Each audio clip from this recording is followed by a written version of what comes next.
夏日，骄阳似火，火炉般的太阳不断灼烧着大地，连空气都沉重凝滞不少。这样的天气，人们几乎都是不到万不得已，便不会走出空调房。叶安大厦正门口，林夕摘下保安帽，用手狠狠地抹了把满是汗水的额头，顿时整张手都仿佛刚从水中拿出一样潮湿，不禁皱眉，这鬼天气真的无语了。今年应该是历年来温度最高的夏天吧？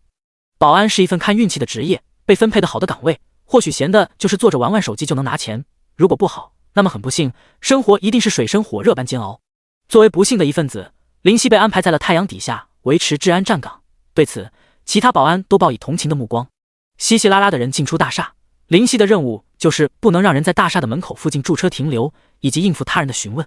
进出叶安大厦的人有许多手提黑色袋子，林夕仔细观察，发现这是类似头盔的东西，这应该是神魔的头盔。林夕暗想，貌似10月1号，也就是说还有3天就终于要开测了呀。神魔，听说真的做到全息模拟，能够在里面仿佛身临其境，也不知道是不是真的呀？真的假的和我有什么关系啊？一个游戏头盔5000块，我可买不起。林夕正出神间，一个脸戴黑色口罩的男子默默地走到林夕面前。你是林夕？林夕挑了挑眉，他并不认识这个戴着口罩的男子，问道：是的，我是林夕。你是林夕？那就没事了，一切都准备就绪了，就差林夕了，现在什么都不缺了。男子淡淡道，他好像在和林夕说话，又仿佛在自言自语。就差我了，你到底在说？林夕丈二和尚摸不着头脑，可是什么二字还没有出口，他只看见男子化为一道残影，掀起一阵微风。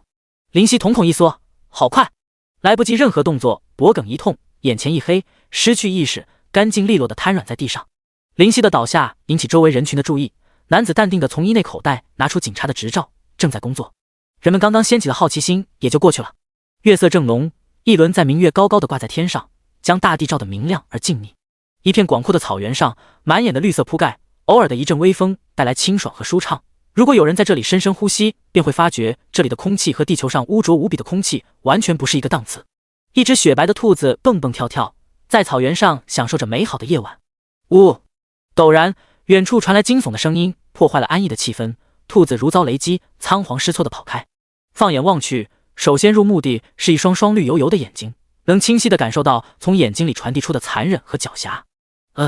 狼群栖息的地方。林夕缓缓睁开眼，眼前的黑暗被撕裂，他站起身子，却感觉阵阵怪异，好矮。低头默默地看去，轰！脑中一片空白，这是一双毛茸茸的手呈现在眼前，在手的尾端，锋利的小爪子绽放着摄人的光辉。这绝对不是人类的手。林夕感觉到发自内心的不安和恐慌，我怎么会这样？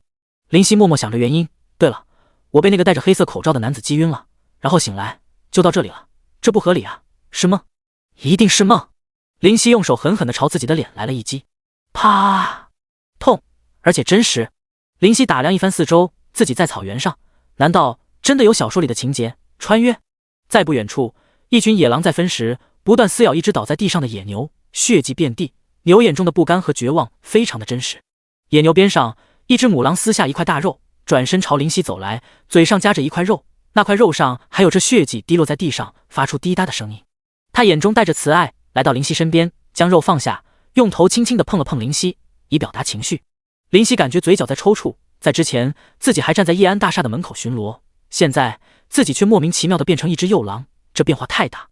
咕，肚子非常不合时宜地响起。林夕盯着那块肉，潜意识里竟然认为这是美味佳肴，原本应该是腥臭的味道，在此刻竟然成为了芬芳。我是人啊，我怎么能吃这玩意？林夕惊恐想到，不行，我不能吃这玩意。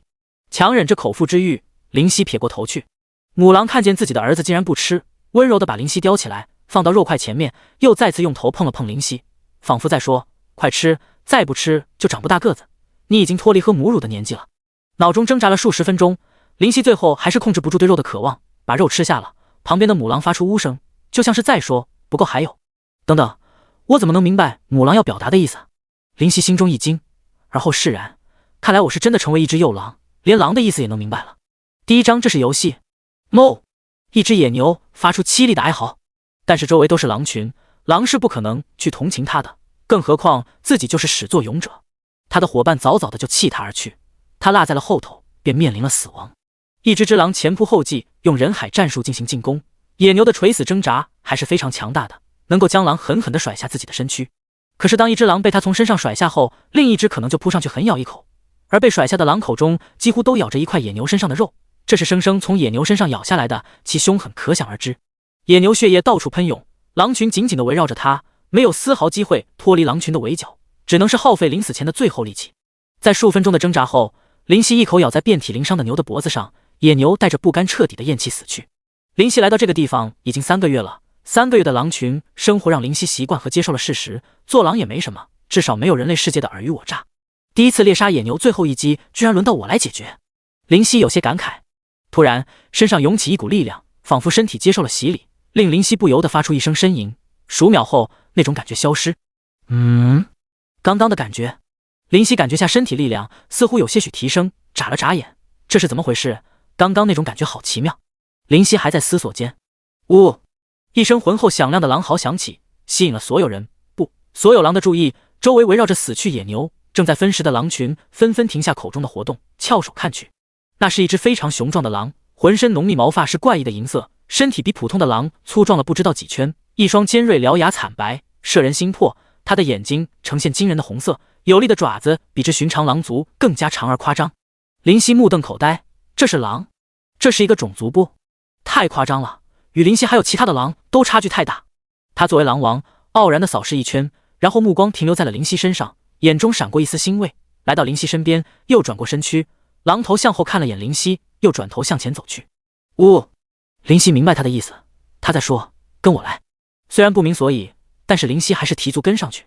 他带着林夕走了大约1刻钟，看了看林夕，又看了看四周。林夕也看了看四周，并没有其他生命。狼王似乎非常警惕，大量了许久后，用他那锋利而长的爪子在地面上刨土。林夕感觉狼王似乎想从土里捞出什么，所以静静地站在他身后等待着。啪！似乎捞到了什么，狼王越加的小心。林夕看着狼王谨慎的目光，即便拥有人类的灵魂，也不禁有了些许期待。或许这真的是什么宝贝，也说不定。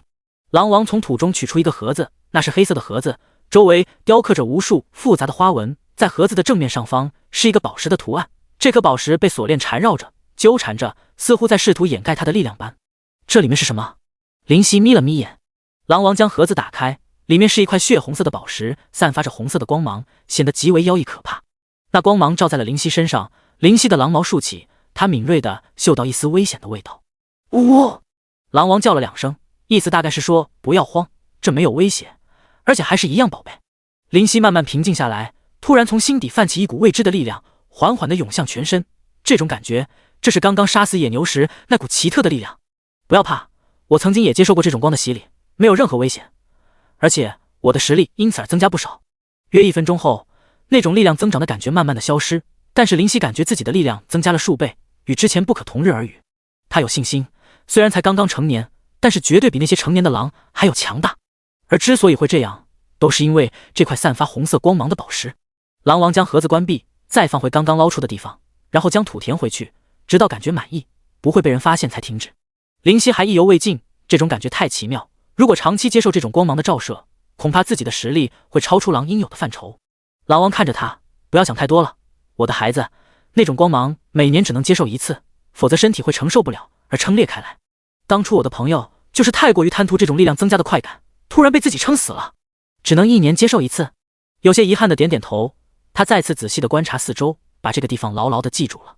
等等，他说我的孩子。看着狼王有些吃惊，狼王是自己的父亲啊，难怪一直没有见过。狼王估计一直带着狼群到处寻找猎物，所以很少会回来。如果我长期接受这种光芒的照射，我也可以有狼王这样的模样吧。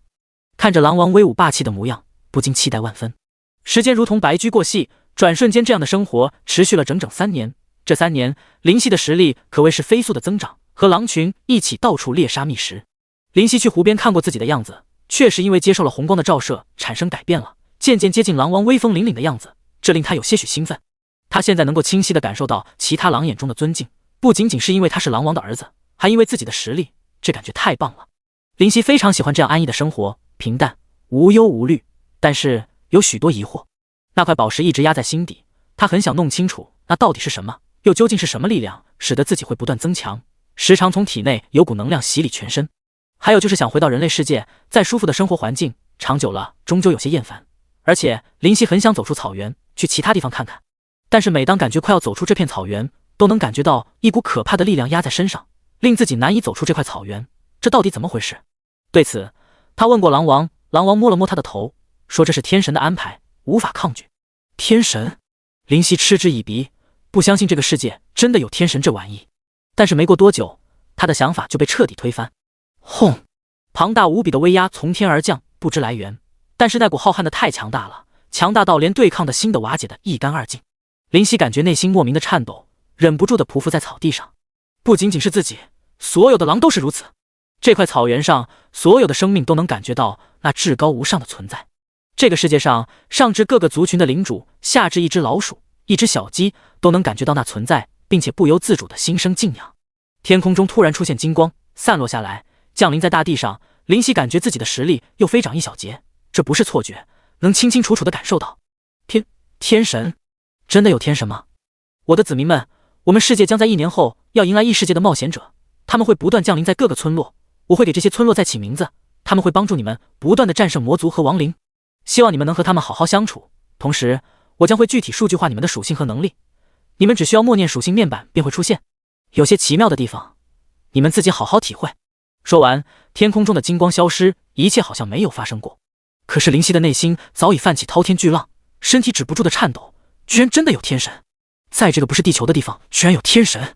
更让其绝望的是，属性面板，那不是游戏吗？可是我不是玩家，怎么会进入游戏？难道我变成了玩家眼中的 NPC？ 忍不住产生疯狂但又似乎贴切的想法。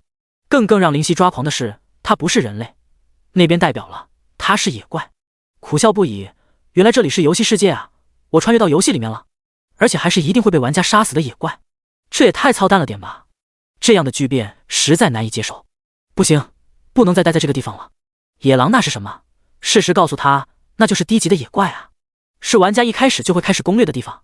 属性面板，林夕默默地念了一句，一张自己模样的模型真的出现在自己面前。天火狼，等级12生命，10000攻击，360防御，120速度，20技能，撕裂狼吻。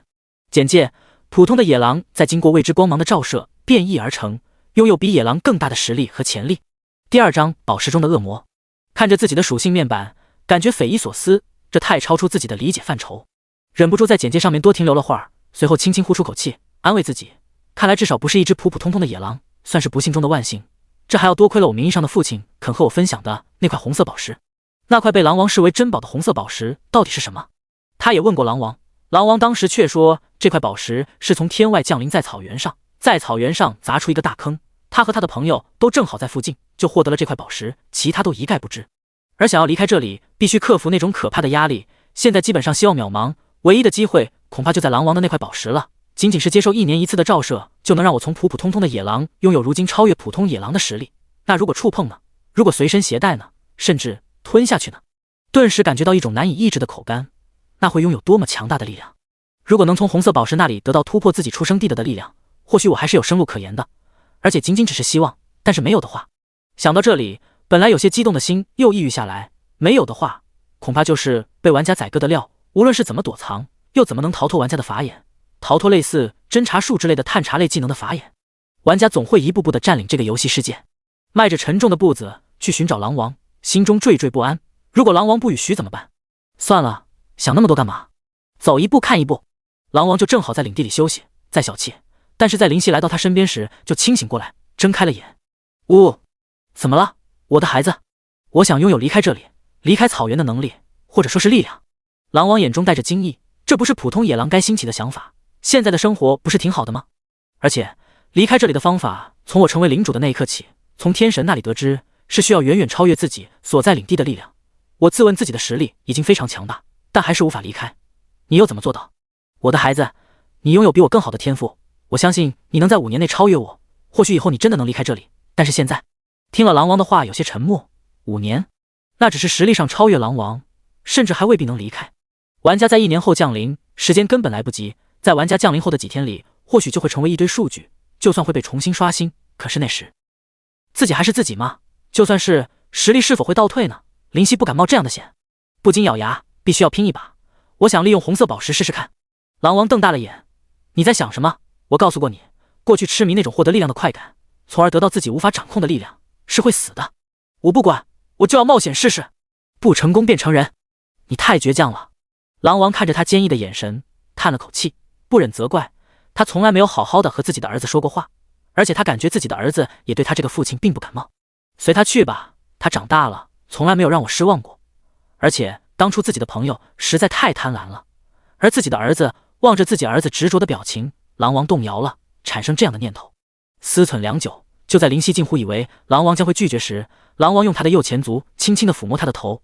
你长大了，父亲不能保护你一辈子，你要尝试就去吧。如果失败了，父亲会将你埋葬；如果成功的离开这个地方，就努力成为强者，成为就等你拥有如果的实力再回来，因为这里永远是你的家。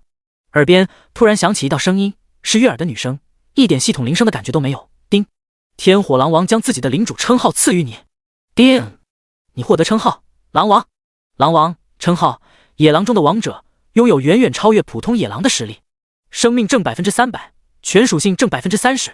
狼王本来威风凛凛的样子突然变得萎靡不振，银色的毛发也暗淡不少，仿佛突然被抽离了力量。望着这一切，蓦然心中一阵感动。这一刻，他才真正认识到这位狼王是自己的父亲，这个不被他认可的父亲。前往埋藏着黑色盒子的地方，而狼王并没有跟随而来。他并不想看到接下来要发生的事。如果灵犀没有成功，也会像他的朋友那样被力量撑爆，化为一滩血水，消失在草原上。很快就来到埋藏着红色宝石的地方，用爪子将地面刨开，寻到其中的黑色盒子。盒子上的图案依旧，一只被锁链所困的宝石。深吸口气，不知为何，他在很久以前就预感到会有今天。成与败就看命了。啪！打开盒子，红色的光芒立刻溢出，照射在身上，几乎瞬间，那种力量从心中膨胀的感觉涌现。叮！你经过未知光芒的照射，获得经验加100。叮！你经过未知光芒的照射，获得经验加100。叮！你经过未知光芒的照射，获得经验加100。叮！你升级了，目前等级13。不断有铃声在耳边浮现，几乎是每10秒就会响起。这就是天神所赐予的属性面板的神奇之处，一切都能数据化。没有去听，他静静地看着红色宝石。狼王的朋友爆体而亡。林夕不知道为什么，或许这块红色宝石真的隐藏着诡谲，这就像是一只恶魔的诱惑，或许下一秒我就会彻底的迷失。狠狠地甩了下头，这样告诫自己，保持无比的清醒，不被力量增加的快感所迷惑。默默地接受洗礼，经历了整整1个时辰，连太阳都缓缓坠入地平线。狼王似乎将所有的狼都控制在一定范围内，所以并没有受到任何的打扰。叮！你升级了，目前等级19。叮！你升级了，目前等级20。你达到你所在领地的极限，无法获得任何经验。果然，林夕眼中闪过金光。狼王之后之所以没有再经过红色光芒照射，是因为这光芒已经没有任何用了。而他之所以要让林夕每年只照射1次，是因为如果突然力量膨胀，会令其他狼起疑心，从而隐瞒不住这个宝物，因为那太不可思议。或许就算他是狼王，也无法保留住这块宝石存在，到时不仅仅是他的地位可能不保，而且会因为私藏而遭到唾弃，甚至是天神也会注意到本来不起眼的小地方。注视这个可能改变他命运的宝石，抬手用爪子轻轻地触碰宝石。就在碰到的那一瞬，轰！浩瀚庞大的能量袭来，脑中仿佛核弹爆炸，心脏一阵抽搐，无限的能量源源不断的疯狂涌出，没有一丝停顿，力量就像是绝地的大坝。灵犀的身体止不住的颤抖，眼中冒出红光，那光几乎要透眼而出。保持意识！灵犀在心中不断咆哮。银色毛发的身体开始一会儿膨胀，一会又缩小，但是每次膨胀都要比缩小要大上1圈，转眼间已经接近狼王的体格，但这似乎远远不是极限。灵犀膨胀的身躯没有一点停歇的迹象。啪！灵犀隐隐间听到线断之音。叮！你突破了极限，目前等级21。叮！你无法承受力量，陷入昏迷。终于，灵犀还是受不住那力量，失去意识。结，数十万年了，终于又有人来了。咦，居然还是只狼！该死的，居然还不是人类！可恶啊！怎么和上次一样，狼的肉体根本无法容纳下我！该死！该死！当灵犀醒来，就发现自己居然站在毫无着力点的空中，没有触碰到地面，周围一片漆黑，伸手不见五指。小狼崽，你醒了！从背后传来身影，灵犀感觉冷汗直冒。转过身，他发现一个浑身冒着火的恶魔。对，就是恶魔，这是灵犀的第一印象。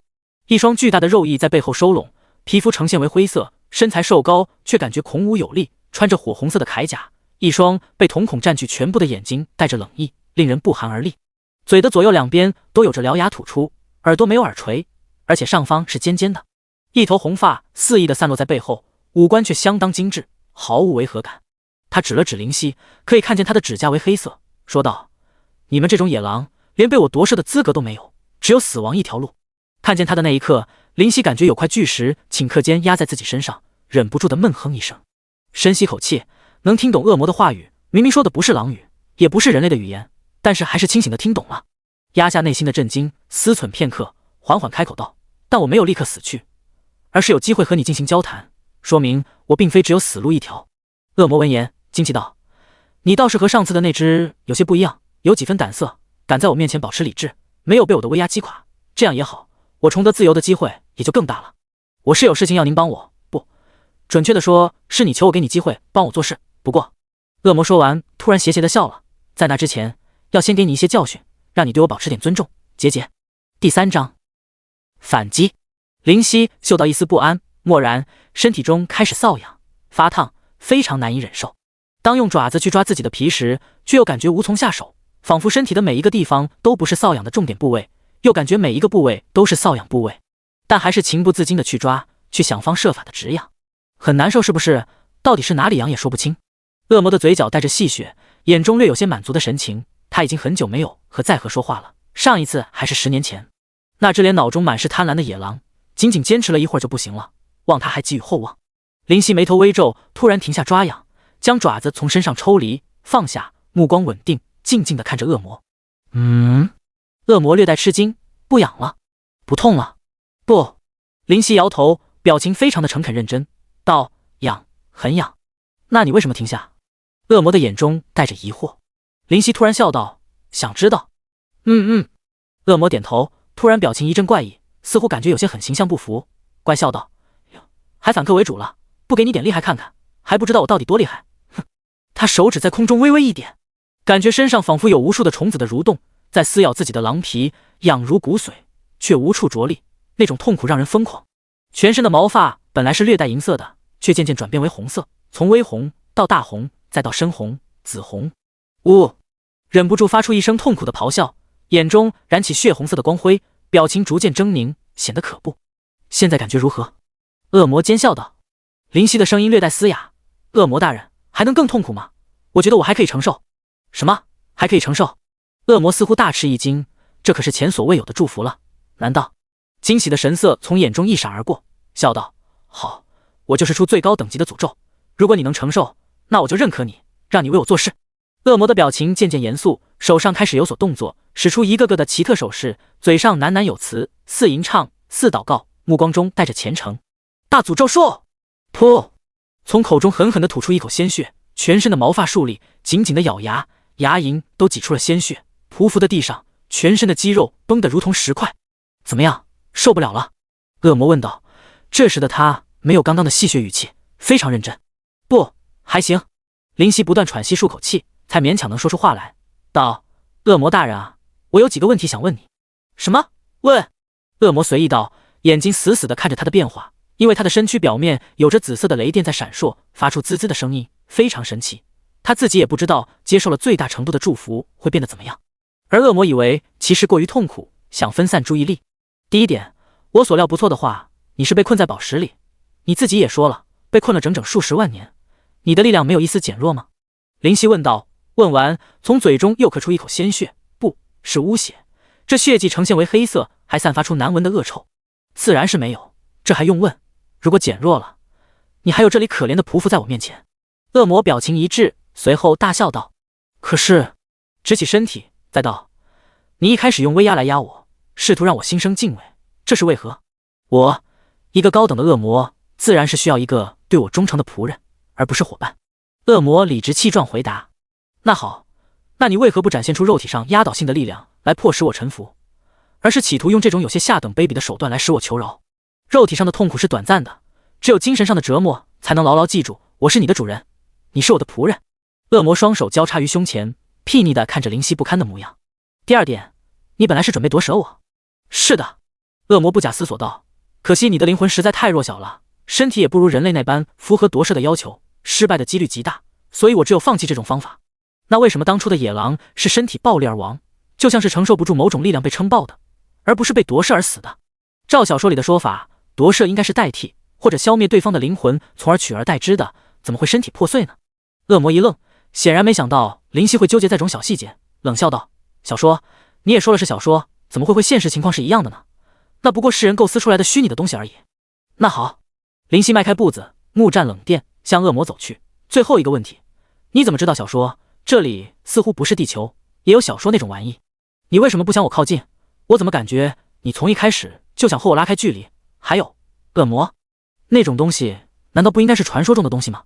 他的表情可怕，而且现在的身躯不知不觉膨胀到难以想象，这不是普通的狼该有的体格，高足足 1.5 米，体长4米，狼眼就如同一盏灯笼，一盏布满血丝与疯狂的灯笼。哼哼，我会怕你靠近我？恶魔不自觉地退后几步，目光躲闪，咬牙道：我是怕你肮脏的身体靠近我。传说中的东西，可笑，不过是你孤陋寡闻，传说怎么会空穴来风？必然有其道理。哦，是吗？林夕笑道：那你的样子也太符合我对恶魔的认知了吧，就好像从我的认知中抽离出来形象，我可不知道恶魔长什么样子，怎么可能和我的认知一模一样？说着离恶魔越来越近。你不要过来，你的身子太脏了，不要过来，不要再过来，我就不客气了。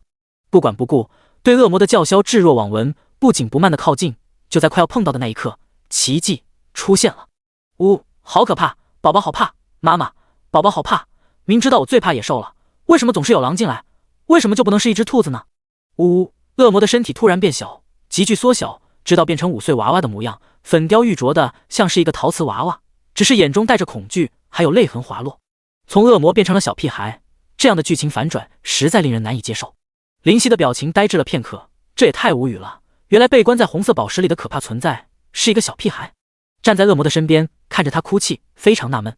本来的想法是获得红色宝石的力量，从而得到离开这里的能力，现在这个想法的可行性让他自己都产生怀疑。1分钟，5分钟，10分钟，不知何时，身上的瘙痒和疼痛都消失了。不仅如此，感觉浑身脱胎换骨般，充满力量，与当初不可同日而语。果然，那不是什么诅咒，而是一种类似洗礼的法术，倒不如说是祝福更准确些。在哭了10几分钟后，终于受不了了，大吼道：还有完没完了？给我停下！再不停下，我就吃掉你！咆哮的声音在这个空间回荡许久许久，震耳欲聋，连林夕自己的耳膜都隆隆作响。林夕，下！娃娃立刻停下哭泣，吓得身子颤抖。不要吃我，宝宝不好吃的，不要吃我呀！哇啊！结果又哭了，打不得，骂不得，反正硬的都不行。林夕非常无奈，根本束手无策。我说呢，恶魔居然如此单纯。平复下情绪，感觉脑壳隐隐生疼，压低声音道：宝宝不哭，刚刚我是闹着玩的，宝宝那么可爱，我怎么会吃掉你呢？这我哪里舍得呀！快不哭了，乖，来来来，其实我一点都不凶的，你看。说着，咬牙压下羞耻心，摇着尾巴，吐出舌头，做出几个滑稽的表情和动作。还真别说，自己都快被自己雷到了，都一把年纪了，还做这么羞耻的动作，还有点像只狗。如果狼王看见，估计要气得打死这个狼族的败类，以儆效尤。噗嗤，娃娃看着看着，突然就受不了笑了。这只狼好搞笑啊！林夕眼睛一亮，道：对吗？不哭就对了，要做坚强的宝宝。说实话，林夕自己都要吐了。如果没有人的话，他要狠狠地在地上砸几下。这么恶心的话，居然从自己的嘴里说出，自己还是以凶残闻名的狼吗？耻辱，一生的耻辱！小屁孩点点小小的脑袋，自言自语：宝宝要坚强。狼什么的有什么可怕的？狼不就和狗一样吗？不就是狗吗？对，狼就是狗，狼就是狗。看着小屁孩念念有词，林夕如同受到侮辱，感觉自己仿佛吃了一只苍蝇那样难受。嗨嗨，他咳了声，正色道：宝宝，那我问你，我要怎样才能离开这里？宝宝说道：只要你心里不抗拒，我就能把你送回去。那好，我再问你，我现在的实力能够离开自己的出生地去其他地方吗？林夕问道，心中一紧，这是他最在意的问题。离开出生地啊？娃娃歪头想了想，你接受了我的祝福洗礼，按理来说是可以出去了，不过我也不知道，因为其实只要实力达到一定程度，天神是没有刻意去划分领地区域的，那些强大的存在都可以随意行走的，无论是距离自己的领地多远都没有问题，甚至就算是搬家都没有问题。还有就是人类、矮人、精灵这些神奇的种族，就算再弱小都可以到处走的，其他的我也没有关注这些小细节。小细节，第4章离开的方法。小细节，林夕哭笑不得，这种小细节对我来说是比天还有大的头等大事啊！离不开出生地，自己充其量就是只狼 boss， 迟早被推倒，成为一堆可怜的数据。不过，宝宝，我有个方法，让你能够在天神的允许下出去，而不用冒险去承受天神威压走出去。因为那对现在的你可能还是太勉强了。我虽然没有什么实力，但是我见过的强者随随便便就能打爆一座山脉的，他们能出去，你就未必了。宝宝想了想，突然道：“什么办法？”灵犀惊喜道：“刚刚不是很凶的吗？你再凶一个给宝宝看看啊！”小娃娃感觉自己的主人地位又回来了，洋洋得意地指着灵犀，露出小虎牙，嚣张道。灵犀脸上顿时铁青，脸上的笑容戛然而止，缓缓下垂。这真是欠揍的小屁孩，先是假扮恶魔，然后用什么诅咒使得自己痛不欲生，要不是对自己的意志力颇有自信，可能现在的自己也和上次的那只野狼一样的下场。想到这里，再看着这个在自己面前耀武扬威的小屁孩，灵犀感觉到一丝荒唐，到底是小孩还是恶魔？又或者就是恶魔的孩子？灵犀的脸色阴沉下来，再不送我出去，我吃了你！草原上，夕阳西下，美好的黄昏带着火红色的光晕，照射在绿油油的肥嫩草地上，将茵茵绿草也映成红色。徐徐微风吹过，在灵犀的身上细细的为她梳理毛发，这样的风景是地球所消失的，相当迷人。灵犀拖着长长的影子，突然感受到一丝孤独。到底有多久没有和人说话了？自己都忘记了自己本来是人类的身份了。望着夕阳，灵犀有些出神，有些入迷。哈哈，总算可以看见外面的时间了，好美啊！小屁孩稚嫩的声音打破了灵犀内心的平静。灵犀无名火起，但是数秒后又荡然无存。这小屁孩好像被关了数十万年来着。至少照他自己所说，那么这种惊喜的心情倒也不是不能理解。灵犀把那块红色宝石挂在脖子上，虽然宝石几乎无法破坏，穿插不进去线，但可以用牛皮包裹住，再穿插牛皮而过。这样，小屁孩也可以看见外面的风景，可以通过意识与灵犀对话。对此，灵犀刚开始也感觉非常神奇。这些小说里的能力真正的出现在自己面前，还是有些颠覆自己的世界观。如果是我被关了数十万了，不会疯了吗？或者直接就自杀了？因为那种感觉太恐怖了，灵犀想都不敢想。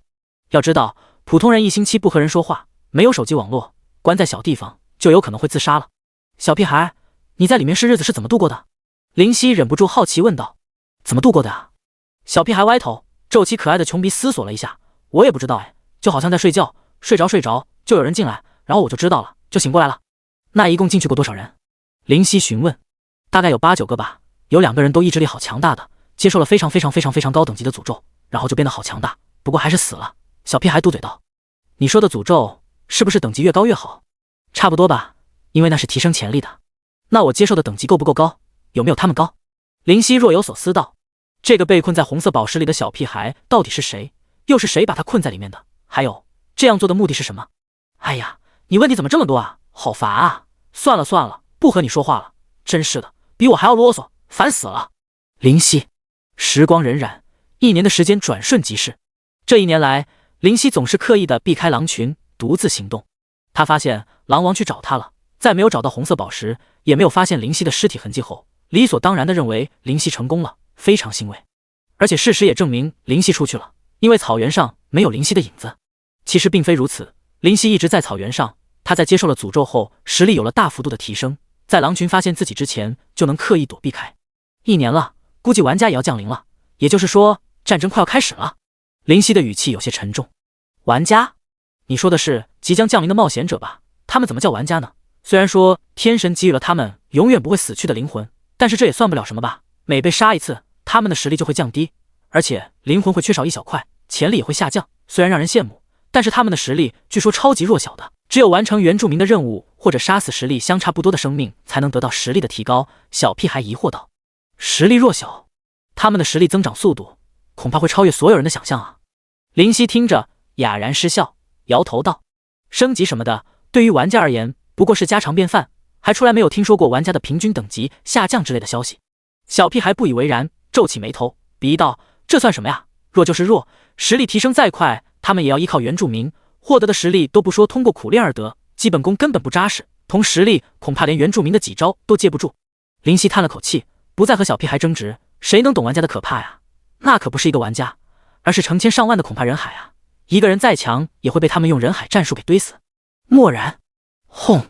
灵犀感觉心神大震，天空仿佛在颤抖，就好像是2个世界的连接。这一刻，几乎所有人原住民的有所感应，抬起头看向天空，因为他们明白，冒险者降临了！皇城，玩家150级才能进入的最终城池，巍峨庞大，仿佛卧在大地上的巨人站在城门口，你都能感觉到自己的弱小，就好像是蝼蚁般。在皇城的最东方，全皇城最高贵伟岸的建筑在这里坐落，赫然便是皇宫。皇宫最深处的御书房，一道霸道浑厚的声音响起：“终于要来了，天神啊，你的算盘打得还真响。”小屁孩一直忘了问这个世界叫什么。林夕问道：“神魔大陆啊，这是每个人都知道的。”小屁孩随意道，而后恍然大悟：“对你不是人哎，好像，嘻嘻，你不是人，林夕不是人。”说着，还感觉特别满意的点点小脑袋。林夕满头黑线，这小屁孩又欠揍了。不过，神魔大陆，神魔？林夕嘴角勾起冷笑，若有所思，巧合。他好像明白了什么。在神魔大陆的边缘地带，是皇权所不能延伸到的地方。这里的人们都自给自足，过着无忧无虑的日子，自己成立一个个村落，繁衍至今。今天，他们迎来了客人。刷刷刷，一道道白色的光芒陡然出现，变成一个个人。他们拿着木棒，穿着破布衫，气势汹汹，都好像非常激动。神魔真的好逼真，这空气，这环境，一点虚拟的感觉都没有，连花香都能闻到。靠，这游戏真是奇了！真的，不愧是号称人类的第二世界，这体验太棒了。许多了不禁赞叹，而有些则非常快的反应过来，提起木棒，开始自己的练级之旅。每一个 NPC 都好像活人一样，这是怎么做到的？科技已经到这一步了吗？有人大惊失色。瞧把你吓的，靠！你看那个 NPC 好漂亮啊，而且和现实里的女孩子气质不一样，她对每个人都好温柔。卧槽，要不是这是游戏里的 NPC， 老子一定要泡她。有人鄙夷，而后激动道。无数玩家带着不可思议的赞叹去体验他们的游戏之旅，而练级狂人们都已经接到任务，走出小村去杀鸡捕羊，帮助村民们做农活了。一切都开始了。林夕喃喃道：“我的冒险之旅也开始了。”属性面板，紫电天狼，等级21生命，5万攻击，750防御，460速度，30技能，撕裂之爪，电光火石，雷霆万钧。简介：普通的野狼在经过未知光芒的照射变异而成，拥有比野狼更大的实力和潜力。之后得到了神秘祝福，脱胎换骨，再不是普普通通的狼，成长性极高。林夕的属性比之从前强大的不止一星半点，这还是林夕将狼王称号归还给自己的父亲的结果。这件事狼王也没注意，因为他之所以将这个专属于自己的称号交给林夕，是因为这可以提升林夕的属性，提高他的存活率。如果离开了这个地方，那或许林夕就不再需要这个称号了，至少狼王只能这样认为了。真的神奇，自己通过自己苦练得来的技能，居然出现这属性面板上。林夕暗想，是的，那是林夕苦练而来的，而不是凭空出现的。玩家直接学会，只能归结于天神的祝福之类了，因为原住民也无法理解。不过还好，他们的技能想要提升也是非常困难的，而且毫无基础可言，实力与原技能威力要差许多。既然游戏开始，我也要准备了，通过杀戮玩家来得到离开的权利吗？林夕不禁眯起眼睛，眼中划过一抹寒光。第5章狼王之难。林夕和玩家没有仇，但他不是一个喜欢先为别人着想的人，自身难保，哪里有功夫再去想那么多？而且野怪和玩家怎么说也算是天敌。你要怎么做？小屁孩有些兴奋地问道。我也不知道要屠戮多少玩家才能引起天神注意哦，不如我们就直接在草原的最边缘等待，来一个杀一个，来2个杀1双。说完，黑溜溜如同宝石的眼中充满期待，他对这种事非常有兴趣。林夕摇头，不，当然不行，冒险者不是傻瓜，知道如果不是敌手，肯定会有所准备，所以最好第一次就能让无数玩家丢盔弃甲才是最好的。有了第一次，第2次冒险者肯定会做好准备，就不像第一次那么好应付了。刚刚我已经得到系统提示了，1万，要杀1万的玩家才能得到离开的权利，而一般10级的玩家会迫不及待地传送去城镇里。狼群属于8级的野怪，想来根本不可能会出现意外。林夕暗想，是啊，21级的等级摆在那里，林夕不认为冒险者，也就是玩家有任何机会对自己造成有效伤害，实力差距太大了。而且林夕认为自己也不算是普通的21级野怪，而是算 BOSS 之类了。那你的想法是？小屁孩问，嘴角勾勒出一丝奸笑，说不定我也要装一下。什么叫隐藏 BOSS？ 隐藏 BOSS 顾名思义，一般是一个地图中除了正牌 BOSS 外，还有的1只或2只需要触发某些条件才能出现的 BOSS， 爆出的装备和经验比之普通 BOSS 要高上不少，让玩家趋之若鹜。可是隐藏 BOSS 也意味着林夕眼中闪过一抹令人心悸的幽光与不安。时间飞快，转眼过去就是2天。天边的太阳落下，蓝天渐渐灰暗下来，而这时林夕不禁感到疑惑，2天了，这游戏看来升级很难啊。不过越难越好，林夕想到，如果难，玩家提升实力的速度就慢上不少，自己也能有更多的时间来准备。沙沙，终于，当一只脚踏在了柔嫩的草地上，象征着狼群安逸的日子迎来了终结。那是一个青年，看起来不过20出头，眼中带着戒备，在他的头上挂着一行字：风过不留痕，8级见习战士。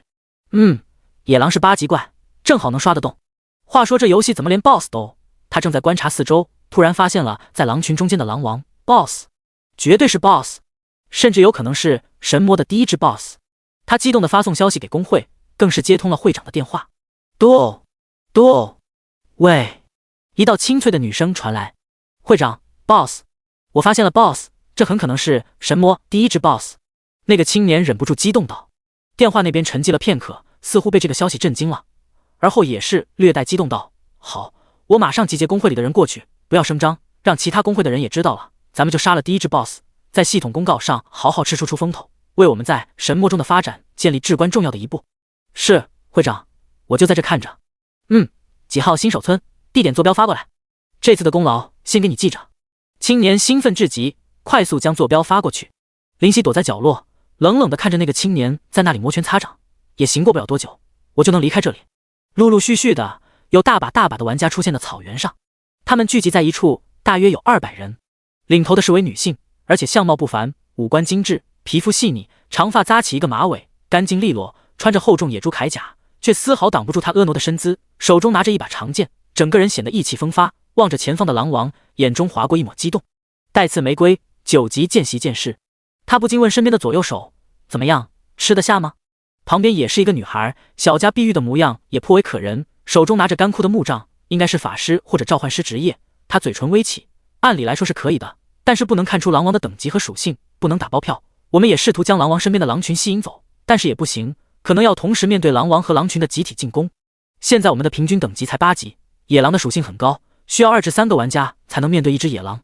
狼群中大约30只左右的野狼，我们近一半的玩家要先腾出手将野狼刷掉，这太危险了。狼王的实力无法确定。会长秀美微蹙，女孩道：那就再多叫些人手来。会长斩钉截铁道：不能保证的事情不能做。不行，来不及了，我们出动200多人，从其他新手村花费高昂的传送费聚集在这里，已经引起其他工会的注意，恐怕用不了多久就会发现这里。女孩摇头道。会长听完有些迟疑，随后咬牙道：算了，不能再等了，迟则生变，要是被其他工会的人发现了，只不过是2流工会的我们根本无法去抵抗，只能将 BOSS 拱手让人了，得不偿失。他一挥武器，骄喝道：兄弟们，杀了这个 BOSS， 我们的就能名扬神魔，到时候我们玫瑰花园就能极大的发展起来，甚至成为1流工会。如果失败了，就只能从头来过。我们努力达到今天这一步，怎么能就这样毁于一旦？兄弟们，杀！成功，我们便在神魔上画上浓墨重彩的一笔，从此前途辉煌。杀！杀！众人大喝，手持武器飞奔过去。狼群顿时发现了不速之客。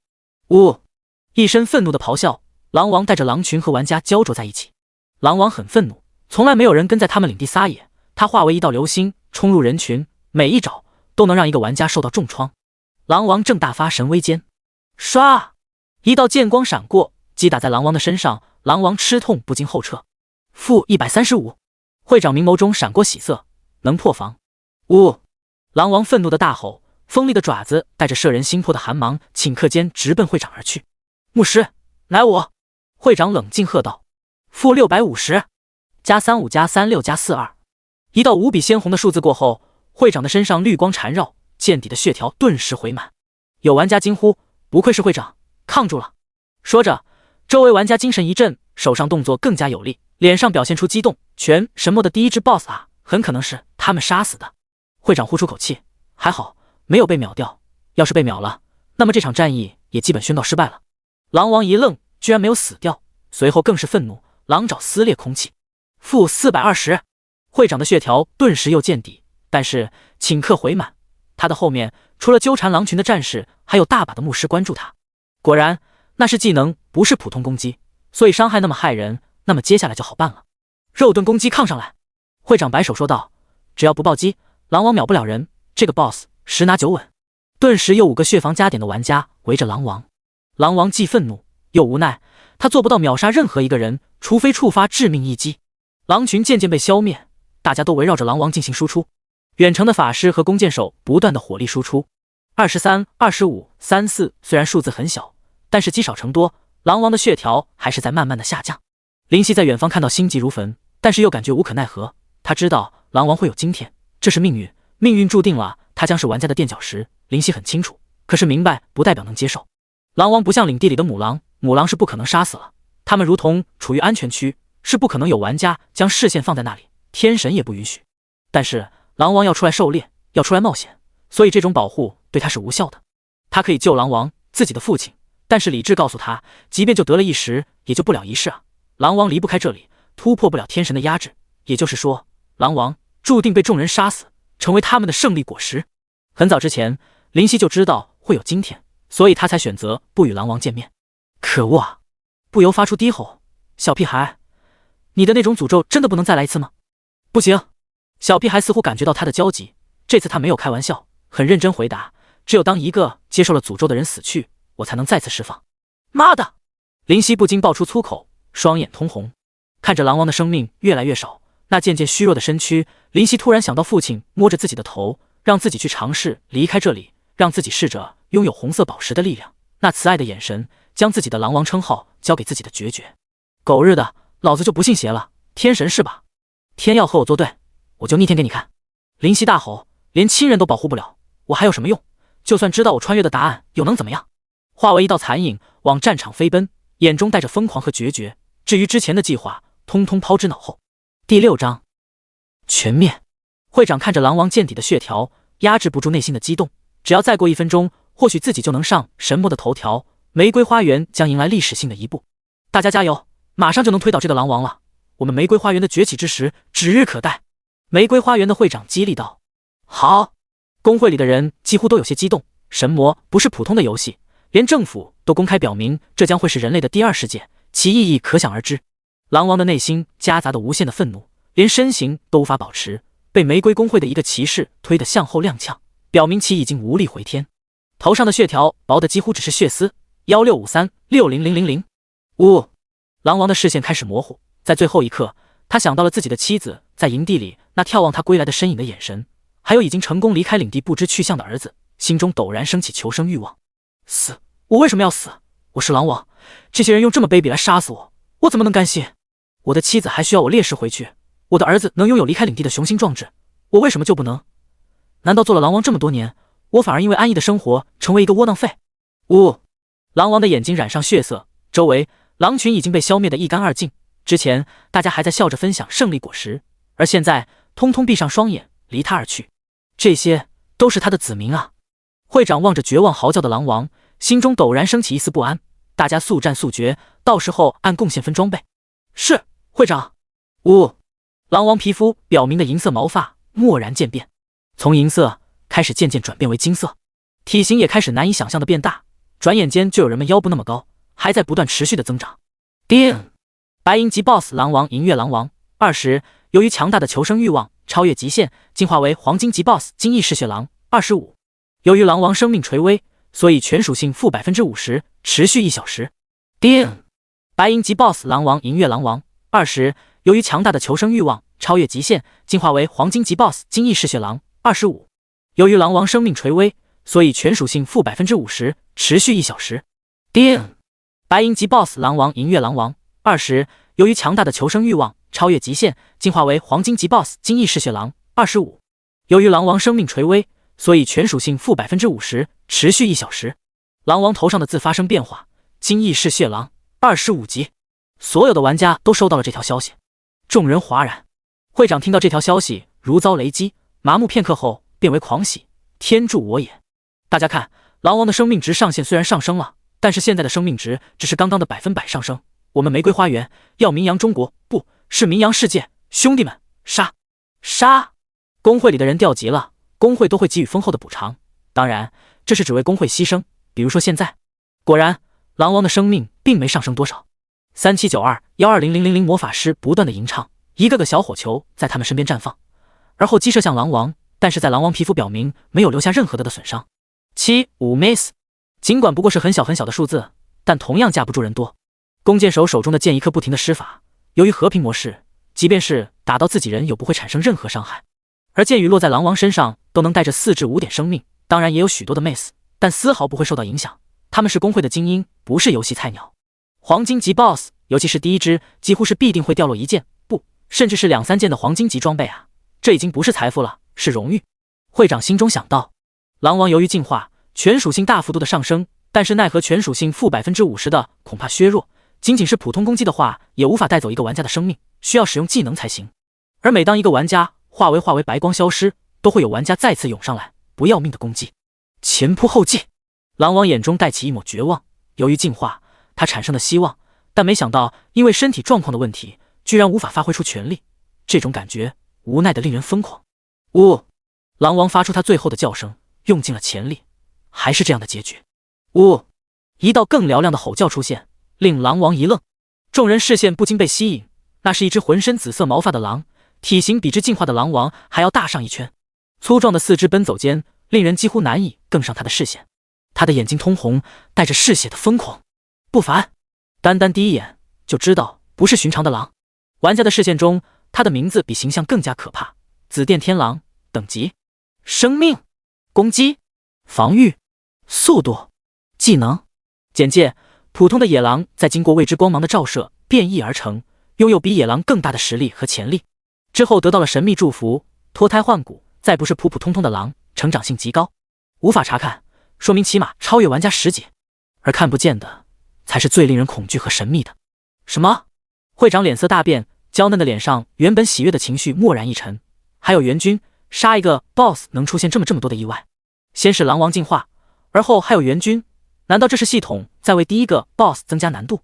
现在他们可以击败狼王，但是无法的短时间内击败，因为单大幅度破防，他们也无法做到。而紫电天狼却近在眼前，只能拼了。会长咬着银牙喝道，分出50人去缠住那只紫电天狼，其余人都赶紧退。是，作为精英，他们不是只靠嘴上说说，干事能力也得到了体现。短10秒钟，几乎就组成50小队。上，拦住他！一个青年发起指挥，显然他在工会里算高层人物。林夕看见50人小队向自己冲了，不屑地笑了声。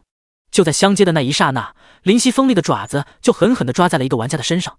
那个玩家眼中带着难以置信的眼神，化为白光消失不见。负1430，周围的气氛陡然就是一沉。这个鲜红色的数字震慑了所有人。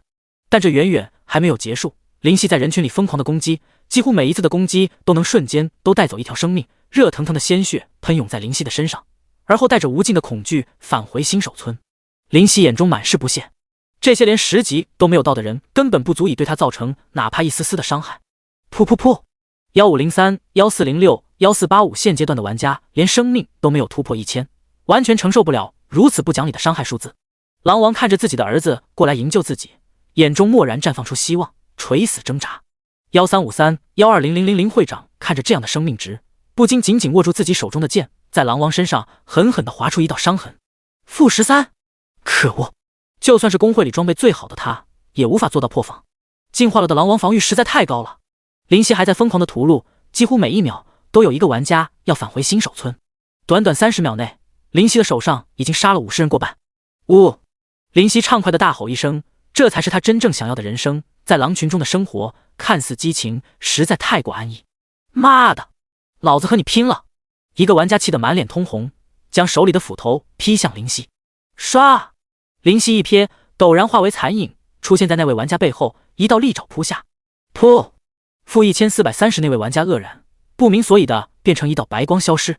哼！林夕冷哼一声，突然速度快上一大截。电光火石，这是林夕的3个技能之一，大幅度提升移动速度和攻击速度。叮！你使用技能电光火石，攻击速度提升 100%， 移动速度提升 100%， 冷却时间无，使用期间持续消耗体能。当最后一名玩家倒下，整个时间不超过1分钟。在玫瑰花园会长目瞪口呆的眼神中，将50人精英小队轻松带着，毫不迟疑，在解决掉50人后，奔向主战场，并瞬间解决掉围绕着狼王的几个玩家。这时，狼王的生命值已经只有1点血皮。423、120000，孩子，你来了。狼王不禁欣慰道。林夕沉默片刻，道：是啊，父亲。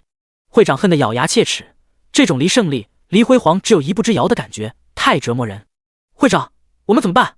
那个发现狼王的玩家风过不留痕，小心翼翼问。走！几乎是从牙缝里挤出这句话来。可是风过不留痕犹豫道：没有可是。走！会长斩钉截铁道：我们损失惨重，现在只剩下30多人，怎么拿得下这只紫电天狼？是。风过不留痕点头道。走！林夕狰狞地笑道：不用走了。当然玩家们也听不懂，没有丝毫犹豫，阻止他们离开，将剩余的30人通通消灭得一干二净，化为白光消散，整个草原上又恢复寂静。呼，一阵风吹过，最后草原上只有玫瑰花园会长一个玩家存在。会长带刺玫瑰仔细地看着林夕的模样，紫电天狼，我记住你了，下次不会那么好运了。冷哼一声，一抓过去，在空中划出银白色的光，将带刺玫瑰带走，宣告这场战斗的结束。第7章不速之客。夜晚，明月毫不吝啬地释放自己的光彩，照亮整个大地。草原上的风带着泥土的芬芳钻入每个生命的鼻子，令其精神一振。新鲜的空气与地球的污浊一比，差距甚大，这也是为何连老人也想进入其中养老的原因。在某种程度上讲，这里就是天堂。青年人喜欢这里，因为这里是游戏，能满足他们对游戏的兴趣，而且 NPC 女性性格温柔，而且拥有和现代人一样的智慧，是理想的对象。至于说异地恋，呵呵，现代人的接受能力之强，岂能小觑？因此也让他们趋之若鹜。中年人喜欢这里，是因为这里也能赚钱，通过辅助职业，如铁匠、药师、采矿师等等，能得到不菲的报酬。这里要说明的是不是游戏币，而是人民币，既轻松又能赚钱，何乐而不为？地球的财团富商都不是简单的角色，自然发现其中无穷的商机，对于这个游戏投入大量财富也是众所周知的事。因此神魔不再局限于服务青年，而是各个年龄段。周围一片寂静，因为发生了早上的事情，似乎论坛上正热火朝天，但由于悬殊的实力差距，现阶段的玩家还没有能力挑衅草原上的力量。偶尔有几个不知轻重的玩家来到草原，都被林夕免费送回了新手村，毫不留情。营地里，狼王与林夕在一处凸起的小山丘望月而立。狼王叹了口气，打破寂静的氛围：孩子，你长大有自己的想法，我阻止不了，知道吗？在我成为黄金级领主的那一刻，我成功的突破了极限，得到了天神的指示，可以离开这里。林夕沉默片刻，道：这样啊，那母亲。林夕对母狼极少依赖，但是他毕竟生下了林夕，他还做不到不管不顾。狼王摇头：你放心，我会经常回来看望你母亲的，她是我的妻子，而我的实力在这个小地方，只要不是被大军围剿，根本不会有问题。而且狼王望着天空，眼中被压抑的火焰熊熊燃烧。世界那么大，我总是想出去看看。曾经的狼王岁月看似荣誉，实则不过是井底之蛙，外面的世界有多精彩，我也想知道。出去历练变强，我既然能突破1次，为何不能突破2次、3次，成为神魔大陆的强者？林夕望着狼王，有些吃惊。他本以为狼王尽管是自己的父亲，也不过是天神创造的，不会违背天神本愿的小野怪，看来似乎并非如此。狼王语重心长道：以你的实力，想要做到在天神的威压下离开。未等狼王说完，便道：父亲，不用再说了，我有自己的想法。狼王不再多言，唯有叹气。不过放心吧，父亲，我不会出意外的。林夕自信道：我有80%的把握，从这里通过另一种方式出去，通过杀戮冒险者，引起天神注意，给予离开出生地和挑选阵营的权利。狼王问道：他是作为领主而获得天神认可的，不需要如此行经，天神直接给予了他离开的权利和挑选阵营的权利。可是林夕不是领主，需要用另一种方式，这是天神给予的恩惠。如果有谁认为自己实力足够，可以击败1万冒险者来获得离开出生地、自由行走、挑选阵营的权利。这件事是在冒险者降临的一瞬间，在所有原住民或人或兽或妖都会知道的一件事，直接印在脑海里。这样的神通，或许也唯有天神才能做到。3天后的清晨，草原上再次迎来不速之客，而且非常大量，密密麻麻的玩家站在一起，严阵以待，缓步前进。太阳不过刚刚升起没有多久，草原上的空气还带着微寒，草地上露珠如同珍珠，在并不刺眼但令人瞩目的阳光下，折射着琉璃水晶般动人的光辉。而周围也有些不是队伍之中的玩家，在旁边小声讨论：中国区3大公会来了2个，这可有的玩了。是啊，在美国区，据说杀死了第1只白银 BOSS， 系统给了超级丰厚的奖励啊，所以我们中国区的公会也和打了鸡血一样，要杀只黄金级 BOSS。貌似在其他的国家也在寻找 BOSS 之类的存在来彰显一下国威来着。黄金级 BOSS 杀得动吗？所以说啊，人海战术堆也堆死他。2个工会合起来人员超过 1.5 万。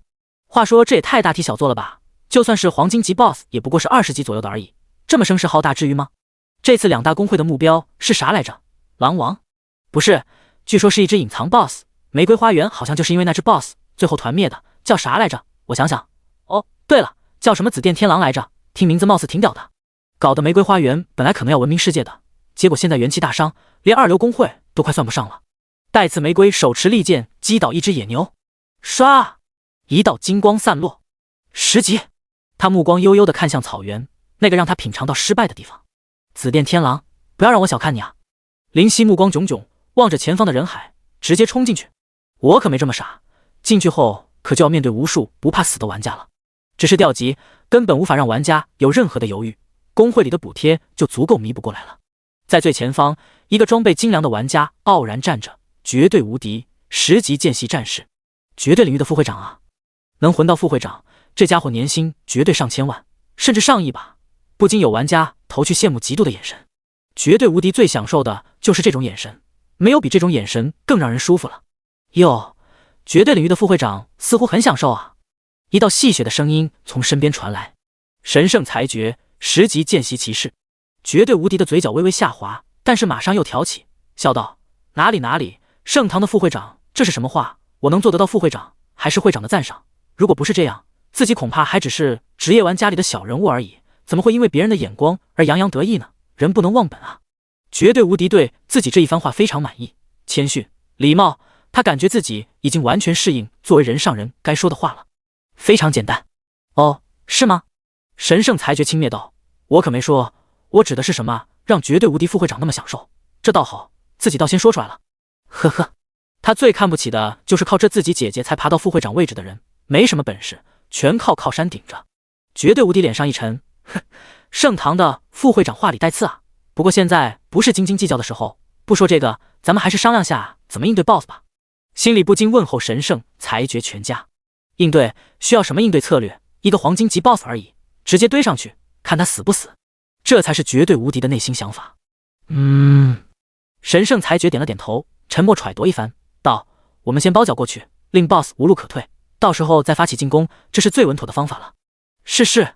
裁决说的是，如果没有异议，那就这样办吧。绝对无敌道：哼，一只 BOSS 而已，至于这么兴师动众？要不是会长说要稳妥，只要2000人，我就能拿下这个黄金级 BOSS。绝对无敌心中不以为然的暗想。大量玩家开始行动，从两边分散开来，迅速的包饺灵犀。咦，道士会打算居然阻止我的退路，这个可就麻烦了。灵犀暗道，这样自己就再没有退路了，不禁咬牙，不行，绝对不能被包饺，这样自己可就真的陷入死地了。瞬间后撤，脱离包围圈，赶上试图包饺的玩家，在前排恐惧的眼神中带走几个玩家的生命。噗噗，13201560信号，新手村玩家最高只能10级，超过10级在新手村得不到任何经验，而一旦前往城镇就不能再返回新手村了，这是天神制定的规则。而这条规则就是灵犀制胜的法宝，只有保证绝对的优势，才能有机会完成这样高难度的挑战，击败1万冒险者。灵犀的眼中闪过暴虐，现在就是屠杀的时候。别怪我心狠，要怪只能怪我们站在不同的立场。噗噗噗，几乎每一击都能带着一条生命，锋利的利爪染上鲜血，不断滴落在草地上，和露珠交杂在一起。那只惨白的利爪在清晨的阳光下摄人心魄。第8章杀戮。灵犀展开疯狂的屠杀，每一次攻击都轻松带走一条生命。不行，神圣裁决微皱眉头，这紫电天狼的攻击太高，前排的肉盾根本挡不住，全被秒杀，这太夸张了。而且包饺的方法似乎被识破了，行不通。有什么不行的？绝对无敌嗤笑一声道：游戏是有一定定理的，新手村的 BOSS 即便再强能强到哪里去？我们1万多玩家压上去，压都压死他。话是这样没错，神圣裁决道，心中却嗤之以鼻。这谁不知道，问题是以最小的损失去得到最大的利益，这才是我们该干的，不然要指挥有什么用？要你这个副会长有什么用？提醒他我就蠢了，这家伙傻得无药可救，正好帮我们削减绝对领域的实力。这次多损失点也就多损失点，绝对领域有这个傻逼在，可以说是其他工会的福音啊。神圣裁决想到这样，不禁笑道：无敌兄这话说的不错，好，兄弟们压上去。玩家大军如同潮水，不断的涌上去。灵犀自然看得出他们这是人海战术，冷笑道：正合我意。在远处，魔法师的火球击射过来，落在灵犀的身躯上，顿时化为火星，消失不见。2-3 miss， 自己的防御足够，而且速度也足够快，能躲掉大部分的攻击。如果发挥底牌，想要击杀1万玩家还是可能完成的，但是那太冒险，很可能会交代在这里。灵犀暗想，手上不停，甚至都利用尖锐的牙齿进行助攻，做到快速杀敌。远处，神圣裁决看得嘴角肉疼不已。那些玩家可都是公会里的主力玩家，特意停留在10级来刷这只 BOSS， 就已经快要赶不上主流玩家等级了。现在更是都掉到9级，实在令他心里憋屈。毕竟游戏前期等级是至关重要，而且这才只是黄金级的 BOSS 就这么猛，那黄金级上面的暗金、0级该有多猛？到时候那些 BOSS 真的可以用人海战术击杀吗？叮！你击杀玩家夜里不睡觉！叮！你击杀玩家疯子！叮！你击杀玩家绝对战神！无数这样的系统铃声出现在灵犀的耳边。屏蔽，心中默念，系统提示声才终于消失。无尽的人海拥挤过来，保证法师足够的空间和安全在后面施法。弓箭手的箭雨也络绎不绝，在空中划出抛物线，朝灵犀攻击。以1对万，虽千万人吾往矣。灵犀心中产生这样的异样感觉，如果从来没有面对过这样的场景，这是永远无法去体会这种情绪的。眼神不断扫视，必须保证退路。这是他一直注意的，他不是白痴，一旦在人海中迷失方向，到时候面对无数攻击，心神疲惫，就绝对不可能有机会逃出升天。睡得好舒服啊！意识中传来宝宝惊讶的声音。咦，这怎么在打架了呀？别吵，宝宝。灵犀道，他必须全神贯注，应付这么多玩家可不是什么轻轻松松的活，还有时间去交流。哼！宝宝撅起粉嫩嫩的嘴唇，一脸哀怨，脾气真差。前2个接受我诅咒的人对我可好啦，哪里像你，动不动就命令我。见他只管眼前的敌人，不理会自己，埋怨道：以后要我帮忙的时候不要求我，不理你了，我继续睡觉去。目中闪过一丝无奈，哪里是不理你，你没看我正忙吗？真是小屁孩，活了这么久，居然一点都没有成熟，完全是靠睡觉度日的吧？杀！人潮汹涌，前仆后继的玩家完全不怕死，死对他们来说不过只是掉级而已。蓦然，爪子散发出紫色的光芒，非常妖异，仿佛有电流在上面流转闪烁。要放技能了！神圣裁决眯起眼睛，但是没法指挥，没有空间给他们躲闪，只能硬生生的承受这一击的威力。撕裂之爪，唰！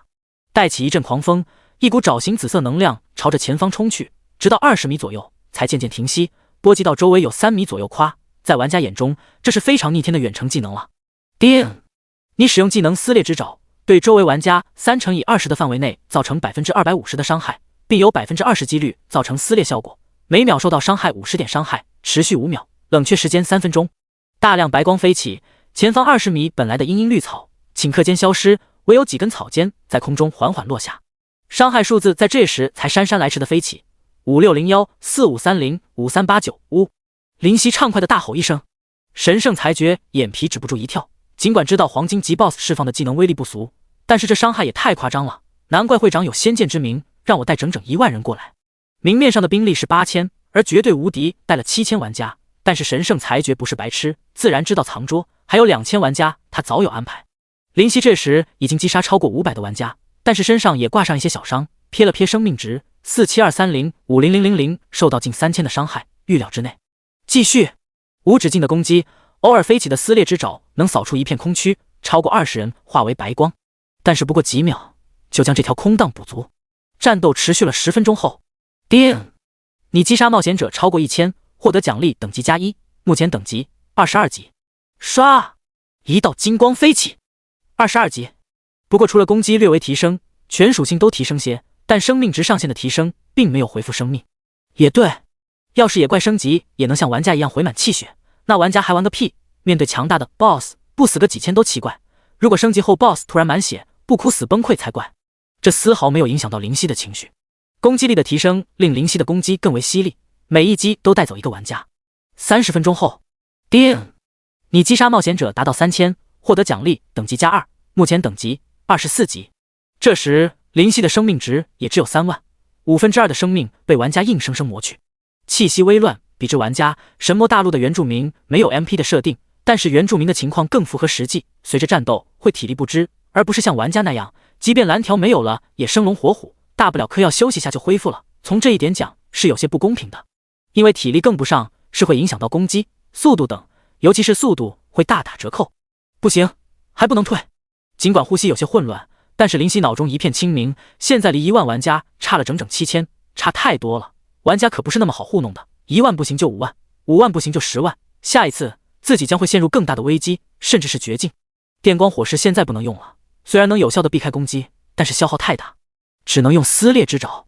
林夕心念一转，便决定了。在周围有闲散玩家看得津津有味，这紫电天狼贼牛 X 啊，硬是宰了3000玩家，靠！一般游戏的 BOSS 怎么会这么夸张？所以这不是一般的游戏了。也就神魔敢做出这样的事，一个 BOSS 1万多人集体进攻，还杀得辛苦无比，太操蛋了。不过这也是神魔的魅力所在，说不定到后期一个顶尖玩家也能以一敌万，也说不定。游戏里原住民的智力不比我们差，恐怕这些野外 BOSS 也是产生智力的，没有那么好杀，很正常。绝对无敌倒是不以为意，才3000人而已，顶多和预料的有所差距。整个绝对领域的玩家加起来超过30万，这不过是9牛1毛，算不得什么。神圣裁决脸色铁青，妈的，这 BOSS 属性还真高，这3000人里面有一半是我们公会的玩家啊！照这样下去，要磨死这 BOSS 起码需要挂掉超过7000的玩家的代价，这下真是损失大了。但愿紫电天狼能爆出好东西。战斗仍然在继续，4000、5000，叮！你击杀冒险者达到5000，获得奖励等级+3，目前等级27级，6000。杀玩家的确是提升实力的好方法。林夕目光闪烁，一抓挥下，带走站在自己面前的玩家。比起之前，自己的实力绝对增加至少2-3成。但是1个小时的杀戮代价是生命值掉到30%。14365500000，而且林夕全身染血，紫色的毛发几乎成为血红色。第9章绝境。时间流逝，沙沙。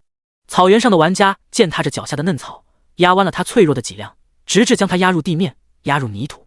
原本安静的草原不复存在，草原上的狼都成为玩家攻略的对象。毕竟狼群的攻击虽然高，但是防御还是有所欠缺，只要小心翼翼，记得嗑药，一般是不会发生什么情况的。6000玩家呀！周围的玩家惊叹不已。呼呼，林夕的精神非常疲惫。7000，最多只能击败7000玩家，便不能继续，否则将有什么危险？林夕脑袋非常清晰，到时候先撤出去休息先，剩下的只能下次了。刷刷刷，剑雨不断，在林夕身体的表面便无法进入，纷纷掉落在地面上，折断成2段，随着时间的推移渐渐透明消失。这毕竟是新手村武器商店里的东西，虽然对目前玩家来说价格不菲，但一旦进入城镇后，获取的钱币更多，也就不会介意这点小钱了。撕裂之爪，尖锐的爪子上紫光弥漫，带走一片玩家后消失，留下一地血迹。太阳渐渐升起，阳光愈浓烈。神圣裁决感觉自己的视觉都有些灰暗，这紫电天狼的实力有点超出预料，但是他已经无路可退了。我安排了整整2000玩家从视线看不到的地方绕远路包饺到后面，已经发来信息说 OK 了。神圣裁决望着林夕，就仿佛看着一具尸体。撕裂之爪，又是大片白光，无数嚎叫。7000，终于7000人了。林夕瞥了瞥生命值，只有20%了，不能恋战，跑路。心中一定，电光火石，叮！你使用技能电光火石，攻击速度提升100%，移动速度提升100%，冷却时间无，使用期间持续消耗精力。回身，一个撕裂之爪扫出一片区域，快速通过。向后退去。林夕在战斗中并没有杀红眼，至少他一直保证自己是在边缘区域，而没有深入敌方中心。快速挥爪解决掉挡路的玩家，林夕撒开腿狂奔。速度本来就是狼的优势，更何况有着电光火石相辅相成，林夕自信这速度别说是10级的玩家，就是30级的玩家也应该无法追上。绝对无敌大跌眼镜，卧槽，这 BOSS 还会逃跑？尼玛呀！神圣裁决虽然早有所准备，但是眼前这一幕还是让他无法接受，嘴角抽搐。神魔，神奇的游戏，这下怎么办？绝对无敌极道，耗费这么多人力，居然会变成这种结果。要是让姐夫知道了，自己绝对没有好果子吃，就是姐姐也要狠狠地说教自己。还能怎么办？神圣裁决耸了耸肩，微笑道：“当然是追喽！”绝对无敌脸都黑了，几乎是咆哮着对手下道：“追，给老子追！这该死的紫电天狼，老子要扒了他的皮做衣服！”周围围观凑热闹的人也是低声讨论：“我去了，神魔里 BOSS 的智商屌的一匹啊！那还用说 ，BOSS 居然会逃跑！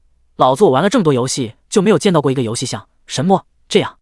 666，2个工会大出血，最后啥都没捞到，让 BOSS 跑掉，这一下要被耻笑很久也说不定。”听见周围人的议论，绝对无敌情绪更加不好，黑着脸，怒气冲冲地指着散人玩家大喝：“看什么看，都给我滚开，不然你们不用在神魔里混了。”散人玩家没有什么势力，自然不敢和中国区3大公会的人叫嚣，而且这人还是绝对领域的副会长，他说的话分量还是很重的，散人承受不起。看见散人们噤若寒蝉地走开，绝对无敌这才感觉舒服点。神圣裁决冷冷地看着这一幕，啼笑皆非，这真是个活宝，拿散人出气，这是在给自己公会的形象抹黑啊！以后恐怕绝对领域的名气要臭不少，招人方面也要出问题。嗨嗨，神圣裁决咳了咳，吸引绝对无敌的注意，快点走吧，不然紫电天狼真的要跑了。林夕冲出玩家的包围圈，松了口气，看来自己是逃出升天了。7000玩家了，林夕心中暗想，离1万只差3000，但是下次恐怕就没有那么简单了，估计会有比现在更多的玩家过来，到时候还能像这样安然离去吗？陡然心中产生一丝不安，不对，还没有成功逃离，眼中瞳孔一缩，数千玩家如同黑色蚂蚁，数量众多，从前方浩浩荡荡的冲来，迅速展开包饺。向后一看，玩家锲而不舍，开始追上来了。果然，玩家中不是所有人都是庸人，总能出现几个精明的人领导全体。林夕眯了眯眼，哈哈，裁决副会长，你怎么能不告诉我，你已经在这里背了后手呢？绝对无敌见此一幕，转怒为喜，哈哈大笑道：“哼！”神圣裁决冷冷哼了一声，如果不是我早就感觉这 boss 智力非凡，背有后手，还真让这畜生跑掉。但是可惜他碰到我。散人们最喜欢的自然就是这些杀 boss 的场面，有兴趣的毫不犹豫跟上来想见见结果。见到这一幕，顿时喧哗声一片，厉害厉害！啧啧，不愧是盛唐的会长左右手之一，能耐不俗，居然留了这样一手。或许这个世纪又要让盛唐好好的光荣一把了。现在贴吧上都被吹上去了。比起神圣裁决，绝对无敌这货就给人感觉差很多了，脾气差，稍微有点出息就觉得了不起。貌似他姐姐是绝对领域会长的老婆，所以他才有今天这个位子的。当然，这话他也只是小声说话，不敢宣扬。毕竟要是让绝对无敌记上仇了，他在神魔里就没好日子过了。这紫电天狼可是黄金级 BOSS 啊，会爆出怎么样的黄金装备呢？有玩家不禁期待万分，虽然只能看看装备摸不着，但也忍不住内心的激动。兄弟们，给我宰了这紫电天狼，老子要扒了他的皮做衣服！绝对无敌振臂高呼：“杀！”玩家快速朝林夕接近，看了看生命值，因为刚刚逃离包围圈，自己的生命值回复不少，目前有 28% 左右，无路可退，战！林夕眼中战意凛然，我还有底牌，我未必会输。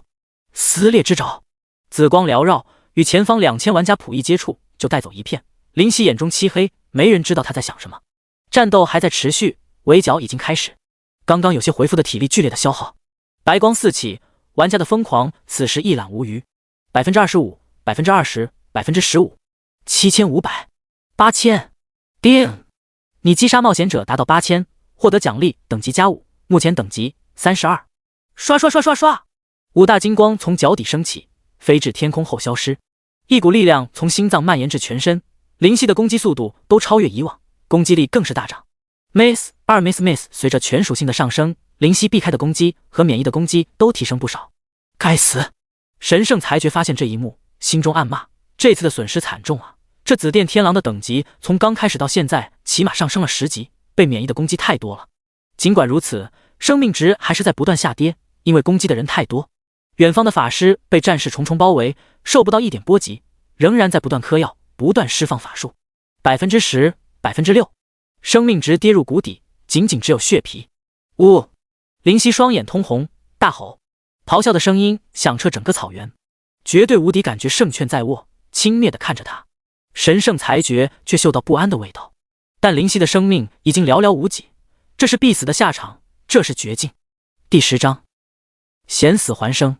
玩家们已经兴奋，第一只黄金 BOSS 终于要在中国区倒下，成为中国区名扬世界的光荣历史。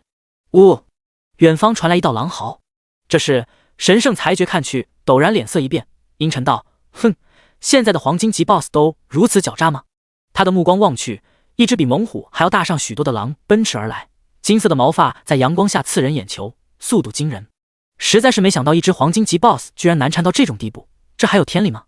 绝对无敌也是面色阴沉的快要滴水。林夕划过嗜血的笑意，这就是他的底牌之一——狼王。利用玩家小看野怪的心态，狠狠地给予还击。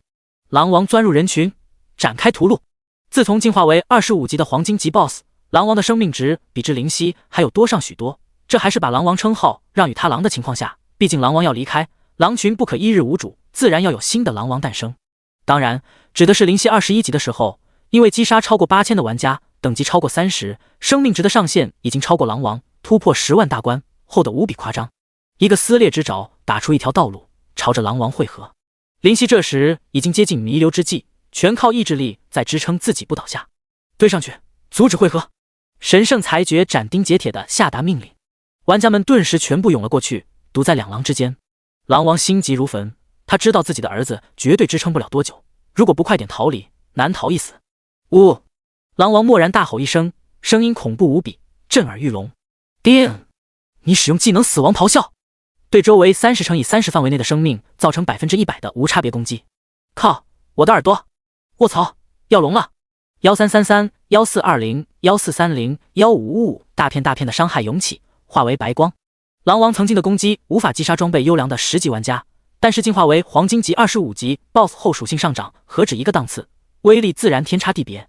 两狼瞬间靠近不少，3%。灵犀的生命值只有3%左右。杀杀杀！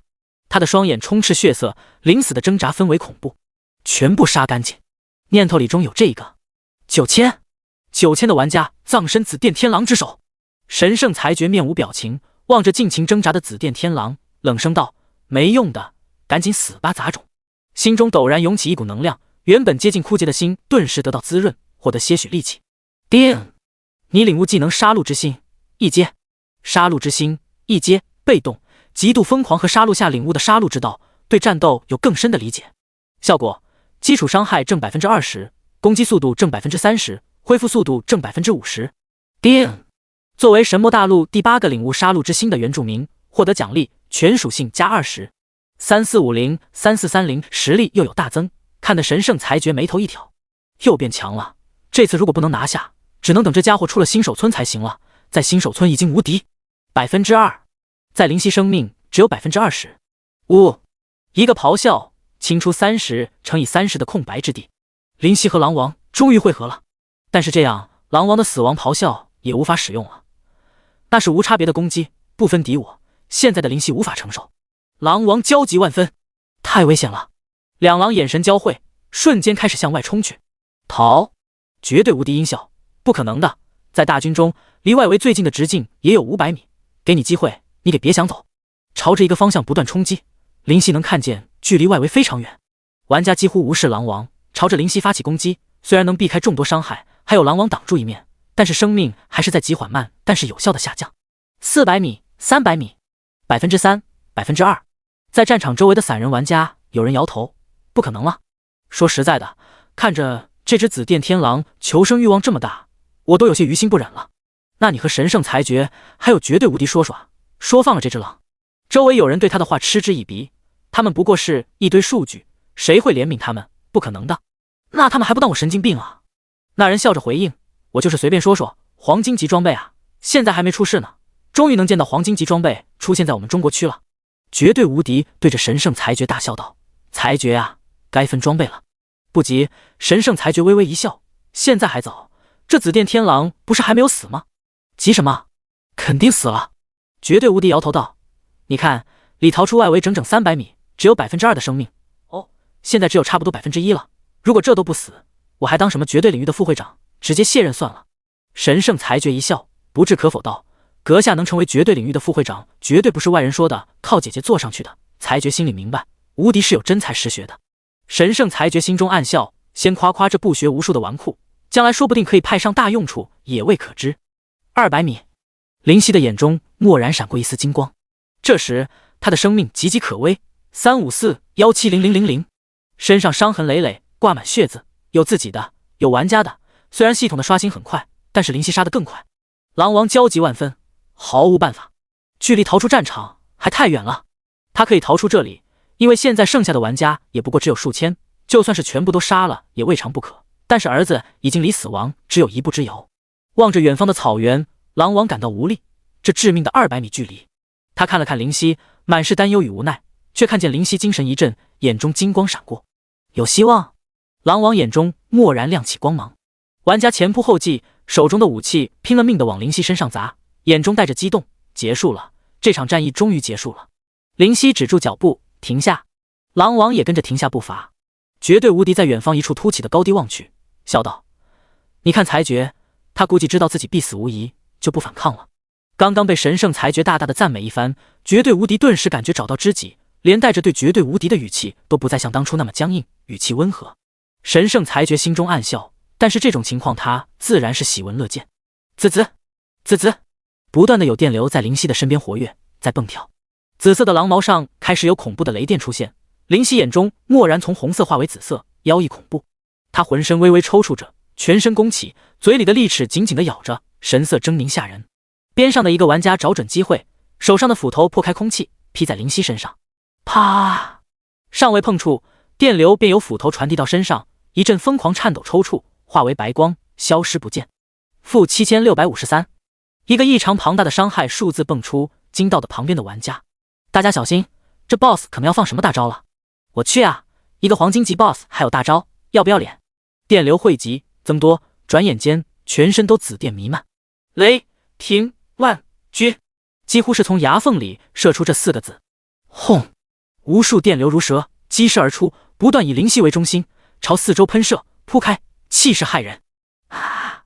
周围玩家满是哀嚎，白光，四周一片雷海，无法接近，触之必死。叮！你使用技能雷霆万钧，对200×200的范围内造成基于自身攻击的毁灭性打击，离自己越远，攻击越低，最低伤害为 150%， 最高伤害为 800%。叮！由于你施展了超越你极限的技能，肉体无法承受，等级5。20秒后，雷电渐消，灵犀气势不在，陷入昏迷，倒在地上，失去意识。除了狼王站在中央，但是颇为狼狈外，周围寸草不生，满地焦黑，时有电光闪烁。狼王回神，摇起灵犀的身子，快速逃离。而最近的玩家也距离他至少200米开外，无法阻止，眼睁睁地看着，有些玩家甚至扔掉武器，难以置信地抱头呆滞。这一幕戏剧性十足，本来稳操胜券的局面，顷刻翻盘，朝所有在场玩家脸上打了一记。绝对无敌脸上铁青，神圣裁决目瞪口呆。第11章森林。安逸这么久，连心都沉寂下来了。狼王心事重重，得带着灵犀离开领地。没错，离开了这个领地，其中没有受到一点阻碍，天神的威压没有降临，非常简单得便离开了。狼王带着灵犀跨过满眼绿色的草原，以常人难以企及的速度行进。2小时后，周围的场景变化巨大，树木高高的耸立，根枝粗壮，有力的盘踞于地面。偶尔能见到小松鼠在树木的枝端投来好奇的眼神，因为在森林中没有见过这样的这种生物。偶尔微风拂面而过，在树上带起簌簌的声音。森林里生机勃勃，蚂蚁在搬运食物，螳螂在杂草丛休憩，蝉儿在树上吟唱着。狼王将灵犀放下，默默地等候着。狼王望着灵犀，面色复杂，没想到自己的儿子已经拥有了这般实力，屠戮上万的冒险者，而自己当着可惜的狼王一事无成。他的脸上浮现一抹坚毅，我也该去神魔大陆的其他闯闯才是。呜！伴随着呜咽声，灵犀苏醒过来，随之而来还有剧烈的疼痛。雷霆万钧这种压箱底的技能，还是不到关键时候绝对不能拿出来的好，不禁泛起一抹苦笑。现在属于极度的虚弱状态。灵犀看了看状态栏，要持续3小时。不仅如此，实力也是从30多级，等等，还是30多级。灵犀讶然。紫电天狼，黄金级 BOSS， 等级33生命，20万攻击，1480防御，760速度，35技能，撕裂之爪，电光火石，雷霆万钧。简介：普通的野狼在经过未知光芒的照射变异而成，拥有比野狼更大的实力和潜力。之后得到了神秘祝福，脱胎换骨，再不是普普通通的狼，成长性极高，全属性与之前相比不可同日而语。灵犀看了看信息记录，叮，由于你施展了超越你极限的技能，肉体无法承受，等级5。叮，你击杀冒险者达到1万，获得奖励等级+6，目前等级33。叮，作为第一位击杀1万冒险者的原住民，恭喜你获得离开领地的权利，你可以游离辽阔无边的神魔大陆了。叮，你作为原住民可以为自己取名。原来成功击杀了1万玩家。灵犀恍然大悟，不过对此也没有特别意外，毕竟雷霆万钧的范围和杀伤力太恐怖，保守估计葬身雷海中的玩家都有上千。狼王望着他道：孩子，你没事了吧？灵犀点头，只是比较虚弱，休息3个小时就好了。那就好。狼王笑道：我要走了。走？去那里？灵犀问道，但是并没有太大的惊讶，因为狼王已经在那时和自己说过了，神魔大陆太大，既然离开领地，不做出一番成就，人生就太虚妄了。狼王眼中带着坚毅，现在的自己在真正的强者面前，不过如同一只蝼蚁。或许我的生与死，不过是他们的一念之间。我要变强。狼王走了，望着狼王的背影，有些漠然。那是孤独而豪迈的背影。狼王再不是那个新手村里的弱小 boss。3小时后站起身子，尽管酥软，但是已无大碍。下次见面，我的父亲，你我会在何时何地呢？林夕喃喃道。看了看四周，现在的自己应该处于森林之中。相信狼王既然将自己带入这片森林，这片森林里应当不会有太大的恐怖危机。缓缓行进于森林中，不知不觉夜晚来临。夜晚的森林，萤火虫飞舞，与天空中的星辰交相辉映，贡献着自己微不足道的光芒。猫头鹰咕咕的声音时不时的响起，晚风舒畅。林夕默默地思考着，我应该是在这片森林的外围，因此没有什么危险，但是在内圈便有强大的生物栖息其中，没有人类行走的痕迹，玩家应该暂时不会打扰这里。系统已经提示我该选择阵营，我该选择光明还是黑暗？林夕在一棵有着4、5人才能勉强合抱的大树下趴下休息，偶尔有不知好歹的蚊蝇来打扰，林夕的周围便会出现电流，瞬间将其击杀。一夜无事。翌日，但太阳公公升起，林夕从睡眠中醒来，森林中的生命也开始新一天的忙碌。来到昨日发现的一条小溪旁洗漱，去内圈看看吧。林夕甩掉头上的水滴，想到，慢慢的向森林的内部行进，谨慎地打量着四周。深入森林后，树叶更加浓墨，阳光在一片浓荫下，可能连斑驳的光圈都没有，唯有到树少的地方才能沐浴阳光。哦！一道虎啸传来，令林夕目光一凝。呱呱！树上的乌鸦和小鸟被惊起一片，仓皇地飞入空中。老虎！这森林中有老虎！林夕惊奇，艺高人胆大，现在有着33级，而且没有昨日的虚弱，通过一夜的休息，状态已达巅峰，从容地将生源处行进。中国区的3大公会分别是天界、绝对领域、盛唐，这是中国游戏公会的巅峰，多少玩家已能进入其中为荣，沾沾自喜。此时，绝对领域的会长绝对巅峰劈翻一只巨大的螳螂怪，面色阴沉，他正在和人通话。我给你7000人，加上盛唐的8000人，拿下一只黄金级 BOSS 应该是毫无失败率可言的。你居然能让黄金级的 BOSS 跑了？你在逗我吗？绝对无敌苦着脸，姐夫，真的不怪我呀，是那只 BOSS 太特殊了。我给你看看我录下的视频。视频中，林夕释放雷霆万钧，将数千人屠杀殆尽，周围满目疮痍。绝对巅峰的脸上这才好转不少，道：如果真的照视频上看到的，那么这种黄金级 BOSS 或许真的不一般。这样的大招，按理来说，就算是暗金级的 BOSS 都未必能拥有。难道是什么神兽的后代，或者是未成年的神兽？是有这个可能。绝对无敌听到姐夫认同他的看法，心中一送，这次算是逃过一劫了。200乘以200的范围啊，太恐怖了。这一招作为黄金级 BOSS 的技能，实在匪夷所思。真实的等级应该不仅仅是如此才是。哼，那也就没有错了。只剩下几乎只有1%不到的生命，居然无法拿下。就算他留了一手又如何？如果你也能像神圣裁决那样留个后手，他毫无生机可言。绝对巅峰冷哼一声。同样的剧情发生在盛唐。裁决，这次虽然没有拿下这只 BOSS， 但是你已经将能做的都做到了。错不在你，错在我低估了这只 BOSS 的实力，也高估了绝对领域的副会长绝对无敌的能耐。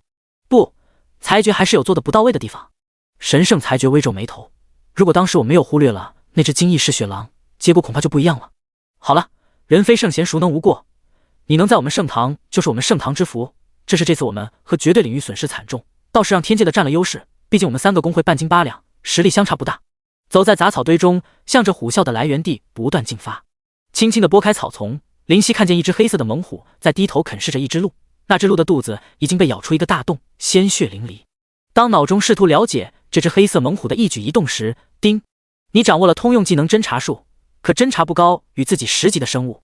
侦查术，魔化猛虎，等级26生命，5万攻击，865防御，450速度，28技能，猛虎扑杀，皮糙肉厚。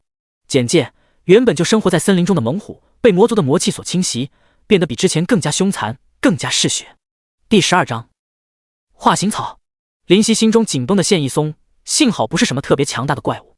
前思后想，决定大大方方地走出去。毕竟这只魔化猛虎再如何强大，也比自己要弱上不好。不过既然森林中有一只魔化猛虎出现，必定还有其他的魔化猛虎，甚至出现魔化猛虎的领主，也就是 BOSS。林夕不能保证自己能稳赢，最好的方式自然是套下交情。走出杂草丛，林夕的身影顿时吸引了魔化猛虎的注意。好！魔化猛虎咆哮一声，冲了过来，容不得其解释。无奈，施展开电光火石，速度大增，在魔化猛虎扑来的刹那，快速做出回避。一击未成，魔化猛虎更加愤怒，虎鞭向他扫来，向后推2步，轻松避开。好！魔化猛虎仿佛受到侮辱，攻击更加猛烈。林夕的火气不禁上来，真当我没脾气任你揉捏吗？等等！目光一凝，林夕的目光落在魔化猛虎的眼上，凶狠暴力，但是无神，没有任何灵动可言。原来如此，只不过是句躯壳吗？恍然，这魔化猛虎被魔气侵入后，似乎没有理智，只剩下可怜的本能了。既然如此，我也没有留手的必要了。林夕眼中闪过冷意，在避开魔化猛虎新一轮攻击的同时，强大的爪子挥出，破开空气，落在魔化猛虎的腹部。死！一块虎皮被扯破，魔化猛虎痛苦的颤抖一下，而后又被愤怒和嗜杀所冲昏，不断的攻击。不由摇头，这魔化猛虎对现在的他来说太弱了，他可以避开这只猛虎的所有攻击，而不被攻击到一下。他失去理智，连单纯的思考都不能做到，想要战胜实在简单。3下5除2的将这只猛虎干趴下，林夕顿时感觉身体一暖。叮！你击杀魔化猛虎，获得经验加1500，1500经验。乖乖，还真是不菲。林夕惊讶万分，现在的他升级需要超过50万经验，这样的魔化猛虎大概需要300多只，已经不算多了。陡然升起一股要刷魔化猛虎的冲动，随后摇头，算了，森林里未必只有魔化猛虎这一类生物，或许还有更强者，还是不要打扰到这森林的安宁了。不多做停留，继续向森林里面前进。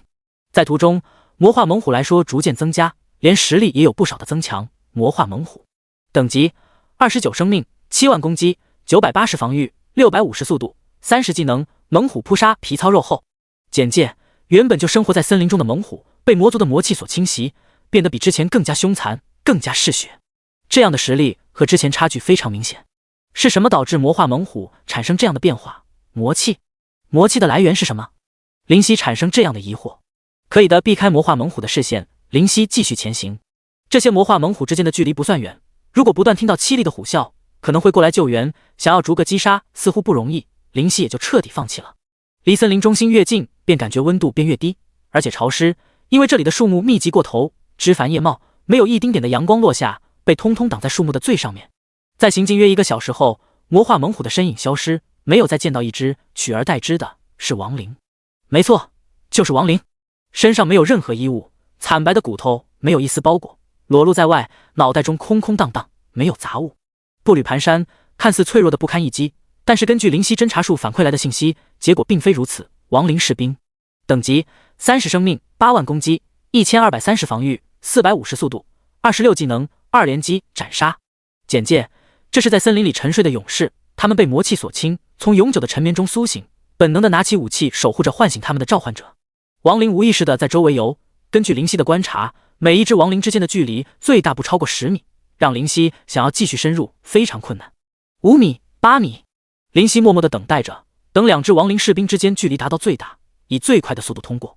10米，就是现在，眼中一亮，四足发力，如同离弦之箭。嗖，带起微风，划出残影，在2只亡灵士兵之间一闪而过。2只亡灵士兵没有任何察觉，继续他们从未停歇的工作。成功了，灵犀呼出口气。故技重施，不断的通过这样的方法深入。如果是有人故意安排，恐怕根本不会想到有狼会用这样的方法进入。因为人的速度想要达到这种程度，需要到达起码90级3转才行，而90级的强者怎么会出现在这种小地方？虽然行进速度被大大的阻碍，但还是在有条不紊的前进。大约又是1个小时的时间，林夕终于通过了所有的亡灵士兵，到达最里面。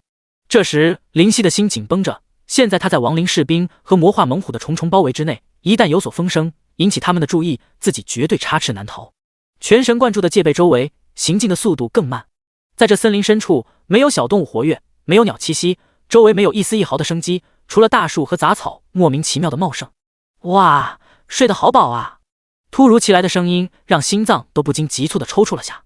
安静点！林夕没好气的用意识和宝宝交流。我不。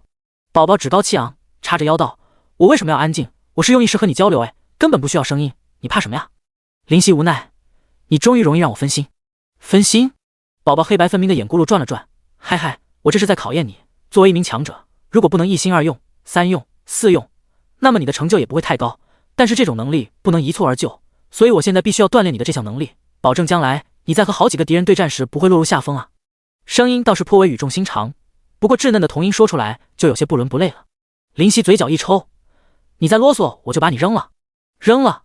宝宝的眼睛瞪得老大老大，你敢把我丢了？你不想活了？知不知道是谁让你有能力走出领地的？是我。知不知道你的潜力资质是谁将你提升上去的？是我。知不知道你……好了好了，我知道错了，我知道错了。不由哭哈着脸道：哼，这还差不多。宝宝似乎稍稍泄气，骄横道：这次我就放过你吧，大人不计小人过，像林夕这样的小人，我宝宝大人根本就不放在眼里。咦？宝宝惊奇道：这里怎么会有这种味道？是什么味道来着？对，就是化形草的味道，这味道太熟悉了，在这样的小地方居然有这样的宝物，这是见鬼了。第13章人形。化形草。林夕愕然，那不是小说里的东西吗？这里也有，感觉脑袋不够用。没错，就是化形草，这可是好东西啊，吃了之后不仅能增强实力，还拥有变成人形的能力啊。人你知道不？万物之灵长，其他族类唯有晋升为神级的超强者才能拥有变成人类形态的稀有能力。宝宝笃定道：这化形草我太熟悉了，当初接受我传承的一只，跟你说你也不懂，反正是好东西，感觉去抢吧。变成人形吗？林夕眼中闪过一丝希冀，照着香味的浓郁度来看，应该是快成熟了。你运气逆天啊，正好让你赶上快成熟的化形草。这种好东西说什么也不能让给别人，抢，一定要抢到手。宝宝眼睛发光，激动地挥了挥拳头。林夕嗨嗨不禁摇头，你想的太简单了，你确定不是人为种下的？要是主人就在旁边怎么办？能拥有这种宝物的强者，我怎么说也不可能是对手才是。屁！宝宝哼声道：怎么可能？你知道化形草多久成熟不？短则5年，长则500年，又不需要浇水，谁傻乎乎的守在旁边等啊？强者选这种鸟不拉屎的地方培育化形草，不可能的，胆子要大点，快去快去！林夕闻言不禁异动，抬步往前走去。不多时，便看见一个泥潭，泥潭的中央，一棵绿草生长得生机勃勃。这棵草上没有任何污秽沾染，隐隐间有银光缭绕，但而明显，一股说不出的清香之气扑面而来，入鼻时精神一振，眼前都似乎明亮不少。确实是好东西，林夕目光一亮。宝宝，现在可以摘下来了。不，还差一点点，可能1个小时差不多。宝宝道，咕噜一声将口水咽回去。1个小时？林夕戒备问，这1个小时不会有什么意外吧？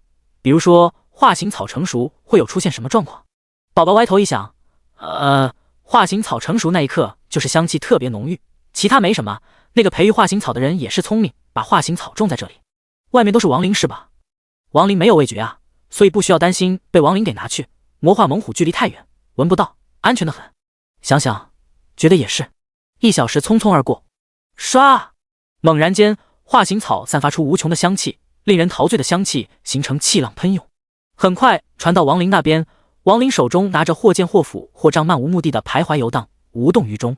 化形草不断转变，淡绿、浅绿、深绿。跟你说了没事吧？快去摘了。宝宝激动道：你真是个走狗屎运的家伙，脾气差运气还挺好。对于宝宝的后半句话仿若未闻，目中紫意淡淡流转。电光火石，嗖！快速的冲去，划出道道残影，肉眼几乎难以捕捉。在泥潭上轻轻一点，而没有丝毫陷入，便一闪而过，带起一阵小小的微风。来到化形草边上，速度不减，眼疾手快，飞速将化形草摘下，却没有带起泥潭中的污秽。摘下化形草的林夕不由停顿，他在泥潭上轻点几下便出来了。离开泥潭的林夕为了以防万一，还是先远离这地方。大约15分钟，来到森林更深处，躲起来。半晌，没有一丝反应，才松了口气。看来是我多疑。林夕摇头。宝宝见状，嬉笑道：你看吧，根本没。哦！一道震天咆哮传来，林夕心中一紧，屏住呼吸。这是虎啸，但是比之前杀的魔化猛虎的笑声不知霸气和嘹亮多少，完全是一个天生一个地下，仅仅是声音就让林夕心生无力感。无数生物作鸟兽散，恐慌无比，因为他们知道这是这片森林的霸主之一发出的声音。强，至少10倍于我。林夕心中和自己比较一番，得出令自己都难以置信的结论。就算是魔化猛虎的 BOSS 也不至于这么强大吧？不由疑惑，魔化猛虎的实力是26级，那么魔化猛虎的领主最多不超过40级才是，为何会让我产生无力感？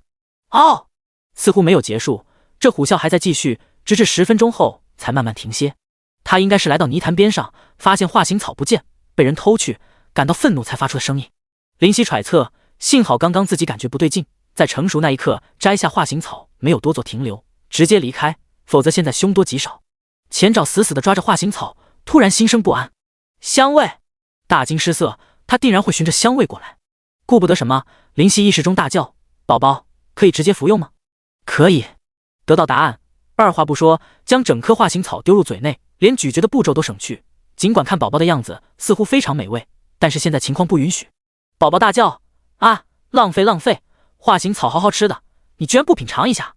无视宝宝的话，咕噜，脖梗微动，林夕便将化形草吞入腹中。轰！大量能量在肚子里激射，但是没有丝毫痛楚，唯有睡意涌来。先离开这里，林夕果断下决定，没有朝森林深处继续前进，因为那里可能会有未知的恐怖，不能贸然行进。换个方向，林夕朝右方跑去。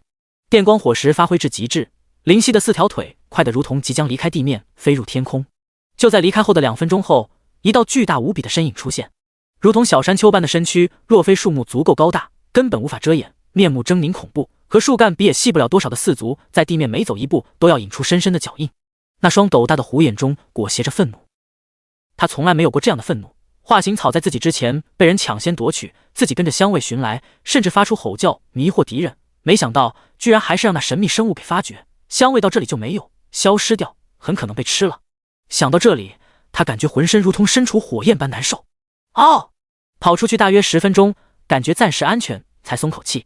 还没等缓过来，化形草的能量压抑不住，如同核弹在体内轰然爆炸。叮！你食用仙级宝物化形草，获得生命洗礼。系统铃声响起那一刻，林夕眼中金光一闪而逝。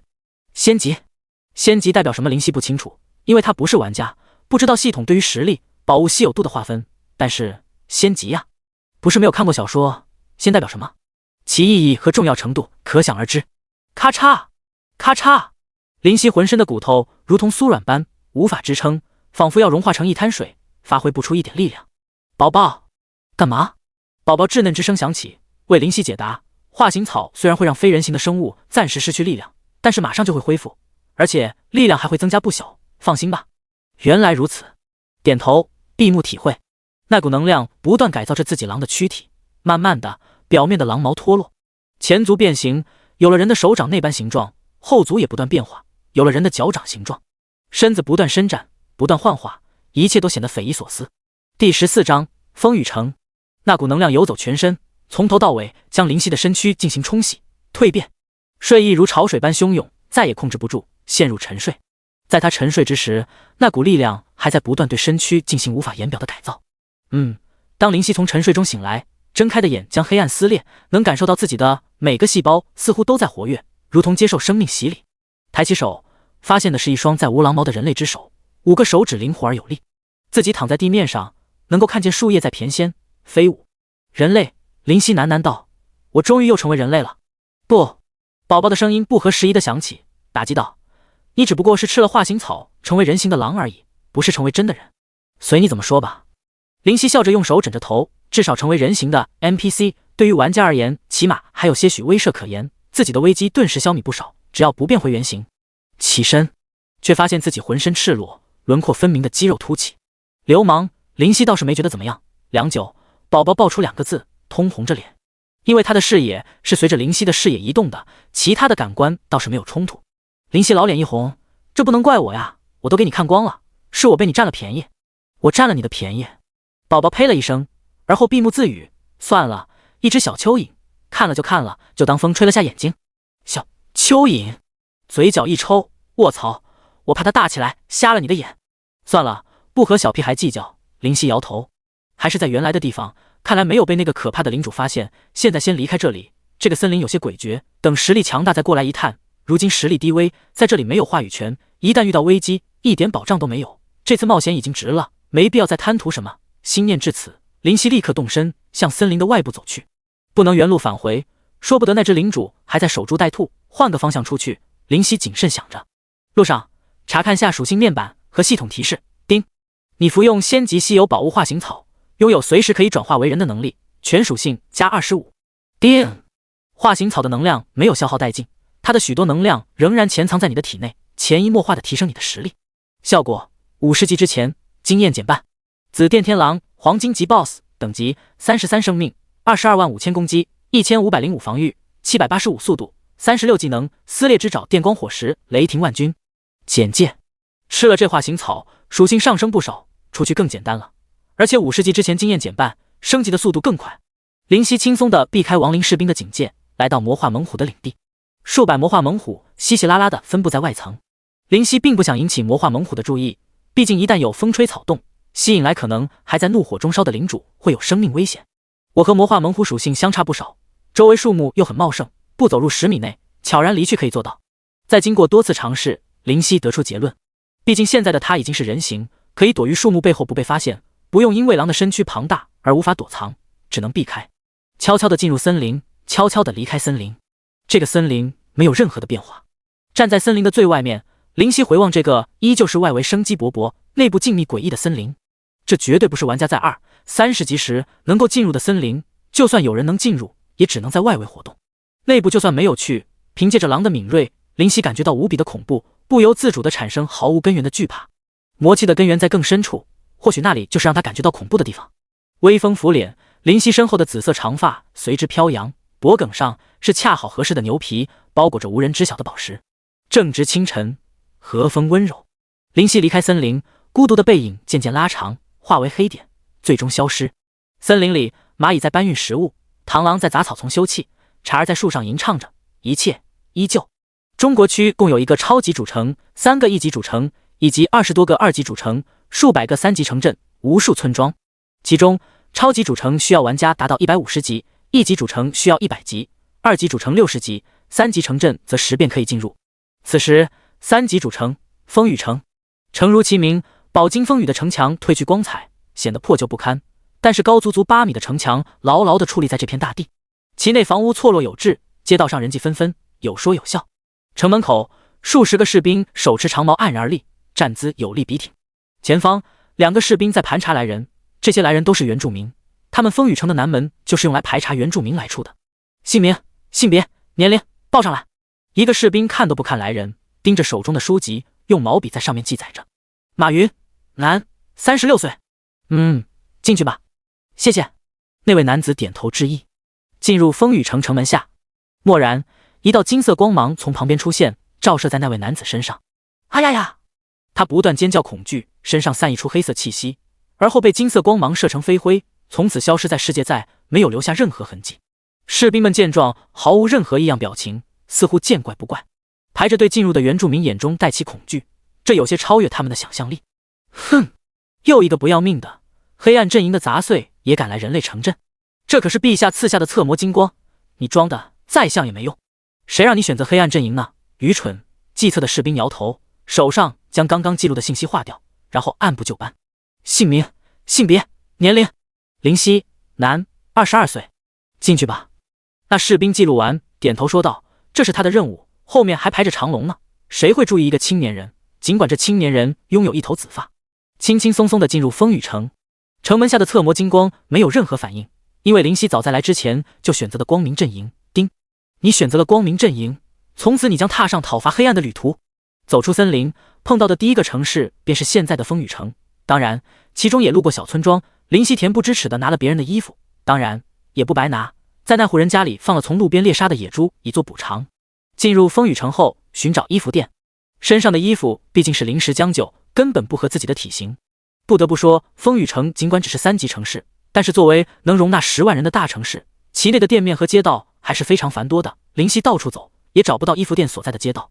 你好，这位大哥，衣服店怎么走？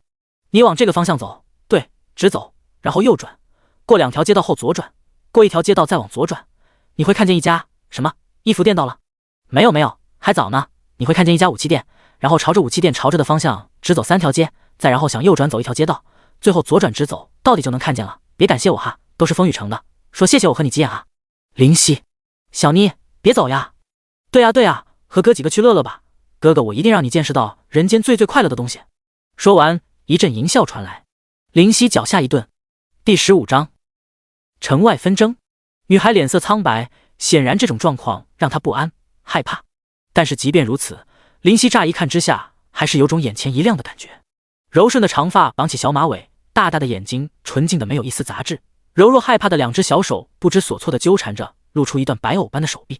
雪腻的肌肤在现实生活中少有，没有任何瑕疵，精致绝伦的五官，即便是最挑剔的审美师也难以挑出丝毫毛病。即便身穿非常朴质的法式布甲，也难以掩盖。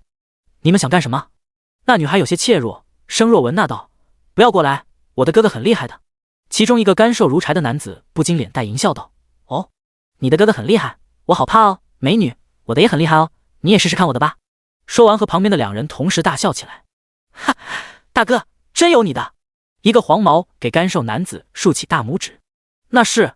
干瘦男子得意洋洋：“我出来混的时候，你们还在学校呢。”三人死死地围着那个女孩，不让女孩离开他们的包围圈。这是游戏，你们不能对我怎么样的。我的哥哥要是知道了，你们会很惨的。女孩弱弱道：“你的哥哥谁啊？我认识吗？”干瘦男子捞了捞耳朵，冷笑道：“装什么圣女，我就是你哥哥，跟哥哥去房间一趟。”哈哈。林夕虽然不爱多管闲事，但是见到这样的流氓，还是控制不住自己。什么？你问我原因？哼，此有3点：一，这个女孩正被流氓骚扰，当然这不是重点，重点是这个女孩很美，就冲这一点，林夕岂能坐视不管，冷眼旁观？他林夕是个男人，而且不是普通的男人，还是只禽兽。二，在没有进入游戏之前的职业是什么？保安。保安的正义感出来了，林夕自己都挡不住。第三点是最重要的一点。衣服店在哪里？林夕需要帮助。女孩微微蹙眉，虽然神魔对女生是有极大的保护，但是如果是不经意间接触到女生的身体，系统是不会判断为性骚扰的。所以男性玩家利用这个不算 bug 的 bug， 确实可以占到女生的便宜，无法避免。就在女孩准备下线躲避，去叫哥哥帮忙时，林夕的声音响起：“走开走开，这是我妹妹，你们围着我妹妹干什么？”3个流氓和女孩是视线被林夕吸引过去，其中一个满脸凶恶的胖子怒道：“你是他哥哥？”林夕很是自然的点头。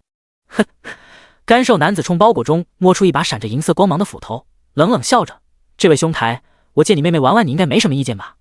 银色光芒，旁边的玩家被这光芒吸引。白银，靠，真的是白银装备，这种装备现在很稀有吧？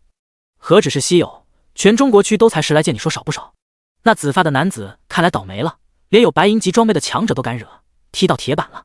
听到众人的低声议论，干瘦男子顿时更加嚣张，语气非常不客气：“别敬酒不吃吃罚酒，我告诉你，现在告诉我，你要不要考虑把你妹妹交给我？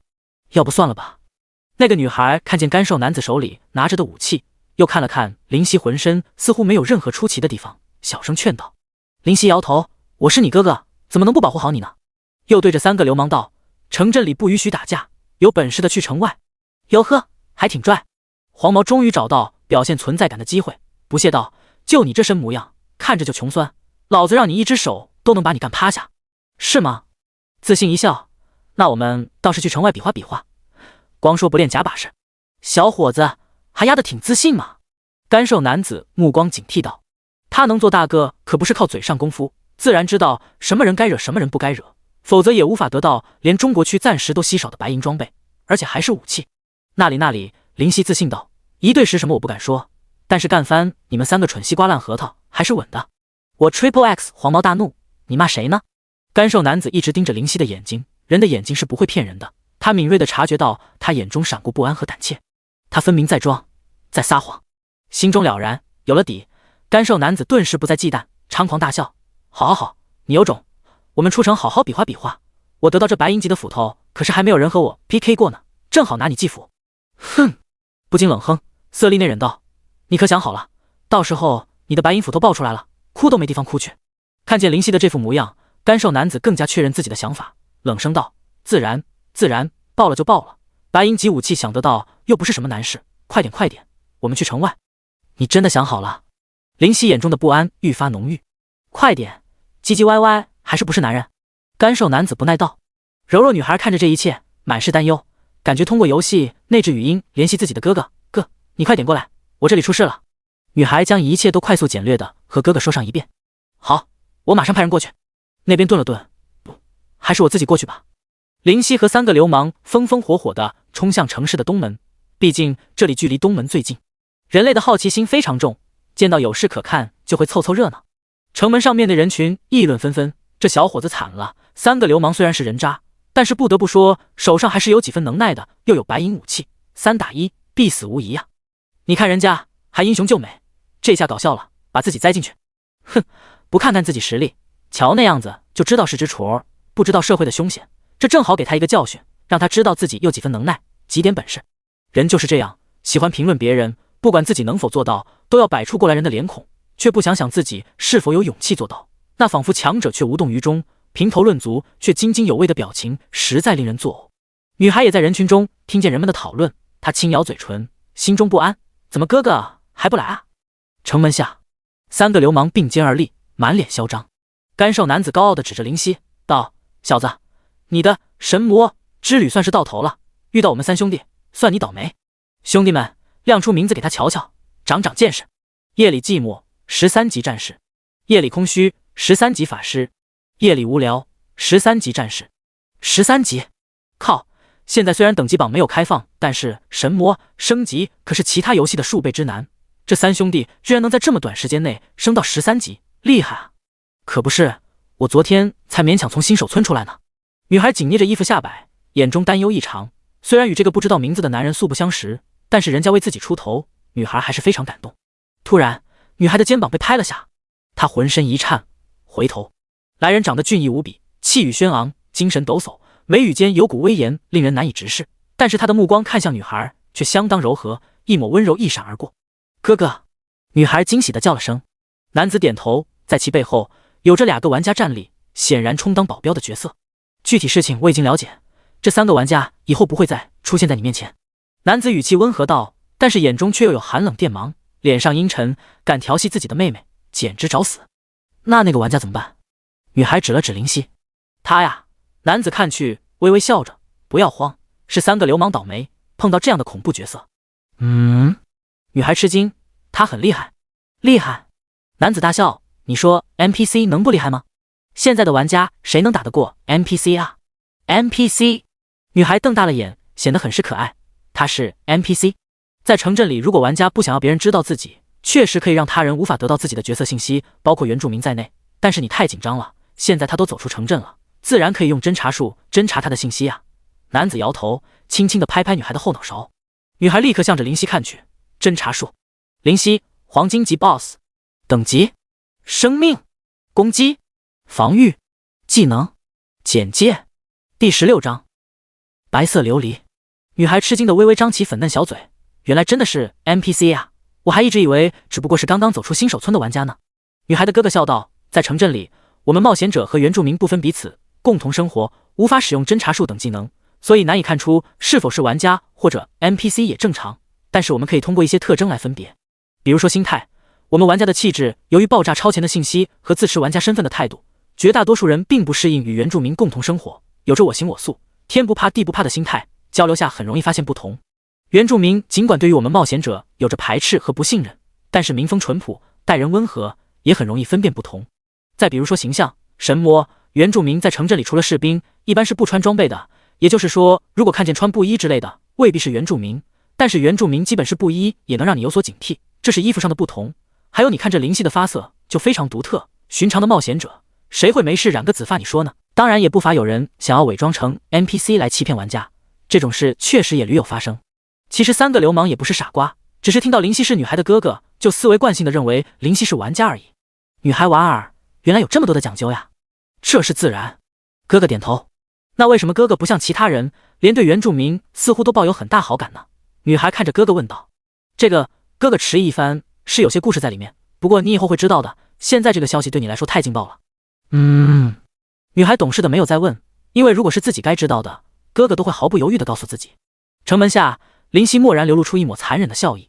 那么速战速决吧。不知是对自己说，还是对3个流氓说。电光火石，紫光闪烁，林夕在残影中手掌为剑，划过3个流氓的脖颈，出现在他们的背后。3个流氓在惊愕中摸了摸脖子，什么鬼？噗噗噗，3道血柱喷射而出，4620、4820、97203个伤害迸现。林夕拍拍手，干净利落地返回城镇。城门上的玩家目瞪口呆，被这一幕惊呆了。我靠，尼玛 NPC！ 我擦，忘记看看这家伙的属性，原来是 NPC。这3个流氓这是倒了血没啊？有人摇头嘲笑。其中一个玩家眼尖，他看到夜里寂寞尸体旁边躺着银色光芒的物品，这是白银级武器爆出来了。他不自觉地喃喃道。众人望去，呆滞数秒，突然如同海啸般涌下城墙，眼中带着火热痴狂。那个眼尖的玩家狠狠抽了自己一下，真 TMD 嘴贱。林夕回到风雨城又要排队，当然这次不用记名登录。城墙上有4个人没有冲下城墙，赫然便是女孩还有她哥哥及其2个保镖。希儿，这个 NPC 和你有交情？其哥哥目光微凝。女孩也就是被称为希儿的妹妹摇头，不认识，她只是看我被3个流氓纠缠就上来帮忙而已。那你要抓住这个机会。哥哥表情严肃道，你快去楼下找他吧，这说不定会成为你的机缘，因为这个 NPC 绝对不俗。啊！希儿讶然，可是我也不知道该怎么办呀。没事，他让你干什么你就干什么，有什么不懂的联系我，记住套近乎，将来说不定有大收获。哥哥将双手放在希儿的肩膀上，轻轻道，他不想给妹妹太大压力，不行就算了，他经营着这么偌大的工会，又岂会说单单只在乎一个 NPC 的实力？而且这实力并没有超出他的预料，30来级而已，玩家或许2个月就都是那水准了。他看中的是这个 NPC 的潜力，普通的原住民不会有这样的速度，这样的攻击以及这样的眼神，而原住民的实力也不是一成不变。我会努力的。希儿点头应道。哥哥笑道，快去吧，他到城楼下了，记住别委屈自己，哥哥可不想你做自己不喜欢做的事。林夕在城楼下扫视，正好看见女孩冲城楼上下来，说实在的，不管看几次他都攻击这个女孩非常特别，不仅仅是漂亮，还有那特殊的气质，应该是与生俱来，在无数代底蕴中形成的气质，一举一动都有着赏心悦目之感。这让林夕也不得不佩服那3个流氓的审美观确实不错。而很不幸的是，那3个流氓不知为何从此消失在神魔这个世界上。谢谢。女孩的脸蛋微微红润。没事。林夕露出洁白的牙齿，笑道，我最看不惯的就是这些流氓了。能告诉我衣服店怎么走？能带我去衣服店看看吗？我想换件衣服。好的。女孩果断点头，正好可以完成哥哥的任务。那走吧。走在路上，女孩心中紧张，一直都没有说话，就呆呆地走了很久。除了哥哥，自己还没有和任何人怎么并肩走过呢。该说什么呢？平时都是哥哥有话，然后我接话的呀，我怎么制造话题呢？女孩急得脸蛋通红，就像熟透的苹果，让人想要咬上一口。你没事吧？林夕担心道。没事，我能有什么事呀？女孩微微一惊，笑着回答。哦，没事就好。你叫什么名字？林夕不经意问。白心。说到一半，女孩反应过来，立刻改口道，白色琉璃。心如明镜，也不点破，白色琉璃是吧？小鸡啄米般点头。那个，我想请问一下。林夕表情怪异，打量下四周，良久，方才道，我让你带我去衣服店，这里真的有衣服店？白色琉璃闻言方才抬头，眼前是一面高大8米的墙壁，后面是购买武器的武器店面，有一个壮汉正在其中打铁，目光怪异地瞥向林夕和白色琉璃。在林夕的左手边是城门口，车水马龙，人们来来往往，络绎不绝。这里赫然便是西门城门口不远的城墙。眼角一抽，风中凌乱。白色琉璃害羞欲死，满脸熟透，连精致的耳朵和雪白的脖梗都红了。太紧张，忘了自己在给人带路呢。终于费了9牛2虎之力，2人终于在北城门附近找到一条专卖衣物的街道。2人尴尬无比地进入其中一个店面。欢迎光临。服务员带着职业的微笑迎上来。我想找适合我穿的衣服，你帮忙推荐吧。林夕思索片刻，也说不出个所以然来，索性便叫服务员推荐。那个，看您这体格，您看看这件怎么样？服务员扫视一番林夕的身材，从柜台里找出一件衣物。这一件紫色的布衣材质非常好，和您的发色十分搭配，不容易被撕坏，算是我们店的镇店之宝了。服务员笑着叫衣服递过去，淡定地接过衣服，我去试穿下看看合不合适。当试衣间的门合上，服务员试图和白色琉璃搭话。你男朋友长得真帅。他不是我男朋友。白色琉璃脸颊微红，立刻摇头道，不是啊。服务员尴尬笑了笑，那可能我搞错了吧，抱歉。咔啦，当试衣间打开，白色琉璃和服务员都是眼前一亮。一头紫发肆意地散落在后背，皮肤白皙，五官出众而不是英伟之气，看似削瘦的身材却没有给人弱小之感，反而平添几分英姿。脸上带着淡淡的若有若无的笑意，紫色的瞳孔，紫发和身上的紫色衣物相互映衬，整个人英姿勃发，气质不凡。怎么样？服务员率先点头，帅，您真的帅呆了。白色琉璃害羞道，挺不错的。这样啊，林夕想想也觉得不错。那就这件吧。服务员眼前更是一亮，您可真有眼光，这件衣服可是我们店的镇店之宝，在这条街上你绝对找不到任何一家有这衣服，一共5金币。服务员向林夕递出手，瞥了瞥服务员，然后看向白色琉璃，你先帮我付上吧。白色琉璃微微一愕，打开包裹篮看了看，然后尴尬万分，挠了挠头，我没有那么多钱。林夕，第17章，宝宝之怒。服务员还算礼貌，素质不错，没有立刻翻脸，而是强颜欢笑道：“这个，看来小姐你是忘了带足够的钱币啊。”呵呵。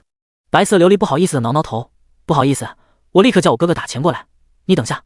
说完，很是抱歉的看看林夕，开始狠哥哥通话。喂，哥哥，你给我打点钱吧，我这里钱暂时不够用。通话那边似乎停顿了一会儿，随后歉然道：“我忘了希儿，才刚刚从新手村出来没多久，身上没有足够的金币，你等等，我马上给你打过去一点。”叮，玩家天地给你转至20金币，请查收。白色琉璃倒也没什么感觉，毕竟他对游戏没有太多的兴趣，只是听说神魔的不凡之处，好奇之下才进入游戏而已。如果让普通玩家看见20金币的巨款，估计要眼红致死。20金币是什么概念？这游戏1金币等于100银币等于1万铜币，现在暂时没有开启兑换功能，黑市上炒到1银币100块 RMB 啊，20金币那就是20万 RMB， 还有价无市。毕竟现在的钱币大家都当做宝物，没人舍得拿出来卖，可想而知白色琉璃的哥哥是何等人物。让你久等，这是5金币。白色琉璃歉然地从包裹里拿出5个金币来。没事。服务员看见钱，脸上好转不少，笑道。就在服务员准备接过5个金币之时，林夕蓦然出声道：“等等，这衣服我们不要了，太贵，我身上就2金币，买不起，不好意思。”说着就要回去脱掉。可是这件衣服很合你身，而且这位美丽的女士已经准备。服务员脸上笑容一僵，不得不把手收回去，尴尬道：“准备什么？”林夕微笑道：“我刚才说了，我身上就2个金币，如果卖的话就卖，不卖我就脱下来去其他店看看。”服务员脸上青一阵白一阵，似乎对林夕的行为感到愤怒，可是最后深吸口气，化作微笑：“既然帅哥你都收2个金币，那就2个金币吧。”白色琉璃呆呆地收回3个金币，看得服务员满满的心疼。就在2个金币快要到服务员手上时，林夕又出声阻止：“等等！”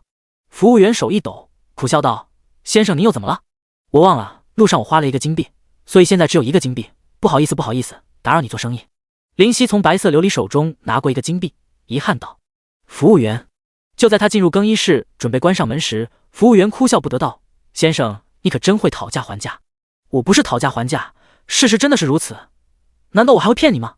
林夕歉然道。服务员眼角一抽：“这位客人您当然不会骗我。”说完低头皱眉沉思一阵，林夕看着也不着急，让他把戏演完。“唉。”服务员叹气，仿佛衰老不少，“这件衣服实在太适合您，让我又收回来也于心不忍罢了，我就吃点亏1个金币，将它交于您吧。”林夕戏谑地望着服务员，服务员眼神立刻躲闪开，1个金币拿去，手一弹，将金币弹给服务员。服务员用手接住：“走吧。”看着白色琉璃说道。白色琉璃木然点头，跟上林夕的步伐出去。“我算你狠！”服务员在2人出去后脸上大变，怒气冲冲道：“你刚刚怎么知道那件衣服不值这个价啊？”白色琉璃看向林夕，问道。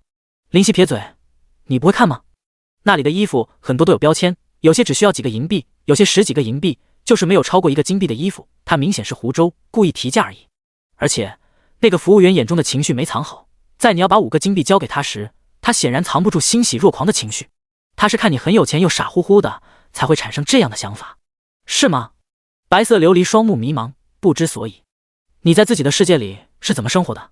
林夕不由好奇道。“没有一点心机，呆呆傻傻的，漂亮的不像话，可是却没有被社会污染，简直不可思议，地球什么时候这么和平了？”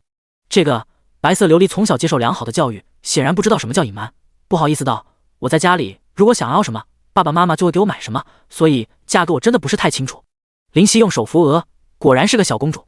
但是白色琉璃捏着衣服的边角，抬头，漂亮的眼睛直视林夕：“我希望我能帮到他们，不想要做累赘，做他们的负担，所以我很听话，所以我来到神魔。”看着白色琉璃的眼神，那双眼中仿佛有着星辰在闪光。“是吗？”林夕脸带温柔，对于他说出神魔2字也不甚在意，顺着他的话道：“那你变强就可以帮到他们了。”“变强？”白色琉璃茫然。“是啊。”林夕的声音如同地狱的恶魔在引诱着：“你如果变强，就可以帮到你的哥哥，帮到家里人，甚至可以以此挣钱，减少家里的负担。变强就可以帮到哥哥，帮到爸爸妈妈。白色琉璃瞳孔渐渐聚焦，而后充满坚定。琉璃要变强。好，林夕笑道。那你快去练级，努力变强吧。等你的实力足够，我会让你接受我的传承。白色琉璃眼睛一亮。望着白色琉璃渐行渐远，林夕感慨万分。这个世界居然真的有这么天真可爱的女孩。怎么，心动了？宝宝不禁鄙夷。喜欢就去追呗。林夕摇头。我可是原住民，他是冒险者，实在相差太远。抿了抿嘴，接着道，只是这小姑娘实在单纯，我就忍不住帮她一把。况且我也有自己的私心在里面，让她变强就真的帮到她了。宝宝问道。林夕点头。这是当然，尽管对于他来说是一场游戏，但是这个游戏是残酷的，成为强者的路坎坷无比，他必然会受到挫折打击，自然会让他成长，明白生活。算你说的有理吧。宝宝发现无法反驳，便有好奇问，那私心是什么？私心？林夕笑道，我是原住民，不是冒险者。或许说原住民了解这个神魔大陆，但是冒险者有着独特的角度去理解神魔大陆发生的或即将发生的事，角度不同，得到信息不同。说完摇摇头，似乎很是感叹。宝宝不明所以，不屑道，装神弄鬼，说的什么跟什么。林夕哭笑不得，他也不能解释给宝宝听，因为这太异于常类。难道说新的资料片更新，冒险者能提前知道接下来会发生什么，或者曾经发生过什么？那太不可思议。对了，宝宝，你似乎知道小说。突然想起在接受祝福时，宝宝似乎知道小说这个词汇，或许宝宝能够理解，也未可知。小说？那种下九流的东西，神魔大陆当然也有文人墨客写了。宝宝回道，当然那时候变成的恶魔，我确实是从你的记忆里提取出来的，因为每本小说对于恶魔这种东西的描绘也是天差地别，我怎么知道哪个是真的？林夕了然，看来宝宝并不知晓来自地球的事。别岔开话题，说，你刚刚想说的到底是什么？宝宝叉腰道，就是说冒险者也有冒险者的好处，或许有我们原住民都不曾掌握的信息，如果能在冒险者中拥有朋友，办事或许会方便不少。林夕道，原来如此，好吧，算你说的有点道理。宝宝撇嘴道，那你可以找个长得一般的、丑的、长那么漂亮的当朋友，明显心思不纯。林夕眨了眨眼，冤枉啊，这不是刚刚莫名其妙来了出英雄救美的好戏，正好顺着剧情发挥下来了吗？怎么能说我用心不纯呢？嗨嗨，咳嗽一声，接着道，而且漂亮的不是赏心悦目吗？我的审美观很正常，为什么非要找个一般的或者丑的？脑子不是有问题吗？还有，相貌一般的人未必这么单纯，靠几句话解决吧。林夕反问道。宝宝哑口无言，气得大叫，啊呀，好呢好呢，林夕最棒了，真的好聪明啊，宝宝好崇拜哦。林夕无奈，宝宝不要闹了，平时气我不和你说话，这不是替你解解闷，让你开心开心吗？开心？宝宝把眼睛瞪得圆滚滚的，我现在很不开心，怎么办？所以我才让你开心啊。林夕罢手，就是因为和你说话，我才很不开心，不是非常难过，像你这样的人，简直。宝宝颤抖着小手指着林夕。林夕看见宝宝说话卡在那里，好奇道，简直怎么样？帅呆了，酷毙了，天上地下绝无仅有的好男人，简直就是我的耻辱，我怎么把祝福给你这样的恶狼呢？是我瞎了眼。宝宝气哼哼道，怎么会瞎了眼呢？不要谦虚，宝宝。林夕认真臭美道，你把祝福给我，是你这辈子最大的荣耀，以后见人你就可以和他吹嘘自己的眼光是有多么的了得，多么的出色了。噗，宝宝忍不住气急反笑，有感觉不对劲，又变回生气的面孔，滚，不理你了。林夕挠了挠头，突然嘿嘿笑道，宝宝，你一直怂恿我找个丑的，是不是因为漂亮的你会吃醋？难道你看上我了？说完还颇为自恋的摸了摸自己的脸，那可真是遗憾，我对小屁孩没有兴趣，尤其是宝宝这样喜欢无理取闹、脾气又不好的女小屁孩。突然一阵沉寂，空气都安静了，林夕也是一顿。又突然宝宝愤怒咆哮道，像你这样的丑逼老娘，我瞎了眼都看不上，滚！林夕哈哈大笑，宝宝张牙舞爪。第18章住房问题。林夕和宝宝有说有笑地前往风雨城的外来户口登记处。事实上，对于原住民，风雨城的福利还是不错的，比如如果没有地方住，是会根据对风雨城的贡献获得一套自己的住房。如果贡献低或者没有贡献，那么很不幸，虽然你能得解决住房问题，但是住房条件是好不起来的。至于提升贡献，一是接取风雨城城主府颁发的任务，二是做出对风雨城有利的功劳或成就。在登记处，林夕看见一个戴着眼镜的老人在翻阅书籍。噔噔，礼貌性的敲了敲门，引起注意。请进。老人快速放下手中的书籍，放入身前的抽屉，关上抽屉，用右手抚了抚眼镜，咳嗽一声道：“请进。”进入后，老人指了指在他前方的凳子，示意坐下。叫什么名字？林夕。是准备长期在风雨城落户？实力不错，这里有些具体事项，你看看吧。老人审视一番，拿出一叠纸给他。结果翻阅下，大体就是登记为风雨城的长期住民后，对风雨城所颁发的命令要严格执行，对于违反者将驱逐出境。其他还有风雨城的法律条文、现金状况等等。你已经想清楚要加入我风雨城？老人问道。林夕自然点头。其实对这些林夕倒是满不在乎，因为游戏的世界就是强者的世界，任何法律命令，只要你足够强大，什么不能违背？毕竟神魔大陆居民的战力差距太大，强者呼风唤雨，弱者俯首称臣。那好，你有对本城做出什么贡献吗？签上名字，老人便将那叠纸收回去。没有。那没办法了，对不起，普通的房契我们暂时没有。没有。林夕挑眉。老人扶扶眼镜，是的，最近来我风雨城居住的原住民非常多，我也没有办法。说完，一脸为难，不禁冷笑。其实他知道是怎么回事，玩家对于房契的要求非常强烈。路上，林夕便看见许多玩家开的商铺，所以不是房子不够，而是基本被玩家收购。老人家，你这样让我很为难啊。林夕叹气。老人笑笑，我也是奉命行事，房子不够我也很是遗憾。林夕来到老人面前，隔着一个柜台，神秘道：老人家，您在我进来前往抽屉里放的是什么东西啊？老人愕然，这和现在的话题有关系吗？装，接着装。林夕暗笑，有，非常有。表情严肃道：您知道我为什么来风雨城吗？为何？因为我所知道的风雨城是一个崇尚和平、民风淳朴的城镇，风雨城的名声远播千里，不知多少人已成为风雨城的人民而感到光荣，感到无比的激动。那些风雨城麾下的村落，不知道有多么的崇拜风雨城的城主，认为城主将带领着他们走向辉煌，走向战胜黑暗阵营的道路。仍然记得，当我在犹豫到底该去哪个城市居住，成为终身居民时，旁边的一个牧童二话不说推荐我来风雨城，因为这里是他所向往的城市，因此我异动之下才来到风雨城，想要定居在这里。林夕长篇大论的讲了一大堆，莫名其妙的听到这么多赞美的话，老人似乎感觉自己的眼镜都快要掉下来了，立刻用手抚了抚。真的假的？当然我真的。林夕激动道：难道你在质疑风雨城的好，质疑城主的好？我当然不是这个意思。老人马上回道：这个罪名他可背不起，我只是感觉你说的话的真实度，连个牧童都 TMD 想来风雨城，我在风雨城住了一辈子，怎么没有听说过？不带你这么吹的。老人心中腹诽，那你是什么意思？林夕继续激动，风雨城声名远播，我慕名而来，想要长期定居，你告诉我没有住的地方了，你在和我开玩笑吗？还有，风雨城是个法制严谨的国家，从你刚刚给我看的关于法律条文就可以看出。那好，林夕敲了敲桌子道：你告诉我你在工作期间看的是什么书，关于什么的书？嗨嗨，老人尴尬的咳嗽了下，额头一出汗水。你弄错我的意思了，那个是这样的，因为普通的房契暂时没有空缺，所有这里全是高级房契了。呵呵，这样啊。林夕恍然，那这高级房契可以暂时把你安排居住进去，但是1个月，你必须在1个月之内得到住进高级房契的贡献，不然1个月后普通的房契应该会有新的下发和空缺了，我会让你搬去普通房契的，不是什么大问题。老人抢笑道：那可真是多谢您了，不禁感激万分。当林夕从登记处出来，手中拿着一张房契。哼，吹牛大王。宝宝嘟嘴，声音响起。林夕笑道：怎么能说是吹牛呢？其实风雨城当地名声确实不错，风雨城城主确实将这里管理的井井有条，我只是锦上添花的说上一说而已。你看，老人不就是被我的话所感动，才愿意让我暂时给我高级房契吗？屁，他是被你发现小秘密才会给你的。宝宝撇嘴，而后好奇道：话说当时我也没仔细看，那老头到底在看什么书啊？这么神秘。想知道？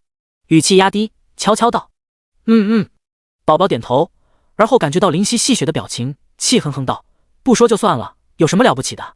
真的不想知道。林夕继续引诱：叫我一声林夕哥哥就告诉你。半晌，宝宝说了一个字：滚。林夕摇头笑道：你还太小，那些东西了解了也对你没好处。小？宝宝的尾巴像是被踩到了，知不知道我活了几岁？告诉你，无尽岁月。我自己都不知道自己活了多久，做你的祖祖奶奶都够了，你居然说我小？在睡觉里度过那么多岁月也算。林夕愕然，小声嘀咕道。宝宝没听清，问：你说什么？没什么，只是说宝宝真的好老了。老？宝宝的尾巴又被踩了一下。你说我老？我那里老了？你看你看。说着弹了弹自己雪腻的皮肤，弹性十足，没有一点皱纹。年龄大就老吗？谁教你的？看我不打死他！林夕一个头两个大，我就是随便说说，至于这么认真吗？我的祖祖奶奶啊！外来户口登记处，老人在林夕走后，嘴角勾起微笑，真是个有趣的小子。他走到窗口，望着外面人来人往，孩童欢声笑语，感叹道：真希望这样的生活一直持续下去。可惜魔族蠢蠢欲动，冒险者也野心勃勃，未来必定不会太平啊！老人黯然的摇头叹息，但愿风雨城不会成为战争的中心地，但愿年轻的勇士能够多多涌现，但愿我这把老骨头能多活个也不贪，多活个几百年就行了。说完，老人怅然万分，失落的坐回原来的位子，拿出还没有看完的神秘书籍。卧槽，原来还有这个姿势，长姿势了，长姿势了！来到高级房契所指的地址，林夕打量一番，不禁点头，不愧为高级房契。眼前的房屋比之街道上的房屋完全是两个样子。黑色的条状铁门内，一片绿色的草坪首先入目，一些看起来颇为美丽的花有序地栽在草坪上，微微花香扑面。穿过其中的林荫小道，是一座颇为复古的古堡，白色的墙壁似乎重新刷过，没有瑕疵。拿出老人给的钥匙，打开铁门，进入。地面上的鹅卵石铺陈开，脚踏在上面如同有着按摩，舒服又不至于疼痛。咔啦，打开古堡的大门，眼前一亮，红色地毯向远方铺去，室内的装饰非常华丽，一切家具一应俱全。林夕坐在沙发上，真是个不错的地方。风雨城也没有想象中那么破烂，尽管暂时有居住的地方，但是可不能把心都安逸下来了。林夕目光锐利，来自玩家的压力并没有减少，不变强，享受现在，将来迎接自己的就是玩家贪婪的目光。除非自己一直在城里不出去，而且风雨城将来也不会面临巨大灾难，不用自己为城而战，但是那种几率无限接近于零。林夕眯着眼睛，神魔大陆虽然真实，原住民已经不仅仅是普普通通的 NPC， 但在玩家眼里，这仍然是个游戏，所以天神也不会让这个游戏世界和平。林夕思考，风雨城外应该是有练级点的，从明天开始练级，被玩家赶上等级可不是什么好事情。现在睡觉去。第19章，接取任务。阳光明媚，现在毕竟为处于战争时期，风雨城相安无事，到处一片热闹。黄发孩童仍追逐嬉戏于大街小巷，街上人来人往，各种嘈杂声混合在一起。走过路过瞧一瞧啊，青铜级神兵2个金币就出手，价格好商量。糖葫芦糖葫芦，红又大的糖葫芦，不好吃不要钱呀。本人求职，什么脏活累活都可以干，只要150铜币一天，有意向的联系我。林夕离开古堡，出来就听见各种各样的声音，这还真有点回到地球的感觉，止不住心中暗叹，摇了摇头，不多停留，便向城主府附近走去。风雨城公告栏，地级任务：获取虎鞭 X 实交于饰品店老板娘马大姐，可得经验1万，随机5品级装备1件。C 级任务：武器店老板林虎在风雨城外暮色草原上丢失一把匕首，若能寻回，将给予不菲的奖励。奖励：经验3万，本职业青铜武器1件。C 级任务：最近青色山脉的野猪经常袭击前往游玩的原住民，非常可恶，请杀死20只野猪给他们教训。奖励5万，可选择青铜级铠甲或布甲1件。公告栏被大量玩家围着，寻找与自己实力相符的任务。别急别急，我接了任务就走。靠，占老娘便宜，老娘和你拼了！这任务真坑爹，没有具体坐标，暮色草原这么大，我怎么找得到一把小小的匕首？放弃放弃。来到最外层，不禁对玩家们如此拼命感到一丝压力。这些玩家都这么努力，我要是享受安逸日子，估计没2个月我就真的要成为依靠玩家的原住民才能度日了。林夕暗想，人这么多，怎么挤得进去？看着拥挤的人群，不禁感到头疼。林夕扫视四周，陡然发现一个公告栏在左前方，但是没有人光顾，似乎都将这块公告栏视若无物，便忍不住好奇地过去查看。A 级任务：青色山脉最近似乎有魔气涌现，令村民不安，请查明真相。根据任务完成的难度，将给予相应的报酬。任务交付人：风雨城城主。S 级任务：沙漠中行走的商人屡次遭到未知神秘存在的袭击，究竟为何？请查明真相，缉拿真凶，你将得到大量奖励。奖励。任务交付人：风雨城城主。SS 级任务：魔族死灰复燃，10大强者纷纷从沉睡中醒来，勇士们拿起武器战斗吧，为了光明阵营。内容：击杀魔族10大强者之一。任务奖励：等级加10，全属性加50，国库中任意选择宝物一样。任务交付人：皇城大帝。原来这里的任务根本就不是现今的玩家可以完成的。不，就算是以后想要完成这么恐怖的任务，也难如登天。魔族10大强者，林夕第一次看到还有魔族10大强者这样的人物，应该是黑暗阵营的最强10人吧。林夕揣度，这种 SS 级的超难任务，林夕当然不会自不量力的去接取。虽然上面没有写明任务的时间，但是以防万一，林夕没有尝试。而且根据林夕所得到的消息，即便你没有接取公告栏上的任务，但是你完成相关的任务，这个任务又没有先被人完成，也是可以再去接取，从而得到奖励的。再往下的内容，林夕连看都不想再看。那种任务没有达到这个世界巅峰强者的水平，连知道也是无用。左右寻找比较符合实力的任务，林夕还是把注意力集中在那仅存的 A 级任务上。A 级任务：青色山脉最近似乎有魔气涌现，令村民不安，请查明真相。根据任务完成的难度，将给予相应的报酬。任务交付人：风雨城城主。根据任务完成的难度，细细思考这句话，想来这个任务的难度是会随机变化的。如果不追究到底，浅尝辄止，或许没有达到 A 级的难度。罢了，试试看吧。林夕觉得这个任务还是有相当可行性，便接取下来。叮，你接取了 A 级任务，具体事项请在任务列表查看。由于是原住民，生命只有一次，特别给予提醒。本任务的最低要求是35级，请增强实力再去尝试。许久未闻的系统铃声响起。35级，目光一凝，看来原住民也是有福利的。如果是冒险者，刚刚系统就绝对不会提醒，毕竟冒险者可以无限复活，只是会掉级而已，生命对他们来说不值钱，因此系统在这里反而会照顾原住民啊。35级吗？林夕念叨道，现在33级，那就先在风雨城附近先练2级先吧。接受过宝宝的祝福，又得到过化形草的洗礼，本体为狼，有着人类所不具备的速度和敏锐意识，自信实力绝对超过33级的水准，但系统的提示相信自然有其道理，还是稳扎稳打点好，对自己过于自信也不是什么好事。林夕心中念念，离开风雨城，顺着自己曾经来风雨城的路前进。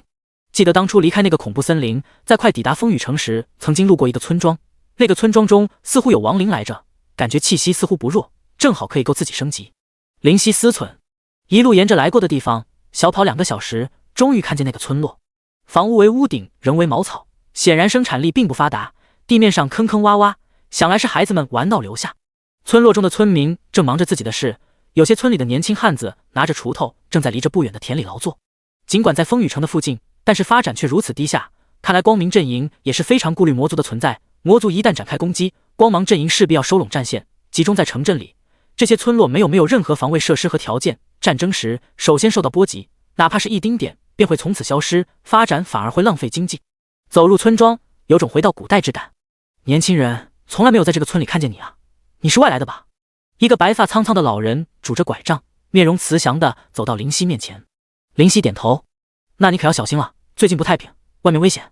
如果说没有地方住，我们村里可以为你搭个简陋的房子，将就几天，要是有危险，村里的汉子一拥而上，肯定可以摆平。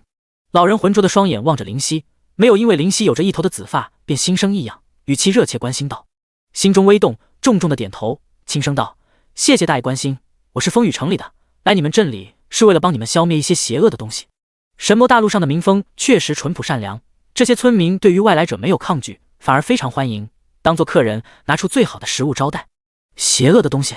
嗨嗨嗨嗨！老人吃了一惊，猛然咳嗽，显然闻言有些激动，忍不住走过去，轻轻地拍扶老人佝偻的背。老人家不要慌，我是风雨城派来的，有足够的实力，可以让你们村庄没有一点危险便度过。老人咳嗽好些时，紧紧地抓住林夕的手。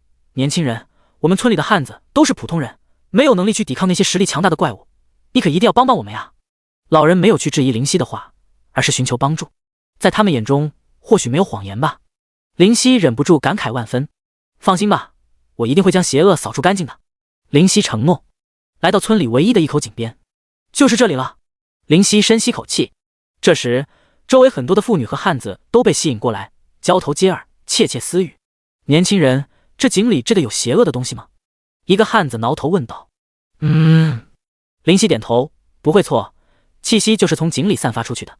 这口井已经荒废了，大家伙都是从村外边上的小溪里取水的，这几年也没有发生什么事情啊。人群中有位妇女出声，这是因为井里的东西似乎还没有积蓄足够的实力，暂时没有逃出这里的本事。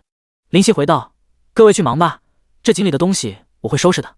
那就交给你了，你是风雨城派来的，我们放心。众人嬉笑着散去，没有人质疑他。那接下来让我看看井里究竟是什么吧。眼中闪过一道金光，来到井口边，纵身一跃，跳入井内。第20章亡灵剑士。砰！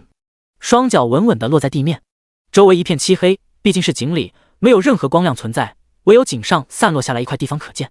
唰！一道绿油油的光出现。林夕笑道：“这时候狼的优势就出来了，在黑暗里也能清晰地看清事物。”扫视四周，这里是一条地下通道，由于井已荒废，没有水源供给，因此周围干燥，无任何东西存在。抬步向前走，没有发出声音，避免不必要的事发生。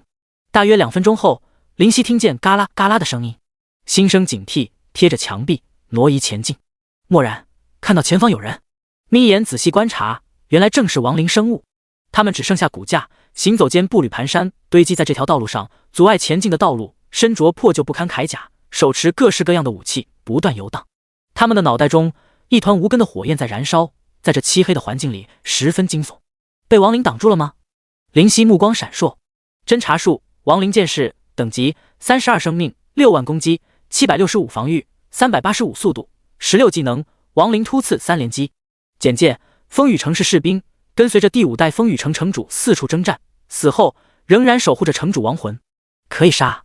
林夕心中想到，属性并不出众，即便是一拥而上，但这里的通道就那么点地方，也不用担心什么危险，不行就退出去。第5代风雨城城主，现在是第7代吧？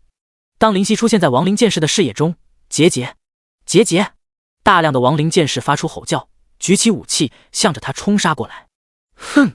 冷冷的哼了声，手指微曲，成爪形，紫光缭绕，带来危险的气息。撕裂之爪！就在亡灵剑士赶到林夕面前时，手臂急挥，一道紫色光芒扫出，紫色光芒呈找到抓痕，飞驰而出，偶有电光闪过，在亡灵剑士堆中肆虐，带起一大堆的伤害数字：12902、13460、11135。撕裂之爪紫光汹涌，足足冲入亡灵堆近15米，才渐渐停歇消散。亡灵剑士的攻击不错，但是防御低下，这是所有亡灵生物的弊病，当然指的是低级亡灵生物的弊病。高级的亡灵生物已经生出血肉，与人类无异，甚至拥有生前的记忆，是非常难缠的对手。虽然伤害高额，但是亡灵剑士也拥有高达6万的生命，没有那般简单就可以击杀。撕裂之爪威力强大，但是冷却时间也是颇长。与此同时，亡灵的攻击也不甘示弱，86、85、76正好可以破防。虽然数字不高，但是亡灵人数众多，仍然能对灵犀造成有效的打击。也不急躁，且战且退，一边最大效率的攻击，一边尽可能的躲避。但是即便如此，亡灵仍是32级的水平，又曾经是训练有素的士兵，对于战斗有着非同寻常的本能。林夕每攻击一次，冲杀而来的亡灵就能攻击他7、8次。因为武器长短，剑类攻击在前，长枪类长距离武器攻击在后，配合的天衣无缝。幸好没有远程的弓箭手，否则还真吃不消。林夕暗自庆幸，他的生命高达20万，亡灵的伤害虽然积少成多，但还算在可承受范围内。2分钟后，叮！你击杀亡灵剑士，获得2000经验。2000经验，林夕一喜，他现在需要经验为50万。由于食用化形草，在50级之前需1半的经验，也就是25万。只要击杀100多个亡灵剑士就能升级。战斗还在持续，见到战友倒下，亡灵剑士更加疯狂，攻击更加勇猛。3连击，78、86、93。林夕瞥了眼系统数据，叮！亡灵剑士对你使用技能3连击，造成78%、75%、86%、85%、93%、105%伤害。3连击确实强大，爆发出的伤害威力不俗。一次3连击就能在1秒内打出3次攻击。前排的亡灵剑士似乎发狂，头骨中的火焰不断抖动，似乎彰显着他们的愤怒。本来没有使用的技能也开始使用。后面的长枪亡灵也是怒气冲冲，紧握长枪猛然爆刺而出，伴随着破空声，长枪上散发银白色光辉。亡灵突刺，负170。叮！亡灵剑士，你对使用技能亡灵突刺造成180%的伤害。4道突刺袭来，快速避开2道，2道避无可避，只能承受。亡灵的怒火令林夕颇为狼狈。亡灵剑士的配合确实完美，也不得不佩服，但佩服不代表投降。哼，真当我黔驴技穷吗？林夕也被打出真火，眼中紫光喷射，本来就在夜里呈现为绿色的狼眼，现在呈现绿与紫的交融，加上电光火石的加成，林夕的攻击更加迅猛。本来仓皇的步伐立刻得到缓解，得到喘息。林夕有着在新手村与玩家战斗时领悟的杀戮之心的被动加成，再加上电光火石，无论是移动速度还是攻击速度都是首屈一指。杀戮之心一阶被动，极度疯狂和杀戮下领悟的杀戮之道，对战斗有更深的理解。效果：基础伤害正 20%， 攻击速度正 30%， 恢复速度正 50%。如果变为紫电天狼，或许就不会那么吃力了。林夕惋惜道：是的，林夕无法发挥出全部的实力，因为化为人类，全属性不能发挥出100%的水平。人形的攻击一次只能攻击到一个单位，而紫电天狼却不是如此，前足一个横扫就能打到一排，伤害也会比现在高上不少。只是紫电天狼形态体积庞大，在这水井中根本施展不开，反而会影响自身速度和移动，令人无奈。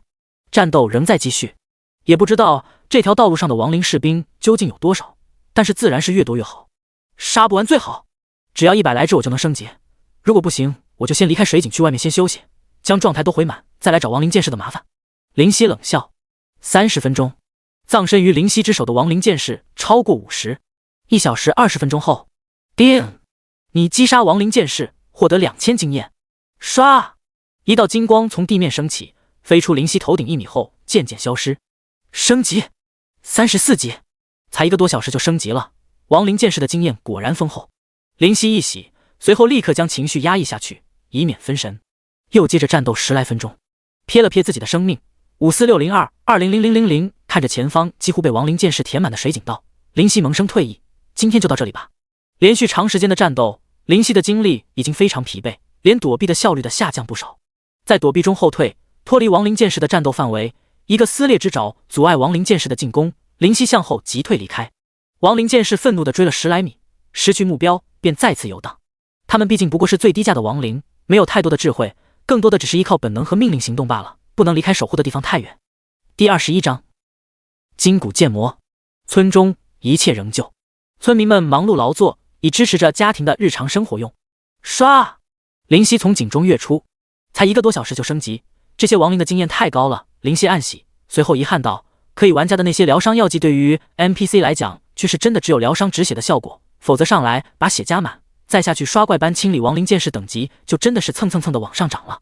不过林夕摇头自嘲，这也想得太单纯，高强度的战斗对精神集中力也有很大要求，一直紧绷着，即便一天升个5、6级也未必是好事。看见他从井下上来，老人再次热心肠的拄着拐杖走来。年轻人，下面的怪物已经清除了吗？没有。林夕道，下面的怪物太多，一时之间难以清除，不过大概给我2天时间就能彻底把怪物消灭干净。那今晚就在我们村住上一宿吧。老人笑着道。那真的是多谢大爷了。林夕报以感激的笑。其实完全可以回风雨城，如果使用电光火石能够在1小时之内赶回去，但是老人如此热情，盛情难却啊。哪里，风雨城的勇士们为我们保护一方太平实在是辛苦，这是我们应该做的。老人罢手，指指附近的一个简陋屋子，村里最好的房子就是这个了，今晚就在这将就下吧。多谢。心中却是对风雨城现任城主有些佩服，早在路上确实听说过风雨城名声非常好，现在才知道民心所向之高有多夸张。亡灵剑士的智慧虽然低下，但是心中仍然有股难以平息的火焰在熊熊燃烧。那个卑鄙的家伙居然每次见势不妙就逃，简直一点都没有战士的尊严。更让他们痛苦的是，自己的兄弟在面前倒下，自己却无可奈何，无法脱离这块区域，将那可恶的侵入者碎尸万段。结！林夕躲过一个亡灵突刺，快速的给予还击，带走他的生命。叮！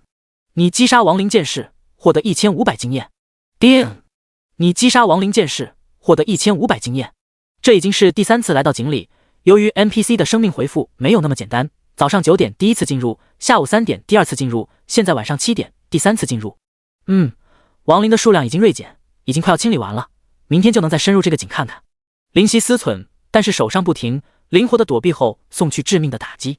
升至34级后，属性小幅度上升，对于斩杀亡灵剑士有简单几分，可是升级却慢上不少。一是等级提升需求经验更多，二是亡灵剑士毕竟比自己等级低，现在相差2级，经验也同样缩水。唰！猛然金光散落，35级，喜不自禁，终于35级了。今天一天耗在这里，升了2级。一拳打退一个亡灵剑士，林夕向后退去。结！亡灵剑士们愤怒的大吼，他知道林夕有要故技重施，疯狂的冲上来。今天就到这里吧。喘出一口粗气，急退。如果有眼睛，亡灵剑士的眼睛现在绝对是血红色的，他们要发狂了，这种卑鄙的家伙必须要碎尸万段。结！退出大约20米后，亡灵剑士中一个看起来人高马大的亡灵大吼，周围的亡灵也齐齐怒吼。蓦然，白色的光芒隐隐约约、若隐若现地出现在那个亡灵剑士身上。林夕注意到这一点，瞳孔微缩。这是周围的亡灵剑士在怒吼中化为白色的粉末般吸向全身散发白光的亡灵剑士，一切神圣而妖冶。那个亡灵剑士骨头在以肉眼可见的速度变大，身上破烂的铠甲也开始膨胀，并且在逐渐修复。他头骨中的火焰刷的大涨，如同被泼油般更加猛烈。手中本来的锈迹斑斑的铁剑也在修复，展现出他本来应有的色彩。1个、10个、100个，直至所有我亡灵剑士都如同季线般消失，成为那个散发白光者的一部分。结节，一股气浪掀起，朝四周散开，直至灵犀那边。灵犀目睹这一切的发生，感觉匪夷所思，但是气浪没有对他造成任何伤害，只是吹得衣袂舞动。那个亡灵剑士白光消失，骤然出现金色光辉，刺人双目。灵犀眯了眯眼，接下来可就难办了。事到如今，自然知道这是一个灵主要诞生的节奏。当所有的一切结束，灵犀眼前的亡灵剑士，再说不能说是普通的亡灵剑士，手持寒芒大剑，体型巨大，骨头呈现惊人的金色，身上的铠甲衬托其威武不凡。这时系统铃声才响起，叮！亡灵剑士由于极度的怒火为他们中的最强者祭献，使其拥有强大的力量，因此亡灵剑士进化为筋骨剑魔。看来这次的炼级之旅难度要增加很多。灵犀喃喃道：哼，报应，你脾气太差，对宝宝我又如此爱答不理，甚至敢戏弄伟大的宝宝，这下遭报应了吧？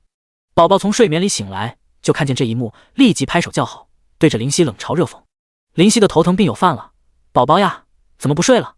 呀！宝宝打了个哈欠，摸了摸惺忪的眼。宝宝大人，我想睡就睡，想醒就醒，你管得着吗你？说完还吐吐粉嫩小舌，对灵犀表示不屑。看着亡灵剑士，不，现在是筋骨剑魔，眼中警惕万分。这家伙不好惹呀！侦查术：筋骨剑魔，黄金级 BOSS， 等级40生命，22万攻击，1560防御，770技能，亡灵魔斩雷霆一击。移动23简介：亡灵剑士大量祭献的产物，实力高强，有着强大的战斗意识。碰到他，你离死亡就只有一步之遥了。死！灵犀倒吸口冷气。高额的生命，恐怖的攻击。灵犀不禁与自己进行比较：紫电天狼，黄金级 BOSS， 等级35生命，21万攻击，1620防御，780速度，35技能，撕裂之爪，电光火石，雷霆万钧，杀戮之心。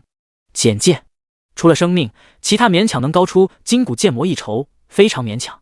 除了速度差距巨大，不行，想要击杀筋骨剑魔，必须变回原形才有机会。灵犀心中猛然一沉，人形的他无法施展全力。哇，好高的属性呀！完了完了，灵犀要完蛋喽！我也该筹划着找下个祝福的人喽。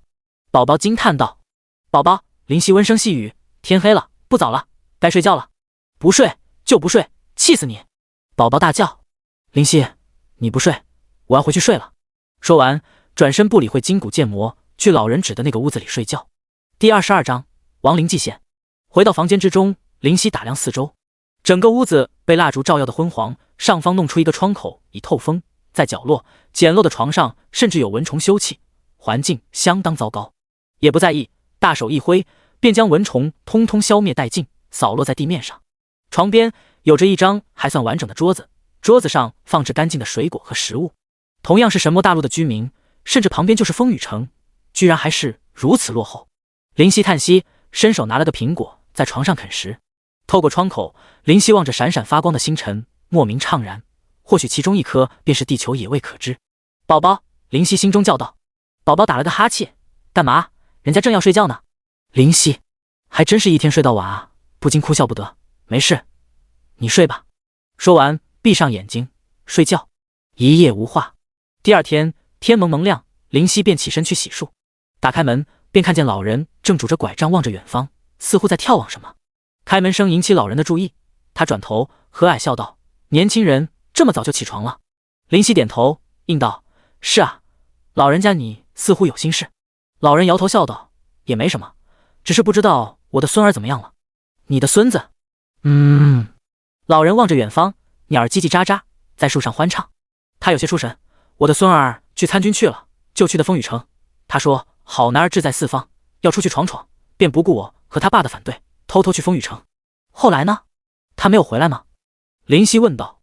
老人眼中带着一抹哀伤：是啊，前些年风雨城虽然太平，但是偶尔还是会爆发魔族动乱，死伤的平民很少，可士兵却挺多。我也挺担心孙儿的，他比较只是个普通士兵，可惜我这把老骨头走不动了，只有期盼他早日归来。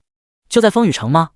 思索一番，道：那这样吧，等我回去，我打听打听你孙子的下落，让他回来见见你。这老人激动地看着灵犀，这可真是太感谢你了，年轻人。前往附近的小溪边上洗了把脸，神清气爽，拍拍自己的脸，灵犀道：好了，接下来就要想想怎么攻略那只金骨剑魔。回到井边，纵身再次进入。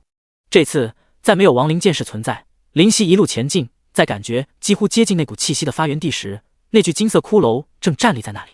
宝宝，咋了？宝宝道：变回紫电天狼后，我还能变回人形吗？灵犀问道。可以。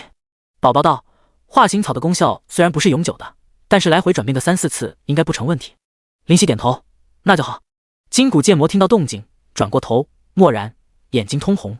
结节，就是这个家伙杀了自己的兄弟们，逼得他们祭献。就这个家伙，每次只要见势不妙，就可耻的逃跑。杀！必须杀了这个家伙！金骨剑魔紧握着自己的大剑，如同疯魔般冲来，状若疯癫。滋滋，大剑托于地面，画出大量火星，四处溅射，留下深深的痕迹，可见其重。深吸口气，向后跑去，必须先引出来。这里距离魔气的根源处太近，以防不测，要拉开距离。跑！金骨剑魔大怒：你又要跑？你这个无胆的卑鄙小人！不过灵犀听不懂，即便听懂了也不会在意。金骨剑魔在后追杀，风驰电掣，跑出散发魔气的根源，直到差不多后才停下。不跑了，那就给我死吧！金骨剑魔大剑猛劈，声势惊人，银芒画出巨大弧线。亡灵魔斩，撕裂之爪。灵犀眼中寒光暴涨，猛然转身，抱以一记爪击，狠狠地抓在金骨剑魔的金色骨架上。-8603，-8863。叮！金骨剑魔对你使用技能亡灵魔斩，造成250%，8603的伤害。叮！你对金骨剑魔使用技能撕裂之爪，造成250%，8863的伤害。由于金骨剑魔体质特殊，无法对其造成撕裂效果。哼！灵犀冷哼，尽管自己的攻击比之金骨剑魔相差不大，但是自己拥有杀戮之心的加成，增加30%的基础伤害，在二者相差5级的情况下，甚至处于人形，照样不逊色于金骨剑魔。金骨剑魔的大剑舞得凌厉万分，灵犀手上没有趁手的兵器，不得不左闪右避。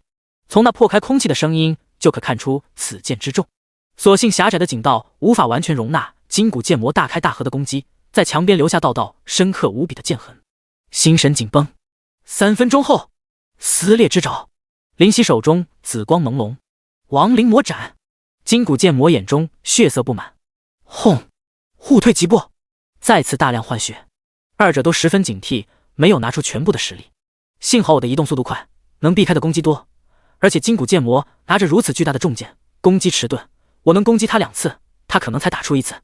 灵犀心如明镜。双方的生命缓缓下降。金骨剑魔是亡灵剑士汇聚祭献而成，对于战斗有着深刻的理解，比之灵犀丝毫不逊色。谁先拿出实力，谁就输了一筹。二人都不约而同地产生这样的想法。战斗不断持续。蓦然，金骨剑魔抬剑怒劈，唰！一个右闪，轻松避开大剑。灵犀正准备反击，在金骨剑魔的骨头狠狠击打。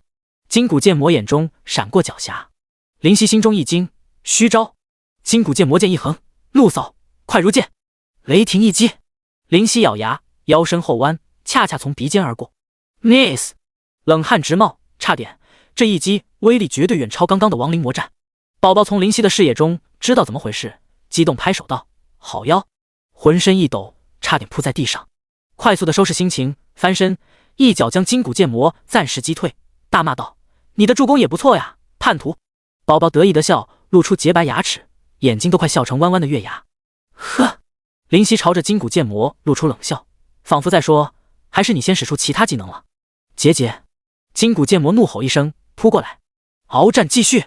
望了望自己的生命值，还有80%左右，又用侦查术观察金骨剑魔的生命值，206500220000，近94%的生命，怎么可能？灵犀的眼珠子都快瞪出来了。结节！金骨剑魔仿佛知道灵犀会吃惊，大笑：不可能啊，自己攻击到他的次数多，而且躲避开金骨剑魔的大量攻击，生命应该比我低很多才对。灵犀大惊：目光一凝，在金骨剑魔的属性面板上，名字旁边多了个状态：亡灵祭献。祭献者的灵魂仍旧缠绕于被祭献者身上，被祭献者承载着祭献者的祝福。效果：被祭献者回复正300%，持续3天。第23章战。我去！灵犀大吃一惊，回复正300%，这也太 bug 了，还要不要脸？金骨剑魔狞笑着举剑杀来，没办法了，只能全力以赴。灵犀脸上带着一抹坚毅，将外面的紫色衣服快速褪去，丢于后方，而后绿油油的眼中闪过紫意，身体骤然膨胀，脸上狰狞，有紫色毛发从身上长出。金骨剑魔警惕万分，这情况太骇人，太也不敢轻举妄动。快速变化着，手变成了爪子，锋利的爪子寒光沾沾，仅仅在10秒间，灵犀变成一只狼，紫色的狼，身躯庞大的紫电天狼，表面电光闪烁，面目狰狞，体积庞大到几乎占了整个井径一半的通道。战！灵犀怒吼一声，发起有力的攻击。刚刚那变身的10秒，金骨剑魔因为警惕失去最好的机会，现在他没有机会了。金骨剑魔不甘示弱，刚硬对轰，负3623，负2560，嘴角的牙齿摄人心魄，果断咬在金骨剑魔身上，负3468。金骨剑魔吃痛，更是愤怒，左手一拳轰在灵犀门面，负2450。剧痛，但眼中的烈火却熊熊燃烧。不需要思考，不需要技巧，对于紫电天狼形态的灵犀来说，解决金骨剑魔最好的方法就是战，以血换血。轰轰轰！两者互殴，一只是野兽，一只是亡灵，孰强孰弱，便是看谁更凶狠，谁先软弱。结节！不断有伤害喷射，灵犀早早开启电光火石，攻击速度飞起，每一秒都会有爪撕裂着骨头的声音响起。金骨剑魔的大剑威力巨大，落在灵犀身上，偶尔的雷霆一击快若闪电，劈在灵犀身上能带去近1万生命，确实威力无穷，但对于精力的消费却是巨大。10分钟，短短的10分钟，灵犀和金骨剑魔的生命每一秒都在下滑。砰！二者爪拳相碰，掀起气浪四处荡开。呼！灵犀退后，那股大力让他退后3步。噔噔噔！金骨剑魔也是快退3步才站住跟脚。紫电天狼形态现在颇为狼狈，浑身伤痕累累，血迹斑斑。金骨剑魔也好不到哪里去，金色的骨头被灵犀打去几根肋骨，胸膛起伏汹涌，拿着重剑的手微微颤抖，头骨中的火焰暗淡不少。8%，只有8%的生命，这就是不惜代价的结果。21%，金骨剑魔的生命本就比灵犀雄厚少许，而且回复速度惊人无比，在攻击速度、攻击伤害上，灵犀占据优势；在生命回复、生命雄厚上，金骨剑魔更为突出。粗气喷涌，热气流动，连眼部都受到重击，高高的肿起来一大块。灵犀释放般大吼，眼中带着愉悦，莫名其妙的来到游戏，成为一只蝼蚁般注定被推倒的野狼，谁明白他的压力？若不是机缘巧合得到红色宝石，才有机会免得一死，否则现在就是一堆没用的数据。而玩家的阴影仍在，当玩家超越他，他便面临危机，到时候唯有低声下气，才有生路。不允许，他的尊严不允许，因为不甘被命运玩弄，他要变强，成为无法推倒的终极 BOSS 般的存在。但是压力、阴霾压得他喘不过气来，唯有现在和金骨剑魔的互殴，肉体上的疼痛和精神上的疯狂才得到释放。这久违的轻松，金骨剑魔大叫：多久了？自己被困在这个暗无天日的地方多久？他一生忠心耿耿，唯命是从，和兄弟们征战四方，现在却终日守护这里，谁会愿意？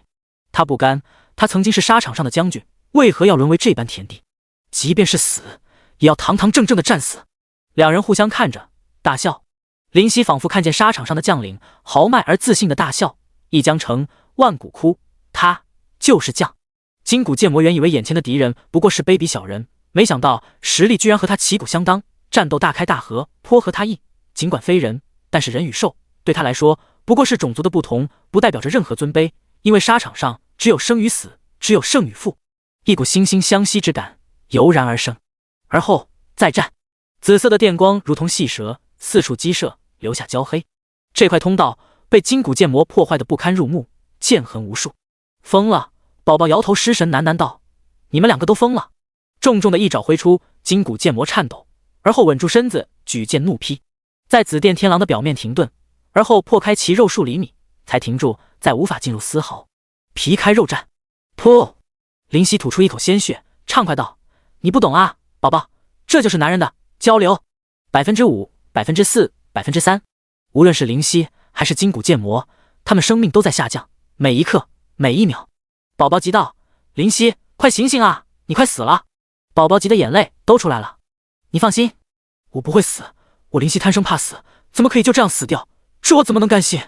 灵犀大笑，口中吐出一口淤血，铁青的脸色才好转。轰！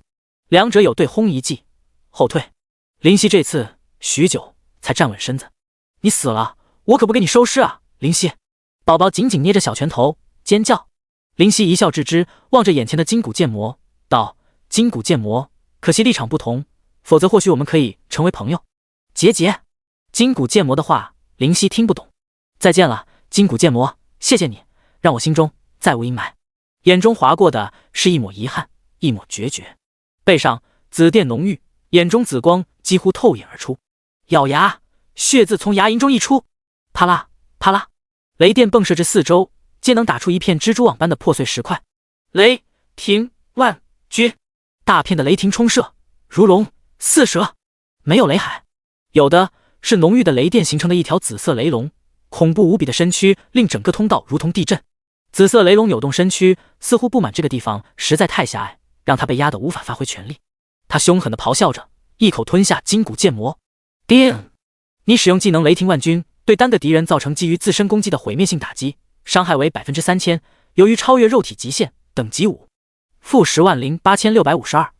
6位的数字出现，这是灵犀至今打出过最大的数字，令人战栗的数字。筋骨剑魔生命值顿时见底，而后消失，他的身躯也渐渐消失。结，他用左手给灵犀竖起大拇指。使用雷霆万钧后，全身不能动弹，没有一丝力气，唯有报以一笑，苦笑。筋骨剑魔消失，从下身快速蔓延而上，从足踝、小腿，再大腿。筋骨剑魔低头，抬起右手，他拿着银色大剑，脑中渐渐熄灭的火焰微微抖动，似在缅怀，用手轻轻触摸这陪伴他无数岁月的武器。蓦然，当消失蔓延至胸部，筋骨剑魔将银色大剑用尽最后的力气扔向林灵犀的身前，而后整个人消失不见，化为金色的碎末。是把他给我保管吗？灵犀目睹着，却已经无法移动分毫，无法答谢，无法接过。他轻声道：“我向你保证，一定善待。”眼前一黑，失去意识，倒在这狼藉的地面上。第24章第5代城主。当灵犀从昏迷中醒来，已经是5个小时之后。难受的呻吟一声，坐起身来。醒了？宝宝没好气地翻着白眼。是啊。灵犀点头。雷霆万钧威力虽然大，但是这副作用真的不小。知道不小你还用？宝宝像是被引爆的火药桶，怒道：“你是白痴吗？明明他的速度不如你，你想跑，他追都追不上，非要和他硬刚，怎么觉得自己厉害了不起？”灵犀挠了挠有些疼痛欲流的脑袋，强笑道：“宝宝，你不懂，这是对战士的尊重。临阵脱逃在平时用也就行了，如果想着一味的逃避能解决所有问题，那么你的骨气也就丢了。”骨气？骨气值几个钱？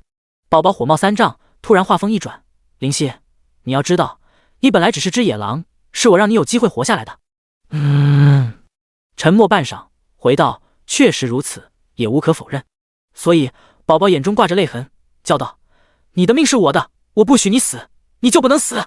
灵犀感觉心中的柔软被触碰，有些动容。宝宝，听到了没有？没有让灵犀再说话，宝宝蛮横问道。灵犀听到了，大声点。好，听到了。哼，这还差不多。灵犀莞尔，查看下系统提示。叮，你使用技能雷霆万钧，对单个敌人造成基于自身攻击的毁灭性打击，伤害为3000%，由于超越肉体极限，等级5。叮，你击杀黄金级 BOSS 筋骨剑魔，获得经验200万。看了看等级，仍旧是35级不变。看来筋骨剑魔给的丰厚经验，使得损失又弥补回来了。灵犀恍然，躺在原地，让自己得到充足的休息，直到虚弱状态消失，才步履蹒跚地站起。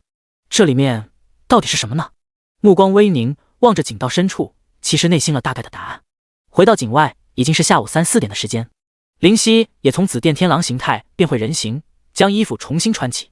太阳从西方照射在这个村落里，村里已经开始做起晚饭，炊烟袅袅，从屋顶的天窗出去，灰暗的烟渐渐细长，渐渐消散。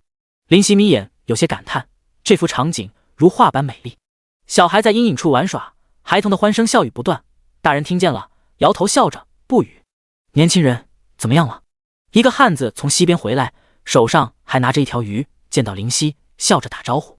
可能还要借宿1天了。林夕笑道。汉子摆摆手，满不在乎，这算什么事？你只管住，就是住1年半载都没问题。林夕点头感激。瓜娃子，把这鱼头汤给那位叔叔端过去。晚上，汉子将鱼头汤做了，让自家小孩端给林夕。望着小孩子垂涎欲滴的表情，林夕笑着吃了一半，剩下一半给了小孩。谢谢叔叔，他脆生生道，而后高兴地端着鱼头出去。吃完，起身去床上休息。神魔大陆吗？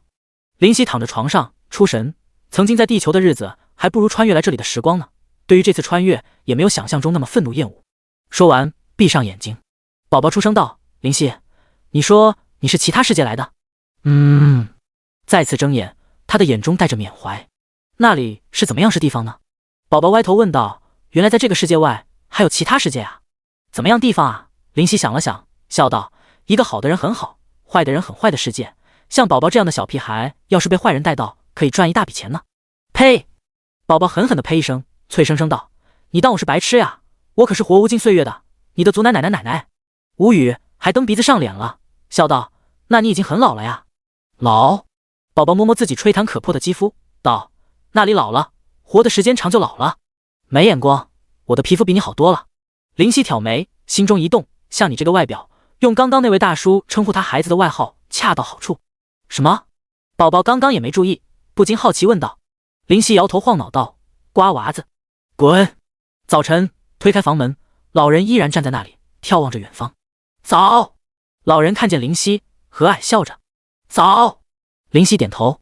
经过一夜的休息，状态已经恢复满了，一觉起来神清气爽，仍旧和昨日一样，先去小溪边洗漱，而后再入井中。年轻人，早饭好了，快来吃。一个村里的妇女笑着招手。好的。林夕点头致意。砰！跃入井中，稳稳落地。这应该是最后一次进入这里了。林夕思索，向前走去。那把银色大剑被林夕杵在墙边，因为这把剑实在扎眼，拿出去他怕引起村民不必要的恐慌。来到金骨剑魔曾经守护的地方，这里就是魔气的根源之地。林夕更加谨慎戒备。蓦然，一道声音传来：年轻人，不用这样戒备，我就在这里。来到虚幻半透明的身体在空中凭空出现。你就是风雨城第5代城主？林夕抿抿嘴，直直地看着那人，问道。是的。那人身穿青色衣袍，头发略显花白，脸上带着笑容。说实在，本以为不会有人来这里了。林夕问道：你为何在这里？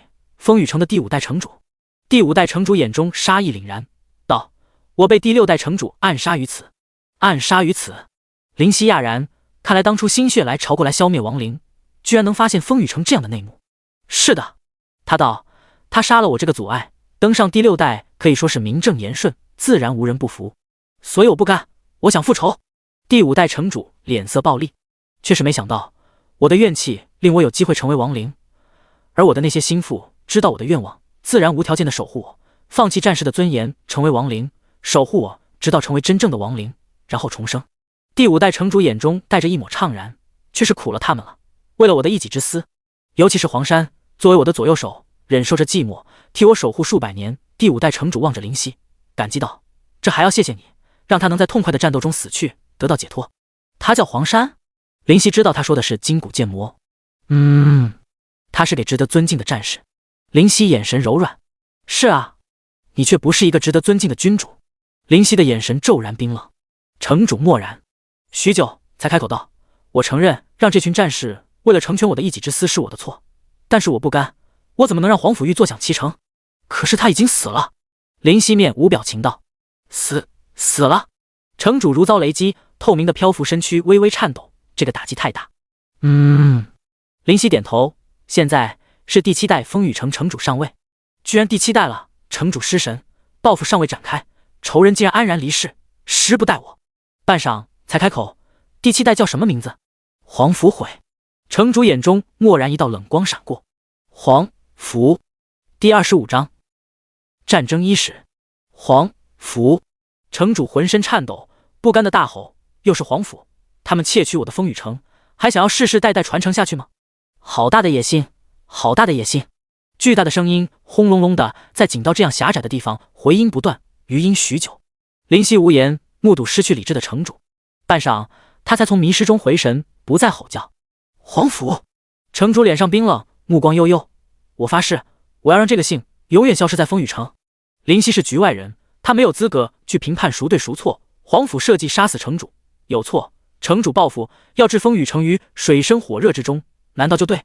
因此无法判断，此时只能问道：你想怎么样？怎么样？城主冷冷道：我早已入魔，成为魔族，现在属于黑暗阵营，我什么不能做？我要把皇甫家所有人，包括侍女，包括家臣，通通斩首，将首级在风雨城上挂个3天3夜。他瞥了瞥林夕，我亏欠黄山，你让黄山得到安息，在战斗中死去，这是他最圆满的归宿，所以我感谢你，不管你是不是风雨城的人，都不想把你怎么样。你走吧，离开风雨城，因为等我出去后，风雨城必定鸡犬不宁。鸡犬不宁？瞳孔微缩道：你疯了？疯？他哈哈大笑，用手指了指自己，没错，我是疯了，是他皇甫家逼的。我在位期间，风雨城国泰民安，风调雨顺，我兢兢业业的最后，凭什么是这样的结局？我不能接受，绝不接受。林夕望着状若癫狂的城主，不动声色地施展侦察术。秋龙、灵级、等级、生命、攻击、防御、技能。简介：风雨城第5代城主，实力惊人，深得民心。在外出狩猎之时，被第6代城主暗中召集数位灵级强者埋伏，最终和心腹手下通通不甘战死。死后怨念横生，魔气入体，化为亡灵，再次苏醒，是卷土重来。秋龙目光一瞥灵犀，实力如他，自然有所察觉。滚吧！震耳欲聋，耳膜隆隆作响，整个井道都仿佛稳稳颤动。一块巨石凭空压在心头，几乎难以动弹。忍不住闷哼一声，退后数步。数秒后，压力渐渐消失。这就是灵级的威压，没有对战便心生胆怯，实力恐怖如斯。林夕垂头，不再言语，转身拿起黄山所赠的银色大剑，默默离去。蓦然回头说道：其他我不管，但是这个村庄的人，你不能屠戮。为何？秋龙目光冷冽，因为林夕注视他，道：你占用人家的井道，对人家造成困扰，是否应该有所回报？再如何入魔？难道你失去人性不成？秋龙和林夕对视，两者毫不相让。良久，呼！秋龙呼出口气，眼中闪过伤感和缅怀，随后闭目道：你和黄山那小子真像啊，都那么强硬不屈。罢了，这个村庄的村民我不会打扰，这是我最后的容忍。现在出去吧。背身，罢手。林夕二话不说，提剑而出，唰，跳出这里潜藏着风雨城第5代城主的小井。默然无语。风雨城在接下来一段时间里将会迎来不安定的日子了，所幸这个村庄的人相安无事。林夕即将离开这个村庄，来这个村庄的目的已经完成，没有多做停留的理由。他要变强，而留在这里只能碌碌。离开这个村庄前，和村里的人打过招呼，毕竟在这里确实给他们带来麻烦。不过秋龙说不会打扰，以他灵级的实力，自然不会食言，林夕也就放心了。这么快就要走，井里的邪祟都消灭干净了，以后常来这里欢迎哈。百般推辞，林夕笑着离开村庄。正值中午，太阳浓烈毒辣。路上，林夕嘴角的笑容下滑，看来这次惹出了不得的东西啊！怎么办？宝宝问道。还能怎么办？到时候一定要帮助风雨城呗。为什么啊？宝宝不解问。你和风雨城什么时候建立这么深厚的感情了？宝宝你不懂，一边走着一边回答。秋龙是当局者迷，风雨城怎么会就这样倒下？毕竟是一座城啊。而且就算倒下了又如何？这不过是3级城镇而已，2级城市要是派人支援呢，或者直接派人将秋龙解决掉，不是很简单吗？秋龙之死不过是早和晚的差别，这里可是光芒阵营的领地啊！对于光芒阵营的强者来说，一个弱小的可怜的黑暗阵营的人物敢这样蹦跶，要他死不死还不简单吗？帮助风雨城，倘若胜利，自身好处绝对不少。秋龙不可能单枪匹马去风雨城吧，自然会呼唤许多亡灵生物，那些都是经验，我增强实力的经验啊。不过灵级，林夕眉头微皱，那股威压仍旧记忆犹新。宝宝，灵级算怎么样的实力呢？灵级啊，宝宝思索下道：怎么说呢？对于整个神魔大陆来说，这已经算是强者行列了，起码只要不找死，不招惹那些惹不起的存在，成为一方霸主应该没问题。如秋龙便已经让林夕生出不可抵抗的感受，更遑论他不过是3级城镇的城主，那2级城市的城主呢？1级城市的城主呢？不敢想象。这个神魔大陆的实力是怎么划分呢？林夕问。这个应该从低到高分为青铜、白银、黄金、暗金、灵级、仙级、神级吧。宝宝摆弄手指数道：神级上面我也不是太清楚了，我以前的传承人最高也就神级。原来如此，林夕恍然，他本来还一直疑惑实力的划分呢，不由责怪道：宝宝大人，你怎么不早点告诉我？告诉你。宝宝白了他一眼，拜托，你又没问，我还以为你知道呢，没事干嘛提及？林夕忍不住扶额，无奈，我也是当局者迷呀。返回风雨城，回到高级房契的古堡。这2天先是大刷亡灵剑士，又是和黄山死斗，今天便好好休息吧。林夕回来彻彻底底的洗个澡，将大剑放置于床边地面，横放，而后舒服躺倒在床上。叮！风雨城第5代城主丘龙将率领死而复生的士兵们于7天后进攻风雨城，请风雨城的原住民和冒险者做好准备，迎接一触即发的大战。系统铃声响起，街道上的玩家愕然，停下手中的活。怪物攻城？我去，才14级啊，就 TMD 怪物攻城了？有没有搞错？太快了点吧？是啊，起码要30多级才行吧？现在的我们能干什么？还不过一个手指头捏的。卧槽，风雨城真是是非之地，劳资拍拍屁股走人。风雨城的玩家议论纷纷，原住民也大惊失色，有些人脸上煞白。城主府，唉，这也算是我皇府家的报应啊！昔日的因，今日的果。父亲啊，长久的和平迎来结束的预告，迟来的战争吹响嘹亮的号角，而现在的始作俑者正躺在床上休息。宝宝不禁道：“这下可是有看头喽。”林夕，你说现在风雨城城主的实力怎么样？有没有丘龙那么强啊？林夕不知不觉已经陷入深度的睡眠。宝宝嘟嘴，还说我睡得多呢，哼哼，这下自己都睡着了。说到后面几乎没有什么声音，因为他知道林夕真的累了。第26章真狗蛋。这一觉睡得昏天黑地，从下午睡到明天早晨。一阵微风从窗外吹来，微拂脸庞，微微睁眼，被强光照射的眼睛闭上，许久，再次渐渐睁开，将眼前的黑暗彻底撕裂。猪一样，居然睡了整整16个小时。宝宝撅嘴嘟嚷。林夕苦笑，太累了，以前一直睡不安生，这是我来到神魔大陆以来睡得最安稳舒服的一次了。起身，伸伸腰杆，舒服地发出一声呻吟，而后进入浴室洗澡。20分钟后，一切准备就绪，新的一天开始。林夕拍拍脸，精神饱满。离丘龙的报复还有1个星期，这7天可以尝试将那个 A 级任务完成。思忖一会儿，他查看任务 A 级任务：青色山脉最近似乎有魔气涌现，令村民不安，请查明真相。根据任务完成的难度，将给予相应的报酬。任务交付人：风雨城城主。青色山脉，记得离风雨城挺远的，来回估计都要2天时间，在那里的停留时间必须是5天之内。林夕摸摸下巴，得出结论。不过在那之前，林夕想到老人的委托，似乎他的儿子在风雨城做事，林夕答应要帮老人问问，自然不能食言。尽管没有报酬，但这件事不过是举手之劳，也当作在村中多有叨扰的回报吧。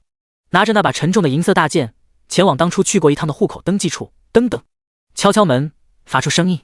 那个老人立刻将书放起来，掩饰般咳嗽一声，道：“请进。”林夕一头黑线，还在看，你的身子骨受得了吗？见是林夕，老人尴尬道：“有什么事？我想找个人，他应该是在风雨城里。”找人？叫什么名字？老人问，端起桌上的一杯茶水，吹了口气，优雅饮用。真狗蛋！噗！老人一口茶水通通喷出。林夕见势不妙，侧身闪避，仅仅差一点便要被淋湿。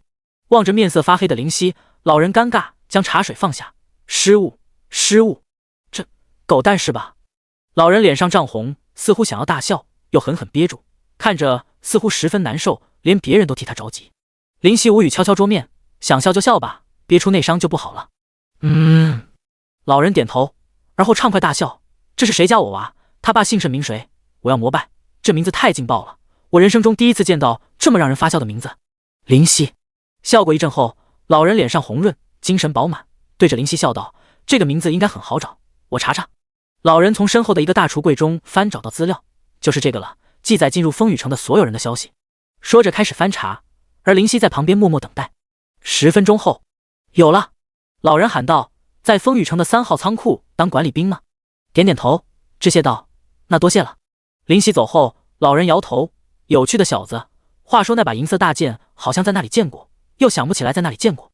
算了，管他呢。”老人不以为意的摇头，拿出书籍继续虚心学习。来到3号仓库，林夕看见6个士兵站立在那里，坚守着3号仓库。走过去问道：“谁是真狗蛋？”其中一个身材中等的人目光看来：“我是。”林夕一步来到他的面前：“你就是真狗蛋？”青年虽然疑惑，还是点头。砰！二话不说，一拳上去，真狗蛋踉跄后退。林夕还是扣住力道，不然这真狗蛋定然要昏迷，毕竟只是个普通人。真狗蛋大怒：你在干什么？在风雨城袭击士兵，想死吗？林夕质问道：你来风雨城这么久都不回去是为何？不知道你爷爷和你爸都很想念你吗？旁边的士兵自然没有无动于衷，见到兄弟被打，都拿起手中的长矛，对着林夕怒目而视。真狗蛋哑然，原来是家乡来的人。兄弟们快收手！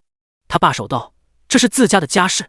士兵们这才放下武器，但是眼中仍旧有着怒气。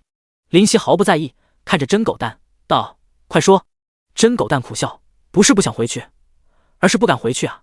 我在爷爷和父亲面前发出豪言，要打出一番名堂，才衣锦还乡，可是现在却沦为一个仓库的管理兵。是这样吗？林夕点头了然，而后又是一拳出去，砰！再次踉跄后退。唰！士兵们的长矛再次举起。放下吧，兄弟们，这是家事。真狗蛋唯有苦笑。你知道你爷爷一直都在盼望你归来吗？林夕指着他，他每天都在期盼你回家，从早上就一直在等待，看着风雨城的方向。而你呢，就因为内心的羞愧，让老人一直心中郁郁。你于心何忍？真狗蛋脸上阴晴不定道：我这般模样回去，怕是？怕什么？你家人还嫌弃你不成？给我回去！林夕怒喝道：你不回去，我把你腿打断，带回去。好了，你不用说我了，我回。真狗蛋咬牙，眼中似有泪道：我想家啊，无时不刻的想。这几年来，我因为内心的羞愧，强忍着回家的念头，在这风雨城待着，一事无成，我也难受啊。最后真狗蛋回去了，收拾行李后马不停蹄的回去，眼中含泪。至于风雨城为何没有管，无人知晓，或许是见其孝心，或许是无关紧要，也或许是有大人物帮忙。望着真狗蛋的背影，摇头道：世间哪有嫌弃子女的父母啊？如果有，那就不是父母，而是禽兽了。宝宝插嘴道：对呀对呀，那就不是父母，而是像林夕这样的禽兽了。无视宝宝的话，林夕去杂货店买了张地图，再次离开风雨城，踏上旅途。钱哪来的？哦，出门前把古堡里的一个看起来挺漂亮的花瓶卖掉，价格还挺高，反正放着也是浪费，1个月后这里就归别人了。而能住进高级地气的，怎么可能会是穷光蛋？所以我就不用替人着想了。他这样厚颜无耻的想到。去青色山脉的路上，偶尔使用电光火石赶路，有宝宝斗嘴，倒也不无聊。宝宝，如果我回到地球，你要和我一起去，还是留在这里？林夕无聊，没事找事道。宝宝想了想，为什么你就一定要回去呢？林夕无奈道：因为我的家在那里啊，不可能永远留在神魔大陆的。而且数据化什么的，我到现在想想还怪瘆人的。宝宝再次想了想道：刚刚我说错了，我的意思是，为什么你一定能回去呢？说不定你半路就被人打死，暴尸荒野也说不定，到时候连谁给你收尸都不知道。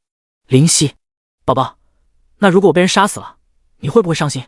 林夕无聊，再次没事找事道：会。宝宝毫不犹豫的点头，不禁欣慰无比，心底流过一丝暖意。不过宝宝思索一番，认真道：睡一觉我可能就忘记了。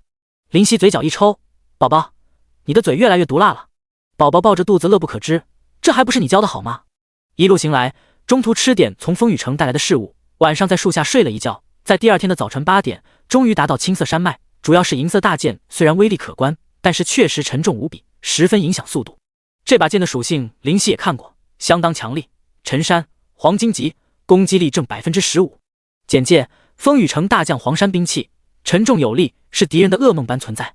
相比于冒险者，原住民自身的基础属性是无加成的，唯有基础上的100%加成。这还真壮观。林夕望着眼前情景，忍不住感叹：山脉如龙，蜿蜒而广大，弯弯曲曲前行，不知其几千里也。树木丛生，百草丰茂，放眼望去，一片绿色海洋。微风带来泥土和森林的气息，蚯蚓离地，蝉儿鸣天，此情此景，生机无限。在青色山脉的下方，一个不大不小的村庄存在，细数一番，约有30来户的样子。林夕来到村庄前，顿时吸引其中的村民注意。你是风雨城派遣来调查的吧？一个身穿粗布短衣的汉子问道。第27章，森林倩影。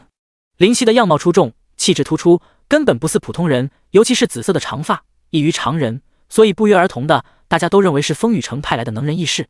林夕点头，是的。旁边的妇女担忧道：不要再来调查了，已经有10来个像你这样的人来过，深入青色山脉调查后都没有出来，太危险，还是放弃吧。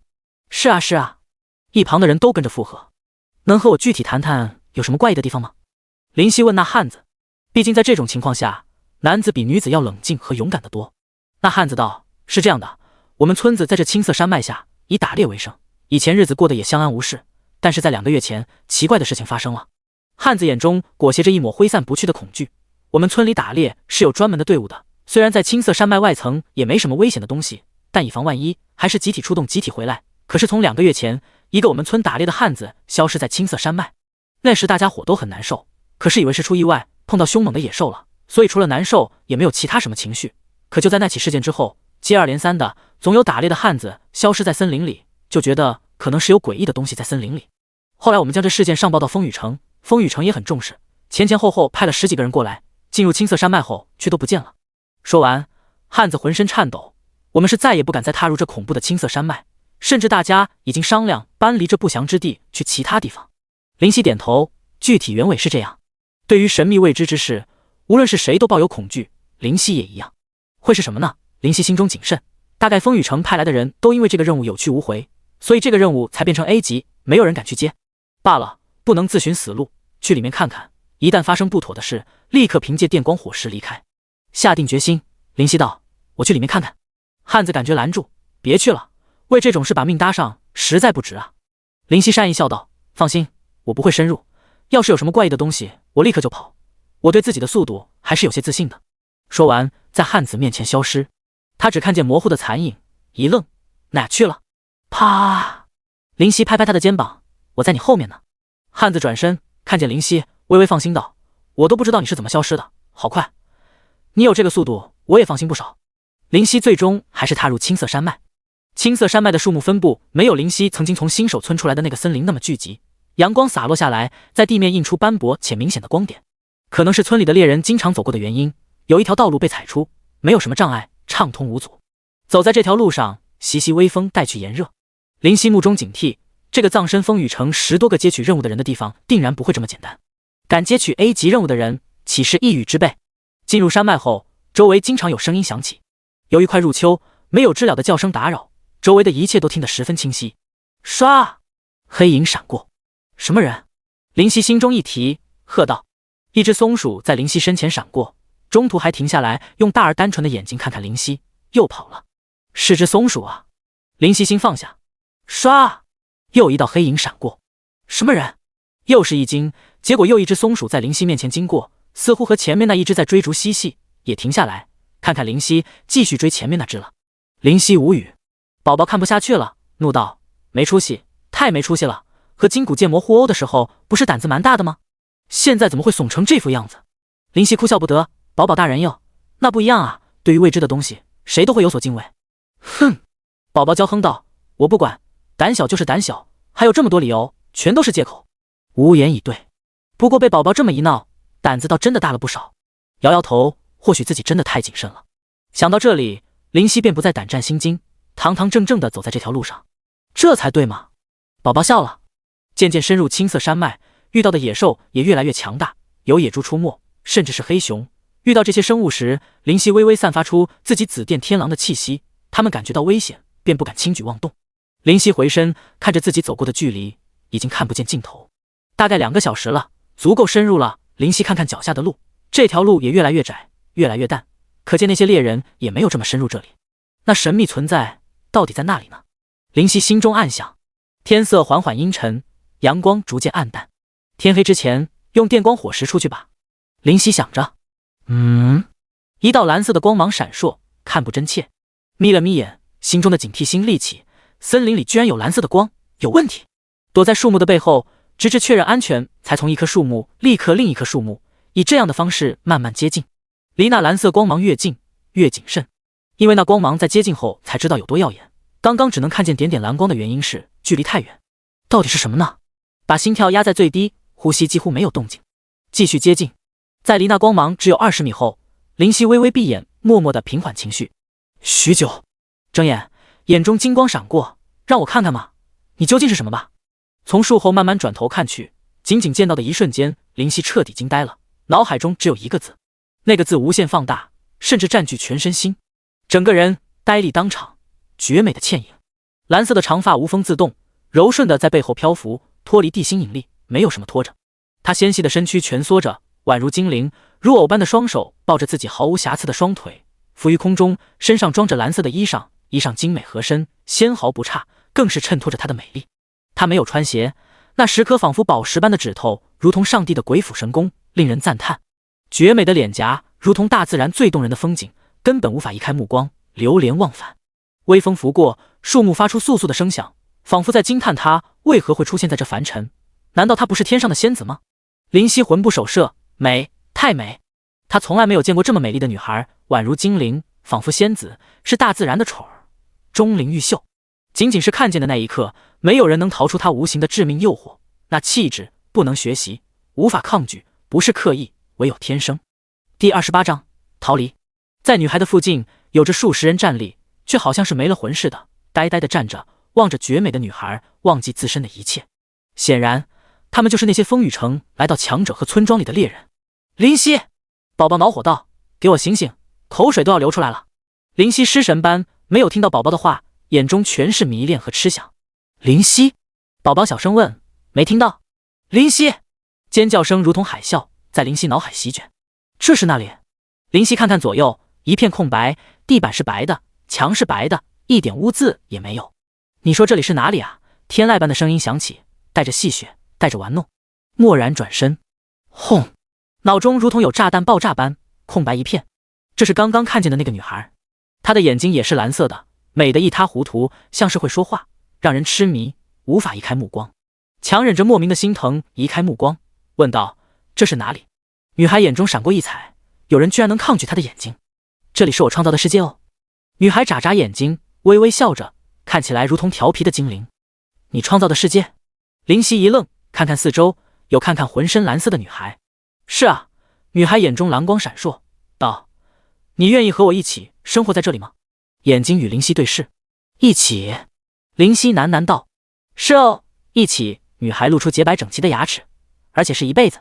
一辈子仿佛丢掉魂魄，双目失神。林夕喃喃：“一起，一辈子，一起，一辈子。”反反复复地念叨着这2句话，似乎就像是机器人，眼里的神采消失，整个人呆若木鸡。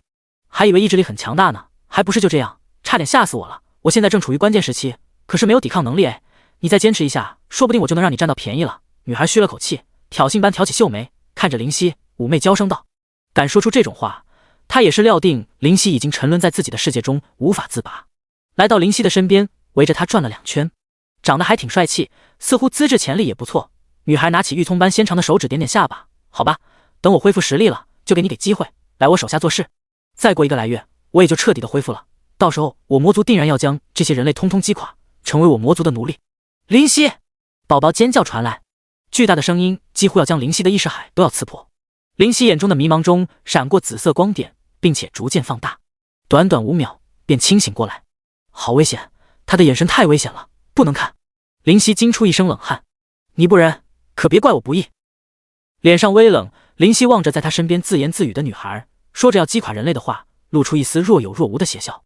到时候我魔族一统大陆，在帝的带领下走向无尽的。林夕从背后一把将女孩抱入怀中。啊！女孩眼中闪过惊慌，然而更加让她愤怒的在后面。林夕嘴角带着邪意的微笑，双手动了，用力地揽住她纤细柔软到发指的腰，来回摸索。混蛋，滚开！他娇喝一声，脸上飞起红晕，仿佛天边的彩霞，动人至极。万万没想到，居然有人能逃脱他的精神禁锢。滚开！林夕在他背后心血来潮，咬住他可爱的耳垂。可是刚刚我可是听说你要把我收为男宠的呀！微微一用力，女孩身躯微微颤抖。林夕的手在腰际摸索还不满足，缓缓往上。蓦然，就在快要碰触的那一瞬间，林夕猛然感觉到一丝危机，就好像蛰伏的毒蛇要苏醒过来一般。识趣的松开，冷冷喝道：“送我出去！”女孩挣脱开怀抱，深深的呼吸一口气，压下内心的愤怒，咬咬嘴唇：“你给我记着，总有一天我要你好看。”好看？林夕冷笑，摸摸自己的脸：“不用了吧，我觉得自己已经长得挺好看了。”女孩咬着银牙，满脸不甘：“我会让你更好看的。”那行吧，我现在这模样，想要再好看点，就只能是爱情的滋润下才有可能。你要不委屈下自己，帮帮忙？林夕语气真切诚挚。滚！等我实力恢复，我让你死无葬身之地！女孩气得直跺脚，大手一挥，林夕消失在原地。一句极度无赖的话再留了下来。要不要这么狠，让我死无葬身之地？那你真的是太坏了哦！你的耳朵好漂亮，我很喜欢。下次我们继续哈。对了，要不我死你肚皮上的了，反正都是死，那里都一样，你说是不？无尽的怒火仿佛要将自己燃烧。女孩闭眼道：冷静，冷静，一个杂碎而已，早晚会死的。青色山脉，散发着蓝光的精灵仍在沉睡。林夕站立在那里，蓦然眼中清明，仿佛从出神里回魂，警惕万分地看看这个漂浮于空中的蓝发女孩，迅速转身离去。在蓝发女孩的附近，数十人依旧那般站着，一动不动，如同死去。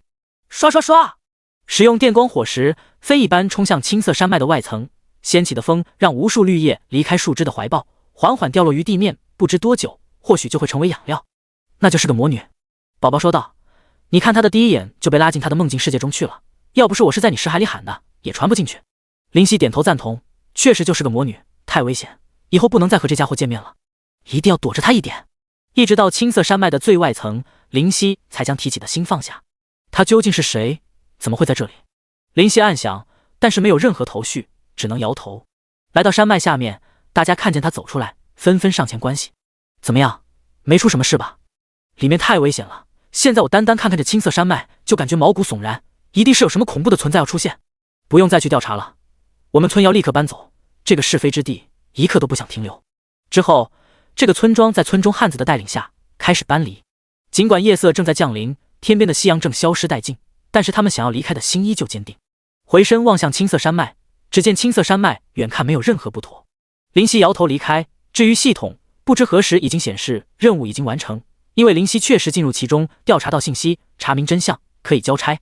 这次的任务没想到仅仅花了几个小时便完成了。林夕苦笑，他不会再去调查那个女孩，太危险，简直是拿自己的生命开玩笑。这次如果不是宝宝，现在的他已经不再是自己了。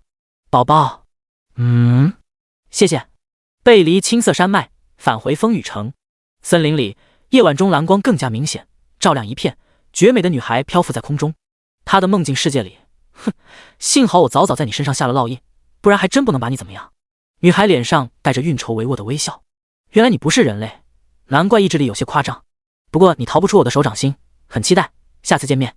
而森林里沉睡的女孩不知是否是错觉，眼皮似乎跳了一跳，但是再次看去又没有什么动静，仿佛刚刚真的只是错觉。第29章任务进行时。回到风雨城的途中，经过村庄，想到老人，便在远处观望。老人面色红润，显然最近非常高兴，眉开眼笑，和真狗蛋及其一家人其乐融融。能如此，林夕自然也为之高兴，但也不打扰，便提着银色大剑返回风雨城。离秋龙来袭还有4天时间，这4天好好休整，做些简单的任务练练手吧。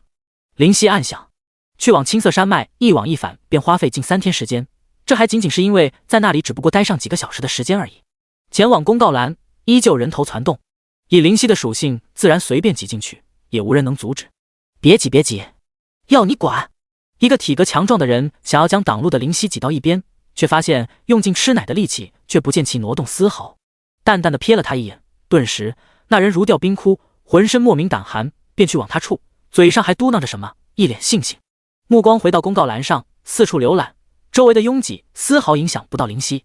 C 级任务，击杀于北城外的野猪 X20 将得到经验4万。B 级任务，收集风雨城特有的草药风雨草 X100 将得到经验5万。B 级任务，击杀野猪首领，将其手交于风雨城管事，将得到经验6万。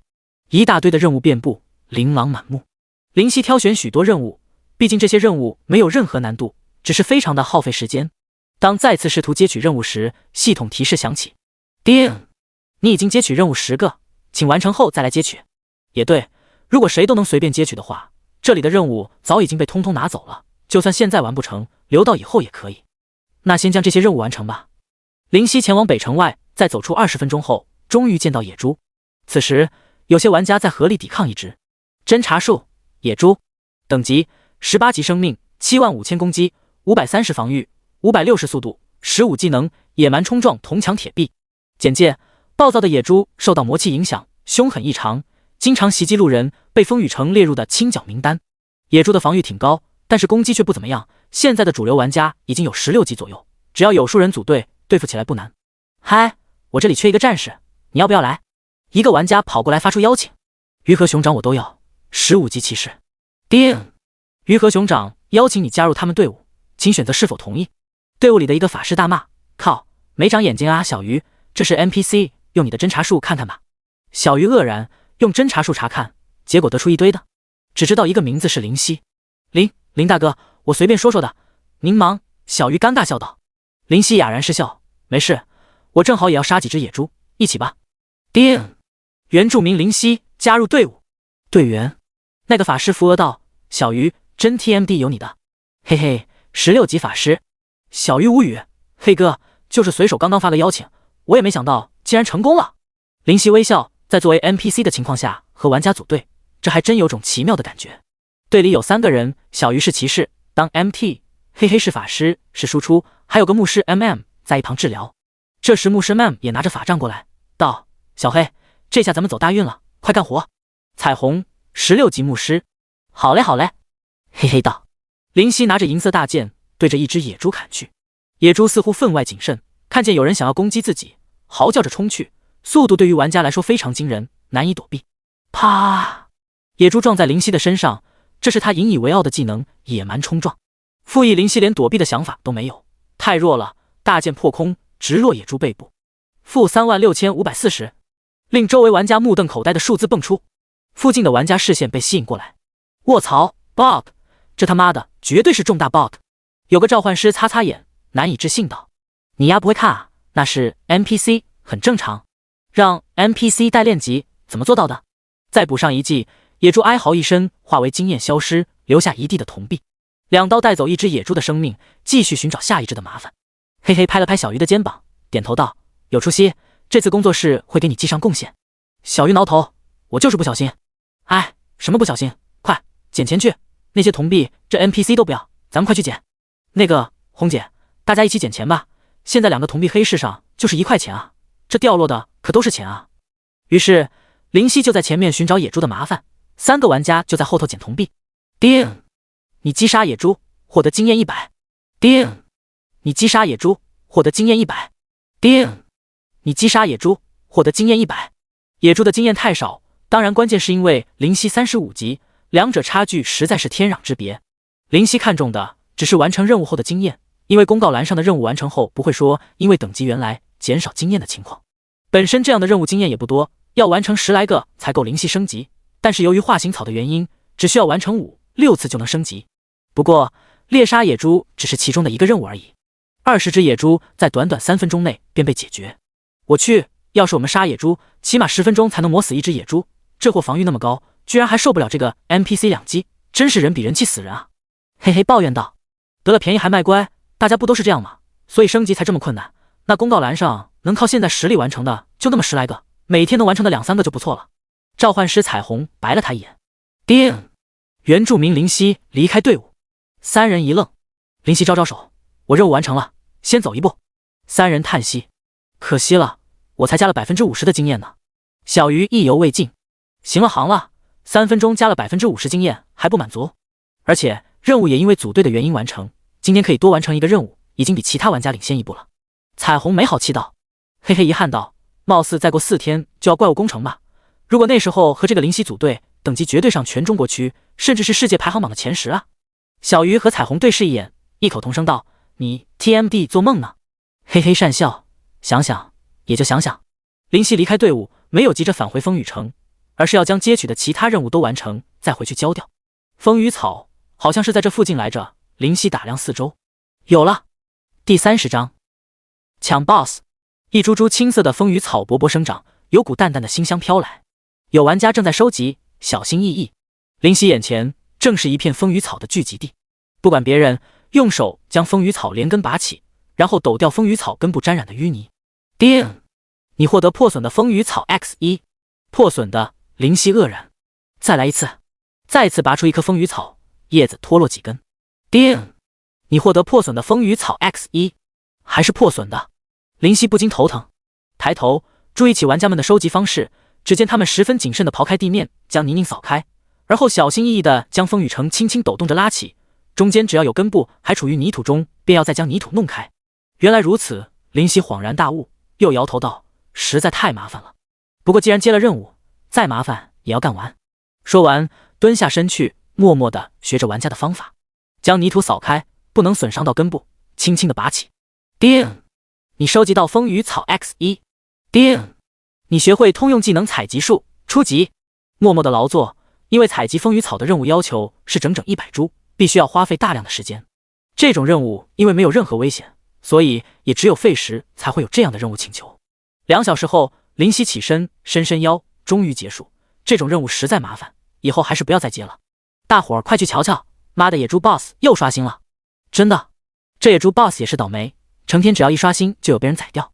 林夕一动，他正好接取了击杀野猪首领的任务，提起银色大剑便匆匆往野猪的领地冲去。来时，那里已经有好几十个玩家围着野猪首领。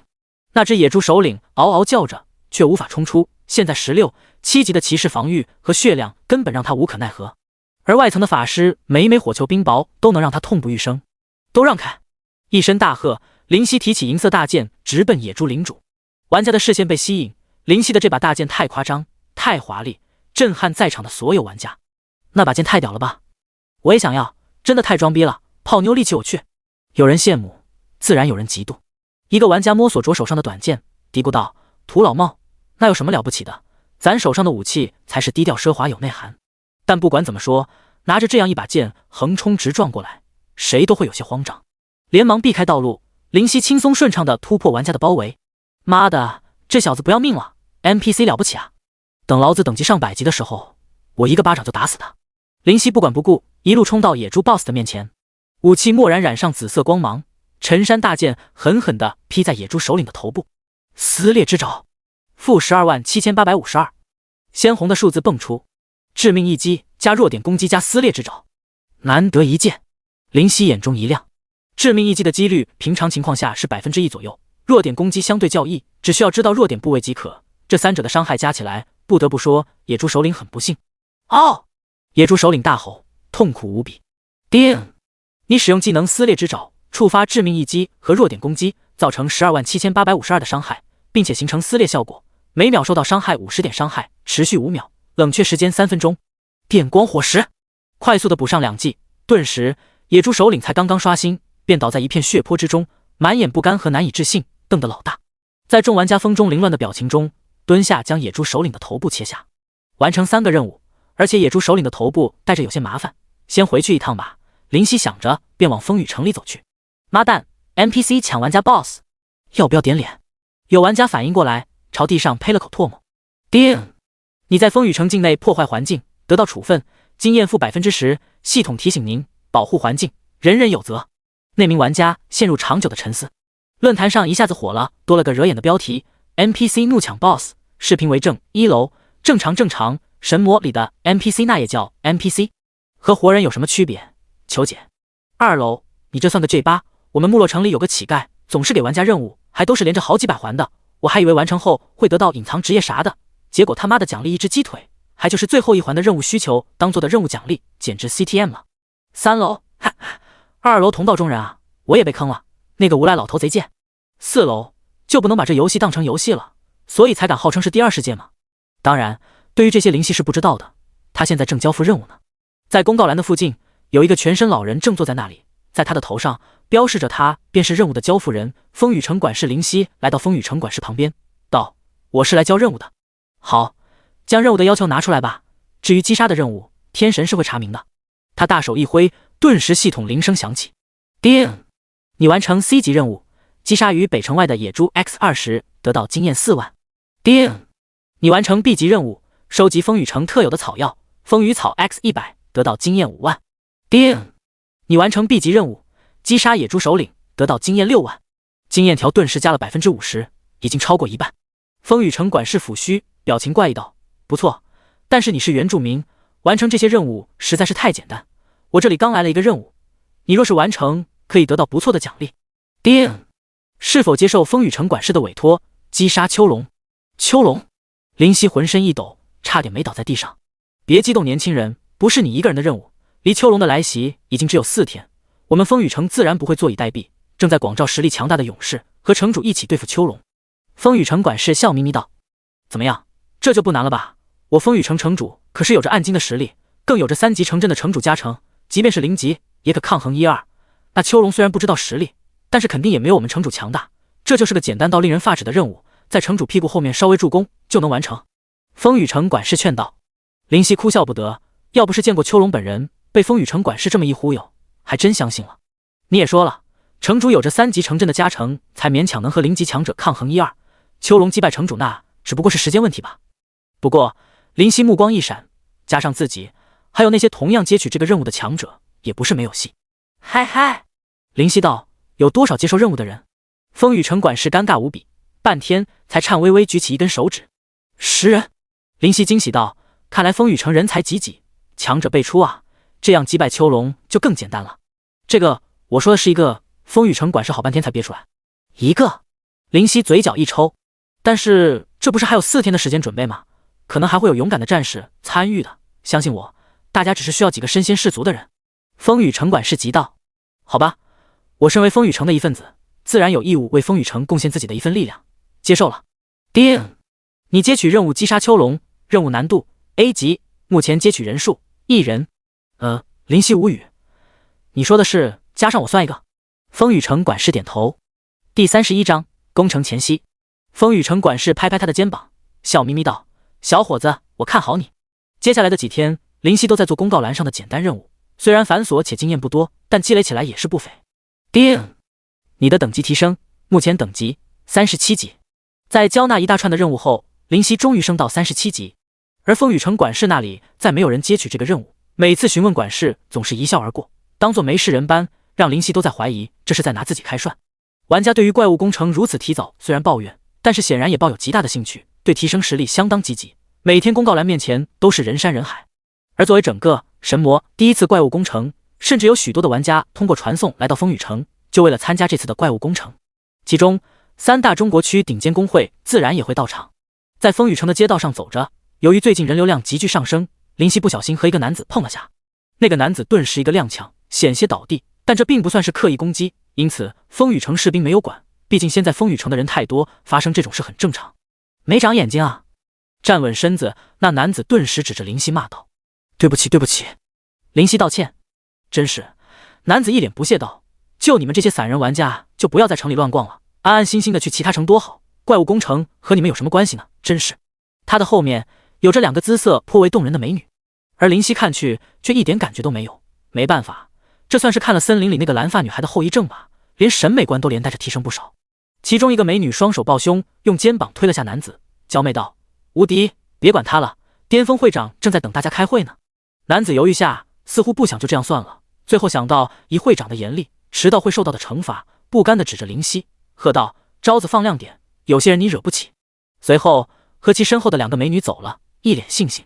男子走后，林夕嘴角勾起微笑，绝对无敌，好久不见。是的，那男子正是新手村围攻林夕时指挥的2者之一，绝对无敌，极品草包一个。这时系统的提示也到来了，叮，秋龙将在2小时后到达风雨城，请守城人员做好准备。村庄境内，秋龙一身城主的官服，神色冷然。这时的他在不是透明的灵魂体恢复了肉身，在其背后有无数的亡灵生物站立，黑色的气息弥漫整个景道。身前一个漆黑的魔法阵散发着黑光，恐怖而妖异。使用传送魔法阵从黑暗阵营那边借来的兵力也应该足够了。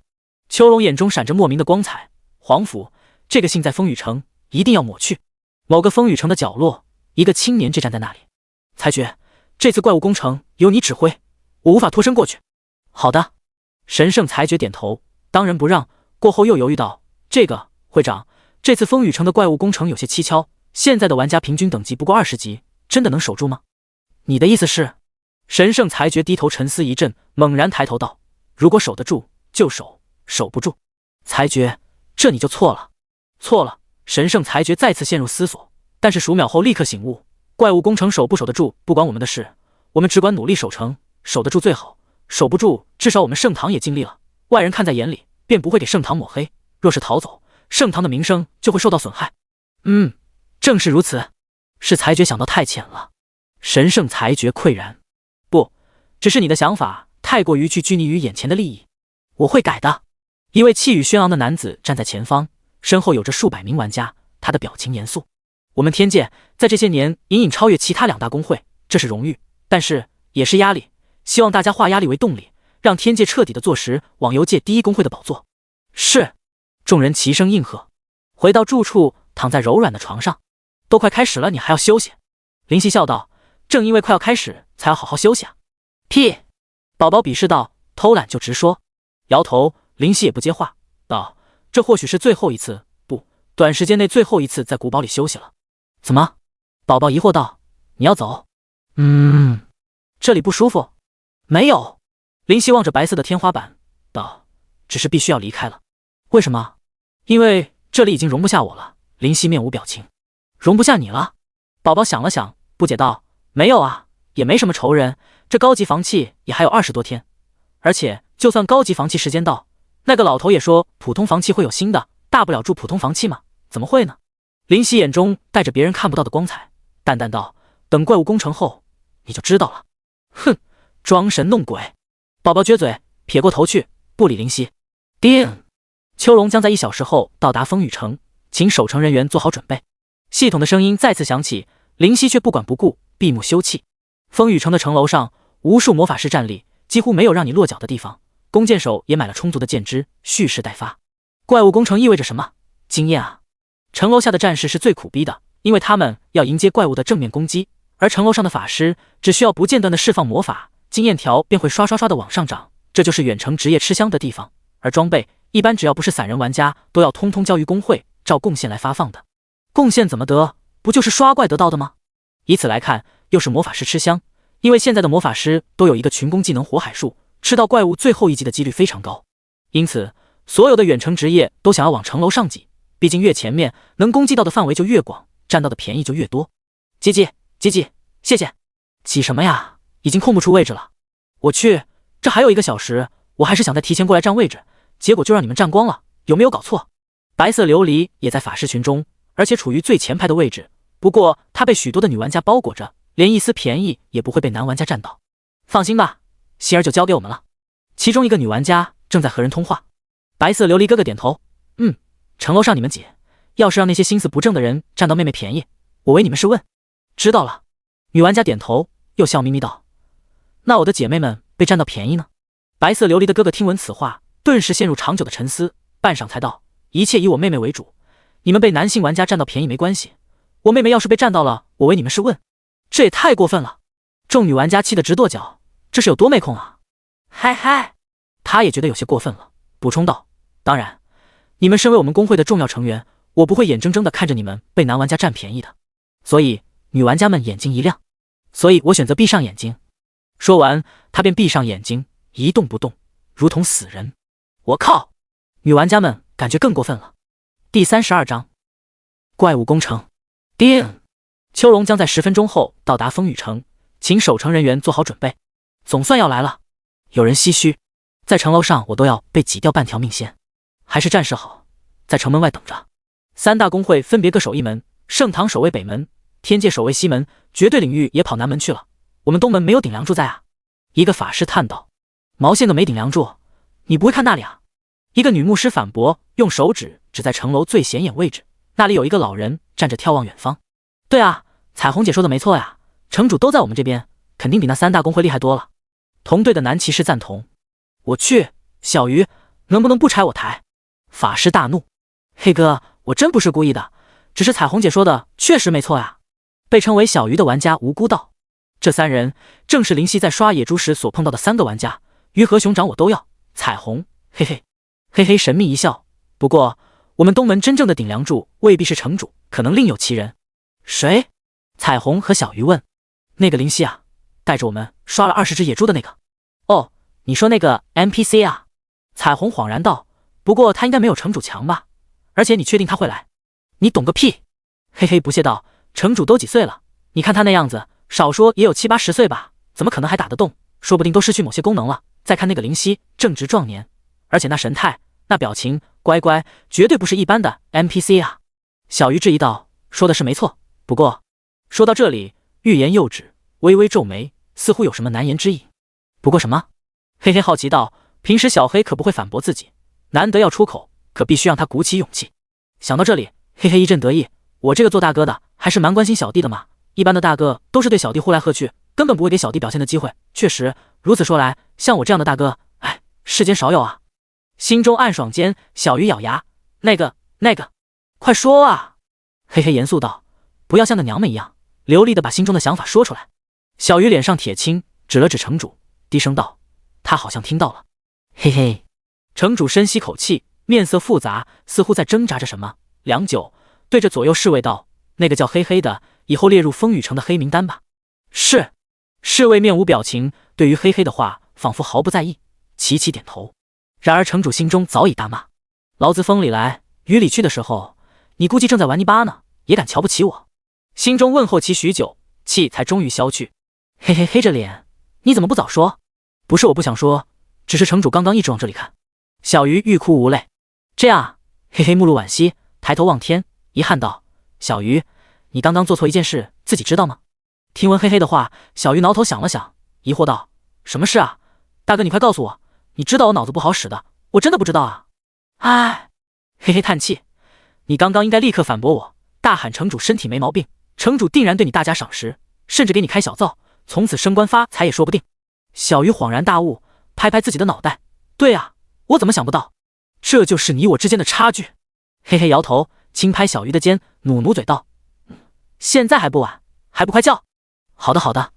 小鱼小鸡啄米般点头，然后对着城主大喊道，城主大人，你绝对没毛病，要相信自己，不要放弃。城主本来好转的心情又低落下来，怒气升腾，深吸口气，冷静冷静，冒险者而已，不能对冒险者出手，你可是风雨城城主，加油，你行的。许久，再次转阴为晴，把那个鱼和熊掌，我都要也给我加入风雨城的黑名单。城主目光冷冽地看看小鱼，以后绝对有你的好果子吃。小鱼挠头，黑哥，没用啊。黑哥，黑黑蹲在地上，一阵抽搐，似乎在强忍。彩虹在旁边目睹这一切，感叹道，两个活宝，踏踏踏踏，大地似乎都在震颤。城楼下，成千上万的战士和骑士最先感觉到神色严峻，远方灰尘渐渐弥漫，看不真切。靠，好大的声势！废话，怪物攻城哎，能没声势？叮！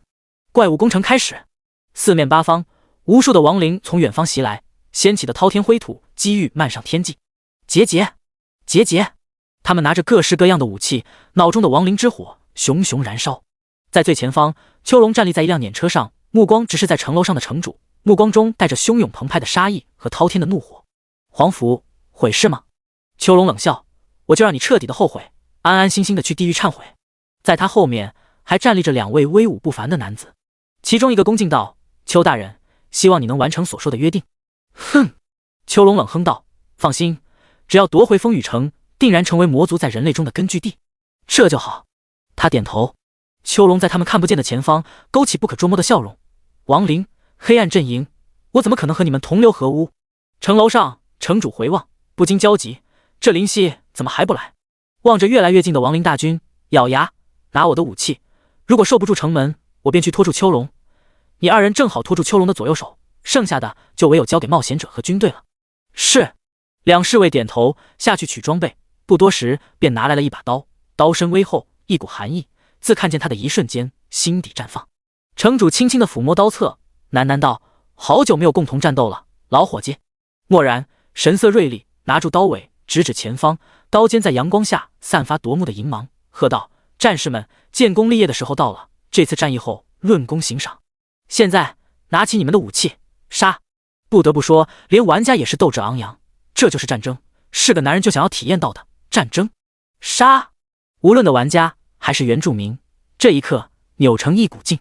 亡灵的尖锐叫声和骨头摩擦的声音源源不断的传来，空气中似乎弥漫着浓厚的硝烟味，气氛紧张到极致。每个参与此次战斗之人，无论是原住民还是冒险者，无论是东门还是其他个门，无论是位置城主还是无名小卒，皆战意十足。东门外的各门以三大公会为主心骨，展开战斗。林夕蓦然睁开眼睛，酝酿的战意在眼中无法直视，如同一条匍匐的大龙，睁开眼欲咆哮。战斗开始了。没有去拿依靠在墙边的银色大剑，直接夺门而出。铿锵！随着武器间的碰撞，火星四溅，持久的战斗拉开序幕。怒瞪的眼睛，凄惨的哀嚎，无尽的恐慌，如潮水，如饕餮张开大嘴，无人能逃，无人可躲。或许在战斗的不远处，死神正拿着镰刀，望着即将成为他子民的人类，仰天大笑。第33章战士的归宿。城楼下，原住民和冒险者不分彼此，拿着武器对前方的亡灵给予狠狠的攻击。一瞬间，鲜血瞬间奔流，痛嚎、惨叫、怒吼、咆哮，死亡的恐怖不断演绎。枯黄的大地被红色所浸染，长久不退。风雨城城主在城楼上，苍老的手重重地拍在石块堆砌的城墙上，脸上不是很好看。这场战斗有些麻烦了，没想到丘龙居然能召唤来如此强大的亡灵，而且这数量实在太庞大。亡灵剑士等级23生命，4万攻击，465防御，285速度，14技能，亡灵突刺3连击。简介：风雨城的士兵跟随着第5代风雨城城主四处征战，死后仍然守护着城主亡魂。这是灵犀在景道中的亡灵的弱小版，当初守卫着丘龙的必然是精英，而现在身先士卒的亡灵剑士都是寻常编制的士兵所化，不算特别强大，但是这都是相对的。啊！一个玩家被亡灵剑士的剑劈开，鲜血四射开，粘在自己人的脸上，也粘在亡灵的惨白枯骨上，那骨头染成可怕的血红，许久化为白光消失。结节！那个亡灵士兵大笑，脑中的火焰颤动。CNM， 敢杀我兄弟，老子和你拼命！旁边的玩家劈翻一只亡灵剑士，回头看见自己的兄弟已经死去，急红了眼，拿着大斧便和凶手纠缠起来。兄弟，没事吧？他通过信息问道。没事，妈的，没想到这么快就死了。大哥，你要给我坚持住，撑过这次怪物工程，那小弟就不算白死了。好，他眼前的亡灵剑士逞凶，那玩家磕平红药，继续玩命。30分钟过去，而战斗远远未到结局。战场上，死亡成为开端，才能知道残酷的意味之浓烈。原住民无法复活，一旦死亡，或许就是永别。林子，一名士兵喷出鲜血，被前方的亡灵在胸口开出大而长的口子。没事，士兵吐出一具血，反身将亡灵撂倒，笑道，露出的牙齿布满血迹。先下去休息去。队长看见，立刻喝道：队长，我没事。士兵再次吐出口血。你！队长大骂，给我下去休息，这是命令，你死了，老子不给你收尸。士兵露出一个难看的笑容，因为伤痕，因为血渍，面目可憎的模样真实而震撼。队长，你不用给我收尸，如果队长还活着，就替我照顾年迈的老父亲吧，他走不动了，需要人照顾啊。他还在风雨城里啊，风雨城怎么能倒下？风雨城不能倒下。旁边的士兵狼狈不堪，防守住毫无恐惧，只知道无止境的攻击的亡灵剑士艰辛无比，武器碰撞的声音遍布战场每个角落。战场上每个人充斥无力感，望着潮水般汹涌而来的亡灵剑士，不知道何处是头。砰！队长一时不慎，脸上遭到亡灵剑士的重重一拳，踉跄后退2步，瞪起眼，挥拳打回去，将亡灵剑士的胸口打出大窟窿。亡灵剑士脑中的亡灵之火消失，彻底死亡。呸！队长吐出一口唾沫，夹杂着血，夹杂着牙，然而表情却淡定无比，似乎没有受到伤害般。小麻子呢？小麻子！队长在战场大吼，身前的亡灵剑士被他一个一个的打碎，踩灭一团又一团的灵魂火焰。队长，不用喊了。其中一个士兵正面抵抗一个亡灵士兵，摇摇欲坠。小麻子已经去了。去了。队长面无表情，无人能理解这些他现在的心情。朝夕相处的兄弟离他而去，这份悲痛揪心，真的无人能够理解。他只能化悲痛为力量，收割眼前的亡灵，杀一个不亏，杀2个血赚。蓦然，背后传来火辣辣的痛，清晰地传入大脑。麻痹，偷袭！队长眼前一挥，骂道：队长！旁边自顾不暇的士兵大叫。队长转身，魁梧的身子仿若无事，一刀将那亡灵剑士劈死。没事。几个士兵堵在他的前方，挡住亡灵，誓死不退。望着风雨城，队长站不稳，机遇倒下。战斗的时间太长，没有体力恢复的时间，没有放松警惕的时间。背后的伤口抽走大量生命，队长的脸在战斗中渐渐苍白，渐渐虚弱。风雨城不能倒！队长嘶吼，目眦欲裂，从不流泪的他也用尽了最后的力气。风雨城不能倒！旁边的士兵虎目淌泪，跟着大吼。然而前方的亡灵剑士却不管不顾，仍旧要和他拼个你死我活。战场上，这句话随着一个又一个士兵的吼叫传递开：风雨城不能倒！风雨城不能倒！数千数万人嘶吼，即便已经哑了，即便已经接近死亡。城主在城楼上握住手中的刀，身子不断抖动。城主大人，没事。城主强行露出笑容道：我这把老骨头现在不能倒下，因为我的子民，我的士兵还在战斗。远方，秋龙听见，嘴角露出不屑。可惜今天风雨城必须倒下。如同巨兽的咆哮，这句话在战场喧嚣，让大地颤抖。可惜对手毫无思考能力，没有胆寒这种情绪。亡灵如同机器人，他们的目标便是杀戮，杀掉眼前的生命，完成主上的指令。噗！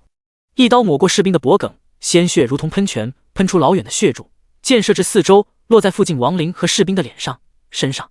传递开这句话的队长大笑，而后看着矗立在大地上如同匍匐巨人般的风雨城，身子摇摇欲坠。他低着高贵的头颅，蠕动干裂的轻轻一起便会流血的嘴唇，意识模糊，眼睛睁不开。他已经没有力气了，而战斗却如火如荼。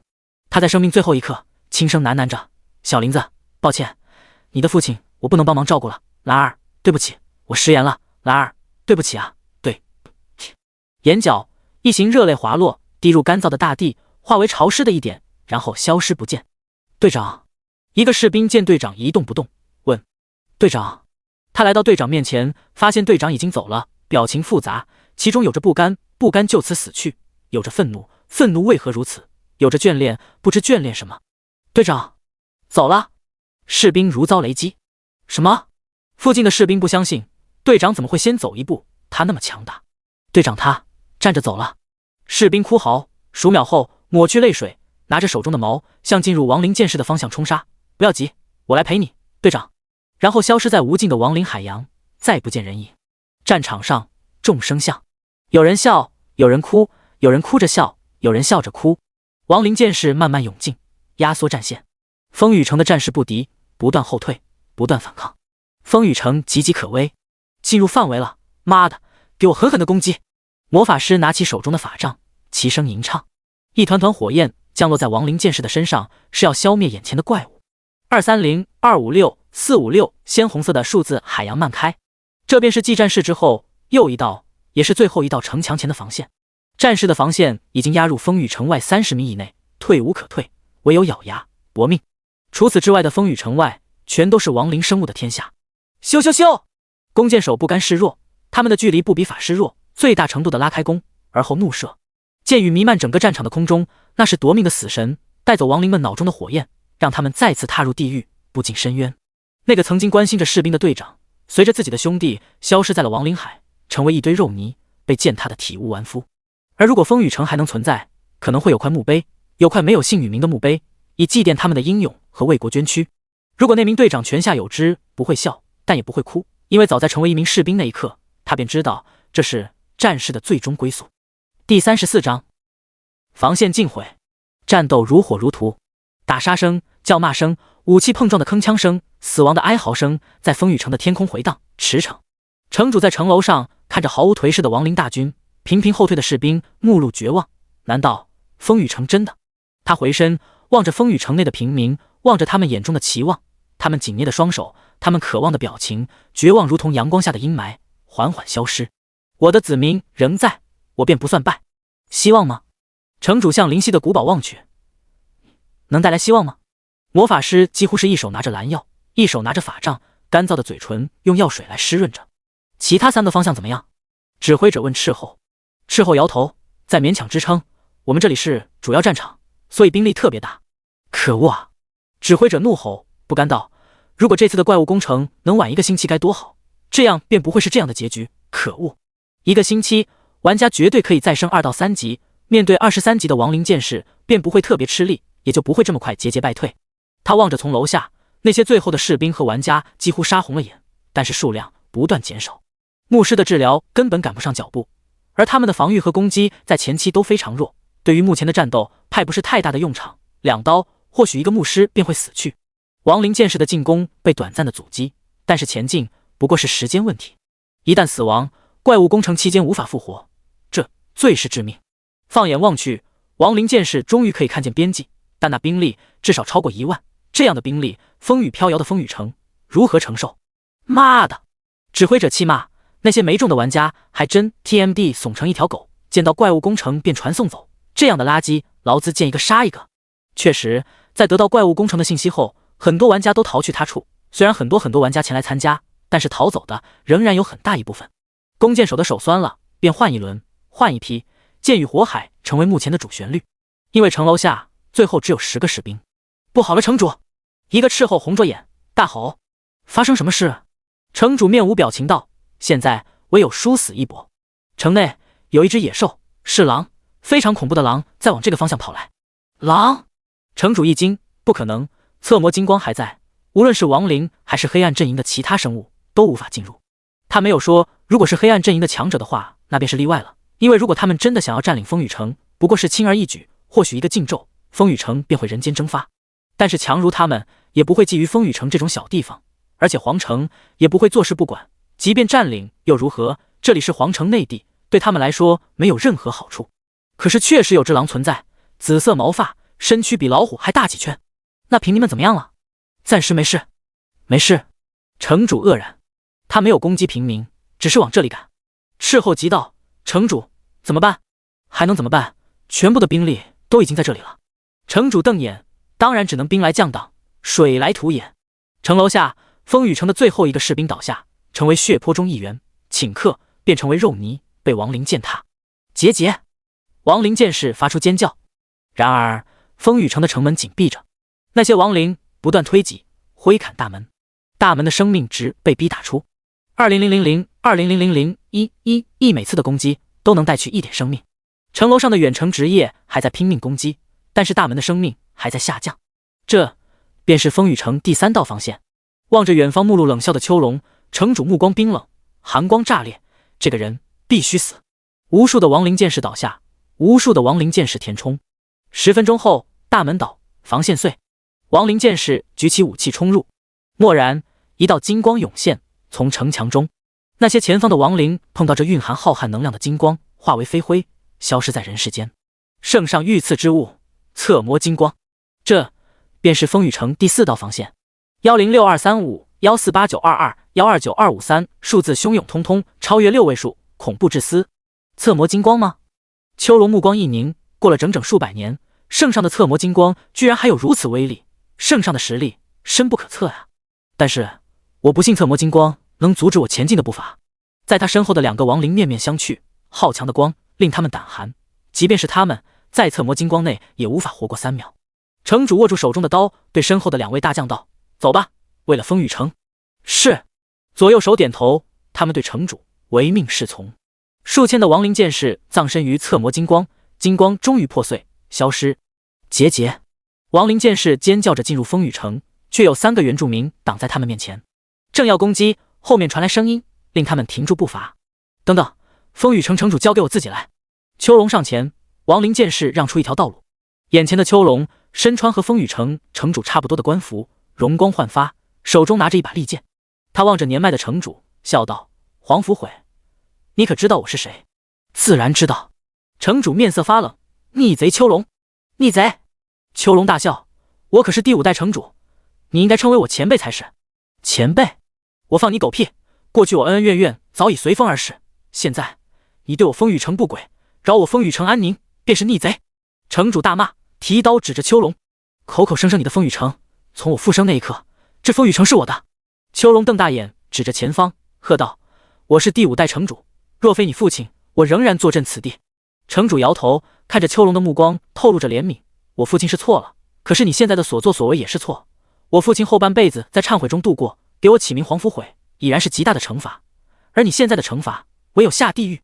下地狱，有那本身就试试吧！”杀！杀！黄福悔与丘龙战成一团，丘龙的手下2大亡灵和城主的左右手战斗，刀剑乱舞，城主面色铁青，握刀之手微抖。丘龙不屑道：“你不过是暗金级，即便现在坐拥风雨城，又如果也不可能击败我。0级是你可望不可及的存在，风雨城交到我手中才是最好的归宿。”呵！黄福悔怒道：“不战过，如何知晓？亡灵军团们，给我冲入城内，杀个片甲不留！”丘龙在战斗之余喝道：“结节！”亡灵剑士又开始运作行动。城楼上的法师和弓箭手还在玩命般攻击，可面对亡灵大军的数量，无力感充斥全身。一道嘹亮的狼吟传来，吸引无数人的注意。第35章出战暗金。风雨城南门，绝对无敌，面色难看，实在是失算。没想到这次的怪物攻城居然如此凶猛，带来了整整4万工会成员过来，居然还形成这副局面。他一拳砸在墙上，没有怪物攻城刚开始那般斗志。其身后的2个美人立刻上前安抚：无敌，虽然损失超过3万，但是总是撑住了不是？撑住了。绝对无敌黑着脸，我带4万的玩家是过来专门为风雨城守城的。开什么玩笑，我是为了彰显绝对领域的实力才过来的，早知道如此，我是绝对不会带4万人过来的。那现在怎么办？其中一个美女问。哼，绝对无敌伸手在他翘臀上打了下，令其不禁惊呼，自然是守下去。绝对无敌邪火顿时冒出来，看着美人的模样，心情转好，笑道，难不成就这样半途而废？那就真的贻笑大方了。那美女欲拒还迎，咬着嘴唇，娇艳欲滴，你坏坏。绝对无敌舔舔嘴唇，晚上我让你见识下什么叫坏。嘿嘿。城楼下绝对领域的玩家仍在奋力抗战，城楼上绝对无敌副会长打情骂俏，好不可笑。妈的，真受不了这个败家子。城楼下一个玩家费尽千辛万苦，终于击败亡灵剑士，却看见自己的副会长正和手下调情，骂道，忍吧，毕竟人家是副会长，咱惹不起。旁边的玩家嘀咕。风雨城北门，神圣裁决目视远方，王林海终于看见尽头，还在预料之中。他低声计算，虽然损失惨重，但是有着城门和侧魔金光2道底牌，还是勉强成功了。一个玩家过来，低声在神圣裁决的耳边说着什么。他挑眉，绝对无敌还真是个纨绔，带了4万的手下才勉强撑住，把亡灵剑士拒之门外，连城门口都没到。服了。神圣裁决开着城门，令亡灵剑士冲入法师和弓箭手的范围内才展开攻击，大幅度的减少损失，在战士损失殆尽之时再将城门关上，充分利用地理优势，仅用15000的兵力便将亡灵剑士阻击在外，再加上还有侧魔金光的辅助攻击，成功坚守底线。风雨城的西门同样如此。果然还没有超出预料，天界会长笑道，其他的门怎么样？东门陷入危机，因为有0级的丘龙带队，南门的绝对无敌硬生生用4万兵力将亡灵磨死，北门的神圣裁决用15000兵力让亡灵通通死于城门之下，剩下的不过是时间问题。神圣裁决是个人才。细细听着手下的分析，天界会长叹道，他的方法和神圣裁决一样。东门，这时一个玩家看着城里奔驰而来的紫色生物，眯起眼睛。那个紫色生物越来越大，渐渐进入可视范围。紫电天狼，新手村的隐藏 BOSS 居然在这里，难怪在新手村已经找不到紫电天狼呢。靠，他怎么进入风雨城的？不是有侧魔金光吗？说不定是光明阵营。你见过光芒阵营有野兽领主存在？灵犀奔驰而来，瞬间进入亡灵堆中，紫光弥漫。卧槽，真是光芒阵营的，是元首。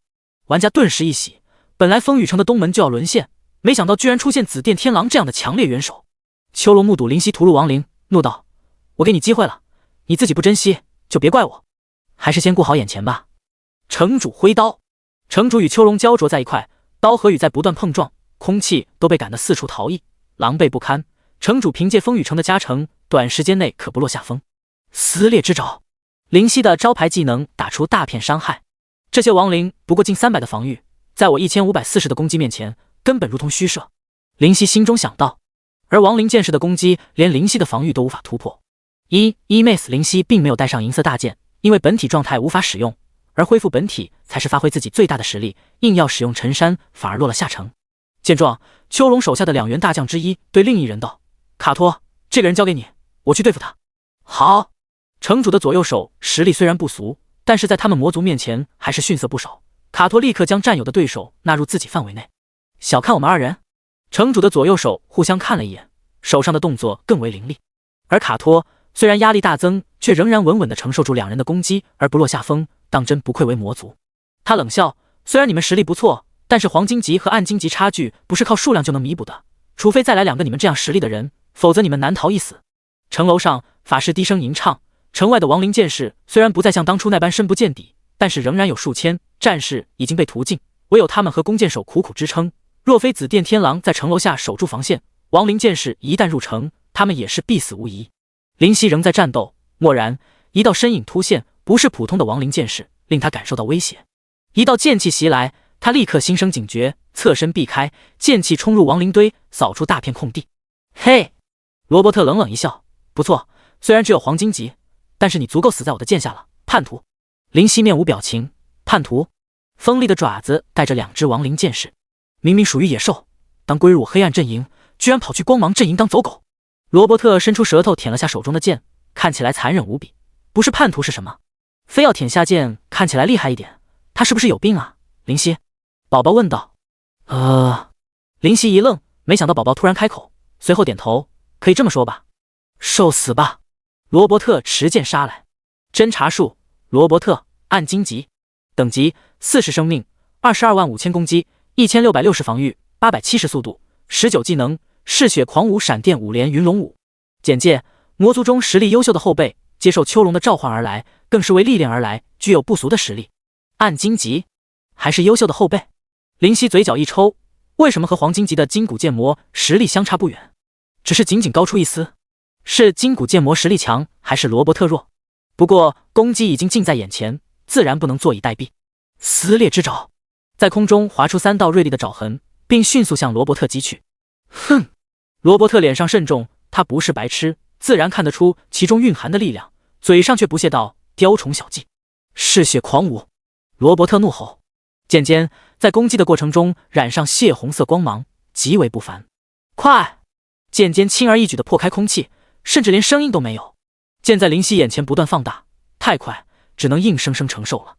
撕裂之爪 vs 嗜血狂舞，为什么在施展技能的时候要喊一下？难道这样可以增加威力吗？宝宝挠挠头，疑惑不已。林夕无奈，不知道，可能脑子抽了，所以喜欢鬼吼鬼叫吧。第36章，罗伯特虽然和宝宝是这样吐槽，但心中不敢有任何大意。轰！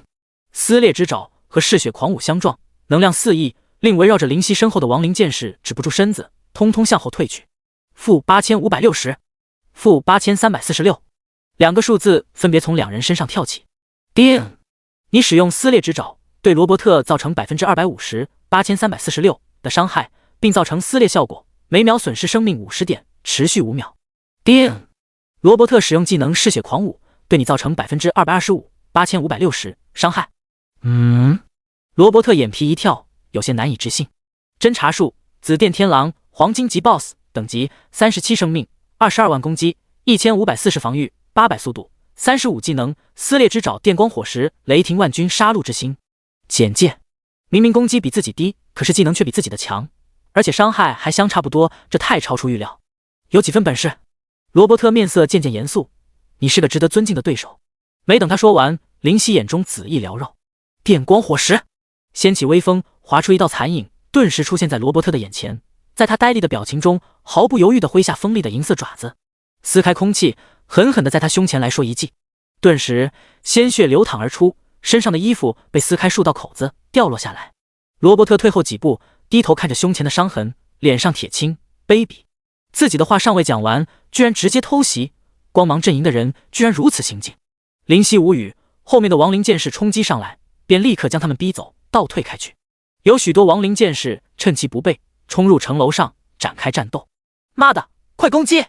指挥者焦急喊道。一旦极大数量的亡灵剑士冲杀上来，可就不妙了。距离太近了，没有吟唱就被打断了。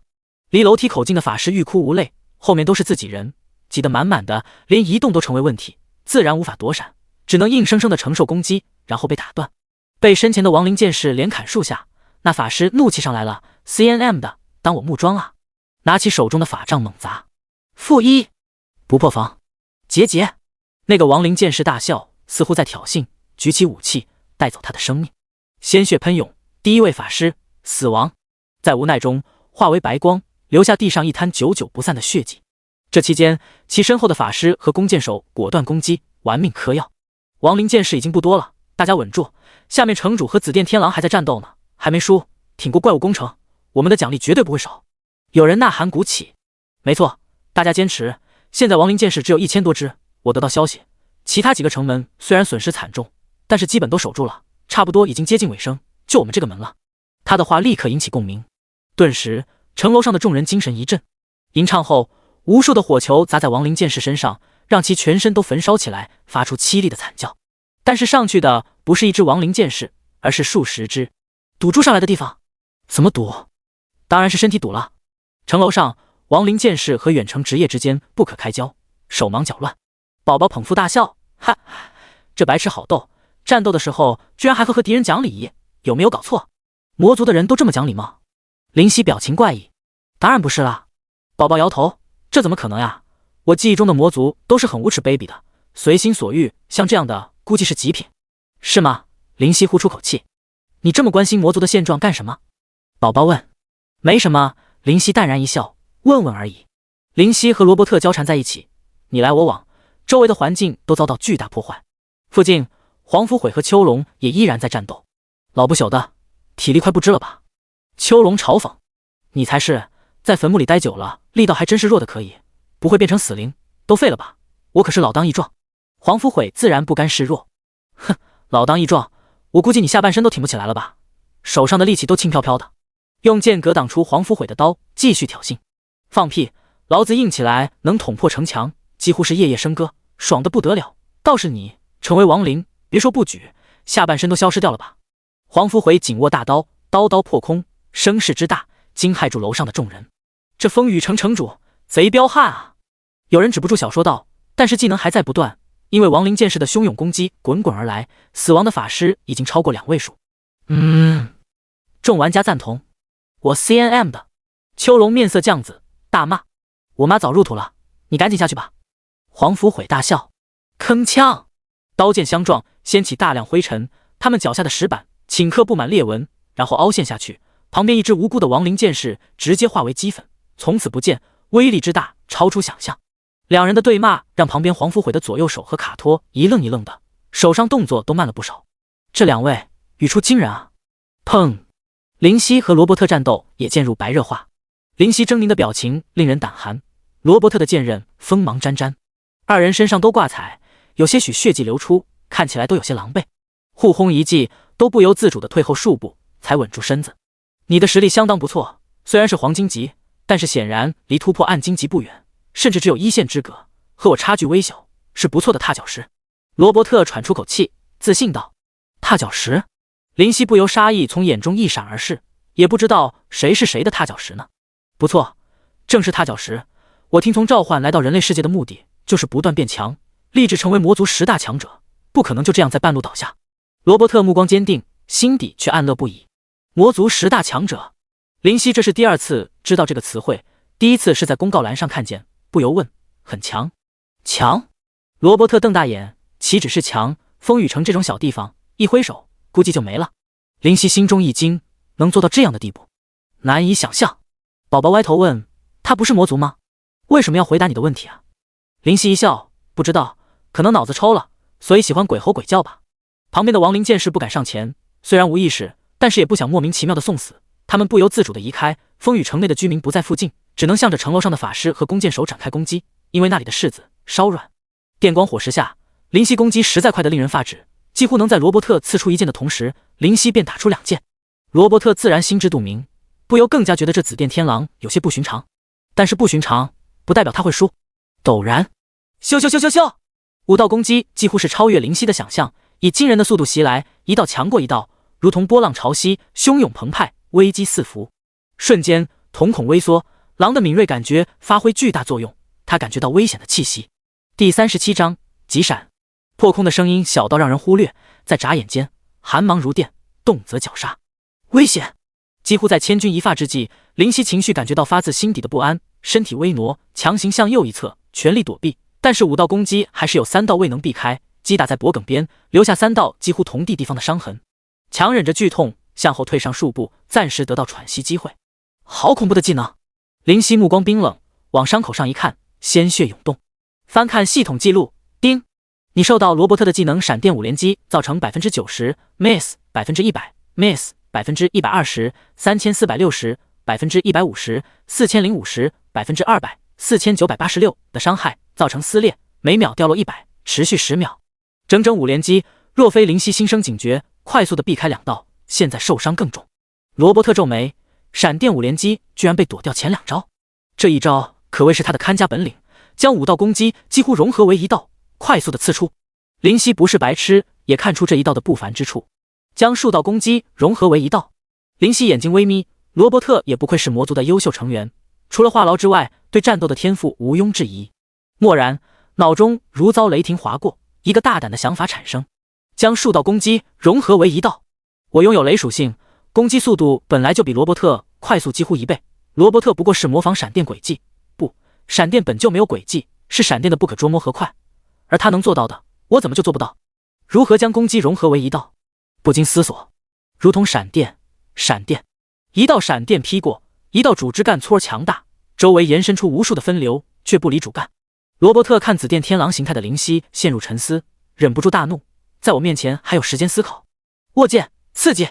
就在快要刺入灵犀的头颅之时，灵犀眼中蓦然一亮，咻！灵犀面无表情，侧身避开，爪痕如电，探出，快点看不见。空气没有声音，似乎没有异状，一切正常。罗伯特却感觉眼前如同电闪而过，便无法捕捉，只有危险和致命的契机在脑中回荡。这是……他惊骇欲绝，这样的情景太相似。灵犀眼睛骤然亮起，绽放出夺人的光彩。出爪！闪电8连击！罗伯特只感觉眼前一黑，胸口血花迸射，自己能清晰看见那从自己体内流出的红色抽离了力量，但是他的脑中想的却不是肉体上的疼痛，眼睛瞪大，惊骇欲绝。这怎么可能？叮！你学的崭新技能，请命名。将罗伯特扫得飞了出去，便闭上眼睛。他总感觉必须牢牢记住，良久，方才睁眼。急闪！叮！你领悟技能急闪，根据威力和消耗指数，系统评定为 SS 级技能，奖励全属性加100。急闪 SS 对敌方单体造成基于自身攻击的 80%、100%、120%、140%、160%、180%、200%、300攻击，发动那一刻，令对方陷入短暂的失明状态，技能冷却5分钟，消耗精力小。叮！你使用技能急闪，对罗伯特造成 80%、2267、100%、2540、120、2945、140、3370、160、3855、180、4360、200、4970、300、7601，整整一大串的伤害数字出现，惊呆在场的所有人。秋龙、黄福悔手上一顿，黄福悔的左右侍卫和卡托攻击一缓，城楼上的玩家目瞪口呆。唯一没有影响的是没有意识的亡灵剑士。罗伯特如遭雷击，表情如同呆傻般。喃，我的绝技，这天赋。可惜对手不是心慈手软之辈，攻击在他身上的爪子不带丝毫轻蔑。他倒在地上，就这样任由攻击，生命瞬间见底。卡托大怒，罗伯特还不清醒？难道现在的你就这样任由攻击？你的实力所创造的东西，难道仅仅如此？罗伯特眼中的混沌缓缓消失，嘴角勾起苦笑。紫电天狼，你的悟性和战斗天赋，我心服口服。即便我在黄金级的时候，也没有你这样的能耐。但是如果不施展最后的招数，就这样消失，我也颇不甘心。金光闪过，罗伯特紧握着剑，感受到危险，压在罗伯特身上的身子快速起身退后。灵犀查看他的生命值只有 3%， 而自己仍然拥有 50% 的生命。或许再来一次撕裂之爪，命中便能彻底结束掉他的生命。罗伯特握剑，蓦然意气风发。这次我是输了，败了，但是下一次再见面，我不会再败给你。下一次？灵犀眼中杀意凛然，莫非他还认为自己有逃跑的机会？不用想了。罗伯特微微一笑，这不过是我的分身，本体怎么可能只有这么点实力？刚刚之所以陷入呆滞，倒不是说被你的强大折服，只是觉得你的天赋真的非常强大，你有与生俱来的战斗本能。你不该在这光芒阵营中堕落。来吧，来我黑暗阵营，我会让你知道我黑暗阵营的强大和魅力。灵犀听闻此话，目光闪烁。分身，原来如此，难怪一直有恃无恐，从来没有在意生死之斗，跟他谈笑风生。如果这不过是具分身，也就解释得通了。我会考虑的，不过现在，请你先去死。灵犀笑答，见识下我分身所能施展的最大威力的技能吧。罗伯特斗志昂扬，这具小分身死就死了，对我没什么影响。倒是让我发现了一个好苗子，倒是预料之外的收获。他握着剑，表情肃穆，全身散发出惊人的波动。灵犀精神一振，万分谨慎，这恐怕是罗伯特的最后手段。既然如此信心十足，定然不凡。蓦然，罗伯特所持之剑的剑身微微颤抖，仿佛承受巨大的痛苦，即将碎裂开来。无形的危机感陡然出现在灵犀的心中。他一挥剑，隐隐间，龙吟升起。灵犀目光一瞥，是从罗伯特手中剑内响起。剑内产生龙吟，当真不可思议。罗伯特苍白的脸上燃起红晕，如同回光返照。见识下这招云龙舞。言罢，剑出，乱舞，似龙舞，似云游，银光带寒，摄人心魄。灵犀早已做好躲避的准备，却发现无法移动，如同被禁锢在原地。银龙从剑内产生，听从指令般冲向灵犀。银龙游动，张开血盆大口，电光火石。灵犀眼中带着冷冷的杀意。撕裂之爪，砰！紫色爪痕与龙相撞，滔天的无形波浪四散。银龙一顿，再次飞来，银色龙身微微暗淡，却依旧声势浩大。瞬间，银龙便来到眼前，要将灵犀整个撕碎吞下。想杀我，没那么容易。灵犀目光微凝，爪动，残影纷飞。急闪，8道攻击几乎于瞬间打出，快若流星。撕裂之爪加急闪 vs 云龙舞。接触急闪的刹那，银龙憔悴到极致，显然急闪的威力对他造成的伤害极为可挂，眼眸中光彩暗淡无比，但没有结束。急闪消失后，还是咆哮着将灵犀吞下，裹挟着他撞入城墙内。地面上长长的轨迹延伸，深又明显。轰！撞入城墙，城墙被砸出大坑，大量尘土被掀起，灵犀生死不明。城楼上那一块地区站立的魔法师和弓箭手纷纷陨落而下，伴随着尖叫，重重地落入地面，化为白光。四周的黄肤悔和秋龙战斗一指，卡托和侍卫二人攻击略顿。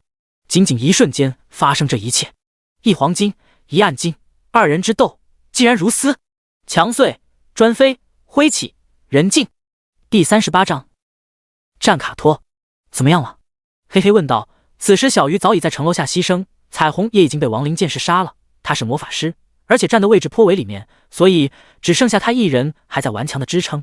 紫电天狼不会被那个罗伯特秒杀掉吧？不会吧，我看他生命应该还挺多，不可能被秒杀才对。可是罗伯特是暗金级，而紫电天狼才不过是黄金级而已吧？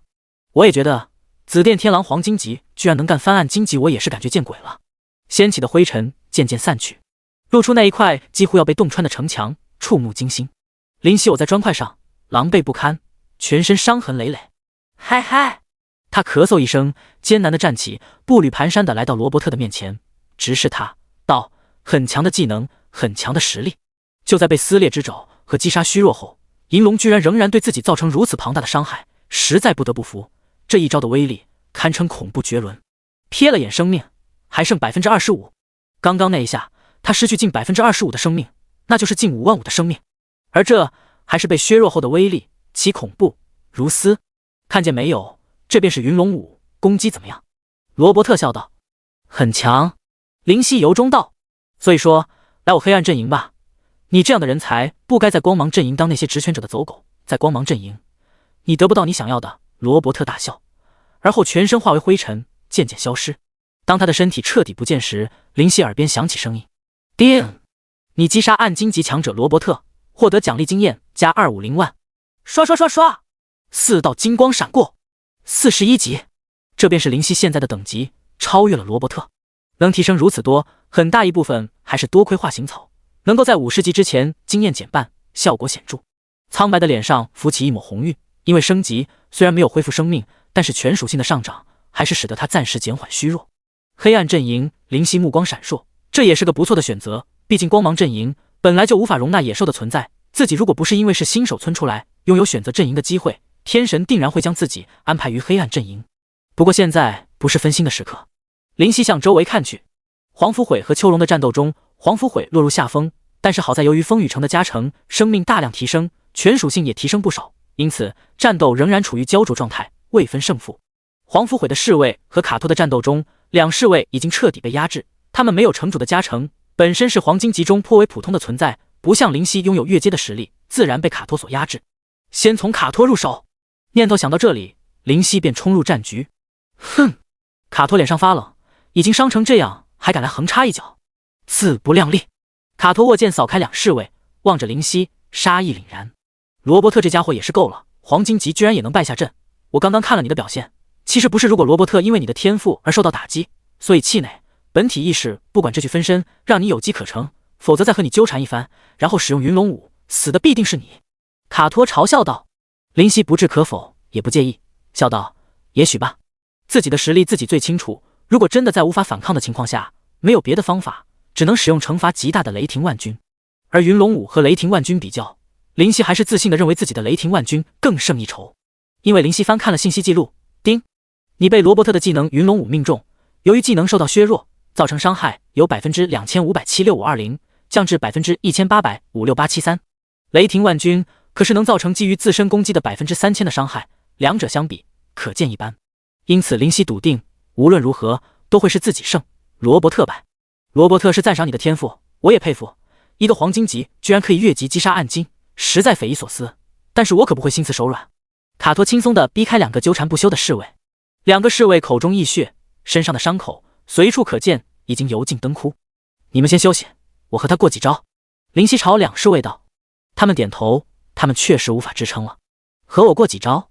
卡托大笑，我的实力和罗伯特是相差不多，但是我不会因为罗伯特对你欣赏便手下留情。你想好了？如果加入我黑暗阵营，我也随时欢迎。你要做光芒阵营的走狗，我现在便了结你。林夕罢手，来吧，是不是对手？战过才知道。但是林夕在卡托不留意间，还是抛去一个侦查术。卡托暗金级，等级40生命，22万攻击，1650防御，860速度，19技能撕风刺骨吞天。简介：黑暗阵营中优秀的天才人物，和罗伯特听从丘龙的招呼，降临人类的领地，其真实身份值得揣摩。卡托比之罗伯特毫不逊色，只是勉强弱上一丝，几乎忽略不计。林夕看看卡托现在的生命值13224，剩余60%的生命，而代价便是两个黄金级的侍卫都已经只有20%以下的生命。60%吗？林夕眼睛一眯，勉强可以一战。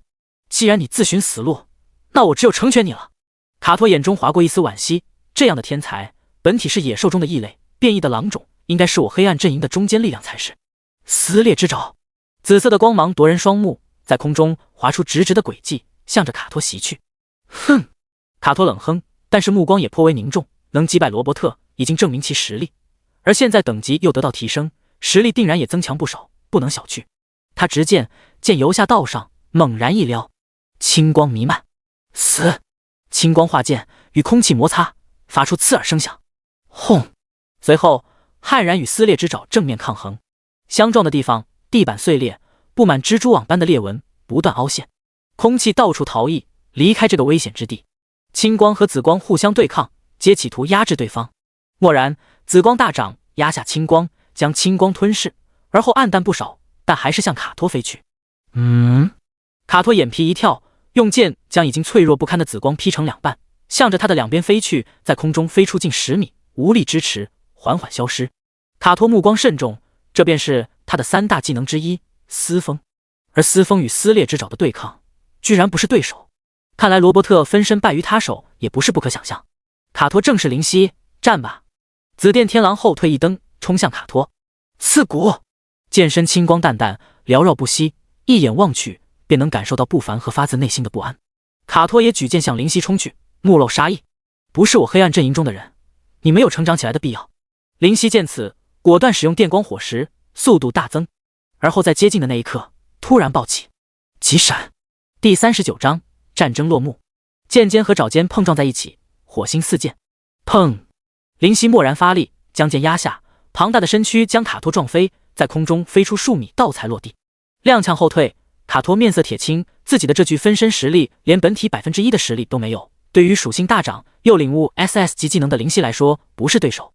若非刚刚我强行握剑，现在我的剑就被他的爪子压在地上。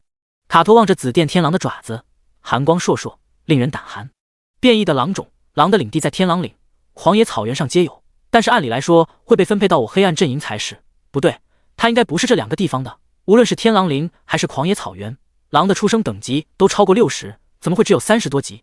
狼类被天神命名为新手村的地方。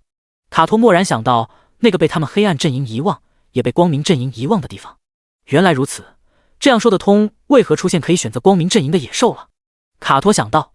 灵犀和卡托不断战斗，声势惊人。两侍卫面面相觑，什么时候黄金级的可以压制暗金级的存在了？急闪的冷却只有5分钟，造成的伤害却非常巨大，每一次的急闪都能带着卡托大量的生命，尽管他已经十分谨慎，甚至可以逃脱急闪的2到3次攻击。急闪的速度还是太慢了。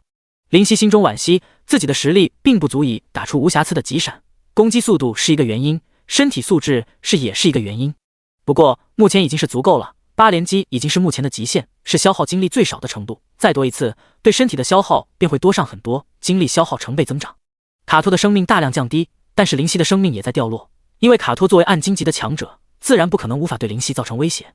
10分钟过去，两者的生命都到了新的低谷。砰！林夕身子微动，卡托倒退，狼狈不堪。这是身体力量上的差距。林夕气喘吁吁，撇下自己的生命，12435234000，只有5%的左右的生命，岌岌可危。卡托几乎大口的喘息，连续10分钟的高消耗战斗实在是难以支撑。而卡托的生命也只有15%。在一片黑暗的地狱内，时常电闪雷鸣。若是生活在这里，人的胆量必须要足够大。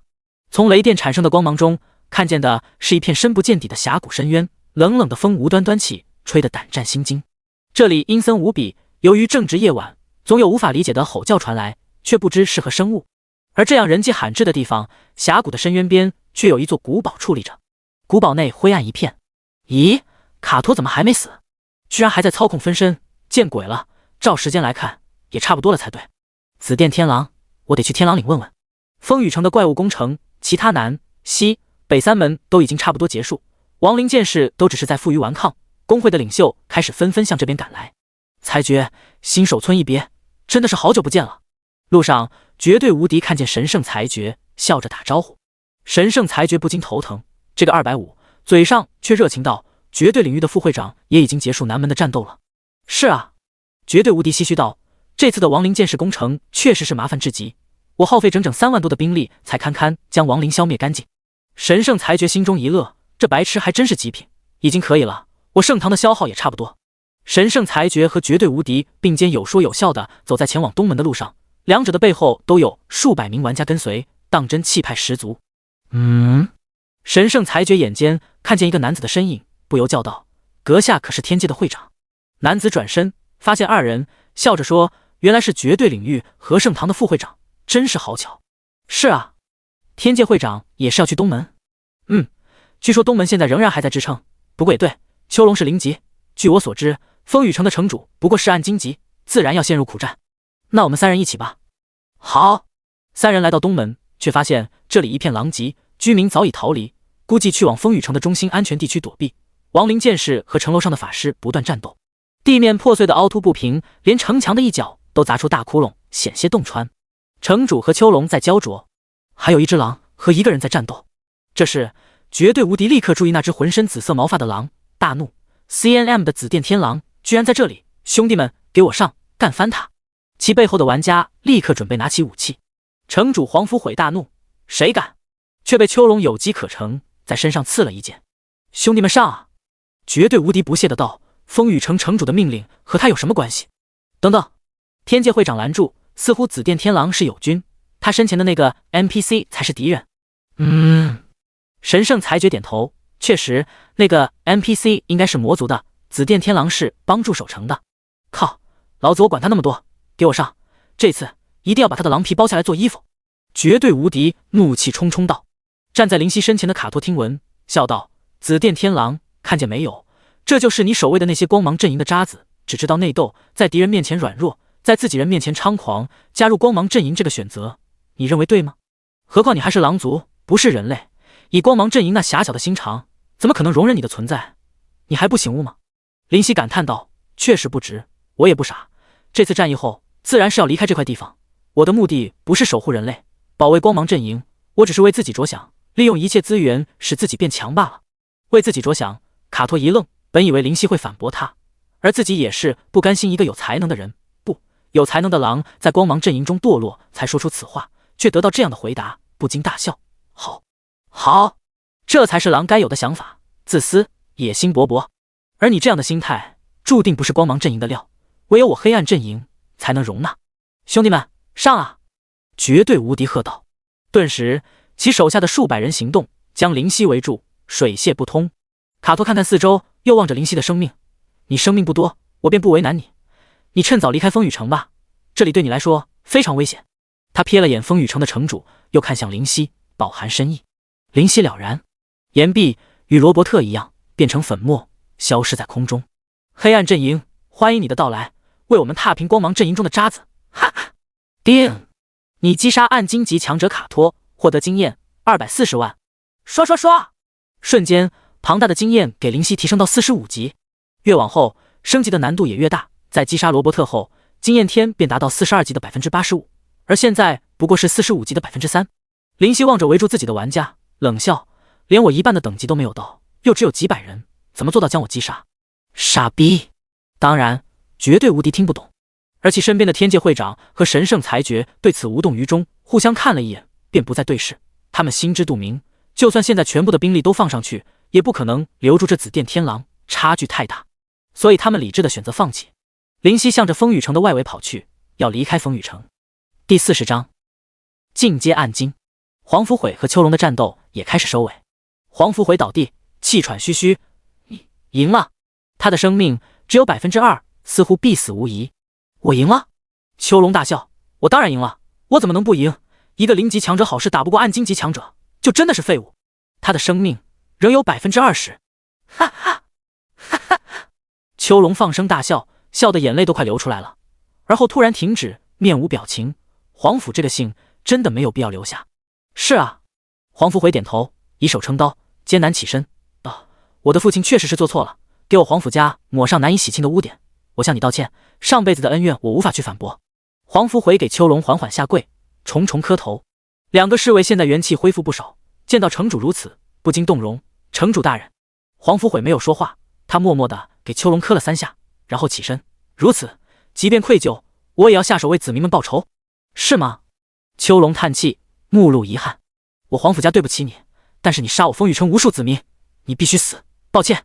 城主颤巍巍站起，手上拿出一道圣旨，眼神坚定。没想到圣上的实力真的到了那种程度，仅仅一张纸就能杀人。秋龙感叹无比。是啊，黄福悔看着眼前的圣旨道，这圣旨是50年前圣上所赐，看来我是难逃一死了。秋龙遗憾，你已经死过一次了，何必介意再死一次？再见了，第5代风雨城城主，以后的风雨城我定然用尽一辈子守护。秋龙闻言不由哭笑不得，你都这么一大把年纪了，守护屁个一辈子。死！黄福悔没有再说话，自己的子民死的太多，秋龙必须付出血的代价。圣旨被撕开，金光从圣旨中射出，刺人双目。一切与朕为敌者，皆为死罪，朕赐你一死。威严浑厚的声音在风雨城的上空回荡，风云变色，蓦然天空笼罩起可怖的黑色，似乌云，神秘无比。一道金色的雷霆骤然从天空中劈下，水桶粗细，如同龙蛇，根本掀不起一丝抵抗的欲望。面对此情此景，所有人有种蝼蚁般的感觉油然而生。拿到雷霆劈在秋龙的身上，秋龙顿时惨叫，在雷霆中只能看见一片黑影渐渐消失。林夕来到秋龙的附近，看了一眼，深深地感受到发自内心的恐惧。皇族的帝王太强！一道视线从雷霆中出现，林夕毛骨悚然，因为那道视线看向的是自己。死在黄福悔手里，还不如死在你手里。我能感觉到你心中的欲望，更能感觉到因为你，神墨大陆比如会更加精彩。圣上要我死，我给他制造麻烦，我秋龙不是好惹的。一道强大的吸扯之力传来，林夕庞大的身躯竟然不听使唤，被扯入雷霆。停下来！林夕瞪大眼，雷霆的恐怖不是现在的他能够接触企及，但是秋龙0级的实力面前，没有反抗的余地，顿时被吸入其中。周围的玩家目瞪口呆，黄福悔也没想到如此，怒喝：秋龙，你想干什么？啊！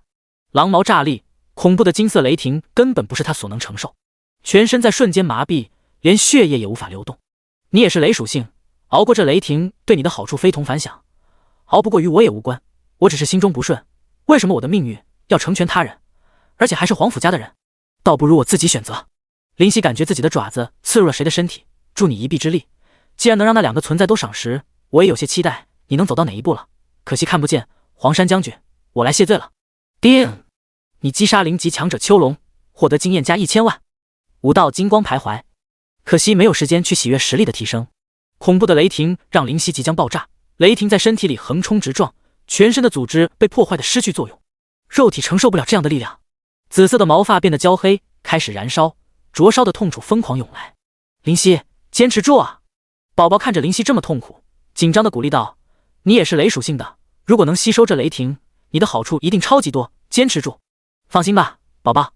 林夕咬牙，脑中一片浆糊般，唯有靠毅力挣扎，面目狰狞。只是横生枝节，超出预料的发展让我不爽而已。这样的雷霆对我来说算不得什么。全身散发出焦黑的味道，如同要被雷霆劈熟，整个身躯在庞大力量的冲击下匍匐，吐出的血都是紫红色，眼中闪烁着极端的痛苦和危险。但是令人不解的是，生命值没有降低，只有痛苦，却没有受伤。黄甫悔皱眉，没想到竟然如此。击杀丘龙这样的零级强者，对自己可谓是巨大的机缘，甚至能以此突破，成为零级存在。既然如此的话，紫电天狼不能怪我心狠了。我知道你帮助我风雨城，也知道你就是灵犀，但是这个机缘太重要，而且本就是属于我的，你不过是抢了我的机缘。眼中杀意一闪而过，你在圣上的可怕力量下，说不得不用我出手便死了。即便死不了，你也已经差不多。他的瞳孔骤然紧缩一下，紫电天狼的生命居然在上升，这怎么可能啊？难道金色雷霆渐小，因为真正需要消灭的敌人已经彻底化为灰烬。呜！震耳欲聋的咆哮、狼嚎响彻整个狼藉不堪的风雨城，声音中充满不甘，充满愤怒。叮！你吸收神秘雷霆，由黄金级成功进阶为暗金级，全属性大幅度上升。叮！由于未知雷霆的改造，你的技能撕裂之爪进阶为雷霆之手。叮！由于未知雷霆的改造，你的技能电光火石获得加强，威力大增。灵犀紫电天狼是身躯开始膨胀，膨胀到几乎有2米之高，足足5米之长。不行，身躯太大，庞大的身躯行动实在不便，必须缩小，压住能量，缩回去。灵犀心中大喊，瞬间，灵犀的身躯开始缩小，但是马上又膨胀回去。给我缩！灵犀瞪眼，心中大喝，将能量压制，将松松垮垮的能量压成密集一块。紫电天狼的身躯不断在缩小和膨胀间徘徊不定，时大时小。周围的玩家不明所以，发生什么事了？那只紫电天狼被丘龙给拉进去了吧？好像，我知道，我是说，为啥雷霆里是黑影一会大，一会小？你进去看看不就知道了。我去你大爷的！许久，当金色的恐怖雷霆消失，那一块区域呈现出惊人的大坑，凹下去估计有5-6米深，焦黑一片。而在大坑的中央，没有丘龙，没有身躯庞大的紫电天狼，唯有一只不及小腿的小狼，紫色皮肤，可爱的眼中紫意流转。好萌啊！有女玩家眼睛一亮，我去，萌个毛线啊！这可是紫电天狼啊！难道被金色雷霆劈成幼崽了？有玩家不知好歹的上前去抚摸，如果真的变成幼崽的话，逮住就血赚了。卧槽，你 TMD 不要命了？那个玩家摸摸小狼，发现没事，回头笑道：什么事都。话未说完，蓦然一只手掌悄然出现在那玩家的身边，没有任何的前奏。那玩家机械式的转头，看见那只巨大手掌，目中带着恐惧。由紫色雷霆组成的手掌，蕴含着恐怖的能量，就在玩家的身边。雷电的麻痹让身体无法动弹，无法躲避，只能绝望地呆立在那里。然后紫色雷霆形状的手掌握住不知好歹的玩家。哎呀！那个玩家惨叫中，身躯颤抖，电流的麻痹无限地侵入心脏、血管，口吐白沫，化为白光消失。玩家的痛楚是不可以取消的，最低可以调到只有 5%， 但是即便只有1/20的痛苦，相信这种感觉绝对会在他的心中留下巨大的阴影。-10,07890，庞大的伤害姗姗来迟，周围的人鸦雀无声，为刚刚那个不认识的玩家默哀。黄甫悔目睹伤害，心中骇然。第41章，离开。这样的伤害，黄甫悔惊骇莫名，这只是简单的一次技能攻击吗？而且本来已经见底的生命，居然回复全满，心中的杀意和贪婪强行被理智的压下去。叮！恭喜你获得改变身躯大小的能力，最大可至本体大小的 200%， 最小可至本体大小 1000%。成功了！灵犀呼出口气，能改变身躯的大小，效果非常大，越小越不容易被攻击，而越大，攻击的范围便越大。目光转向黄甫悔，缓缓向他走去。刚刚那一手震撼住在场的玩家，他们不敢轻举妄动。你帮助我风雨城守城，十分感谢，我自然会论功行赏。但是现在还请先回古堡休息。灵犀，黄甫悔强笑道。被叫破自己的名字，灵犀不置可否，毫不介意的一笑。不用，我是来交任务的。任务？城主一头黑线，现在这个时候交任务？有2个。这个现在恐怕不是。灵犀不知何时化为紫色的瞳孔微凝，电光火石，残影在黄甫悔身边飘过，便来到他的身边，静静地站在了他的肩膀之上，注视着他，没有掀起风，没有产生任何动静，仿佛本来就是站在那里一般。看不见。黄甫悔瞳孔一缩，以他暗金级的实力，居然无法正确捕捉到他的行动轨迹，速度快得难以置信。灵犀在他耳边轻声道：还请不要让我难做，再最后重复一遍，我是来交任务的。好。黄甫悔点头，压下内心无端而起的恐惧，说吧。一是探索青色山脉，是 A 级任务。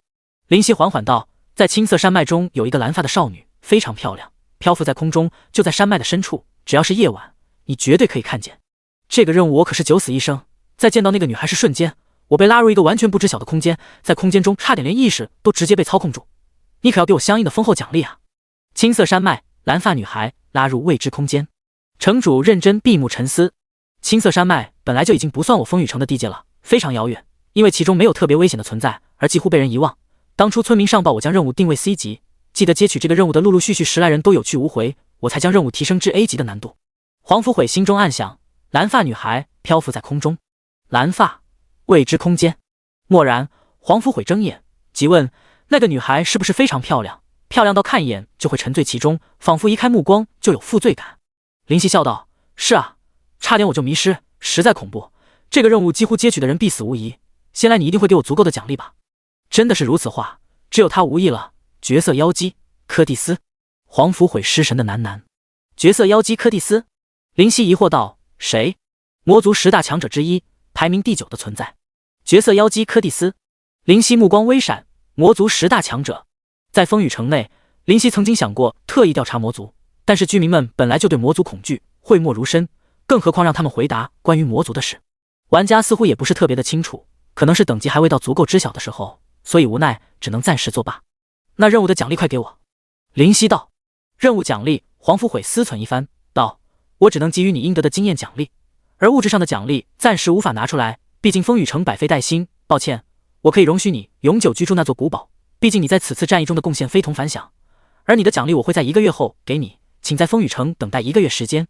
黄福悔笑道：而且你本来就是我城居民，应当没有什么急事，等得起吧？先把经验给我。林夕道：好。定，你完成 A 级任务调查青色山脉，获得经验400万。刷，顿时再升2级，52级。在一次怪物攻城战中提升了10多级，实力与之前不可同日而语。果然，唯有这种大战役才是提升实力最好的选择。林夕目光闪烁。那么第2件呢？第2件也是任务，莫非城主大人忘记自己颁布给我的任务了？林夕的小小的前掌拍拍黄福悔的肩膀。可是你似乎没有在击杀丘龙的任务上做出任何贡献。黄福悔嘴角一抽，你还 TMD 把我的机缘抢走了，我没向你要回已经非常不错，你还向我要奖励？对啊，我也不贪，语气诚恳道，击杀丘龙获得的经验和意外吸收的金色雷霆就当做奖励了。这你都拿去了，自然只能给你了。黄福悔苦笑，也只能苦笑。现在风雨城的兵力空虚无比，而大家的状态都很差，林夕的生命回满，凭现在实力微弱的冒险者无法阻止。更可惜的是，圣旨只有1张，否则你还能如此轻松地站在我肩膀上和我说话？那真的是多谢您了，城主大人。林夕笑道。最后再和您说一句，以后少看不良书籍，毕竟都一大把年纪了。在黄福悔尴尬的表情中，林夕大摇大摆地走出风雨城。给我宰了这混蛋！绝对无敌，咬牙切齿。数百玩家涌上来，真的没救了。看着被愤怒冲昏头脑的绝对无敌，目露怜悯。事到如今，居然还不明白自己的立场。绝对领域的玩家无奈，只能听从副会长的命令，反正他们是会得到补偿的，也无所谓了。当数百玩家又涌上去后，林夕叹气：雷霆之手。雷霆之手引动雷霆的力量，对敌人造成毁灭性打击。效果：对50乘以50的范围内敌人造成基于自己攻击的 70% 攻击，也可对单一目标造成 400% 的攻击。冷却时间1分钟，若在冷却时间内再次释放，将消耗更多的精力。顿时，以自身为中心的半径为50米的范围，雷电汹涌流动，令那些玩家浑身颤抖中，通通死得一干二净。当然，只是玩家，黄福悔和2个侍卫倒是不会介意这点攻击。-14320，-15623，-14862。大量破万点的伤害弹出，现在玩家的生命，即便是骑士，全血耐加点的骑士也只有5000左右的生命，400左右的防御，又这么能支撑住5位数伤害。超过100的玩家葬身雷霆之手。神圣裁决深吸口气，没想到再次见面，这只紫电天狼已经这般强大，提升的速度真是令玩家都望尘莫及。林夕、黄福悔和林夕的对话声音，周围人的听不见的，而天界会长却能通过城主的口型来分析出他说的话，目光闪烁，他是林夕。林夕居然紫电天狼，原来如此，这样他便不能死了，天界也不能成为他的敌人。妹妹的传承很可能是隐藏职业，得到紫电天狼的传承，或许妹妹在不经意间得到了不得的东西啊！如入无人之境，50米内除了后方的城主黄福悔和2个侍卫，全部消失在视野。我 CNM 的紫电天狼，绝对无敌，怒气冲冲，总有一天老子要把你宰了，等着吧！像你这样的野怪，领主也好 ，NPC 也好，都不过是我们玩家游戏中取乐的玩具而已。旁边的神圣裁决和天界会长听着绝对无敌的话，不约而同的笑了。心态没有放好，就不要进入这个敢号称第二世界的地方，这里可不是单纯的游戏。只是他们没有提醒绝对无敌的必要，当然是任其发展。简单的离开风雨城，中途再没有其他阻碍。风雨城的亡灵危机也告一段落，其中的亡灵剑士早在卡托消失的时候便已经不成威胁。当然，为此城楼上的远程职业也是损失殆尽。你说的风雨城容不下你，就是因为他们知道你原型是狼啊！宝宝了然道。不止如此，更是抢了黄福悔的机缘，失去他应该得到的，显然激起他的杀心。光芒阵营容不下兽类，黄福悔容不下我，我若留下，就是自寻死路。等风雨城恢复元气之时，就是我丧命之日。宝宝疑惑，那你被光明阵营不容，要去哪里？你的人形只能再变一次，化形草的功效可就没了。林夕莞尔一笑，眼神锐利，眼中裹挟着幽光。既然光芒阵营如此，那还需要思考，需要选择吗？当然是去黑暗阵营了。第42章，沙漠毒蝎。黄福悔转身，带起胜利的笑容，抬起手中的刀，道：这次的危机，我们风雨城成功的度过。虽然无数战士战死沙场，但是他们的功劳和战绩，我们风雨城定然要永远牢记。这份胜利，少不了你们冒险者的帮助，你们也付出极大的损失。这里，我作为风雨城的城主，自然要给予你们补偿。话说完，冒险者们也受到来自系统的声音。叮！风雨城怪物工程结束，系统将根据你们做出的贡献给予奖励。大量的金光飞腾而起，显然参与的玩家获得不菲的经验。每个人都挂起笑容。卧槽，黄金级，我得到白银级装备，真的假的？周围人一惊，这个人看来战绩非常高啊。在玩家开始怪物工程之前，系统就推出了一个怪物工程积分排行榜，根据击杀的数量来评定。神圣裁决摆摆手，这些我可就不指望喽，毕竟我只是指挥，没有杀死一个亡灵剑士。当然，他得到的经验非常丰厚，连续提升3级，因为对于这次战役，他的指挥做出相当大的贡献，系统显然不会让任何一个人吃亏，站在绝对的公平上。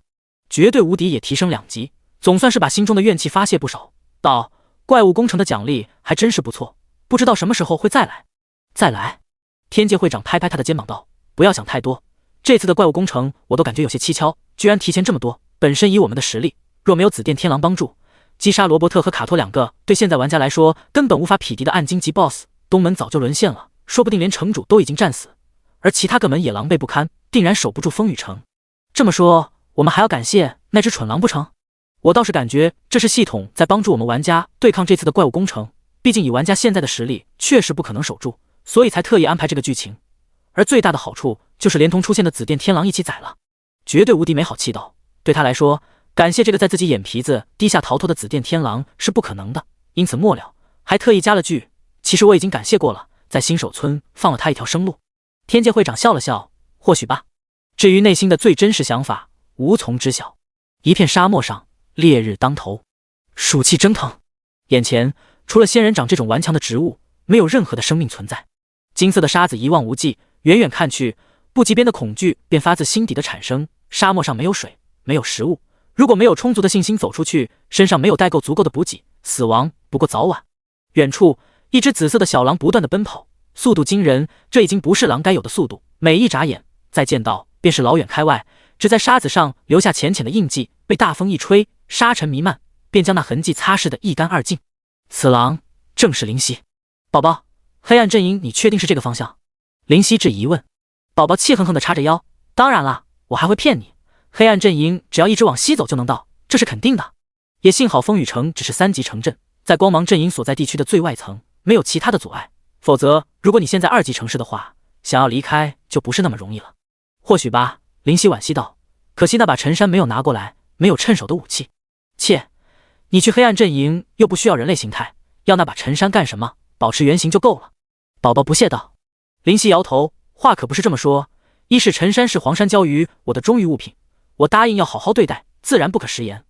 而是如果我一直是狼形，那么语言方面该如何沟通？用狼语吗？这个宝宝挠挠后脑勺，好像也是哎。所以说啊，你要快点提升实力，只要达到0级，虽然不能幻化人形，但是口吐人言还是可以做到的。宝宝理直气壮道。灵犀无奈，说得轻巧，现在才不过勉勉强强提升至暗金，这还是承受吸收金色雷霆的缘故，世上哪来那么多的好事？砰！奔跑间，突然在距离灵犀不远处发生爆炸，什么情况？陡然一惊，沙子被炸起，一只黑黝黝的钩子首先入目，出现在眼前。虾！一道沙哑的声音传来，这是蝎子。看见钩子，自身又处于沙漠，顿时联想到。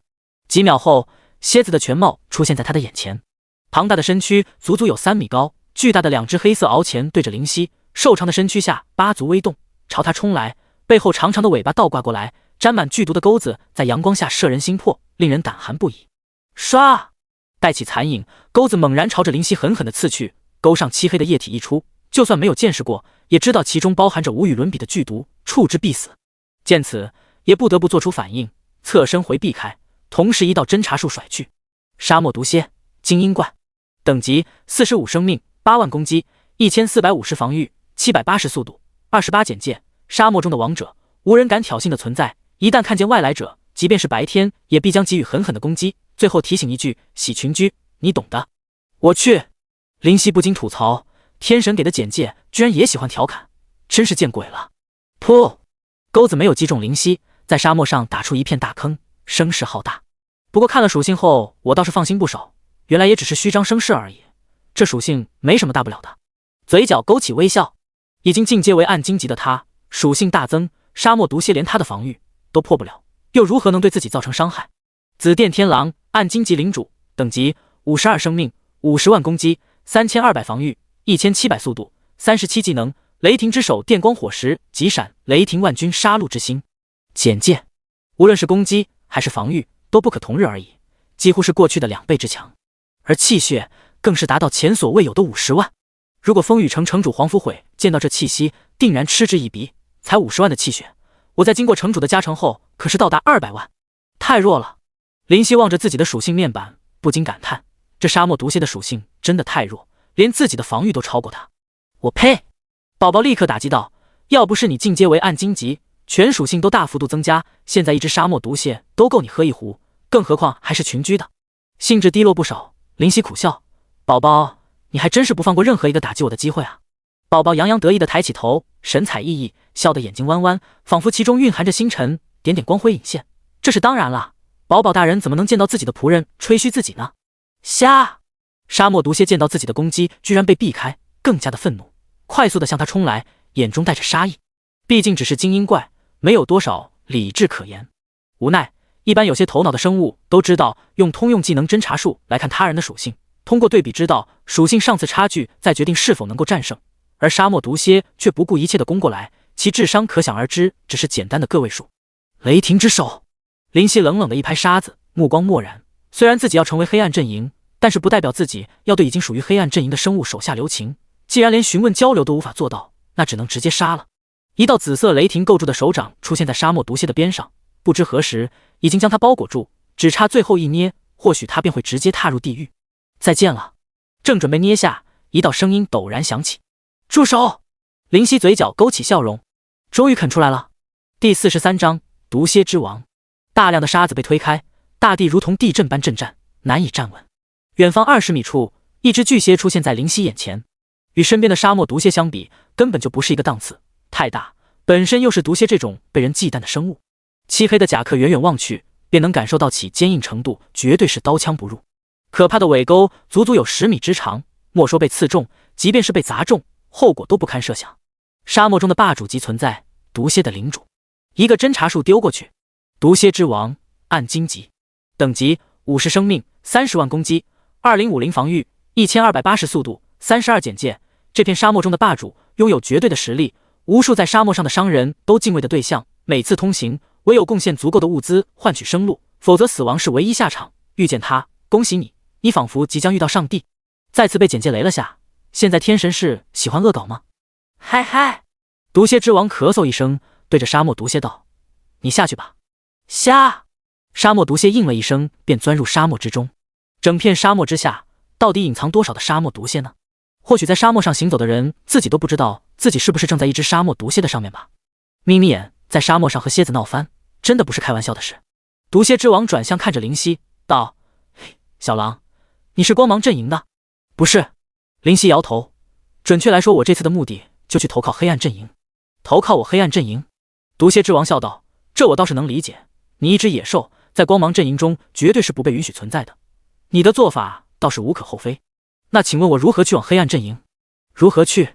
沙漠毒蝎摄人心魄的眼睛望着他，道，很简单，一直朝着和太阳相背的方向，绝对可以到我黑暗阵营的地盘。多谢。笑着回应，那我就不多逗留了，我的父亲还在等我呢。说完便向西方行进，对于毒蝎之王没有敬畏，反而是淡定自若。毒蝎之王盯着灵犀小狼的身躯，眼睛不断闪烁，似乎在衡拳着什么。良久，哼了一声，钻入沙漠中。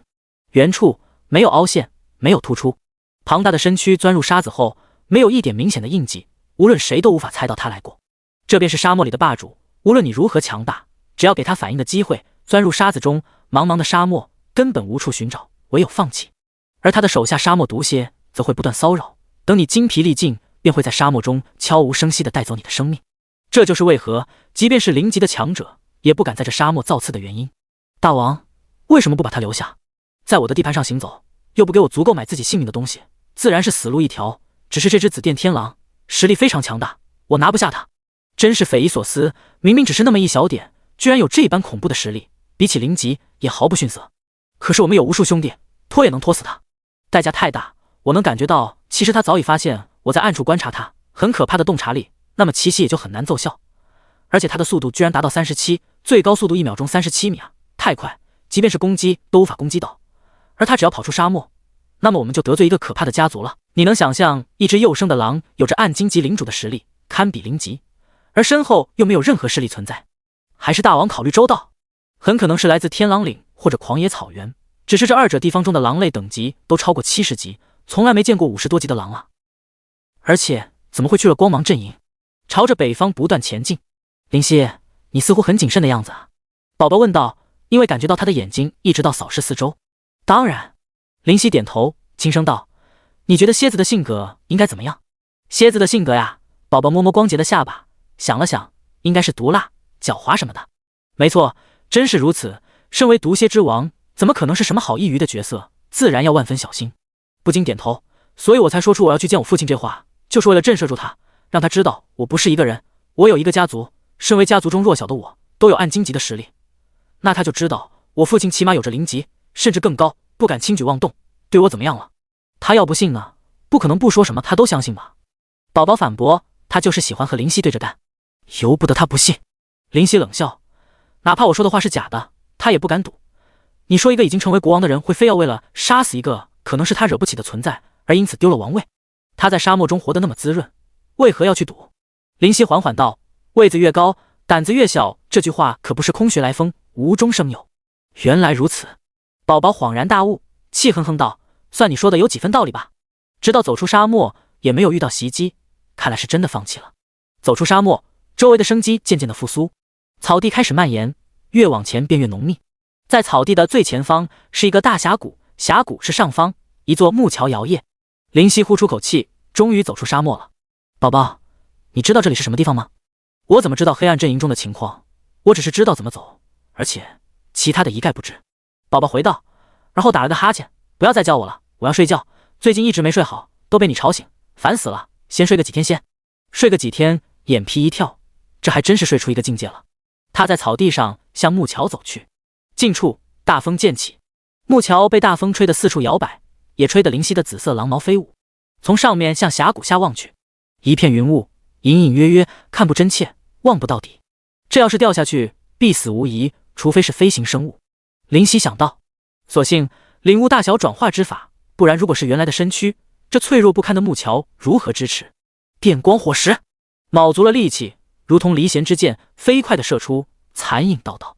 这座木桥的距离有100米，在灵犀的最大速度前，不过是3、4秒的时间。这好沉！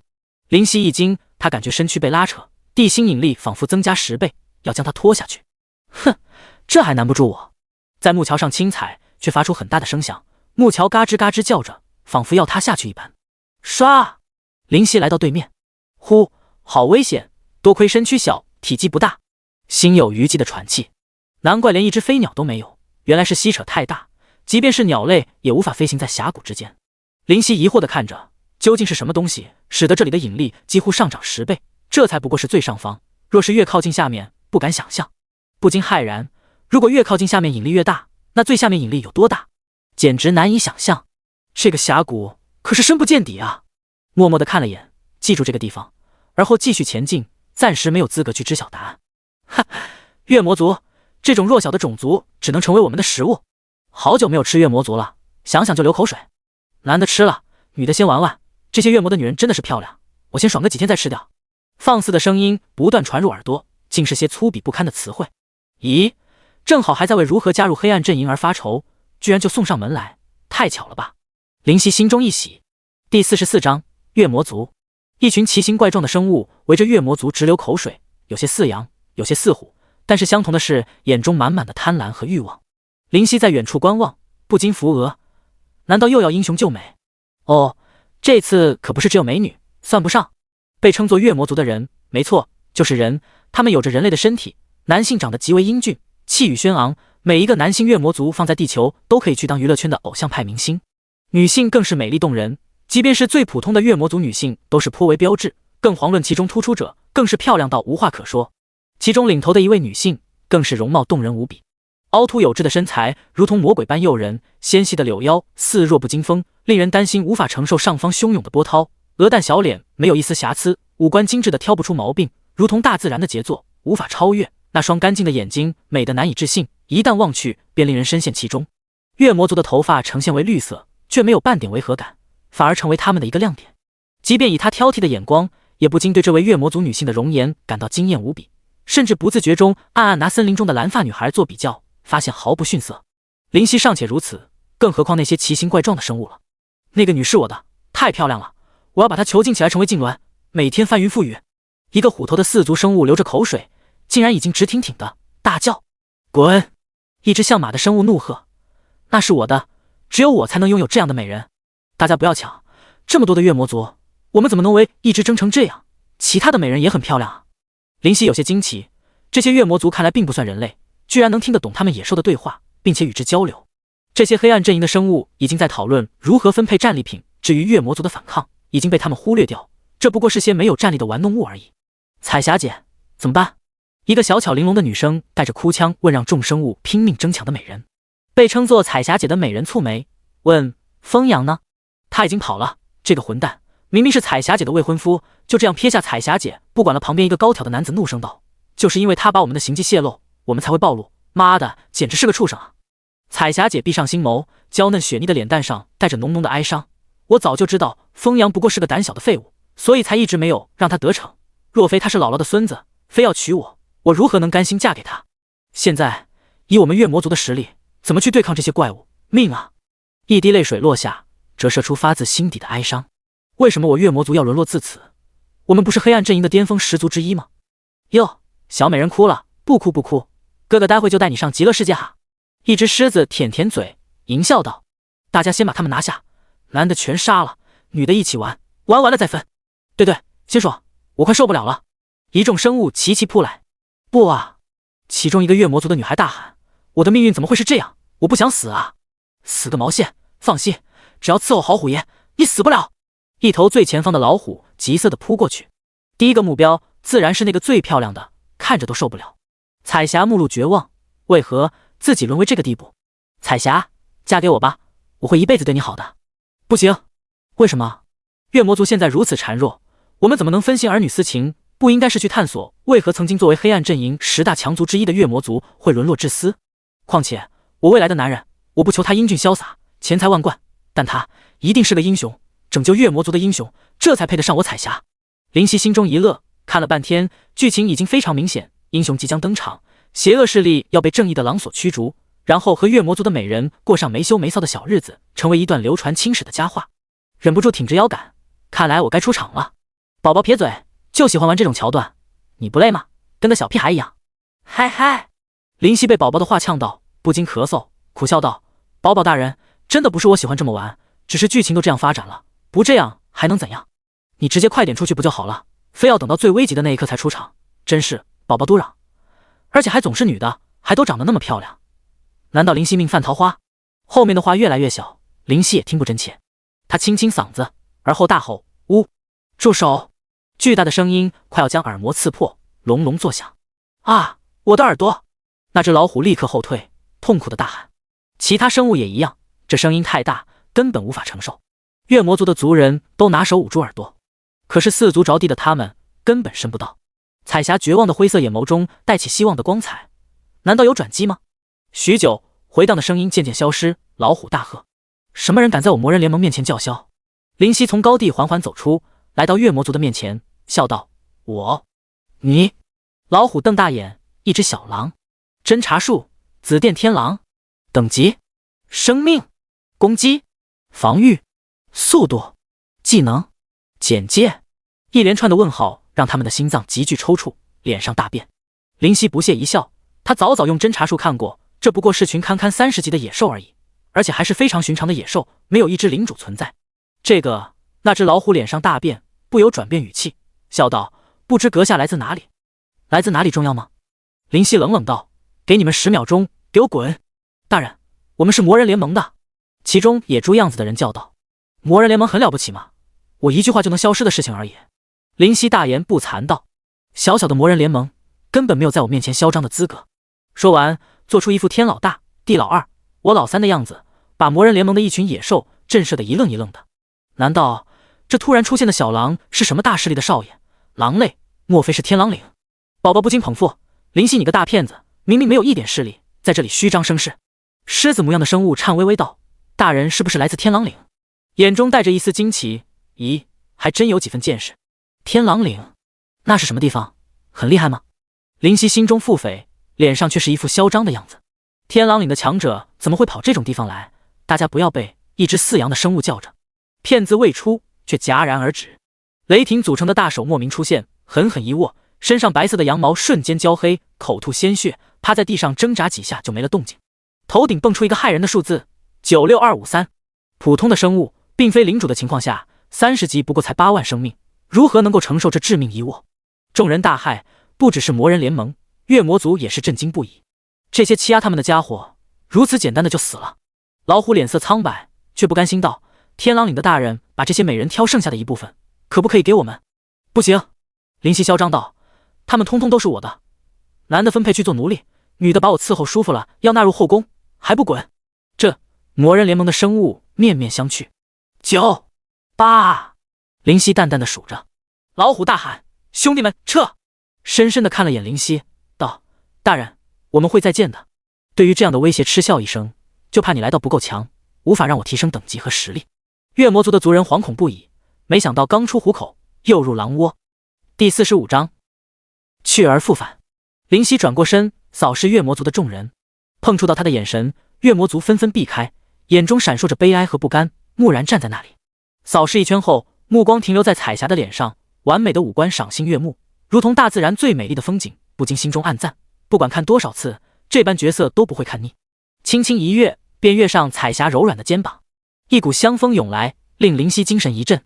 彩霞双眸裹挟着哀伤，道：“我可以做你的奴隶，只求你放过我的兄弟姐妹们，就当我求求你了。”嘿嘿，林夕淫笑道：“可以，不过作为报答，你要做我的奴隶，可以吧？”彩霞久久无语，心中暗叹命运不公，上天给了他角色的容颜，却没有给予他保护自己的实力。良久，方才点点真手：“可以。”说出这2个字，一行泪水情不自禁地涌出，湿润了吹弹可破的脸颊。宝宝鼓嘴，怒道：“林夕，你这个色狼，混蛋，垃圾！我这不就是玩玩吗？”林夕无奈，体验体验恶霸的快乐人生而已。算了。林夕跃下他的肩膀，没意思，看你这样我一点兴趣都没了。叮！暗荆棘领主紫电天狼希望加入你的种族，是否同意？彩霞，不！所有月魔族的耳边都出现这道系统铃声，如遭雷击。这是怎么回事？眼前的小狼要加入他们这个已经经不起折腾的月魔族？见众人发愣，止不住挑眉道：“还不快点同意？”彩霞反应过来，思忖到可能的原因，立刻跪在地上，凄婉道：“大人，放过我月魔族吧！我月魔族已经没有多少的族人，再遭受打击，就要从此灭绝了。彩霞愿意一生一世陪伴您的身边，求你放过我月魔族。”这时，所有的月魔族人都反应过来，跪于地面。这都什么跟什么？我只是为了脱离光芒阵营而已，至于吗？林夕无奈摇头：“放心，你月魔族怎么样，我管不着，只是利用加入月魔族这件事，使得自己摆脱光芒阵营而已。这月魔族的人面面相觑，似乎不信。彩霞弱弱道：“大人这话可当真？”自然。林夕有些恼火道：“有点智商好不好？我若真的和你月魔族过不去，加不加入你月魔族有什么关系？不加入，难道就不能将月魔族屠戮殆尽？”彩霞心中想想，也是，看来是自己太敏感了。如果真的惹怒眼前的强者，致使月魔族遭受毁灭性打击，就万死难辞其咎。赶紧歉然道：“彩霞给大人赔罪，大人欲加入我族，彩霞自然乐意。”丁，你加入月魔族，目前职位族员。丁，由于月魔族为黑暗阵营，你的阵营由光芒阵营变更为黑暗阵营。丁，你加入黑暗阵营，希望你能致力于将虚伪的光芒消灭干净为己任。林夕满意点头，可以了，你们走吧，我无意伤害你们，自己小心点。多谢大人。不少月魔族的人喜极而泣，本以为必死的局面竟然迎来转机。看着他们的表情，不禁摇头。比起光芒阵营，黑暗阵营更加混乱，负面情绪被挖掘得淋漓尽致。你们知道有名叫罗伯特或者卡托的人吗？众人茫然。那没什么事了，快离开这里吧。提族，离开这片地方。既然现在已经进入黑暗阵营，也踏入这片地狱，自然要谋划未来的打算。话说罗伯特和卡托既然是分身，而且根据罗伯特狂妄的口气，应该实力非凡，居然没有人知道他的名讳，很有可能用的是假名。彩霞旁边小巧玲珑的女孩抱着她的手臂，脸上还挂着泪水，笑道：“彩霞姐，我们得救了。”她轻点针手，望着紫电天狼渐渐离去的背影，心中莫名感觉到一点失落，空落落的，似乎错过什么重要的东西。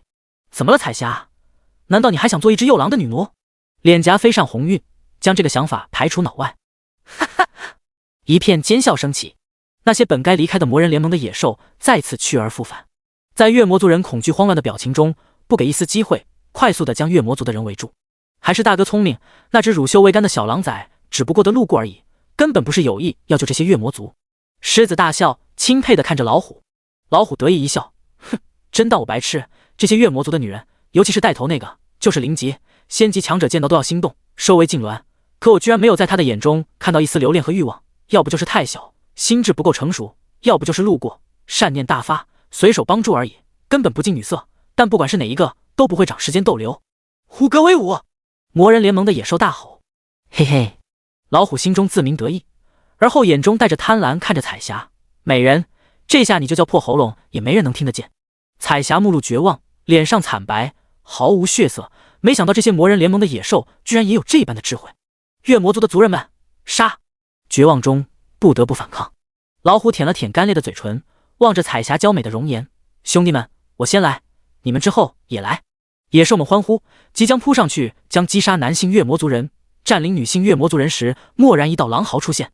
呜啊！伴随着狼嚎的是惨叫声。老虎一惊，向惨叫声声源处看去，一只巨大的老鼠倒在血泊中，而在老鼠室上方站立着紫色的小狼，带着残忍的杀意，目光冰冷。我给你们机会了！见此，老虎大吼：“快跑！”众兽逃离，狼狈不堪。林夕的嘴角带着冷笑，他没有给人第二次机会的习惯，眼中紫意略浓，电光火石。微微的风拂过脸庞，重重的尸体倒在地上，小小的狼在肆意屠杀，鲜血顿时蔓延，红色的液体缓缓在地上铺开。叮！你击杀魔师，获得经验加100。叮！你击杀魔化之犬，获得经验加100。直到最后，只有老虎还存活下来。林夕面无表情地站在他面前，自寻死路。呵呵，老虎惨笑，眼中带着怨恨。我和你无怨无仇，你为何非要如此？不禁挑眉，嘴角勾起微笑，道：月魔族和你无怨无仇，你又为何非要如此？老虎哑然。呵，这点道理还要我教你？林夕不屑嗤笑，摇头，来到老虎的身边，一记急闪，带走其生命。8道巨大的伤害飞起的瞬间，老虎大吼：我魔人联盟不会放过你的，你给我等着！我魔人部落。林夕瞪眼疑惑道：你魔人部落要和我天狼岭为敌？噗！老虎瞪大眼睛，接下来的话再如何也说不出，死不瞑目。他魔人部落如何敢去挑衅天狼岭这等存在？身体倒下，身边林夕默然站着。天狼岭，看老虎的模样，似乎真的是非常强大的种族。第46章，宝宝的质疑。结束战斗，林夕转身再次道：你们月魔族若成这副模样，是为什么还能存在？这月魔族的众人满脸的尴尬，这个问题实在打击人。彩霞旁边那个小巧玲珑的女孩嘟嘴，气呼呼道：“你怎么可以这么说？”瑶儿，彩霞拉住女孩，摇摇头，示意其不要说话，而后望着灵犀，双眸异彩连连，启唇道：“其实我们月魔族从前是黑暗阵营的10大种族之一，只是后来没落，才渐渐沦为这般地步。”黑暗阵营10大种族之一，微微一惊，这些连30级的普通生物都不说对手，只能任其宰割的月魔族是黑暗阵营的10大种族之一。侦查术：木彩霞，等级10生命，25000攻击，375防御，250速度，5技能月魔之势月魔血脉。简介：曾经黑暗阵营10大种族之一，拥有人类的体型和创造能力，为黑暗阵营做出不可磨灭的贡献，但是不知为何血脉渐渐稀薄，至今已经失去曾经的荣耀。还真是，看着简介不得不信。仔细一看，似乎所有的月魔族人都是10级，没有一位9级，也没有一位11级，就仿佛通通卡在10级无法提升。不过信与不信都无关紧要，你们的遭遇我很同情，但是也仅仅是同情而已。你们赶紧走吧，再不走，或许魔人联盟或者其他妖魔鬼怪又要来了。说完，再次转身离开。木彩霞望着这个救他们2次于水火的小狼离去，默然无语。我们月魔族即便是避开了这次灾难，一旦离开结界，还是只有死路一条。或许这只小狼会改变我们月魔族。木彩霞在心中暗想，她也不知道自己为何会这样想，只是觉得必须需要一个理由。等等，她不禁喊道。灵犀的身子一顿，离开的步伐停下来，嘴角勾起得逞的微笑。上钩了！宝宝气道：“灵犀，你这个色中恶鬼！”灵犀转身那一刻，表情又恢复淡然，道：“怎么，还有什么事？还请大人救救我月魔族。”木彩霞说着跪下来。后面的月魔族人被他的举动惊呆了。救？怎么救？为什么要救？忍不住嗤笑。我和你们不熟吧？木彩霞点头，是的，大人和我们月魔族没有任何关系，只是大人既然利用加入我族，从而加入黑暗阵营，那么显然大人来自黑暗阵营的对立面光明阵营。灵犀挑眉，继续。大人来自光芒阵营，想必在我黑暗阵营中没有任何势力，我月魔族愿成为大人的利刃，成为大人最忠实的手下。闻言，众人大惊，让外人来我月魔族，甚至主宰我月魔族，一旦进入结界，他若是大开杀戒，整个月魔族都会遭殃啊！彩霞姐，木彩霞娇声喝道：“够了！就是因为怕这怕那，我们月魔族才会沦为这个地步。我们的祖先难道也像我们这般懦弱吗？那他们又怎么做到将我月魔族发展到10大强族之一？”平时温柔的木彩霞居然也有发脾气的时候，众人一时发愣，似乎察觉到自己的失态，他雪腻的脸蛋上飞起红润。这次是一个机会，这位大人救了我们整整2次，难道还不够？我月魔族是被人欺凌，但不是所有黑暗阵营的生物都觊觎我月魔族，他们不过是看中我们的外貌，其他还有什么？还能有什么？该被强者抢夺的东西都被抢得差不多了，剩下的都是些不值钱的，我们还担心什么？木彩霞旁边被称为木瑶的女孩咬着嘴唇道：“可是这位大人也有可能是和他们一伙的，目的就是为了混入我们月魔族中，也是有这个可能的啊。”月魔族的众人点头。瑶儿说的对啊，说不定就是在演戏，我们死了没关系，真的将他带入我族结界中，我们就是月魔族的罪人。彩霞，深思啊！木彩霞轻轻摇头，望着眼中饶有兴致的灵犀。如果这位大人真的在演戏，目的就是为了混入我月魔族的结界，那没有必要对这些魔人部落的势力赶尽杀绝。众人一致，但还是有人不信。把戏眼逼真点也是有可能的，死去的这些魔人部落的生物都是低级的，没有什么特别强大到足以证明他清白的。对啊，是有这个可能。一旦得到一个可能的事实，月魔族的众人总是会不假思索的去赞同，去支持。灵犀看着月魔族，有些遗憾道：“月魔族真的是垃圾一群，无可救药。”他的话顿时让所有人都涨红了脸，却不敢反驳，因为实力差距太大。就你们这些胆小如鼠的蝼蚁，我真的难以想象你们种族曾经有过辉煌的一天。灵犀冷笑道：“不过月魔族会沦落在这种地步，看见你们，我倒是可以想象到了。我月魔族士可杀不可辱，死就死吧，我木青今天死也要溅你一身血。”月魔族的众人大怒，拿起武器就要和灵犀拼命。灵犀看着，面无表情道：“那来吧，来一个我杀一个，来2个杀1双，谁先来？”一群人环顾四周，却没有人敢上前。他们站在那里犹犹豫豫，眼中不甘，却本能不敢。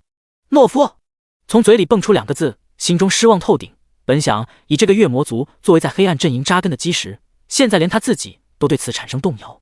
木彩霞看着拔剑相向的族人，无人敢于发起进攻，羞愧无比，咬着嘴唇，连他自己都对自己的族人感到失望。他正准备亲自出手时，我月魔族不是懦夫。其中一个身材魁梧的月魔族人涨红了脸，手中拿着一杆枪，咆哮着便冲向灵犀，正是刚刚说要溅他一身血的穆青。心中微微一松，看来至少没有到无可救药的地步。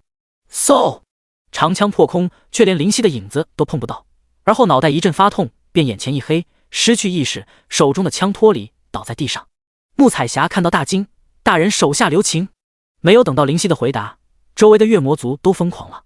只要有人带头充当导火索，勇气就如同火药，终会引爆。群情激愤，纷纷冲向这只紫色的小狼。杀！哦，终于拼命了。灵犀饶有兴致。雷霆之手，周围50乘以50，以他为中心，紫色雷霆向外波及蔓延，但是威能并不大。每一个冲向灵犀的月魔族人都停下步伐，因为他们发现权势已经麻痹，动弹不得。哎呀！所有的月魔族人被雷霆击得浑身颤抖，陷入昏迷。穆彩霞也在其中，娇躯微颤，倒在地上。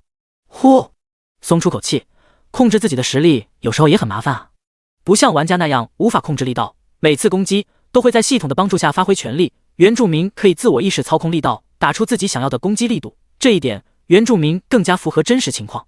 见众人倒地，宝宝撇嘴道：“哼，色狼，现在那个穆彩霞可是倒在地上，还不快去为所欲为？”为所欲为？灵犀挑眉，而后苦笑不已。宝宝大人哟，你把我当成什么人了？什么人？宝宝疑惑道：“你不是色狼吗？难道我搞错了？”赶紧纠正道：“是狼，但不是色狼。”真不是色狼？宝宝问。当然，毫不犹豫的点头。穆彩霞长得确实漂亮，但我有启示，仅仅只看外貌的凡夫俗子，我只不过是想将月魔族当成我的一个跳板，逐渐踏上黑暗阵营的巅峰。语气信誓旦旦，连他自己都快要相信自己的瞎话了。哼，鬼话连篇。轻哼一声，但是明显感觉宝宝心情顿时好了不少。随后又有些质疑的问道：“不是吧，穆彩霞这样漂亮的妞你都看不上，有没有搞错？难道你没有那方面的功能？”灵犀第47章臣服。一头黑线咬牙道：“放心，我的身体格外健康，睡你的觉吧。”就不睡。宝宝露出小虎牙，得意道。灵犀嘴角抽了抽：“宝宝，你最近睡觉时间减少很多呀，不是说要睡个几天先吗？”宝宝又不缺能量，自然是想睡就睡，不想睡就不睡，突然不想睡了不行啊。闻言，心中一动，以前很缺能量。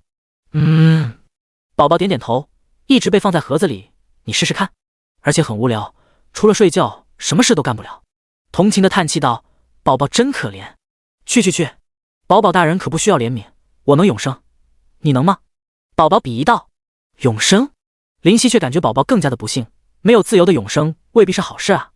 和宝宝唠嗑许久，月魔族的人才陆陆续续的苏醒过来，不得不佩服他们的恢复能力。我可是将他们的生命达到20%以下，才短短1小时，居然直接回满，这恢复能力简直恐怖。灵犀心中思忖，或许这是月魔族能成为强族的原因之一吧。现在告诉我你们的回答。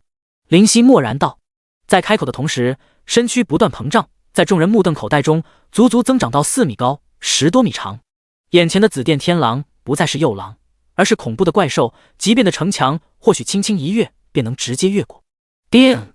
你将身躯改变至原有体型的200%，攻击范围增加正300%，移动速度负50%。灵犀淡淡的瞥向众人，开口：“臣服，或是离开。若臣服于我，我将带领月魔族走向辉煌。当然，丑话说在前头，我无法保证什么。或许在走向辉煌的路上，或许便已经倒下。但是离开，我更不知道你们的未来如何度过，是在别人的怜悯下生存，还是依靠容貌博得青睐？你们的未来我不做选择，你们之间去选吧。离开的立刻滚，留下的忠诚我，否则杀。”一番话露骨，没有任何修饰，令月魔族人心中一凛。我臣服，我相信大人会带着我们走向曾经辉煌的过去。穆彩霞毫不犹豫地说道，目中带着坚决。我也臣服。刚刚第一个敢于向灵犀发起进攻的人持枪挺立，眼中带着狂热。强者，这才是他想要成为的强者，将别人的生死掌握在自己的手中，将别人的命运掌握在自己手中。穆青旁边的人讶然，大家难道还看不清楚吗？穆青瞪眼，大喝：我们月魔族已经没有任何的价值了，难道让月魔族的女性去取悦强者，来博取生存的空间？难道要匍匐在曾经在我族面前如同蝼蚁的垃圾面前求取食物？你们难道甘心吗？其他人面面相觑。甘心？怎么甘心啊？穆青，我相信你，我选择臣服。我也是。林夕不由多看了眼穆青，剑眉星目，仪表堂堂，不愧是月魔族的男性。他眼中的灼灼火焰令林夕欣赏不已，那是对实力的渴望，对成为强者的渴望。这是块好料子。有人带头，从众心理便会渐渐发挥作用，内心的天平便会倾倒这一边，因此大家都不甘落后的表忠心。这一点，无论是不是人类，都会有这样的心理。望着通通宣布臣服的月魔族人，林夕道：现在或许你们对我感到质疑，对臣服我感到羞耻，不要告诉我没有，这是不可能的。没有人愿意臣服他人，没有人不希望自由。那就化这份不甘，这份羞耻为动力，不要再碌碌无为，不要再任人宰割，直到你们可以大声地告诉我，我要自由。这番话说得铿锵有力，说进他们的心。不少人因为这番话暂时归心，心中的各种想法都被压下。再从月魔族人眼中看到的是浓浓的战意和信心。林夕不禁点头：你叫什么？林夕对着彩霞道。彩霞立刻回答：穆彩霞。笑了笑，缩回原来的身躯。望着这一幕，众人惊奇不已，跳到穆彩霞的肩膀上道：不要紧张，现在告诉我你们月魔族什么状况？穆彩霞霞飞双颊，为了掩饰尴尬，清清嗓子道：我月魔族如今只能龟缩在一片结界之中，一旦外出，碰到任何生物都要好言回答，已经成为彻彻底底的弱者。周围的月魔族羞愧欲绝，都很难为情。再次我们之所以出来，我因为需要去外面寻找新的食物，结界中的食物寥寥无几，无法再支撑正常的消耗。我们便是被派出了寻找粮食的，一直小心翼翼地在边缘地区活动，以防不测，却遇到这些魔人联盟的兽类，才发生刚刚那一幕。原来如此。林夕点头：你们找到食物了？没有。穆彩霞脸上发烫道：才出来几个小时就被他们发现了。不置可否的一笑，也不在意，接着道：那走吧，去寻找食物，这次不用畏畏缩缩的，大胆去找，凡事有我。穆彩霞点头，内心却涌入一抹暖意，这次再也不用胆战心惊，生怕被人发现。大家去内侧寻找食物。好。月魔族人的背后原来还有许多的推车，想来是为了将食物装回去用的。进入内侧便是平坦的大道。其实我们所处的位置仍然是黑暗阵营的外围，所以没有特别强大的生物存在。刚刚那些野兽说的魔人联盟其实是一个非常广大且松散的组织，强者很强，是联盟的中间部分，弱者也没多大能耐，只是加入组织寻求保护而已。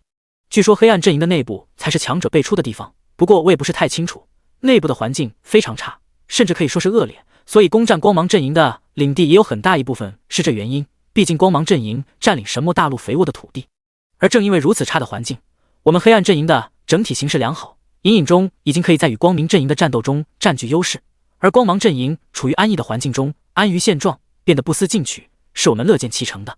穆彩霞将自己所知晓的事，或大或小，都通通告诉林夕。林夕认真的倾听着。找到大量水果，有人喜悦的大喊：哎呀！紧接着的却是月魔族人的惨叫声。林夕目光一凝，开启电光火石便冲去。呵呵，月魔族兄弟，我们将你的全部带回去，男的杀了。一个体型彪悍的黑皮肤汉子裂开嘴道，手上提着一个月魔族男子的头颅，头颅上的眼睛睁大，死不瞑目，大量的鲜血溅于地面。今天运气不错，居然能碰到黑暗阵营最漂亮也是最弱小的月魔族。好，大哥，今天运气真好。旁边也是一黑皮肤的男子，却身材精瘦。大汉看着眼前不断后退的月魔族人，大笑，这就是曾经名动神魔大陆的月魔族，蝼蚁般的存在而已。说着便要动手将月魔族人通通拿下。住手！林夕大吼，冲来，怒不可遏，雷霆之手。巨大紫色雷霆手掌陡然出现，裹挟着浓浓的威慑力。彪形大汉瞳孔微缩，莫时间说多余的话，连忙大喝：风遁！雷霆手掌用力一握，却被一青色的盾阻挡，风遁如同弹壳，将他密不透风的包裹在其中。轰！雷霆四溢，手掌握在风盾上，激的能量到处喷涌。青色能量和紫色能量碰撞，让汉子旁边的精瘦男子被波及到，不由倒退几步，立刻汉子的身边。咔！一道裂纹在风盾上出现，雷霆之手占据上风，风盾显然无法承受其恐怖的破坏力。怎么可能？大汉震惊不已，这可是自己最拿手的技能，居然被这雷霆手掌捏碎。咔咔！裂纹快速的蔓延，如同蜘蛛网般，瞬间布满风盾全身。林夕站在大汉前方冷笑，杀机隐现，小小的盾也敢在我面前显摆，给我破！啪！风盾应声而碎，雷霆手掌于是未消，在大汉惊怒的表情中将他握住。负8650，红色伤害数字蹦出。第48章10大魔族强者。嗨嗨！大汉咳出一口鲜血，手中的月魔族头颅不自觉丢出去，擦去嘴角的血渍，大喝：“敢问我可有得罪在下？实力不济，开始讲理，避免不必要的战斗，这便是生存之道。”林夕冷笑：“杀了我的手下，你死路一条！”电光火石下，速度惊人，短短2秒内便来到他的身边，细小的爪子带着射人的锋芒撕碎空气。大汉瞳孔一缩，好快！而在大汉身边的精瘦男子不着声色地退后几步，准备离开。急闪，8道伤害准确无误地飞起，大汉的胸膛被刨开，内脏和血液溅射在地面上，血腥无比。带着不甘却无力回天，翻起白眼，后仰倒地。叮！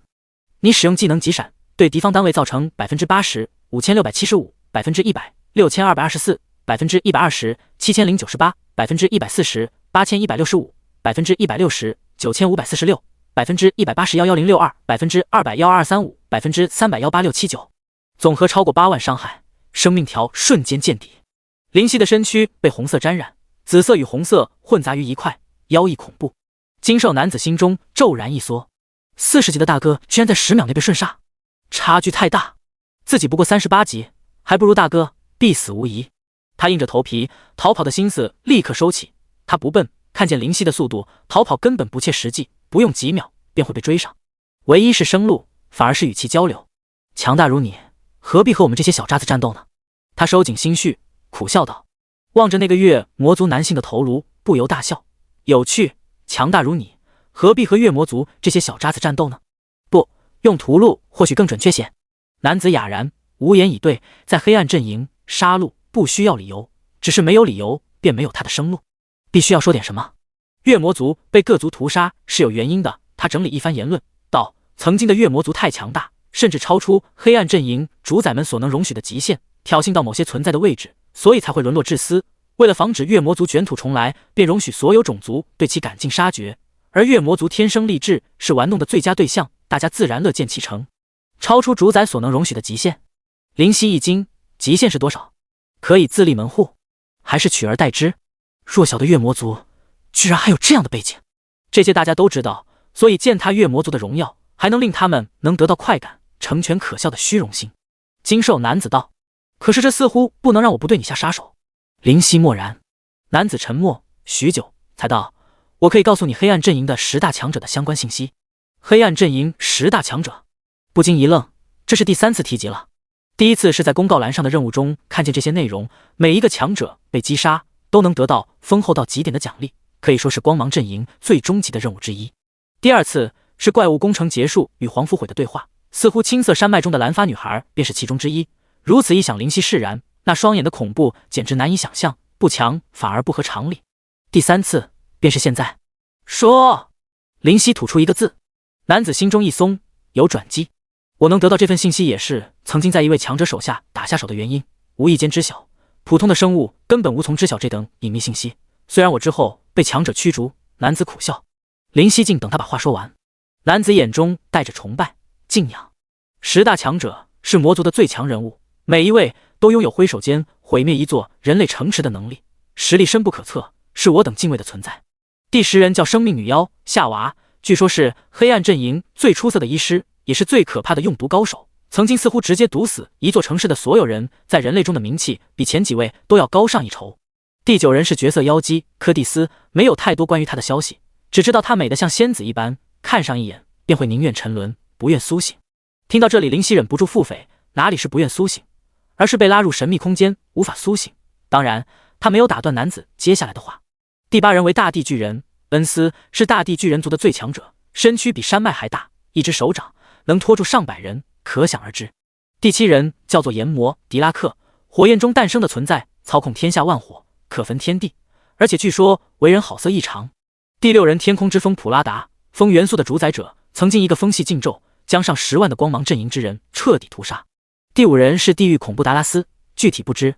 第4人上古龙神卡勒，传说是从龙狱中叛逃出来的龙神，被龙语者木尔追杀，直到加入黑暗阵营才逃过一劫。当然，不是说他的实力不如龙语者，而是龙语者对龙族有着额外的手段，因此卡勒不敌。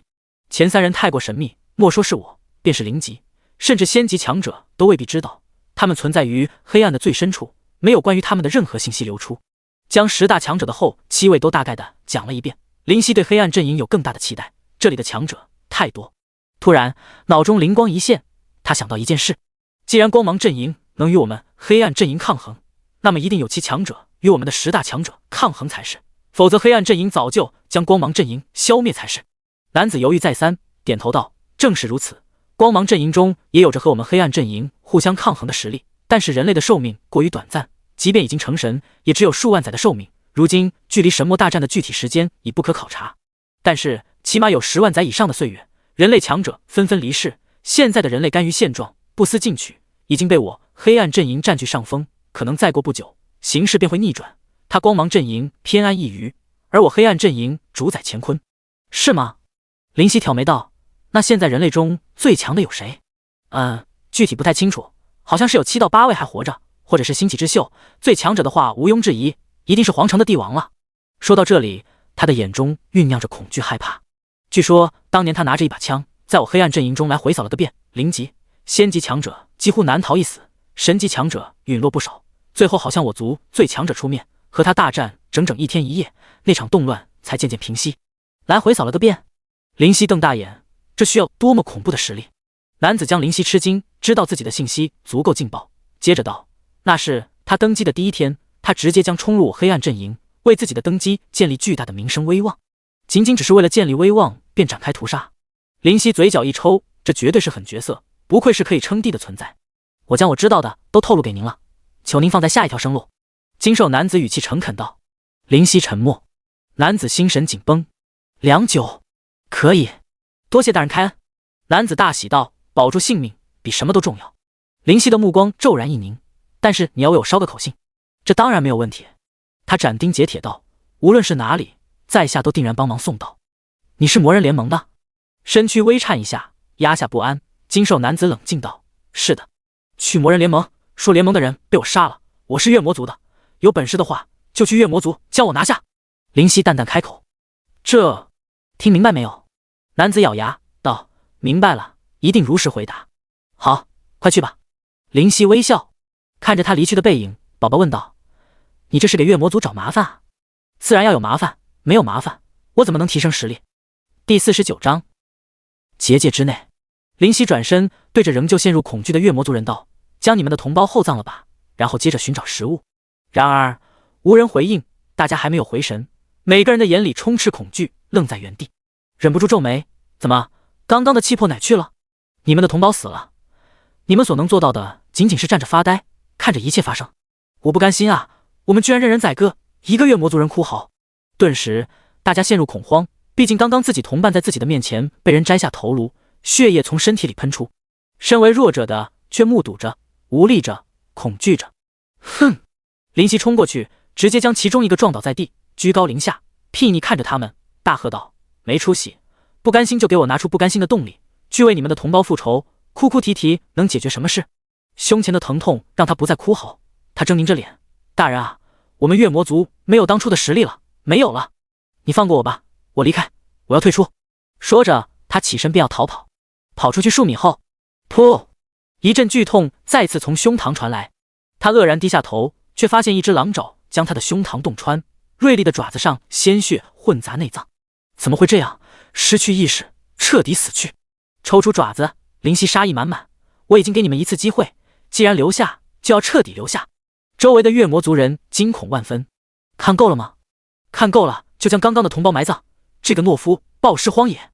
有了一次可怕的例子，月魔族人唯唯诺诺地开始动作。回到木彩霞那边后，他们还是将那个被林夕一击秒杀的族人一起就地埋葬。林夕看见也不多说什么。刚刚发生什么事了？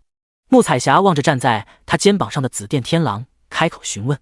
没什么，有人不长眼，杀了月魔族的人，我替他报仇了。有人要跑，我送他归西了。林夕淡淡道，这不在意的语气却让周围的人都心神一紧。之后没有再遇到其他生物，毕竟地方非常大，想要相遇也是不易的。采集到足够的食物便启程回去。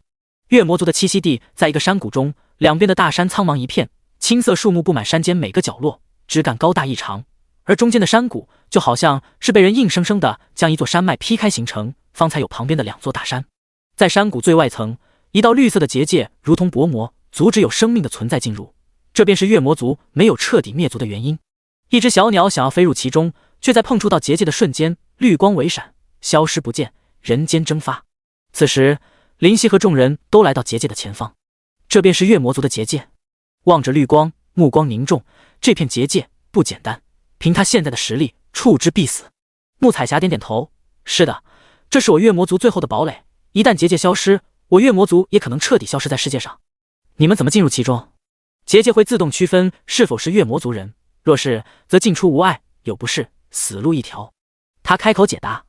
不由问道：那我怎么进去？很简单，只要超过10个月魔族人手牵手一起进入，便可将外来者带进去。可以说10个月魔族可以带入1个外来者，并且1年只能带入1位。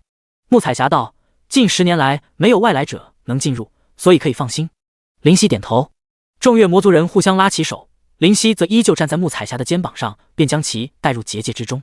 进入结界，眼中一亮，外面和里面差距还挺大，里面的空气呼吸都能让人精神抖擞，堪比食用灵药般。风景也颇为宜人，绿树有序地扎根于地面，上方一个人为的太阳释放光芒，照亮一切。绿草在两边分割出恰到好处的道路，直通前方，再分割开一条条支道，通到错落有序的房屋门前。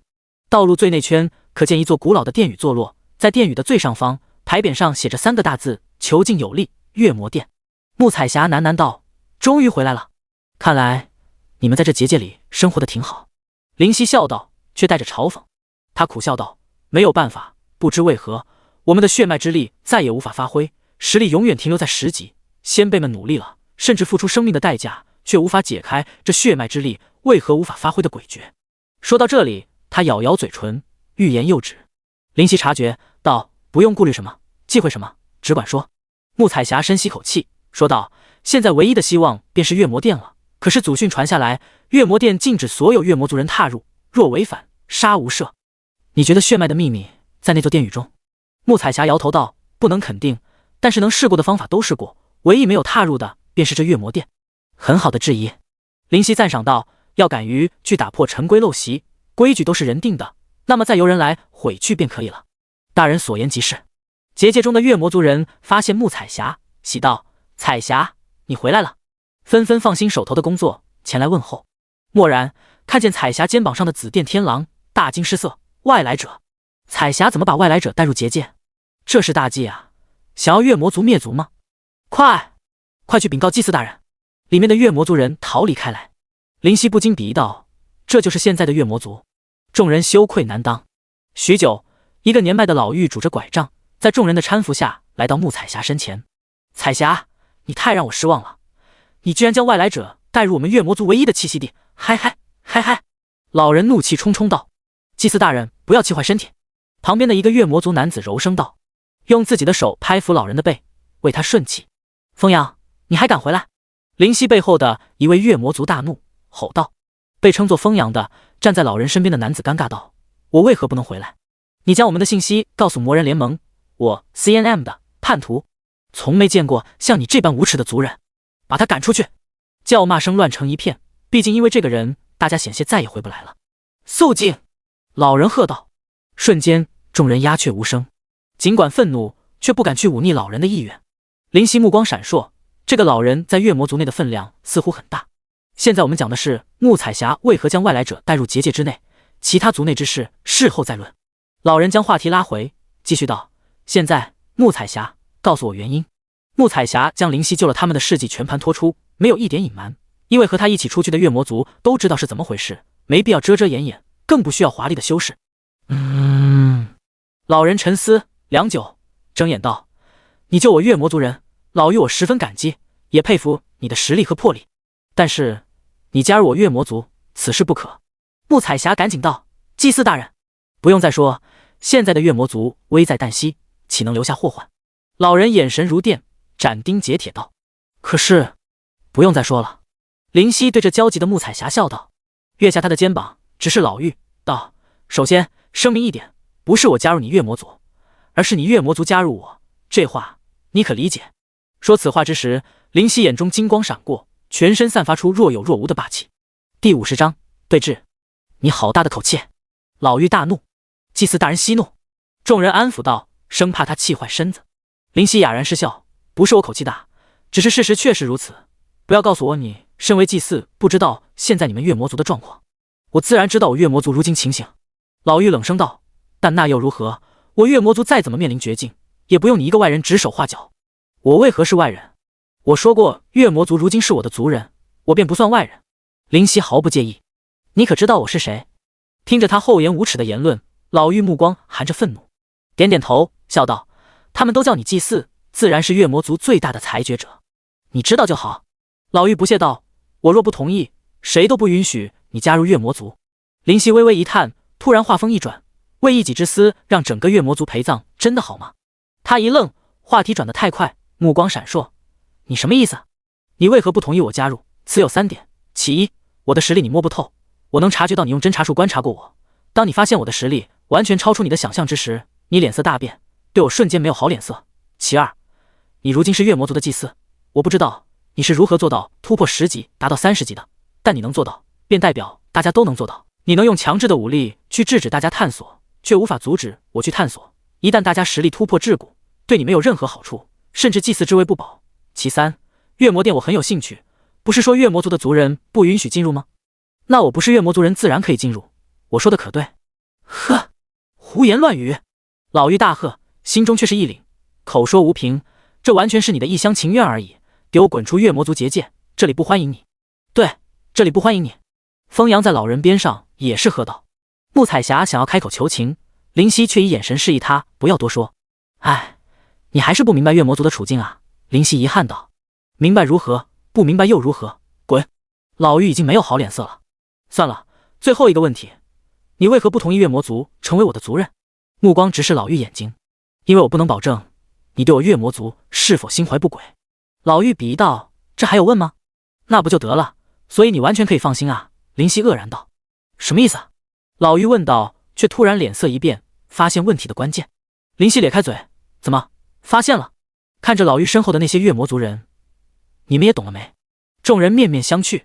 林夕身后不远的穆青站出来道，大人的意思是说，如果他真的心怀不轨，完全不需要和你们在这讨论，进入结界的那一刻，他可以为所欲为，屠光整个月魔族。赞赏的看了眼穆青，点头道，正是如此，一群10级的蝼蚁，我若真的对你月魔族抱有敌意，现在的你们还能站在这里和我理论？或许你们应该趴在地上和我理论才是。这话实在让众人不忿，但是冷静下来想想，确实如此，人家真的想对付我们，现在已经进入结界之内，还需要怕什么？直接展开屠杀不就好了？所以说我对你们没有敌意，你们何必对我怀有敌意？林夕淡淡道，又有什么资格对我怀有敌意？希望你们不是白痴，需要我仔细讲明白。众人议论纷纷。他说的也对，如果真的要杀，早就可以大开杀戒，何必现在和我们啰嗦？彩霞还真是胆大包天，居然敢冒这样的险，这可是拿整个月魔族开玩笑啊！其实我也有相同的疑惑，祭祀大人可以进入月魔殿祭祀，而我们却不能进入，而祭祀大人30级，而我们仍旧只有10级。嘘，晋升，不要让祭祀大人听到了，谁没有这个疑惑啊？大家都有，只是碍于歧视祭祀，不敢言论而已。众人议论纷纷，甚至将老妪也带入战火之中。嗨嗨，祭祀大人咳嗽一下，示意肃静。周围再次鸦雀无声。祭祀的权威压于身上太久，对于祭祀，每个人都抱有敬畏和尊敬，不敢忤逆。小伙子，我可以同意你加入我们月魔族。老妪开口道。穆彩霞一喜道，太好了。但是老妪接着说道，不能进入月魔殿，这是唯一的要求，那里是我们月魔族世世代代守护的地方，唯有我才能在每年的祭祀之日进入其中，其他人一概不得进入，这你可理解？林夕划出微笑，摇头，不，我不理解。你……林夕踱步道，这些陈规陋习早就该淘汰了，拜托，月魔族都到快要灭族的边缘，还去守卫那些东西，难道要等灭族之后，让其他人进去好好领略一番月魔殿的风景？这不是滑天下之大稽吗？你放肆！老妪喝道，那里是我月魔族祖祖辈辈守卫的地方，不是陈规陋习。总之，规矩有些时候就是用来打破的，世上没有永恒的规则，规则只能起到一时之效，想要长存，可以拿出实力去守卫，可是有实力吗？很可惜，没有，那就没有存在的必要了。林夕朗声侃侃而谈，这其实有几分道理，有月魔族人动摇，祖祖辈辈都没有进入过那里，说不得那里就隐藏着让我们突破血脉桎梏的方法。是有这个可能。既然我们月魔族人不能进入，这加入月魔族的狼总可以吧？确实，这也不能说是破了规矩，毕竟规矩只说月魔族人不能进，没说狼族不能进。强词夺理！老妪气的脸色涨红。你们这是在规则中找漏洞，这是对先辈的忤逆。月魔族人静声不语。祭祀大人这话却也有几分道理，他们这样想，确实是对先辈定的规矩寻找漏洞。林夕见此大笑，哈哈，有趣，实在有趣。一众月魔族人，包括祭祀，都带着不解望着他，到底哪里引起发笑？木青疑惑道：“大人觉得那里有趣？你们月魔族经历了多久岁月？”停下笑声，淡淡道：“祭祀大人道，经历数万载岁月，足以说是黑暗阵营的最古老的种族之一。”言及此，所有月魔族都有着发自内心的荣誉感，不禁挺起胸膛。经历了数万载岁月的种族，不过如此。冷冷哼道：“我们月魔族轮不到你外人指手画脚。我月魔族岁月之悠长，岂是你可以言论？果然，让外人进入月魔族就是一个错误的决定，祭祀大人才是对的。”顿时引发众怒。老妪嘴角勾起笑容，这小子还是太嫩了，本身进入月魔族已经是板上钉钉的事，现在却未可知漏。穆彩霞心神一紧，没想到林西乎说出这样的一番话。四足稳稳地站立在地面上，对于愤怒的月魔族人嗤笑道：“照你们的意思是说，数万年岁月之长的月魔族世世代代守护的规矩，居然还有漏洞留下来让你们去钻，而不是让你们去发现的？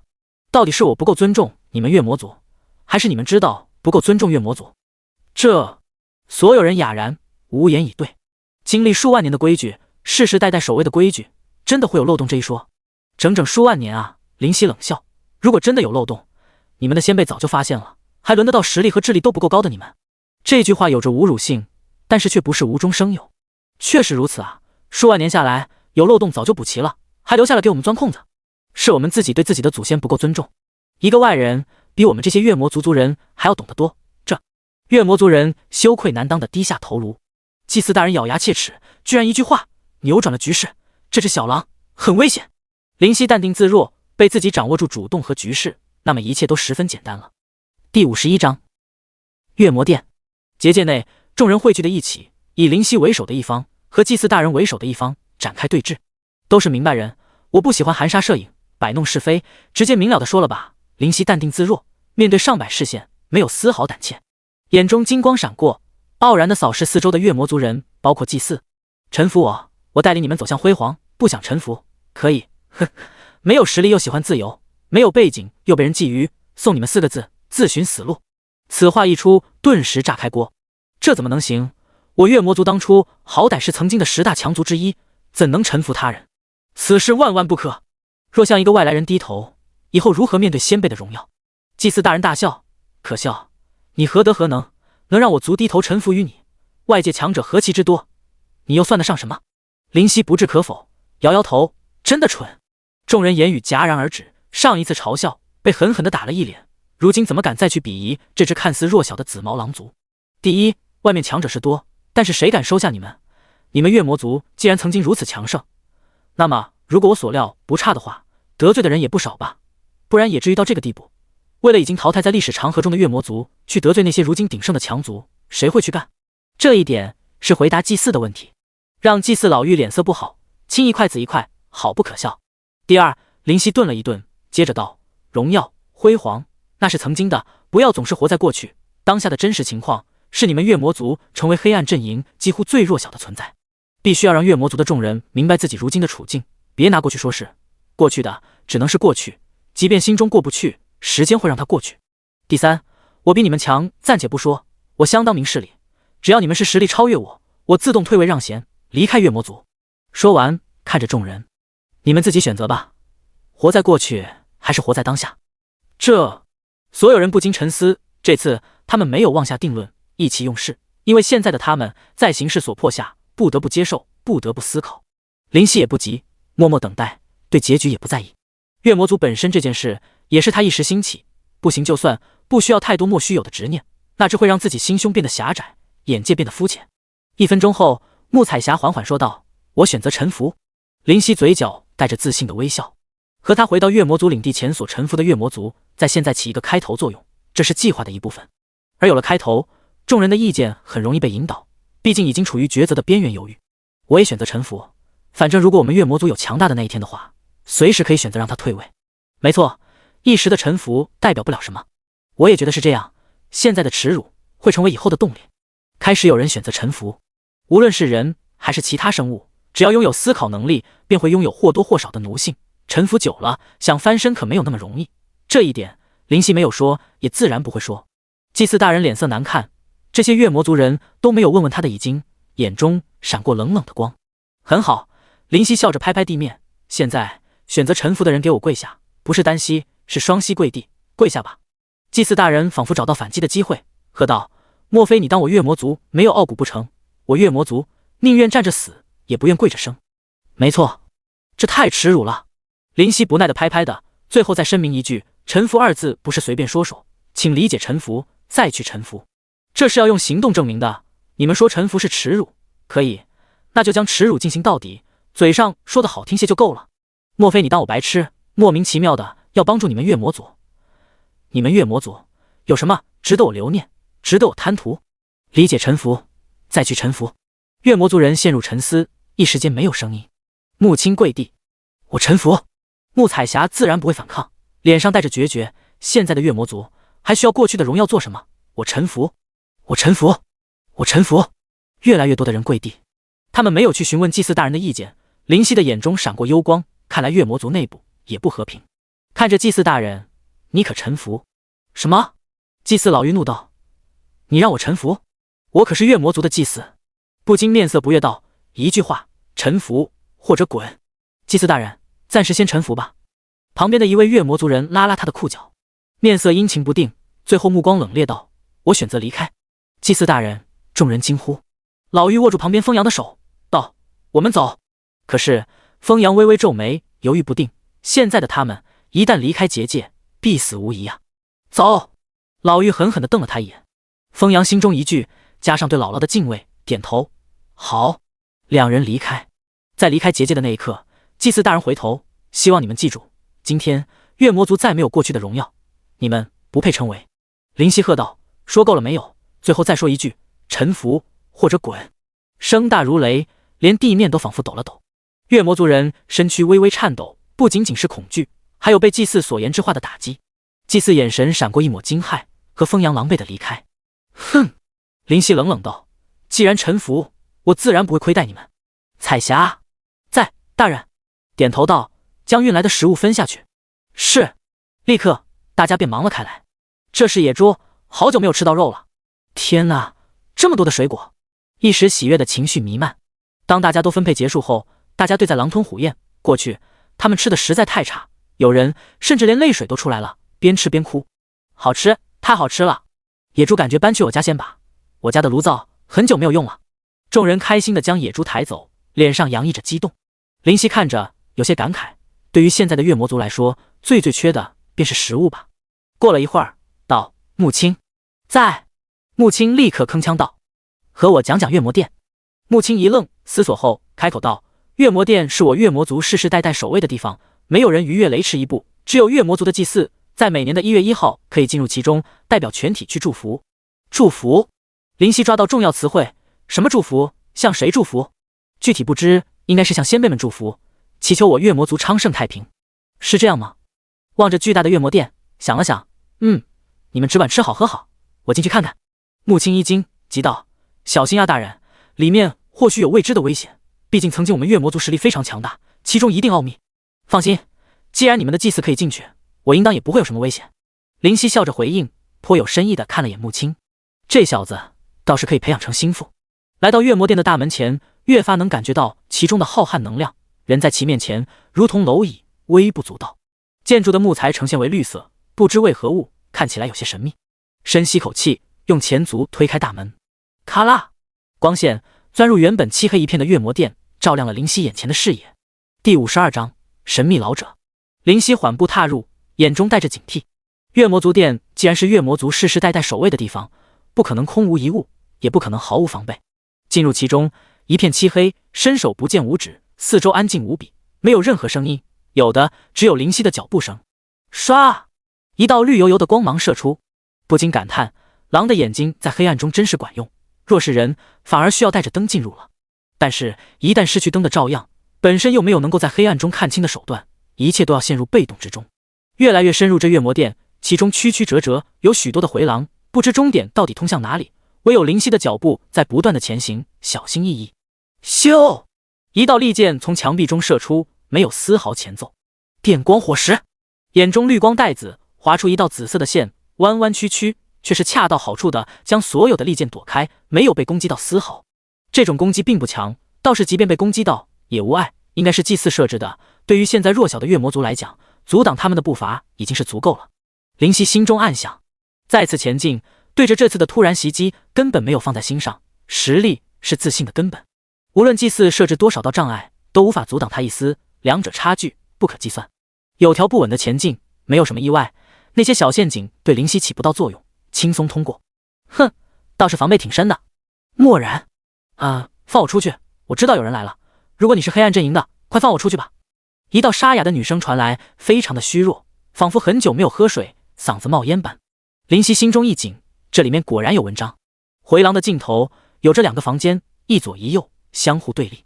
声音就是从右边的房间传出：求求你放我出去，只要你能放我出去，财富、权力、力量、美人，我都可以给你，只有一个要求啊，放我出去吧。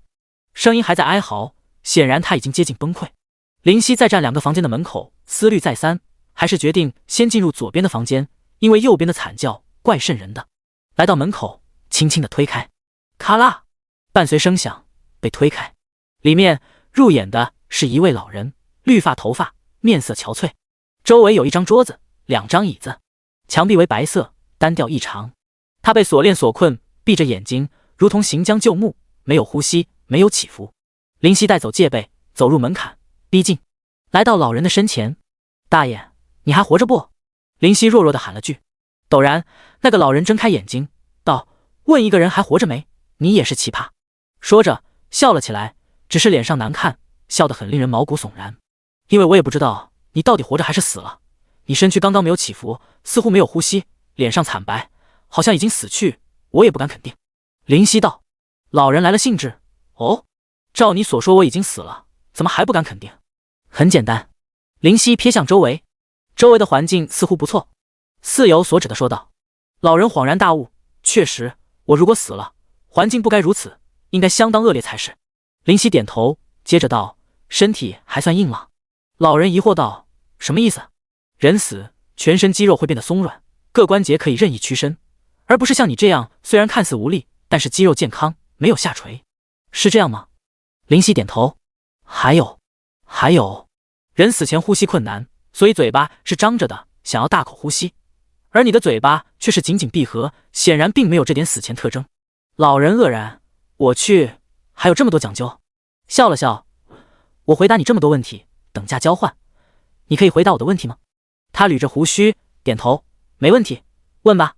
灵犀思忖片刻，道：你是绿发，应该是月魔族，我想问月魔族为何失去曾经引以为傲的实力？小伙子，第一个问题就这般犀利，老爷子我可撑不住啊。老人一边抚摸着下巴的胡须，一边说道：因为月魔族的血脉之力被人消耗光了，所以如今月魔族才沦为如此地步。被你消耗光了？灵犀疑惑问。老人的胡须都快被自己揪下来，这小狼实在是语出惊人，不由苦笑道：你还真是直接明了。是的，确实是被我消耗光的，当然我只是将已经消耗殆尽的血脉之力再次损耗，才将其消耗光的，始作俑者倒不能说是我。是谁？为何？不可说，不可说。老人摇头。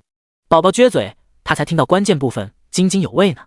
哼，又是一个喜欢装神弄鬼，故作深沉的，真是莫名其妙。为何不可说？灵犀目光微凝。老人道：因为你没有资格。心中了然，这果然涉及到一些不可触碰的秘密，至少现在不可过分谈及和探究。也不追问，换了个话题，可有让月魔族的血脉恢复之法？有。老人点头。怎么做？老人的表情骤然严肃。杀了我。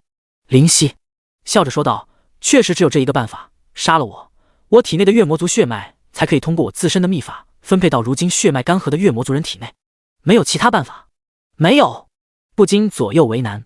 老人释然微笑，别人说活得久了就越怕死，这话没错，但是活得太久，见惯太多人情世故，恩恩怨怨，早就没有留恋，对死也就没有恐惧。抱歉，我不想动手。想了想，说道：“妇人之仁。”老人疑惑：“不是？”林夕摇头：“你不愿意告诉我其他方法，我不强求。”哦，老人愕然：“还有其他办法？”有。林夕笃定道：“旁边的那个房间里困的是谁？这重要吗？”很重要。为何困住那个人？被我月魔族镇压的强者千千万万，旁边有一个很正常吧？不正常。摇摇头说道：“首先，月魔殿里没有其他生物，只有你和旁边房间里的女人，这是疑点之一。杀了你可以让月魔族恢复血脉，那旁边那个女人难道没有什么用？不可能吧？整个月魔殿里可就你们两个，这是疑点之二。疑点之三，你说杀了你可以恢复血脉，但是你说过月魔族本身的血脉已经是消耗殆尽之时，那么你耗尽最后的血脉干了什么？我想这件事应该很重要，甚至为了这件事，你可以用尽最后一丝血脉。这样说可对？对，你的想法倒是很大胆，所以我用个更大胆的想法。你用尽最后血脉的原因，就是为了想要恢复完整血脉，而使用尽血脉的收获，就是旁边那个女人。显然，她是恢复血脉的关键。当然，这只是我的一厢情愿的想法，仅仅只是揣测而已。林夕道。老人半晌无语，许久才道：“我讨厌你们这些人，怎么就这么敏感呢？”林夕勾起微笑，看来猜的没有错。现在，大爷，可以和我说说到底如何恢复血脉了吗？第53章，洗礼。姥姥，我们该怎么办？祭祀老妪和其孙子离开了月魔族赖以生存的结界，便没有去处。怎么办？祭祀老妪冷冷哼了声，道：“他们不仁，就不要怪我们不义。你可知我为何离开？”风扬望着姥姥冰冷的面孔，有些不适。平时的他可是一直和蔼可亲的，但是对于姥姥的询问，还是摇摇头。因为那里容不下我。老妪的眼中闪过睿智的光芒。我的实力超越普通的月魔族，已经引起族人的注意。他们臣服于那只紫色小狼，有一部分原因可能就是对我有所怀疑，只是碍于对我的尊敬，不出声询问。但是现在不询问，不代表以后不询问。所以我选择离开时，他们没有特别的去挽留。虽然看起来似乎非常愧疚，但那都是表面，内心早已对我不满。更何况我强行将穆彩霞许配给你，族人就已经有所怨言，此事爆发而已。风扬一惊，他们居然怀疑姥姥，而且彩霞许配给我也没什么啊，我是祭祀的孙子，而且论容貌也不差，为何有怨言啊？祭祀老妪望着自己的孙儿，遗憾叹息道：“孙儿，你的胆气是你最大的缺陷啊！你丢下穆彩霞，他们自己独自跑回结界，让多少人瞧不起，你知道吗？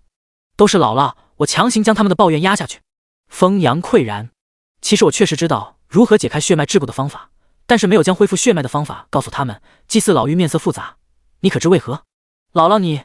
风扬吃惊望着姥姥，他居然真的知道解开血脉桎梏的方法。唉，祭祀拍拍孙儿的肩膀，孙儿啊，因为你我的潜力太差了。风扬哑然不知所措。在月魔殿中，有一位老人是我月魔族的祖先，他将我的血脉打开，但是我却只能达到30级，一是血脉没有彻底恢复，只是解开部分，二是天赋太差。我曾询问他你的天赋如何，他摇头说太差，根本就是普通到不能再普通的月魔族人。我又问他现在月魔族内谁的天赋和血脉最浓，潜力最大，他说是穆彩霞和穆青二人。因为血脉较浓，所以他们的容貌、胆气都要比之寻常月魔族出色，这是天生的。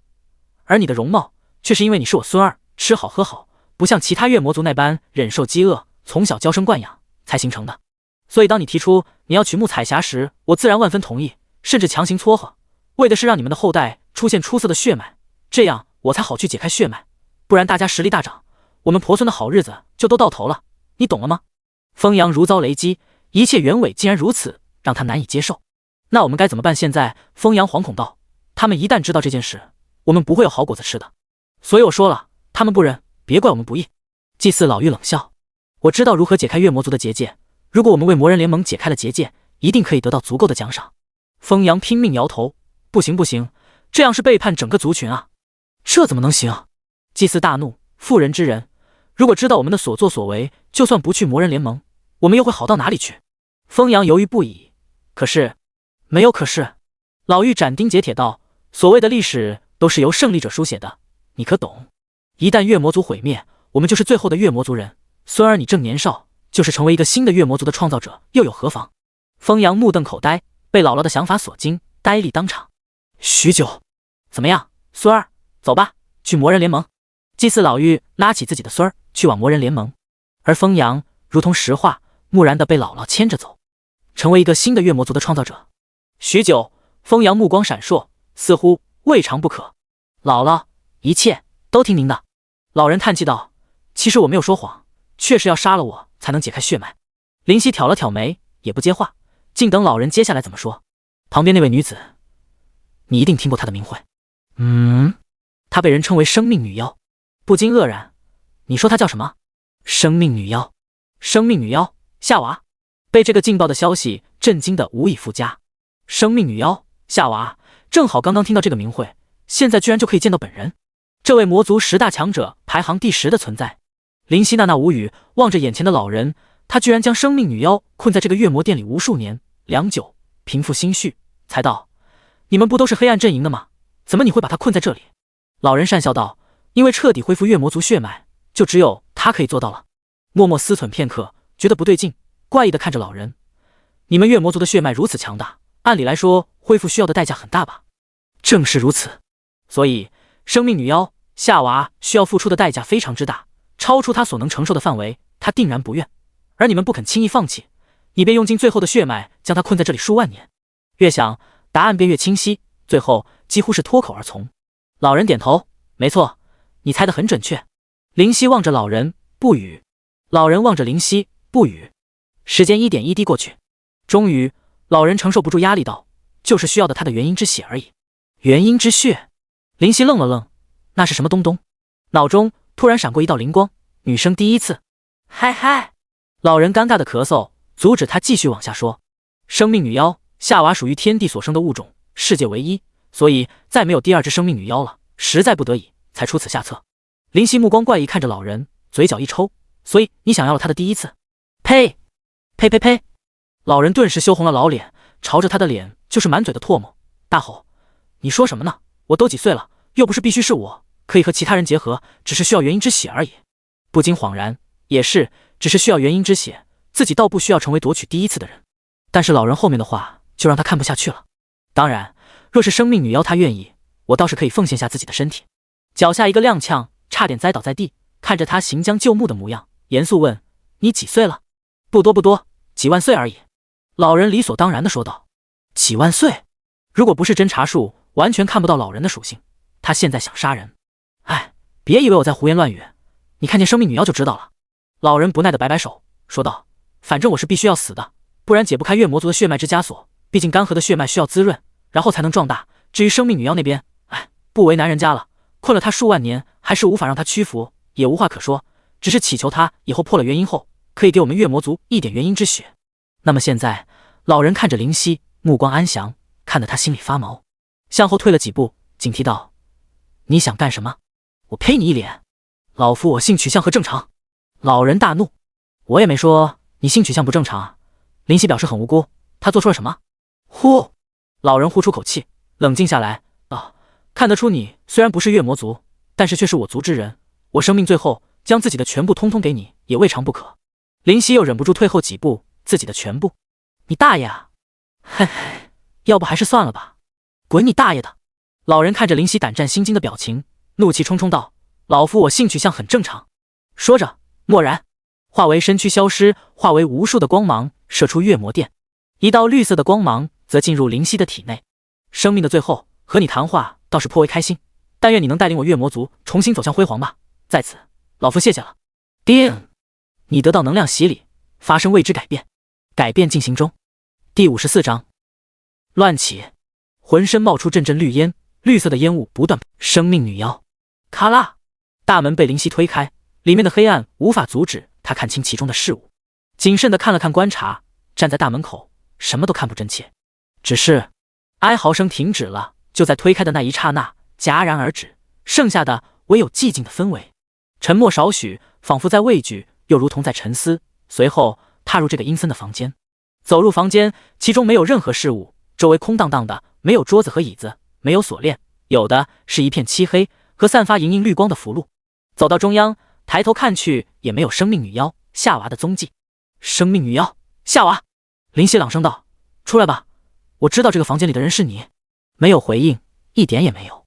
不禁皱眉：怎么装神弄鬼很有意思，刚刚叫唤的那么欢，现在没动静了？你居然真的敢进来！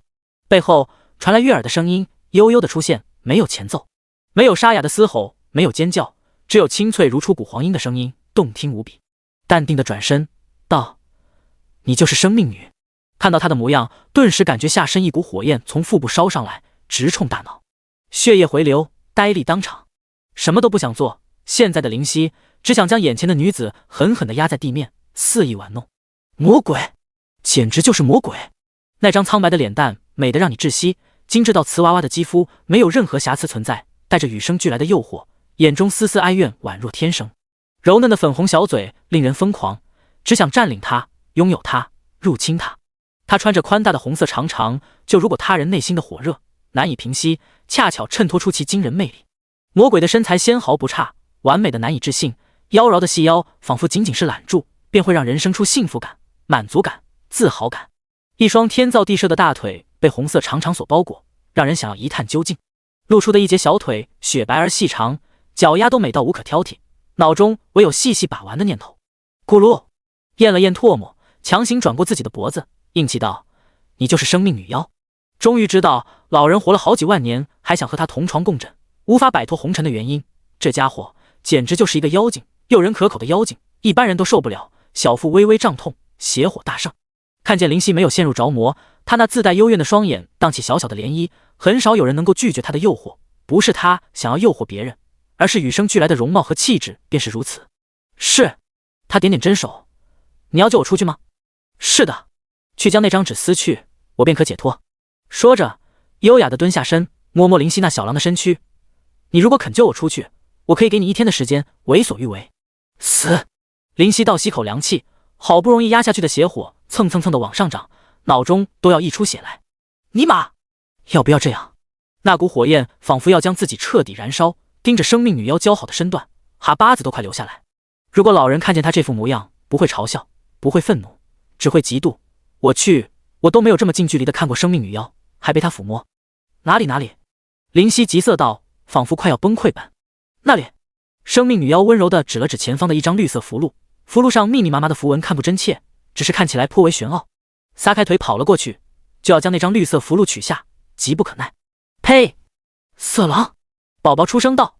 不知不觉，在生命女妖的嘴角勾起一丝微笑，终于自己就要解脱了。灵犀的手即将碰触的那张绿色符箓时，突然停下。生命女妖眼中带着幽怨，你怎么不撕下它？求求你了，撕下它，我任你处置哦。说着还舔了舔嘴唇，摆出诱人的样子。灵犀似笑非笑的转身，那你先将身上的衣服脱下来让我欣赏下，不让我怎么知道你是不是说谎啊？你撕下来我立刻脱吗？他撒娇道，皱起玲珑的小琼鼻。你脱下来我立刻撕吗？灵犀也学着他的语气撒娇道。不知何时，灵犀眼中的欲望消失了，剩下的只有清明冷静。噗嗤！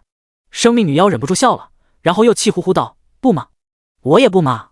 灵犀在地上滚了一个身子，装可爱。宝宝笑得眼泪都快出来了。你这混蛋，笑死我了！可是这时，生命女妖再也笑不起来，嘴角下滑。你什么时候醒过来的？假装疑惑道。什么醒过来？我不知道你在说什么呀，我的小可爱，人家可是被你诱惑的快要不行了。说着还做出舔嘴唇的样子。哈哈，你这只色狼！宝宝大笑。但是生命女妖笑不起来，脸色难看。好强的意志力！意志力？那是什么东西？我只要你，除了你什么都不要。灵犀深情款款地说着恶心的话。哼！生命女妖冷冷道，再敢在我面前做出这副姿态，立刻掌毙了你！嗨嗨！事到如今，灵犀也是不敢再瞎玩了，认真道，你先玩的，我只是配合你而已，总不能怪我吧？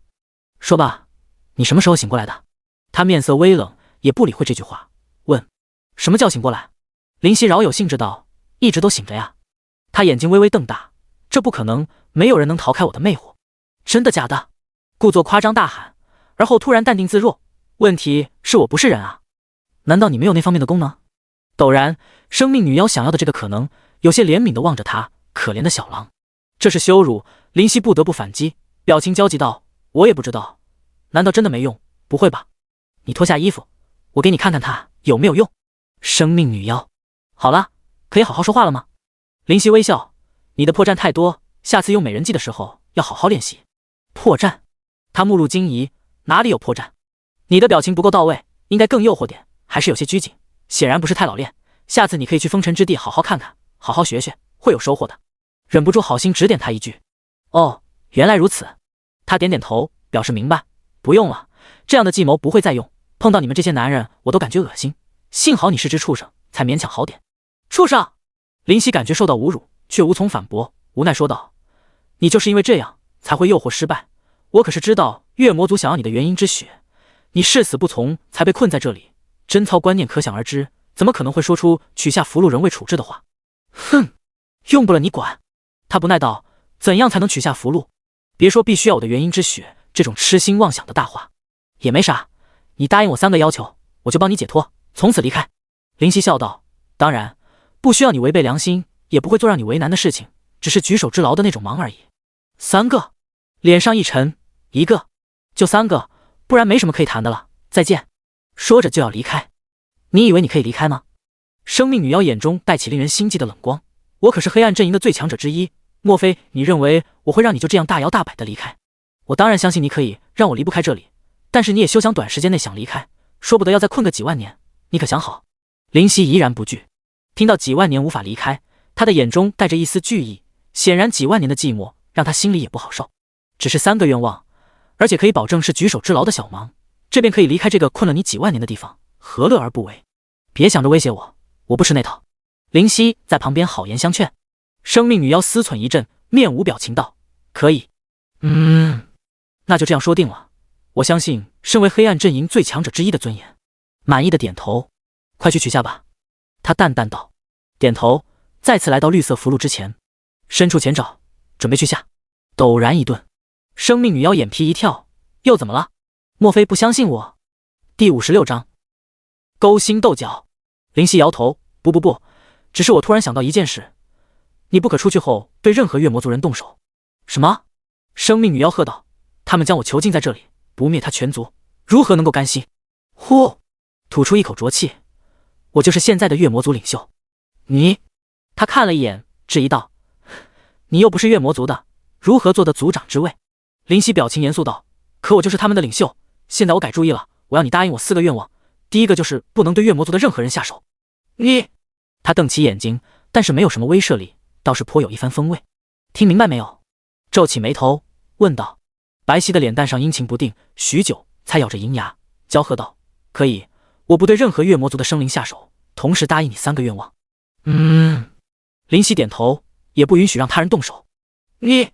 生命女妖的最后一丝幻想破灭，她确实存了这份心思，如果不是自己出手的话，便不算违背诺言，而且同样可以铲除月魔族。不禁感到气馁，深吸口气，胸口也跟着起伏，几乎是从嘴角蹦出2个字：“可以。”微微一笑，这才放心。对于将自己关押的几万年的仇人，生命女妖心中定然是滔天的恨意，怎么可能轻易放下？对此，必须杜绝各种可能。不再多说废话，林夕将绿色符箓取下，既没有狂风大作，也没有天地颤动，什么都没有发生。就这样，林夕疑惑问，看了看手中的绿色符箓，绿色符箓在手中突然化为灰尘，消失在空气中。自由了！数万年啊！生命女妖大笑道：“月魔族，月魔族！”她喃喃着，情绪起伏却越来越大。月魔族！她的眼中闪过滔天的恨意。整整数万载啊，被困在这个小地方，没有解闷的东西，没有食物。若非他已经达到仙级的巅峰，就要被饿死，被无聊死。突然感到一丝不安，喝道：“你已经答应我，不能找月魔族的麻烦了，有吗？”他目光冰冷：“你是谁？敢挡在我面前？死吧！”一道红色的光芒脱手而出，无声无息，转眼间便到身前。哎，就知道会这样。林夕摇头，那道红色光芒在他身前数十厘米便消失了，没有一点反应，凭空消失。生命女妖脸上大变，怎么可能？呵！林夕阴沉着脸，心中阵阵怒火，手中突然出现一道绿色符箓，不防着你一点，还真着了你的道了。这不可能，明明已经毁去。陡然，生命女妖一惊，月魔殿这件宝物已经归你所有。这是他唯一能想到的原因，唯有拥有月魔殿，才能彻底操控月魔殿中的一切。那么令绿色符箓消失再出现，也就显得非常简单。林夕咧开嘴，聪明，只是带着嘲讽意味，并不好听。混蛋，那老家伙疯了，将月魔殿这样的神物给一个外人。生命女妖气道：“他疯没疯我不知道，但是你估计快疯了。”林夕冷笑道：“再关个几万年，看你疯不疯。”女妖脸上陡然阴晴不定，似乎在考虑什么。许久，突然绽放出微笑，幽怨道：“姐姐这不是和弟弟玩玩吗？怎么会做出违背誓言的事呢？弟弟你真的太多心。原来如此啊，我说呢，姐姐可是魔族至强者之一，怎么会做出这等行径？林夕故作恍然大悟的表情，笑道：不过还请姐姐对着天神发誓，不然弟弟的小心肝可承受不了姐姐的玩笑呀。不知不觉便开始姐姐弟弟的自称起来，只是两者的内心活动，估计唯有他们自己才了解。这女妖轻轻地咬咬娇艳欲滴的嘴唇，弟弟就这么信不过姐姐吗？不是信不信得过的问题，而是根本信不过呀。姐姐，林夕声如细雨，温柔无比，说的话却针锋相对。你生命女妖大怒，而后意识到眼前这人可是掌控着月魔殿，抿抿嘴，抢笑道：好，我对着天神发誓，比起对月魔族的仇恨，我更想离开这里，这才是我的好姐姐。林夕微笑：你也是我的好弟弟。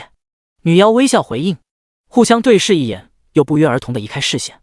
他们内心也在笑，冷笑：我生命女妖夏娃向天神起誓，100年之内绝对不侵犯，屠戮月魔族一丝一毫，如违背此誓，死无葬身之地。陡然出现一道金光，凭空出现，没有一丝气息。金光在他的头顶出现，围绕几圈后消失。这样弟弟可是放心了。弟弟自然是最信得过姐姐的。林夕笑道：向天神起誓是唯有仙级及以上强者可以使用的守诺方法，普通人使用是没有任何效果的。这是老人在传承中和他说的，显然是教于他应付女妖的方法。至于生命女妖，只是说100年之内不侵犯月魔族，林夕倒不是太在意。如果100年内自己的实力还是如此，无法抵挡生命女妖，月魔族的实力也还是如此，在其面前如同蝼蚁，那么也没有存在的必要了。绿色符箓在手中消失，淡淡道：姐姐可以走了。那3个愿望呢？女妖也是淡淡道：暂时没有想法，等想到再告诉你。你找得到我，我们会再见面点，我保证。林夕淡然无比，却带着一股傲然的情绪，他对自己有着足够的信心，定然会攀爬到那些他未知晓的领域。是吗？那姐姐祝你成功。女妖笑了笑，心中却是不屑。多少人有点聪明才智，便以为能达到仙级这种程度，以为自己天生不凡，天命所归。想要达到仙级，这简直是痴心妄想。没有足够的历练和天资，还有惊人的机遇，到达仙级难上加难。这个便宜弟弟怎么可能做到？即便是拥有月魔殿，即便是成为月魔族的主人，即便用侦查术看过林夕的强悍属性，他仍旧这么认为。你快走吧。林夕转过身，月魔族不欢迎你。我也不是很喜欢月魔族。女妖莞尔而笑，眼中却带着凌厉的杀意。那就快点滚。说完，没有听到回应，便再言：听到了没有？半晌没有回应，林夕转身，发现不知不觉女妖已经离开，四周空荡荡的，只有自己站立在这个房间内。生命女妖，我知道你还在附近，滚出来，离开月魔族的领地。冷冷地对着空气喝道。被发现了，他果然掌握了月魔殿，居然对其中的一切了如指掌。一阵红光蓦然出现，随后离开这个房间，掀起小小的微风。红光飞离月魔殿，却发现月魔族的人都化为绿色的残茧。微微一顿，似乎有些吃惊，而后继续离开，飞出绿色的恐怖结界。那层月魔族的结界丝毫无法挡住他的步伐。果然，林夕心中了然，他总认为没这么简单。女妖定然刚刚在附近，想看看我接下来的动作。呼！林夕呼出一口气，精神松懈，不知何时背后沾满的冷汗，难受异常。吓死我了！苦笑不已。在刚刚进入这个房间，被生命女妖在背后吓了一下，自己便已经背后溢出大量的冷汗，只是在故作淡定而已。宝宝终于开口：林夕，你不会真的没有那功能吧？语气中充满怜悯的情绪。这是我的错，你接受我的祝福，居然还是没有那种能力，对不起，是宝宝的错。语气充满歉意以及调皮。林夕的脸色黑得不能再黑了。去，小屁孩你懂个毛线啊！宝宝撅起小嘴，可是刚刚那个女的好漂亮，你不仅没有什么反应，而且还那么冷静，肯定有问题，毛线的问题。心中大喊冤枉道：你不懂，这不是谈情说爱，稍不留神可是要掉脑袋的。可是那也很奇怪啊，明明连个女的都要受不了他的诱惑，连那个神级的老人都受不了，更何况你。可是结果是你居然淡定自若，太可怕了，超出我的认知。宝宝还是质疑道：唉。林夕脸上抽搐许久，一声叹气，良久才道：听你这么说，我也有点奇怪。就是很奇怪啊。说实在的，我倒是不认为我的那里有问题，只是感觉。宝宝追问：感觉什么？感觉我似乎丢掉了我的某种感情，从来到这个世界的那一刻起，我的色欲便失去了。林夕失神，有些失落。可是现在的他没有去追究的资格。第57章破茧而出。林夕踏出月魔殿，发现月魔族人都化成了绿茧，静静地在原地被绿茧包裹，也不打扰，到一旁等待。目光望向那结界，从山谷的顶端到地面都被结界触及，几乎密不透风，除了空气能够随意进出，没有任何生命能够挑衅它的存在。它矗立在那里，守护着月魔族。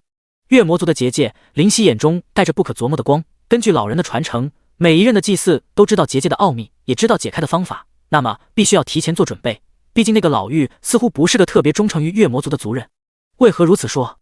因为祭祀老妪对于解开月魔族血脉之谜一点执迷都没有，甚至是刻意隐瞒，让月魔族人在外饱受凄厉而无动于衷。那么他的个人欲望及野心要大过种族的荣誉感。一个时辰转眼即逝，啪！一个月魔族人破开残茧，从里面爬出，与进入前完全不一样，气质还是神态都产生微妙的变化。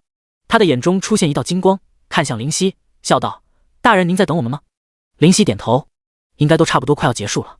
看着那个男子道：“怎么样，解开几成？”“3成左右。”男子道：“侦查术，木元，白银级，等级20生命，65000攻击，580防御，360速度，16技能，月魔血脉月牙天冲月光之刺。简介：拥有着月魔族血脉的族人。”看着属性面板，不由点点头，不错的属性，至少对于不过是20级的原住民来说很不错。你现在能提升到几级，而不受到桎梏所压？灵犀问。不是太清楚，大概是80级左右，因为现在明显感觉桎梏变得微弱。思忖一番，男子道，点头不语，继续等待。不断有月魔族人破茧而出，容光焕发，精神面貌都比之从前大有改善。见到紫电天狼的身影，还是恭恭敬敬地喊了声大人。毕竟因为他，月魔族才得以解封血脉的桎梏，再不是任人揉捏的存在，能够不断崛起，所以短时间不会有人生出异心。灵犀目光微闪，得出结论，也对，自己已经说了，如果自认实力超越他，可以挑战，可以取而代之。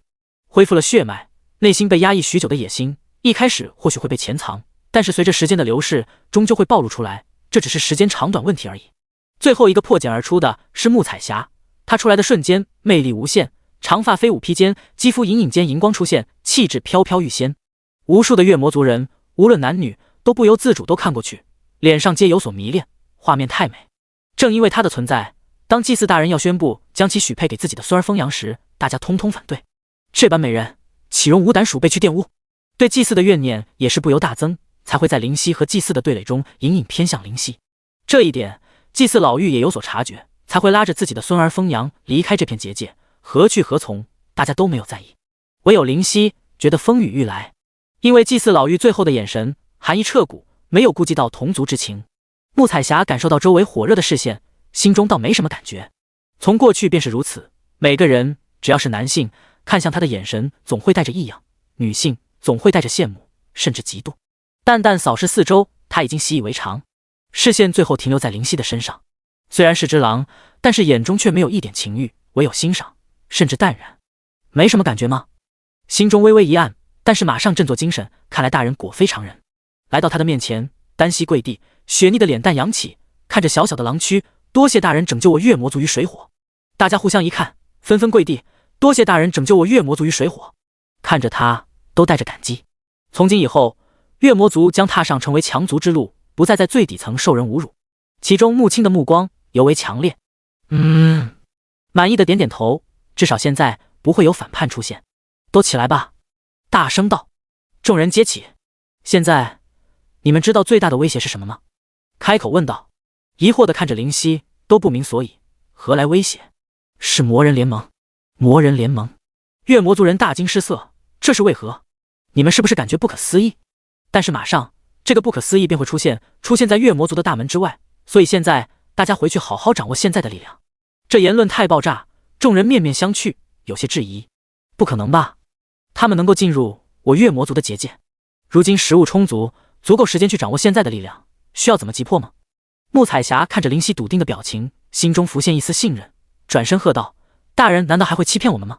这又有什么好处？既然大人如此言论，自然有其道理，大家还不快去准备？虽然不解，但是目前对于灵犀的感激和敬畏是最大的时候，自然不会有人反对。是，纷纷返回自己的家舍。看着懒散的月魔族人，无奈摇摇头，他有把握保证魔人联盟会来袭，但是不是100%，不能做出绝对的保证。大人，穆彩霞没有回去，凑近灵犀，小声道：“大人可否告知我，为何会有这样的言论？”淡淡的瞥了眼，移开视线。这让穆彩霞备受打击，自己的容貌难道这样不值一提？心中失落不已。因为你曾和我说过，在这黑暗阵营的外层，最大的势力是魔人联盟，这没错吧？穆彩霞点点真手，但没有说话。且听下文。你们的祭司被我驱逐，如何肯善罢甘休？定然要报复。而且他的实力也很有限，必须要寻求守护，否则在混乱的黑暗阵营内寸步难行。穆彩霞再次点头，恍然道：“所以他会去魔人联盟那里，去投靠效忠这个最大的外层实力。”赞赏的点点头。小小的动作让穆彩霞心中升起一股喜悦之感。既然要反叛，就要投靠最大势力。黑暗阵营内围以现在的月魔族估计也无法到达，想来祭祀也不会冒险去黑暗阵营的内围，毕竟说不得在路上便会遇到强者，顺手就能将他击杀。以他是实力，在外围才能勉强吃得消，那么魔人联盟是最大的选择。叹了口气，又道：“当然一切都是未知数，我只是做好了最坏的打算而已。祭祀未必反叛，但是可能性极小，因为月魔族在外面不是很受欢迎，想要活下来就要有靠山。”穆彩霞道：“大人未雨绸缪，彩霞佩服之至。当然，林夕还有一点没有和穆彩霞说，就是在寻找食物时，当初虽然击毙一个人，但是放了一个，让他去魔人联盟通风报信，魔人联盟的自己人被杀，未必会善罢甘休。这一点还是放在心中，和穆彩霞讲就有些过不去了。你也去准备吧，你从茧中出来的最晚，想来获得的最多，快点去适应吧，不然落后他人，就让我失望透顶了。”轻声的劝诫道。他点了点头，内心生出自豪感。大人，看来还是看中他的。第58章一触即发。当月魔族人都回去准备后，林夕闭目沉思。现在月魔族正处于崛起的前期，若魔人联盟真的来袭，必然要我冲锋陷阵，毕竟即便突破血脉的桎梏，实力还是需要缓缓提升。这倒是正中他的下怀，提升自己的实力才是关键，月魔族的整体实力反倒是其次，这一点他很清楚。不仅仅是需要实力去震慑尚未归心的族人，还要提升实力去应付仍在入侵神魔大陆的冒险者。冒险者的威胁可不是简简单单便能结束的。魔人联盟，你们可一定要来啊！林夕眼中闪过寒芒，如果不来，想要制造矛盾提升实力，可就需要另想办法了。这几天月魔族人的实力上升很快，估计是血脉中的潜力被大幅度激发的效果处于最明显的时期，普遍从20多级上升至30多级，而穆彩霞更是到达40级的高度。这样的升级速度，林夕都有些羡慕，实在太快了，保证这样的势头大概10来天后通通都60开外。但是这是不可能的，现在他们是实力开始饱和，上升势头大减，即便他们的月魔族曾经的强族，也是需要时间去历练，毕竟高楼大厦的基础是筑基。大家都对林夕的话抱以质疑的态度，但是修炼却没有放松，在最底层熬太久，能够提升实力，这份快感令他们处于疯狂的修炼状态，不肯罢休。难道真的不来了？林夕对自己的话都产生怀疑，这魔人联盟到底有多能忍啊？月魔族这块蛋糕不要，自己人被杀也不管，自己可没有月魔族的血脉，没有凭空提升实力的能力啊！你不来，估计1个月后月魔族人就要跑到我头上，翻身做主人了，心中忍不住腹诽。踏踏踏踏，大地忽然开始震动，地上的石头都在蹦跃，上下跳动，所有人都能感受到一股震颤从地面传到心房。林夕眼皮一跳，终于肯来了，几乎是热泪盈眶，来得好啊！魔人联盟的实力，林夕已经清楚一个大概，由于是最外层的势力，等级不会超过70级，也不会有0级的强者存在。这2点才是理想迫切希望魔人部落来袭的原因。战争是需要理由的。发生了什么事啊？穆青放下手中的一杆长枪，对着震战感到不解。难道真的和大人说的一样，魔人联盟来袭？不应该啊，我们月魔族的结界他们如何能破？一道结界就能让他们有去无回了。我们的结界没有仙级的恐怖实力，甫一接触便会化为灰烬吧。众多的月魔族对于突然的地面震动，在联想到林夕的所言之事，心中本来以为不可能发生的坚定动摇起来。众人跟随林夕来到结界外，已经发现外面人山人海。他们这是要和我月魔族不死不休啊！这简直是倾巢而出吧！魔人联盟的精锐估计都在这里了。大量的人马聚集于本来空旷的外面，所谓的士兵不过是各种野兽，偶尔的人形生物也是人模狗样，不伦不类。既然被称作精锐，他们自然是成为精锐的实力。林夕放眼望去，约5000兵力，全都50级往上的实力。对此他倒是没有过多的意外，但是月魔族人却畏惧不已。他们的实力最弱的都要超越他们中最强的彩霞，这根本不是战斗，一旦进入结界，完全是屠杀。在结界的外前方，有着5位统帅，各种带领着一队人马，气势汹汹，显然对月魔族势在必得。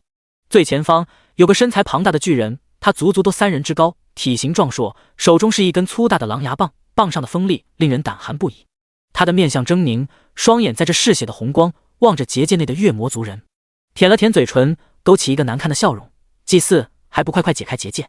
是。一个身披黑色斗篷笼罩着全身的人走出来。即便如此，大家还是立刻发现他是谁。祭司大人。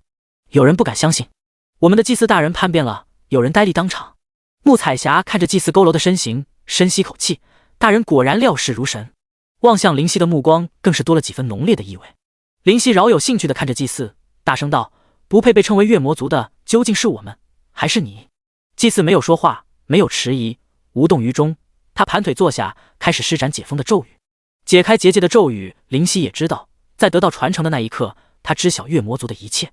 虽然很繁琐，但是这咒语一旦全部念完，短时间内结界确实会处于关闭状态。这是为了让大量的外来人马进入结界而创立的咒语，却被用在打破结界、屠戮月魔族上，不得不说是一种讽刺。大人，我们该当如何？穆青犹豫再三，还是向灵犀询问。现在的他们没实力，没有和魔人联盟交流的话语权。笑了笑，我出去迎敌，破去祭祀施展的进度，这样结界便不会破去，你们也相安无事。众人大惊，大人，你一人如何使得？灵犀摇摇头，放心，我有应付的方法。眼中金光一闪而过，喝道：这次我帮助你月魔族渡过难关，因为现在让你们迎敌实在是太勉强了，但是下次我会看着你们上去，即便是去送死，我也不会动摇，因为你们的成长是需要历练的，你们可明白？穆彩霞首先点头，目光火热，望向他的眼中带着热烈。大人，我们知道了。灵犀点头，满意的看了月魔族一眼，这也算是我成为你们领袖的投名状吧。言罢，对着彩霞道：你们送我出去。是。穆彩霞轻咬着娇艳欲滴的粉唇，大人你可要平安回到结界之内。放心。灵犀笑笑，轻松道：这点兵力不够我塞牙缝呢。只是否真的轻松，是否毫无压力，他自己的心中最是清楚。10来个人握手将灵犀送到外面，他转身对着月魔族人道：你们回去吧。大人，我们陪你一起战斗吧。这几个人都是对灵犀抱有一定的敬畏和钦佩的，他们的眼中带着视死如归，让他们眼睁睁看着大人去战斗而无动于衷，做不到。快回去，现在的你们实力低得可怜，上去简直是送死。灵犀表情微冷，莫非要我将他们打回去？可是，没有可是，滚回去。这点兵力我应付得过来。一干人没有办法，只能听从命令。背对着他们，灵犀的面色回暖，看来归心的人也是有的。抬头望着天空，眯眯眼，天气不错。正值中午，烈日当头，如火般热烈地去照耀着大地。地面上火热一片，机遇烫手，汗水蒸腾。有只狼出来了。前方的狰狞巨人低头看着身边的一个精瘦男子，这就是杀死你大哥的那只狼，还让我们魔人联盟只管找他算账的那只。那人点头，呵呵，确实厉害。看着在施咒的祭祀，杀意布满紫电天狼的全身。给我滚开！声大如雷，让正在施咒的祭祀突然被打断，口溢鲜血。第59章战。巨大式音波即便没有算入技能之内，但也让祭祀老妪后仰倒地，狼狈不堪，耳朵和嘴角溢出鲜血，带于头上的斗篷脱离，露出原貌。不屑地哼声道：看见你的模样就感到恶心，你怎么坐上祭祀这个位子的？可笑！魔人联盟最前面的巨人见此，淡淡道：月魔族的祭祀，下去吧，等下你再上去解开结界。深吸口气，老妪点头，躬身下去，退到其后。你就是现在月魔族的族长？巨人饶有兴致道：正是。灵犀冷然道：要上快上，一群蝼蚁般的存在也敢来侵犯我月魔族。巨人还未说话，旁边的一头狮子便已经看不下去了，大吼：小子猖狂，莫非你以为能抵挡我魔人联盟的精锐？灵犀不屑一笑：怎么，你看不起我？来来来，我们来过过招。狮子涨红脸，却呐呐无声。能坐视魔人联盟的长老，他不笨，论单枪匹马，他根本不是紫电天狼的对手。毕竟在天神将一切都数据化时，侦查术变成了主流，在战前一定会用侦查术看看敌我强弱，再去做分辨。这小狼明明体格弱小，显示出的属性面板居然恐怖异常，实在匪夷所思。在黑暗阵营的外围，何时出现这样的一只狼了？那巨人道：你的实力确实不错，但是想要抵挡我们，2个字不够。他显得非常淡定，仿佛看清结局，说着不值一提的小事。够不够？试试就知道了。林夕嗤笑，后腿一蹬，冲向大军，一往无前。后面结界内的月魔族看得心惊胆战，自家大人可真的勇猛异常，居然主动挑衅，发起进攻。巨人摇头，认定结果，怜悯地看着他：你在50多级便达到别人60级甚至70级的高度，我很佩服，对你保持尊敬，但是敬意不会让我手软，爷也不会傻到和你单挑，保险起见，别怪我仗势欺人。抬手一挥，杀！命令无情的下达，后方忍受的许久烈日的野兽终于得到解放。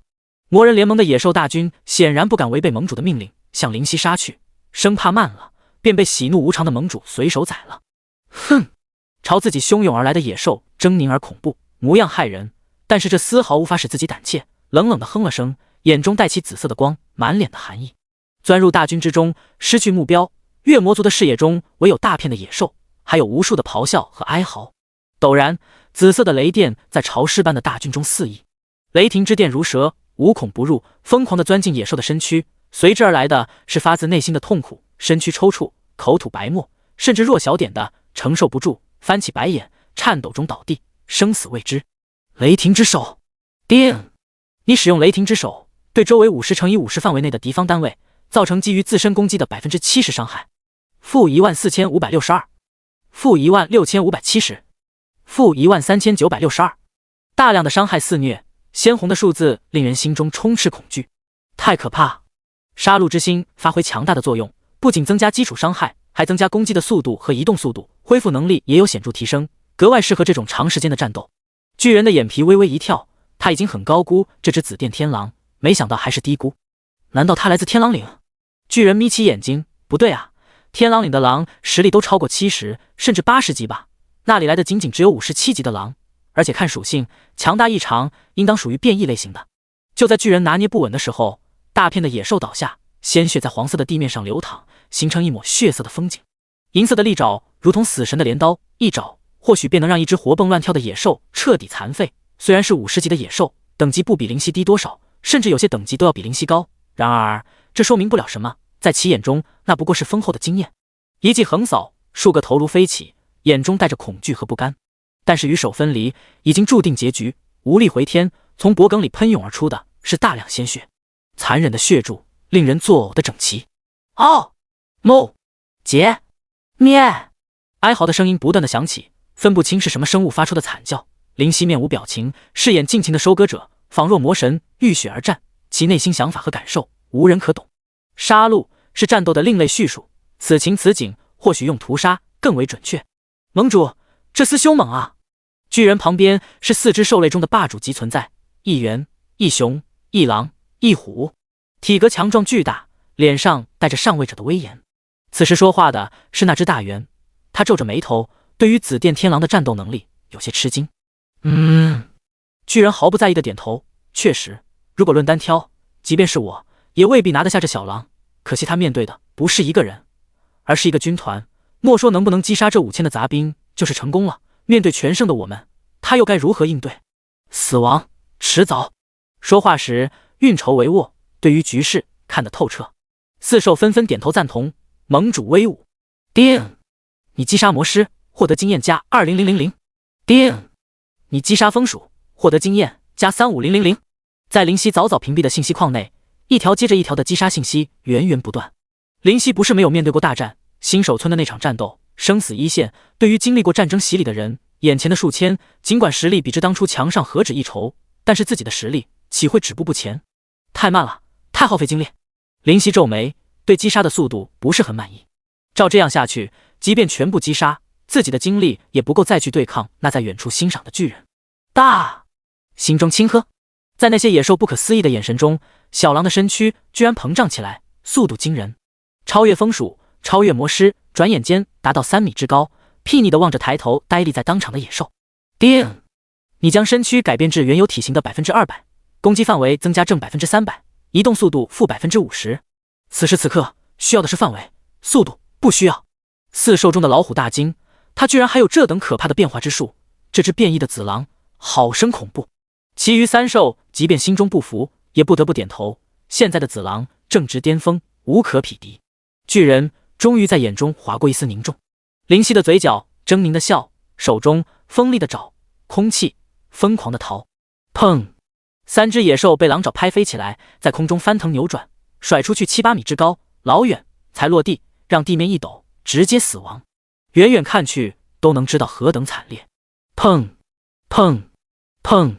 攻击不再犀利，而是粗犷，大开大合，但是两者的相同点是同样致命。空中总是大量的野兽飞起，然后狠狠落地，将冲来的其他野兽压入身下，自己死亡，身下重伤，将干净的地面染红一片。1道金光，2道金光，等级不断攀升。这些野兽的等级虽然高，实力却弱得可怜，完完全全是送经验而来。即便攻击落在灵犀的身上，也只是带走双位数，甚至仅仅个位数，对于拥有50多万生命的他不值一提。唯一耗费的是大量的精力。他们在巨人和四兽眼中只不过是炮灰而已，而在这黑暗阵营的外围，从不缺炮灰，缺的是强者。灵犀的眼紫中带红，妖也恐怖。看去的野兽尚未攻击，便已胆寒3分，如何敢与之抗衡？屠杀还在持续，死亡远远未止，惨叫充斥于空中，久久不息。结界内的月魔族人呆立着，不知如何言语。或许这场战斗不过是灵犀的独角戏。第60章，可感一战。雷霆之手。当雷霆之手冷却完毕，灵犀便立刻施展，顿时再次清出大片空地，不是空地，至少不是空无一物，尸体还在增加，然后被自己人践踏，血肉模糊。电光火石下，攻击的速度几乎快要形成残影，没有多少能够碰到他身躯的野兽，来到其身边，便已经离死神只有丝毫。58级、59级，丰厚的经验为灵犀带来更强的实力，恐怖的攻击还在如同噩梦般增长。2000、3000，尸体如山堆叠，血液如海汇聚。呼！如此高剧烈的战斗，即便是屠杀，体力也在持续下降。巨人望着开始喘气的紫电天狼，笑容狰狞。他的预料没有错误，现在不过3000兵力便开始进入疲劳，而且高强度的战斗，精神无法一直紧绷，迟早会迎来精疲力尽，然后任人宰割。全部给我上！谁能拿下紫电天狼，便可提升为长老级别。好！听闻盟主的言论，野兽红了眼，用了力，拼了命，然后死去。但是这阻止不了他们对权力的渴望，对人生的追求。这些智商不高的野兽操控起来还真是简单无比，巨人心中不由感到好笑。一些微不足道的利益，往往能蒙蔽不知死活的生命，不管是兽还是人，因为贪婪是原罪。为此，灵犀冷笑，自然要好心的教诲他们什么叫力所能及，什么叫自知之明。可惜获得的知识唯有下辈子才能去实践。如果有来生的话。望着正在奋勇搏杀的族长，月魔族每个人都不禁悬着心，不论如何，他都是族人，是月魔族的恩人，并且在为他们而战，至少他们是这么认为的，因为灵犀完全没必要参与这场战役。木青手中的枪紧紧地攥着，一双手捏得发青发白，眼中如果有火焰在燃烧。强者，这才是强者。如今的自己还是太弱小了，即便已经解开血脉桎梏，还是太弱，在敌人面前毫无抵抗之力。他渴望着拥有灵犀那般的实力，渴望与其并肩作战。穆彩霞咬着嘴，望着霸王般君临战场，纵横驰骋的紫电天狼，芳心微颤。这才是他的真正面目吗？很强，也很帅。想着想着，脸蛋微微红晕，随后轻轻蹙眉。现在不是胡思乱想的时候，将纷乱繁杂的心思驱逐，再看去便满是担忧，因为真正的战斗没有开始。噗！一掌将一只老鼠模样的生物压于足下，身躯瞬间干瘪下去，压出大量血液，包括内脏、脑浆，溅射一地。杀意凛然，大声咆哮。周围的野兽怕了，惧了，他们被杀得不敢动弹，甚至后退。战斗对现在的灵犀而言，不只是发泄，也是种享受。杀了过万的玩家，屠了上千的野兽，斩了旗鼓相当的强者，对于战斗，灵犀早已没有当初的抗拒，内心反而有异样的畅快。宝宝鼓舞道：“对吗？这才是男人该有的样子。”他拍手鼓掌，没有一点畏惧之感，仿佛习以为常，瓷娃娃般的脸上带着兴奋。巨人冷眼望着后退的野兽，哼了声，用手抓起一只野犬，然后撕成2半，丢入口中。咔嚓咔嚓，直接生吃，骨头和牙齿之间的碰撞发出毛骨悚然是声响，血迹从嘴角流出，他便将嘴角的血迹舔去，闭目表情享受。陡然睁眼，谁敢后退，这便是下场。立刻震慑住在场所有生命，包括野兽，包括其麾下的4大兽类强者，包括月魔族人，除了灵犀。嘴角微微一抽，还真不愧其名号。然后便没有任何表情，仿若未见。哦，月魔族的族人不少人直接卧地呕吐，这场面比灵犀的屠杀还有血腥，还要残忍。鲜活的生命被生生吃了下去。四大首领对视，盟主不愧是盟主，然而看着盟主的眼神却不是敬畏，而是恐惧。一众野兽互相遗忘，随后视死如归。虽然残忍无比，但是效果不同凡响。他们宁愿死于灵犀的爪下，不想死在盟主的口中。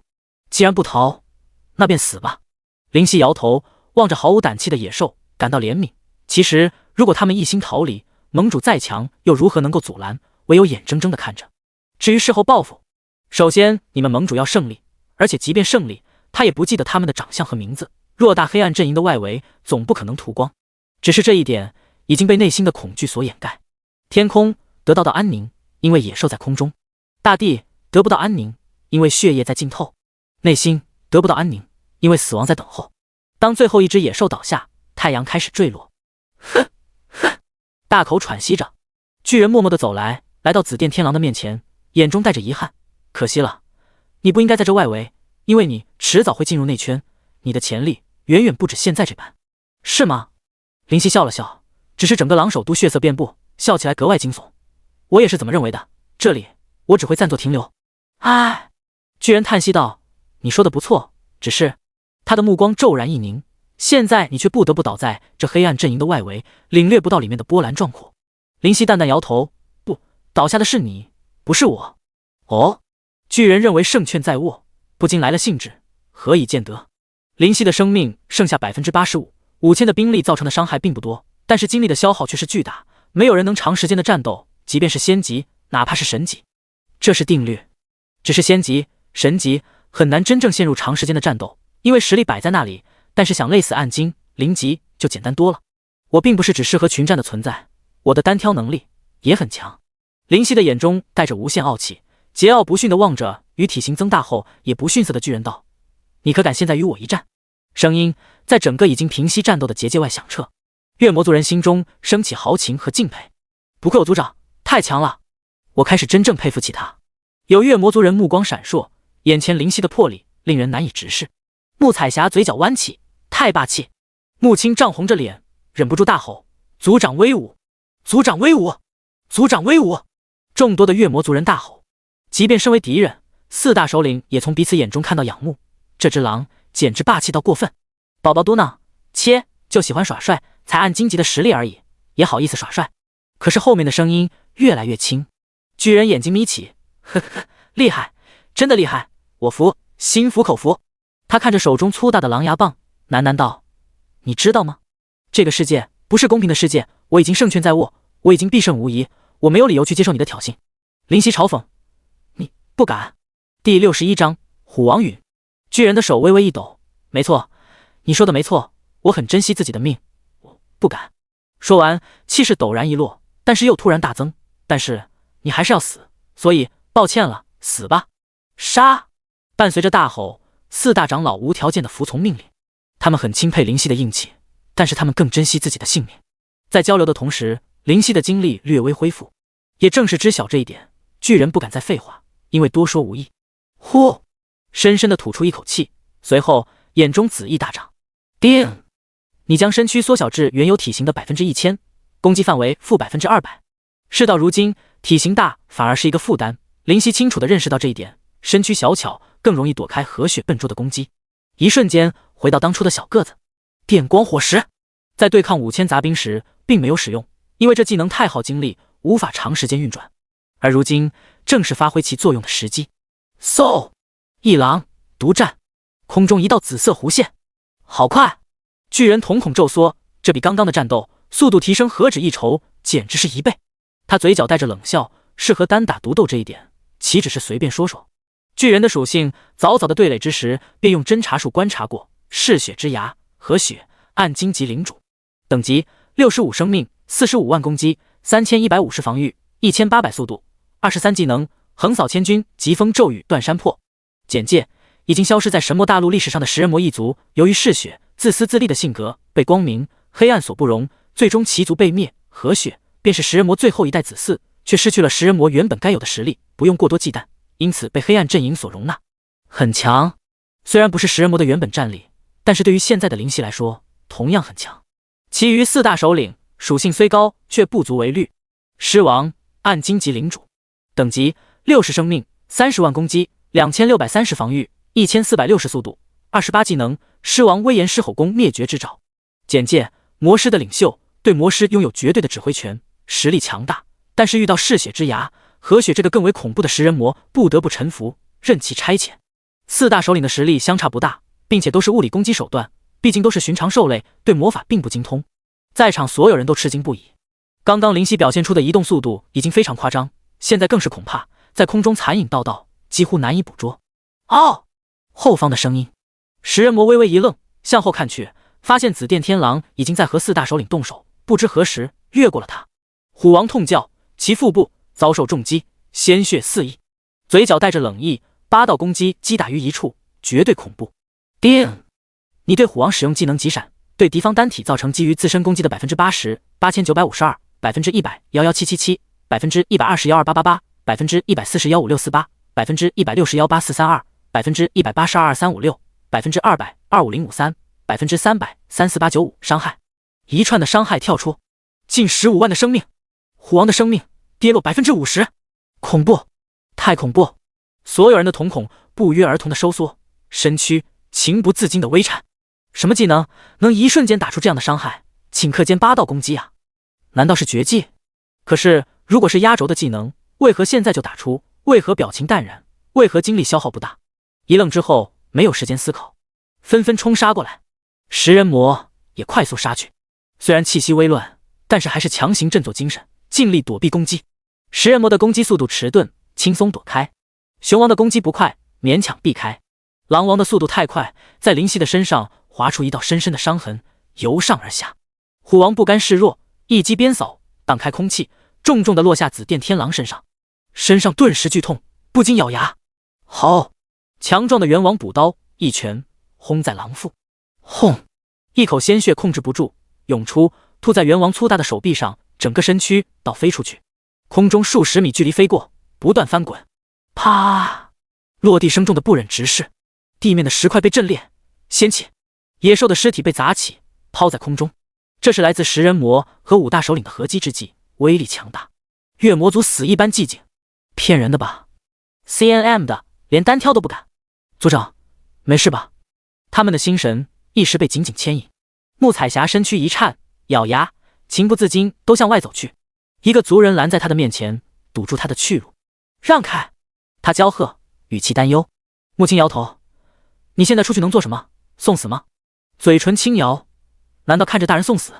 穆青激动道：“当然不是，大人不会败。”可是，穆青眼中带着狂热：“我说了，大人不会败，这点攻击对大人来说一定和挠痒一样。你对大人的实力还不放心吗？”穆彩霞无言，面无表情道：“如果大人有事，我一定要为出去。”穆青点头：“如果有事，我也会出去，哪怕是送死。”望着穆青坚定的眼神，穆彩霞冰冷的表情缓缓融化。那就好。其他的月魔族人也有些抑郁，在担忧着，远远观望的祭司在冷笑：“任你再强，也要死。”许久，灰尘散去，灵犀的身影不在，哪去了？众人目光中没有紫电天狼，视野里唯有尸体。小心点，他可能在尸体的掩盖下隐藏。食人魔凝重地说道。1分钟，2分钟，5分钟过去，不见紫电天狼，跑了。所有人想到这一点，精神稍稍松懈。哦！惨叫传来，心中一跳，随声望去，4大首领中的虎王腹部再受攻击。叮！你对虎王使用技能急闪，对敌方单体造成基于自身攻击的 80%、9052、100、11873、120、12668、140、15840、160、18334、182、966、200、26153、300、70888伤害。同一个受伤的地方，最后一击还是致命一击。痛苦中，身躯轰然倒地，血液从腹中流淌，一抹鲜红渲染。全场无声。穆彩霞捂住嘴唇，泪水夺眶而从。大人，再次的急闪，最后的 50%， 一代虎王骤然陨落。虎王的尸体上，灵犀目光冰冷的仿若无情，嘴角是一丝若有若无的嘲讽。等待的就是急闪的冷却。第62章，狂傲的代价。承受食人魔何血和4大首领的合击，灵犀其实并不好受，但是必须要强行振作，甚至摆出若无其事的模样。输人不输阵，就是这个道理。虎王是第一个，下一个，快了！带着饱满杀意的眼睛扫视着其余3大首领和食人魔，不由自主的心底一寒。哼！食人魔冷哼，随后笑道：“强撑也没用，承受我们的合击，我不信你一点事没有。你杀了5000的杂兵，要是精力充沛，打死我都不信。是吗？”林夕表情狰狞，我倒要看看，杀了你所有手下后，你到底信不信？3大首领和食人魔说话间走动，将林夕包在中间围起来。林夕没有轻举妄动，现在多一份休息，对自己的好处比他们多得多。开口道：“你是最后一位食人魔吧？”确实如此。何雪点头，这一点不需要隐瞒，没有必要。你族被谁所灭？林夕好奇问。熊王怒道：“少废话，今天就是你的死期，拖延时间，你以为有用吗？”大家上！紫电天狼想要接着说话，恢复精力。大家点头，不再多言。怎么怕了？连说话都不敢了？不禁嘲讽道：“无人回话，蓄势待发。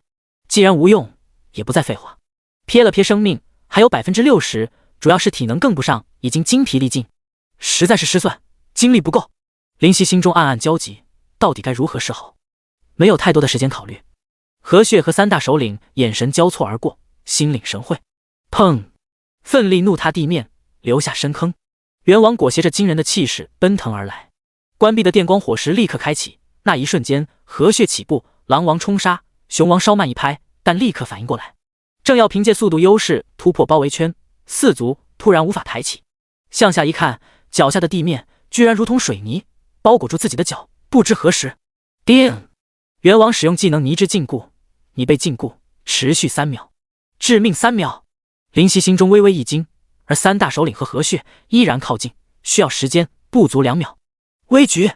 月魔族人心惊胆战，妈的！怒骂一声，完蛋！事到如今，唯有直接出杀手锏，成不成看命了。紫色毛发竖起，电流涌动，危机四伏。滋滋滋滋，电光闪烁的同时，地面上包裹着灵犀的泥块炸开，一片焦黑。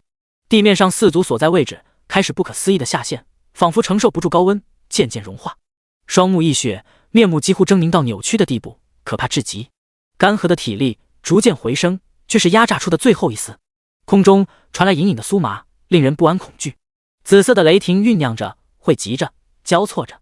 毛发的表面，雷霆不断扩展、放大，包裹住了灵犀。这一切看似缓慢，不过在2秒内便产生这般变化。在场的都不是白痴，自然知晓接下来发生的事。何血脸上大变，退！大吼中，3兽皆退，马不停蹄，想要离开。走！浑厚沙哑的声音响起，都给我死！雷霆万钧！轰！雷霆爆炸，紫电破空，带着摧枯拉朽，带着无可匹敌。在4人欲退时，缠上全身，包裹全身，然后想着远方波及。那些倒下的尸体都被牵扯进入，一时间紫光弥漫，看不真切，唯有惨叫，此起彼伏。砰！雷霆万钧砸在结界上，被结界抵挡，没有波及到月魔族人，他们却不由自主的后退，因为那紫色的雷霆太可怕，如洪水猛兽，处之必死。穆彩霞没有退，他知道这是灵犀最后的手段，如果没有击败，几乎必死。他的手紧张地握着。良久，雷霆消失，地面上的尸体彻底焦黑一片，无人能分清是何生物。尸体上黑色的烟漂浮，仿佛熟透。月魔族人远远地望去，没有食人魔的踪迹，没有3大首领的身影，唯有一只紫色的小狼在中央站立。小狼气势颓废，紫色毛发再无光泽，眼中暗淡。大人！穆彩霞眼睛一亮。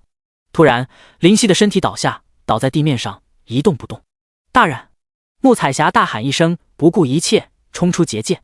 月魔族人紧随其后，他用尽全力跑到灵犀的身边，快速蹲下，抱起小狼的身躯，发现其呼吸微弱，焦急的眼泪都要掉出来了。大人，你没事吧？大人，大人！泪水在他的脸蛋上滑落，在渐渐接近地平线的阳光在刺眼夺目，啪，溅落在灵犀的脸上。现在他才发现，不知何时他已经这般关注这只紫色小狼。或许在英雄救美的那一刻，或许在他放肆调戏的那一刻，或许在他霸道屠杀的那一刻，但是那都不再重要，因为他只需要明白自己的想法就可以。灵犀感觉有水流入自己的口中，尝了尝，咸咸的，勉强睁开眼道：我好着呢，你给谁哭丧啊？我只是精力耗光而已，你再换我就真的不行了。噗嗤，穆彩霞破涕而笑，绽放出动人的微笑。林夕一呆，真的很美。宝宝出声道：哼，你不是没有欲望吗？闻言不由哑然失笑。他撅起嘴道：大人你就会寻我开心，我可是在关心你呢。林夕没有再说，他真的疲惫至极。许久，大人，他轻轻地咬了咬下唇，眼中带着夺目的光彩。我能一直跟在你身边吗？我不奢望什么，我只求在你身边。说到这里，脸蛋通红，都快到脖梗了。突然说的怎么直白，他已经到达羞耻的下限，再也无法说下去了。林夕哭笑不得，这叫个什么话？你爱跟就跟，我还能躲着你不成？穆彩霞低着头，脸蛋红扑扑，令人想要咬上一口。良久，大人，他又道，忍不住眼皮一跳，苦笑，怎么了？又有什么事？大人，他正要开口。彩霞小心！月魔族人在旁边突然大喝。轰！一根粗壮的狼牙棒破空袭来，无知无觉砸在穆彩霞的身体上。穆彩霞在失神中身形扭曲，飞了出去，手中还紧紧地抱着小狼。砰！飞出去老远，坠落下来，鲜血从他的嘴里溢出，身上擦破太多的地方。而林夕在他的身上被保护得好好的。彩霞，你没事吧？林夕焦急的大叫，他被抱得死死的，难以挣脱。大人没事，太好了，大人没事，我就放心了。大人，穆彩霞弥留之际还想说什么，在挣扎着什么。林夕被他紧紧地抱在怀里，他愕然不知所措，第一次不知所措。剧情怎么会这样？怎么能这样？他有气无力，最后一句话还是没有说出来，一行热泪涌出。生命直到底，再无气息。不过40级的他如何受得住和血的一棒？他的双臂无力，只是抱着怀中的小狼不肯撒手。何雪虽然狼狈，但嘴上带着狰狞的笑，谈情说爱够了吗？哈哈！许久，林夕挣脱出了怀抱，看着穆彩霞毫无血色的脸蛋被擦破好多块，他面无表情，不知其情绪，伸出前足，颤巍巍地抹起他脸上的泪水，用舌头舔掉。咸咸的。表情渐渐起了变化，开始愤怒，然后狰狞，最后扭曲。他的嘴角颤抖中吐出一句话，包含着无尽的愤怒、杀意。食人魔，你他妈的该死！第63章彻底的疯狂之后，声音歇斯底里，他疯狂了。弱，老子真弱，弱成这副狗模样，居然需要人来保护。双眼血红，杀意几乎要凝出实质。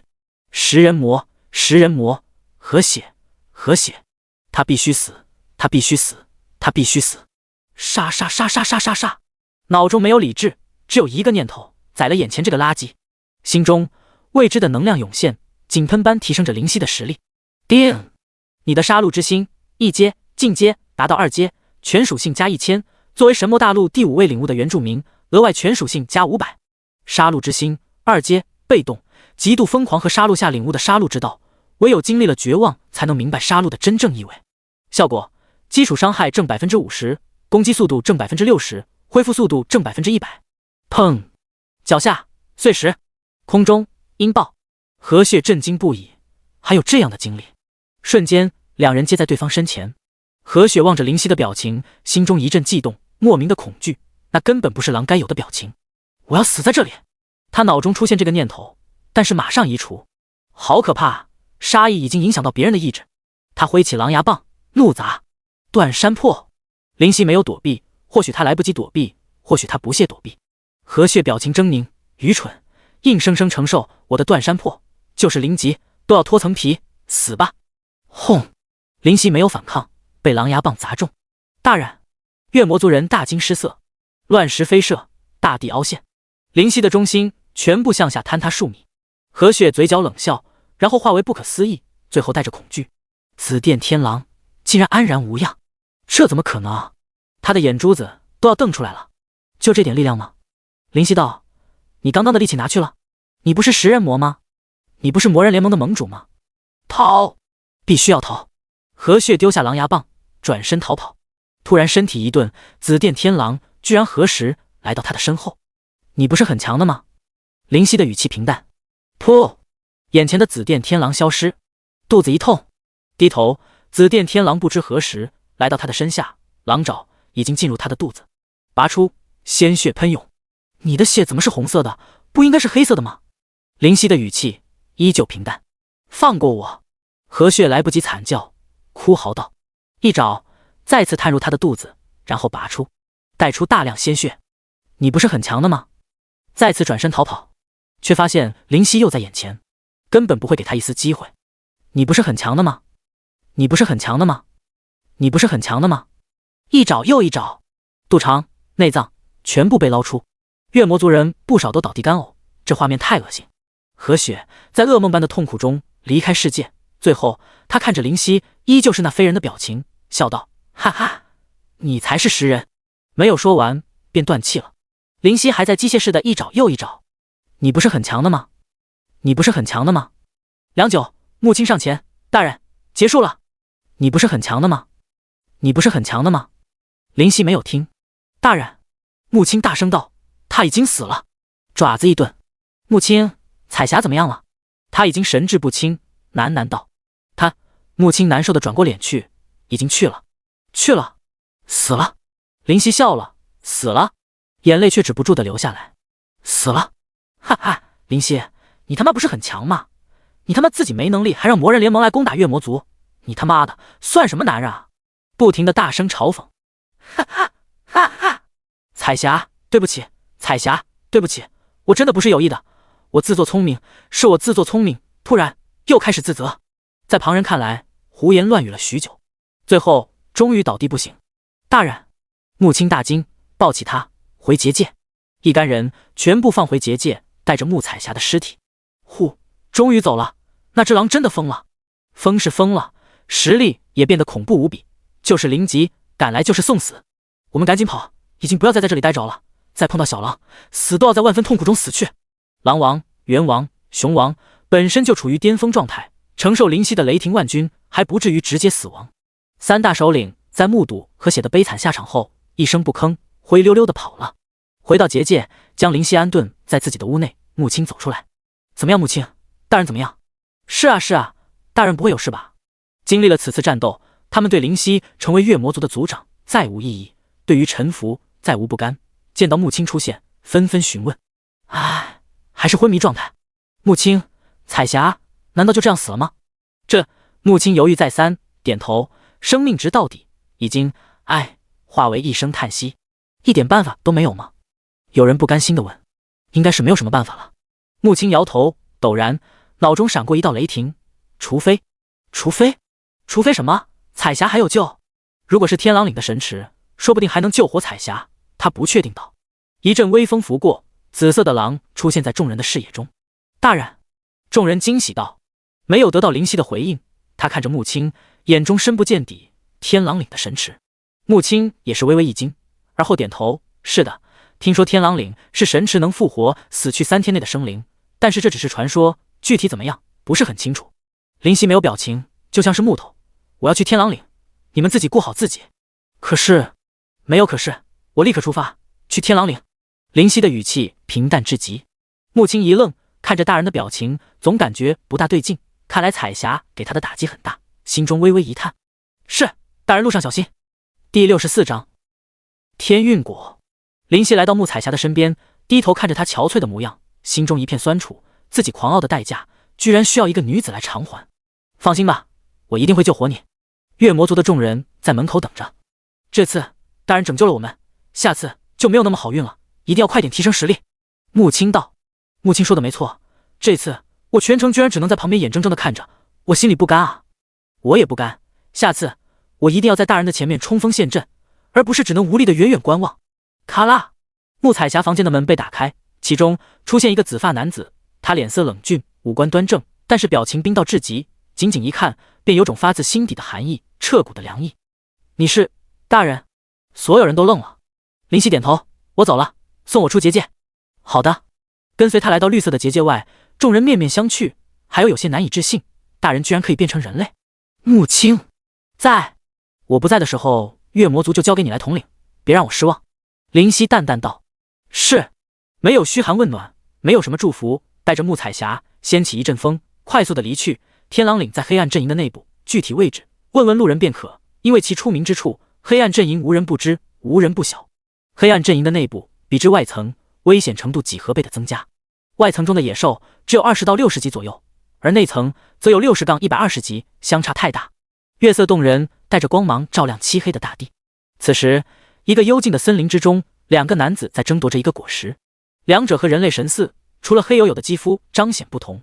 白云，把天运果给我，我放你一条生路。一个男子倒地，模样狼狈，脸上沾着污渍，手中死死地攥着一个白色的果实。旁边那人眼中满满的贪婪，大笑着开口道：“说真的，你这家伙运气还真了不得，居然能得到仙级至宝天运果。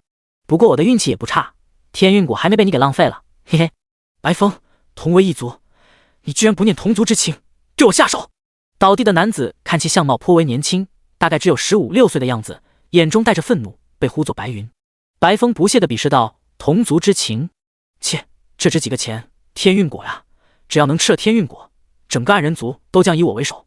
到时候我就离开这个混乱的内围，去黑暗阵营的外层逍遥快活。”他舔了舔嘴唇，据说外层有着曾经的10大强族之一的月魔族，月魔族的女人美艳无比。嘿嘿，我到时候要奴隶整个月魔族，让所有月魔族的女人都在我胯下婉转呻吟。他已经描绘了未来的美好蓝图，对未来期待无比。我死都不会将天运果给别人，这是我从此改变命运的东西。倒地的白云咬牙大吼，说着一口就要将天运果吞下。然而还未来得及，旁边的白风顷刻来到他身旁，一把将天运果截过。咔嚓！啊！骨头开裂错位，白云痛苦大喊，捧着白色的天运果，猖狂道：“给你，太浪费了，废物！”沙沙，走过草丛的声音传来。谁？白风警觉喊。从草丛里走出一个紫发男子，相貌俊朗，神色冰冷，面无表情。他还背着一个女子，女子脸色苍白，失去呼吸，但绝美的容颜还是依稀可见。男子将绝美女子的脸温柔地靠着自己的肩膀上。路过，他吐出2个字，不想浪费时间，两者有何仇怨与他何干，无意助人。路过就给我滚！白风看见他是从黑暗阵营的外围方向过来，连侦察术都懒得用，肯定又是60级都不到的垃圾，不想在这里浪费时间，对白风的语气也不放在心上。他要抓紧时间，只有3天。与白风错身而过，白云大呼：“大哥救命啊！救救我！”无动于衷，默默走过。世界上需要帮助的人太多，若不相干，他不想助人，因为他现在很急，即便助人也不会快乐。等等！白风喝道。男子微微一顿，没有转身。白风舔了舔嘴唇：“你身上的女人应该已经死了，留下来吧，对你也没用，长得真漂亮，身材也好，趁着还有热气，给我来一发吧。绿发，应该是月魔族，太巧了，正想着去征服月魔族。”男子的身躯微微一颤，不知是何原因。看着女子的绝美容貌，白风忍不住动了邪念，一股欲火油然而生。白云瞪大了眼：“白风，你他妈还是个变态！”变态？白风大笑：“我怎么可能是变态？只是这具尸体看着真的棒，不来下受不了而已。”哈！过了10秒钟，见男子半天没有反应，在背后喝道：“听见没有？”男子闻言似乎反应过来，将死去的女子放下，轻轻的，生怕碰到石子，稳稳的放在草地上。对，这才对嘛！你可以滚了。白风得意的摆摆手。清风吹过，白风的眼中闪过凝重，杀气，而且好浓烈。噗！突然胸前疼痛，男子已经在他的面前，不知何时。你！男子不语。他低下头，看见自己的胸口破开一个大洞，鲜血流淌一地，喷涌而出。男子的手上血红色的心脏还在砰砰砰的跳动，却失去主人。你口中吐出血沫，却说不出话来，无声倒地。尸体就是这样产生的。心脏被男子随意的丢在地上，像是垃圾。杀人后没有一点动容，来到树边，用繁茂的树叶擦拭手上的鲜血。哦！旁边的白云忍不住呕吐，将胃里的东西通通吐干净，然后倒吐胃酸，吐不出什么了，最后干呕。手上干净后，他来到女子的身边，将她小心的扶起，背在肩膀上，继续向森林的深处行进。白云停下干呕，对着男子的身影发愣，然后跪下，深深的磕头，之后起身，强忍着不适，将白风手上的天运果取回。哇哇，那可是天运果呀！你居然不要，吃了天运果，如有天助，什么事都要能顺心顺意，可以说是逆天的东西啊！就是神级的宝物，都未必有天运果好。宝宝大叫：“这下好了，那个人吃了天运果，就是天帝的宠儿一般，绝对逆袭，从小角色变成大主角啊！”林夕没有反驳，只是淡淡道：“我不需要。”为什么啊？万事顺心的人真的能成为强者吗？他反问宝宝。这个，没等宝宝回答，林夕便道：看似宝物，其实不过是小人物的宝物，对于真正要成为强者的人来说，反而是毒药。这便是他虽然效果逆天，却只是仙级宝物，而非神级的原因。宝宝哑然，哼，那你就平白无故让给那个人啊，也可以给自己的朋友留着呀。宝宝撅嘴道。尽管知道天运果必须在24小时内食用，不能长期保存，但还是忍不住去和林夕对着干。不用，能成为我朋友的，志向都不会短浅。林夕理所当然回答。宝宝彻底无语。白云在使用天运果后，万事如意，在暗人族内风生水起，逐渐踏上黑暗阵营的巅峰舞台，成为天地主角般的存在。当然，这是后话。第65章海魔龙。林夕马不停蹄，不断地向着更深处行去。越深入，遇到的人物实力越强悍，甚至有灵级的存在出现，惊起一片骚动。但这对他没有什么影响，没有驻足。若是有灵级的存在不长眼，他真的也不介意多生产几具尸体。沙沙。早晨，阳光熹微，东方泛起鱼肚白，沉睡的大地苏醒，生机开始蔓延。夜晚的恐怖和危险也暂时收起他的獠牙，在暗中伺机而发。林夕穿过森林，碰到的是一片湖泊，湖面碧波荡漾，清风徐来，倒是颇为舒服。不知道离天狼岭还有多远，林夕心中暗想。木彩峡的郊区冰冷一片，让他更是焦急。湖面上没有任何交通工具，不知如何是好。眯眼看向湖面，安静异常，有些不太对劲，连条鱼都没有发现。而绕路需要的时间太长，实在不值当，因为只有3天时间，太紧迫。将木彩峡安放好，林夕一跃钻入湖面，屏住呼吸，在水底试图寻找什么。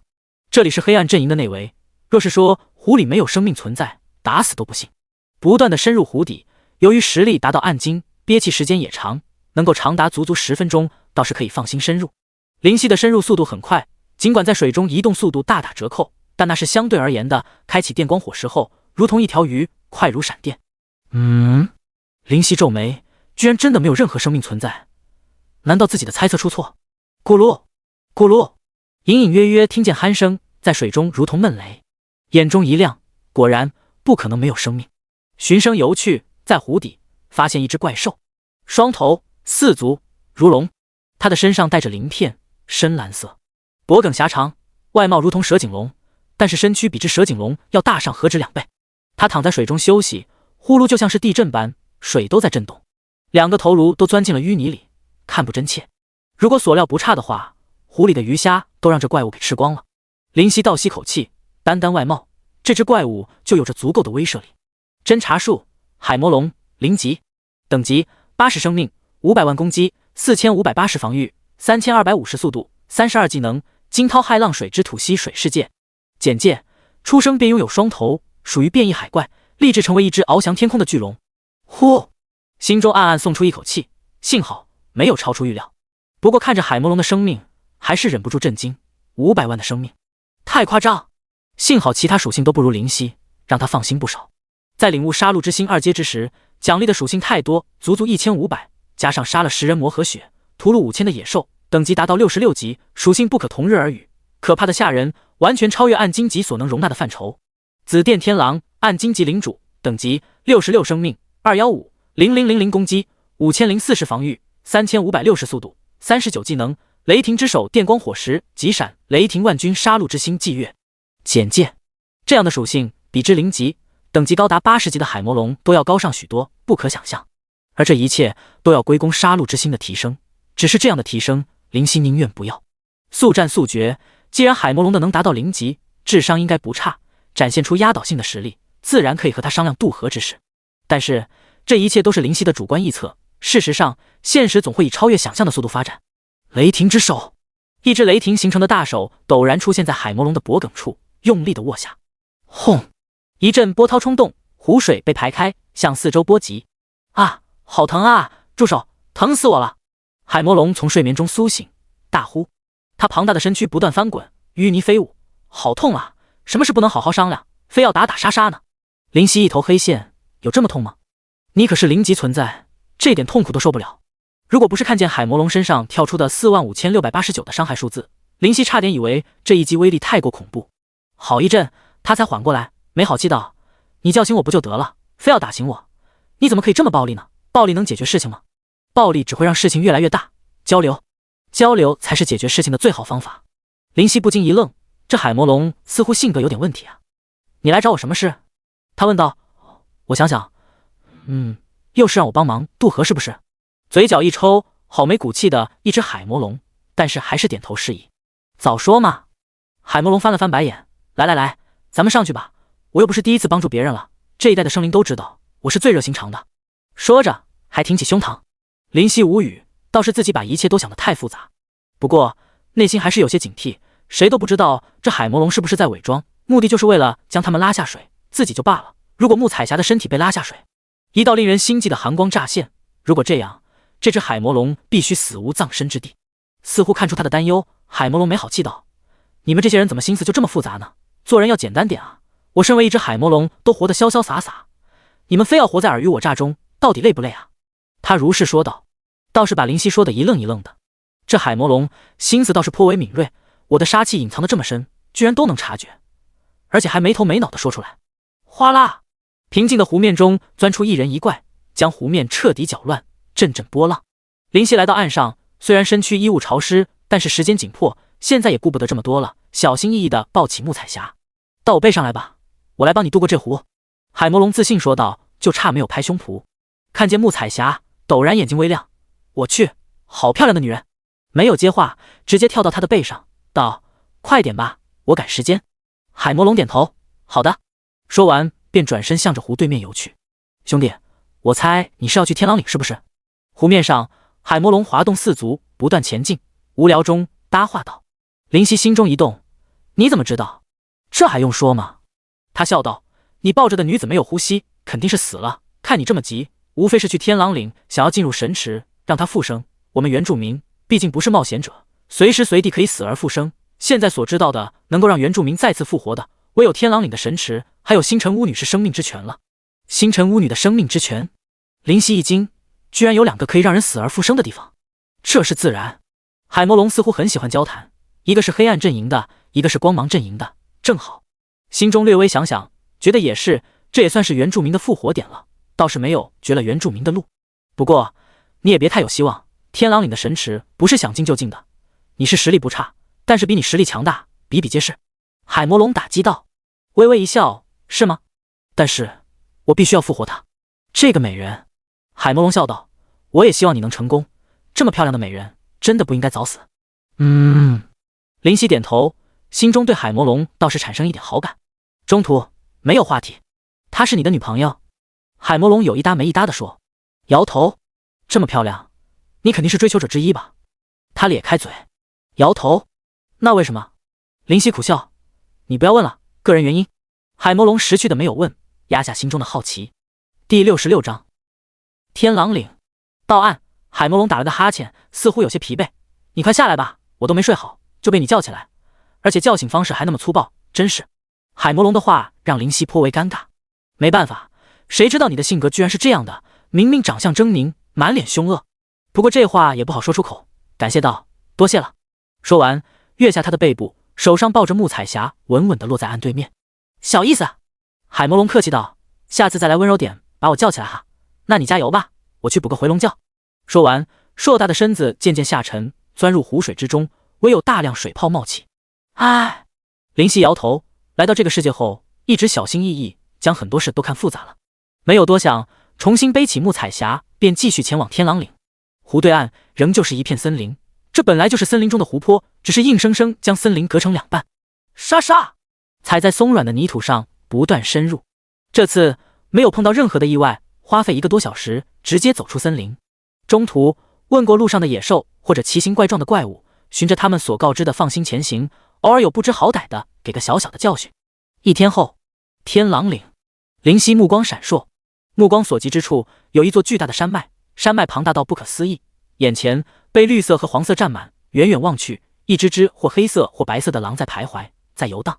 在山脉最大最显眼的一块岩石上，刻着天狼岭3字，一股霸道和杀意透自而出，不针对某人，而是针对所有人，无一例外。这些狼目光微微一凝，好强，虽然大部分不如他，但是相距不远，甚至有2只强大过分。每一只狼都超越70级，没有低于70的狼类出现。有些狼的身上散发着可怕的气息，不知其等级，只知其危险。许多的白狼、黑狼发现林夕的存在，不禁感到好奇，纷纷下山走来，很快便来到面前。为首的则是一只黑狼和一只白狼，其后的狼族都不自觉地站在其后，不敢喧宾夺主。你是哪来的？为首的白狼开口问，眼中带着疑惑。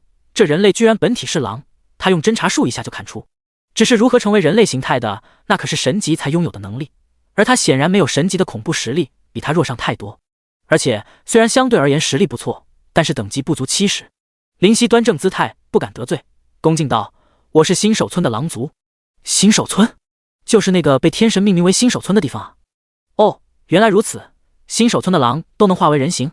不可能吧，人形对于我们来说可是梦想啊，怎么可能如此简单？肯定是吃了什么天才地宝。为首的黑狼皱眉，喝道：“安静！”众人不敢吭声，谈论立刻停止，显然对于黑狼的命令绝对服从。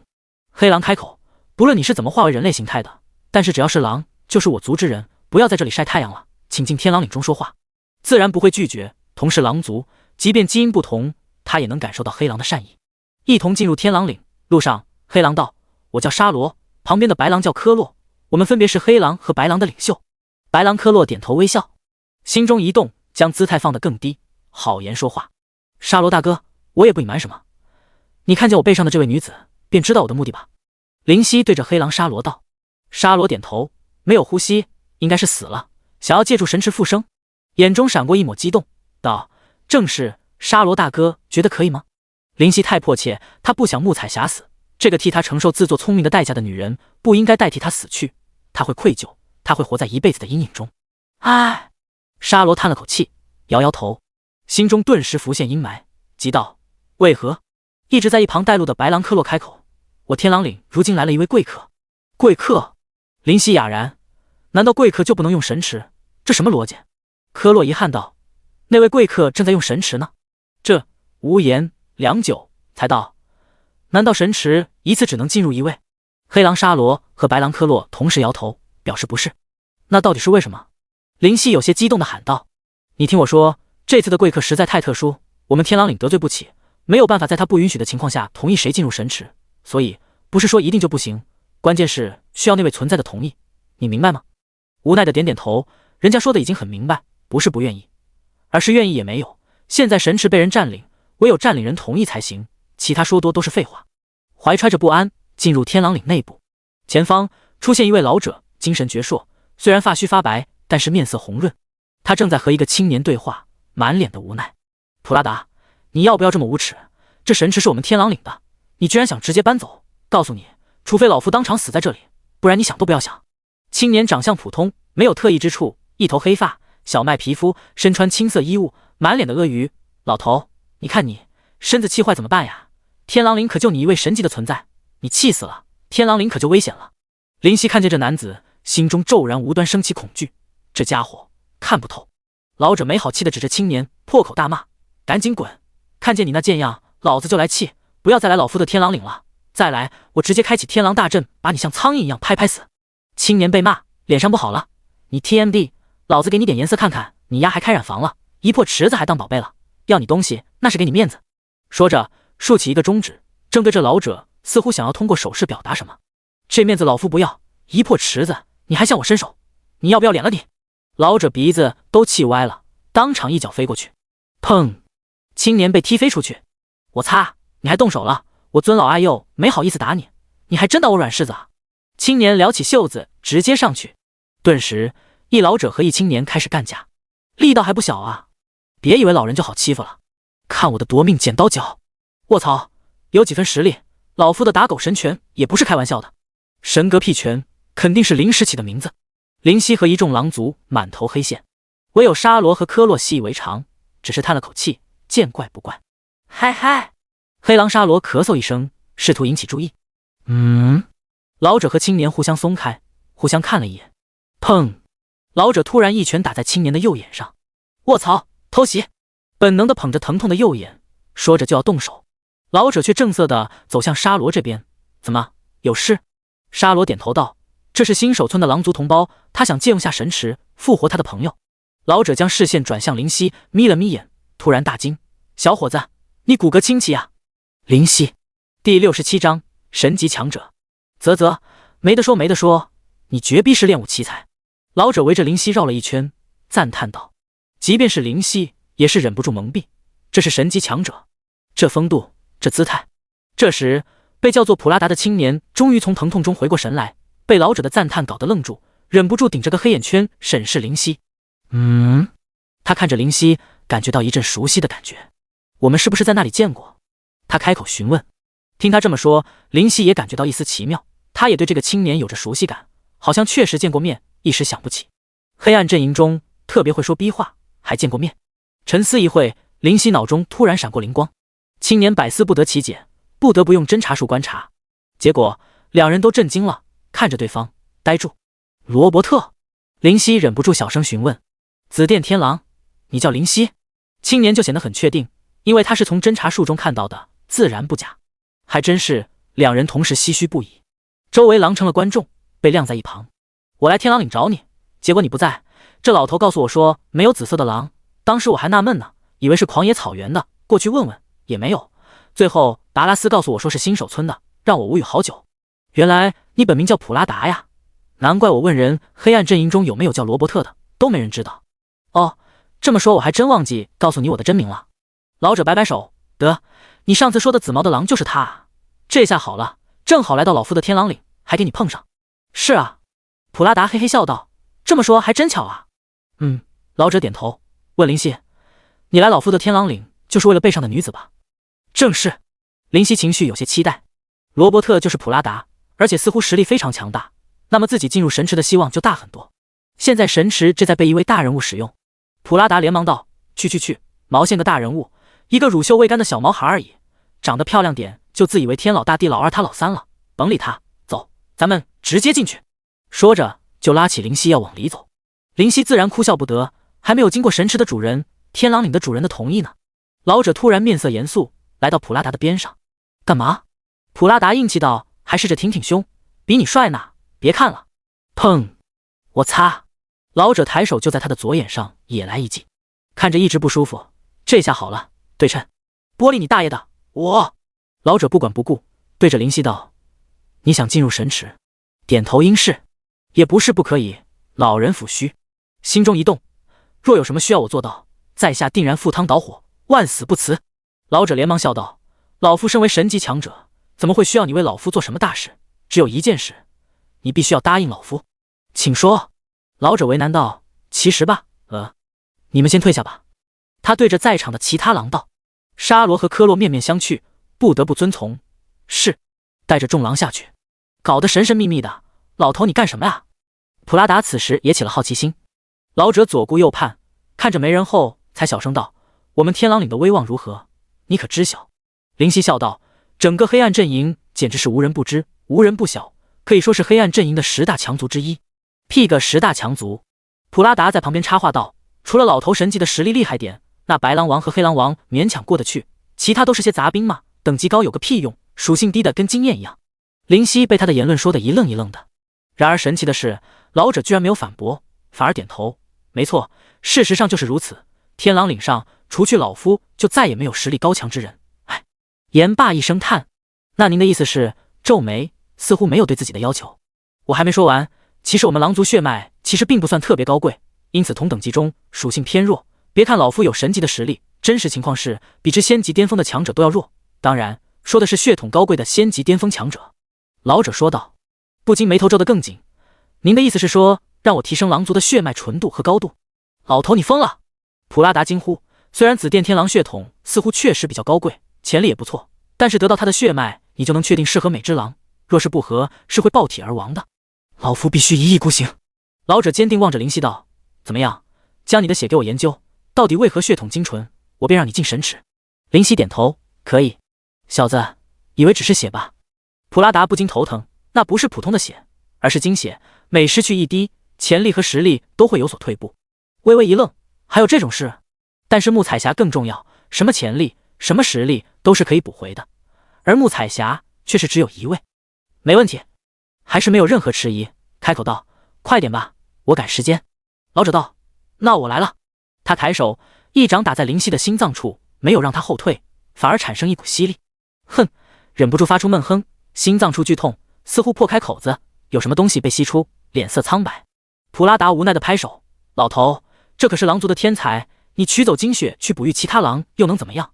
真正的天才要被你扼杀了。”老者冷冷道：“你不懂，我狼族已经危在旦夕，现在是日薄西山，如果没有一点整体实力的提升，如何震慑宵小？巅峰实力，老夫还能扛得住。”许久，老者手掌收回，随掌而出的还有一点散发紫色光芒的红色鲜血。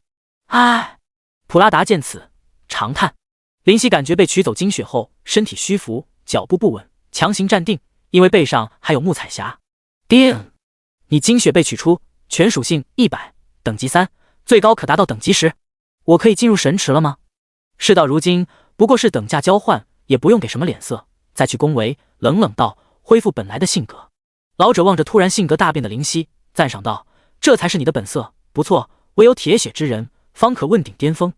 你已经有强者该有的心态，很好。不要浪费我的时间。”回答老者的是冷冷的语气，其中夹杂的不耐。普拉达见状，打圆场道：“老头，还不快点带他过去？”老者摇头：“取走我的精血，居然还拒绝。”林夕眼中潜伏着杀意：“怎么，认为你是神级，我便不能将你怎么样？你信不信？我可以让你天狼岭从今天开始消失！”杀意再不压抑，散发出去，空中的温度大降，令人忍不住打寒战，心生畏惧。隐隐间，连思维、动作、反应都开始迟缓，开始无法正常运转。林夕已经被逼急了，他现在靠着理智强行压着疯狂，整个人都有些战栗。若不是木彩匣，他现在要做的是大杀特杀。老者的目光却更加赞赏，好恐怖的杀意，杀的人太多了。普拉达也是微微一滞：“我去，这小子和在风雨城那会儿性格大变啊，中间发生啥事？”宝宝知晓一切，此时忍不住劝道：“林夕冷静啊，你现在打不过这老头的，而且木彩匣的命还掌握在他的手中。”闻言，身躯停顿，咬牙，杀意尽敛。老者抚须点头：“不错不错，虽然说收敛的还有些勉强，但已经相当不错。看来那东西用在你身上也不算浪费了。”那东西？普拉达张大嘴，呆住：“我去，你这老头阴险啊！”第68章，血色妖莲，居然要把那考验让他试试，有气魄！普拉达竖起大拇指，赞道：“那可是你们这一族除了神池之外最好的玩意吧？那是老夫我凭着低等的血脉，将狼族硬生生打造成闻名天下的种族，没点魄力怎么做得到？”老者得意道：“留着不用，那就是浪费。那考验虽然好，但是也有极大的生命危险，轻易不能尝试。那不如给我吧。”普拉达阿谀道：“这次给我也一样，我保你狼族1000年不灭。”1000年不灭，灵犀微惊，普拉达绝对是神级强者，拥有超越100万的寿元，所以才能说出这样的话。去，哪凉快哪待着去，能一样吗？老者嫌弃道：“首先他是狼族，是本家，你不是。其次你说的话和放屁一样，我自己都是神级，活个几万年跟玩一样，需要你守护我狼族1000年。最后给你也没用，你的意志力太差，反正肯定承受不住7大罪的最后一关，就是进里面过过瘾而已。”毛线，我意志力哪弱了？普拉达怒道：“你自己扪心自问，看见爱丽丝魂都被勾走了，还说自己意志力强？”老者鄙夷不已。普拉达老脸一红：“失误。再说你自己还不是一样，关键是人家太美。嘿嘿，所以说也没有去使用那个东西，留给后人嘛。”老者尴尬道。林夕冷眼旁观，不做回答。那你怎么知道这小子的意志力好？普拉达还是有些不甘，显然那东西对他来说诱惑很大。你自己不会看？老者摇头不屑道：“不要告诉老夫，你身为10大强者，连这点小东西都看不出来。”10大强者，林夕骤然回忆起来，普拉达那不是排行第6的存在吗？天空之风，普拉达，这个人居然是罗伯特，而且还站在自己的面前。更让他紧张的是，老者说小东西指的是什么？宝宝这个存在吗？普拉达闻言，仔细地看着林夕。咦，突然惊异不已，知道为什么了？我妹妹说要碎尸万段的人就是他啊！普拉达恍然大悟，我不知道你们到底在说什么，但是我现在只要知道，能不能让我只需要让这个女子进入神池。林夕压下各种情绪，可以。老者道，但是你必须承受一个考验，一个对你有天大好处的考验。请说。感受到希望，眼睛微亮，人在屋檐下，不得不低头啊。问道，不会如这次精血一样，想要欺骗我？普拉达在旁勾住他的肩膀，兄弟，这次我和你保证，这老头这次绝对没骗你。这么说吧，只要你能成功，神池就是你家，你想进就进，想走就走，可以把神池当成温泉，天天泡。我去你大爷！老者眼角抽搐。普拉达不甘示弱，我说错了。老者张张嘴，却无话可说，叹息道：没有，确实是如你所说，不过成功是不可能的。林夕见老者这般说话，眼中闪着希冀，还请带我过去。跟我来吧。路上，普拉达道：不要抱太大的希望，真的，只要你能通过前无关，我说什么也会带你去神池。感激的点头，多谢。普拉达和林夕便跟着老者走入天狼岭的更深处。大约10分钟后，到达目的地。入眼的是一汪池塘，池塘不大，只有2米半径，呈圆形，中间有一个喷泉在喷涌着，在水中。林夕目光骤缩，这是荷花，这也算荷花。一朵血红色的荷花在水中绽放，没有荷叶，直扎入池底的淤泥，其散发的不是清香，不是芬芳，而是恐怖的杀意，弥漫全场。烈日下，却感受到寒冷，好恐怖的杀意！心中震惊，这是什么莲花，居然能散发杀气？而且现在距离荷花有足足10来米远，却已经比自己全力释放的杀意还有浓烈的多，可怕的多。宝宝也震惊了，血色妖莲，血色妖莲。初次听到这个词汇，就有些感到不祥。传说这是神魔大陆才刚刚被开辟而出时出现的神物。有人说这是天神在开辟世界时被世界之壁划伤溢出的鲜血形成，充斥着天神的杀意。后来天神在开辟世界后陷入长久的沉睡，血液便无故化为各种各样的宝物，而这血色妖莲便是其中之一，被当时的大人物几乎抢夺光，是稀有的神级宝物之一。宝宝兴奋道：这东西既是毒药，也是神药，只要能承受住那股杀念，将它消化，得到的好处简直是逆天啊！这样，你提升的仙级的概率就很大了。天神的血液所化。林夕微微一愣，天神不是系统吗？怎么会有肉体？听到宝宝后面所言，又忍不住道：仙级很难吗？废话。宝宝翻了翻白眼，仙级，仙 A 能冠以一个仙字，你说能简单的起来？你现在是暗金级，后面有灵级，灵级后面就是仙级，你是不是觉得很简单？宝宝笑道：怎么可能会那么简单？神魔大陆生命超过1万亿，这还是不算海洋生物，其中暗金级有2000万，其实并不少，灵级有500万左右，虽然不多，但是也不过是大众货，仙级立刻降到只有1万，你能想象吗？如果算上海洋生物，那么暗金和灵级会更多，但是仙级却不会太多，可能会多出1、2万，因为海洋面积确实大，其中的恐怖存在也很多。550到1万。林夕大惊。宝宝点头，接着道：仙级代表你能飞天，能挥手间让一座小城灰飞烟灭，本身寿元大增，即便是寿命短缺的人类，活个几千上万年都不成问题，已经非常强悍了。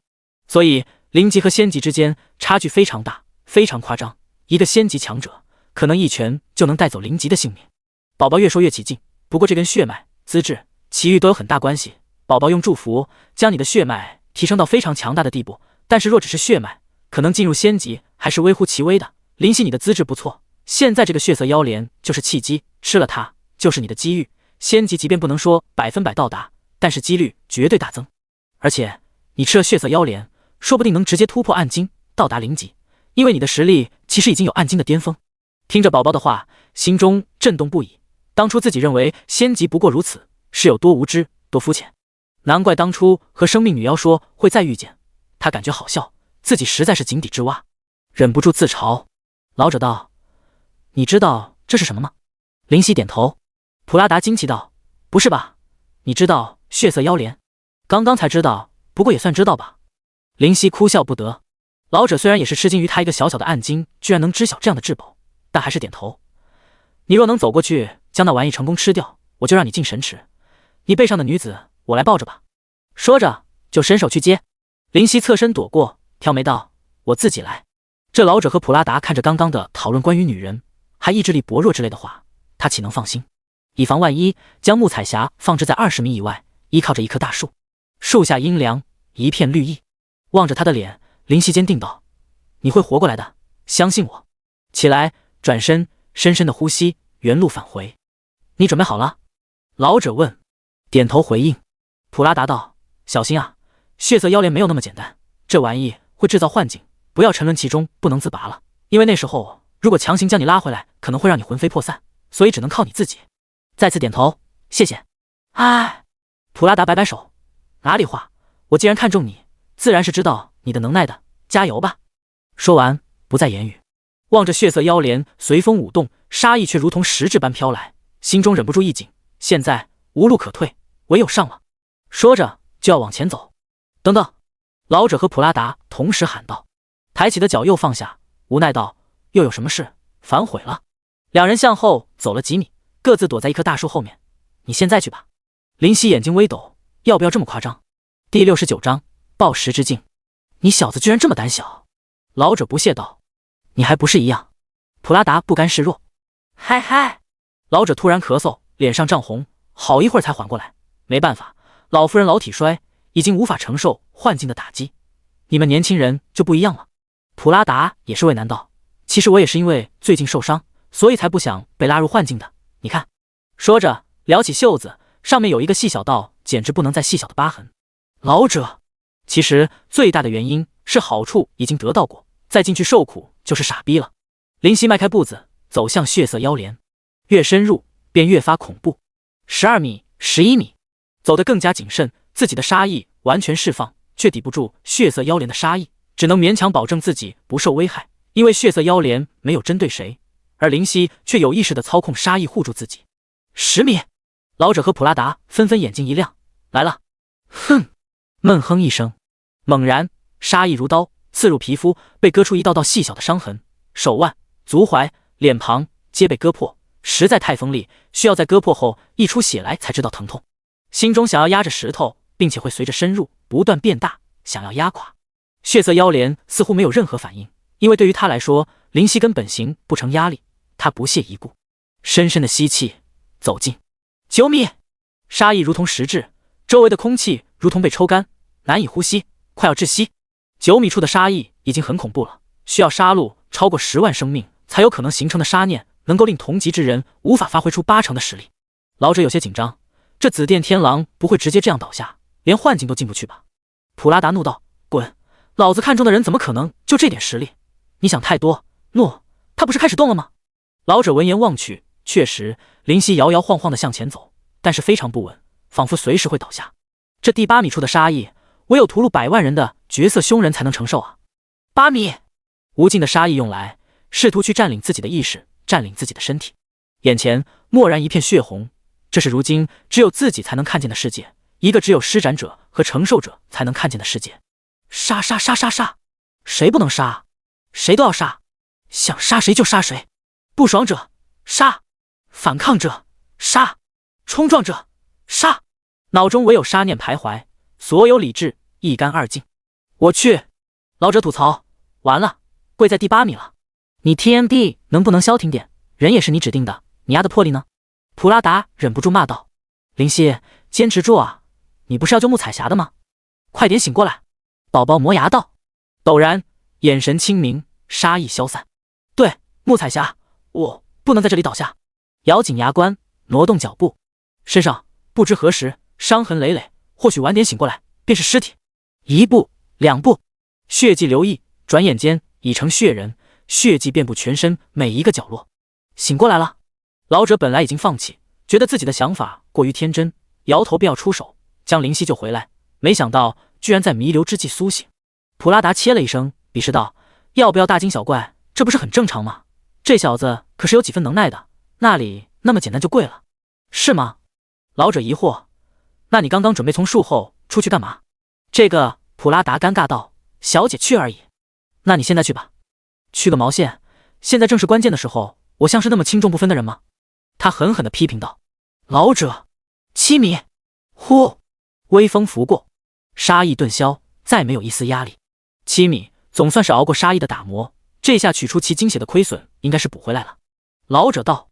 普拉达哼哼道：“现在咱们想救他都救不了了，要出来只能靠自己，或者得到血色腰镰，否则必死无疑。”老者默然，看接下来的7大罪，他会在哪关倒下吧？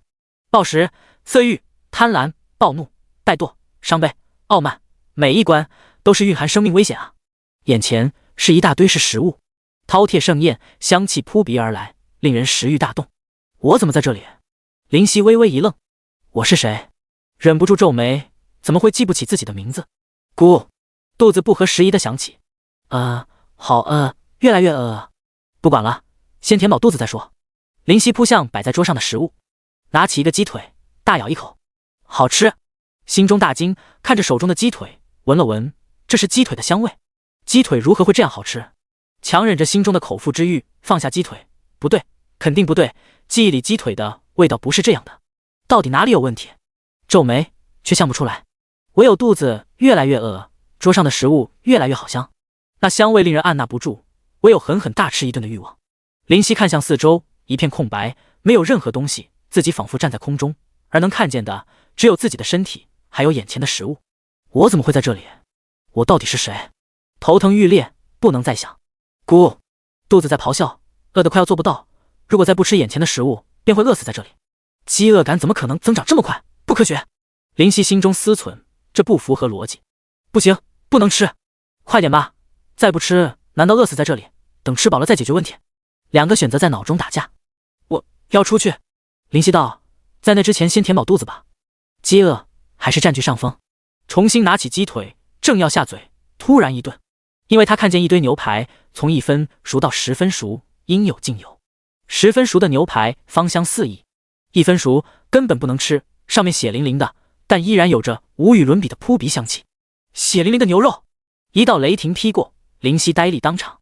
隐隐约约他记得似乎吃过，而且感觉很好吃，可是1分熟的牛肉怎么会好吃？怎么能吃？隐隐约约还有慈爱的狼语说，不够还有。我想起来了，我穿越了，我叫林夕，我是一只狼。眼中微亮，我为什么在这里？因为我要救活穆彩霞。越来越明白自己的目的。林夕感觉饥饿犹在，却大喊，小小的幻境，给我破。第70章，宝宝的本性。老者眼角一亮，可以啊，不过短短5分钟便破去暴食之境。普拉达看见林夕继续往前走，道，应该是运气比较好，在不知不觉中触发了记忆深处被幻境屏蔽的认知，导致记忆恢复，才能闯出暴食之境。这种事情唯有运气解释了。暴食之境之后是悲伤之境，虽然后面的幻境不会将意识屏蔽，但是想要通过，都需要触发自己对当时情绪的认知，并且压制、克制，可不是那么简单的。林夕缓缓踏进6米，场景再换。大人，一道熟悉的声音传来。林夕转头，呆立。穆彩霞。女子眼中含泪，来到林夕的身边。大人，你没事，太好了，你没事就好。说着，扑进他的怀中，没有躲避，没有挣扎，让穆彩霞揽住。彩霞心底一股悲伤油然而生，并且放大。对不起，泪水如泉水般涌出，我真的不是故意的，都怪我太狂妄，当初经历几次胜利就找不到天南地北，自以为是，才让你替我。穆彩霞摇摇头，抱着他并不粗犷的腰，贴着他的胸，细语般呢喃，没有关系，真的没有关系，只要是为了大人，我什么都不重要。你这样才让我更加感到愧疚，更加无法面对你啊。但是对不起，真的穆彩霞还在等着我，所以什么？大人，他抬起真手，笑靥如花，强压着内心的悲伤，所以再见了。一击打在他柔弱的背，打在他娇小的身，用力的抱着。对不起，你不会死得很痛苦。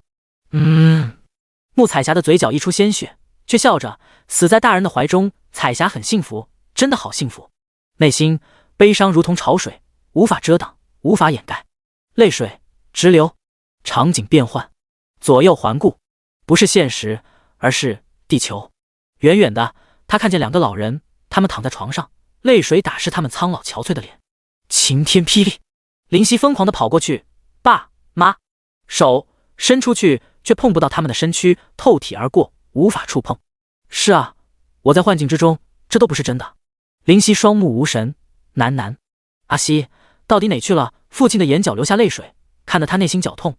不是去当保安吗？怎么会被警察抓走呢？阿西，我的儿子啊！母亲悲从中来，大声叫着，老天怎么对我们家这么不公平啊？儿子，你哪去了？林夕泪水直淌，妈，我穿越了，莫名其妙的穿越了，妈，我在你身边啊。老伴，说不定啊，阿西已经在天上等我们呢。父亲握着母亲的手，笑着说，是啊，我们快去陪陪他。阿西平时最怕孤单，要是让他一个人在天上，要难过的。母亲笑着，只是泪水不断，一滴一滴的滴入枕头。突然2人都失去了呼吸，脸上带泪，嘴角含笑，默默地走了，无人知晓。林夕忍不住跪下，爸妈，阿西不孝啊，没有给你们养老，阿西不孝啊。重重的磕头，磕破额头，血液流出，泪水和血色混杂，难看无比。只是不断磕头，不断哭泣，不断忏悔，内心的悲伤如同决堤。完了完了，没想到这小子被忏悔和悲伤给困住。老者叹气。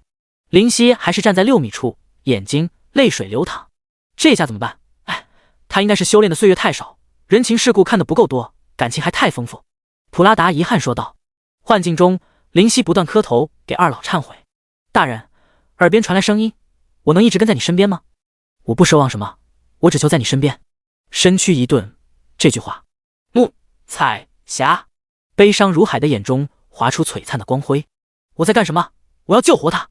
哭泣有用的话，世界就是泪海做的。幻境，灵犀笑着，笑得无比难看。谢谢你让我再见父母，但是现在破。咦，出来了！老者讶然，怎么做到的？不是已经被困住了吗？灵犀双眼划过光彩，恢复意识。宝宝气道：要不要这么没出息？要不是看你不行，我花光储存到现在的所有能量，把穆彩霞的声音强行传进幻境，你已经死翘翘了。内心忍不住浮起愧疚。宝宝，对不起，我让你失望了。那就给我争点气，把血色妖莲给我吃掉。宝宝叉腰，气鼓鼓的嘟着嘴。放心，我不会再被迷惑。灵犀轻声道。前进5米。啊，这是我的天眼花，这样的宝贝只有我能拥有。每个人都在拼命的战斗，为了一株在悬架边的花朵。那朵花散发出无穷的芬芳，而且有七彩的光芒在表面出现，一看就不是凡物。灵犀，快抢啊！那是神级宝物天眼花，吃了能知道天意，简直无敌，快去抢！宝宝的声音响起。灵犀声音温和道：宝宝。宝宝大怒，快去啊！我是真的宝宝。幻境怎么可能模仿我这样的存在？别看这是幻觉，修为是可以带入现实的，快点！灵犀摇头笑道：宝宝大人，我们不是正要抢神级宝物血色妖莲吗？这一株天眼花就交给他们吧，贪多嚼不烂。毛线个贪多嚼不烂啊！宝宝气呼呼道：这天眼花比这血色妖莲还要好，对你的作用超级大，你倒是快去啊！气死我了！不急不缓的摇头。宝宝，你的能量不是耗光了吗？快去睡吧。要不是这天眼花是神级宝物，你当我不去睡啊？我已经困死了。说着还打了个哈欠。灵犀闭眼不听，人宝宝百般催促，油盐不进。宝宝不断怂恿好久，灵犀突然睁开眼。宝宝眼睛一亮，怎么样？想明白了？点头，对着宝宝说：等宝宝长大以后，我就娶你。你随你吧，你把天眼花抢过来给我，我以后便嫁你算了。灵犀轻轻笑，宝宝大人可不会说这样的话，他应该会说：滚，老娘才看不上你这个丑逼，这样才对。所以你快点消失吧，你模仿不了宝宝的。这次的贪婪之境倒是破去的挺快的，这么说是心智成熟之辈，不会被眼前的利益蒙蔽的人，不错不错。老者抚须赞叹。灵犀回到现实，问道：宝宝大人。宝宝疲倦道：干什么？我很困的，等宝宝长大以后，我就娶你。笑着说道。突然没有宝宝的声音，蓦然大喊：滚，老娘才看不上你这个丑逼！忍不住大笑，抬步步踏前。4米。第71章怠惰之境。灵犀打了个哈欠，眼中泛起泪光。好累啊！眼前环境是风雨城内的古堡之中，自己便在房间内，视野里的床还是记忆犹新。累死了，疲倦感汹涌，眼皮突然开始打架。这应该是怠惰之境，怎么才能破去？脑中快速思索，但是反应却越来越慢，满脸倦容，倒在床上不省人事。现实中，灵犀闭着眼一动不动。这怠惰之境当初你怎么破去的？老者问普拉达。我？普拉达挺胸道：小小的怠惰之境而已，做运动不就能破掉？做运动？老者傻眼。怠惰之境是让人什么都不想干，只想休息，连动都懒得动而已。普拉达傲然道：我强忍着疲倦找了个绝色美人一起做运动，简直是不知疲倦为何物，1个小时就把怠惰之境破掉了，说起来还有些意犹未尽。说着舔舔嘴唇，说不出的享受似乎在回味。老者想骂娘，苏醒过来，擦擦朦胧的双眼，好舒服。这怠惰之境到底该怎么破？灵犀心中疑惑。怠惰之境让精神不振，需要振作精神的事。灵犀眯眼，有了，眼睛微亮，他想到什么东西能够让精神无比振奋，那就是激发雄性荷尔蒙，让自己的情绪一直处于高昂状态。怎样处于高昂状态呢？灵犀有开始思索，找风尘女子。摇摇头，立刻否决。他灵犀不是什么堂堂正正的人，也有着黑暗的一面，但是内心也绝对不会去接触风尘女子。猛然一拍手，我怎么忘了那东西的存在？走出古堡，灵犀向一个方向走去，那个方向就是外来户口登记处。噔噔，请进。里面的老人快速地放下手中的书籍，塞入桌柜之中。林夕虽然强忍着疲惫，但是见到此情此景，还是忍不住感叹：风雨城城主，你好悠闲啊！老人闻言面色惊愕：我认识你吗？很严肃地点点头，抚了抚用来装饰的眼镜，质疑道：我怎么不记得我认识你？哑然失笑：你在另一个世界已经和我结下许多的缘分了。另一个世界？黄福悔一头雾水，这是什么话？你知道我来这里的目的吗？林夕语气严肃，表情严峻，似乎有大事发生。闻言，黄福悔心中一紧，什么目的？轻轻地敲两下他身前的桌子：我需要你刚刚放在桌子里的那本东西。黄福悔猛然扶住眼睛，生怕他会掉下来。这可不行，这是我的宝贝。嗖，微风拂过，柜子被打开，书籍被取出，拿在手中，笑道：现在它是我的了。然后跑了。尼玛的，还我的宝贝！后面传来黄福悔气急败坏的声音：来人啊！他大吼，鼻子都气歪了。一堆士兵冲进来：末将在！统兵，目标刚刚跑出去的那个紫发男子。黄福悔冷声道：那可是玉女至宝啊，他的心在滴血。是。林夕跑回古堡，关上大门，躺在床上。好累，刚刚连电光火石都不想用的，再睡一觉吧。不行，突然打了个激灵，穆彩霞还等着他呢。看书看书。说着翻看那本黄福悔引以为傲的至宝，忍不住越看越激动。至宝啊！林夕大叫。书到用时方恨少，现在必须好好学。这本书要是流传出去，铁定会在百度云上掀起一阵腥风血雨。什么？百度云你不知道？那你洗洗睡吧。看着看着，虽然觉得有趣，但是并没有太大的作用，疲倦感蔓延，不得不放下书，另寻他策。林夕并没有掀起一丝欲望，忽然想起来，他的欲望已经丢失，苦笑：这个方法不行吗？紫发男子，你已经被包围了，速速交出城主至宝，我等将对你从轻处理。若执迷不悟，我们将实行暴力政策。不知不觉，古堡被包围，水泄不通。走出大门，外面一排排的士兵有序的站立，给予人极大的压力。紫发男子，还不快快将城主至宝交出来！为首之人大喝。林夕见过，是当初的左右侍卫之一。闻言，林夕划出微笑：居然还敢笑！他不要命了？我看是疯了。那些士兵小声议论。呵呵，微笑渐渐扩大。为首的侍卫忍不住心生不安，却不知原因。哈哈哈哈！林夕笑得越来越大声，越来越夸张，抱着肚子。真的疯了！报应！城主的至宝也敢偷！笑声突然戛然而止。他喃喃道：幻境啊，做什么都不违背道德，我怕什么？这么简单的方法居然都没有想到，真的是当局者迷。他拿起一把武器，武器为银色大剑。陈山，好久不见了。林夕忍不住呢喃，而后举剑杀。疯狂的屠戮，不管不顾。既然是幻觉，就不需要恐惧，尽情的享受。无数尸体倒下，无数头颅飞起，无数血液流淌。哈哈哈哈，爽！埋藏在内心的疯狂，压抑的疯狂，终于得到解放。爽！银色大剑舞动，一扫就能杀戮无数生命。那些鲜红，那些惨叫，那些恐惧，成了林夕释放自己的最好养料。蓦然苏醒过来，眼中金光闪过，林夕大步迈出3米。血色妖莲在小湖中微微颤抖，仿佛在震惊，在恐惧。他终于正视起这个视为蝼蚁的暗金。怠惰破。第72章，傲慢和暴怒。傲慢之境的破解有点难的呀。普拉达道：去，前面机关都过了，傲慢想来也没问题。傲慢之境中，林夕的身躯微微颤抖，他的面前跪着无数人，他们脸上戴着面具，眼中带着狂热。大人！他们齐喊，语气带着虔诚。没想到傲慢之境居然是这样。林夕苦笑：当初的我确实傲慢。大家起来吧。回过神，他淡淡道：是。没有不满，没有忤逆，有的只有唯命是从。大人，我们已经将所有的敌人都消灭干净。林夕点头。接下来你们自杀吧。说出这话，林夕没有任何起伏，淡然到让人恐惧。是。所有人疯了般拔出武器，或是磕去牙中隐藏的毒药，血液流出，全部自杀。看着他们死前都带走前程，他抬头望着阴暗的天，没有一丝光亮，沉闷的要下雨。沉默良久。血色妖莲，傲慢之境，可算我过。血色妖莲剧烈颤抖。傲慢之境破。继续向前走2米。哈哈，灵犀，你还记得我吗？一个巨人站在自己的面前，手持狼牙棒，嚣张道：“尽管是幻境，尽管是不存在的，尽管食人魔以后死在自己的爪下，但是看见他的那一刻，淡然不复存在。灵犀暴走，食人魔，电光火石，手上抱起青筋，急闪。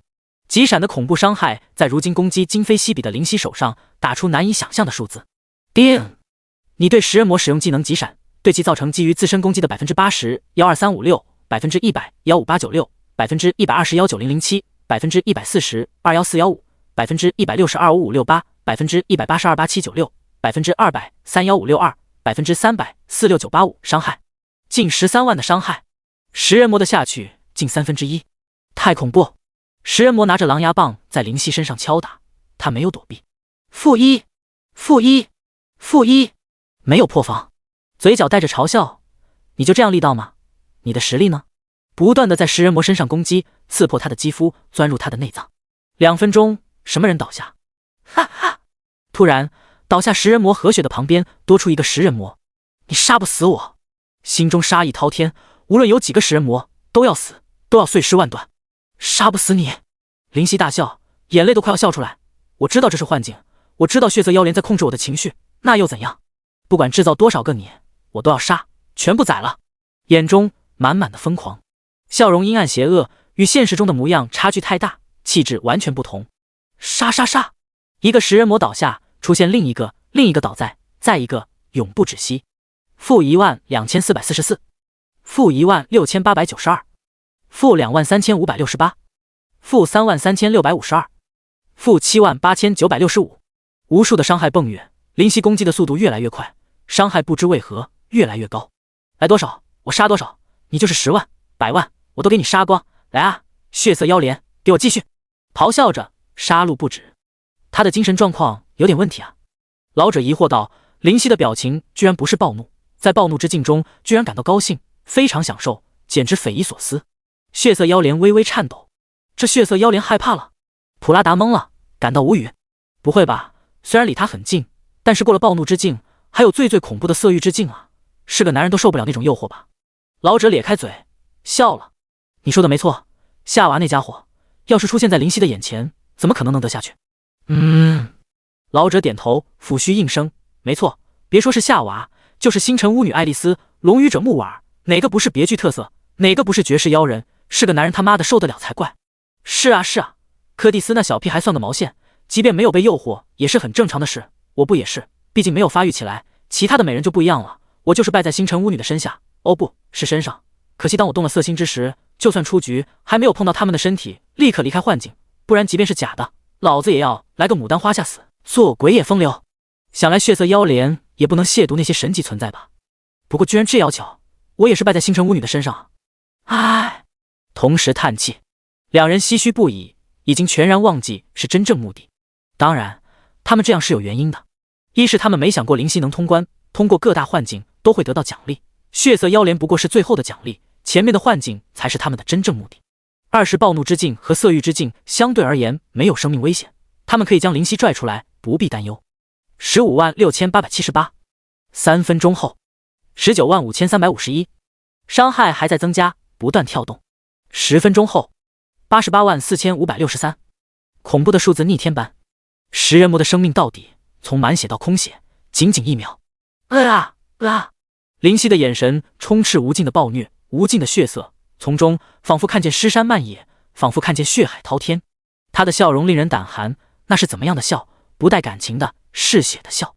一只只的食人魔如同玩物被屠戮。血色妖莲突然一阵暗淡，暴怒之境破。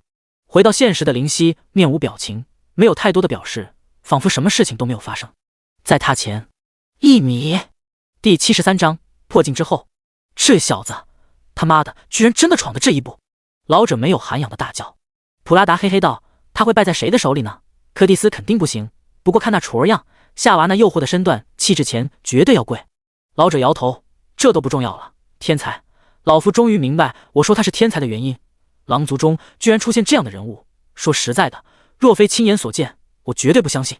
老夫依靠活了数十万年的岁月，加上神级的实力才到那里，他才几岁，居然经历了那么多。普拉达突然面色一沉，肃穆道：“是啊，若非经历太多，怎么会到色欲之境？”老者点头。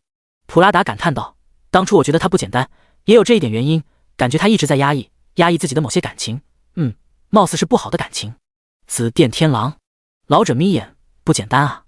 他们活了太久，早就是人精，有些东西看得很透彻，想要瞒过他们，不可能。色欲之境，最后一个幻境吧？林夕淡然无比，没有比这个幻境对他更加简单的，他自己都不知道色欲到底去了哪里。眼前突然出现一个女子，如同梦幻般，似精灵若仙子。她穿着单薄的长，身躯的火爆位置若隐若现，看不真切。这令人疯狂，假如站在他面前的是寻常人，定然饿虎扑羊般冲过去。然而林夕宛若未见。柯蒂斯是吗？笑了笑，当初在青色山脉，你的身材不错，我摸得很尽兴。他的身影消失，再次出现是生命女妖夏娃，绝世的尤物。红色的长袍舞动，前凸后翘，身材在扭动间绽放无尽的风采。夏娃真的很漂亮，不，应该是很诱惑。林夕啧啧道，如此诱人的尤物居然很保守，贞操观念重的不可思议，这件事本身就太难以想象。夏娃消失，一个身穿紫色衣裳的紫发女子出现，女子温婉若水，一颦一蹙间美到窒息，美到心底。瓜子脸蛋上五官宛若天成，每一寸都是大自然的杰作。她能让所有的人都沉沦在她的温柔中，那种不可模仿的气质。她会是一个美丽贤惠的妻子，这是所有人都会产生的想法，想要将她带回家，好好疼爱，好好蹂躏。美，确实美。如果这么美的人能够据为己有，那么那个男人估计此生无憾了。林夕一直在欣赏，一直在评鉴。他消失前微微躬身，如果本人便是如此，一定是个好的不能再好的妻子人选。忍不住摇头。再出现的女子身穿白色铠甲，铠甲上面花纹遍布，绝对是宝物。她雪腻的脸蛋冰冷的让人心寒，一头白发和衣服颜色搭配简直完美，气质高冷，似不食人间烟火的仙子折落凡尘。这般女子绝对高傲，不是常人所能驯服。但是面对冰山美人，欲望却会蹭蹭蹭的蒸腾。只能说男人都是这样的。这女子和夏娃倒是配对，一火一冰，如果有人能吃下这两人，绝对会在10天内暴毙在肚皮上。林夕不禁恶意的想，当这冰山美人消失，出现的是一位绿发女子，忍不住愣住。穆彩霞苦笑不已，确实彩霞的容貌比之前面几位也是丝毫不逊色。她绿发披肩，浑身散发着魅力，夺人眼球。林夕讷讷无言，他不是情商低的感人的白痴，知道穆彩霞对自己抱有情意，只是他失去色欲这种欲望，而且本身的经历实在让他无法爱上一个人。救他是因为自己对他的亏欠，还有一份隐藏在心底的愧疚。那时候的自己并没有真的失去抵抗能力，因为他还有祭月这个变态技能，只是惩罚太严重，严重到难以承受，所以一直在犹豫。因为自己的犹豫才导致穆彩霞身死的结果，林夕无法原谅自己。你会被救活的，救活之后你好好照顾自己。月魔族我不会再打扰了，拥有3-4成血脉的月魔族足够在外围纵横无敌。轻声呢喃。过了一会儿，又出现新的人物，粉雕玉琢的肌肤，美轮美奂的五官，眼中带着狡黠和调皮，身材纤细可人，但这般模样，如果让怪大叔疯狂，这是传说中的极品萝莉。他是谁？林夕感觉似乎似曾相识，但是没有记忆。算了，不管是谁都无法影响到我，破吧，色欲之境。摇头笑道。老者和普拉达已经准备伸出援手，我猜这小子会败在生命女妖手里。普拉达淫笑道，夏娃对于这种没经历过男欢女爱的小子有太大的诱惑。非也非也。老者摇头，老夫觉得他会败在爱丽丝的手上，爱丽丝实在是太想让人想抱回家了，可惜她是光芒阵营的，不然老子奋起直追。呸！普拉达大骂，老不朽的，你都几岁了，还想占爱丽丝的便宜？告诉你，爱丽丝是我的，等我黑暗阵营击败光芒阵营，爱丽丝我要抱回家当老婆。滚滚滚，老夫可是神级，寿命长着呢，老当益壮，你没听说过吗？老者气道，手中抬手就要给他眼睛来一拳。啪！普拉达接住他的攻击，嘿嘿笑道，你以为我还会再被你这种下三滥的手段击中吗？年轻啊！砰！老者一头撞在他的鼻梁上，顿时惨叫声起，抚须得意道，姜还是老的辣。突然感觉下半身凉飕飕的，低头一看，大红色的内裤居然掉下来了。普拉达捂着鼻子大笑，长江后浪推前浪，老家伙你不行了。突然两人都停下呆滞，因为色欲之境破了。有没有搞错？普拉达嘴角一抽，他还是不是男人？老者风中凌乱，有问题，绝逼有问题。两人面面相觑，异口同声道。灵犀睁眼，金光闪过，看着水中摇曳的血色妖莲，道：这下满意吗？我够资格吃你吧？血色妖莲在颤抖，在恐惧。有人能通过色欲之境，简直匪夷所思。如果有，也是上古大能。眼前的这只蝼蚁算什么东西？更让他感到难以置信的是，暴怒之境的结果居然会直接崩溃。这家伙到底经历了什么？傲慢之境中的过去到底是什么？血色妖莲不断地摇曳着，恐惧着。灵犀跃入水中，来到血色妖莲前。怎么害怕？为什么害怕？你怕死吗？灵犀轻声道，语气平和。血色妖莲传来意识，在灵犀的耳边：别吃我，我认你为主。声音柔软，是女生的声音，像糯米般温婉粘人。身躯微微一顿，宝宝，宝宝，宝宝难受道，困倦不已。血色妖莲要认我为主，是吃掉好还是养着好？宝宝一个机灵，什么？血色妖莲认你为主？他产生意识了？应该是的，当然的，养着好了，养着血色妖莲，吸收它的养分，然后给它恢复，然后再养着，这是无限使用的神药啊！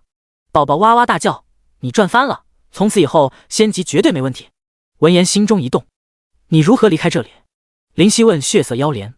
我可以附在你身上。他似乎有些难为情。那就这样吧，放心，你若跟了我，我不会亏待你。灵犀点头。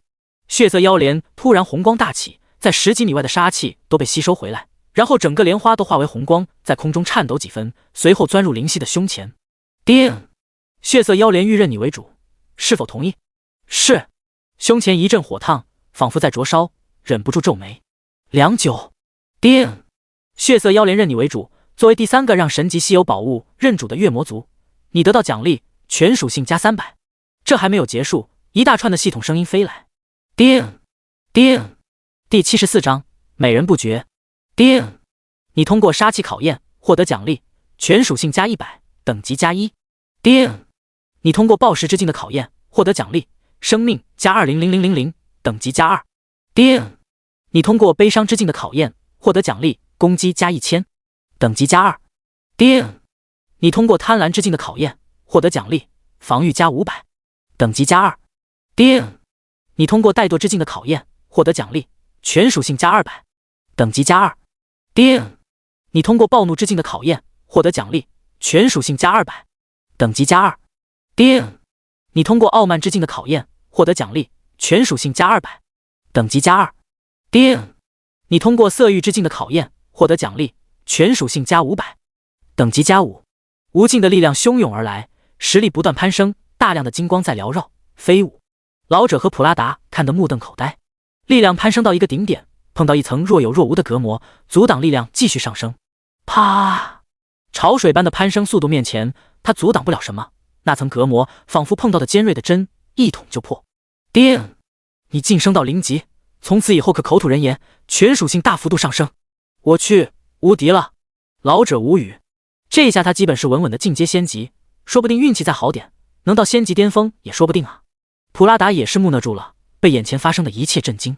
通过幻境获得的奖励不算什么，他们未必瞧得上，借此突破到0级，虽然是意外之喜，对他们来说也算不得什么。但是尼玛的血色妖莲认主，这怎么忍？玻璃兄，我都想杀人夺宝了。普拉达咽了咽口水。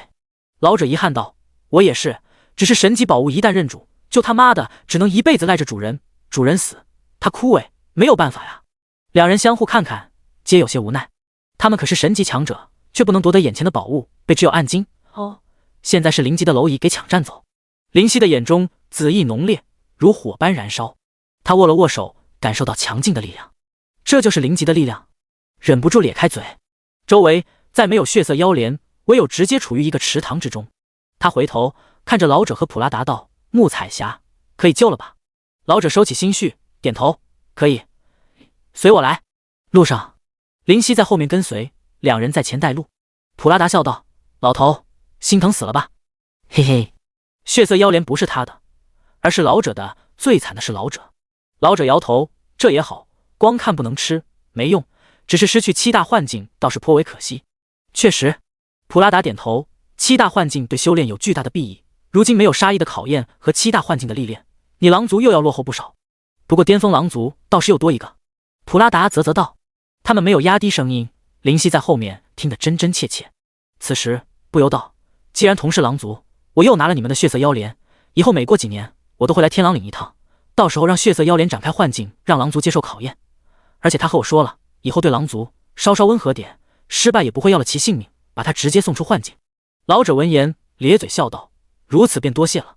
这样他反而是赚的，虽然失去血色妖莲，但是以后接受考验的狼族子弟不会再出现伤残，可以有效地提升天狼岭的狼族实力。林夕点头，目光闪烁，哪里的话，心知肚明。对着他说这句话的意味，就是说既然你拿走宝物，要付出相应的代价。林夕不是白痴，自然明白。话说你怎么通过色域之境的？普拉达似有所指道，眼睛忍不住瞥向他的下半身。老者闻言，眼睛也是微微一瞥，目标林夕的下半身。林夕无语，这什么眼神啊？有了，心中一动，笑道：色域之境中的那些女子不过是胭脂水粉，没有一个漂亮的，实在让人失望。我只不过是看到几个女子在那里搔首弄姿，一点兴趣都没有，便算我色域之境通过了。哎，没想到整个神魔大陆竟然没有一个绝世美人，令人失望。放你娘个狗屁！两人异口同声道。林夕瞪大眼，两位这是？普拉达和老者不过是一时情绪激动，立刻反应过来。老者笑道：没什么，就是想问问，你看见生命女妖了没有？生命女妖？林夕故作疑惑，那个穿红袍的丑八怪。丑八怪？老者额头青筋暴起，似乎在忍耐着什么，强笑道：想来紫电天狼你的眼界很高啊，那你见过最美的女子是？说着瞥向穆彩霞道：这位虽然容貌惊人，但是最多也就是勉强到生命女妖或者绝色妖姬的程度，不要告诉我是她。林夕伸出食指摇了摇，我看过的美女那可是比你们多太多了。哦，是吗？两者都被他勾起兴趣，世上有那么多真正的绝色。普拉达挑眉笑了笑，快说快说，到底有谁比爱丽丝还有夏娃她们都漂亮？还忍不住搓搓手，似乎急不可耐。老者不屑道：瞧你那点出息，真是。无奈的摇头，似乎是普拉达的模样让他失望，只不过眼神带着期待。嗨嗨！林夕清清嗓子，朗声道：你可见过苍井空？苍井空想了想，摇头。啧。林夕似乎很是惊奇道：这你们都不知道，孤陋寡闻，实在是孤陋寡闻啊。他很出名吗？老者疑惑，神魔大陆上有名的美人和强者他都听过，唯独没有听过苍井空这个名字。当然，很严肃地回答他的问题。开玩笑，地球人都知道好不好？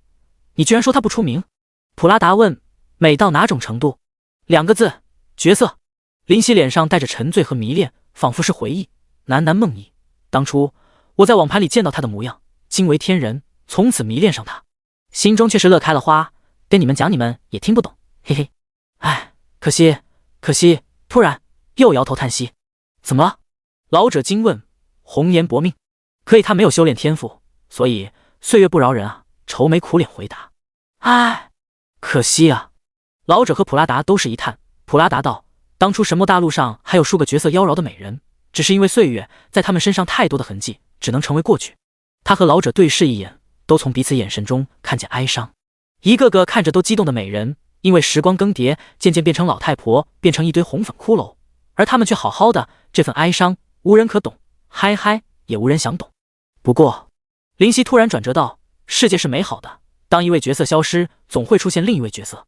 说着语气高昂，后来出现小泽玛利亚、波多野结衣、桃谷惠里香等惊世之女，让网盘不再寂寞，不再空虚。确实如此，两人都很是赞同他的意见。当初七部诗仙灵月死亡，全城哀痛，后来又迎来新的傲视天骄王月，在之后，总之江山有后，美人不绝啊。三人不知不觉关系非常密切，有说有笑。话说网盘是什么地方？普拉达挠头问。林夕急中生智道：一个没有战争，没有嘲笑的地方，最多的一句话就是楼主好人，楼主一生平安。这里的楼主就是你是的意思。信口开河的胡诌着，那可真是一个令人羡慕的地方。两人不禁感慨万千。三人来到一处山洞，山洞之中黑漆漆的，看不见任何东西，周围都是杂草和树木，没人清理。如果不是老者说这里是神池的入口，打死都不相信。普拉达推了他一把，笑着：快进去吧，把你的女人赶紧复活吧，路上就看你等不及了。记住，只要1个时辰就能复活，非常快。林夕无语，但是也不反驳，急匆匆的便跑进山洞之中。毕竟早点复活，就早点将悬着的心放下。第75章中见神池。路上之所以和他们放肆吹嘘，其实也有怕老人再次反悔的情绪在里面，所以通过转移话题，投其所好来达到目的。进入山洞内，以灵犀狼族的身份，自然不用多说，看得一清二楚。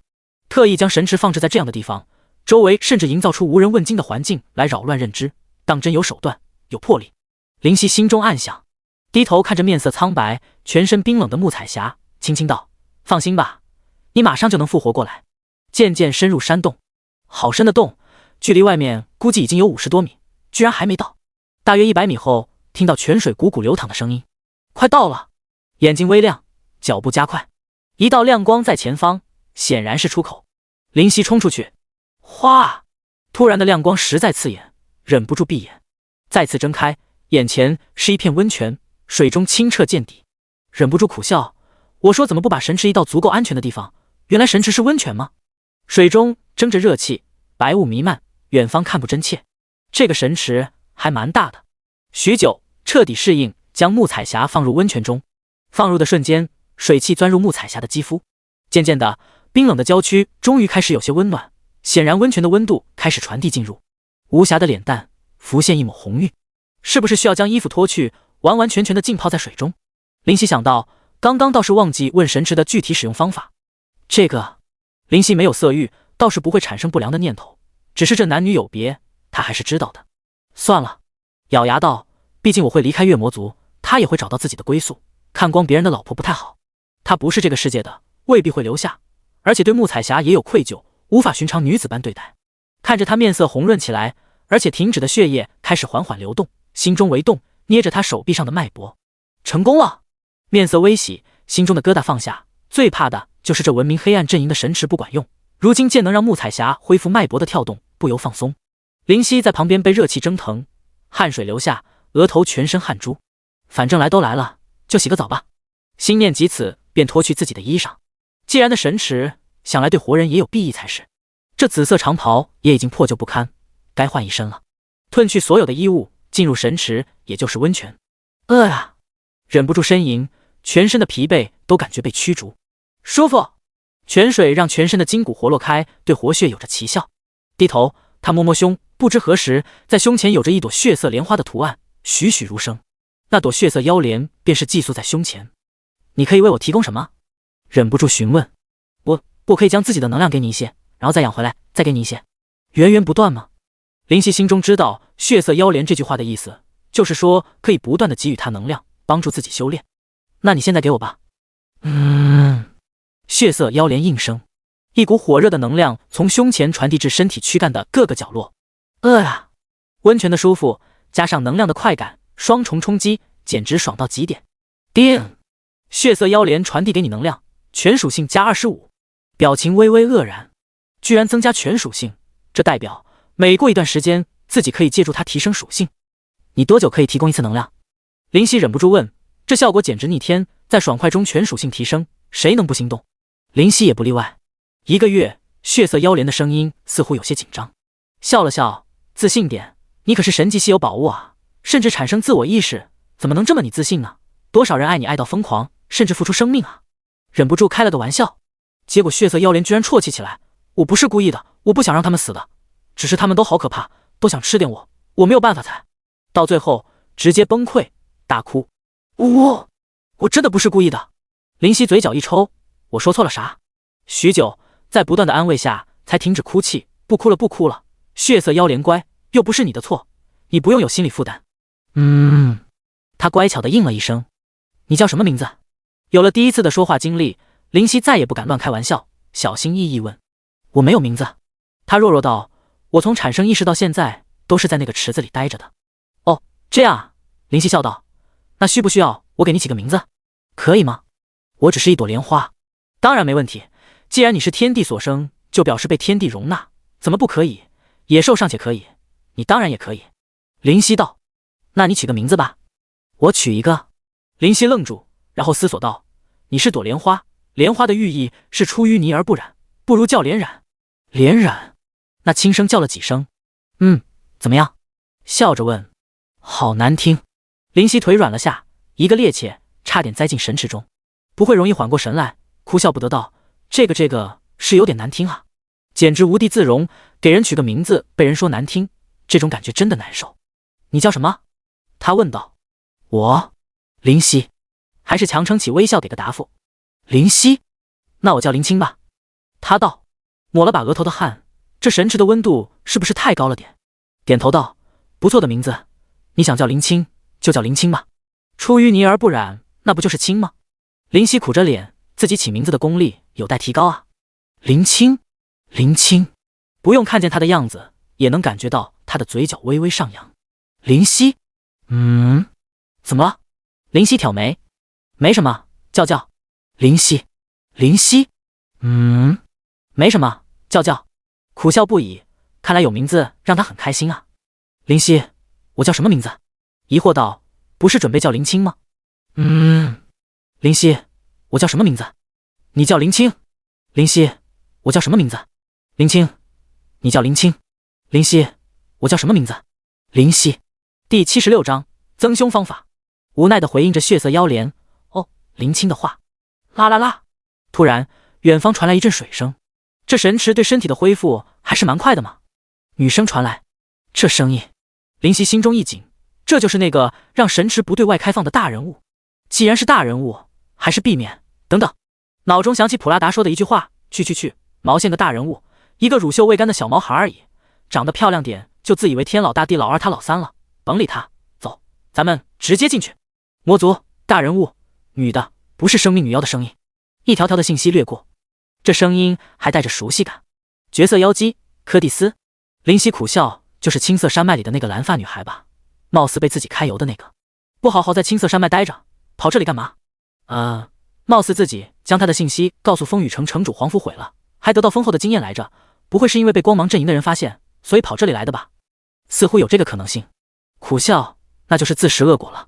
回头看看穆彩霞，不行，不能出去，这水又那么清澈，不能躲人，无处可躲。至于跑出山洞，这个办法被他忽略。穆彩霞放在这里，他不放心。要是绝色妖姬心情不好，看见一具尸体和他共同享用神池，直接丢出去怎么办？血色，嗨，林青。林夕问。林青答应道。你有没有改变我形象特征的能力？林青说道。有，可是……没有可是，来吧，直接将我改变成一个女人的模样。林夕咬牙说道。绝对不能让柯蒂斯这女的发现了，如果自己被发现，绝对不死不休啊！当初可是调戏她来着，现在的自己怎么可能是神级强者的对手？稍微吹口气，自己就死翘翘了。可是林青欲言又止。没有可是，快！林夕急道。好吧。林青无奈的施展能力，他的主要能力便是幻境，改变一个人的形象算得了什么？一道血光闪过，模样开始快速变化，胸部突出，臀部挺翘，身段开始变得婀娜多姿，英挺的五官开始柔和，一头紫发柔顺无比。林夕低头，轰，脑中炸裂，好厉害的幻术！开口赞美林青。这是自然。林青的语气稍稍有些自信，不禁哑然失笑。平时那么没自信，也能说出这样的话，看来对于自己的看门手段还是有几分信心的。通过水面能倒影出自己的模样，柳眉淡淡，琼鼻小小，玲珑的身段，连林夕自己都要赞美自己。看来我如果是女的，也是绝色之姿。摸着脸，忍不住得意道。噗嗤！林青虽然对于他的语出惊人感到好笑，但还是迎合。是的，林夕超级美。捏了捏自己的胸，惊人的弹性，这比硅胶做得好多了。忍不住笑起来，既然变成女的，那就不必担心柯蒂斯这家伙。啦啦啦，柯蒂斯最爱游泳了。一个蓝发的女子穿着蓝色亵衣进入林夕的视野，娇小的身段可爱诱人，肌肤如同冰肌玉骨，宛如美玉。除了乳房发育不良，还没有进入成长，其他地方都让人火热。冷静，深深的吸口气，人生就是全靠演技。咦，有人？作为10大强者之一，他的警觉性怎么可能低？远远的便察觉有人。谁在那里偷窥？他冷声道。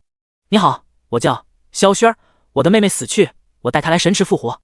突然发现名字没有起，情急之下想到以前看过一本小说叫啥苍穹来着，就把女主角的名字搬来顶替。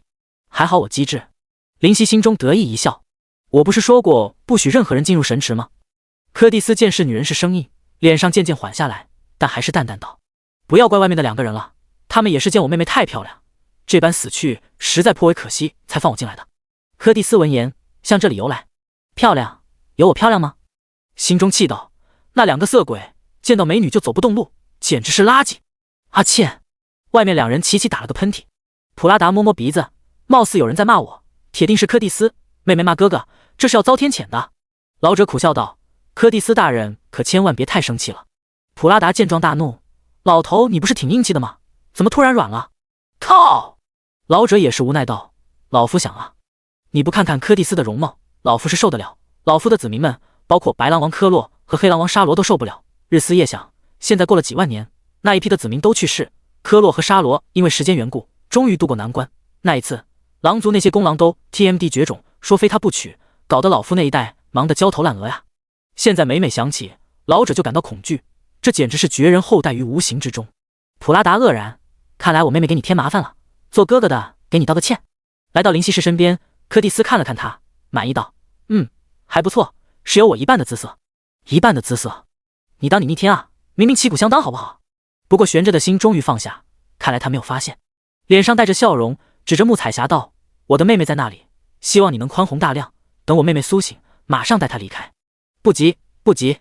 柯蒂斯摆手，既然来了就好好玩玩吧，看你也挺漂亮的，我问你个问题，你一定我如实回答，否则……小手在脖子上抹了抹。林夕身躯一顿，刚见面咋还问上问题？愕然道，请问你们的胸部到底是怎么变得那么大的？柯蒂斯眯着眼睛，胸部？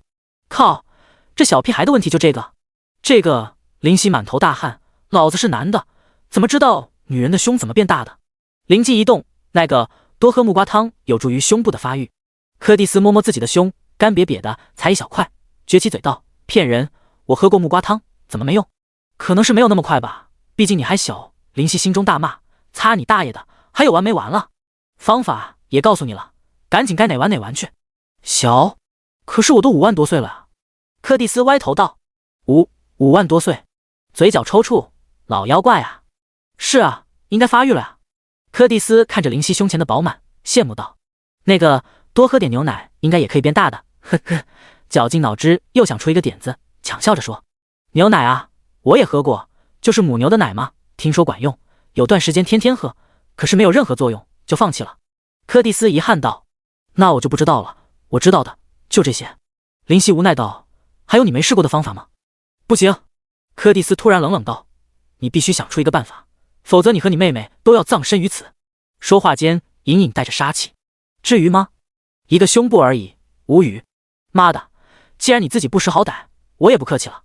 林夕忍不住恶向胆边生，一个邪恶的想法开始酝酿。第77章，绝情的1万年。嗨嗨，林夕假正经道，其实还有一个方法可以让胸部变大。真的？柯蒂斯眼眸一亮，而后质疑道，有用吗？前几个方法我都试过，也没效果呀。有，当然有。林夕心中暗笑，脸上却是蹙眉，这份方法非常有用，但是什么？柯蒂斯冷冷道，难道还不敢说？但是我怕这个方法会亵渎您啊，柯蒂斯大人。林夕看起来似乎豁出去了，咬牙道，什么方法？你只管说，我保证只要有用，我不会杀你。柯蒂斯见他似乎很隐秘的样子，心中不由升起希望。就是让别人揉。林夕故作为难说道。揉？柯蒂斯疑惑，我自己不行吗？不，当然不行。萧薰儿义正言辞道，自己揉是没有效果的，必须是别人。听你这么说还真是，我那色鬼哥哥总是喜欢揉，而且还满脸恶心的表情。柯蒂斯嫌弃道，不过不得不说的是，那些被我哥哥揉胸的女子胸部都蛮大的。好助攻啊，罗伯特。哦，是普拉达。林夕心中一喜，没想到他还有喜欢大胸女的嗜好。就是如此，女人的胸都可以被揉大的，不过必须要长期坚持，不断的开口怂恿着，就像个无良大叔在诱骗小萝莉，不仅增胸，而且还很舒服，很好的一个方法。柯蒂斯被他说的一动，道，萧薰儿是吧？来，你来给我揉揉吧。说着就靠近。这不太好吧？林夕貌似很为难，叫你揉就揉，哪来那么多废话？柯蒂斯冷声道，好吧，既然大人您都这么说了的话，心中大骂，一个小妮子也敢在我面前放肆，我让你知道我的厉害。在神池中游过去，中途转头看看穆彩霞的状况，呼吸开始均匀有序，而且心脏也跳动得很有力，不禁暗赞，神池的效果果然逆天。来到柯蒂斯的身边，道，那我要揉了。揉吧，都是女的，你害羞个什么劲啊？柯蒂斯翻翻白眼。可是问题是，我是男的。林夕心中暗乐，但是表面上却似乎十分害羞，道：那我来了。跑到他的身后，就伸出咸猪手要去触碰。你为什么跑我后面？前面不可能揉吗？柯蒂斯问，他感觉不太对劲。前面手掌的方向不对，揉的位置不对，没有太大的作用。摇头，说着逼话，仿佛是真的一样。哦，那好吧。说完就不闭上眼睛，一副任君采摘的模样，神池的水滴散落在各个部位，看着颇为诱人。这时候也不得不说没有色欲的好处，寻常男子见到这般模样太容易露馅，眼中的欲望很快就会暴露，唯有女子见到女子才不会有太大的反应。而柯蒂斯毕竟是感觉有些不对劲，但是在感知里萧薰儿确实是女的，所以也说不上来，直接伸手。啊，轻点。柯蒂斯轻呼。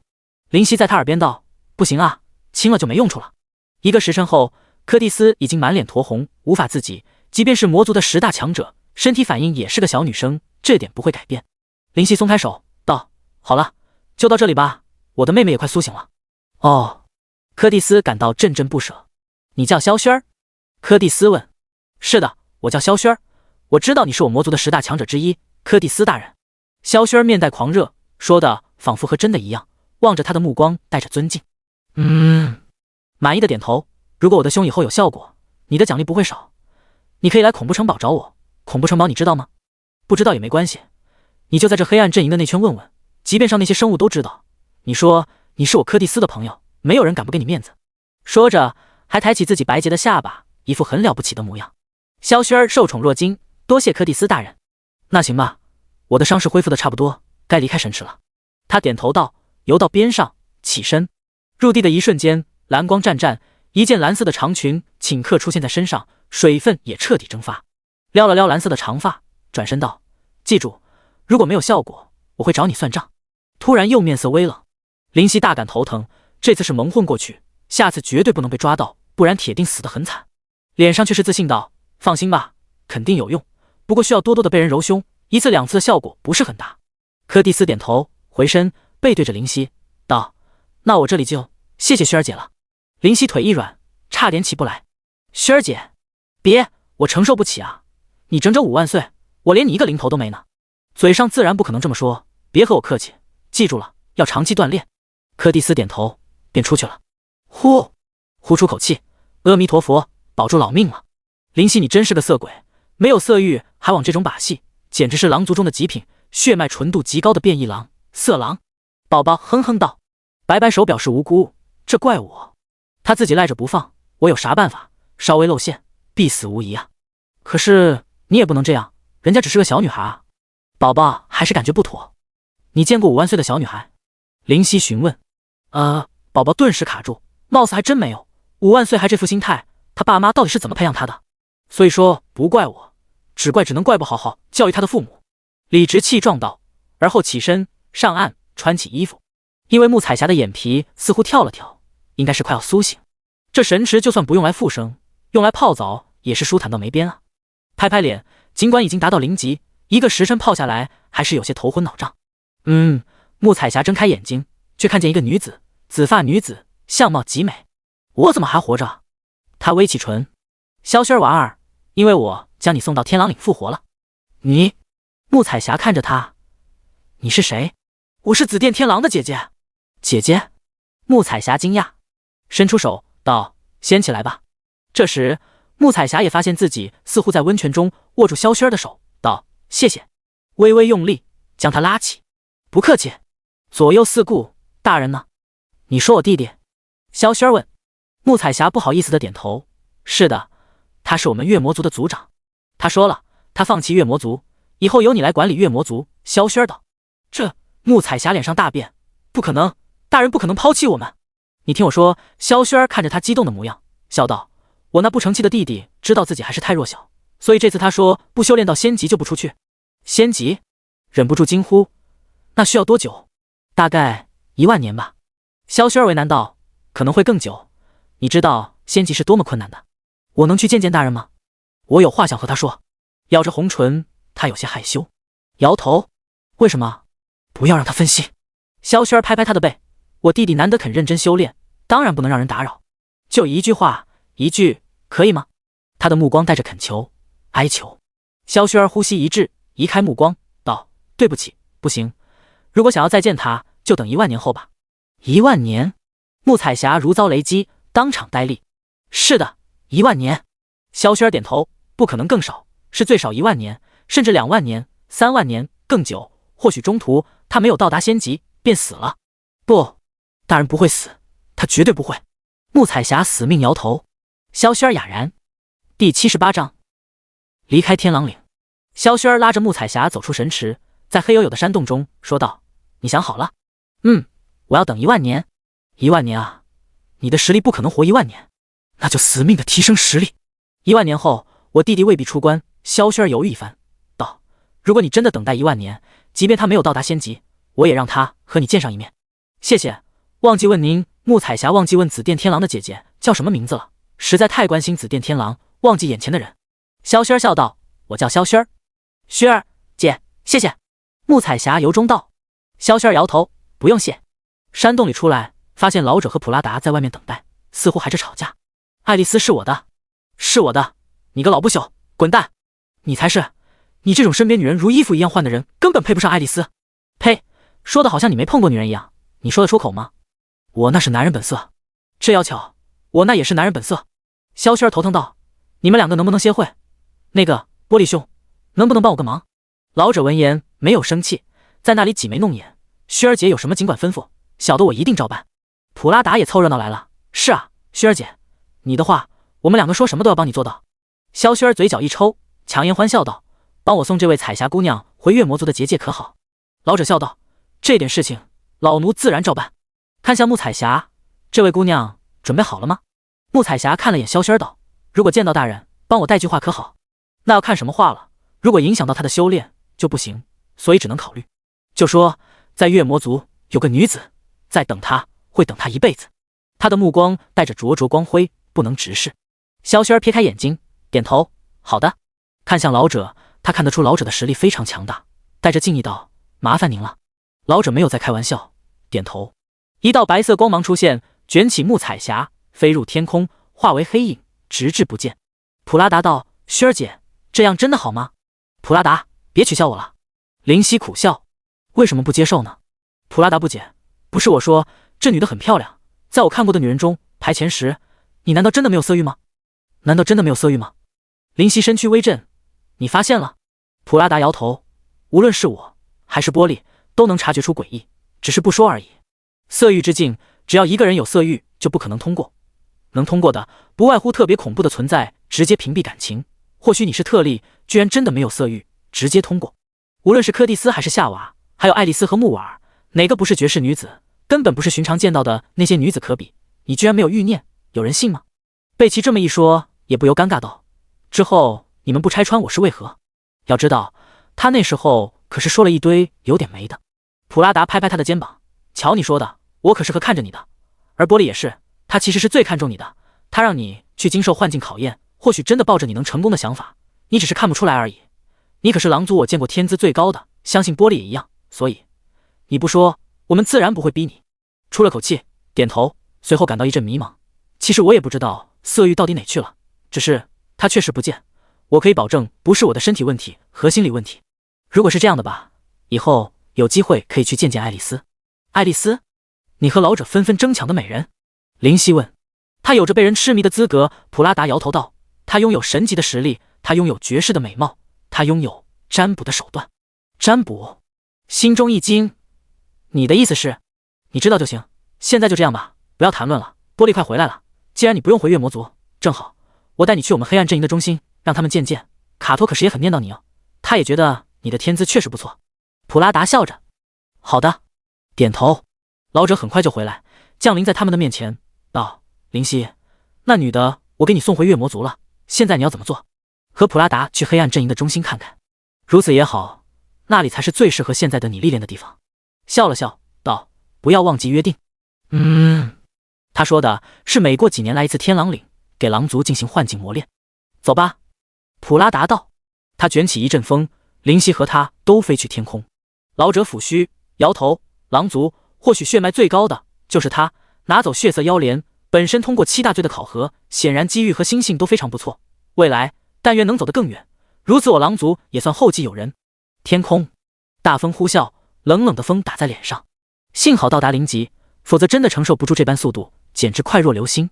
地面上的一切都看得一清二楚，这就是所谓的站得高望而远吧。普拉达，林夕问。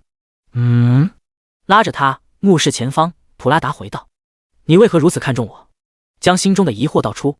我觉得你和别人不一样，其实你自己应该知道。普拉达回头一笑。林夕娜娜不知如何言语，我不就是穿越过来和原住民格格不入吗？话说你怎么知道我叫萧轩？这个我还想问你呢。普拉达咧嘴，给我妹妹揉胸，你也是厉害了。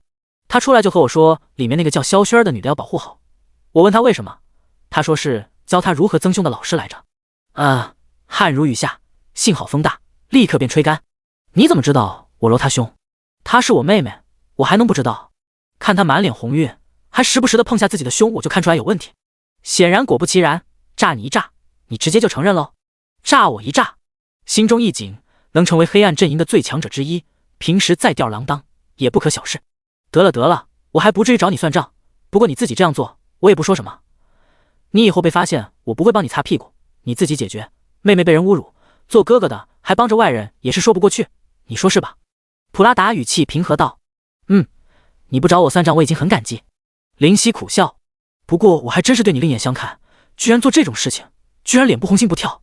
普拉达大笑，摇头无奈道：只不过是失去色欲而已，不可能只是失去色欲就能淡定的这种事。普拉达摇头，话说我也是佩服，你居然能度过7大罪的考验。侥幸。普拉达一笑，就像那句失去色欲就能淡定一样，7大罪的考验不是侥幸一词可以解释的。林夕岔开话题，望着地面，黑暗阵营为何和光芒阵营对立？这个问题很难回答。普拉达愣了愣，没想到林夕突然会问出这样的问题。很久以前我也想过，依我之见，一是心理，2是心态，3是历史。何解？心理不平衡，为何我们实力这么强大，还要和别人共享神魔大陆的资源？然后心态不对，无论那一方都无法做到坦然认输，因为那代表着失去主动权，失去地位。当初的历史决定，现在绝对不可能和平解决。你杀我兄弟，我就杀你；我爷爷被你杀了，我要杀回来，以此类推，变成了宿敌，不可罢休。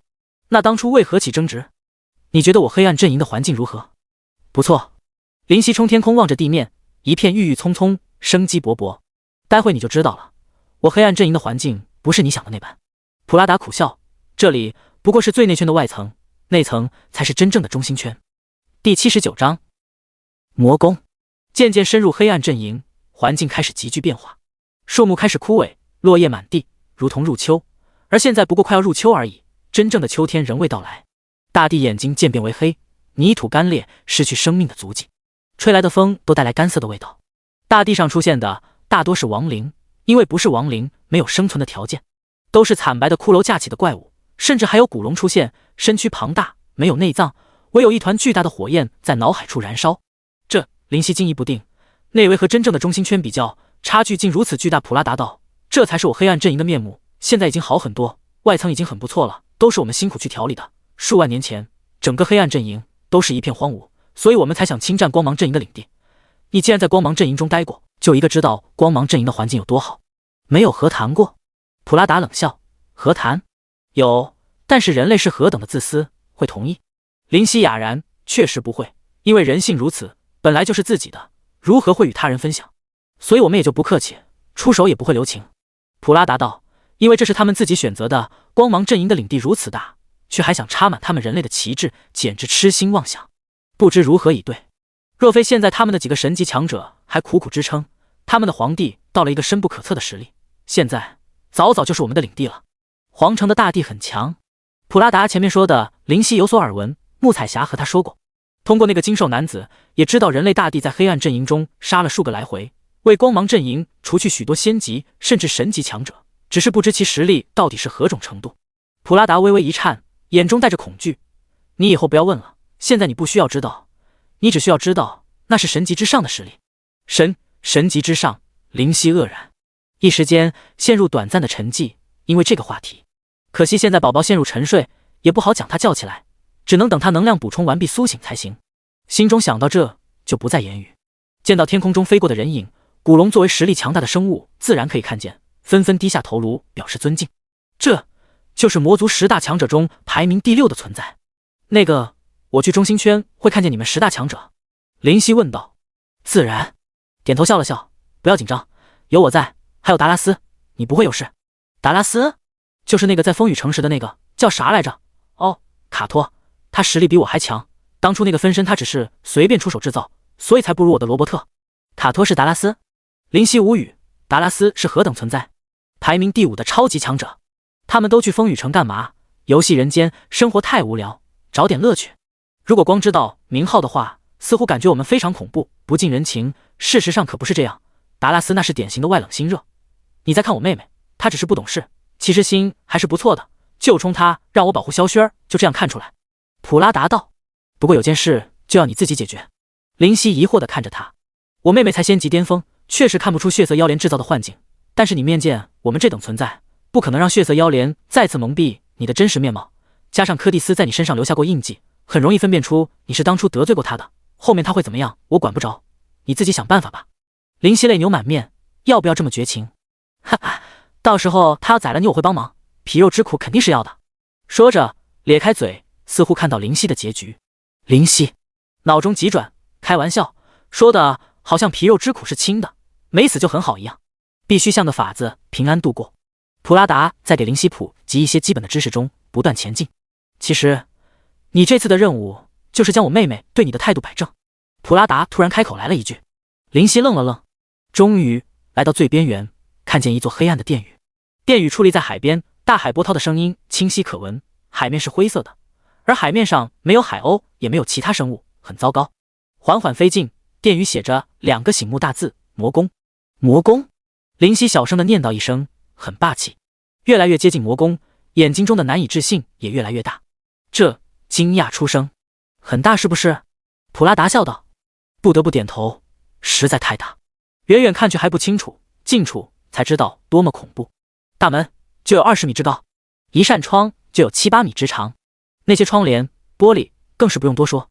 目光放在大门上，门上刻着各种雕纹，那些纹络有序而玄奥，不只是门，还延伸至各个墙面，只是痕迹淡淡，不明显。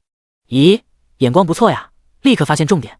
普拉达惊讶道，一笑置之。这座宫殿是特意通过魔法变大的，厉害吧？他得意一笑，我魔族的实力很强大，巅峰战力比人类多，人类又将龙族、精灵族这些盟友给遗弃掉，根本不是我们对手。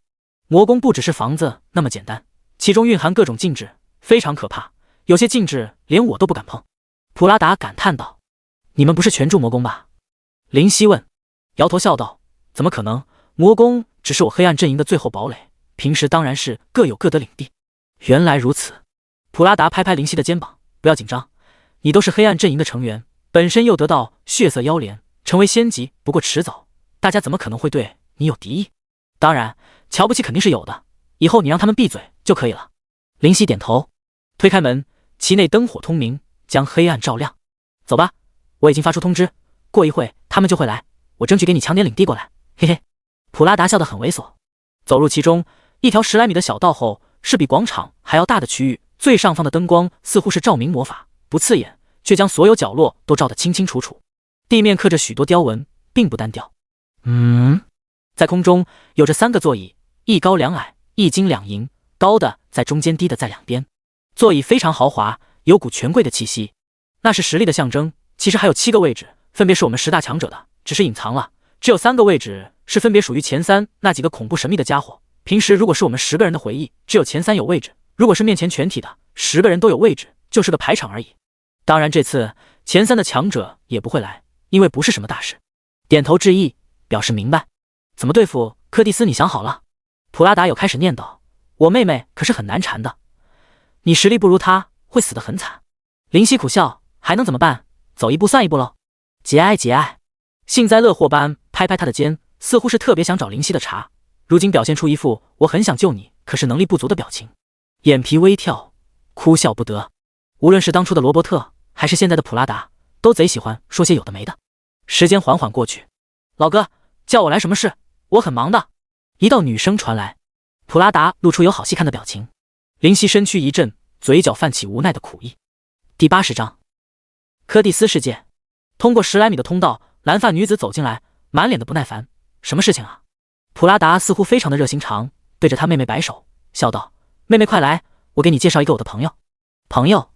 柯蒂斯的眉毛竖起，杏目圆瞪，就这点屁大的事把我叫过来，怎么和哥哥说话的？普拉达挺胸怒道：“怎么？”柯蒂斯顿时尖叫：“你有意见？反了你了！天天就知道花天酒地，你为黑暗阵营做出什么贡献，能让我尊重你？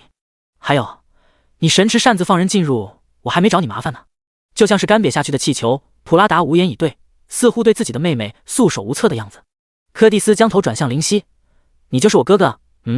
普拉达嘴角勾起微笑：“嘿嘿，我已经摸准妹妹的习性，每次只要表现得很气馁，她也就懒得说什么。”他突然出现在林夕的面前，没有任何征兆，凭空出现，没有破空声，没有掀起风，更没有残影。微微一惊，这速度太快了吧？他蹙眉问：“我认识你吗？很眼熟啊。”林夕讪笑道：“这个我就是你哥哥的朋友，那种很好的朋友，可以说是挚友。”挚友？他气呼呼道：“毛线个挚友，狐朋狗友就直说，回答我的问题，我见过你吗？”嗨嗨，异常尴尬的咳嗽下，难堪道：“见是见过，就是见面的场景和气氛不是太好。”呵呵。柯蒂斯的眼睛突然散发出奇异的蓝色光芒，颇为奇异。我的印记。柯蒂斯瞪眼：“你是青色山脉的那个混蛋？”一股歇菜的感觉油然而生，苦笑连连。他胸口微微起伏：“你这里流氓居然在还敢送上门，还想着等实力恢复就去找你切磋一番，这下好了，送上门来。误会误会，你看我这不是来赔罪来了吗？”林夕试图去解释：“什么都不用再说了，看着我的眼睛。”林夕一愣，不由自主地看去。柯蒂斯世界，一股蓝色光芒占据领先全部的瞳孔，然后林夕呆若木鸡，失去意识，脑中只有一个字：美。普拉达看着摇头：“妹妹千万不要闹得太过了。”然后闭上眼睛，似乎在沉睡。陡然睁眼，一拍大腿：“先去叫生命女妖过来，不然待会重伤不愈而死就麻烦了。”然后就离开这里。俨然已经将林夕当作伤残人士看待。白色的世界，白色的地面，白色的墙壁，这片空间全身白色构成。林夕止不住内心悲凉，这下麻烦了，绝对完蛋，不死也要重视，就希望看在普拉达的面子上下手轻点，结果是貌似一点用也没有。普拉达呀，你是多遭你妹妹的嫌，忍不住腹诽。欢迎你再次来到柯蒂斯世界。蓝光一闪，柯蒂斯冷笑着出现在眼前，看你似乎很期待的样子。期待？林夕想骂娘，你哪只眼睛看见我期待了？强作委屈道：“柯蒂斯大人，当初不怪我，真的，当初我也是被迫正当防卫，真是无辜呀。”哦，柯蒂斯惊讶的样子，然后在林夕目露希望的表情中沉下脸：“既然那么期待，我们就开始吧。”一只白皙的拳头裹挟着劲风扑面而来。且慢！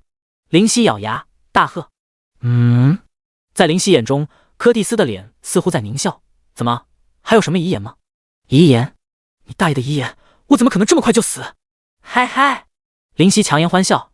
其实我知道曾兄的方法。呵呵，曾兄，你什么意思？他似乎被踩到小尾巴，咋呼呼大叫。那个萧萱其实是我的姐姐，所以他告诉我了柯蒂斯大人想要获取曾兄的方法。林夕几乎是想到一句说一句，额头出现大把的冷汗，不断溢出。萧萱是你姐姐？他吃惊道：“是的，他还让我带来一个更有效的增凶方法。”他的汗流到下巴，顿时他的脸颊红透。这种羞人的事情被男人知道可不是什么好事。萱儿姐，你怎么能背叛我呢？柯蒂斯心中生气，不行，这个男人必须死。他心中顿时下定决心，只有死人才能守住秘密。所以宰了林夕的想法愈发浓烈。林夕自然发现不妥，卧槽，忘记我现在可不是女的，女人怎么能忍受这种秘密被人发现？完蛋！心中暗骂自己太大意。说！柯蒂斯压住内心的强烈杀意，至少等他先说完增凶方法再下手也不迟。这个就是一套非常有效的见凶手法，比之当初的更具体更有效。林夕感觉很不妙，但是能怎么办？走一步看一步吧。你自己摸自己的胸，给我看看方法。面色一僵，尴尬道：“我没有你们女人的。”胸口一痛，当场吐血。噔噔噔，连退3步才止住步伐，揉揉小拳头，冷冷道：“下次我可不会留情，一拳将你胸口打出个窟窿。”实在难以忍受这般屈辱，但还是要忍。人生在世，全靠演技。内心这样劝诫着，避免被一时的义气冲昏头脑。首先是直推，然后侧推，每晚拿热毛巾敷。林夕在自己的胸口做着演示。这套增胸法不是没用，是在地球上做保安时无聊中网络上意外看见的。嗨嗨，当然，什么网站不好多说。柯蒂斯看我，点头，就是这样是吧？默然。那多谢了。现在，请你去死吧。小小的拳头上却带着蓝色的光，释放着危险的气息。看着蓝色的拳头放大，死亡的征兆不断放大。深深吸气，且慢。怎么，这下是要说遗言吗？看在你是薰儿姐的弟弟这条关系上，说吧，死是必然的，无论如何。柯蒂斯面色淡然，至于薰儿姐那边，我会去道歉，到时候再去给她找个更强力的弟弟。找个更强力的弟弟？林夕哭哈着脸，弟弟是看强不强就可以随意更换的吗？年轻人，你的思想很危险啊。我见过夏娃。夏娃姐？柯蒂斯这次是吃惊了。是的，他应该是最近才回到魔族的吧？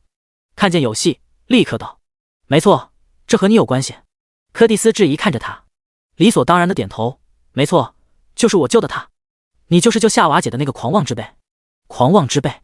嘴角一抽，看来当初给他留下的印象不是很好呀。他说这个狂妄之辈说迟早会被自己的心态害死，所以说可以直接遗忘，不必在意。柯蒂斯不屑道：林夕，至少看在我救过他的情面上，放我一马，可否？生命女妖的评价没错，林夕不得不接受。摇摇头，为何？如果是刚刚还能考虑放你一马，现在你知道我增凶之秘，必须死。他似乎很是遗憾。那么死吧。拳头再现，死亡在临。危机时刻，林夕大叫：柯蒂斯，我喜欢你。顿时安静了。第81章，再见夏娃。感觉拳头已经在鼻尖，一阵劲风吹过，身后紫发乱舞，冷汗出现，有被快速风干，保住一命。林夕心中想到。柯蒂斯收回拳头，你说什么？他面无表情，看不出喜怒哀乐，只是那双可爱的眼睛瞪得圆滚滚的，颇有风味。这个情急之下瞎说的，不知道接下来如何发展，如何自圆其说。柯蒂斯蹙眉，杀意浮现。豁出去了，打不了矮一顿毒打。没错，就是毒打，不是直接被宰掉。这涉及到一系列的心理变化和复杂的思维过程，不好说明。嗨嗨，简单来说，就是自己不喜欢那个喜欢自己的人，但还是会忍不住表现自己好的一方面给他或他看，彰显优秀的一面。这一点，男女皆不能免俗。当然，也是有一定范围的，比如男人见到如花喜欢自己会想杀人，女人见到屌丝喜欢自己会恶心，所以相貌和修养不能差距太大。林夕感觉自己长得还算对得起观众，没有丑到伤天害理的地步，所以才憋出这句话。最重要的是，柯蒂斯还没有摆脱青春期的烦恼，貌似5万岁居然还在为胸部烦恼，这个一时间无法说明。柯蒂斯气道：好啊，耍我，去死吧。手上蓝光绽放，说着又要动粗。我喜欢你，柯蒂斯。不得不逼自己鼓起勇气说出心声。林夕，赶紧想想啊，当初你不是看过《情书大全》的吗？难道你忘记了？见他收拳，松出口气，大脑拼命的运转。这个从看见你的第一眼起，我便发现自己已经喜欢上你了。当我自认为自己远远配不上你，所以只敢在远处看你，结果被你拉入柯蒂斯世界，什么都不能讲。后面突然苏醒，忍不住对你的喜欢亵渎了你，是我鬼迷心窍，不是色迷心窍，我简直是罪该万死。说着就要给自己的脸上来一巴掌，咬牙必须打痛点，打响点，不然忏悔的程度不够。就在快要打在脸上时，手腕却被抓住，不可再移动丝毫。林夕眼皮一跳，不是吧？我已经尽力思考了，还要我的命？柯蒂斯眯眼，有什么事情好好说，不用动粗。不用动粗？嘴角一抽，这话说的，如果不动粗能解决，老子会没事打自己玩。好吧，似乎是拿出所有的勇气，连脸都涨红了。其实就是脖子用力而已。你真的不是天使吗？深情款款的话说的连自己都要吐了。柯蒂斯脸上终于有点变化，眼睛扑腾扑腾两下。你什么意思？我的意思就是你那么美，不该降临在这肮脏的凡尘。你应该在天上静静地观赏这人间的碌碌，你应该笑着去传播美好，你应该作为完美的象征被我们信仰。越说到后面越不着边际。真的假的？柯蒂斯似乎有些害羞。当然是假的。林夕实在是忍不住腹诽。真的，全都是真的，这是我的心声，我配不上你，我是那么的不堪、丑陋、弱小。这次普拉达大哥带我过来，一是想要锻炼自己，让自己变得更好，才能追上你遥不可及的身影；二便是想再见你一面，我卑微的心灵见不得你，和死了有什么区别？说的是什么都不知道，只需要知道必须赞美他，贬低自己。原来是这样，这样你敢冒死出现在我面前，倒也能解释得通。柯蒂斯恍然，是的，我犯了死罪，但是我还是想再见你一面，哪怕真的只有一面。林夕的表情似乎很凄婉，很悲伤，抬手在颤抖中，挥掌往自己的脑袋上打去，声势骇人，似乎要直接将自己打死。手腕再次被牢牢抓住，林夕不解地抬头看去，眼中带着悔恨和痴迷。死就不必了，你有这份心，我也不好要你的命。柯蒂斯脸上浮现2朵红云，看起来很娇羞的模样。难得有人喜欢自己，怎么能就这么死了呢？夏娃姐可是追求者快上10万，我可是好不容易才来一个呢。如果普拉达看见自己妹妹的这副模样，恐怕要直接下巴掉地上去。这还是我的妹妹吗？赶紧 TMD 动手啊！林夕心中悬着的心终于放下，总算是捡回一条小命。不过死罪可免，活罪难逃。点头，了解到，来吧，任何的痛苦都不能动摇我对你的心，半步都不可以。柯蒂斯娇嗔道：什么嘛，我只是说要惩罚你，又不是要打你。无语，倒是自己受虐倾向严重。你说吧，要惩罚我什么？柯蒂斯围着林夕走了一圈，似乎在观察，看得他心里发毛。那个，快说吧，柯蒂斯大人，我能承受得住。语气带着义无反顾。柯蒂斯有小手点了点自己光洁的下巴。你不是不让夏娃姐答应你3个愿望？是的，林夕如实回答。我救她出来，那是我应得的3个愿望，所以我没有任何愧疚。你这人真是，又不是要把你怎么样，就是问问而已。柯蒂斯哼了声。那你的意思是？他眼中带着狡黠，嘻嘻笑着。既然如此，你也要答应我3个愿望，不管是什么，都必须要服从。这个，林夕一愣，而后立刻点头。莫说3个，便是1万个都会服从。这话在电视里倒是经常看到，不外乎表达下情绪，又不负法律责任，反正谁都管不着。那就这样说好了，3个愿望，给我记住。柯蒂斯挥挥小拳头，肯定记住。林夕信誓旦旦道，没到仙级，连讨价还价的资格都没有，不记住还要不要命了？那我们出去吧，柯蒂斯世界我也不能够见太久，很耗能量的。他点头，还好心智似乎不太成熟。林夕放松下来，其实前面还请求柯蒂斯放过，后面又要自杀，根本不合理。但是柯蒂斯没有想那么多，从他求教增凶的方法就能看出他的心智并不成熟，才有了可乘之机，逃得一命。总之来说，就是柯蒂斯的那5万年人生历程，基本白活了。现实中，林夕和柯蒂斯还站在那里，默然，眼中闪过神采，恢复意识。柯蒂斯同样如此，左右四顾，还在原位。只是普拉达人呢？林夕不由问，去他大爷的，就把他晾着自己跑了。柯蒂斯想了想，应该是去找夏娃姐了。生命女妖？为何？林夕疑惑，不是已经发过信息，都会自己来的吗？他应该是怕你重伤不治，赶紧去找夏娃姐过来吧。柯蒂斯解释。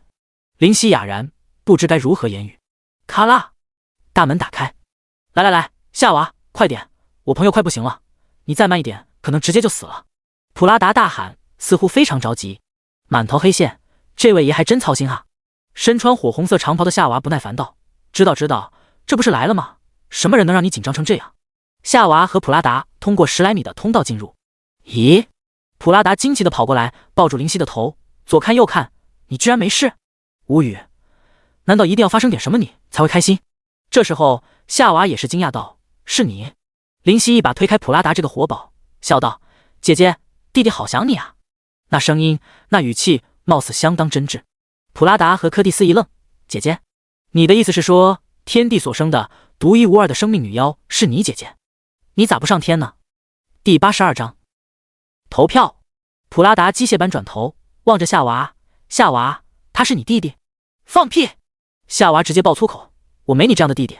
林夕委屈不已，当初你可是还夸我是你的好弟弟来着，姐姐居然这么绝情，忘弟弟我这么挂念你呢。说着微微叹气，似乎很是难过。夏娃指着他，我？他愕然道，我怎么了姐姐？难道我太帅，让你芳心颤动，不想我做弟弟，想让我做情人？砰！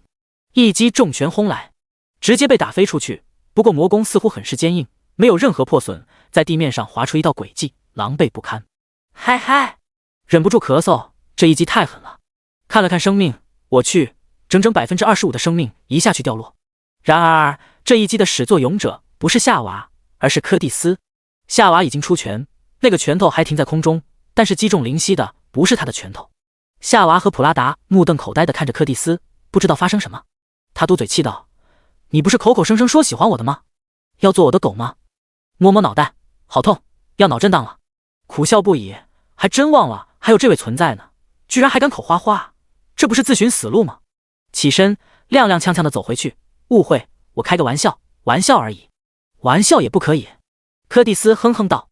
普拉达无语，这是我妹妹？灵犀喜欢我妹妹？怎么可能？在柯蒂斯世界到底发生什么？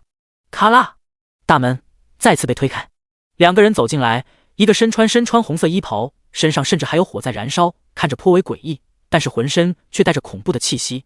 他进来后，那双眼带着淫欲，不断往夏娃身上瞟，一看便知不是善类。另一人体积巨大，是个超级大汉，身高3米有余，如同小型堡垒，肌肉壮硕，走起路来虎虎生风。这样的身材就已经让人很是不敢招惹，还留个光头，表情严肃，更是裹挟强大的威慑力。普拉达，你叫我们过来就是让我们见他？身上燃着火焰的红袍男子问，而后转头看着夏娃。夏娃数万年不见，越来越美丽了，眼中带着强烈的占有欲，脖颈处的喉结微微耸动，似乎在咽唾沫。夏娃蹙眉冷道：“将你的眼神放干净点，怎么又想见见地的刀？”地，这是谁？灵犀疑惑。听见地，研磨的嘴角抽搐，似乎很是恐惧，干笑道：“夏娃，你可真是多疑，我的眼神能带着什么？呵呵。”显然，地在他心中的阴影巨大无比。行了，研磨旁边的高大汉子出声，声音浑厚洪亮：“行了，行了。”轰隆隆，整个大厅都在震动般传递回音。灵犀忍不住捂住耳朵，好大的声音，耳膜差点被刺破。其他人都是皱皱眉，感到不适。柯蒂斯气呼呼道：“恩斯，叫你不要开口说话，你说话我必须离你200米远才行。”大汉闻言，尴尬地挠挠自己的光头，就要开口。住口！众人齐喝。恩斯无辜地看着众人，不能说话。普拉达笑着对灵犀说：“让你见笑了，这是大地巨人，超级恐怖的大块头，本体比魔宫还大，所以声音夸张，别说你，我们也受不了。”点头表示理解。那行吧，卡勒他有事不能来，就差达拉斯这家伙。普拉达道：“达拉斯是见过他的，暂且不论，肯定会让他加入我们高层。你们的想法呢？”他研磨挑眉，不屑道：“灵级连仙级都没到，怎么加入我们？不够资格。”得了得了，这个资格他是有的，毕竟让血色妖莲认主的人物，仙级是稳稳的。普拉达哑然失笑。血色妖莲？众人脸上齐齐一变，皆望向灵犀，就连柯蒂斯也是用不可置信的表情看去，摸摸脸，无辜道：“怎么了？不就是血色妖莲吗？”研磨失声：“你通过7大幻境得到的？”自然点头，坦然回应：“你灵级就通过连我们神级都不能通过的7大幻境。”他冷笑：“不可能，恐怕前面的杀气就够你好好喝一壶，怎么可能成功通过？定然有取巧之法。”耸耸肩膀，不说话。怎么不反驳？研磨继续嘲笑。突然，他发现大家都看着他，带着白痴的眼神。干什么？他怒喝道。夏娃表情有趣：“你有取巧的方法？”没有，但是不代表没有他也没有。他指着灵犀道。普拉达拍拍他的肩膀：“我眼睁睁看着，难道我眼瞎啊？”他们虽然很震惊，不过不至于失态。血色妖莲对他们也很有效果，但也只是有效果。到了他们这个境界，更多的反而的自身的领悟。他们这个程度自然知晓，仙级和神级中产生意识的宝物，一生只能认主一次，一旦主人死亡，神物也会死，所以也没有去争抢的欲望。研磨眼皮一抖：“反正我不同意。”而后不再说话，保持沉默。一片寂静，许久。那恩斯呢？普拉达转头看着那个巨汉。恩斯就要开口。住口！众人齐喝，包括研磨，破口就是大吼。恩斯再次挠挠脑袋，表情无奈，同意眨右眼，不同意眨左眼。巨汉望着灵犀，眨了下左眼。不同意？普拉达问。他点头。恩斯，你居然敢不同意？柯蒂斯张牙舞爪道。普拉达哭笑不得。这么说，妹妹你是同意了？柯蒂斯点头，我同意。普拉达怪异的看着灵犀，这家伙到底用了什么药？刚刚我妹妹还嚷着要宰了他的啊，在柯蒂斯世界究竟发生啥？感受到普拉达的眼神，心虚的转开头，不和他对视。魔宫真是个不错的地方。普拉达无语。这样就是2对1，你说达拉斯肯定同意。研磨撇嘴道。普拉达点头，我敢保证。那行吧，那就是2对2。研磨望着夏娃，普拉达作为发起人不能投票，关键的一票就在你手里了，夏娃。夏娃点头，目光冰冷地望着林夕，让他心中突然浮现一丝不安。等等！林夕抬手阻止。普拉达惊疑道：“怎么？你还有什么要说的？”说着，还朝他挑挑眉，似乎让他赶紧说点有用的东西，让林夕无奈。既然柯蒂斯都知道，那么身为他哥哥的普拉达知道就不足为奇，朝着夏娃笑道：“姐姐，你忘了我们当初的约定吗？”朝他眨了3次眼睛。夏娃顿时身躯微颤。第83章，地狱恐怖。达拉斯。夏娃不是白痴，他也不像柯蒂斯那般不成熟，自然明白林夕眨3下眼睛是想要表达什么。当初确实答应3个力所能及的小愿望，感到无可奈何。这次的投票确实算是可大可小的愿望。说大，是因为这次表决代表林夕将被他们承认；说小，是因为这却是只需要他的一句话。非常为难，当初设定为3个力所能及的小愿望，实在是含糊其辞，没有太大的分界线。很不想如了林夕的意，但是更不想触怒天神，所以几乎是从牙缝里挤出3个字：我同意。他对天神发过誓，所以这3个愿望必须遵守。被天神承认的誓言，一旦违背，必遭天谴。即便他是天地所生，无父无母的存在也一样。天神意志不可违背，无人可挑衅。当初发生过违背誓约的类似事件，似乎不信邪，结果天罚降临，金色雷霆从天而降，将那人直接电成灰烬。尽管那人是神级存在，也没用。研磨呆住，不是吧？你考虑清楚没有，夏娃？夏娃的目光冷冽，怎么？你有意见？显然是有气，将气撒在研磨身上，语气很不友善。研磨眼皮一跳，讪笑：“当然没有，公平原则，我能说什么？”呵呵。普拉达笑了笑，抬手：“好了，那结果已经出来，林夕，你可以加入我们。”微微一笑：“多谢。”你在说什么？普拉达疑惑道：“我什么都没做。”没什么，只是谢谢。林夕道。普拉达目光闪烁，咧开嘴：“那大家没事就散了吧。”研磨冷冷看了林夕一眼，然后离开。巨汉也是，似乎并不是很相信他，但也是在研磨后面离开。夏娃瞥了林夕一眼，剩下2个愿望。多谢。林夕点头，没有回答，直接离去。他不愿和他发生太多交集，也不在意，耸耸肩：“喂，3个愿望，不要忘了。”柯蒂斯抬手握拳舞动，满脸的热情：“好的好的，你现在太弱，赶紧提升实力吧。”说完也走了。我送你一程。非常热情地送他到门口。不论如何，他在投票上帮了自己一把，虽然不知道投票代表什么，但是应该具有非凡意义。咔啦，门被推开，柯蒂斯正好离去，却碰上一个骑着猛虎的青衣男子。林夕瞳孔骤缩，这只老虎。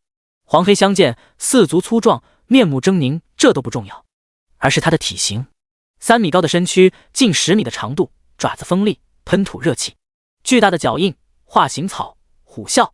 看见的瞬间，脑中出现一个想法，这很有可能是在新手村出去后那个森林看见的那只老虎。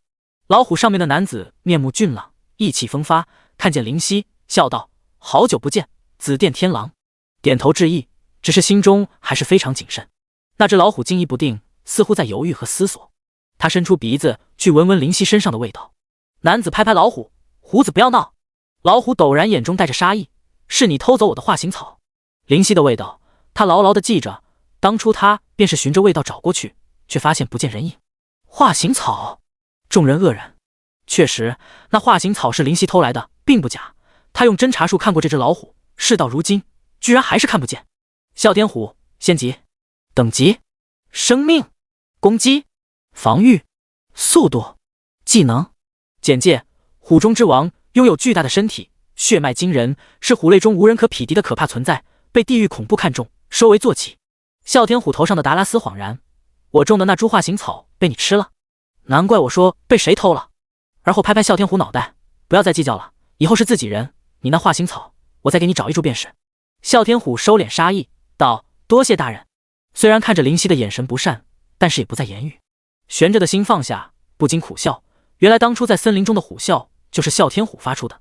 那么也许地狱恐怖达拉斯就在更深处吧？当时你在森林里？林夕问。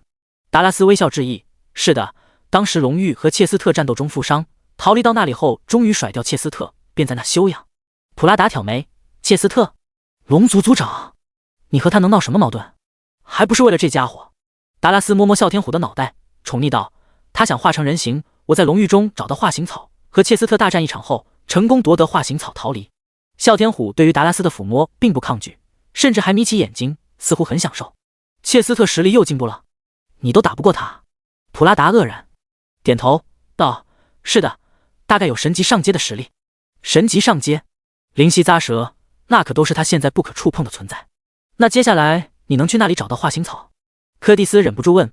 化形草可是仙级的宝物，应该不多见吧？达拉斯点头，四处再打听打听，有时一定会有的，毕竟仙级再珍贵也只是仙级，没有神级那般罕见。普拉达点头，也不多说。你看，我和妹妹去一趟天狼岭，就把紫电天狼带回来了，这就是缘分啊。普拉达勾住林夕的脖子大笑。林夕问，刚刚那个表决的意义是什么？将心中的疑惑道出，其实就是魔族强者的候选者。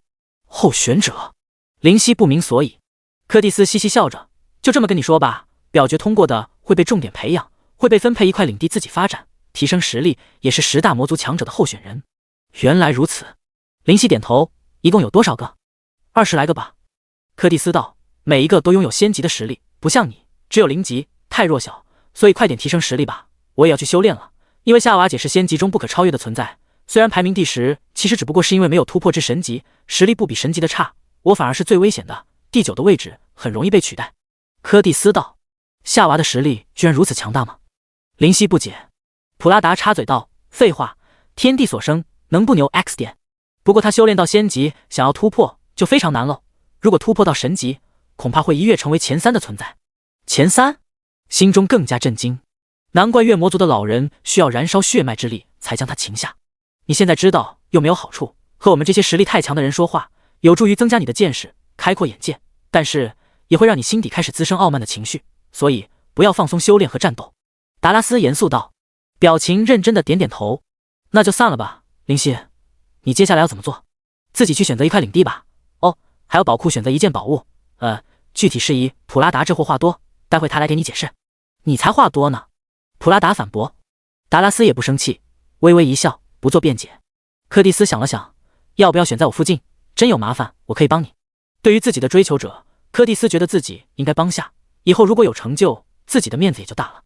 这只狼的血脉不错，再加上血色妖莲，仙级定然没有问题，而且在仙级中的也颇为优秀，到时候带他见见丽娜，那个混蛋天天炫耀自己的追求者既帅又有实力，到时候让紫电天狼打爆他的追求者，也就代表他的追求者不如我的追求者。柯蒂斯想了想，差点笑出声来，立刻憋住，因为现在不是时候。多谢，但我想直接自力更生，不想依靠关系。林夕歉然道。柯蒂斯不在意的点点头，表示理解。我先走了。柯蒂斯很正经的和各位道别，便离开魔宫。那也走去找化形草了，林夕，期待你的表现。达拉斯也是道别，随后便只剩下普拉达和林夕2人。第84章，挑选武器。多谢。林夕再次对普拉达道谢。普拉达挑眉，谢什么？投票那件事。哦，他来了兴致。那你说说，我帮了你什么？你让我尽量尝试说服柯蒂斯。林夕道，在空中飞行的时候。有吗？故作疑惑道，我也不知道，我说过吗？然后，你知道生命女妖欠我3个愿望，所以生命女妖必然是支持我。你的计算里，研磨和恩斯都不会赞同。那么我说服柯蒂斯、达拉斯必然同意，夏娃不得不支持我。如此，3对2胜出。你不是说有位叫卡勒的，因为有事没有来吗？摇摇头道，虽然不知道因为什么原因这位存在没有来，但是必然是你设计之中的。普拉达拍拍手，不错不错，想法挺好的，不过我是不会承认的。现在走吧，我带你去一个好地方。说着，领路向魔宫的更深处行去。虽然不明所以，但还是跟上。离开这个广场，进入一条走廊。走廊上许多的房间在边上，大门紧锁，地面的纹络黑白相交。在房间上有许多的黑底白字的牌子，牌子有些新颖，有些老旧。黑暗之处，仙级下；狂风引导者，仙级中；欲望轮回魔，仙级中；冰霜巨龙，仙级上。林夕身躯微震，这是囚牢。普拉达没有回头，笑着道，这些都是敢于挑战我黑暗阵营法律的人必须接受相应的惩罚。黑暗阵营的法律？林夕问，黑暗阵营这种混乱的地方也有法律存在吗？点头笑道，否则那些无法无天的仙级甚至神级发疯跑去屠杀蝼蚁，我们黑暗阵营的发展可就会被中断啊！未来的潜力者被人扼杀怎么办？了然，确实如此，正因为混乱才不能去发扬自己人之间的杀戮。你看那只冰霜巨龙，啧啧，硬是屠戮白墨族全族，一个不剩，但是本身是仙级，也不好直接将我们黑暗阵营的中坚力量之间宰了，所以困在这里反省5万年。5万年？嘴角一抽，普拉达摆摆手，5万年也是相对而言的，对于龙族，活个100万年都不说太大的问题。想那些龙族的族长，没个上千万估计都不好意思说自己的年龄了。林夕嘴角一抽，龙的寿命还真悠久。渐渐深入，囚牢上的实力更加恐怖，甚至有神级强者。林夕无语，这个世界上的巅峰实力，神级居然被困在这里，无法自由。到了，普拉达笑道，就是这。林夕的目光看去，这是魔宫宝库，在大门上是写着这样4个字。这门很破烂，仿佛很古老，上面甚至坑坑洼洼，有很多黑字。丝毫不怀疑，大风轻轻一吹，就能让它发出咯吱咯吱的声音。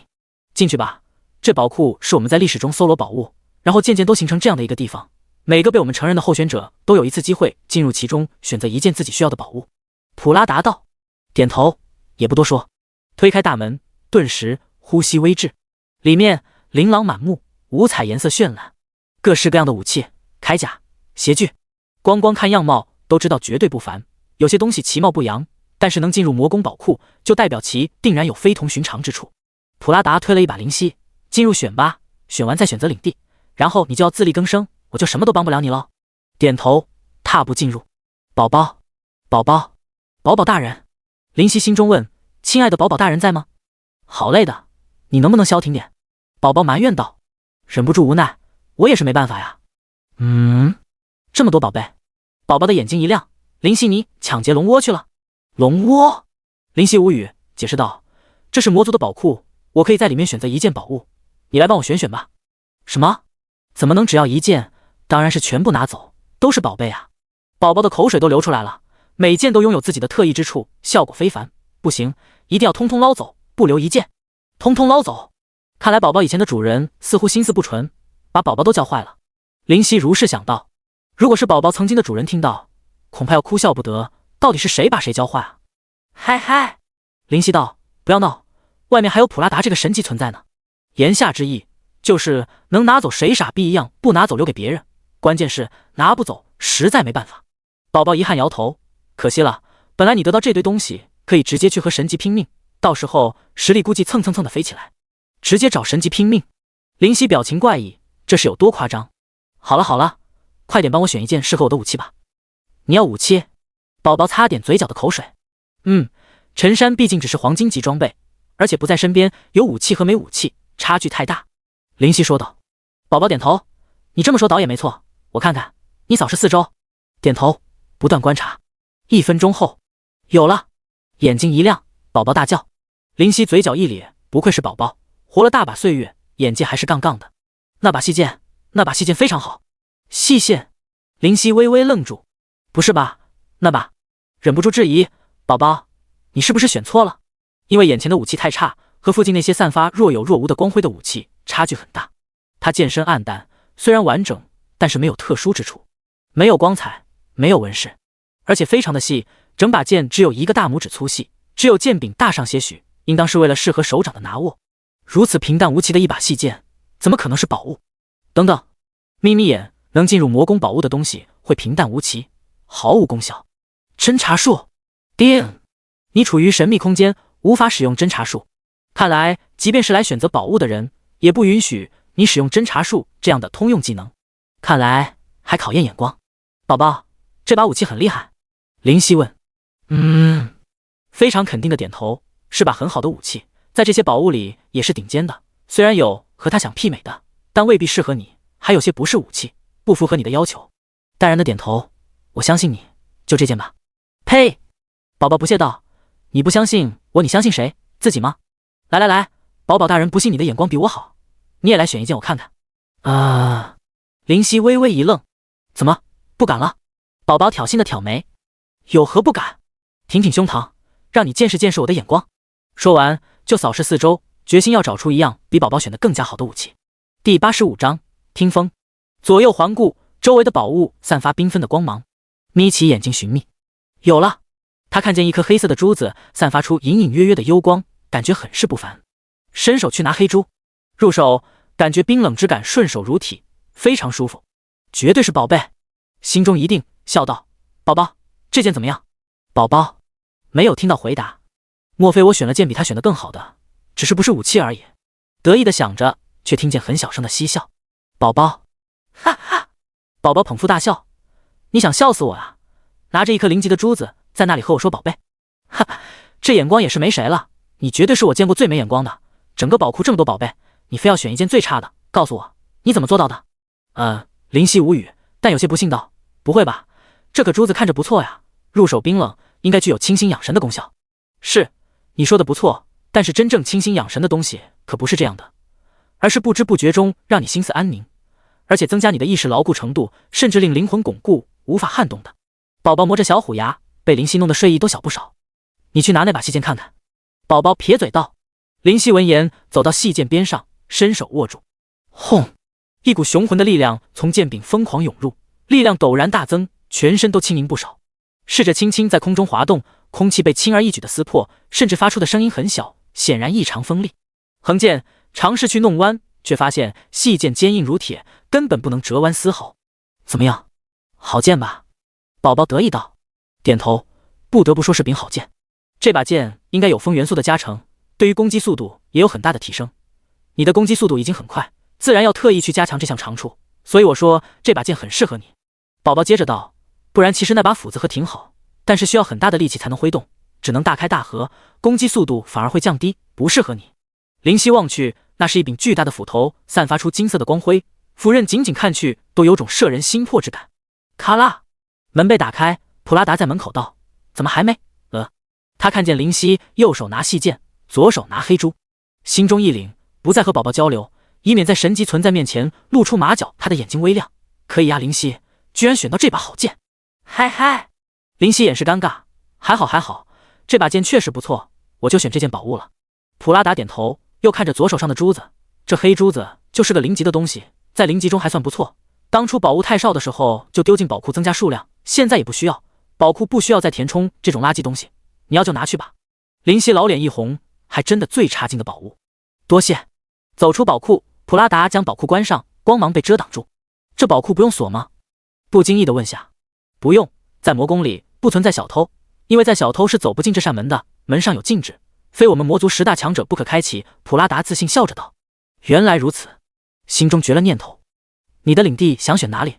这里是黑暗阵营中未有领袖，并上报需要领袖的种族，你看看吧。普拉达的手上多出一本书。恶人，怎么拿出来的？他一剑拍了下脑袋，瞧我这记性，拿去。一枚复杂的龙纹戒指丢了过来。林夕伸手接住，侦查术，空间储物戒0级，效果带于手上的饰品，内含10×10的储物空间，可储存没有生命特征的物品。空间戒指，这种小说里的东西。林夕心中震惊，难道这个游戏世界是个玄幻小说里一样的地方？压下情绪，笑道，多谢。屁大点事。普拉达不在意道，你自己，我都神级还需要毛线个储物戒指啊，都可以开辟自己的小空间，不论活物还是死物都可以藏在里面，你那只是我以前用的，现在不需要。普拉达无语。哦，将戒指戴于左手的食指上，将意念之中在储物戒上，就可以往其中拿取储存东西。林夕闭眼，心神集中，果然看见一个10×10的看见，将黑色珠子放入，这空间中多了颗珠子，非常便利。又看了看细剑，侦查术，听风仙级，攻击2500效果，攻击速度正50%效果，移动速度正10%内附技能，狂乱剑舞简介。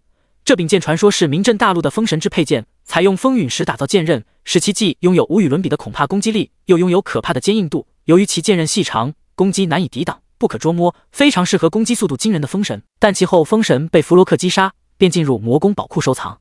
好强的一柄剑！林夕握剑之手微抖，这把剑的属性加成太恐怖，连移动速度有一定的加成，简直匪夷所思。要知道，越到后面移动速度越难提高。林夕自从到达39后，长期不变，若非提升至0级之时提高到40，说不定还不会有太大变化。普拉达见其模样，笑道：“这把听风确实好。弗洛克当初据说，即便是他击杀风神，也是伤痕累累，可见其强。那么风神的配件能弱吗？”非常赞同的点头。行了，具体你以后好好感受，其中的内附技能很不错，以后自己多练练。你的攻击速度很快，应该对你来说不难。说着，将一本本子丢过来，自己选领地吧。天牛族，低等种族，最高可到达黄金，等级60-80。简介：依靠头上的角进行攻击，拥有不错的攻击力。云峰族，中等种族，最高可到达0级，等级80-100。简介：飞于空中的云峰少有天敌，而且由于群居，数量巨大，即便种族内没有0级存在，寻常的0级也不敢招惹。邪鼠族，中等种族，最高可到达0级，等级75-100。简介：生存于地底的邪鼠非常安全，但是性格胆小，尽管数量庞大，但从不惹是生非，平常食用之物多是尸体和小动物，不敢招惹哪怕只是同级的存在。大量的种族被记录在这里。林夕不断的翻阅这些种族，说实在并不如他意，和潜力巨大的月魔族相比太差。林夕感叹，但是无法，必须选择一个种族作为以后的根基，慢慢发展。在翻到最后一页时，看见相当不错的种族。幻魔族，高等种族，最高可到达仙级，等级50-120。简介：曾经在黑暗阵营风云叱咤的种族，一手可怕的制造幻境能力非常强大，如今却失去引以为傲的技能，且越来越失去生存的能力。第86章幻魔族。林夕抬眼看下普拉达，发现这家伙眼睛在看窗外的天空。我就选这个种族了。林夕笑道，这家伙对自己真的是特殊照顾。幻魔族作为一个高等种族，潜力自然不必多说，若是他没有得到血色妖莲，那么或许征服这个种族不会太简单。但是现在本身通过7大幻境，对于幻境具有一定的免疫力，又可以通过血色妖莲的幻境轻易让幻魔族归心，太适合林夕。显然普拉达又给他开小灶。视线转会，普拉达眼睛一亮，可以啊，选了幻魔族。无语，不知如何以对。嗨嗨，似乎是察觉到这话太白痴，尴尬的咳嗽下，那咱们走吧，去幻魔族。再次飞起，朝着东方行去。魔宫位于最西方，在西方已经只有一片大海，大海的尽头不知为何，或许是国界，或许一无所有。忍受着大风扑面，被普拉达拉着手，接下来你就自力更生，我能帮的都帮的，下面就是你自己的事，就是面临死亡危机，我也不会管你。普拉达笑道，理所当然的点头，我明白。没有无缘无故的帮助，他是看着自己的资质，认为自己是可造之才屡屡帮助，但他不会门卫，没有理由一直对你照顾有加。路上无言，拿出那颗黑珠查看。黑水珠0级，效果水中呼吸，具有一定的清新功效，对于幻境、心魔有一定抗性。对于幻境、心魔有一定抗性。林夕眯眯眼，这个东西不是想象中那里垃圾啊，难怪虽然是0级，可以进入魔族宝库。魔星滩，这里是海与沙的交接处，常年有着大海的潮汐之声纵横。幻魔族，有趣，现在的幻魔族还有什么资格称自己是高等种族？说话之人下半身为蛇，蛇尾不多在地面挪动弯曲，看着颇为惊悚。上半身为人，开口可吐人言，五官相同。没错，交出领地，看着同是黑暗阵营的子民份上，饶你们一死。他的背后有大量相类似的生物，他们身躯覆盖的地面隐隐间有白雾腾起，地面冰冷，划出的轨迹也是可以看见冰块的零丁碎片。在他们的对面是一群面色苍白的人形生物，头发为黑，躯体似人，皮肤微黑，身着衣物。他们和人类相差不多，唯一的巨大差距是头顶有着一对小角，小角似又扬出长直嫩角，上面有着各种纹络。这是幻魔族与生俱来的角，对于施展幻境有着增幅作用，也因此幻魔族成名。为首的是个老幻魔，头发渐白，脸上沟壑微起，他的脸上带着无奈不敢，但不得不强颜欢笑。寒冰蛇族的各位大人，我们幻魔族确实已经不配称为高等种族，但是如果失去这块领地，我们往那里去？还请高抬贵手，放我们一条生路。滚！为首的寒冰蛇族之人忍不住冷笑，别和我讲些有的没的，告诉你一句话，离开或者死。幻魔族众人都是忍不住面色涨红，要拼命。真当我族好欺负吗？若非冰系有一定的清心定神能力，说不定他们早已经迷失在幻境之中。为何我族的实力突然无法增长啊？为何呀，老天！当初寒冰蛇族不过只能在我们种族下俯首称臣，现在居然如此叫嚣。有个年幼的幻魔族人气道：寒冰蛇族的为首之人挑眉。幻魔族老人脸上大变，小田小心。被称作小田的男孩一愣，挠挠头，不明所以。突然在他的身下一道冰刃突起，裹挟着寒冷的气息无声出现。我怎么？他正要开口询问，噗！冰柱直接将小田的身躯刺穿，身躯变成两半，由下至上，哪怕是脑袋都化为两半。死前眼睛斗大，带着痛苦和迷茫，血液流淌在冰刃之上，在阳光下折射的光辉妖冶异常，白色和红色混杂，一些未知的残渣从锋利半透明的冰刃流落。老人瞪大眼，冰少天，老夫和你拼了！小田是他的孙儿，他的儿子已经遇难，自己的孙儿又离开自己，他已经没有活下去的勇气，已经绝后了。和我拼命！冰少天面色嘲弄，就你一把老骨头，和我拼命！老人的眼睛骤起黑光，如同小型黑洞。顿时，冰少天的面色微滞，眼中划过肃然。尽管幻魔族不复当年，但余威犹在，否则他们的领地也不可能保留在现在。两者似乎进入幻境对决，一动不动。幻魔族人在小天的凄惨死相中纷纷屈腰呕吐，因为这实在太血腥，无法承受。寒冰蛇族的族人则面带不屑，他们心如坚冰，寻常刺激对他们来说根本不算什么，不然岂敢侵略死而不僵的幻魔族？许久，幻魔族人适应，目中带着悲哀。小田，真的没用啊，我大不了一死。大家纷纷自责，但是无人上去。没有人不恐惧死亡，即便心中不敢，即便心中不忿，即便心中瞧不起自己，但是恐惧还是占领全身，无法前进丝毫。怕死是天性，再勇敢的人也怕死。双方实力差距太大，上去非但没有任何功效，反而会弄丢自己的性命，这不值当。对于自己的命要好好珍惜。几乎所有人都是如此想，没有人看好老人，即便他是幻魔族仅存的暗金强者，同样没人看好。必须保存实力，我们幻魔族不能就此灭族。几乎是找到一个合理恰当的借口，大家很理所当然的无动于衷，因为大家需要保存实力，所以外表的愤怒、紧握的拳头、发抖的身躯都不过是种对内心最好的伪装。过去一段时间，噗，老人口吐鲜血，冒出一个巨大的数字150456。对于暗金级来说，15万的伤害太致命，血条快速跌落，然后见底。冰少天也终于回神，脸色一白，头上跳出近5万的伤害，但是比较老人还是好太多。他大笑，看见你守护的子民没有？快看看他们的样子，哈哈！猖狂的大笑声在这魔星滩回荡。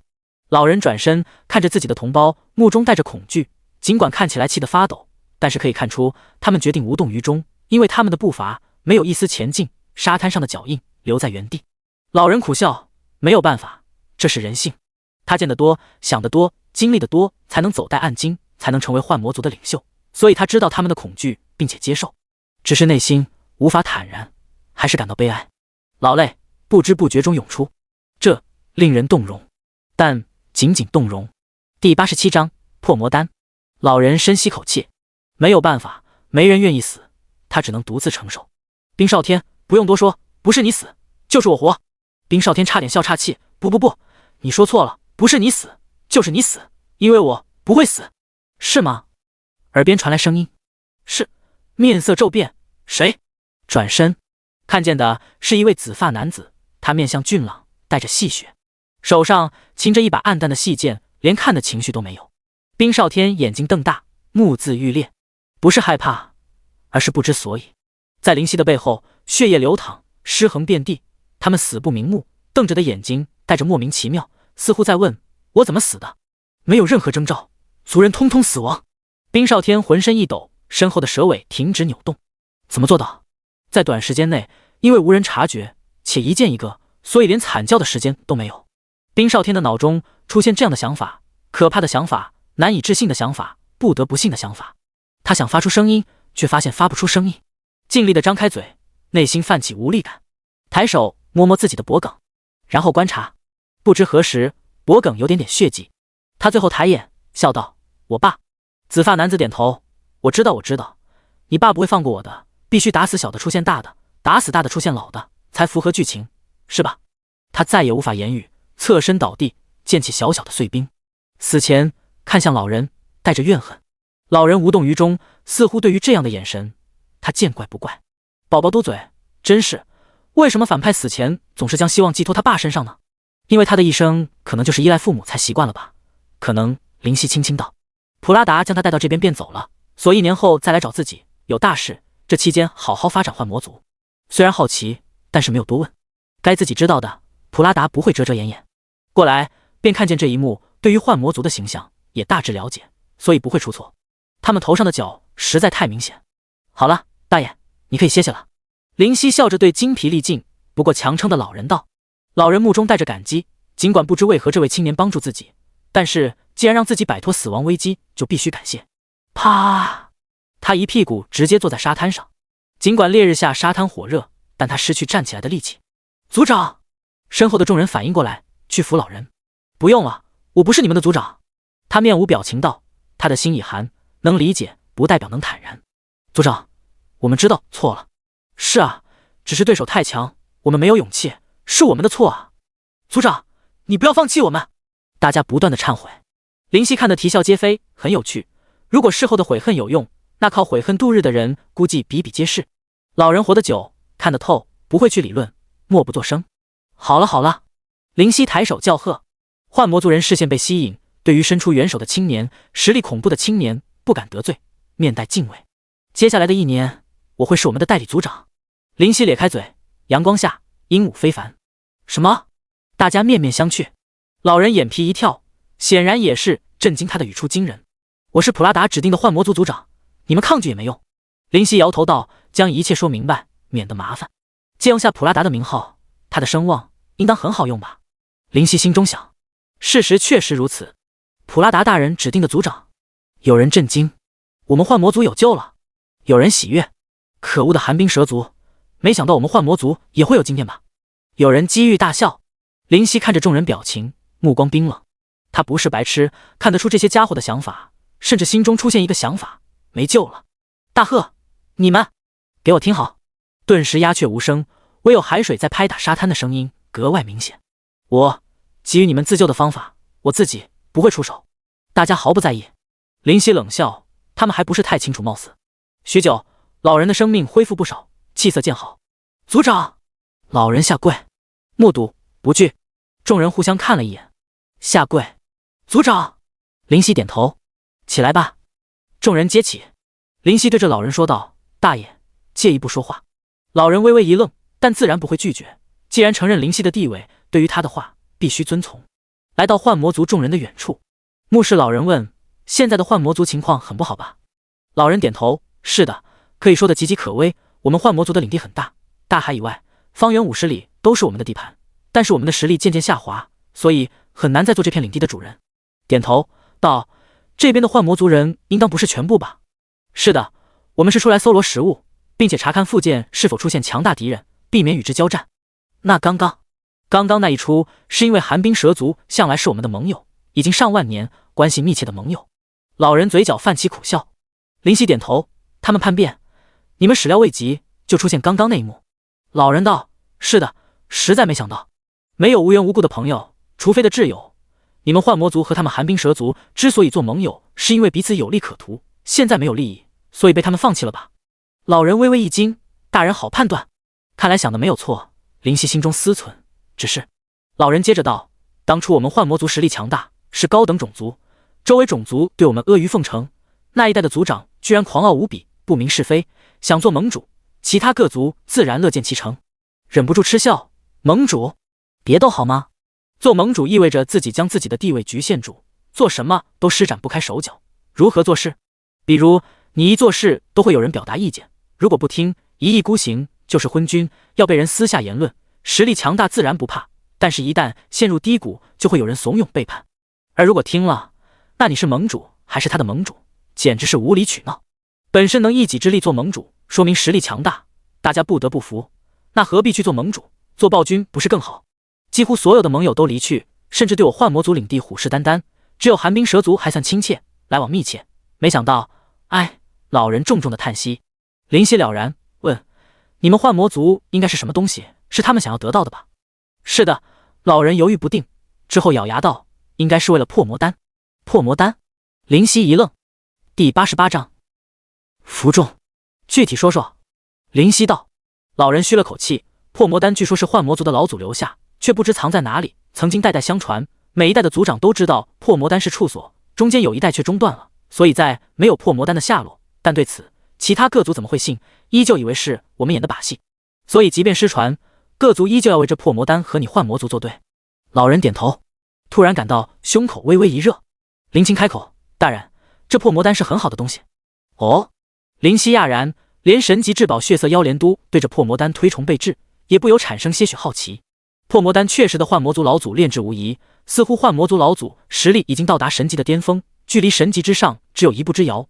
他想尽方法，却没有任何突破途径，便着手炼制这破魔丹，想借丹突破。那这样说，他成功了？林夕心中一震。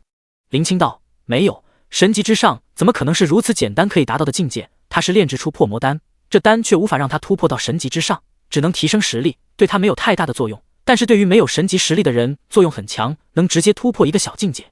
比如大人现在0级下阶，可以直接突破到0级中阶，并且药力潜伏，在神级之前都会产生极大的助力。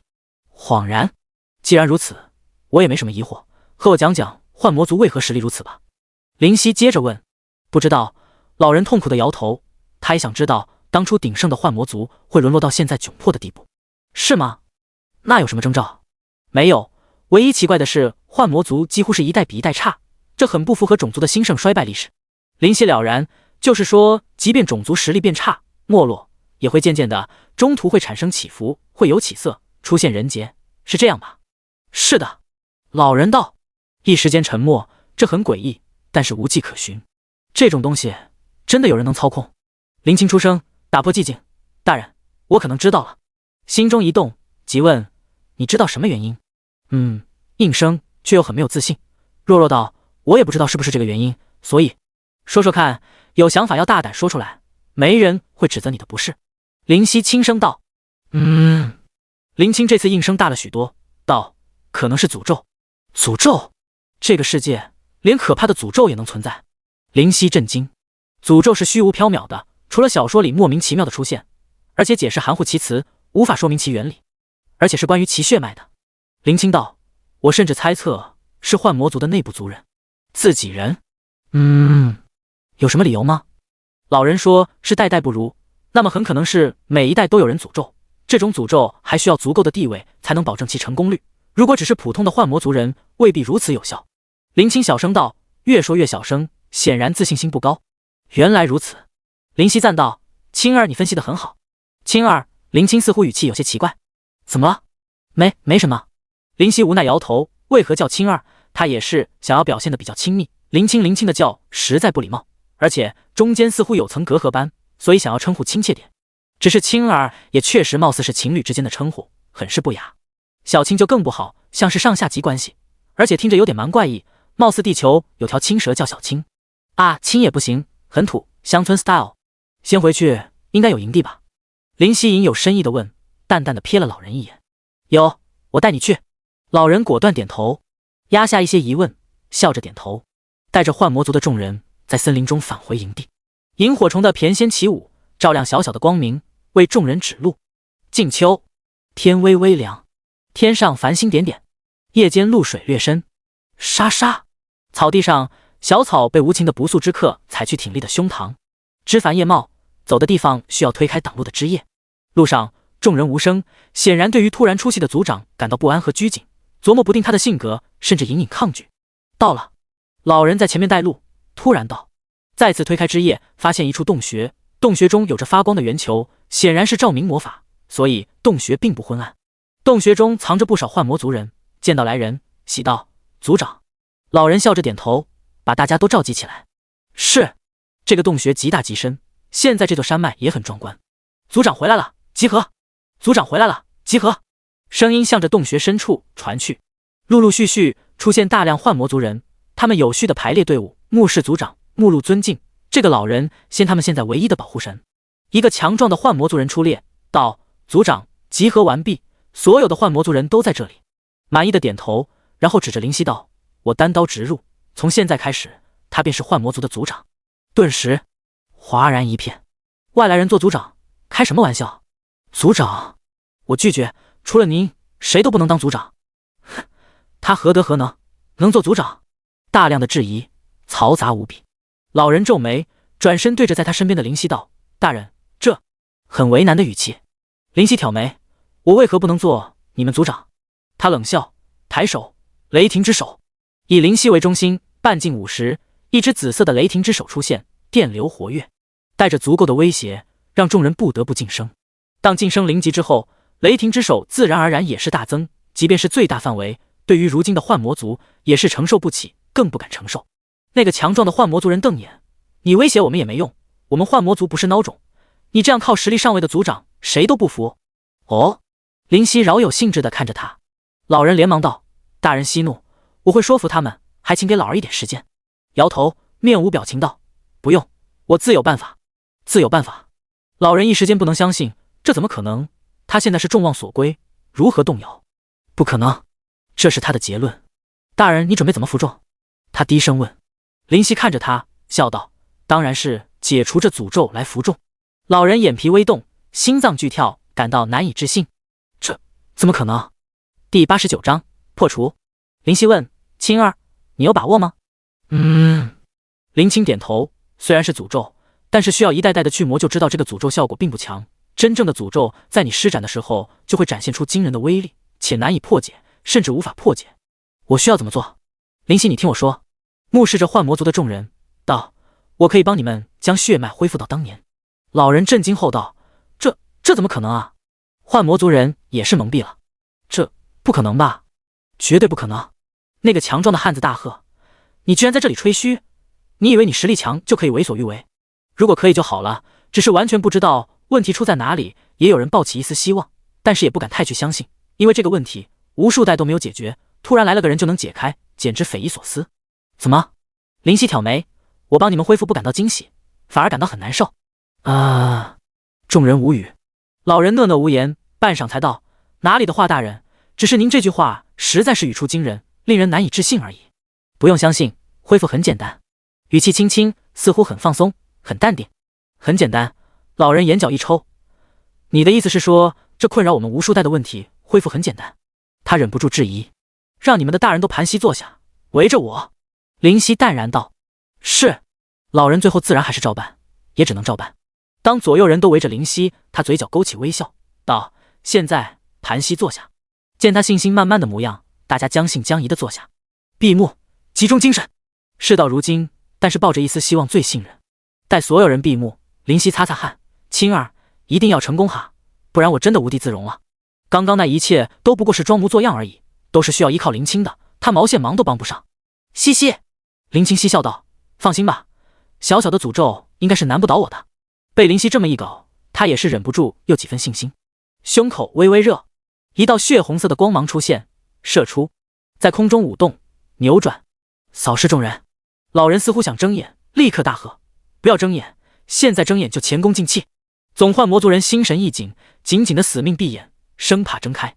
这个困扰他们的问题存在太久，一旦遇到希望，忍不住去相信，尽管可能希望渺茫。而之所以让他们闭眼，其实只是不想让他们看见林青施法。你问我为什么？真怕林青被人看得不好意思，自信心顿时全无，施法出错就很尴尬。抬头，血红色的光还在不断。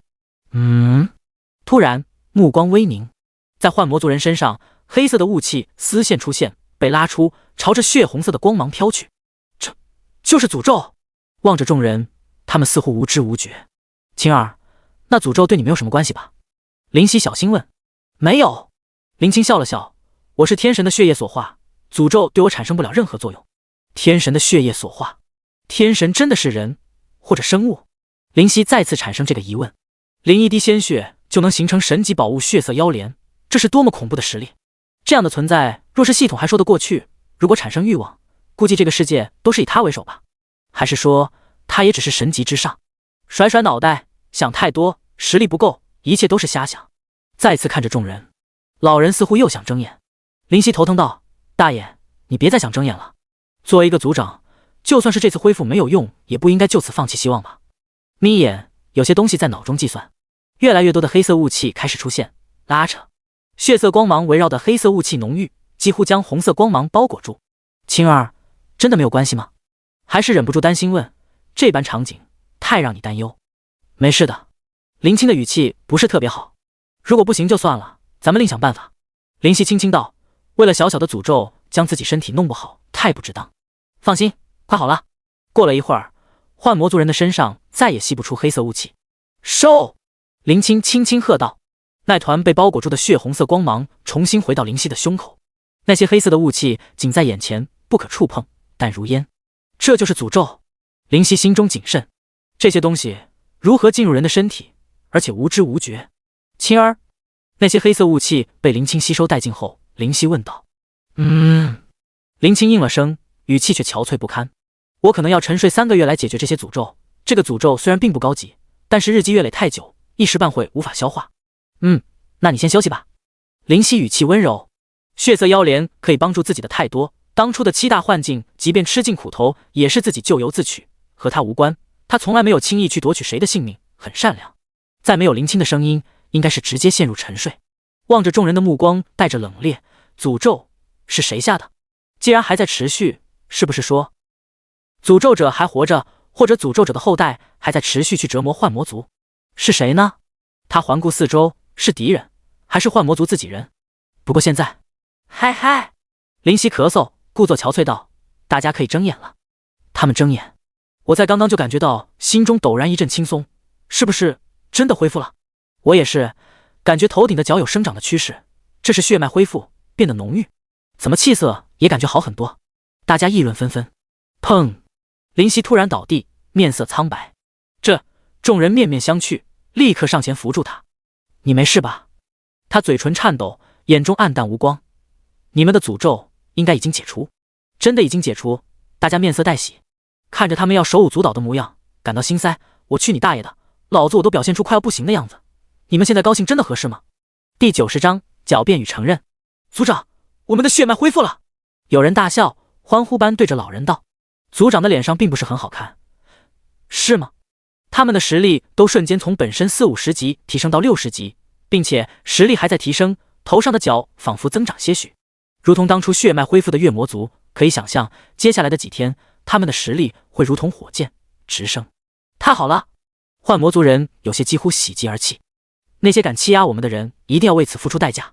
没错，我们幻魔族将会重新崛起，我们称霸的时代重新到来。那些人将林夕丢在一旁，在自顾自地说话，或大笑，或大骂，或发泄。看着他们的表现，林夕皱眉。幻魔族似乎有些脑残，这样的种族为何是高等的种族？而且当初还能有辉煌一时，有些想不明白。而伪装自己为了解除诅咒，貌似很疲惫的样子，现在也没有必要了。他站起身，对着老人讲：“现在我大概知道你为何下诅咒的原因了。”老人一震，似乎对林夕的语出惊人感到好笑。大人，你这话是什么意思？他兢兢业业地为幻魔族付出，并且不求回报，怀疑谁也怀疑不到他的身上。你听不明白？林夕耸肩，现在再装也没用。幻魔族众人也被他的话吸引。怎么可能？诅咒会是族长下的？有人质疑地看着他，而这个他不是林夕，而是族长。应该不可能吧？可是这个解除诅咒的人说是族长，他的话我们不能不听，不能不信啊。族长确实。听得林夕感到好笑。如果照剧情，这些受到族长照顾之人应当拼命维护才是，居然二话不说，仅仅因为我这个外人一句话便产生怀疑，丝毫不知信任二字何意，这样的不忠之族简直不该存在。你是不是觉得我是猜的？对着面色巨变的老人道。第一，你们还记得那个小田吗？小田，我们族最后的天才。若不是小田成功施展照明魔法，现在洞穴里还是昏暗一片。是啊，小田为我们做出的贡献不少，他的人生是有意义的。听到最后，林夕差点笑喷，说的好像小田是为你们而活般，可笑啊。他死之时，其实我看见了，我更是看到你脸上的震惊。林夕继续对着老人道。老人道，小田被冰少天杀死，我自然感到震惊。然而只有震惊，而且是伪装的震惊，悲伤都没有。摇摇头，补充道。幻魔族人顿时看着族长，想要得到答案。那时候有时间去表达心中的悲伤吗？我的身后还有数十个幻魔族人啊！族长情绪激动，似乎对于被质疑感到难过和愤怒。小田还是我的孙儿，我怎么可能会对其下手？族长说对，当时我也是看到的，一旦开战，我们必死无疑，哪有时间去伤心？而且正如其所言，小田是其孙儿，虽然是认的，但也是孙儿。有人觉得族长说的不错，开口道，不是为他开脱，只是在陈述事实。那么第二点，你说的那个叫冰少天的人，应该是最后被我杀死的那个寒冰蛇族吧？林夕继续问。老人默默点头，他是寒冰蛇族族长的子嗣，你杀了他，他们的族长不会善罢甘休。什么？他把冰少天杀死了？完了完了，我们唯一的盟友消失，虽然已经恢复血脉，不需要再依靠寒冰蛇族，但是人家帮助我们这么多，怎么能说杀死就死？没错，不能不顾这患难之情。没有，大家听我说，寒冰蛇族是要对我们不利，是这位救了我们。当初在场的人为林夕开脱，但是大家看向林夕的眼神很不友善。林夕不管不顾，他大致了解幻魔族人是怎么样的性格，很恶劣。冰少天在最后看向你，似乎想问你什么东西，淡淡道：我猜猜，会不会是我明明配合你演出这场戏，为什么结局是这样？老人没有出现任何异样表现，只是你的猜测，瞎想。这确实只能算我的瞎想。那么第3点，你为何能轻易的将族长之位让我？灵犀问。老人呵呵笑道：你可是错怪我了，我们幻魔族实力弱小，若有强大的守护神，自然是乐意让他做领袖。周围一阵骚动。现在我们血脉都解开，你怕是不配做我们领袖，还是做客卿吧？是的，我们不会亏待你，因为我们幻魔族非常强大。第4，为何冰少天被你拉入幻境？你没有死。灵犀小步踱着道：你们实力差距太大，其实你连将他拉入幻境的资格都没有，更何况冰属性对幻境有一定抗性，更加不可能成功，几率太渺茫。而且被拉入也就罢了，居然只是残血出来，不应该直接在死亡吗？而且遭受重大的打击，幻境居然还能持续，太不可思议。一般生命跌落 50% 幻境就应该不稳才是。那如果一击造成这样的伤害也可以解释，但是一击需要花费那么多的时间，不是应该片刻才对吗？老人点头，你的说法不错，虽然只是你的臆测，一厢情愿，但是不得不服你的探索精神。看似在夸赞，其实是在嘲讽他没事找事，净说些有的没的，看似很有道理，却只是自己的猜测，当不得真啊。不过这些疑问还是要请族长解释。老人笑着点头，可以，之后我会一一解释。瞥向灵犀，现在这一切都没有任何用，也不生气，微微一笑。第5，也是最重要的一点，大人还有什么不解，我会一一解释给你听。老人温声细语道：第5点，你还记得来到山洞那时候，大家都不服我做族长吗？老人没有发觉什么漏洞。是的，这个需要慢慢来，谁都无法接受突然来的领袖，我也是一步一步做上去的，没有一蹴而就的方法。没错，幻魔族的那个强壮大汉道，你用武力强迫我们臣服也没用，我们幻魔族不是那种靠武力胁迫就会屈服的种族。地法说的没错，我们幻魔族怎么会屈服？现在血脉恢复，给我10天，我就能让你匍匐在地上。哦，灵犀饶有兴致，眼中紫意闪烁。那为何要等10天？为何不想再就让我躺地上？电光火石，数个残影后，灵犀便站在他的面前。来啊，现在就动手吧！杀意毫无保留，尽情释放。恐怖的杀意让周围一片冰冷，那个幻魔族吓得倒退，哆哆嗦嗦，不敢说话，仿佛看见尸山，看见血海，大家噤若寒蝉，不敢动弹。这杀意太恐怖，没有靠近便失去抵抗的勇气，脚底如同有寒气钻入胸肺，难以呼吸。怎么不说话了？你们不是高等的种族吗？不是靠武力无法胁迫吗？怎么懦弱成这副样子？灵犀早已对所谓的高等种族幻魔族感到恶心，感到不屑，现在让他做领袖他都不想，没有人敢出声了。他冷冷道。周围的幻魔族都低下他们的头颅，如同死人，事不关己。太差，月魔族好歹还有血性，幻魔族连血性都丢了，灵犀失望透顶。继续，大爷，你还记得我告诉你怎么服众的方法吗？怎么服众的方法？老人回忆。陡然如遭雷击，灵犀自信一笑，想起来了吗？当然是解除这诅咒来服众。那时灵犀讲的是这句话，话没有问题，问题是老人怎么知道是诅咒？幻魔族人仿佛找到发泄的地方，道：族长，你快说法，反驳他啊！老人沉默，众人希冀，灵犀等待。大人年少聪慧，老儿服了。良久，老人笑着说道：没错，这诅咒是我下的。第91章离去。老人坦然承认，丝毫不慌。虽然我大概明白你下诅咒的原因，但还是请你具体说说。灵犀淡笑问。老人点头。族长，我们那么信任你，你居然……周围的幻魔族人愤怒无比，在幻魔族身上数千年的诅咒，居然是族长，莫大讽刺。老人尽管年龄已大，却中气十足。闭嘴！你们的诅咒是幻魔老祖施加的。幻魔老祖？祖先？一群人大脑短路。老人遗憾的叹气，哎，想法还是失败了。幻魔老祖的想法。灵犀心中微动，大概理解原因，这应该的幻魔族的本性有关。年轻人，你的探究的太深入了。老人道：普拉达派你来，说不得就是为了让我脱离幻魔族这个包袱。灵犀微微一愕，你这么说，我怎么感觉被普拉达算计了？幻魔族本身上是不存在的，这个种族是幻魔老祖自己创造出来的。老人道：幻魔老祖创造的？大惊，这是多么强大的繁殖能力！别想太多，幻魔老祖和生命女妖是一样的，你可懂我的意思？和生命女妖一样？灵犀不解，突然想到一个念头：天地所生。老人赞赏的点头，正是，而且不像生命女妖那般完美，它是没有生殖功能的。天烟？灵犀冒出这个想法，也不插话，且等下文。但也因此，他突破仙级，达到神级，不如生命女妖那般困难，而到了神级，直接变至巅峰，纵横神魔大陆。老人事不关己道。然后有一天，莫名其妙的，因为长久的寂寞，他突发奇想，想要创造出一个种族，说干便干，凭着可笑的热血，费尽千辛万苦，耗费大量精血，终于创造相貌和他类似的种族，借自己名号，号称幻魔族。后来发现幻魔族性格缺陷，又让他大费苦心去完善，结果林夕接话道，结果没有太大作用，便想要让盛极一时的幻魔族缓缓削弱，尝尽被人践踏玩弄的滋味，去体会疾苦和磨难，使得性格完善。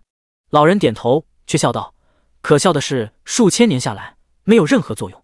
然后结合你刚刚说普拉达的想法是让你解脱，就是说我被他算计了。老人笑眯眯的点头。林夕心中大骂普拉达这奸诈之徒，创族想法除了天神无人可行罢了，这幻魔族我放弃，让他们自生自灭吧，这样的种族不该存在。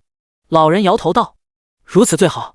林夕赞同点头，这样冷血无情的种族真的没有必要，有些事不可强求，该做已做，剩下的还是看天。你们三言两语把我们幻魔族当成什么？反正血脉恢复他们不用管，过几年我们自己可以走向巅峰。没错，他们走了，反而没人能够拘束我们。老人和林夕同时摇头，这个种族无药可救。青儿，青儿，在呢。林青弱弱道，我正在全力消化诅咒，可能需要2个月，这2个月不能提供能量了，对不起。林夕一头黑线，在你眼里我的心是有多黑啊？林青扑哧一笑，那你叫我干嘛？他发现自己的主人似乎不是特别坏，没有闯7大幻境那般凶狠，只是傲慢之境和暴怒之境给林青的阴影太大。那究竟这诅咒不用解，全部还回去吧。林夕放松笑道，说实在，让柔弱的林青去消化看起来很恐怖的诅咒，自己也于心不忍，现在自然而然的可以说出这句话，心中反倒好过不少。可是这样，林夕摇头坚决道，没有可是，不要委屈自己，我知道这诅咒对你来说并不好过，还回去吧。林青心中一暖，点头，这个主人还不赖。林夕胸前开始飞出大量黑色烟雾，那些黑色烟雾在众人疑惑的目光中飞入他们体内。这是什么？诅咒！这是诅咒！有人惊恐，他们挥拍逃跑，但是没用，那黑雾随影而行，不可抵抗。林夕冷笑，你们这样的家伙没有必要让我委屈气儿。提升的实力开始下降，在黑色烟雾全部进入他们体内后，实力恢复原来一蹶不振的模样，一切戏剧化般进行着。老人看着有些惊叹，血色妖莲居然让你给拿走了，不过你也是狼族，玻璃应当不会太心疼。对于他们来说，一切隐瞒都没用，而且老人是谁其实已经显而易见。走吧。林夕对着老人道。老人道，他们就自生自灭吧，我们走。林夕脚下突然形成飓风，带着他飞起。老人无风自飞，这是神级的能耐，在幻魔族人怨恨恐惧的目光中离开。我该如何称呼您？在空中望着下方快速倒退的场景，开口问。老人哑然失笑，虽然幻魔这个名号很骇人，但是我本人很随和，你想怎么叫就怎么叫吧，我本名魔星。林夕笑道，那我叫你星爷吧。星爷？老人微微思索道，不好，把我叫老了，还是星哥吧。嘴角一抽，星哥。老人苍老的脸咧开，摆出让他无语的微笑。这位星哥，心态很好，这或许就是他创造的幻魔族给予他的回报。我们去那里。地上的茂密森林不见，潺潺河流消失，显然是中心圈的方向，然而不是魔宫方向，这让林夕疑惑。去找那个算计你的家伙。老人眉开眼笑。林夕。老人在前方带路，林夕因为脚下的风不需要操心，会自动跟上老人。这玩意送你吧，对我也没用，不然你就白白去一趟，心中想来也有怨气。一颗黑色的药丸在天空中抛向林夕。破魔丹。林青喜道，他不用去清除诅咒，自然立刻恢复过来，不需要沉睡。破魔丹。林夕眼中金光一闪，可以无条件突破境界的神丹。激动，伸手去接，然后大风猛然一吹，在快到林夕手上时，药丸改变方向飞了出去，顿时愣了。老人尴尬，失误，回身去追，将那颗黑色药丸擒回，这次放在林夕手上，稳稳的。侦查术。破魔丹，神级，效果服用后立刻提升一个小境界，而且无副作用，限零级。看到第一条信息，忍不住激动，直接提升一个小境界啊，而且零级可用，那现在不是正好？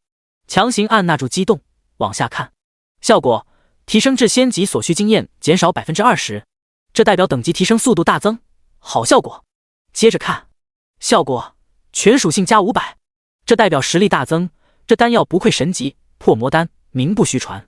再接着看，注：由于时间太过久远，不知是否还有效果。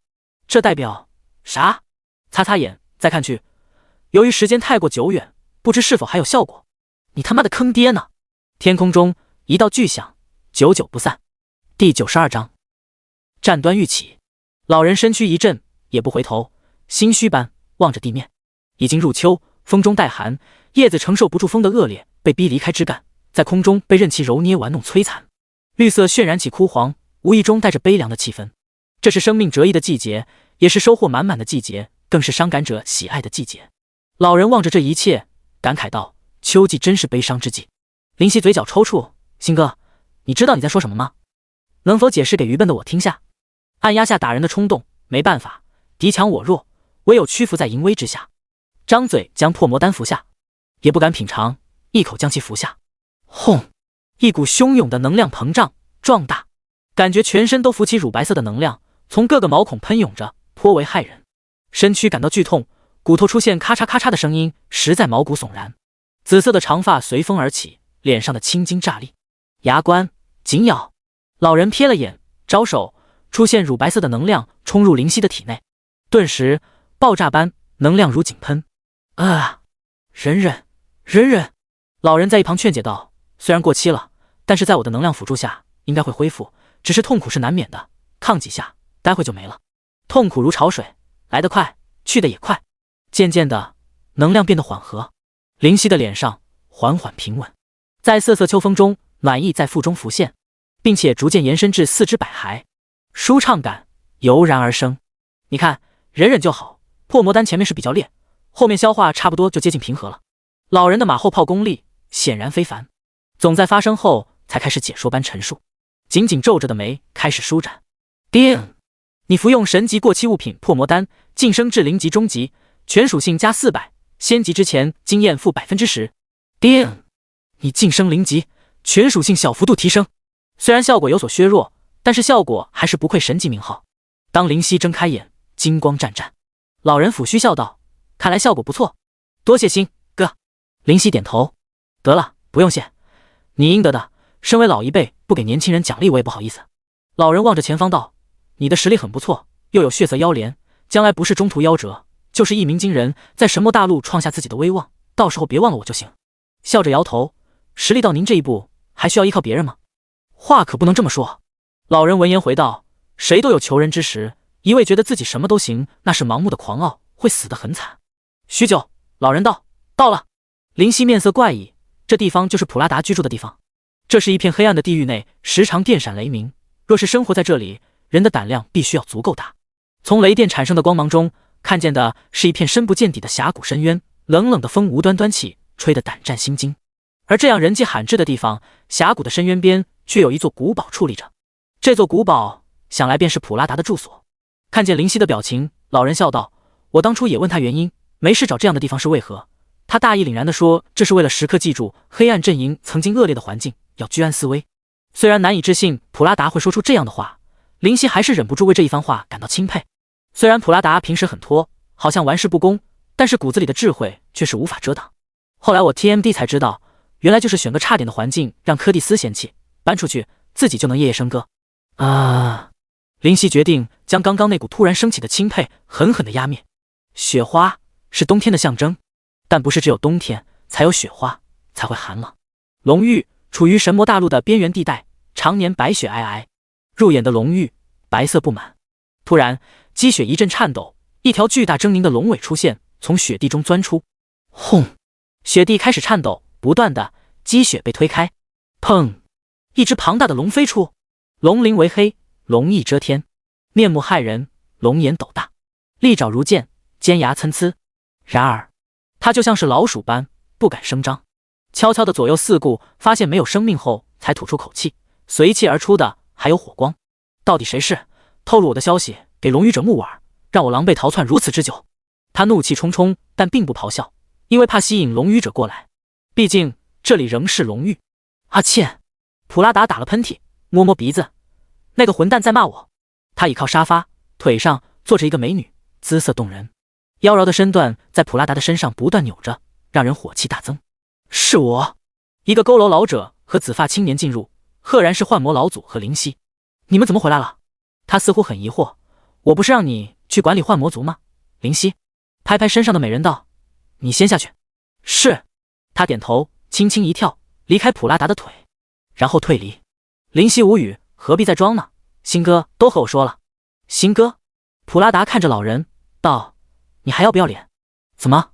魔星挑眉，我成为神级后寿元起码大增，现在还年轻得很。呸！普拉达吐他口水，年轻个屁，老乌龟还装嫩。怎么了？年纪大就很老吗？灵犀眉头微动，这句话似曾相识啊。哦，照你这么说，年纪大就很年轻？普拉达轻声问。魔星语塞，摇头，没意思，不说笑，这次来就是打个招呼。那幻魔族我抛弃了，早就该丢了。普拉达嗤笑道：那种族我早就看出来无药可救，就你傻傻的认为他们还能明白人性，有些东西是天生的，外在也改变不了，这叫什么来着？对，江山易改，本性难移。这次算你说的有理。魔星无奈。普拉达笑道：我说的话一直很有道理，这次让你回归，一是让你不要执迷不悟，二是商量大事。什么大事啊？魔星问。商量对光芒阵营的进攻。哦，魔星兴趣起。灵犀惊讶中。第93章，眼帝是谁？就在普拉达说出这句话后，场面安静下来。魔星来了兴趣，道：怎么？大总攻？大总攻？普拉达摆摆手，得，这你就想太多。虽然我们黑暗阵营隐隐间是占据点优势，但还至于狂妄到快要击垮光芒阵营的程度。皇城里那尊恐怖存在没老，谁敢放肆？魔星点头，也对，那和往常一样。和往常一样。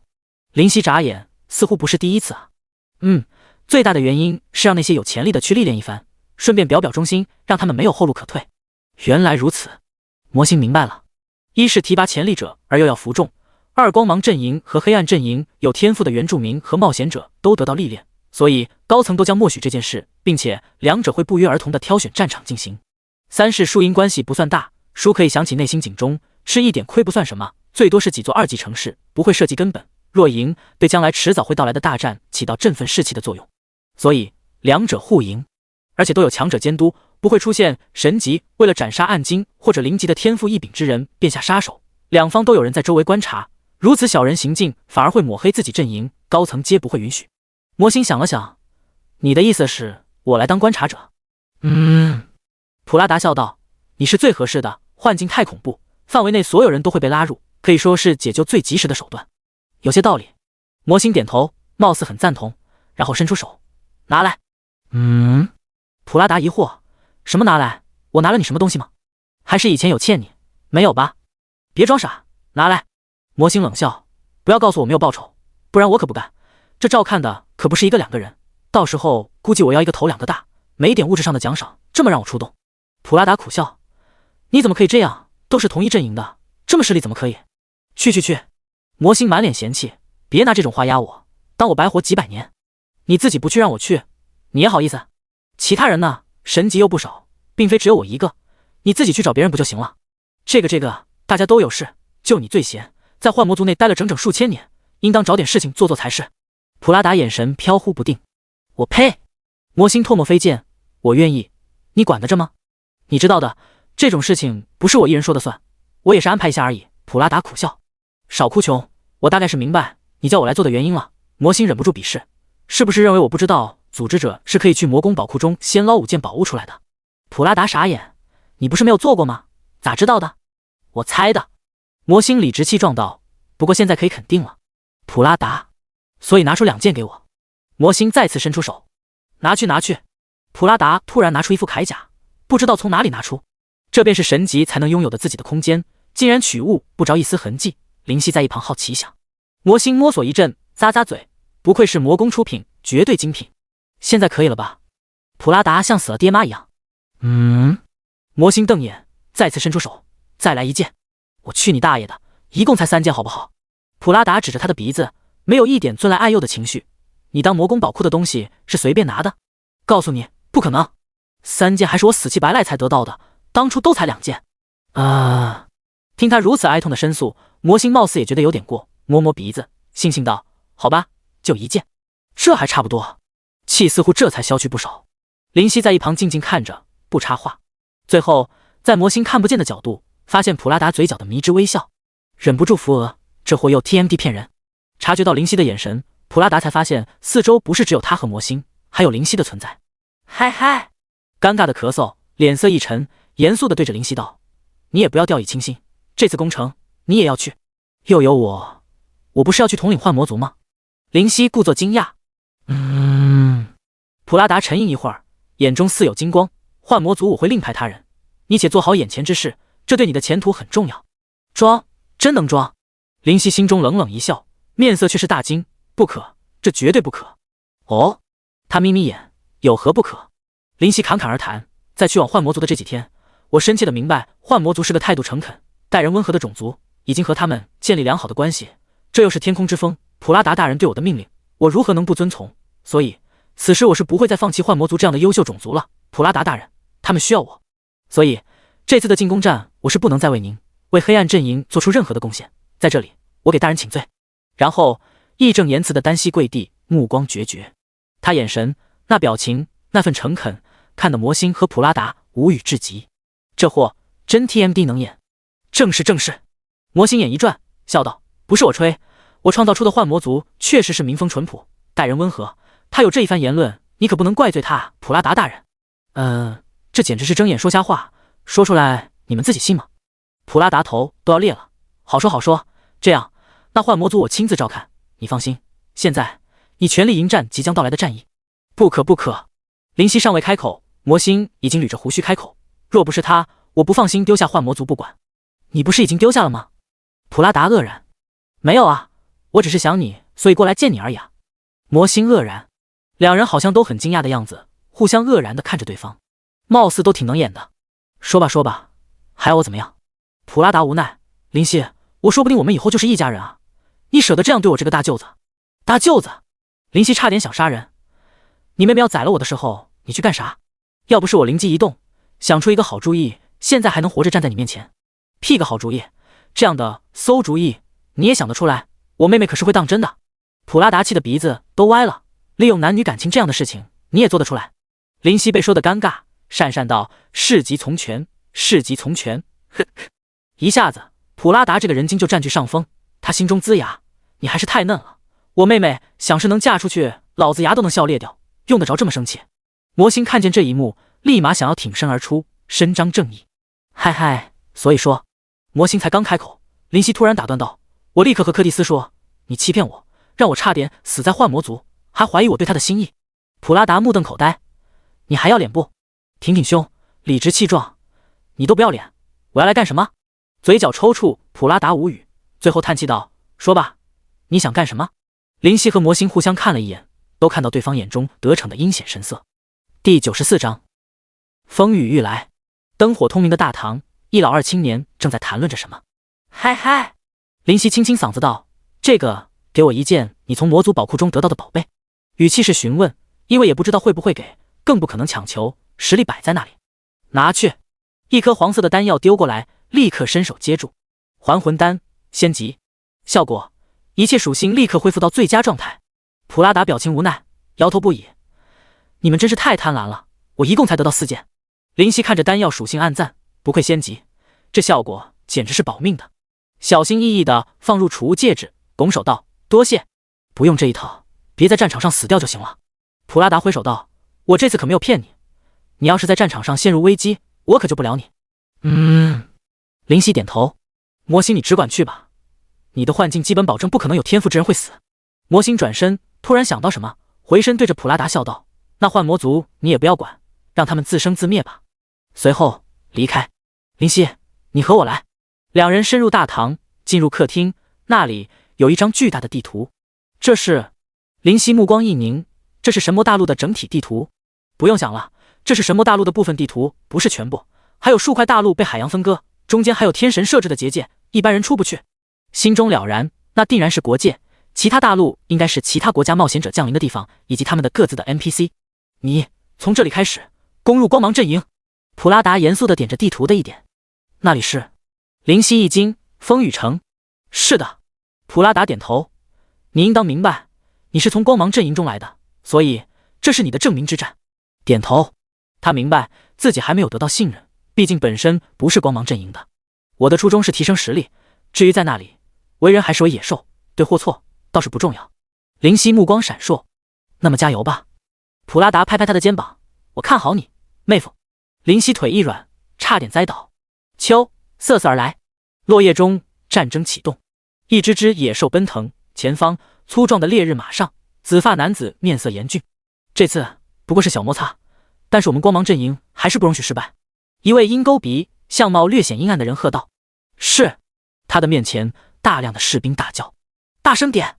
男子皱眉：“是。”士兵们咆哮：“他点头：“不错。”没有人敢在他的面前放肆，他是来自一级城市青龙城的妖孽，从无数天才中脱颖而出的强者。更加令士兵们提心吊胆的是，这位爷的脾气不是特别好。同样的事情在各个二级城市中发生，勾勒出紧张的气氛，一时间剑拔弩张。众多来自各方的强者将视线集中这块波及最西方的二级城市的战场。这里是神级之下的战斗，也是天才之间的摩擦，城主被暂时调换，临时取代，因为更有资格者从四面八方涌来。踏踏踏踏，林夕在烈日马上，后面野兽跟着。宝宝，他轻轻喊，无人回答。看来幻境那时对他能量的耗费真的很大。心念及此，不再呼唤，让宝宝安心睡觉，恢复能量。林青，林青回道，这次的战斗曾经似乎发生很多次，你听说过吗？没有。林青道，这种事情应当没有特别的涉及光明阵营和黑暗阵营战争重点，所以并不是很清楚，记忆中没有记载。好的。林夕点头，看来这次的战斗真的只是单单历练选拔作用。叮！玩家们请注意，怪物工程即将于10月25号8点开始，请做好准备。叮！玩家们请注意，怪物工程即将于10月25号8点开始，请做好准备。叮！玩家们请注意，怪物工程即将于10月25号8点开始，请做好准备。3次全国公告，醒目无比，顿时沸腾了。哈哈，系统终于又要搞事了。咦，出现一个积分排行榜，天，第1名奖励仙器1件，我要上排行，一定要！这次绝对不会像风雨城那样狼狈，老子要多拿积分，多升几级。玩家，也就是冒险者都在摩拳擦掌。怪物工程，那奖励不是一般的丰富。神圣裁决劈翻一只大蟒，身上闪烁金光，终于55级。紫电天狼，这次也会有你吧？前期玩家技能太单一，这次可没有那么简单了。月魔族，你说大人会不会再出现在战场上？木青道，不知道，在的话我会去找他，他若不在，我等万年。木彩霞目光坚定，这次也是我们月魔族重新出现在强者视野中的时候。没错，这次我们月魔族将卷土重来，再造当年辉煌。大量的月魔族人踏出结界，他们摆脱恐惧，摆脱弱小，他们强势登场。在空中，一道乳白色的能量破空，魔星前方出现一道红色的流星型能量，发出声音：烈火战神，这次是你来做监察者。是的，没想到黑暗阵营派出你。烈火战神的语气严肃，显然对于魔星很大忌惮。还好还好，就是无聊，出来走走。魔星嘿嘿一笑，无所谓道。然而烈日战士根本不敢小视，眼前的这位存在可是能在黑暗阵营中排行前5的恐怖人物，只是没有去争夺虚名而已。烈日战神缓缓开口，你不要换魔族了？不要了，那换魔族只能放弃。魔星笑道，已经完全看透，战争来得突然，这次不知多少生命要逝去，或许昨日嬉笑怒骂，今日只能苦笑泉下。第95章战争之时。清晨破晓，阳光为风雨城镀上一层金黄色的外衣，曾经的破损消失，如今的巍峨屹立。城楼上人山人海，城楼下魔间接踵。黄甫悔站在城楼上望着远方，面色肃然。入秋，寒意袭人，大量的白气从嘴中诞生，然后迅速不见。踏踏踏踏，大地传来微震，逐渐放大。吼嗷！野兽从远方袭来，压弯嫩草，剑碎露珠，有大如象，有小如鼠。铿锵！齐齐拔出武器，杀！战士们杀去！一匹烈日马脱队而出，马上紫发青年面无表情，手上握着细薄的剑，剑舞剑，空气接裂。侦察术，白痴才理你，狂战士！等级46生命，54860攻击，2254防御，1235速度，16技能野蛮冲撞、疯狂怒吼3段斩。现在的玩家总体都达到40级往上，有更甚者更是达到50级。玩家的升级还真是恐怖。我到黑暗阵营的时间满打满算才3个月，居然已经到达这样的实力。林夕心中想到，但是现在还不行。听风紧握，稳稳地坐于烈日马之上，快速攻击。噗噗噗，一滑失去数条生命，再滑又是数条生命，如此轻贱。妈的，这紫发 BOSS 太屌！先交给 NPC。玩家胆寒，这太强大。原住民生命和实力比之现在的玩家不强多少，在灵犀剑下如何抵抗？即便是盾牌都被直接划出2半，犹如废铁，直接落地。听风太厉！这时人命比草贱，血珠乱射，血珠胡点，红色为战争点缀几分无情。城楼上的黄福悔顿时注意其他，这紫发男子林夕，他的眼睛瞪大，这个林夕如今实力竟然如斯。野兽紧随，利爪比枪快，怒撞比盾重。妈的，这次的怪物工程太夸张，必须去2级城市，3级城镇根本挡不住。有玩家惊恐，可是现在后悔太晚。林夕持剑大喝：“给我占领风雨城！”哦！野兽齐吼，场面震撼。林夕的剑无比匹敌，每一次的攻击都带走1条生命。他现在的属性比之寻常的0级强大太多。紫电天狼0级，等级81生命，400万攻击，11000加2500防御，7800速度，40技能雷霆之手电光火石急闪，雷霆万钧杀戮之心祭月，上万攻击锋芒毕露。雷霆之手，紫色的雷霆弥漫，大量的白光飞起，大量的尸体诞生。给我射！黄福悔大喝，心中却带着冷意。现在的他即便达到0级也不是林夕的对手，差距太大。剑雨匆匆，林夕嘴角带着不屑，这剑雨的威慑力不够。听风舞得密不透风，没有一支箭落在他的身上，烈日马上也没有。他带的兽类是普拉达给的兵力，超越10万，也都是超越60级的高级凶兽。风雨城如何挡？怎么挡？场下的战士短短半小时全灭。大门紧闭，矗立。林夕手尖发白，听风斩击，啪！木屑飞起，碎末飞扬。负5012。不过10万数值的大门如何长久撑着？跑！黄福悔恨恨地看了林夕一眼，从嘴中吐出一个字：什么？旁边的左右侍卫神色动容。城主，什么都别说，走！黄福悔脸色铁青，风雨城守不住啊！他一拳打在墙上，眼中有着泪花，流下的泪沾湿满是皱纹的脸。这可是你一辈子的心血啊！黄福悔突然大吼：我知道，所以城可以重建，人不能死。立刻，马上！是。左右侍卫领命，他们理解黄福悔的心痛。林夕，你这个混账啊！他的眼神怨毒，看着仍在破门的紫发男子。林夕察觉，抬头对视，一会儿纷纷移开视线。城内的传送阵不断闪烁，城内的冒险者和原住民都在快速离开。我不走！有老人怒道：我在风雨城住了一辈子，死我也要死在这！你们走，你们年轻人走！众人强行拉着他离开。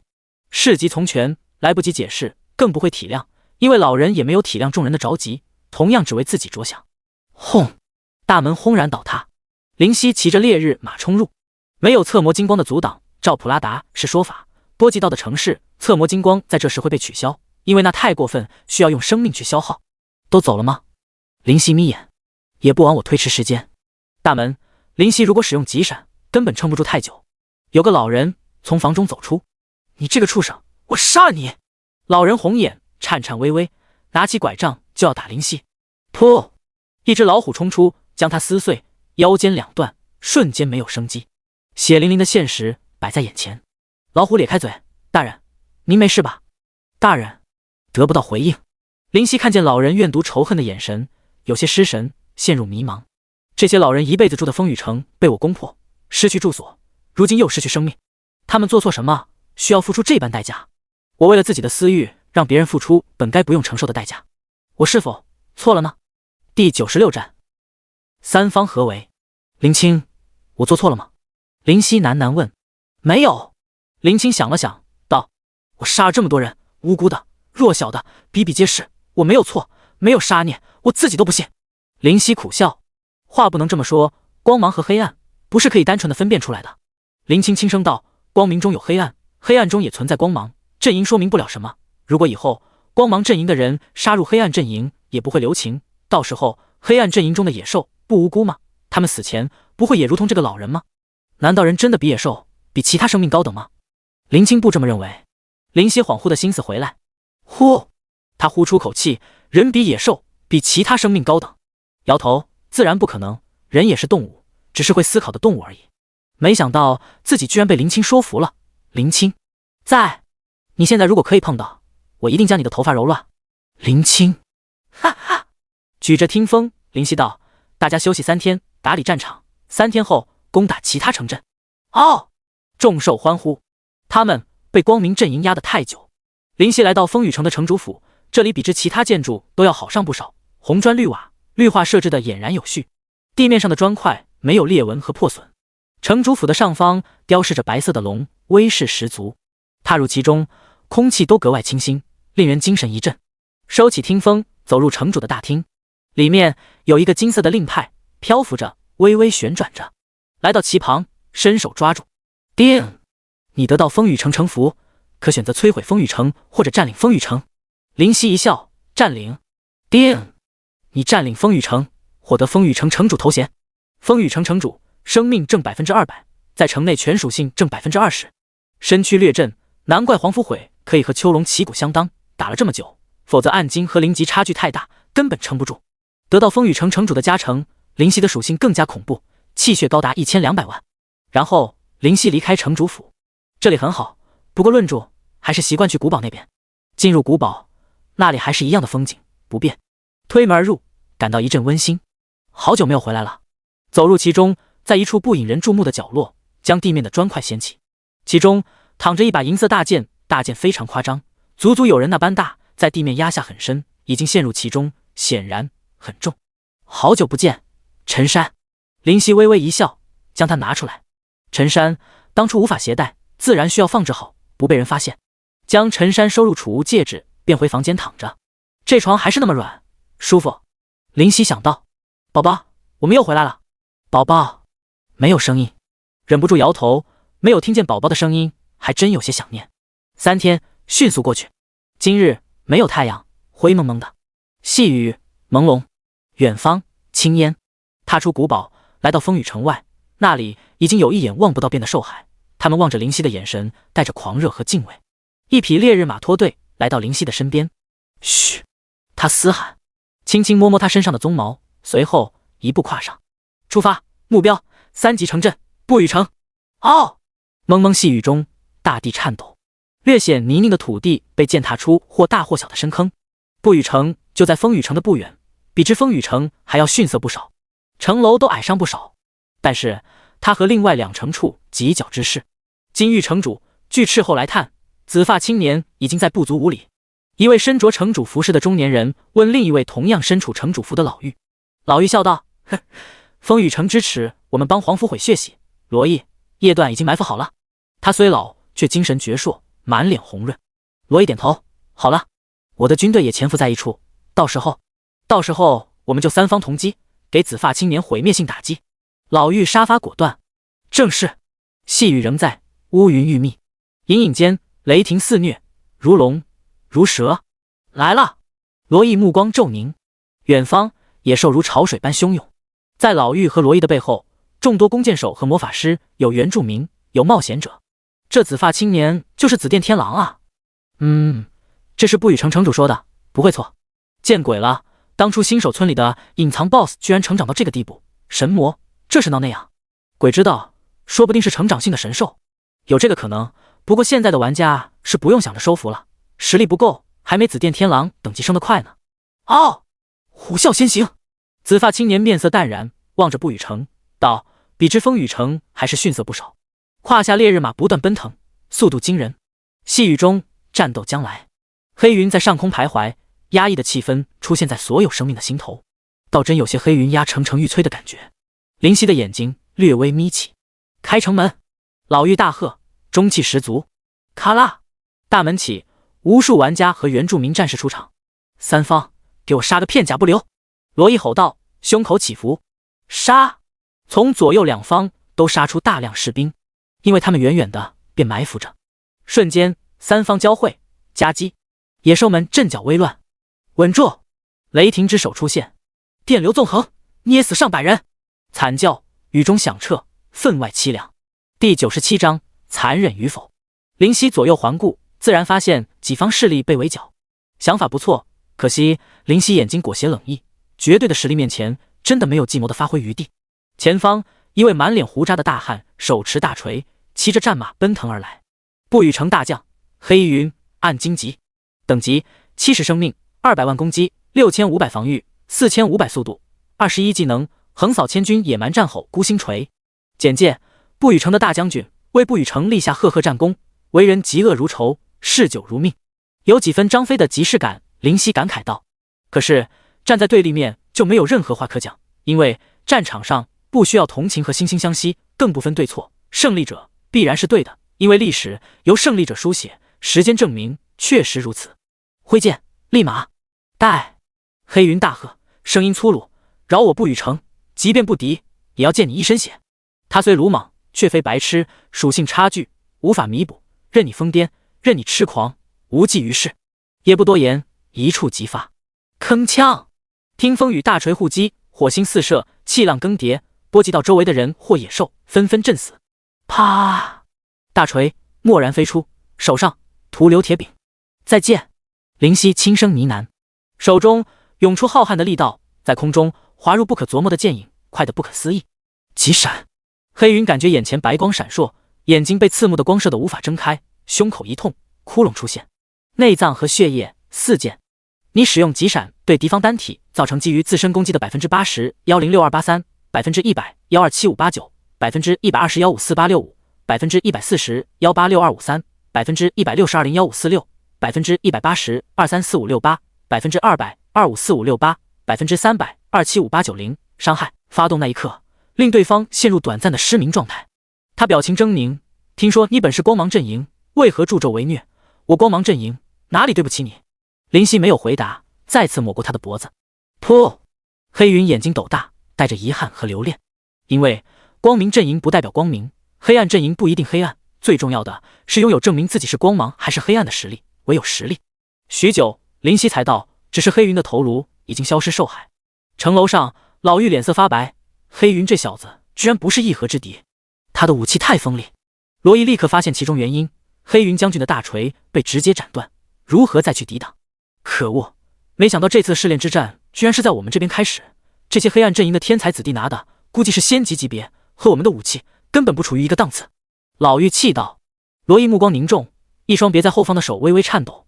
我大概明白风雨城黄福悔为何弃城逃离。不好，叶段城主要和紫发青年碰面了。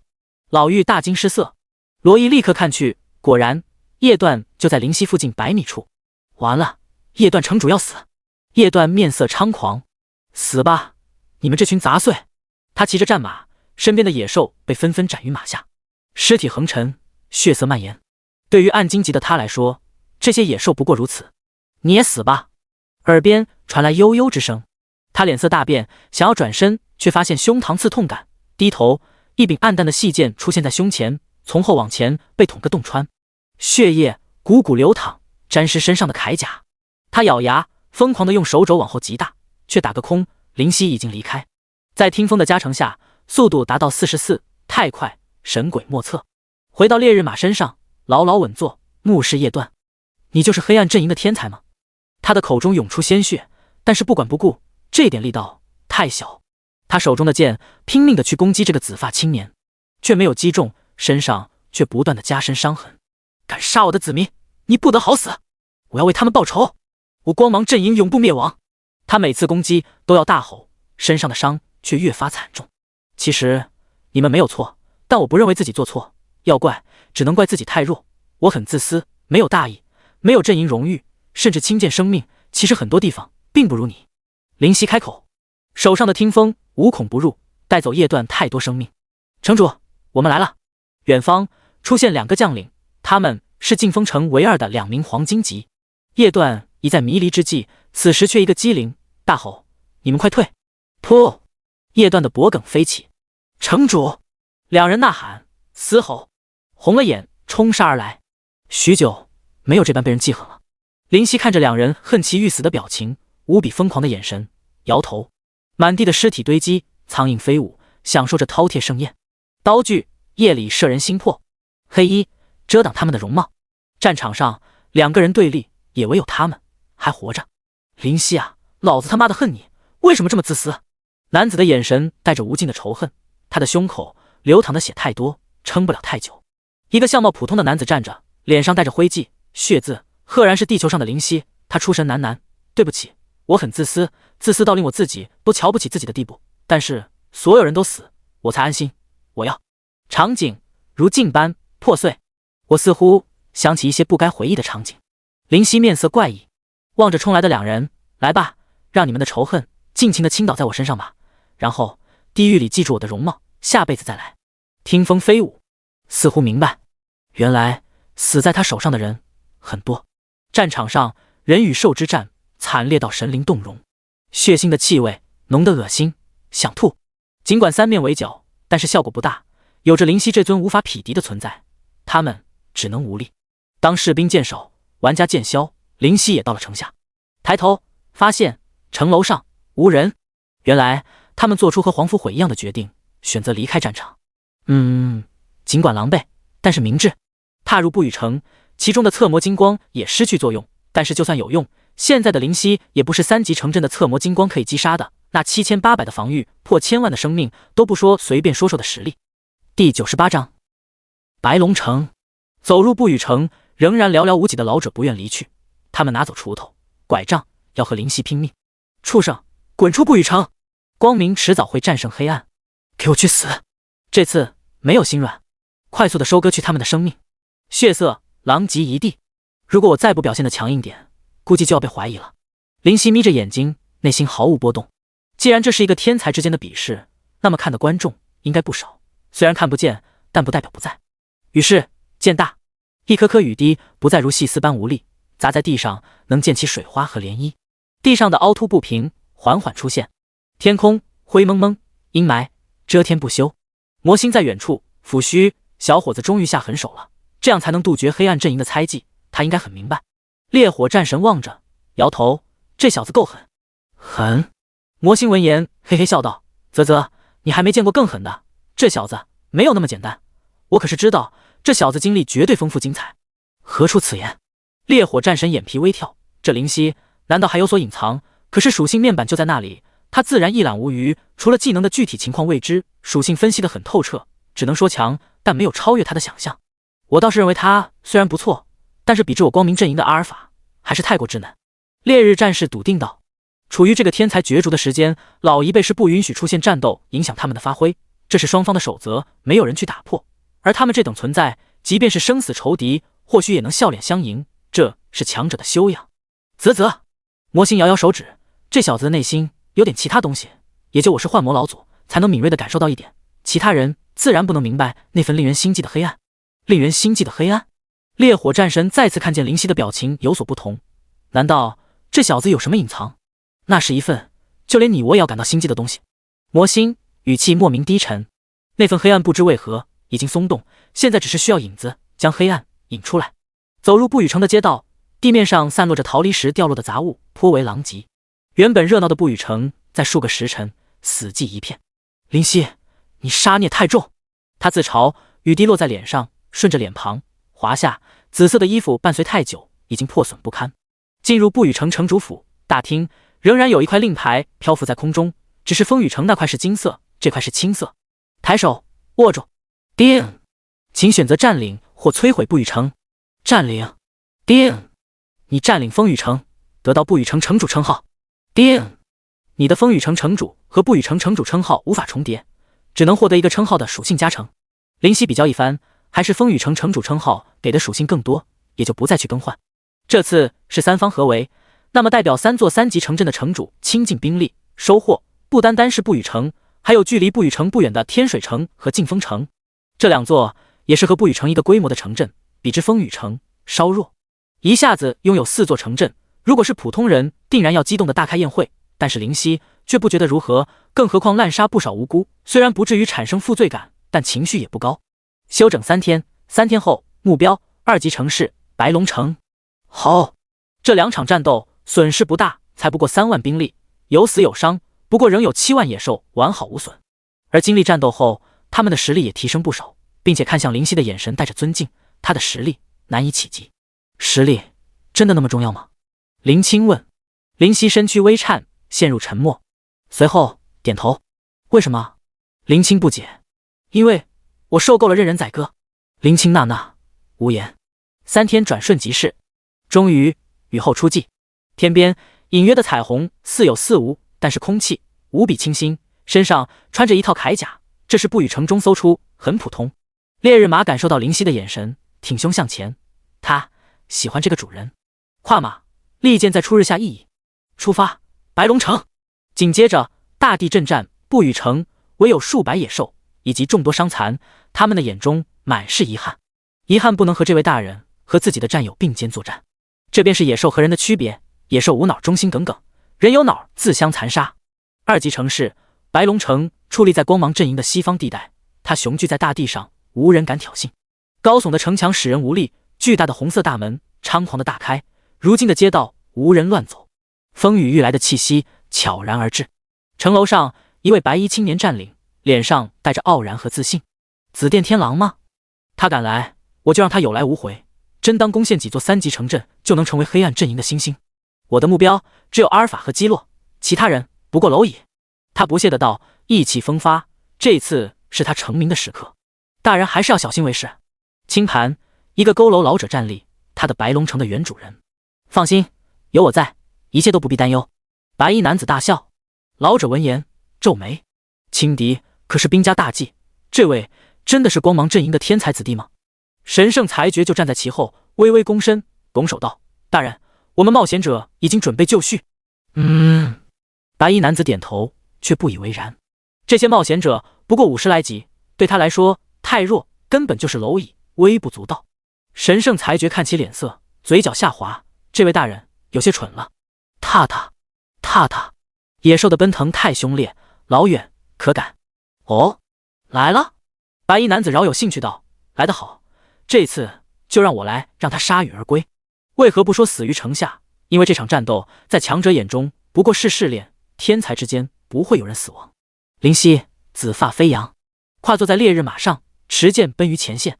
呵，白衣男子冷笑，倒是颇为大胆。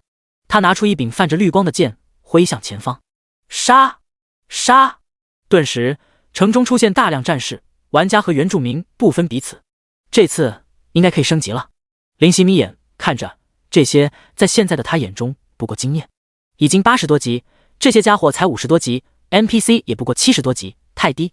抬头看见白衣男子，似乎注意到林夕的眼神，他伸出大拇指，然后倒转朝下一按。呵呵，可惜了，这个经验蛮多，就是不知道能不能杀。惋惜般摇摇头，然后大喝：黑暗阵营的子民，立功的时刻，为阵营牺牲的时刻到了，现在绝不能退。好！野兽纷纷吼叫应和，武器和利爪的接触开始。无论野兽，无论人，这一刻唯有决绝，因为胆怯不得。第99章比尔。噗噗噗，听风抹过，脖梗和身子分离，血管中的血液找不到流动的方向，即便那盾牌也没用，听风之力太难抵抗。烈日马快速地奔跑在战场上，他虽然使用60多级，但是由于林夕的骑乘经验有所共享，得到不少，已经到达70多级。林夕的攻击速度如同电光，无可匹敌。虽然没有开启极其消耗精力的电光火石，但是听风加上杀戮之心，已经相当可怕。白衣男子看见也不慌乱，那把细剑我要了。他的语气很是狂妄。神圣裁决眼皮一跳，有种不好的预感。他决定保存实力，不再浪费，在工会频道中道：大家尽量在 NPC 的后面，不要冲出去，保存实力，到时候逃跑。顿时玩家们都回应：副会长说什么就是什么，兄弟们都听清楚了。我已经很后面，枪打出头鸟，我躲到战场边缘，只要表情给力点就 OK， 嘿嘿。这紫电天狼根本无敌，看来副会长已经发现不可抵抗，没有人去忤逆他的话，这就是神圣裁决的人脉，万历大人。神圣裁决走出一步，对着白衣男子道：比尔大人，紫电天狼太凶，造成的伤亡太大，要不我去会会这家伙。比尔冷哼。旁边的原白龙城城主点头。与神圣裁决对视一眼，均有些心领神会。一匹黑色雄壮的马冲出城门，比尔出场，手上拿着绿色光辉的剑，显得威武十足。林夕自然看见，笑了：“这小子自寻死路，莫非以为面板属性和我相差不多就能嚣张？”林夕骑着烈日马便冲去。侦察术，神圣骑士比尔0级，等级90生命，1000万攻击，13600防御，7400速度，28技能神圣之盾、神圣之刺、神圣破天斩、神灵降。简介：光芒阵营中较劲的天才子弟，拥有极强的光元素亲和力，从小彰显出无与伦比的天资，纵横光芒阵营的青年俊杰前3。天才子弟90级也只有这点属性，不过如此啊。林夕笑了笑，但是内心不敢轻敌。乍一看和自己的属性相差不远，但自己有着杀戮之心，增加恐怖的50%基础伤害，还有极闪这样的单挑技能，就看神圣骑士比尔式技能能否压住我了。比尔出场气势非凡，四周之人纷纷退开。有好戏看喽！紫电天狼 vs 神圣骑士，开录制放贴吧，一定点击率过100万，毛线100万1000万都没问题。这可是0级之间的战斗，难得一见。没有多言，两人马匹互相跑过，铿锵，火星四溅，周围的人和野兽根本不敢上前。这两位存在，没有一位可以惹得起，力气还挺大。比尔手微微发麻，你也不小。林夕显得颇有余力，这便是差距。神圣之盾，比尔大喝，一股白色的能量涌出，出现在他的身上。有盾，那就打破。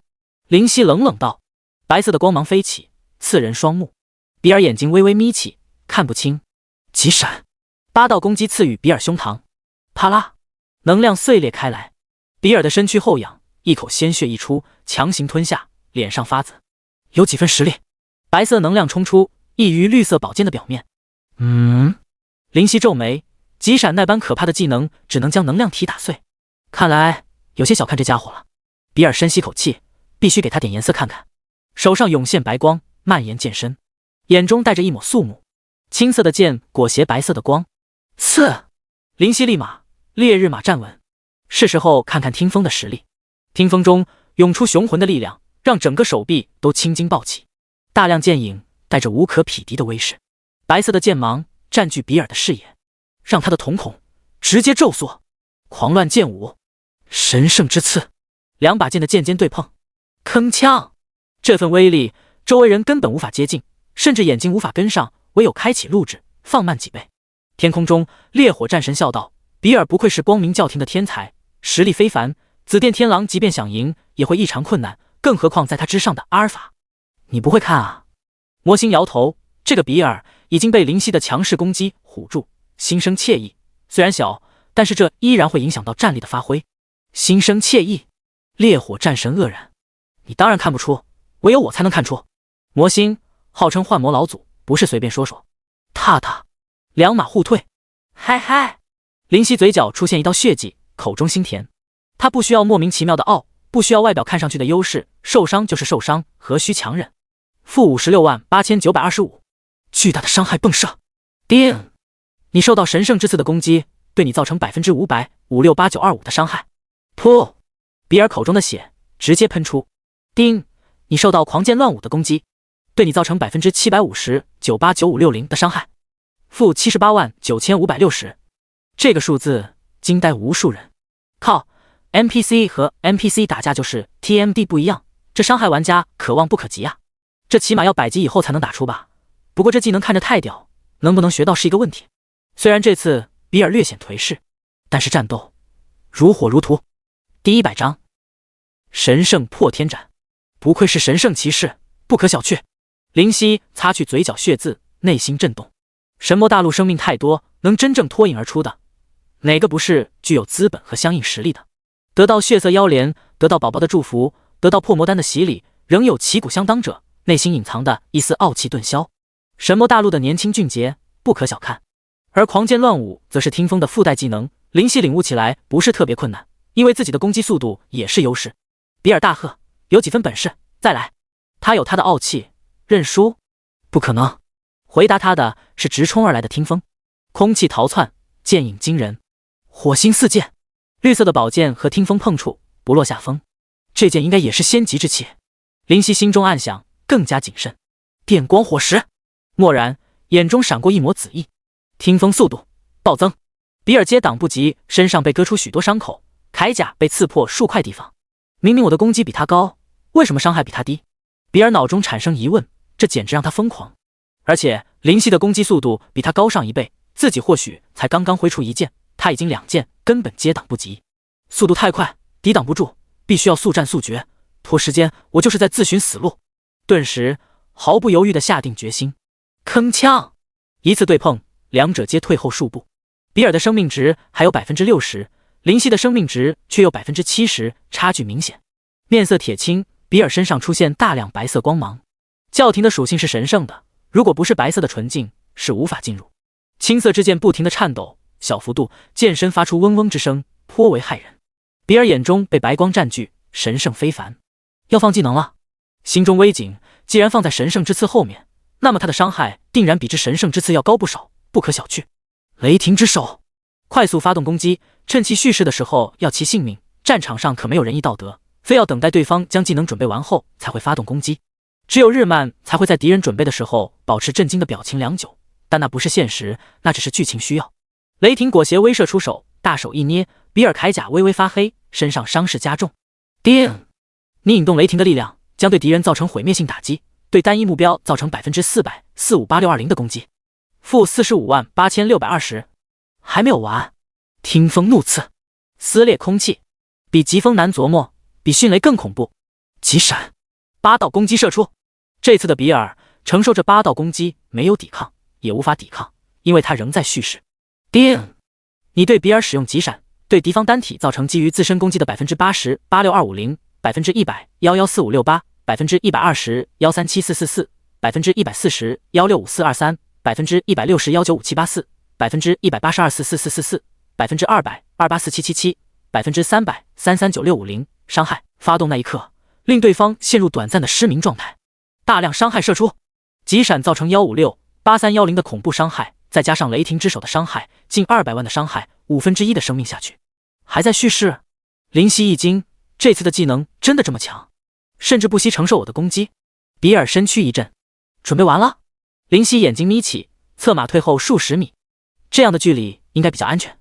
比尔嘴角狞笑，死吧！抬剑从上而下，剑尖白色绽放，劈砍，咻咻咻！无尽的白色能量从剑中宣泄，可怕异常。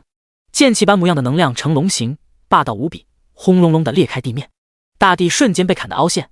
白光激射，林夕瞳孔微缩，他感受到极大的危险气息。这道技能很强，白色的能量如同怒龙，张开血盆大口向林夕涌来。林夕离开烈日马，腾空将烈日马强行甩出攻击范围，他自己或许可以承受，但不过70多级的烈日马绝对无法承受，必然当场死亡。紧紧握着听风，横剑抵抗。噗！能量决堤喷射，将林夕埋没在光芒中，失去人影。那股能量没有结束，后方的原住民和野兽都被带入许多，通通当场死亡，化为灰烬。冲出去很远，怒龙开始疲倦，光辉暗淡，缓缓消失，最后在空中形成一道扇形，将战场隔绝成2半。这样的威力太强太可怕，神圣裁决吃惊，这比尔居然有这样的实力。看来神圣骑士的名号不是白叫的，虽然人有些狂妄了。战场上偷偷拍摄观察的玩家啧舌不已，这比美国大片还 TMD 刺激，这特效无敌了。靠，老子要是有这技能，泡妞约炮还不和吃饭喝水一样简单。100级就能这么夸张，该不会是满级吧？满级个毛线，0级就满级，上面的仙级和神级呢？你搞笑的吧？这样的场景，即便是处于信息超前我冒险者也无法接受，难以想象。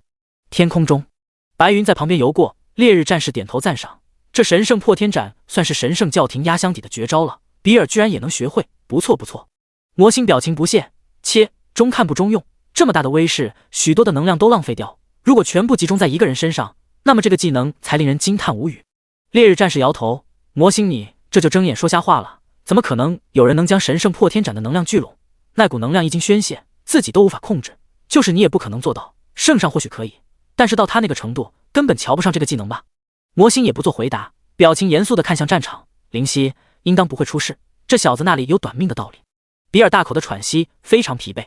这个神圣破天斩对他来说还不能吃得消，技能需要的精力太大，他也要慎重无比。死在我的神圣破天斩之下，你死得其所。嘴角划出一丝笑意。看到周围人目瞪口呆，他即便精疲力尽，依旧挺起胸膛。这便是神圣骑士的恐怖。你们这群蝼蚁，只能膜拜匍匐在我的身后。紫电天狼死了？不可能吧？他还有700-800多万的生命，怎么可能死得了？这技能怎么夸张？死了不奇怪。白龙城的原城主那个老人见此，眼睛抽搐。这家伙可不能赖在白龙城不走，那样自己恐怕要提前退位。而且此人狂傲，白龙城的子民不会太平啊！神圣裁决在城楼上望着战场，紫电天狼，不要告诉我，你就这点实力？你从新手村出来，到今天这一步，就这样死掉？当白色的能量缓缓消失，地面上巨大的沟壑形成。这条沟壑深不见底，可见威力之足。野兽们和人类都刻意离开这个地方，因为稍有不慎，落入其中，很可能万劫不复。紫电天狼在这个深谷里，应该是死了。蓦然，深沉的声音传来。紫电天狼没死。比尔眼睛爆瞪，神圣破天斩没有杀了他，不可能，不可能！灵犀跃出深谷，重重的喘着粗气，眼中裹挟若有若无的黑色意味。天空中的魔星目光一凝，黑暗，眼中的深幽意味消失，灵犀恢复，望着比尔，很强的技能。魔星失望，恢复了，可惜。烈火战士挠头，不明所以。比尔眼中恐惧不满，你居然没死！第101章，比尔认输。死？灵犀哑然失笑，虽然威力真的很大，但还不至于死。再来。烈日马见到主人，立刻上前，跨坐而上，微微一瞥系统信息，叮！你被神圣骑士比尔的技能神圣破天斩命中，造成46547852的伤害，附带重伤效果，无法治疗。生命下去近65%，只剩下10%生命，很危险。这不过是一个技能，实在恐怖。比尔为什么认为自己的神圣破天斩可以斩杀灵犀？就是冲着恐怖的伤害。若是灵犀没有风雨城城主的加成，根本无法抵抗，必然立刻死去。这一击的负面效果对于比尔自己也够喝一壶，看他那狼狈到几乎无法坐稳的样子便知晓。现在他应该没什么余力。灵犀想到这里，立刻持剑杀去。原住民的精力没有数据化，但是不代表不需要精力。比尔咬牙，不行，现在没有什么抵抗能力。可恶，神圣破天斩这般可怕的技能居然无法击杀这混账。转身欲撤，跑。灵犀挑眉，面色怪异，有趣。离开烈日马，直接冲过去，电光火石下的速度不是开玩笑。哪里跑？听风直刺，咻！破空声中，比尔惊骇转头，好快。然而他现在全身都泛起无力感，若非靠着意念强行撑着，已经跌下马匹。不！他的瞳孔骤缩，惊恐大吼。听风剑影在其眼中不断放大，啪！手中绿色的宝剑格挡，却被挑飞起。灵犀跃起，擒住。琉璃剑，先击，攻击2400效果，攻击正10%效果，无视对方15%的防御。简介：教廷圣女的佩剑拥有强大的攻击性，采用琉璃石为主材料，倾尽无数工匠之心血，终于成功打造。由于天才子弟比尔表现优异，赐予其被比尔珍惜无比。不，我的琉璃剑！比尔痛呼，比自己受伤还痛苦。你的？灵犀冷笑，现在是我的了。收入储物戒中，在得到这把剑的时候，他想到一个非常适合他的主人，然后握着听风再次攻击。这次直接刺其心脏部位，若中势必造成大量伤害，甚至直接死亡。因为这一击是急闪。剑影中，比尔脸上惊恐，带着恨意。我认输。认输？灵犀感到滑稽，以为这样我便会放过你。可笑！就在快要刺入肌肤的那一刻，砰！灵犀整个人吐血倒退。小伙子，得饶人处且饶人！一个黑发汉子出现，身穿红色朴素衣物，赫然便是烈火战神。砰！乳白色能量出现，带着滔天的威势，大地都震颤3分。野兽和原住民以及玩家的战斗纷纷一顿，然后继续。烈火战神吐血，噔噔噔的后退数步，面色煞白。噗！作为神级强者的烈火战神直接吐血。-15896212，匪夷所思的伤害数字。小烈子，你 TMD 敢伤我黑暗阵营的天才，你不要命了？魔星黑着脸出现，无声无息。这一击对灵犀来说绝不好受。失误！烈火战神擦去血渍，苦笑。他居然忘了还有这位在旁边看着，只是看比尔要亡于对方剑下，一时情急才出手重了点。滚你大爷是失误，信不信我一个失误你就死在这了？魔星现在的脾气很差，这灵犀可不是单纯的天才那么简单，和普拉达他们还很熟，而且还有他想知道的答案，绝不能倒在这，所以这让他很生气。烈火战神不知如何言语，对面这位可是黑暗阵营超强的存在，神级巅峰的无敌存在，他敢说什么不是？魔星转身关切问：“你没事吧？”林夕点头：“还好。”那就是没事了。魔星松了口气，幸好。比尔喊道：“大人，我认输，但那把琉璃剑我要拿回来。”滚！烈火战神没好气道：“技不如人已经可笑，还要我恬不知耻的帮你拿回琉璃剑？以后自己实力上去后再自行夺回。”是。尽管内心1万个不甘心，也必须咽下。再多说，烈火战神也要对他产生恶感，这就太不值当。烈火战神带着比尔飞入空中消失，比尔最后望向林夕的眼神充满怨毒。这家伙居然拿走圣女给予自己的琉璃剑，罪无可恕。林夕毫不在意，怨恨是没有任何用的，他很明白，所以他只需要实力。靠，神圣骑士被打跑了，真无语。前面屌成那副样子，我还以为胜券在握呢，原来那是大招，放完就不行了。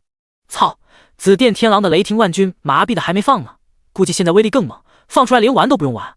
玩家们纷纷吐槽，他们可没有那么好运，有人保护，被野兽打回复活点，城战结束前不可复活。见到比尔逃跑，原住民的士气大减，野兽的士气剧增，瞬间原本就偏向黑暗阵营的阵势直接一面倒。战场上死去太多的生命，人的命很珍贵，但是野兽的命也不见，所以林夕珍惜野兽的生命，自己上场厮杀。有着雷霆之手，有着听风，原住民根本无法抵抗，但无法投降，也不会投降，因为阵营不同，势不两立。这种想法在双方意识里根深蒂固，几乎与生俱来。杀！拼了！杀一个老子不亏，杀2个老子血赚，死就死，还有怕死的战士不成？原住民绝望中怒吼，眼睛蒙着灰色，毫无希望可言，泪水止不住的流下。林夕不忍怜悯，但绝不手软，只能快速的带走他们的生命，至少没有痛苦。人类能表达自己的感情，野兽也是，这些是开了灵智的野兽，不是寻常的野兽，他们有着喜怒哀乐，他们有着自己的人生，他们也不想死，所以你们只能死了，抱歉。林夕摇头，强忍着内心的不安和难受，下手很重。2个时辰后，原住民全军覆没，野兽死伤近 40%， 这已经是林夕在拼命争取减少伤亡的程度。野兽没有医生包扎，也没有魔法师的治疗，只能自己舔舐伤口，眼中裹挟悲伤。自己的朋友战友也走了不少。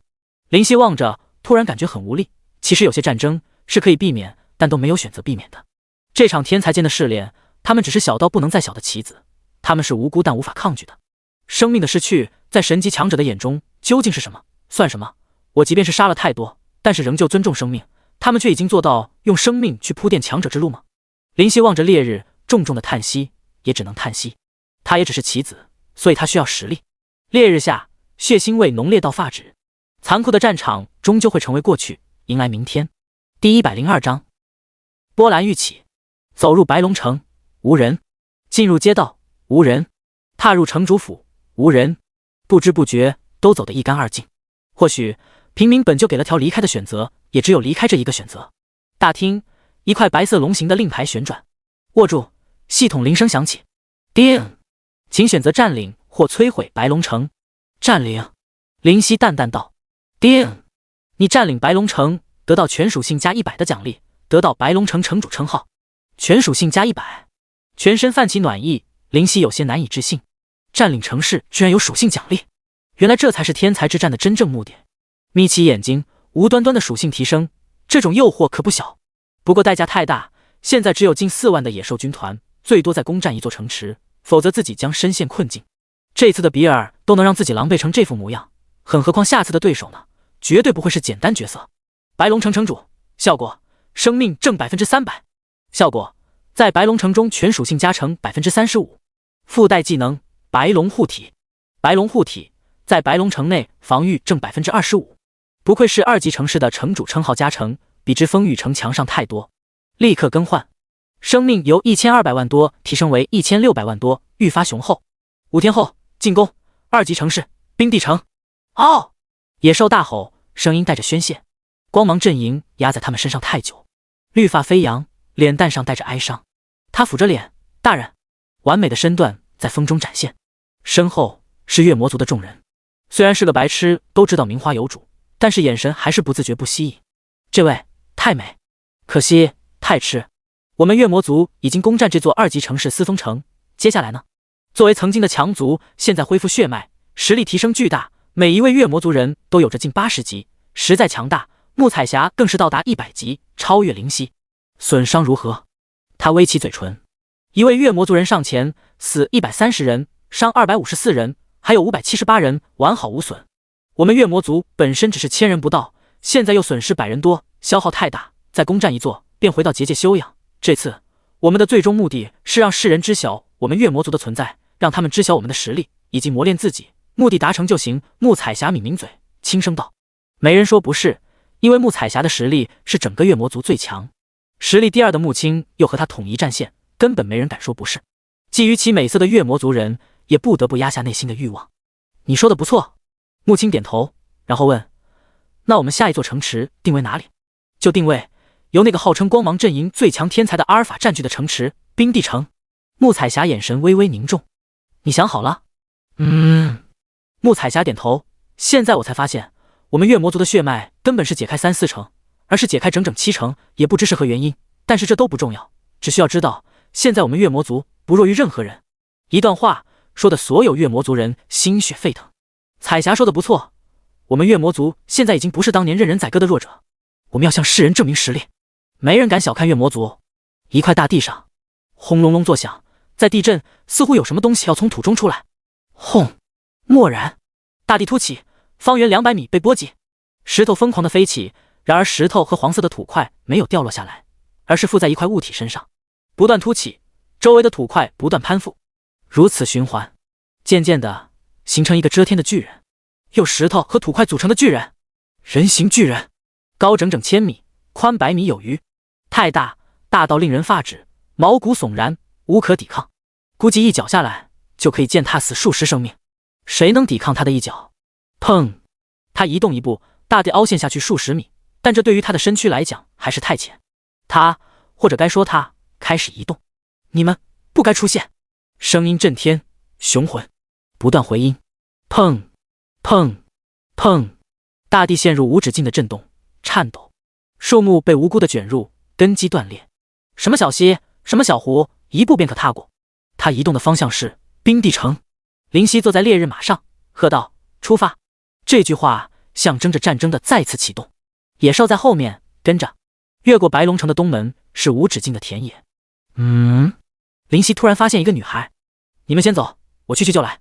好，野兽咆哮做回应。烈日马更换方向，妞，给个 QQ 吗？是啊，我们大哥是真心的。我知道你是天帝的妹妹，我们怎么敢放肆呢？就一个 QQ 而已，又是3个流氓，又是那个女孩。林夕哭笑不得。剧情总是惊人的雷同，风雨城的3个流氓消失后，再次出现3个堵着他的流氓，真是命运弄人。当林夕准备出去帮这个呆萌可爱的女孩时，脚步一指，噗噗噗，剑光过，鲜血出，白光起。林夕脸上的表情顿住，白色琉璃摇头，我要变强，你们阻止不了我。他雪腻的脸蛋带着敬仰，我要帮助哥哥得到紫电天狼的传承。潜伏的林夕哑然，自己的一句话给他的动力有这么足吗？看来自己当初的无意之举不知是害他还是帮他了。他突然有所感应，转过脑袋愣了。林夕第103章暴风雨前。既然被发现，自然大大方方地走出，笑道：你的变化挺大的。语气不知是赞叹还是惋惜。白色琉璃脸上出现一抹绯红，挠挠头，娇憨道：有吗？我只是觉得我应该变强，这样才能不让人欺负，可以有能力帮助别人。林夕点头，这很好。那我可以接受你的传承吗？白色琉璃期待的眼神望向林夕，摇头。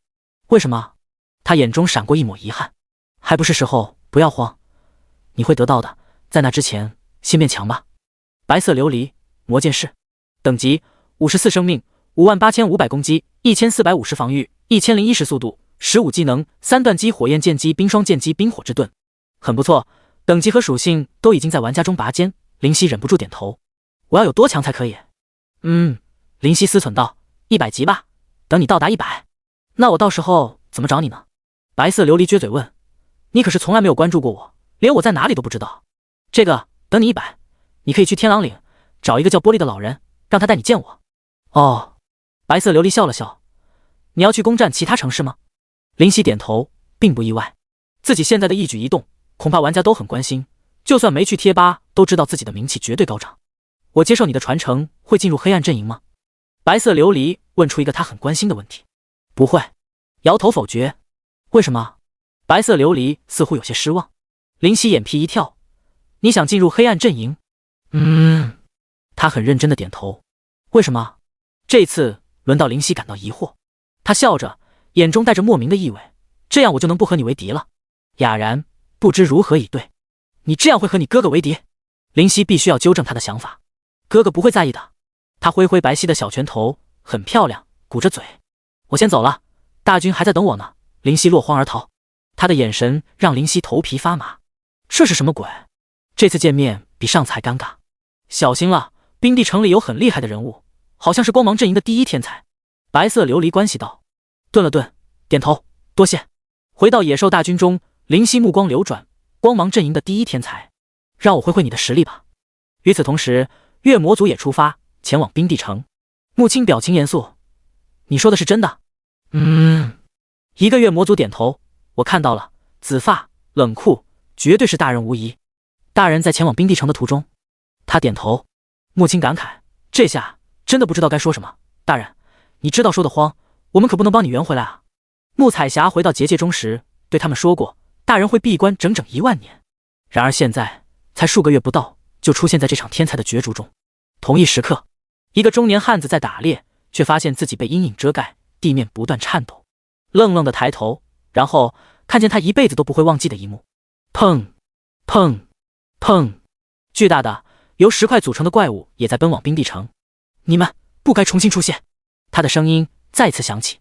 地面上脚印深且大，因为地震，大片的动物仓皇逃跑。他的身影遮天，飞鸟才能看见其全貌。这个巨人没有去在意这个蝼蚁，一跃而过。汉子再次出现在阳光之下。这是什么？他呆若木鸡，整个人傻了。冰帝城，一位男子，长相普通，鹰钩鼻，相貌略显阴暗。他在于城楼上，白色的衣袂随风道：基洛，这次又要见面了。大人，这次除了基洛要来，还有一个黑暗阵营的黑马需要在意。身边居然是白色琉璃的哥哥，天界的会长天帝。这也就难怪，白色琉璃知道冰帝城的守城之人。哦，你是说那个林夕？阿尔法问。是的。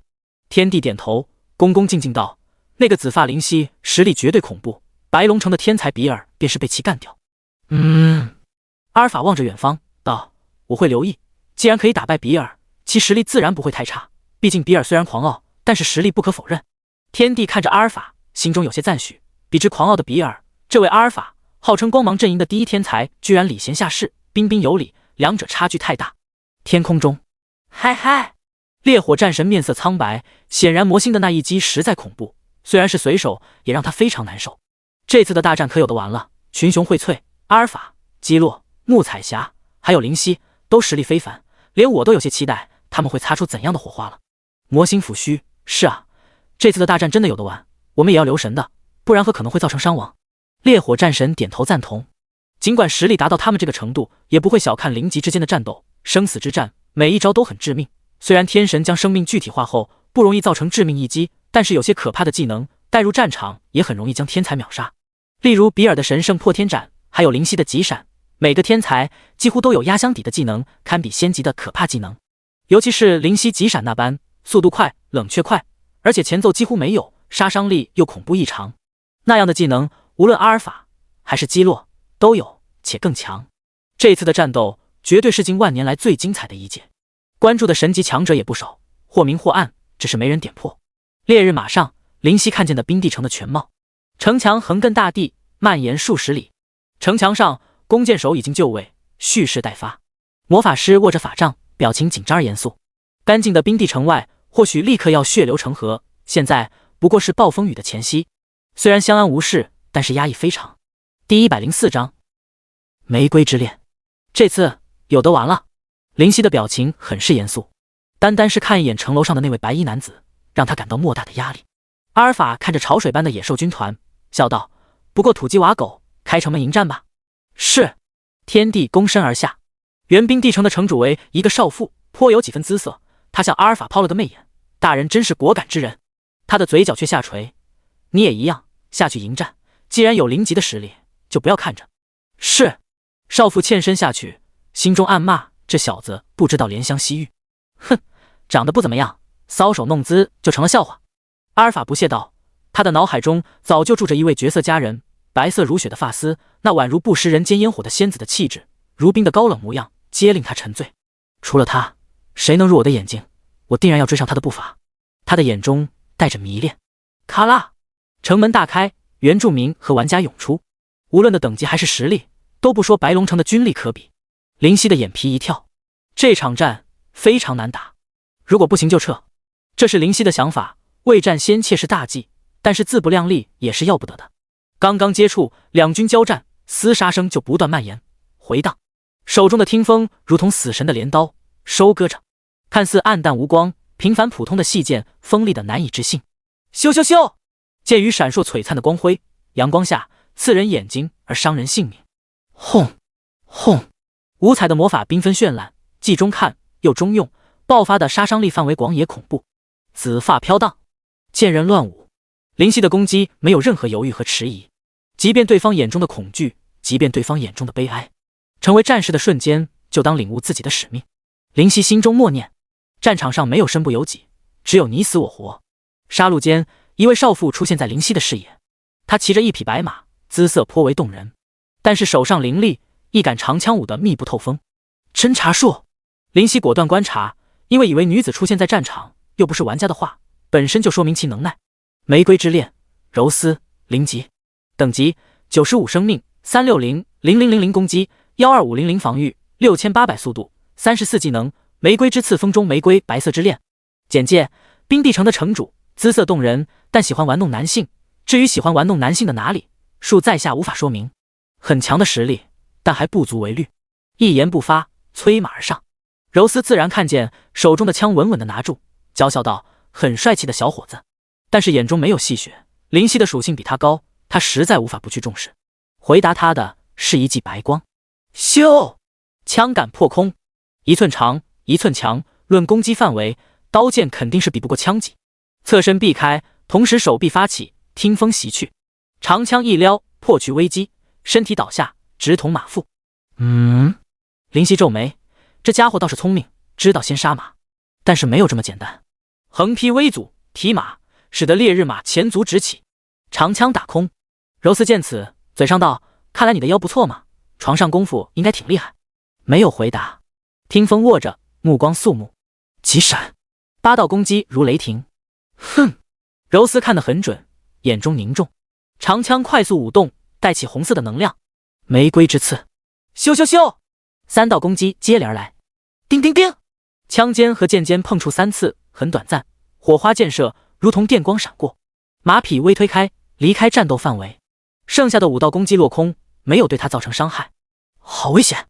柔丝背后惊出冷汗，刚刚那8道攻击一旦坐实，对自己的伤害绝对不低。被避开了。林夕微微皱眉，但是又立刻舒展开。急闪的速度还是不够快，当初自己就发现这个瑕疵，现在被发现并且破去也很正常。攻击速度还是太差，虽然得到听风后几乎快要弥补这个缺陷，但现在看来并没有，起码还需要速度再快上1倍，1秒内正常速度都要达到3件差不多。摇头想到，然后立刻回神，现在还在战斗，没有反思的时间。继续交缠，双方你来我往。哥，柔丝妩媚笑道：“你的力道可真重，速度又那么快，我都快承受不了了。”这话很黄很暴力，带着太多的内涵，但是丝毫无法影响失去色欲的林夕。雷霆之手，左手震动，电流悄无声息，一个雷霆手掌出现，裹挟强大的威势，令周围的生物都快速避开，因为他们的实力一旦碰到就会身亡。风中玫瑰，柔丝不敢小瞧，立刻使用他的技能对抗。红色的能量包裹着他，他的面色红润，娇艳欲滴。好舒服，你怎么下手这么重呢？都不知道怜香惜玉。柔丝娇嗔道：“长得丑就不要乱说话。”林夕不耐烦地回答：“最怕你这样的人，长得不怎么样还发骚，去风尘之地去吧。做什么城主？不会是靠着身体上去的吧？”他的嘴不断吐出恶毒的词汇，听得柔丝面色难看。说话还挺能说，没你 TMD 能说。林夕喝道：“就算没有失去色欲，见惯太多的美女，又见过血色妖莲幻境中的那些绝世女子，对他起不了任何兴趣。”听风震动，狂剑乱舞，听风撕裂空气，摄人心魄。第105章击落。野兽的咆哮，战士的咆哮混杂在天空中，阳光下流下的汗水混杂着鲜血，被稀释的红色在地面铺垫出一条地毯，一条让活下来的人走得更远更高的地毯。死亡的恐惧被无可奈何的拼命玩弄吞噬，因为弱小所以服从，因为弱小所以死亡。所谓的话语权，任何时代都掌握在强者手中。周围的一切无法影响现在的灵犀，因为他现在想要杀人。狂剑乱舞，无尽的白影占据柔丝的眼，锐利的锋芒几乎让肌肤生出刺痛之感。他瞳孔骤缩，这个技能很危险。咬牙交鹤，白色之恋，红色的能量在枪间浓郁汇聚，渐渐成为白色，散发致命的气息，让人产生不安。狂剑乱舞 vs 白色之恋，气浪倒卷，铿锵，枪尖和剑尖的剧烈碰撞，砰！手臂发麻，强忍着疼痛，紧紧握着听风不松手。嘘！胯下烈日马被气浪卷得掀起，无法站住，即便拥有足够的重量，也无法阻止飞退的身子。林夕噔噔噔的后退，撞到一只无辜的野兽，将它撞在地上，再无声息，直接死亡。135684。野兽身上冒出这般数字，感觉胸口闷闷的，压着一块巨石。哼！一口鲜血溢出嘴角，如此才感觉心中舒服不少。叮！你受到白色之恋的攻击，造成100%1244444的伤害，整整10倍的伤害，确实恐怖。嗨嗨！柔丝感觉口中心甜，也不好受。叮！你受到狂剑乱舞的攻击，造成750%1054860的伤害。林夕的生命可是有1600万有余，并不致命，而柔丝却只有360万，已经失去近1/3。不行，没有城主的称号加成我会被拖死。柔丝想到，现在冰帝城的城主是阿法尔，不属于他，他也不敢放肆。对方是光芒阵营的天才之最，他怎么敢去忤逆？对方实力比他强太多。林夕失去坐骑，柔丝也失去坐骑，那股气浪太大，柔丝的坐骑自然没理由不被掀飞。再来！林夕执剑喝道，气势非凡。雷霆之手，再次释放雷霆之手，因为这个技能的冷却时间不过1分钟，非常短。这么快？柔丝一惊，再也没有时间去挑衅，直接被雷霆之手命中。轰！柔丝的黑色头发飞舞。-456820。叮！你被雷霆之手击中，受到400%45682的伤害。雷霆之手让柔丝狼狈异常，脸上出现焦黑。你！柔丝大怒，骤然表情呆滞。林夕不知何时已经举剑出现在他的身边，急闪。这次根本没有反应的时间，8道攻击几乎凝成一条。噗噗噗噗噗噗噗噗！胸口绽放出血花，溅射到自己的身上，也溅射到林夕的身上。你！柔丝想要说出什么，最后两眼一翻，直接死亡。轰轰！2道金光出现，徘徊一会儿才消失。这个女人的经验还是挺高的。林夕的目光冰冷，下手狠狠。经过风雨城和不雨城的战斗，林夕的等级上升2级，现在再次提升2级，达到85级。可笑的女人，摇头嘲讽，都到0级了，才以为这种烂俗的语言能动摇心智吗？再不顾这个原来的冰帝城城主，去寻找新的战斗对象。阿尔法在城楼上看着，嘴角勾起怜悯。冰帝城是座不错的城池，我就不客气的要了。他的目的就是让柔丝死亡，所以也就没有出去援军。否则在刚刚战斗之前，他便知道这个女人不是林夕的对手。冰帝城给你实在太浪费了，他轻轻道，好像在陈述没有什么能力，只有实力，占据一座3级的城镇就可以。他目视远方，在战斗的边缘，基洛应该也快赶来。不行，兵力不够。林夕得出结论，冰帝城中居然再有士兵往外涌，已经超越10万。面色微变，喝道：撤！突然传来傲气无比的声音，没有我的命令，谁敢撤退？林夕眯眼望去，是位身穿红色衣袍的男子，脸上带着傲气，手中握着一柄火红色的战斧，看起来威风凛凛。众多的野兽望着他，齐声欢呼。这位是黑暗阵营的最强天才基洛。侦察术，烈焰之斧，基洛0级，等级105生命，25000000攻击，21000防御，14000速度，38技能，烈火劈，烈焰滔滔，火焰洗礼，地狱火风暴。简介：黑暗阵营中冉冉升起的一颗星星，拥有超越寻常0级的可怕实力，曾经以一人之力击败4个同等级的0级强者，战绩卓越，但也因此为人傲气。但他拥有傲视的资本，没有人敢说其不是。林夕大惊失色，这位就是黑暗阵营中最强天才。好变态的属性。基洛扫视一周，看着灵犀道：“你为何下令撤退？”灵犀耸肩：“因为打不过，打不过就撤。你这也算是我们黑暗阵营的天才。”基洛鄙夷道：“打不过还打？你这也算是我们黑暗阵营的天才。”灵犀冷冷道：“见面开口就是唇枪舌剑。”天空中魔星来了兴趣，这下有趣了。灵犀碰到基洛，这下可是看头十足。烈火战神笑道：“虽然灵犀不错，但是和基洛比起来还是差太多。现在的基洛实力几乎已经到达0级的巅峰，而灵犀不过才中阶，属性上差距已经拉开。而灵犀这般说话会招来祸患。”祸患？魔星哑然失笑，也不知道是谁的祸患啊。或许基洛要为自己的狂傲付出代价，也未可知。你还是看好灵犀？烈火战神目中带着质疑。这灵犀有哪点可入你法眼？魔星摇头叹息：“你看不懂，其他人都看不懂。如果逼出灵犀体内的黑暗，基洛根本不是对手。你口口声声说的黑暗到底是什么？”烈火战神实在摸不着头脑。那是不可言明的东西。如果基洛能逼出他的黑暗，我会很开心。魔星笑得像只老狐狸。第106章再遇。灵犀冷冷地望着这个号称黑暗阵营最天才的家伙，感到好笑。刚见面就要在自己面前展示自己的地位。基洛手中的红色斧子在空中劈过，掀起的风将灵犀的紫发吹得到处飞扬，眼中带着杀意：“你在找死？如果你能做到的话。”灵犀挑了挑眉，针锋相对。他能感觉到基洛对自己的敌视，虽然不知是何原因，但是现在他不想知道。“你的兵马呢？”灵犀问。“没有带来，你的兵马就是我的。”基洛不屑道：“一群垃圾带过来又能怎么样？我只需要依靠自己的力量。”“哦，是吗？这么棒！”面带笑意，感叹道：“不愧是黑暗阵营的天才强者，艺高人胆大。那行吧，我带我的兵力撤，你自己加油。我相信你依靠自己的力量可以成功占领冰帝城。”“哼哼。”基洛哼了声：“不用找语病，告诉你，你的兵力就是我的。现在我命令你们不准后退。”后面那句话是对着野兽们喊的。“我命令你们撤退！”灵犀高喊。然而无人敢退，誓死顽抗。见此，基洛哈哈大笑：“看来你御兵无方啊，灵犀！你知道我的名字？”灵犀惊奇道：“自己已经进入他的眼中。”“自然。”他目光带着杀意：“就你这样的蝼蚁，我完全不知道你为何可以进入魔族高层的眼中，简直不可思议。”“哦，你嫉妒了？”灵犀恍然大悟。“呸！”基洛怒气冲冲：“就你这样的垃圾，我会嫉妒？老子只想你知道你怎么进入柯蒂斯的眼中。”啊！语出惊人，灵犀陡然冒出一阵冷汗，想到一个可能，弱弱问：“你喜欢柯蒂斯？是又如何？现在你给我上，你不上，我宰了你！”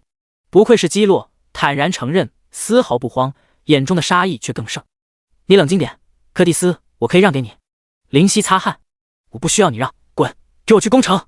眼中终于受不住，出现杀意：“你在逼我，你配吗？”基洛挑衅般昂起头，听风立起，指指他：“你做好和我为敌的准备了。”基洛感到好笑，捞捞耳朵，不屑道：“你也配和我为敌？”冰帝城城楼上，咦，他们自己人闹矛盾了。阿尔法啼笑皆非，天帝也看着，点头：“应该是，真是可笑。”眼中却带着担忧。对方可是黑暗阵营的最强天才啊，灵犀，现在闹矛盾，你还不是对手。天帝想着，这事关妹妹的传承，实在不得不担忧。基尔还是这么狂。阿尔法摇头，若非其天资确实厉害，一般人定然会为此付出代价。这基尔真的这么强吗？天帝小声问。犹豫一番，阿尔法点头：“很强。他的最强绝技，就连我也要避其锋芒。”天帝大惊，既然这般，灵犀如何以对？踏踏踏踏，马蹄声狂乱。灵犀和基洛闻声望去，目光皆是一凝。这是月魔族？基洛疑惑道：“他们的血脉恢复了。”他感到匪夷所思，持续数万年的血脉封印已经解除。灵犀也是骤然一惊：“穆彩霞怎么来了？”急中生智，低喝道：“青儿，给我施加幻术，改变我容貌。”这个好吧。林青犹豫，最后还是道：“他能感觉到灵犀很急，心急如焚，似乎很怕被那个带头的绿发女子发现。这是对方是月魔族啊。”林青很心虚。灵犀的五官开始变化，变得普通，身躯也开始稍稍改换。基洛看着，惊奇不已：“你这是什么把戏？”没有回答。渐渐的，马匹临近，绿色的头发清一色，前方一位女子特别突出，那股温婉的气质动人无比，无瑕的脸蛋在阳光照耀下如同透明，好到过分。绝伦的五官令一切大自然的景色黯然失色。这时，穆青在马上看见灵犀，瞳孔一缩：“大人，幻术对于月魔族是没有用的，因为月魔族的天赋血脉就可以让所有的幻术都没有用。”担忧地望着穆彩霞，发现其无知无觉。灵犀的人形模样，他没有见过的缘故吧？穆青松了口气，环顾四周，以目示意。周围的月魔族都相互看看，心领神会。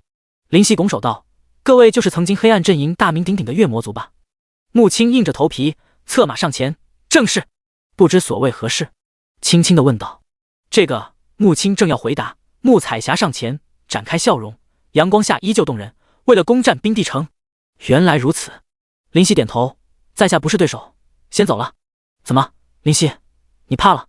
基洛嗤笑一声。林夕，月魔族的人都面面相觑。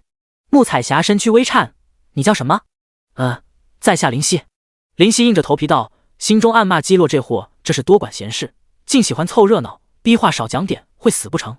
你和我认识的故人名字一样。穆彩霞眼中闪过一抹异彩。是吗？故作不知，挠挠头，可能是巧合。在下先走，这冰帝城实在是攻不下。也不顾正在战斗的野兽大军，直接转身欲走。你真的这么狠心？突然，穆彩霞脸上的伤心无法掩盖。基洛见到美人难过的模样，来劲了。林夕，你这垃圾也配让这般动人的美人伤心？林夕身躯颤抖，回身愕然道：“你们认错了吧？我会认错你吗？”林夕，穆彩霞喝道：“早在天狼岭时，我就发现薰儿姐就是你。我们月魔族天生不会被任何幻境影响，你知道吗？任何幻魔族不会被幻境影响。”身躯微震。如此，普拉达和波利两人也应当知晓，都没有同他说明，苦笑不已。你有何必非要拆穿？我并不想和你发生任何关系。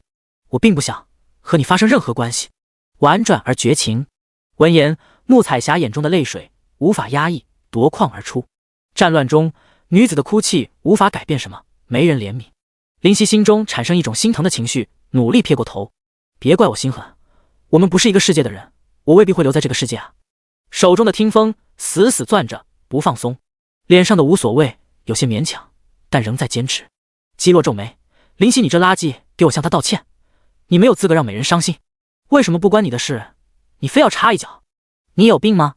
林夕眼中的杀意无法掩盖，低吼：你给我闭嘴，否则如何？林夕几乎是咆哮嘶吼：否则你 TMD 必死无疑。一句话震彻天穹，必死无疑。基洛大笑：你做得到吗？我做得到。几乎是从嘴中强行蹦出，他的杀意无尽的澎湃。第107章大地巨人恩斯。天空中，魔星看到津津有味。卧槽，这基洛可以啊，硬是逼出灵犀的真火，这简直是作死的节奏。可以，这波操作很是可以。烈火战神在一旁擦汗，这位爷胡言乱语些什么啊？那就做给我。基洛的声音戛然而止，因为天空黑了。砰砰，大地的颤抖令所有的野兽和人类，包括玩家都停下身形。这 TMD 是什么东西？狗屎！黑暗阵营还派出这玩意攻城？投降，必须投降，这是犯规！玩家们无语，或喃喃，或咒骂，后怒吼。林夕蓦然抬头，眼前的景象让他也陷入无神状态。巨大的石块堆砌而成的人形怪兽，人还没有他一个脚趾大，他的脚在地上踏出的印子都有5-6米之深，挡住太阳。战场上大片面积陷入阴影，但这无法和心里的阴影面积相提并论。许多杂草在其身上摇曳，却没有一点幽默之感。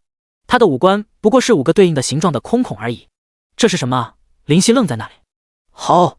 他仰天大吼，疯狂地跑过来。巨大的声音令耳朵难以忍受，即便浑厚，但是太响，耳膜隆隆作响。基洛默然。这是什么？穆彩霞问道。你们快跑吧！基洛出声，他和你们月魔族有大仇。生死大仇，应当是因为你们在这里出现，他才来的。和我们月魔族有大仇？穆彩霞一惊，脑海里出现一个名字：大地巨人恩斯。恩斯？那个声音大到即便是10大强者都无法忍受的恩斯。那个光头大汉，再望去还真有几分神似。穆彩霞，你还是快点走吧，他快来了。林夕强颜欢笑道。我不。穆彩霞娇喝，泪水流下。难道我真的在你眼中那么不堪？这次让你离开，我何时才能见到你？我不，绝不。穆青道：大人，和我们回去吧，月魔族需要你。和我们回去吧。众月魔族人哀求。10人魔和血的那场战斗早已征服他们的心，灵犀待他们实在太厚，无法不偿还。灵犀深吸口气，冷冷道：“滚啊！”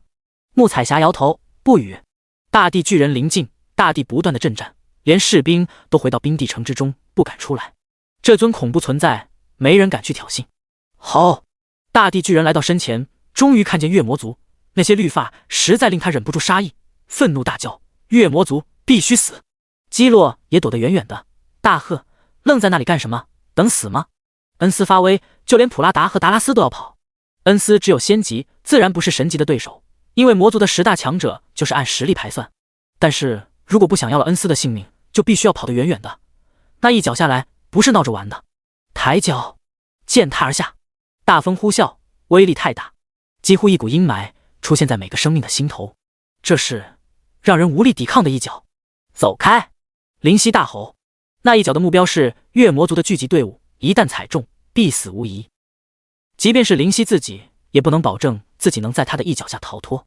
众人狼狈万分，但索性早做准备，惊险的逃开。砰！大地承受不住这般巨力，开裂，出现一道深壑，深不见底的沟壑，没有人能走。大地巨人狞笑：“月魔族，今天要斩尽杀绝！”残酷的话从他的口中冷漠出来，带着誓不罢休，带着无尽杀意。赶紧撤！灵犀几乎是咆哮，现在实在是千钧一发之际，没有时间慢条斯理。月魔族人跑开，四散，策马飞奔，眼中带着惊慌。这已经和勇气、胆量无关，根本没有获胜的机会，一点希望也没有。大地巨人看向灵犀：“我就怀疑，你不是诚心是我们黑暗阵营的，果然是。月魔族难道不是黑暗阵营的吗？”灵犀咆哮，生怕他听不见。必须为月魔族的逃离拖延时间，否则后果不堪设想。或许月魔族天生被我克制吧，没错，出现问题都是我的旁边。灵犀心中苦涩。是，但他们不配。为何不配？因为我们大地巨人族被他们杀得剩下我一个，没有念及阵营之情，我何必念及？恩斯的声音发冷，无法压制的杀意令周围的温度骤减，如同冬天。实力低下的野兽早就纷纷走开，不敢在战场上。一时间，战场只有灵犀、恩斯，还有穆彩霞。灵犀大怒：“你给我滚啊！”穆彩霞摇头，泪光中语气坚定：“我不走，除非你答应统领我们月魔族。你月魔族难道天生有奴性，非要被我奴隶不成？”灵犀眼中带着暴虐，却压抑着，他不想对着这个女子释放，他不愿。穆彩霞没有说话，只是看着他，容颜凄楚。“好，你可以统领月魔族，现在你快走吧，当我求求你可好？”灵犀深吸口气，强行压下内心的暴虐。穆彩霞闻言，泪水中却展开微笑：“真的吗？”“是啊，真的呀，求你了，快点先走吧，我来拖住大地巨人。”灵犀头快要炸裂，他感觉内心一股东西要出来，要破开桎梏。“跑？你们在开什么玩笑？”大地巨人恩斯大笑：“灵犀，这个女人对你来说很重要。”“有趣，实在有趣。那就让我看看，这个女人死掉，你会不会背叛我黑暗阵营？哈哈，让我见识下你的忠诚吧。”灵犀感到不安，看着穆彩霞道：“跑！”穆彩霞此时不是白痴，没有儿女情长，快速离开。“跑得了吗？”大地巨人抬脚欲跺。“住手！”灵犀脸上大变，道：“有什么事情冲我来？”大地巨人不理会他，道：“月魔族想要逃没有这么简单，今天一个都逃不了。”远方的月魔族也是心神一紧。穆青皱眉，没想到大地巨人恩斯会找上门来，这份仇恨有那么大吗？旁边的一位月魔族女子问：“穆青，我们月魔族为什么和大地巨人有仇？我怎么不知道？”这个，穆青犹豫道：“我是在血脉中看到的，想来彩霞也是一样。其实当初我们只是被推上面来而已。大地巨人体型太大，如果太多，黑暗阵营的地图会成什么样子？所以必须减少。然而大地巨人实力惊人，寻常黑暗阵营的强者都未必是对手。而那时候我们月魔族正值巅峰，便领下减少大地巨人数量这个使命，但也因此与大地巨人结下仇怨，那是永不罢休的血海深仇。”第108章终见黑暗。那一脚下来，若中，绝对粉身碎骨，当场死亡。大地巨人的身子实在太大，重量难以想象。策马改变方向，在几乎绞在头顶的那一刻，穆彩霞堪堪避开，千钧一发。幸好，灵犀松口气，这一脚太危险，几乎只有分毫之差，穆彩霞就会死在大地巨人的脚下。但是迎接穆彩霞的不是只有一脚那么简单，而是连环的踩跺更危险。砰砰砰！大地的颤抖直达每个人的心房。这到底是多么恐怖的力量啊！穆彩霞就如同走在危险的钢丝上，稍有不慎，必定死亡当场。城楼上，阿尔法面色严峻，大地巨人这是违规啊！他喃喃道：“天才之间的角逐战，他这般捣乱，定然是要进入魔宫监狱的。”天帝在一旁询问：“这位是魔族排行第8的强者？”阿尔法点头：“传说中的攻城王者，任何城墙都挡不住的存在。”天帝点头：“城墙还不到其膝盖呢，如何挡？”号称攻城王者确实是名副其实，当之无愧。发出通讯，所有天界的玩家立刻退出。这次攻城战，这次的怪物攻城结束了，剩下的已经是剧情发展，玩家根本不能参加。这次的怪物攻城也太无语了，老子的积分还没赚多少呢，谁不是呢？第一名名不见经传，也算他运气好，莫名其妙的得到一件仙器。靠！基洛在远处望着，摇头。可惜这位美人被仙级巅峰的强者锁定，怎么可能逃得了？唉，微微叹息，但是也没有太大的情绪波动。这位月魔族的女子和他没有半点交情。野兽大军也早早的退出战场，不敢出去。那大地巨人太恐怖了！穆彩霞，离开马，马不能立刻反应过来。心急如焚，大吼。穆彩霞心领神会，跃下马匹，马匹葬身脚下，化为一滩血迹，骨头粉碎，分不出形状。你太烦人！大地巨人怒气滔天。刚刚本来这个女人要死，却不料在灵犀的提醒下躲过一劫。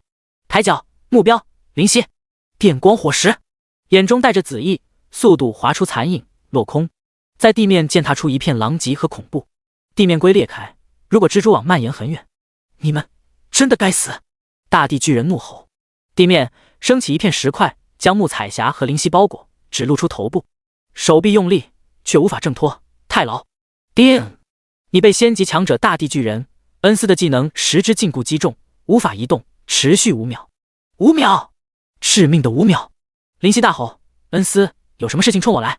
眼中带着暴力，瞳孔中的紫意消失，隐约黑暗。天空中魔星惊起，我大概是知道那份黑暗的钥匙了。烈火战神挠头：“你真的不管？”管！魔星嘿嘿笑：“我又不是白痴，非要招灵犀的恨。不过在那之前，先让恩斯闹上一闹先，只是希望不要闹得太大，因为他现在已经违规，该进魔宫监狱了。”然后他一动，走向穆彩霞。恩斯，你敢对他出手，老子要了你的命！你也配！恩斯不屑，灵级的蝼蚁没有威胁他的资格。砰砰，来到穆彩霞身边，抬脚，死吧！住手！灵犀眼中的暴力无法掩盖，一头的紫发蓦然变化，从头到尾由紫为黑。咔啦，骨头裂开的声音进入灵犀的耳朵。穆彩霞消失在他的脚下。最后，穆彩霞的眼中带着遗憾和惋惜。遗憾什么？惋惜什么？不知道，或许只能在地狱或天堂诉说。他的命太苦，一生真的不快乐，唯有遇到他，才找到内心的渴望。隐约间，他望着灵犀，笑了，很好看。虽然头上埋藏着阴影，没有阳光，但是真的很好看。他嘴唇微起，他隐约说了3个字，或许时间急促，所以他只能长话短说，3个字已经是时间所能容许的极限。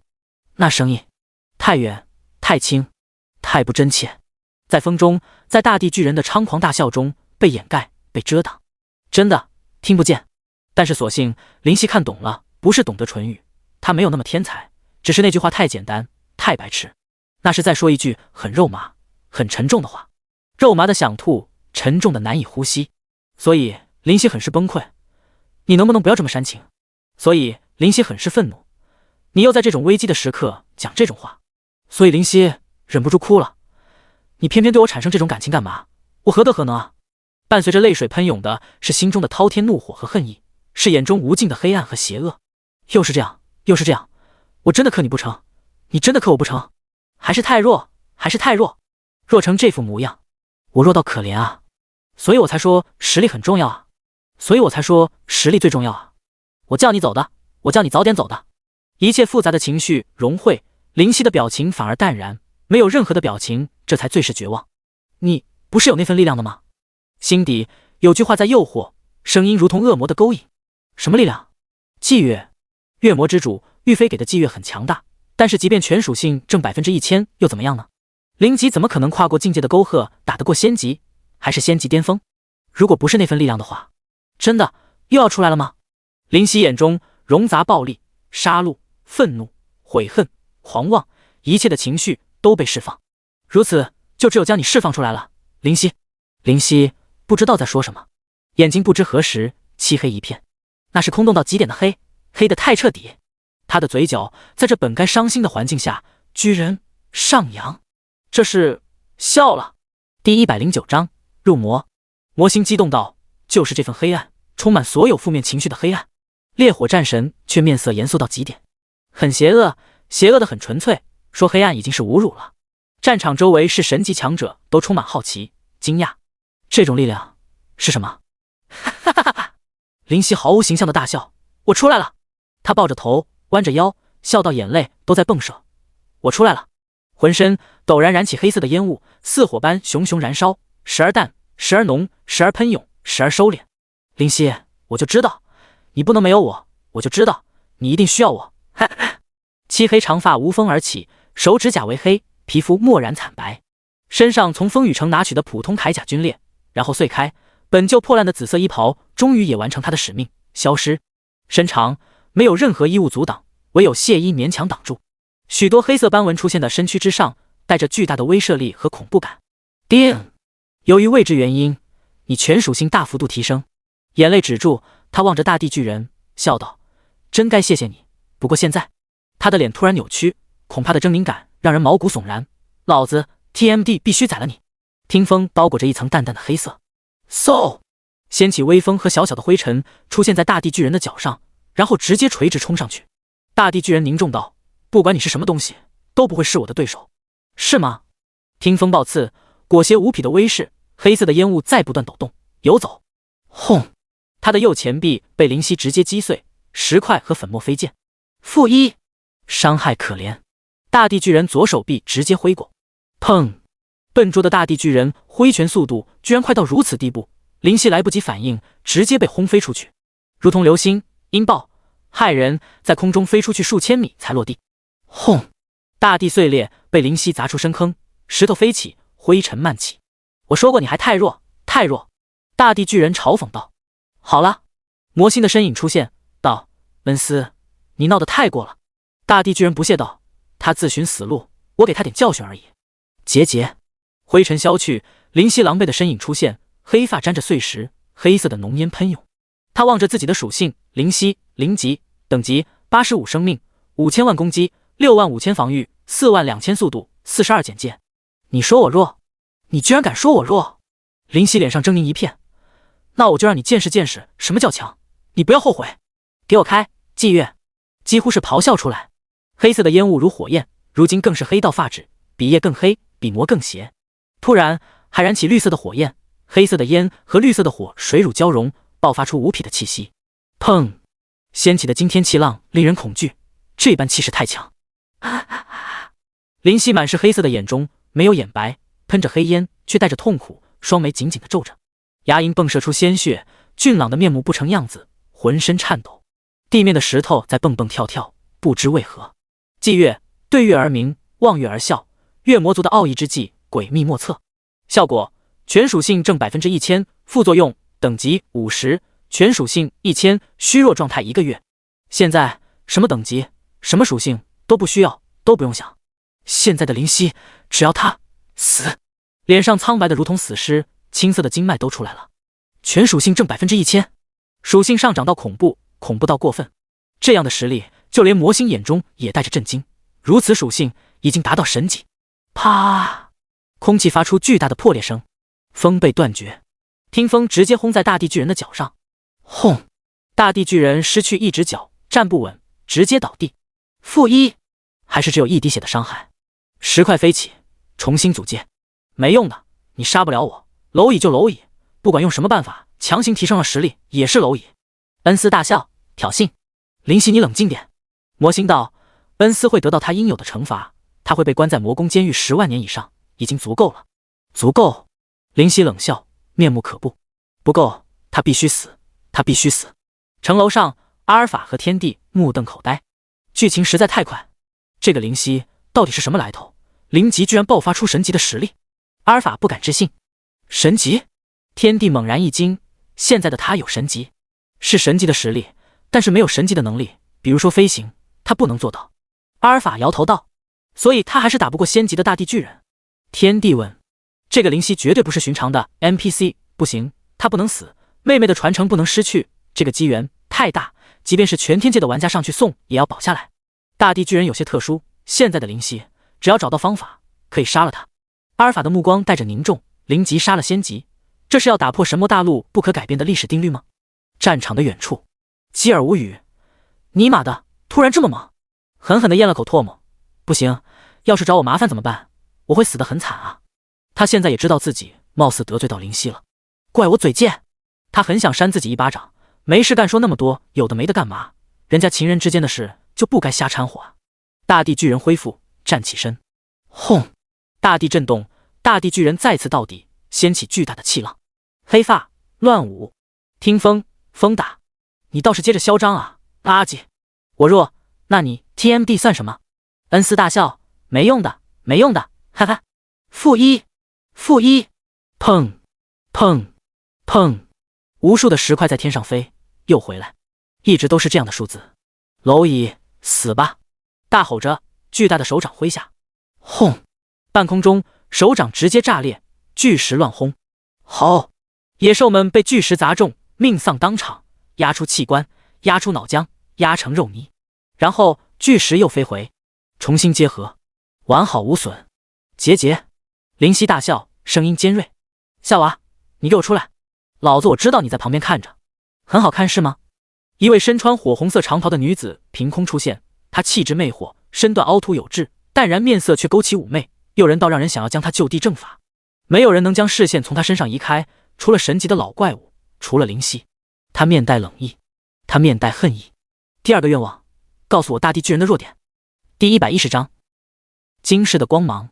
战场上灰尘弥漫，无数的视线看着，或带着疑问，或带着好奇，或带着杀意。大地狼藉，巨石遍地。快说，大地巨人的第二个弱点。灵犀冷冷道，眼中闪过杀意。夏娃，他的脸上阴晴不定。怎么，你想违背天神的誓言？好好好，这很好。不知道你天地所生，天神会不会饶你一命？哈哈哈哈！灵犀毫无形象的大笑。天神的誓言，又是该死的天神誓言。当初的3个小愿望，居然被他利用到这种程度。夏娃咬牙，对不起了恩斯，我还不想死。在头颅中有一颗宝珠，头颅中的宝珠是弱点。很好，很好，大地巨人，你死期到了。嘴角邪意的笑，望着夏娃道：“你明明有实力，却没有救下穆彩霞，所以你迟早要付出代价。”舔舔嘴唇，望着他姣好的身段，你的第一次我会收下。你若不是神级强者，不可参与这场角逐。他现在要杀了这个狂妄的家伙。老子 TMD 说到做到。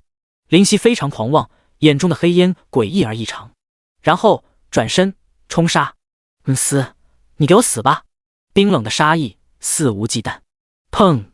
跃起，地面如蜘蛛网碎裂，空中音爆不停，听风直入大脑。夏娃，你这个混账！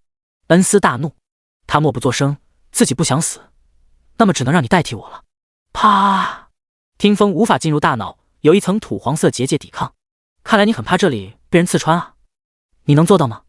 恩斯大笑，没有人能刺破这结界，你这样的蝼蚁匍匐在我的脚下就可以了。你待会笑得出来吗？灵犀嘲讽般笑着。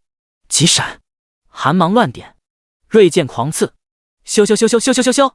如今的灵犀打出的急闪天衣无缝，威力更加恐怖。爆炸的空气中，结界无瑕，唯有涟漪微微荡起。你给我滚！恩斯大喝，抬手轰去。你怕了？灵犀嘲弄，听风撕裂空气。轰！右手碎，巨石崩。抬起左手，你不是说我弱吗？接着嘲弄，左手碎，巨石飞。听风在黑烟中出现电流，发出啪啪啪的雷霆碰撞之声。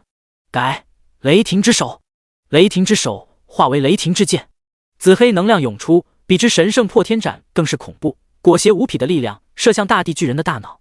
轰！结界完好，不过凭借着冲击力，本来无法飞行，快要掉落的灵犀飞入更高的天空。没用的，我作为最后一位大地巨人，得到大地的祝福，已经没有弱点可言。左右手在快速的恢复，是吗？灵犀冷笑，笑得太邪，太悚然。那就试试看我能不能打破这个结界吧。最后一个大地巨人，今日必定死在这里。黑烟喷涌的眼已经只剩下眼眶，仿佛望着那颗巨大的头颅，死死地盯着。空中听风微滑，轻易地调整方向，使得自己就在那颗巨大头颅的上空。浑身的黑烟如同被风吹着，渐渐往后，再延伸，再往后，直至化为一条龙形能量。那是一条漆黑的巨龙，深邃而引发人性恐惧。它在右侧，绿色的火焰也渐渐脱离身躯，也在身后形成一条长达数百米的龙形能量。绿色的光芒倒映在再次所以生灵的眼中，身上为大地披上绿色衣裳。它在左侧，在之后，浑身出现雷霆电光，气势骇人，愈密愈凝愈浓愈烈，汇聚到极点，在身后化为数百米长的紫色龙形能量。它在中央，三龙狰狞，呈现咆哮状，龙尾摇摆，龙身庞大，气势浩荡，无人可挡。啊呀，啪！身躯承受不了，皮开肉绽，血花点点，渲染着，在空中飞舞着，溅射着。灵犀却无动于衷。所有人都要在这能量下凝重，即便是天地所生的夏娃，纵横天下的魔星，隐藏暗处的强者。这份力量，魔星愕然。至于恩斯的死活，他决定不管，即便身为观察者的自己要受到处分，他也不管。给我去死吧！雷霆巨，吼吼吼！三龙咆哮，呵！三股龙形能量旋转交缠，混合成三道光柱，不分你我。大地巨人恩斯，老子现在宣判你的死刑！无视崩塌的身躯，飞驰的鲜血，光柱冲射，天地万物在这璀璨光柱下黯然失色。它不断拉长，直到碰触结界，砰！土黄色结界流转，没用的！大地巨人恩斯大笑，光柱滔天，三彩惊世，没用！老子我没有你麻痹，你今天不死我绝不罢休！灵犀直接粗口，给我 TMD 碎！咔嚓！结界出现小小的蜘蛛网，大地巨人大惊，不可能，真是我们大地巨人的祝福，老子祝福你妈！灵犀面色狰狞而痛苦，他承受的太多、太重、太痛，裂纹快速四散，飞快布满整个土黄色的结界。恩斯的狂妄大笑戛然而止，周围的神级强者心中震动，光柱间的面孔妖魔皆惧，真的出现了吗？灵级击杀仙级，给我碎啊！灵犀面目狰狞到极点，他全靠不甘和愤怒支持。啪！结界应声而碎，轰！能量轰入大脑，石块炸裂。不！恩斯大叫，声音绝望恐惧。祝福怎么可能破？庞大到没边的身躯倒下，砰！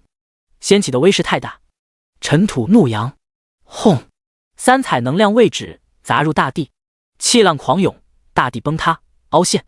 魔星黑发被吹得乱飞，从震惊中回神，面色大变。灵犀不能杀了他！气浪射击到夏娃，红色的衣袍飞舞，他的面色复杂。结，大地巨人组成身躯的石头崩塌。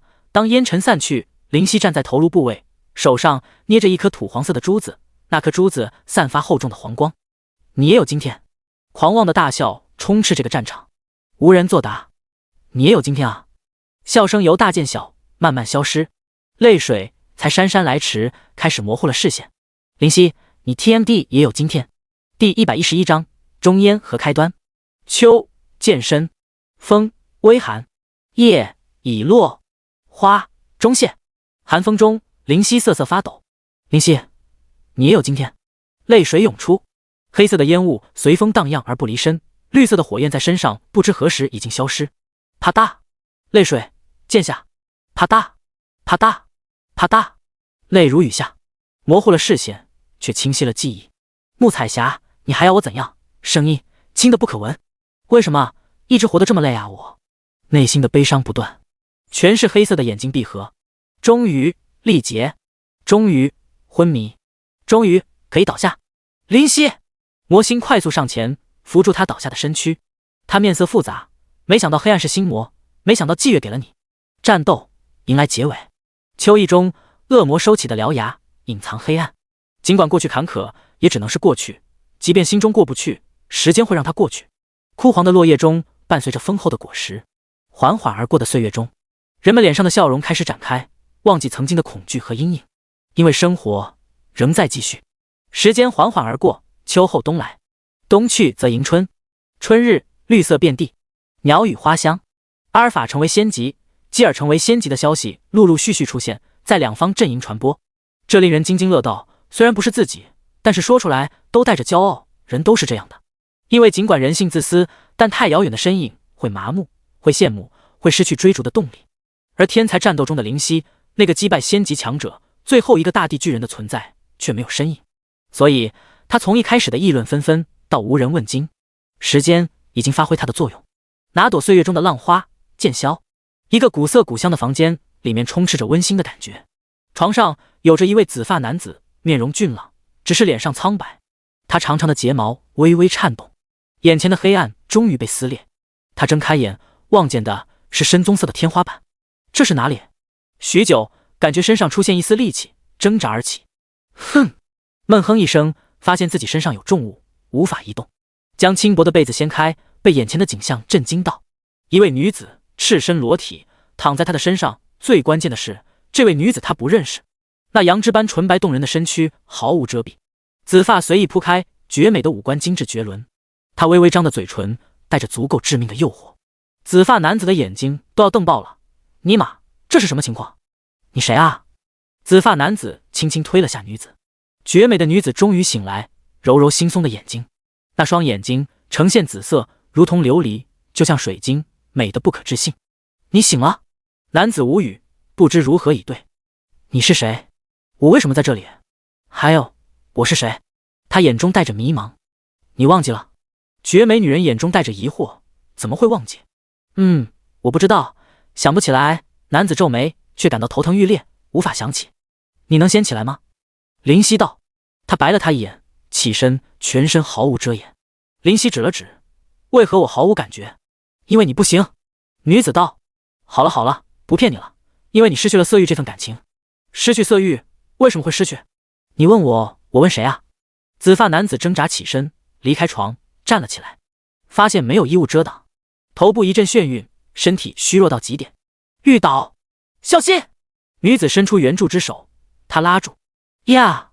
绝美女子拉不住，稳不住娇弱身子，两个人都倒回床上。他一下子贴在他的胸口，他微微嗔道：昨晚不是才那个了吗？还要？男子无语，我都失去色欲，还来毛线啊？女子嘻嘻笑，开个玩笑吗？这么认真干什么？2天过去，男子终于能自由地走动。当他打开房门，却发现处于一片悬崖峭壁，下面是幽深且不见底的悬架，往下看去便会感到恐惧。我到底在那里？他问。我家。女子笑着回答。男子无语。你家住悬崖上？那你可真是站在时代潮流的前线。而且悬崖陡峭，他们就在山顶观察一番，发现山顶被削去一块，地面变得平坦，所以才能建造这个房子。房子颇为宽敞。他的目光瞥向一个封闭的房间，那个地方绝色女子不让进入，很严肃地说那里是他吃饭的宝贝，没有那个东西他就没饭吃了。对此男子质疑，却只能选择相信。时间匆匆，春去下来，3个多月的时间，身体总算恢复。中间女子总是会经常给他检查身体，然后就倒在他身上不肯下来，让他很无语。所以后面男子义正言辞地拒绝，你不准和我同床。在忍受幽怨的眼神后，女子就变成在他入睡后偷偷上他床。再然后男子真的不想吐槽，就默认了。第112章遗失之地。属性面板。灵犀默念。紫电天狼，仙级，等级82生命，16000000攻击，52000加2500防御，38000速度，45技能，雷霆之手电光火石急闪，雷霆万钧杀戮之心祭月。简介：失去记忆的神秘紫发男子，他究竟有怎样的过往？简介不能看出什么，看来也变化过。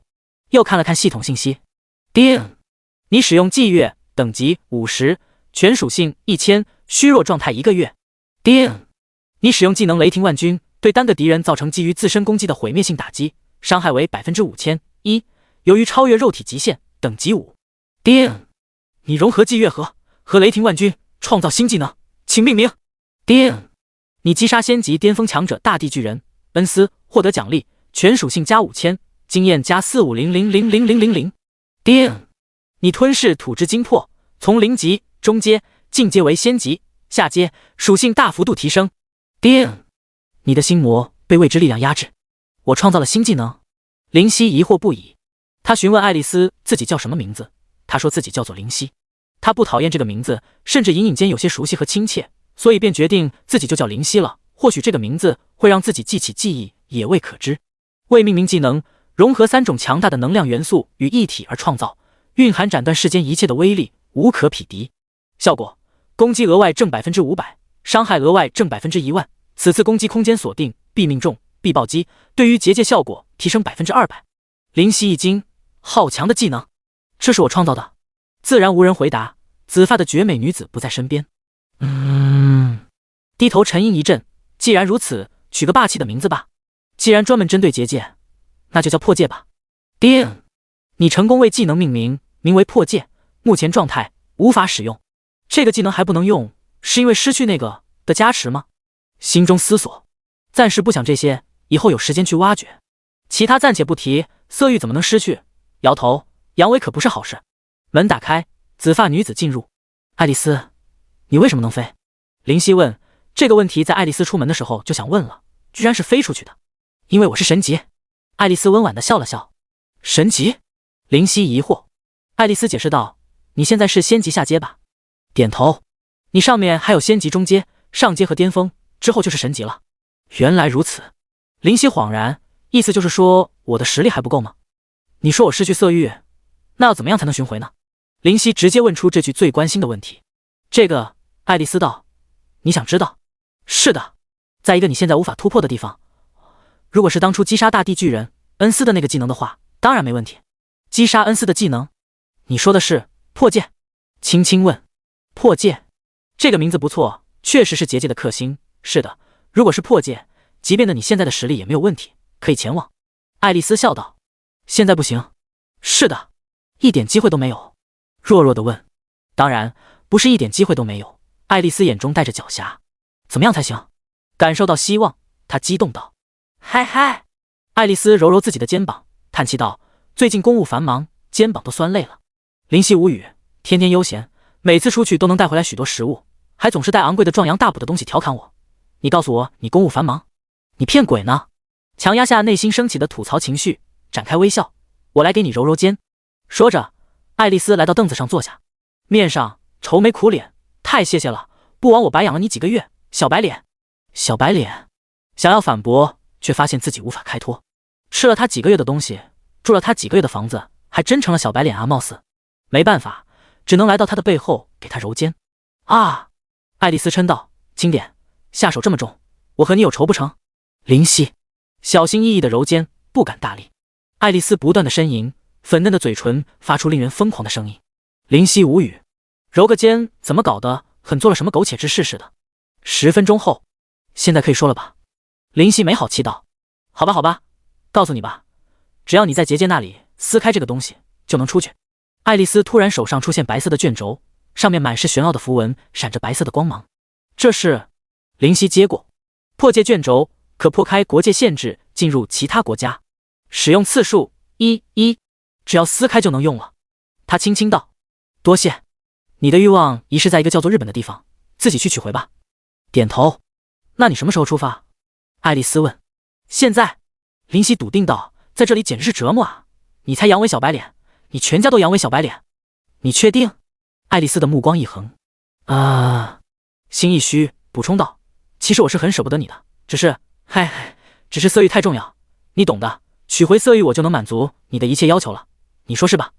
哦，爱丽丝淡淡回应，突然心生不安。既然准备走，那再见吧。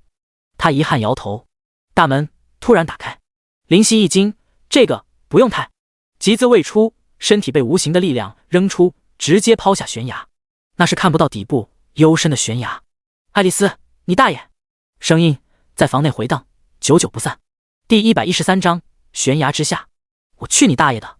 大风在耳边呼啸不断，紫色长发随风乱舞，眼中带着焦急。这是要死人的！灵犀咬牙切齿，就这么把我扔下去了？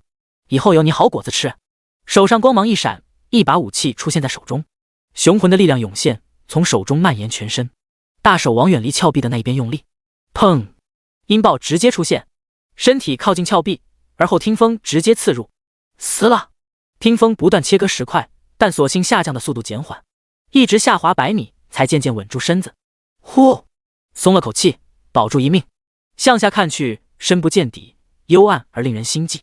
寥寥无几的云雾在飘散，偶尔出现的树木更多几分阴森。慢慢来，慢慢来。心中暗示自己右手握着听风，让自己不至于落下，左手出现一把绿色的剑，铿锵，简单的刺入10块。这把剑也是我的。林夕疑惑，我为何没有印象？那把细剑起码有股亲切感，这把锋利的绿剑没有印象。不管了，赶紧下去。在悬崖间想问题可真是太悠闲了点。2把剑都是仙级，刺入10块和豆腐没什么差别，两手不断交替，在峭壁上留下自己的痕迹，身体慢慢下移。幸好达到仙级，拥有普通人不该拥有的力量和体能，否则定然不会这么轻松。哈哈，你们3个垃圾居然敢和我猛虎帮作对，简直找死！3个玩家被数十个玩家包围，周围都是山壁，无路可退，被围住。那3个玩家分别是法师、骑士和牧师。这时法师大怒，妈的，杀的就你们这样 SB， 居然敢杀彩虹姐，简直活得不耐烦了。对面为首一位名字叫其实我很帅，他淫笑道，那是他的福分。望着那个被称为彩虹的女子，舔舔嘴，这身材玩起来一定很带劲。老子我带劲你妈！法师大怒，挥起法杖就要施展法术。嘿嘿哥，冷静啊！旁边的骑士出口。女子也焦急道，我们不是对手的。小鱼，你 TMD 能忍？被称作嘿嘿哥的人大发雷霆，瞪着眼。小鱼涨红脸，我忍不了了，杀！说着自己就直接杀上去。嘿嘿，彩虹，找死！其实我很帅笑道，兄弟们宰了他。背后的玩家开始动作，手持武器，战斗一触即发之际，给我让开！一道声音传来，在大喝。众人愣住，不是因为这声音，而是这声音的方向，居然是上方。众人抬头，发现一个人在往下掉落。我操，这是在玩蹦极吗？跑游戏里自杀算什么好汉？有本事现实中自杀呀！这个貌似是 NPC 啊！砰！那人落地，惊起大片石块。他强行稳稳地站住，地面上是衍生出去的网状裂纹，好危险，脸着地就真的废了。林夕庆幸无比。紫发，嘿嘿擦擦眼，林夕，听见有人叫自己的名字，回头看去，咻，突然出现在他的身前。我认识你，眼中带着疑惑。这个可能您是贵人多忘事，我是那个嗨，风雨城外和你组过队的那个冒险者。嘿嘿尴尬道，貌似已经被忘记了。我和组过队。林夕眼睛一亮，这么说他认识我？是啊，名为彩虹的女子点头。虽然记不得，但是相见便是缘分。你们为何于此？因为这些人。他指向其实我很帅，问鱼和熊掌我都要。那个小伙子跑过来，是的，他们觊觎彩虹姐的美色，想要对她意图不轨。嘿嘿震惊道，觊觎意图不轨，可以啊，小鱼最近词汇量积累的蛮多的嘛。小鱼挠挠头，不好意思，还好，就是最近一直有看现代汉语词典而已。彩虹一拍嘿嘿的脑袋，你能不能正经点？嘿嘿咳嗽一下，严肃道，林夕，你最好快点走吧。为何？林夕颇有兴致。虽然你的属性我看不到，但是你的等级才82级，那些人的等级可都已经90多级了，你不是对手，会被他们用人海战术堆死的。嘿嘿指着那些在远处的人道。其实我很帅冷笑，想走？晚了，才82级的 NPC 想来也没什么实力，上。旁边一个玩家迟疑道，大人，你忘了紫发呀。紫发，其实我很帅一顿，而后欣喜若狂，原来是你。哦，林夕惊奇道，你也认识我？当然，中国区的所有的冒险者估计都认识你。他大笑，你的那把细剑我看上了，交出来，我放你一条生路。这个，林夕犹豫道，这不好吧？他旁边的玩家弱弱道，大哥，对方可是宰了仙级的 NPC 啊。其实我很帅愕然，那又怎么样？那就意味着你根本不是我的对手啊。林夕代替那个玩家回答，不是你的对手。其实我很帅大笑，老子都102级了，还不是你的对手，开什么玩笑？2字未出，突然化为白光消失。叮！你击杀冒险者，其实我很帅。负562014，50多万的伤害射出，才82级，能杀了102级。众人哗然。那个玩家无语，能杀了仙级的人，怎么可能那么好杀啊？其实我很帅气炸了肺，在公会里道，给我上，堆死他。然后10多秒后，疑惑，怎么没人回答？会长，我在你旁边啊。一个玩家说道。会长，我们都在你旁边啊。其实我很帅，在复活点环顾四周，发现一堆的灵魂体，赫然是自己的兄弟们。顿时他蒙蔽了。林夕将听风收起，对着目瞪口呆的3人笑道，你们可知道国界在哪？嘿嘿，最先反应过来，哦，国界啊，那玩意，你说啥？国界？顿时又陷入呆滞。第114章启程日本之旅。林夕望着他们的表情，无语。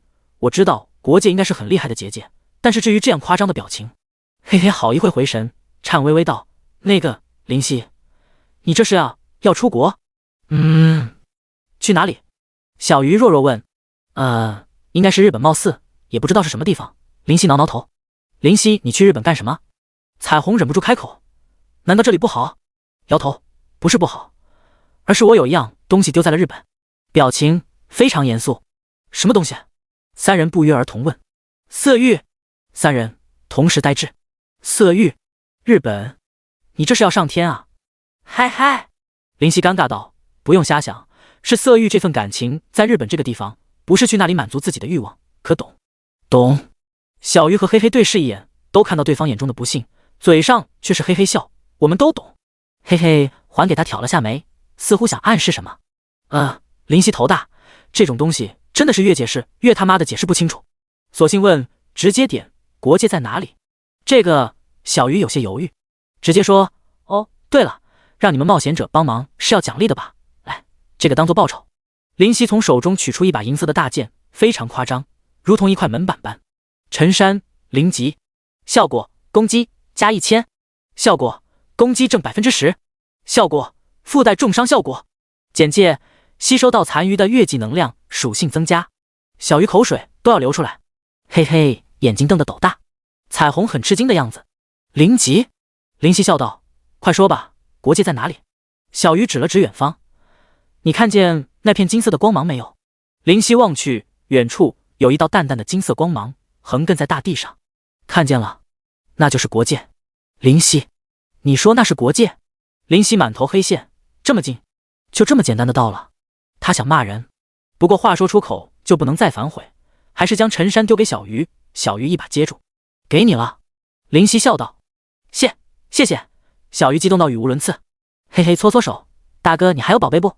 摇头，摊手，没了，以后有就给你一件。哦，嘿嘿，很少失望的点头。林夕哭笑不得。那我先走了。林夕摆手，然后转身离去。那个，小心点。嘿嘿大声道。放心。林夕没有转身，耸耸肩膀，好像很无所谓。黑哥的意思是说小心不要被榨干了。小鱼补充道。一个踉跄，差点栽倒，落荒而逃。嘿嘿满意道：“可以呀，小鱼居然明白我的意思，进步，巨大的进步。”说着拍拍他的肩，以作鼓励。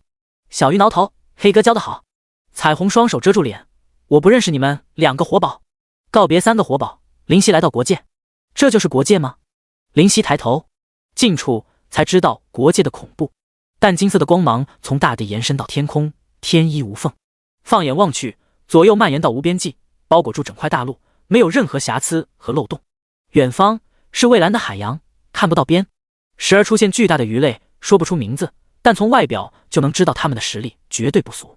拿手触碰，一道涟漪，挥出一拳，巨大涟漪，但无论如何皆是起点浪花，国界安然无恙。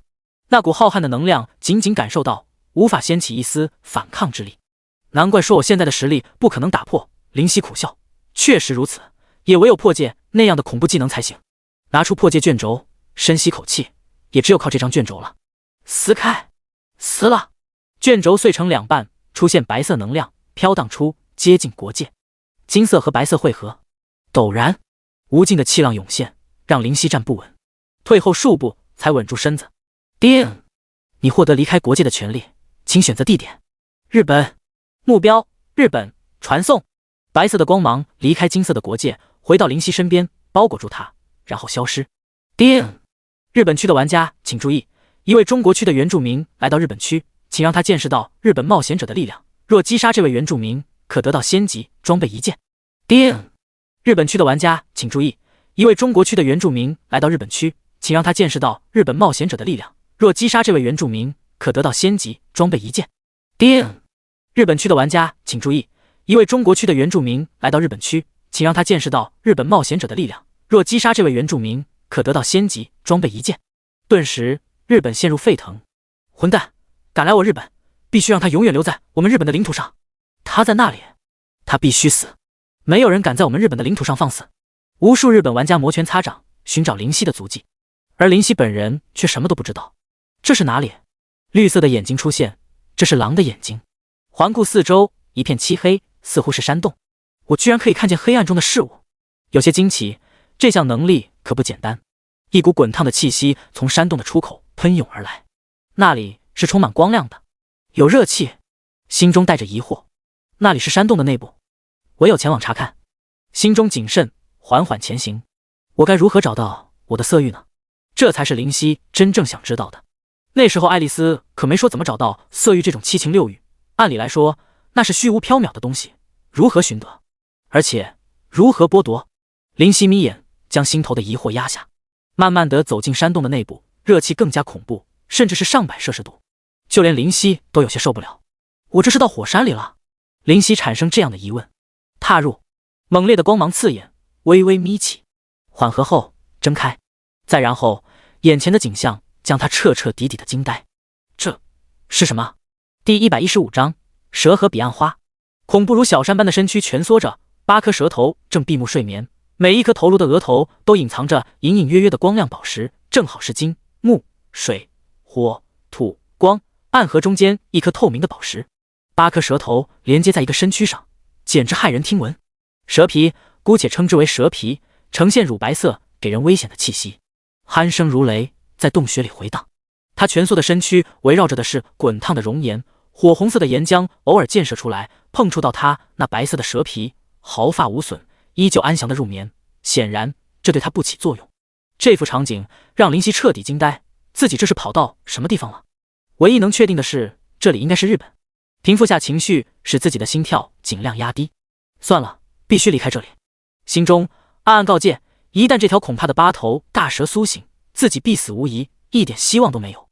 侦查术也不敢用，怕被察觉。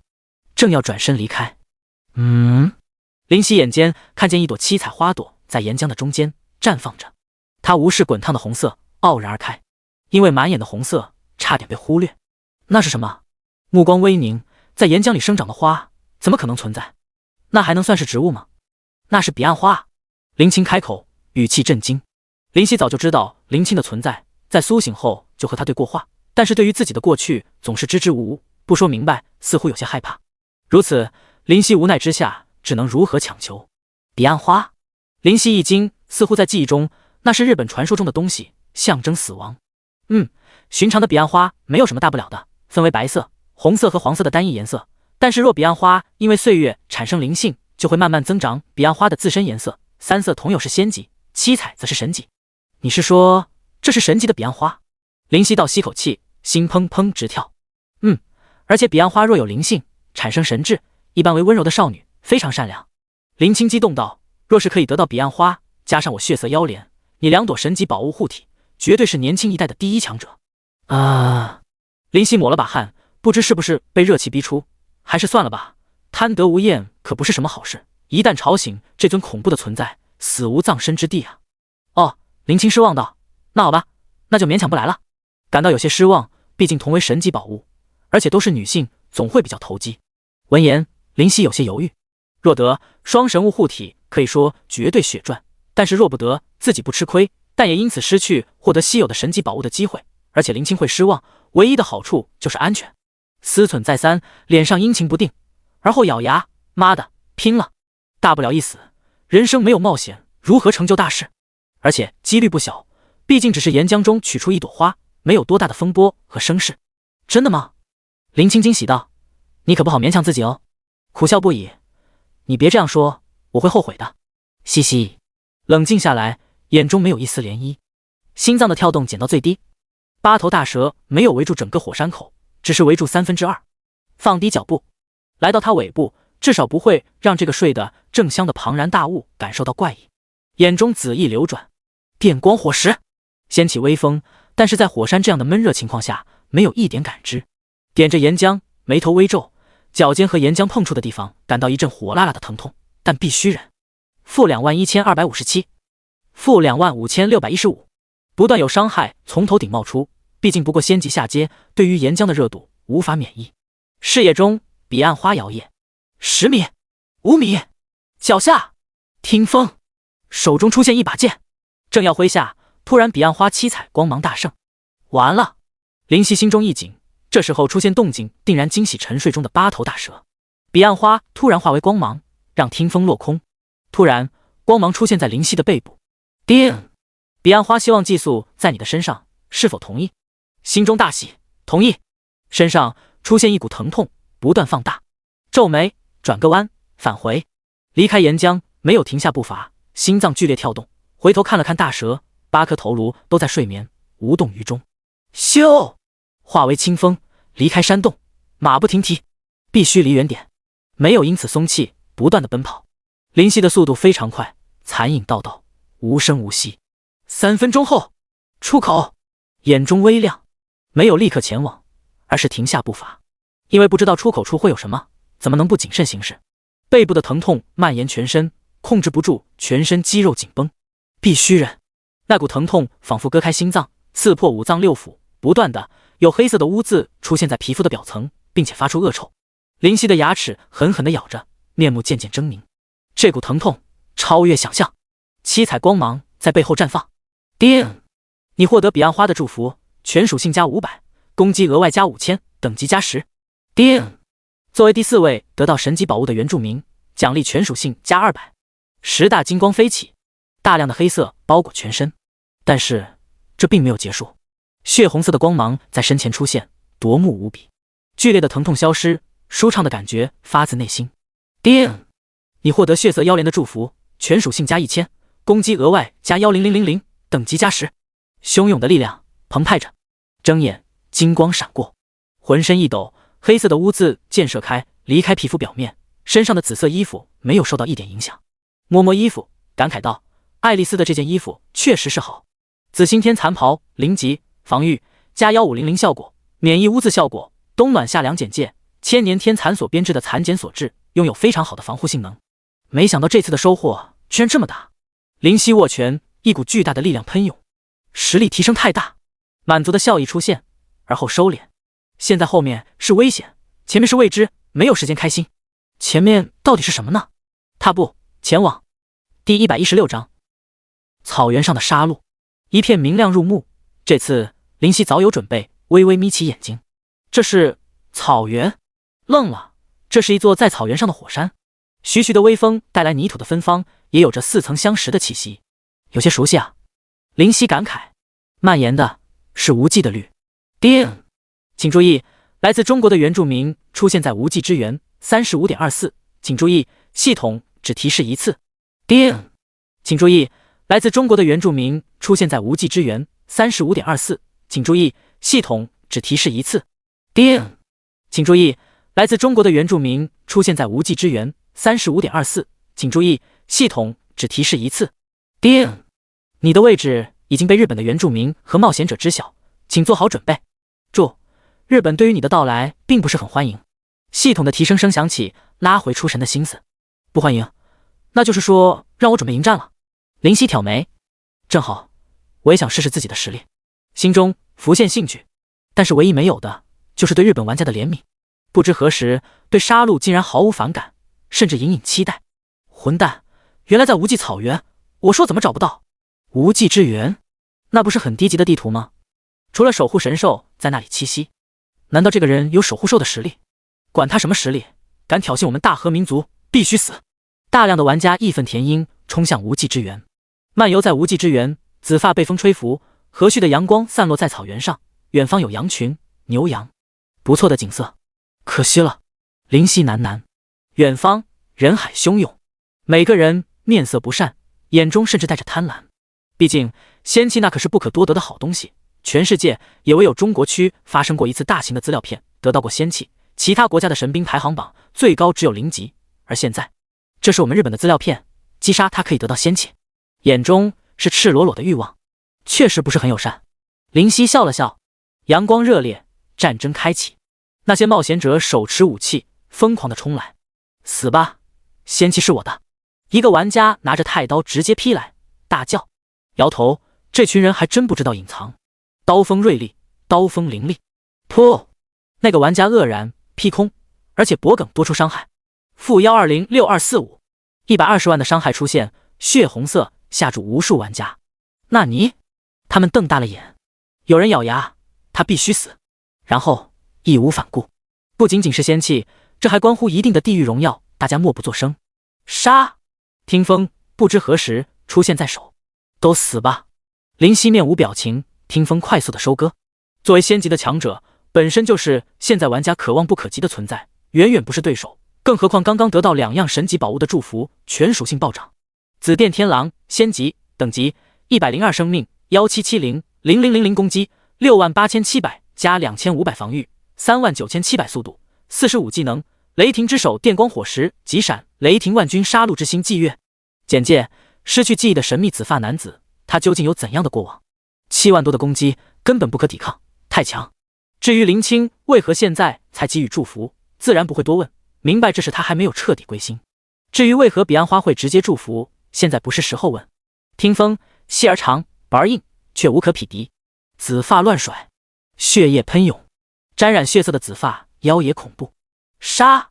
人海不止，战斗怎休？雷霆之手，雷霆蔓延人群，对敌人造成毁灭性打击，50×50的范围，寸草不生。以林夕今非昔比的实力打出的雷霆之手，堪比当初的雷霆万钧。哎呀呀！惨叫不绝于耳，眼中带着恐惧。这个来自中国的原住民居然这么恐怖，系统怎么会刷出这样的资料片？这简直是无敌的存在，系统真是疯了吗？他们不断怪罪系统。听风收割着，鲜血蔓延着，死亡来临了。白光源源不断，每一秒都有人要为这场不公平的战斗付出代价。混蛋，这家伙根本杀不死，只能堆死他了。他的蓝不可能永远有，玩家说的蓝就是原住民的精力。可惜的是，杀他们不费吹灰之力，又有杀戮之心，可以提升恢复和伤害，精力岂是那么简单可以消耗完的？叮！你击杀冒险者达到2万，获得奖励，等级加5。叮！你击杀冒险者达到3万，获得奖励，等级加5。等级不断攀升，金光总是闪烁，力量在战斗在提升，内心隐隐约约的快感逐渐膨胀。杀杀杀！眼睛不知何时蔓延出黑色的烟雾，若有若无。魔星正在某个城里和一个乞丐说话，突然一惊，居然要突破施下的封印。嘿嘿，怎么了？你老婆给你戴绿帽了？那个乞丐猥琐的挤眉弄眼。魔星大怒，一巴掌抡过去。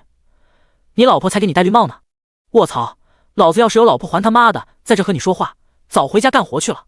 那个乞丐怒气冲冲地纠正魔星的观点，而且说到干活还用了重音，似乎有些内涵，而且还是不足为外人道的内涵。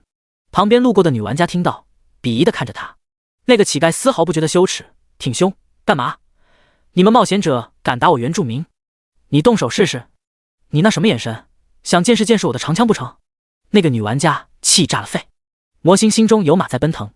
突然，那黑色的烟雾又收敛，而杀戮中的紫发男子无知无觉。还是你，魔星，你会付出代价的。心中的某个黑暗角落，灵犀咆哮，杀意饱满。当夕阳西下，听风已经成为红色，血滴入地，地面的绿草被雷霆之手毁灭，一干二净，唯有泥土翻腾，焦黑一片，红色一地，尸体一堆，站着的人一个。第117章神奇阵法。望着夕阳，有些感慨，自己似乎当初也有这般经历，到底是什么？思索着，却感到头脑剧痛，立刻停止。这不正常，一定有什么力量阻止我去回忆，去想起过去。灵犀的目光闪烁，手中的听风立起，因为远方有出现大量的冒险者。叮！你对冒险者的屠戮引发大河帝王的怒火，将派遣士兵将你缉拿。大河帝王眼中微微凝重，能称之为帝王的存在，有那个是简单的角色。算你们好运。灵犀冷笑地看着奔赴而来的冒险者，然后转身离去。当务之急是寻回色欲，而不是杀戮。他的脑中很清明地知道自己的目的。混蛋，居然想跑！没那么简单，给我追！必须让他见识下我们大河民族的实力。大河民族的人大吼，提着武器大肆叫嚣。逃跑就说明胆怯，也说明对方已经力竭，至少他们是这么认为的。但是电光火石下灵犀的速度不是随便说说，非常惊人，每一秒都能跨越40多米，他们如何可以追得上？逃得还挺快，知道我们大河民族的厉害了吧？他们大笑，以为胜利，只是没有杀死他，那里来的仙气到底赢在哪里？灵犀不断前行，跨越草原，跨越江河。叮！你踏入迷阵，樱花之阵。蓦然，脚步一滞，场景突然更换。粉色的樱花弥漫，如同天女散花般，周围都是樱花树，粉红色从树上飘落，看起来诗意十足。那樱花隐隐间改换视线，令人难以察觉。芬芳钻入鼻尖，沉醉的气味进入大脑，忍不住的去享受这美好一刻。樱花之阵，这是什么鬼？灵犀心中疑惑，意识中突然出现一道柔柔的女声，如果是阵法的话，我可以帮忙破解的。也不惊讶，笑道：“你就是彼岸花吧？”你为什么要附身在我身上呢？因为你身上有我喜欢的味道。灵犀，这算什么理由？两眼一黑，我说的是真的，你身上真的有我喜欢的味道。彼岸花笃定说。柔柔太阳穴虽然无厘头，但只能勉强自己接受这个理由，笑了笑。那这个樱花之阵你可以破解？他重重应道，所有的阵法我都能破解。所有的阵法？心中略喜，这是捡到宝了。看来冒着生命危险偷去的彼岸花果然不愧是神级宝物。我需要怎么做？现在你先往右走10步。灵犀点头，照做。正要转身，彼岸花惊呼：“不要转身，侧移就可以了。”好的。抹了把汗，小心翼翼地移动，向右10步，然后向左10步，向左10步。额头出现黑线。彼岸花很是自信，只能照做。向前10步，再次移动，向后10步。怎么了？灵犀？彼岸花有些不适应地喊他的名字。没事没事。面色怪异，怎么感觉在玩小游戏一样？调整状态，还是跟着照做。就在向后10步回到原位时，场景变换，眼前出现一座颇为古老的建筑，黑瓦、木板、纸和木构成的窗。这是……叮！你进入樱花女神的领地。樱花女神？灵犀愣了，女神是单纯的说漂亮，还是女性的神级强者？算了，大大方方进入算了，她莫非还要杀我不成？偷偷摸摸反而招嫌。想到这里，便大摇大摆地来到大门前。请问樱花女神在家吗？灵犀笑眯眯问。咚咚，敲了下门。几分钟的等待后，算了，还是偷偷摸摸吧。不坚定的男人决定改变方式。咔啦，推门，无人。周围没有任何华丽的装饰，只有几个蒲团和一个桌子，还有通往更深处的木门。不在家。不在家的话，就这等等吧，心中暗想。然后坐在一个蒲团之上，静静的等待。1个小时后，算了，还是进去随便看看吧。既然号称女神，脾气应该不会差吧。这个不坚定的男人再次更改自己的意见。推开门，进入走廊，却发现许多的门排列着，一模一样，完全是复制般，在其中定然会失去方向。呀，阵法！彼岸花惊讶道。又有。灵犀懵了。樱花女神，你是多么小心啊！这时候，系统铃声姗姗来迟。叮！你进入迷阵无限之门。无限之门，放眼望去，全都是相同的门，无论大小、颜色，皆一模一样，还真是无限的门。苦笑，那麻烦你了，彼岸花。彼岸花笑嘻嘻的应下。先打开你右边的那扇门。正要转身，突然身子一顿，小声问：“可以转身吗？”你说呢？彼岸花无语道：“你说呢？这到底是能转身还是不能转身啊？我怎么知道？”一个你说呢，令灵犀陷入沉思。右边那扇门，灵犀决定还是不转身了。出发！不断向右侧移。嘿嘿，你干什么呀？当然是可以转身啊！彼岸花笑得受不了。灵犀讪笑，原来可以转身啊！我说怎么这么奇怪呢？尴尬的摸摸鼻子，打开右边的门，里面什么都没有。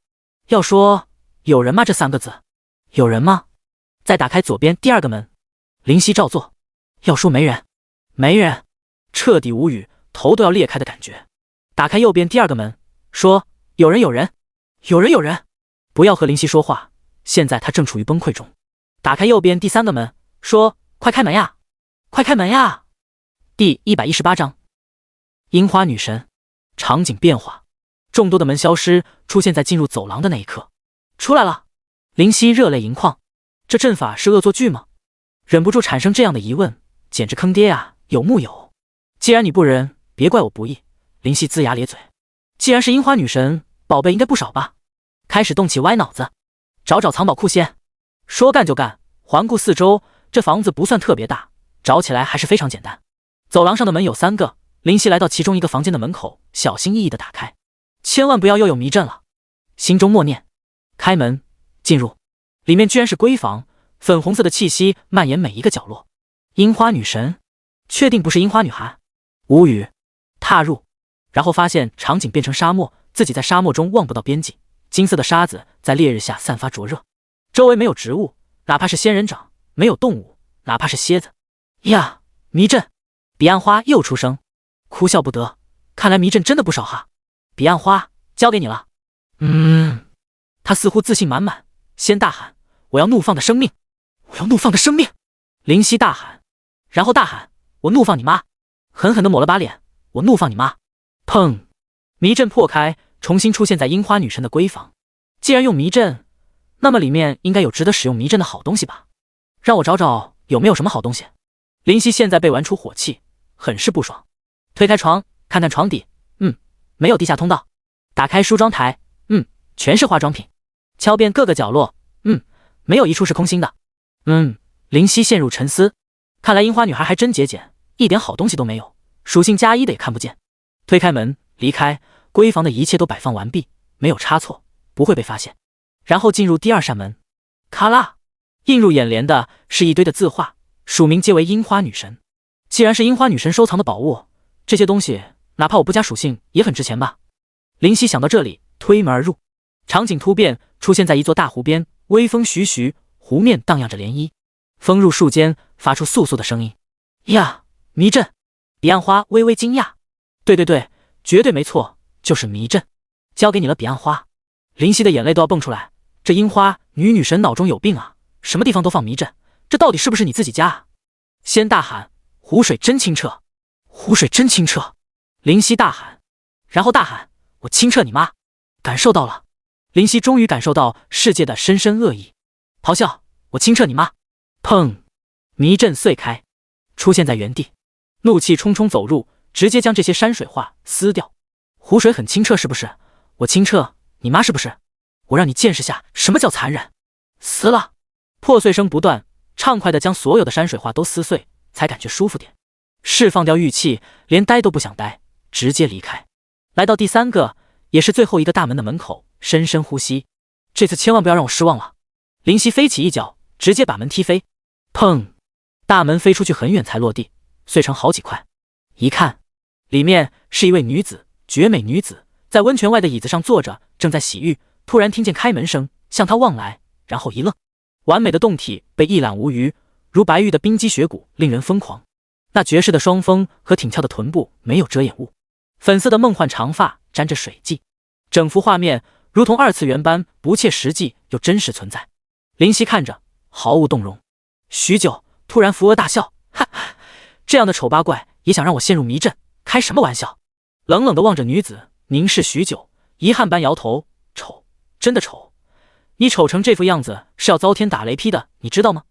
不行了，我要回去洗眼睛，不然定然要被这污浊的画面弄瞎眼。说出众多恶毒的词汇，感觉舒服了，道：“彼岸花，破开迷阵吧。”彼岸花摸摸头，怎么不应我？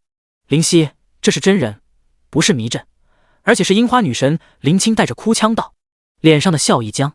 真的，还是樱花女神本人？眼中的冰冷消失，换成无尽的柔情和痴迷。硬着头皮，哦，我的女神，想要通过话语来弥补些什么？啪！一记响亮的耳光后，灵犀捂着右脸，你听我说，这是雾。啪！又一记耳光，这次捂着左脸，这真的是。啪！我不是故意。啪！女神，听我解释。啪！不断响起啪啪啪的声音，非常清脆，令人想歪。你他妈的听我解释！灵犀大吼，咆哮。樱花女神目光冰冷，不知何时身上穿着粉红色的衣袍，面容冰冷，眼中甚至有着杀意。说，她淡淡的吐出一个字：女侠。灵犀当场跪地，放我一条生路。林青好想吐槽，这家伙好没有骨气啊！我去，在神级强者面前我讲个毛线骨气？而如此的话，灵犀也会忍不住腹诽。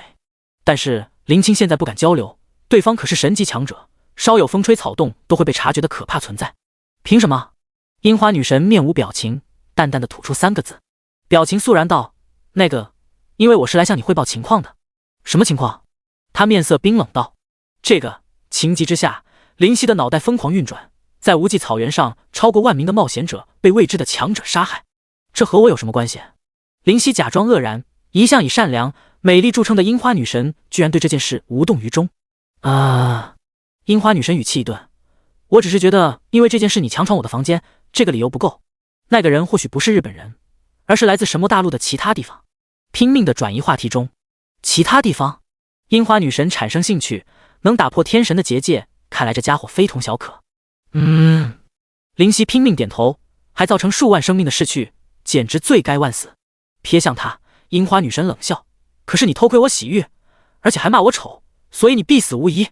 冷汗如雨，你已经很漂亮了，人家说你丑你也信，有点自知之明好不好？义正言辞道：女神，吾死不足惜，但天下若不太平，吾寝食难安。若天下太平，吾愿一死了之。这番话说得大义凛然，豪迈大气。嘿嘿，这话说得天衣无缝，你应该放我一条生路吧。结果，樱花女神闻言动容，好，冲你这句话，这天下我必定使之太平。去吧，挥掌就要击毙这个大义之人。你妈，还要让我死？林夕大喝：且慢！第119章欲望的去处。樱花女神手掌一顿，怎么还有遗言？这个林夕背后已经湿透，装作若无其事说道：你这是在摧毁我们日本的天才，难道不感到愧疚？愧疚？樱花女神面色怪异，你算什么东西，也敢说出如此大言不惭的话？我被神级宝物认可为主，如何算不得天才？堂堂正正的朗声道：神级宝物？樱花女神一惊，什么神级宝物？正是彼岸花。说着挺胸。彼岸花？樱花女神面色一变，那不是八岐大蛇守护的东西吗？不可能有其他彼岸花达到神级，就是八岐大蛇守护的那株。灵犀道：这么说你是偷走的？樱花女神突然杀意暴增，粉色的长发无风自起，周围瞬间温度骤减，温泉都在渐渐冰冻凝结，打了个寒战。好恐怖的杀意，怎么能说是偷呢？明明是他自动认我为主的。灵犀笃定道：我妹妹自动认你为主。樱花女神双目含煞，你在和我开玩笑？你妹妹？呆住！彼岸花是樱花女神的妹妹，这也行？剧情这样发展真的合适吗？彼岸花终于出声：姐姐，妹妹。樱花女神眼中闪过一抹温柔：是我认她为主的。彼岸花柔柔说着。为什么？樱花女神疑惑：八岐大蛇可是神级强者，而且对你一见倾心，你为何非要认一个来自其他大陆的人为主？一个来自其他大陆的人？林夕擦汗，原来知道，那刚刚是在陪我演戏，好演技啊！樱花女神在下佩服佩服。我不喜欢八岐大蛇，他不是善良的种类，我能感受到他发自内心的邪恶，只是被他死死的压着。彼岸花说道：发自内心的邪恶？樱花女神目光一凝，她知道妹妹不是一个喜欢说不确定之事的人，既然说出口，必然是有一定把握的。她想通过我连接地狱通道。彼岸花道：到时候就真的生灵涂炭了。什么？她想打开地狱通道？樱花女神惊呼：不可能，地狱里的生物没有一个善类，她若打开，自己也会遭殃。莫非她认为凭借她神级低阶的实力能幸免？她不需要担心，她本来就是地狱里来的。彼岸花道：她是地狱里来的？她如何出来的？不知道。林夕在一旁默默地听着他们的对话，默不作声。地狱？真的有地狱这种东东？樱花女神神色不善地望着他：你怎么不说话？苦笑：你们的对话我怎么呢？啪！一击巴掌抡过去，将林夕打懵了。你以为你不说话就能让我饶了你？樱花女神冷冷道：既然妹妹认你为主，自然不能杀了你，但不杀你不代表不能对手下手。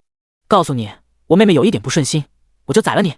无语，你狠，不要给我机会，不然你会死得很惨。心中想着，面上却欣喜。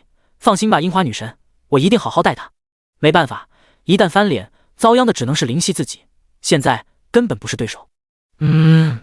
樱花女神满意点头，收敛起全部的杀意。樱花女神，你可否帮我一个忙？灵犀小声问。说，我想知道我的色欲去了哪里。又看见樱花女神面色不对，补充道：是感情中的色欲，不是指其他的。色欲？樱花女神眯眼，把手拿过来。灵犀伸手，她接过，闭目，手掌出现粉色的光芒。许久，光芒消失，她睁眼，还真没有。那你能知道到底去了那里吗？灵犀希冀道：可以探索到，因为在日本的话，没有什么东西可以逃过我的眼睛。樱花女神似乎有些自得，昂起无瑕的脸蛋。这个能告诉我不？不能。为何？樱花女神冷笑：你没有色欲正好，如此你便不可能对我妹妹意图不轨。灵犀哑然，压下内心的烦躁，对方毕竟是彼岸花的姐姐，和善笑道：“放心，我已经有心上人，不会对你妹妹有所企图。那也不行，男人没有一个好东西。呵呵，因为不小心看了你全身，很少抱歉，我已经非常客气，可是居然还如此喋喋不休，不依不饶。”彼岸花开口：“姐姐，你就帮帮他吧，当妹妹求你了。”樱花女神表情凝固，许久，叹气：“罢了，告诉你吧，你的色玉在日本皇城的宝库中。”日本皇城的宝库中，林夕面色怪异：“我的色玉被人当场宝贝供着。”淡淡的瞥了他一眼，樱花女神撩了撩粉色的长发：“不要想太多，是你的色玉正好依附在一样宝物上，因为感情欲望这种不可捉摸的东西，需要依附在其他事物上才能依存，否则会消失。”原来如此，林夕恍然。但我不会因为这种小事就去麻烦皇城的帝王，你自己去讨吧。樱花女神摇头：“现在离开吧。既然不欢迎，自然不会过多逗留。”躬身道：“在下告辞。”离开这座古老的建筑，再次看见那缤纷绚烂的樱花。正无声，默默地走着，彼岸花突然出声：“谢谢。”“谢什么？”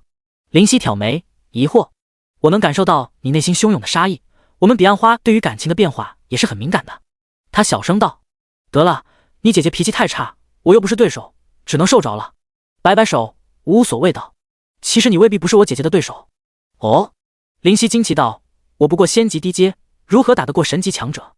你有个技能很恐怖，虽然我看不到，但我能感觉出这个技能对于实力的提升确实恐怖，可以让你达到神级的程度。是吗？”淡笑不作答。他指的应该是月技，但月技代价太大，一般人真的无法承受。即便是灵犀，一旦使用月技，也会掉落下仙级，甚至掉落下灵级，而且只是属性达到神级，没有神级的飞行能力。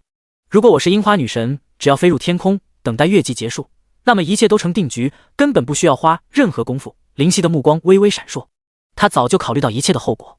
那现在的当务之急就是寻回色玉，然后离开。等等，离开？突然面色一变，老子我怎么回去？我去，这下无语了，没有离开的方法。林夕扶额，这个难题该如何打破？破戒又不能使用，破戒卷轴也已经使用。对了，既然是国库，有张破戒卷轴也不奇怪吧？眼睛一亮，出发！皇城，彼岸花，你给我指下路。林青突然开口，终于可以说话了。怎么，你很紧张？林夕笑道。当然了，樱花女神虽然只是神级低阶，但是她属于日本市守护神，有称号属性加成，即便是神级中阶也不虚。我怎么能不小心点？稍微有些异动，她就能发现。樱花女神在浪漫的樱花雨中微微一笑，本性善良，体有心魔，亦正亦邪，实在有趣。神魔大陆的日本未必太平啊。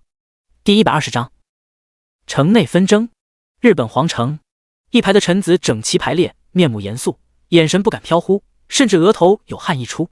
在最前方，龙椅上一位身影端坐，由于帘子垂下，看不见真容。那位其他神魔大陆而来的原住民可曾拿下？浑厚的声音响起。最前方的一位臣子出列：“陛下，没有。”为何？声音听不出喜怒。他已经达到仙级，我们的冒险者没有阻拦下他，而宫本将军的兵马还没有出现，就已经被他离开。如此说来，还不能怪你们了。他说道，声音平淡略带沉重。不敢，宫本将军统兵无方，速度太慢，才导致如此结果，要负起责任，需要严惩不贷。正是，容宫本将军快点赶到现场，根本不会发生如此滔天血案。我不喜欢推卸责任的子民。帝王摇头，顿时议论纷纷变成鸦雀无声。上一刻，臣子的唾沫在飞溅，欲盖弥彰。下一秒，皇者的位椅仍端坐，明辨是非。宣本皇圣旨，谁能杀了这造成腥风血雨的不速之客，谁就能得到皇城宝库中的宝物一件。任选。臣子们大惊，陛下不可，皇城宝库中的宝物价值连城，如何能交于他人？是啊，一个外来的仙级下阶的弱小存在，根本不需要赏赐国库中的宝物，随便一件灵级宝物便已足够。击杀此人根本不费吹灰之力，如何能得到太高的奖赏？无能臣子的唯一作用就是施加压力和抒发己见，干扰我的判断。怎么，你们是无能的臣子吗？帝王的话惊到无数人。不给别人，给你们这些酒囊饭袋吗？帝王的语气带韵，顿时场面冷却，噤若寒蝉。一切都以本皇之言行事，退下吧。座多的臣子颤颤巍巍地退下。随后房间里唯有帝王一人。谁敢打扰我的目的，谁就要死。外来者，你准备好接受我的怒火没有？浑厚的声音荡漾在房中，回音隆隆如雷，沉闷有力。林夕突然感觉背后微凉，浑身一颤。好冷。背后已经被冷汗湿透，现在自然感觉到凉。前方出现一座延绵百里的大城，人络绎不绝，声此起彼伏，放眼望去，足以被此城之大之壮震惊。不知我们东大陆的皇城是否比这更壮观、更浩大？林夕心中想。20米的城楼高不可攀，士兵面色严肃，挺着胸膛，彰显此城军威。来到城门口，这里没有人盘点，似乎象征着不惧来敌。日本皇城的底蕴和自信做到了。进入，瞧一瞧，看一看啊！黄金武器，攻击极高，带魅利器。这是卖武器的。大力丸，一颗更比6颗强，恢复5000 HP 的大力丸，走过路过不能错怪。这是卖药的。来来来，一次1金币，保证让你爽上天哟！一群花枝招展的女人在吆喝。这是卖什么的呢？表示疑惑。林夕的紫发和俊逸模样让这群女人眼前一亮。小哥，来一发不？一个有些许姿色的女子抛了个媚眼。不用的，告诉我公告栏怎么做就行了。林夕微微一笑。这个，给我1个金币，我告诉你。女子道，语气不是很好。林夕哑然失笑，还真是势利。不过也不想徒生事端，毕竟自己是外来者，不宜高调。所幸自己也准备了几10个金币，都是在路上遇到不知好歹的野兽解决掉卖的。毕竟有钱能使鬼推磨，有些事无法靠暴力解决。正要从空间戒指中拿出1个金币时，哥哥，你给我1个银币，我带你去公告栏好不好？感觉衣服被人拉扯，低头入眼的是一个满脸污渍的小女孩。她面容楚楚，身子单薄，仿佛一阵风就能将她吹走。虽然面色肮脏，但是那双眼睛干净无比，黑白分明。林夕感觉内心中一块柔软被触碰，屈膝浮现温柔的笑。小妹妹，你是原住民吗？她点头，怯怯的模样让人怜惜。见自己的生意被阻，那个女人气哼哼道：滚，小乞丐！一脚飞来，直踢小女孩的身子。若重，这个小女孩如何受得了？眼中寒芒闪过，噗！女子化为白光，在不可置信的眼神中回到复活点。卧槽，敢在城里杀人，不要命了？这是在找死！周围人的眼中带着怜悯。日本人天性如此冷漠吗？林夕皱眉，这个小女孩如果承受这一击，绝对不好受。大哥哥，你……小女孩瞪大眼睛。林夕摸摸她的脑袋，没事的。士兵们快速到处。你在城里杀人？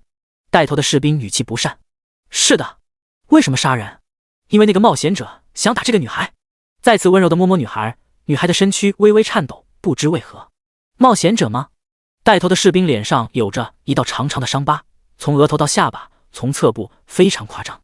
这是一个经历生死的人，林夕心中了然，面色缓缓好转。他笑道：这些冒险者就是不知天高地厚，以为我们原住民好欺负，迟早会被他们超越，真是可笑。兄弟们，别管他们，咱们走。这个，大哥，这不妥吧？他毕竟杀人了。哼！闻言，他冷哼一声，杀人又怎么样？谁看见了？这些冒险者本来就是可以无限复活的，这也能算杀了他？可是那个士兵有些迟疑，法律规定。别和我讲法律，老子以前杀人的时候照样没有被法律压死，还不是做了你们的头？法律那是用来给高位之人钻空子用的。他不耐烦摆手，这是一位血性的男人。林夕心中暗赞，好了，以后不要在城里杀人了。他拍拍林夕的肩膀，小声道：让我以后动手收敛点，等他们出城门的意思吗？林夕心中暗笑，面色拱手，多谢。屁大点事！刀疤脸的男子无所谓的耸肩，兄弟们，撤！包围林夕的士兵散去。低头，没有。扫视四周，没有。那个女孩呢？挠头疑惑，一不注意，居然消失了。低头看手，脸色大变，空间戒指居然被他偷了。第121章，小女孩。面色一黑，好心没好报。扫视四周，周围人山人海，根本无法分清那个女孩到底去了哪里。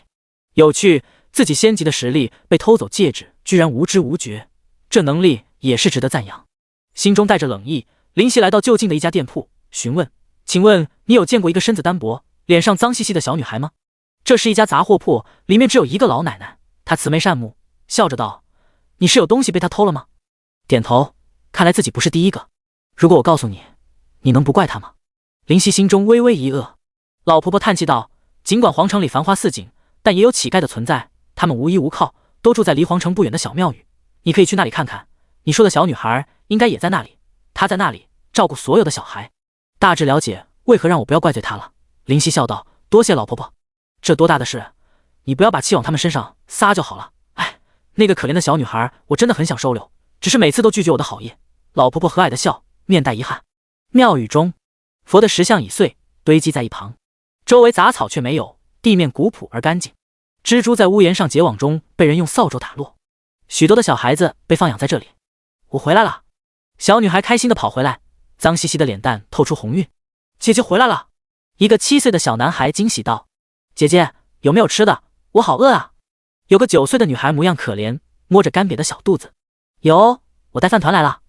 小女孩兴高采烈地捧着一大堆的饭团。众多的小孩子惊喜无比，眼中闪烁着难以置信的光彩。有饭团，太好了！小女孩将饭团交予比她小的孩子们。她已经15岁了，只是由于营养不良才导致身子长不高而已。她没有给自己剩下哪怕一个饭团。望着狼吞虎咽的小孩子们，开心地笑出弯弯的月牙。咕咕！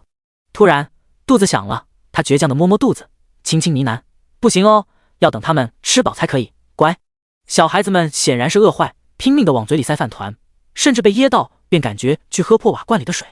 你就住在这里吗？身后响起声音，听不出感情。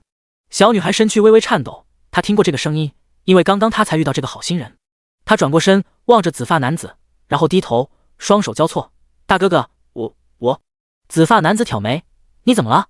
他有些害怕，怯怯地望着：“我知道错了，你打我吧，不准打姐姐。”那些小孩放下饭团，急急忙忙地挡在小女孩的前面，张开手，脸上带着倔强：“不准你打姐姐，要打就打我，我耐打，我也耐打，你打我吧，打我，打我，反正不准打姐姐。”那些小孩子你一句我一句，语气真切。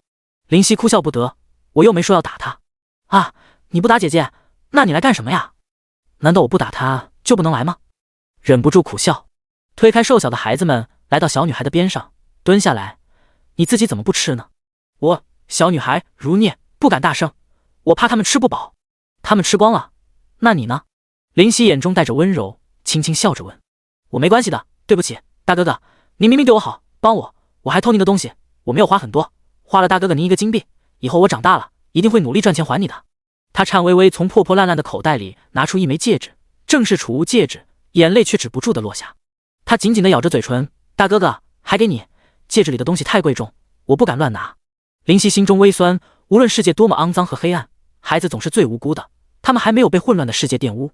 抬手小心而温柔地擦去他满是黑色印记的脸上的眼泪，柔声道：“以后不要偷东西了。”小女孩身躯颤抖，摇摇头：“不行，不行的，这些孩子需要食物，我没有能力赚钱养他们的。”林夕笑道：“没事，我有一个方法，让他们再也不用过着这样提心吊胆的日子。”闻言，小女孩惊讶地抬起小脸，脏兮兮的脸上那干净的眼中闪烁着希冀：“大哥哥，您真的有办法吗？”“有。”笃定的点头。这个世界上是有没有孩子却需要孩子的家庭的，这几10个金币拿去给他们好好的补补身子，买一身好衣服，他们都还小，会有人要的，不过不是在皇城，而是小村落，你们愿意吗？后面的话是对众多的小孩子说的。我们愿意，姐姐不能再为我们受苦受累了。没错，就算是去做苦力，我也不要姐姐为了养活我们而偷东西。孩子们眼中闪烁着异样的光彩，包裹着坚定。林夕笑着点头，人性本善，他们还没有被社会污浊，仍旧是块璞玉。之后10几天，买了大量补身子的食物和许多崭新的衣服给他们。孩子对于营养的吸收是很快的，身子很快就能调理过来。小女孩的脸上也终于不是苍白一片。某一天，天晴，现在出发，出发喽，我们要有家喽！孩子们蹦蹦跳跳，开心极了。对于他们来说，没有什么比拥有一个家庭更加令人开心，令人兴奋。林夕带着孩子在周围人奇异的眼神中进入传送阵。哪来的这么多小孩子？貌似是庙宇中的那些小乞丐吧？不会吧，那些乞丐有这么干净可爱？一直不断传送到一些边缘的3级城镇中，然后离开，寻找村庄。小女孩紧张道：“大哥哥，能行吗？”“当然可以了。”林夕揉揉她的小脑袋：“记住，你们不是乞丐，你们是可爱单纯的孩子。”小女孩重重的点头。终于进入第一个小村落，看见那么多叽叽喳喳的小孩子，那些村中的人都投来惊奇的目光，聚集过来。“你们这是干什么的？”上前朗声道：“你们有谁需要孩子？这些都是需要父母的孤儿。”“孤儿？”村里人面面相觑。“我需要。”一个60多的老人拄着拐杖出来，急道：“我需要，我没有子嗣，需要一个孩子啊。点头。你可保证一定好好带孩子？一定一定。老人眼泪都出来了。我儿子出去冒险没有回来，只寄回来一张传达死讯的纸张和几十个金币。我一个老头子也没什么赚钱能力，几十个金币正好可以养大一个孩子给我养老。是啊，周围的一个汉子道，我每次看见他孤苦伶仃我就特别难受。我们村里人也没有城里人那些勾心斗角的，大家都是将他当成自家的老人看待，只是没有后对于我们来说打击确实大。闻言，林夕心中微微一叹，这个世界是一个刺激又危险的世界，出去冒险的代价太大。你想要男孩子吧？是的。你选一个吧。这个和我儿子小时候很像。老人指着一个男孩子，浑浊的眼带着激动。那个男孩子走出来，脆声声道：老爷爷。哎，老人张开笑颜，拉着他的手，以后爷爷一定把你养得白白胖胖的。周围人笑起来。这下我们是再也不用担心老人想不开了。是啊，没错，看见老人家望着远方，我心里啊就特别难受。我也要领养一个。老张，你家不是有一个女儿吗？那个汉子哼声道：我再领养一个男孩不行啊，女儿那就是泼出去的水，胳膊肘迟早往外拐，和男孩有的比吗？周围又是一片嬉笑。第122章地狱通道。时间缓缓而过，村落中的原住民虽然跟不上时代，但他们的心思反而因此而未受到污染，依旧淳朴。或基于自身原因，或基于同情怜悯，走过10来个村落，孩子们陆陆续续地找到自己的归宿。你呢？小女孩，我都不知道你叫什么名字。林夕揉揉身边的小女孩，她每次在别人要选在的时候，躲在自己的后面，才留到最后。对于别人的收留，总是坚定地摇头拒绝。她是女孩中被选的最多的，尽管她已经15岁，但那容貌一看就是美人胚子，自然招人喜爱。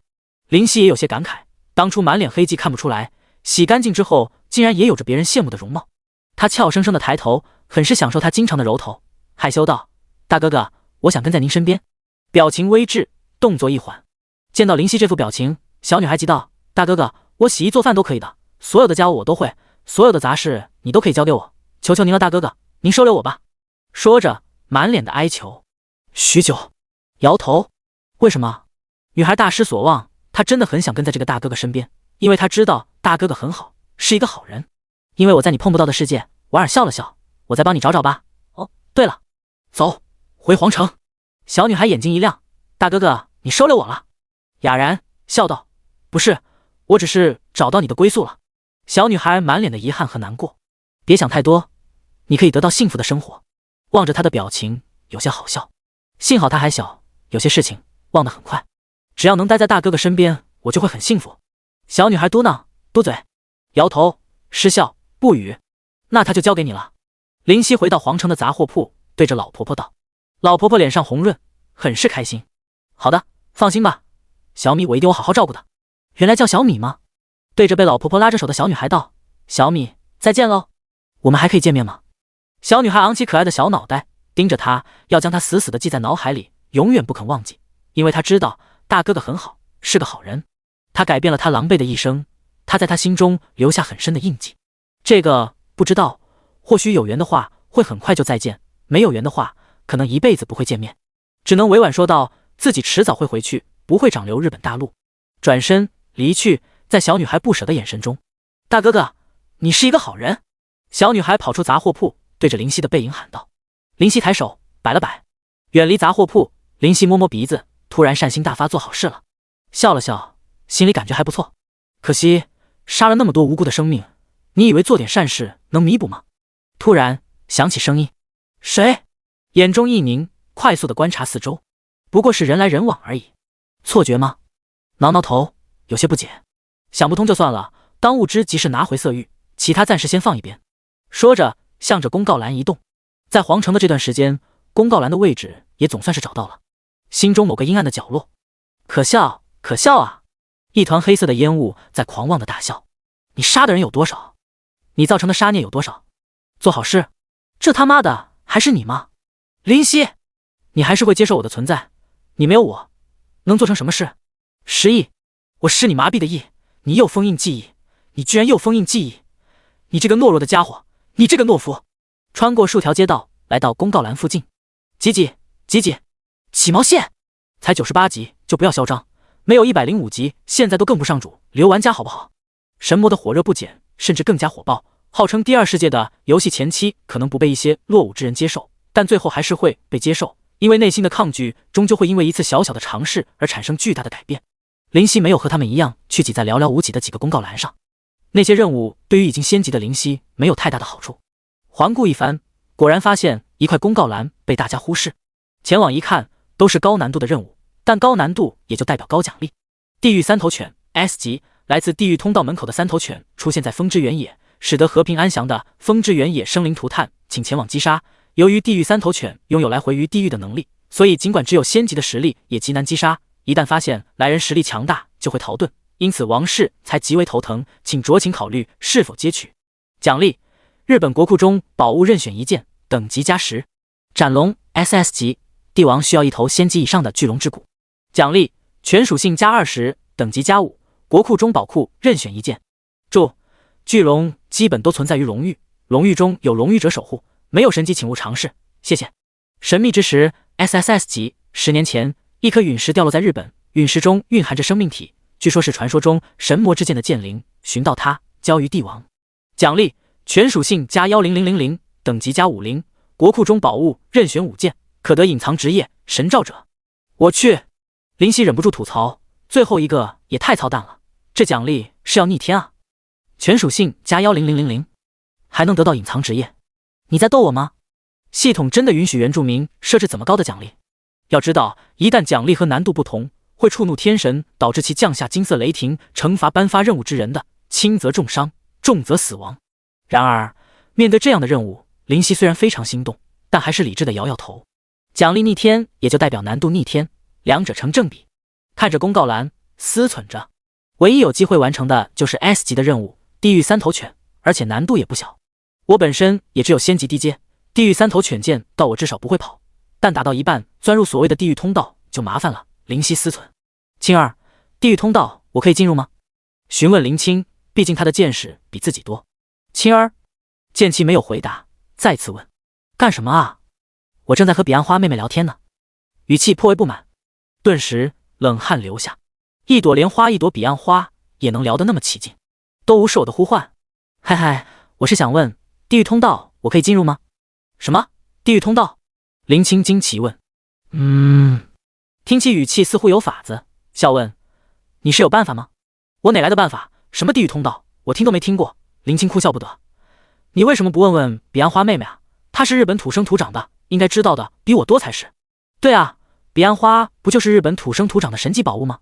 林夕那无语，看来一直都有些忽略她的存在了。彼岸花在，她柔柔道，地狱通道我可以进入吗？可以，如果是别人可能不可以，你的话就可以了。彼岸花点头，我的话就可以。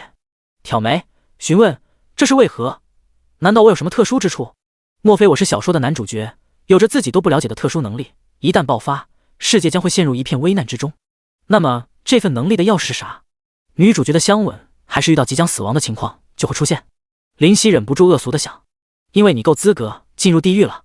彼岸花的话将他的想法否定，而且打击的体无完肤。我够资格进入地狱？林夕傻眼，这是什么话？难道是说我应该下地狱？第123章进入。皇城的公告栏面前，一位紫发男子傻愣愣地站着，满脸的震惊。我应该下地狱？他摸摸鼻子，郁闷道，不是吧，我刚刚还帮助小朋友来着，现在就可以下地狱了？有没有搞错？进入地狱通道会接受炼狱风暴的考验，只有成功接受考验的人才能进入地狱。彼岸花解释。哦，你的意思是说我已经有能力成功通过考验？林夕恍然。是的，你造成的杀孽让你有能力通过考验。彼岸花点头。我造成的杀孽？林夕懵了。这么说，是的，杀孽很重。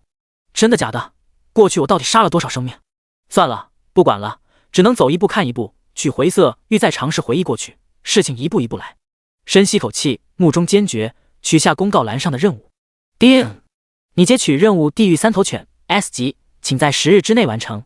然后转身离开日本皇城。风之原野，敢于以风命名，自然有其原因。大风不断呼啸缭绕，原野上的劲草被玩弄折腾的憔悴不堪，少许扎根于此的苍绿色树木上叶子唯有数点，狼狈极点。敢于在风之原野上活动的，都是凶猛的野兽，或狮，或象，或犬。一头浑身燃烧着火焰的巨犬从一个火红色的通道中走出，望着风之原野，大笑。还是人类世界舒服，地狱实在太令人难受。为何都没有人类女子经过呢？可恶啊！在地狱中忍受如此之久，我需要发泄。他凶猛的面孔带着愤怒，大风中火随风而荡，地上的草被点燃，开始呈现燎原之势，火焰无人制止，嚣张般蔓延。女子没有，不过阴气十足的美男子有一个。声音响起，地狱三头犬并不意外，展开难看的笑容。我早就发现你的存在，望你还认为能蒙过我的眼睛？男子一头紫发被火碰到，却安然无事，紫色衣服也同样如此。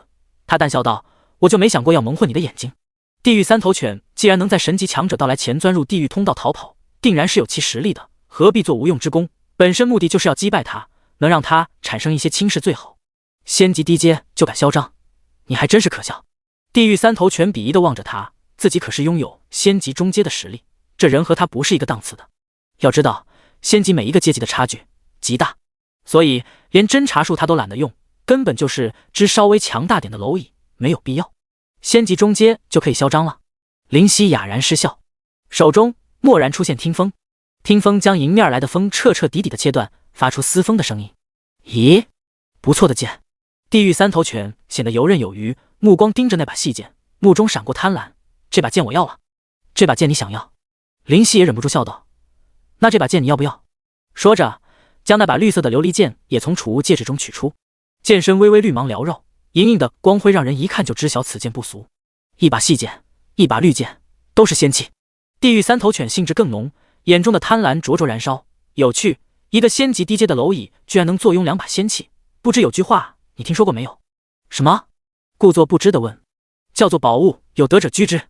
他大笑，那大如幼年小象的身躯跨足奔腾而来，气势不凡。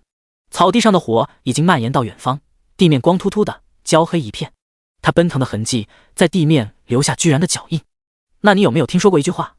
右手出现紫色的雷霆，林夕也是大笑。雷霆之手。巨大的雷霆之手出现在地狱三头犬身边。他目光微凝，咧开嘴，雕虫小技。砰！雷霆握住他，产生巨大的气浪，地面炸开。-50，小小的伤害出现。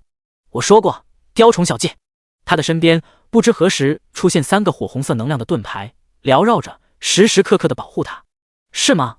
林夕出现在他的身边，眼中闪过得逞的阴险光芒。和我近身作战，就冲你的这份勇气，成全你。地狱三头犬瞳孔骤缩，什么时候到我身边呢？急闪，8道攻击于一击，银光带寒，邪电。叮！听风和其中一个红色的能量盾牌接触，咔嚓碎开。另一个快速补充上面格挡，咔嚓再碎，到3个盾牌全部碎裂，花了1秒钟不到。这份攻击太害人。而地狱三头犬终于从震惊中回神，却花了整整1秒钟，太慢。他本来也不擅长战斗，不过是地狱的看门狗，掌握着前往地狱和返回人间的能力而已。他咬牙，强行挪动身躯，终于离开急闪的攻击范围。死！在地面划出一道长长的轨迹，泥土翻飞，好危险！地狱三头犬身躯狠汗出现，全身的毛发炸立着。不行，根本不能和他对敌。这家伙真的是仙级低阶吗？为何给我的感觉如果仙级高阶？他咬牙切齿，刚刚那8道攻击如果落实，对自己的伤害非常巨大。居然躲过了！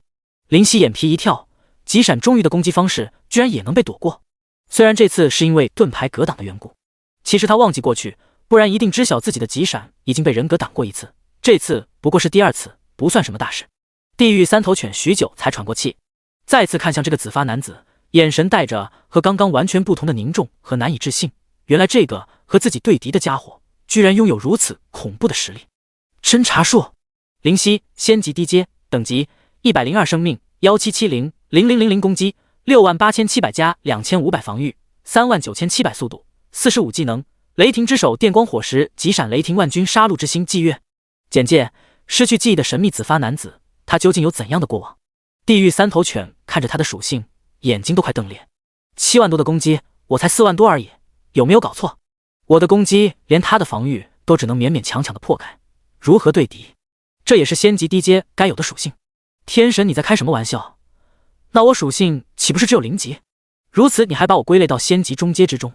等等，不对啊，那些地狱之中的仙级中阶实力也和我差不多啊，不应该是我的问题。既然不是自己的问题，那么这个紫发男子，地狱通道。他立刻下定决心离开这里。这个男子他惹不起还躲不起不成？一道血红色的通道出现，隐隐间有血红色的电流在蹦跃。那通道从虚无中出现，如同漩涡般放大，直到如同地狱三头犬那般大小才停止。血红色的光扑面而来，裹挟着足够的危险之感。林夕眼睛一眯，这就是地狱通道。地狱三头犬露出狞笑，算你小子运气好，今天我家里有事，不和你多纠缠，下次再战吧。然后马不停蹄地钻入，狠话放出去就行了。他还真没想过再战，最好连遇都不要遇到最好。你以为我真的不敢进去？深吸口气，收起听风。既然彼岸花说我可以进入地狱通道，应该不少会问题才是。在漩涡渐渐变小之时，林夕还是提足冲入。第124章地狱实力。周围血红色的光芒映在脸上，血色中带着黑色，混杂着白色，颇显诡谲异常。这些妖异的光芒在迅速的后退，又或者说林夕在飞快的前进，自己正无知觉的在行进着，无法移动分毫，仿佛漂浮在空气中。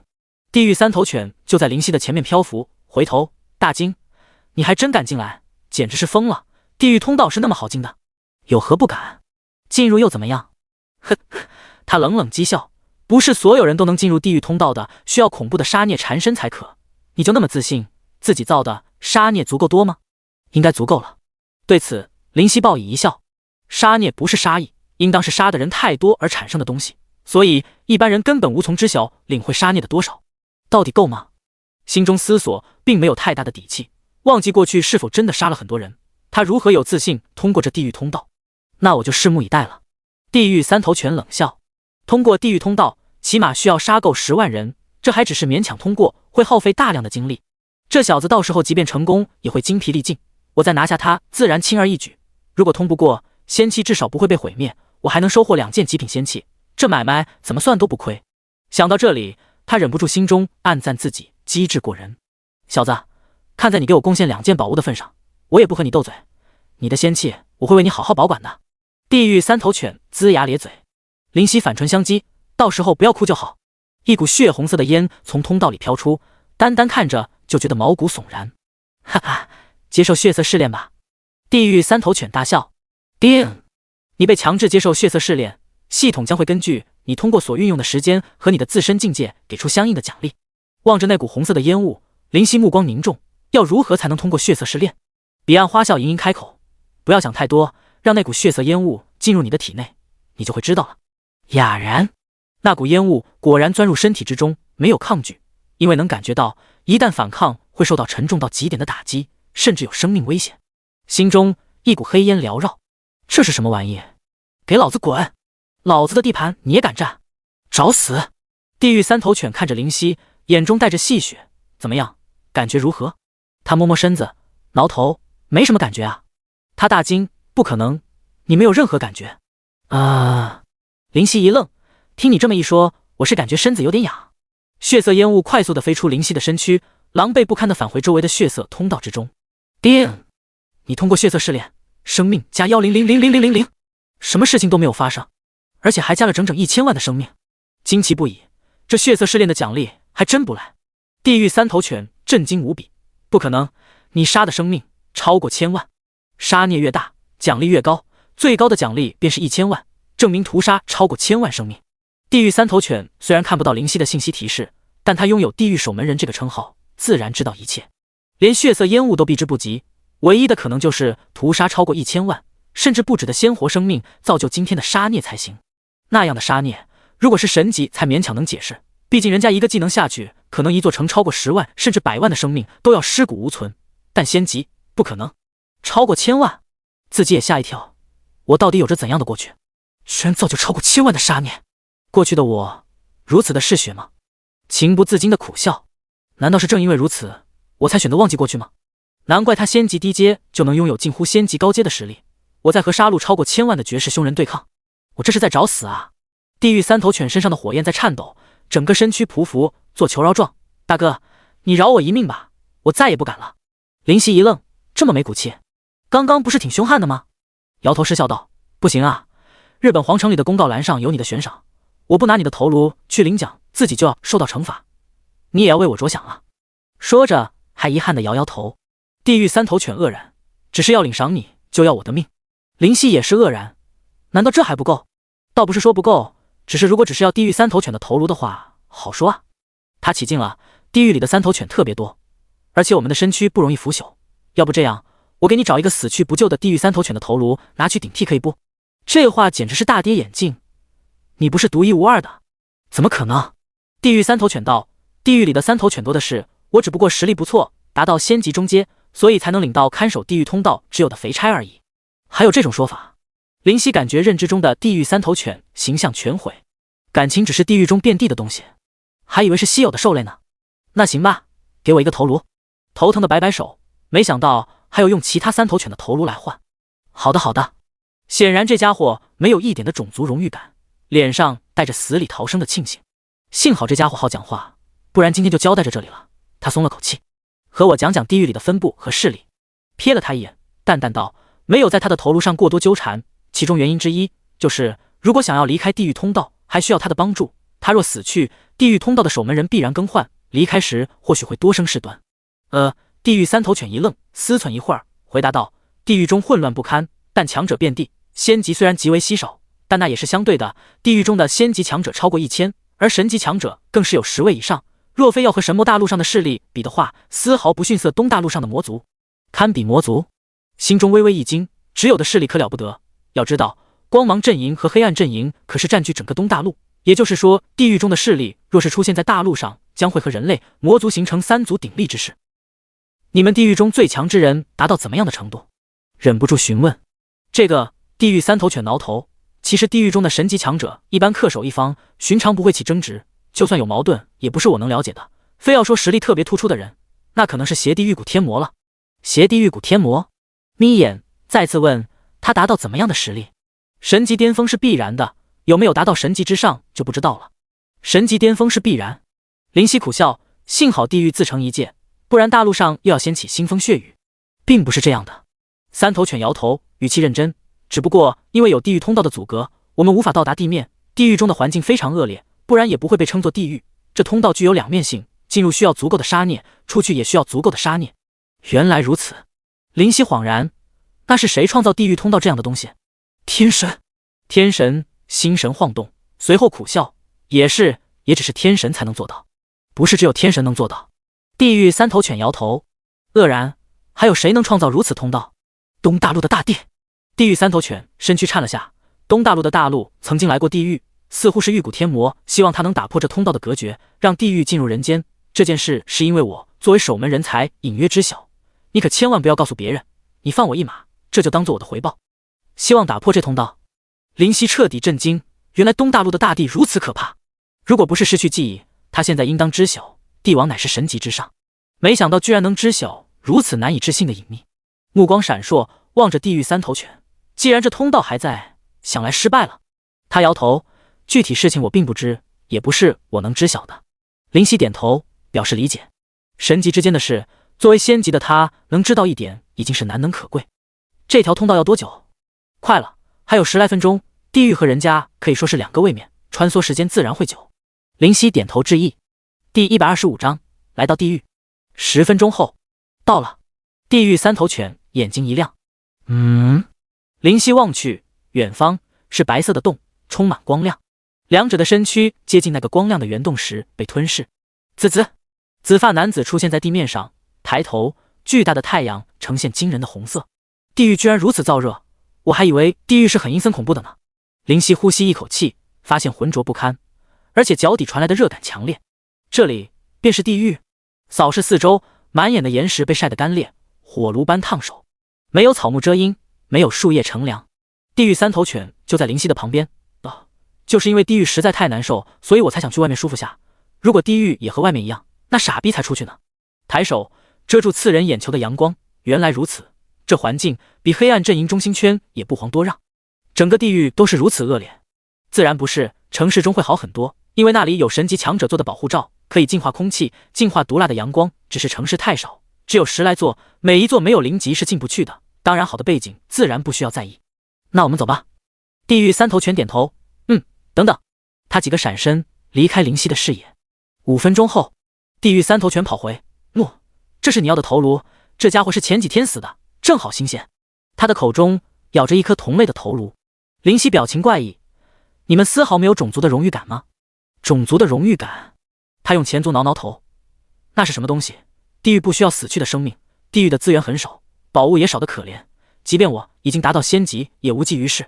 一旦死去，能利用的东西也会被人拿去，尸体等待腐烂，然后再没有我存在的痕迹。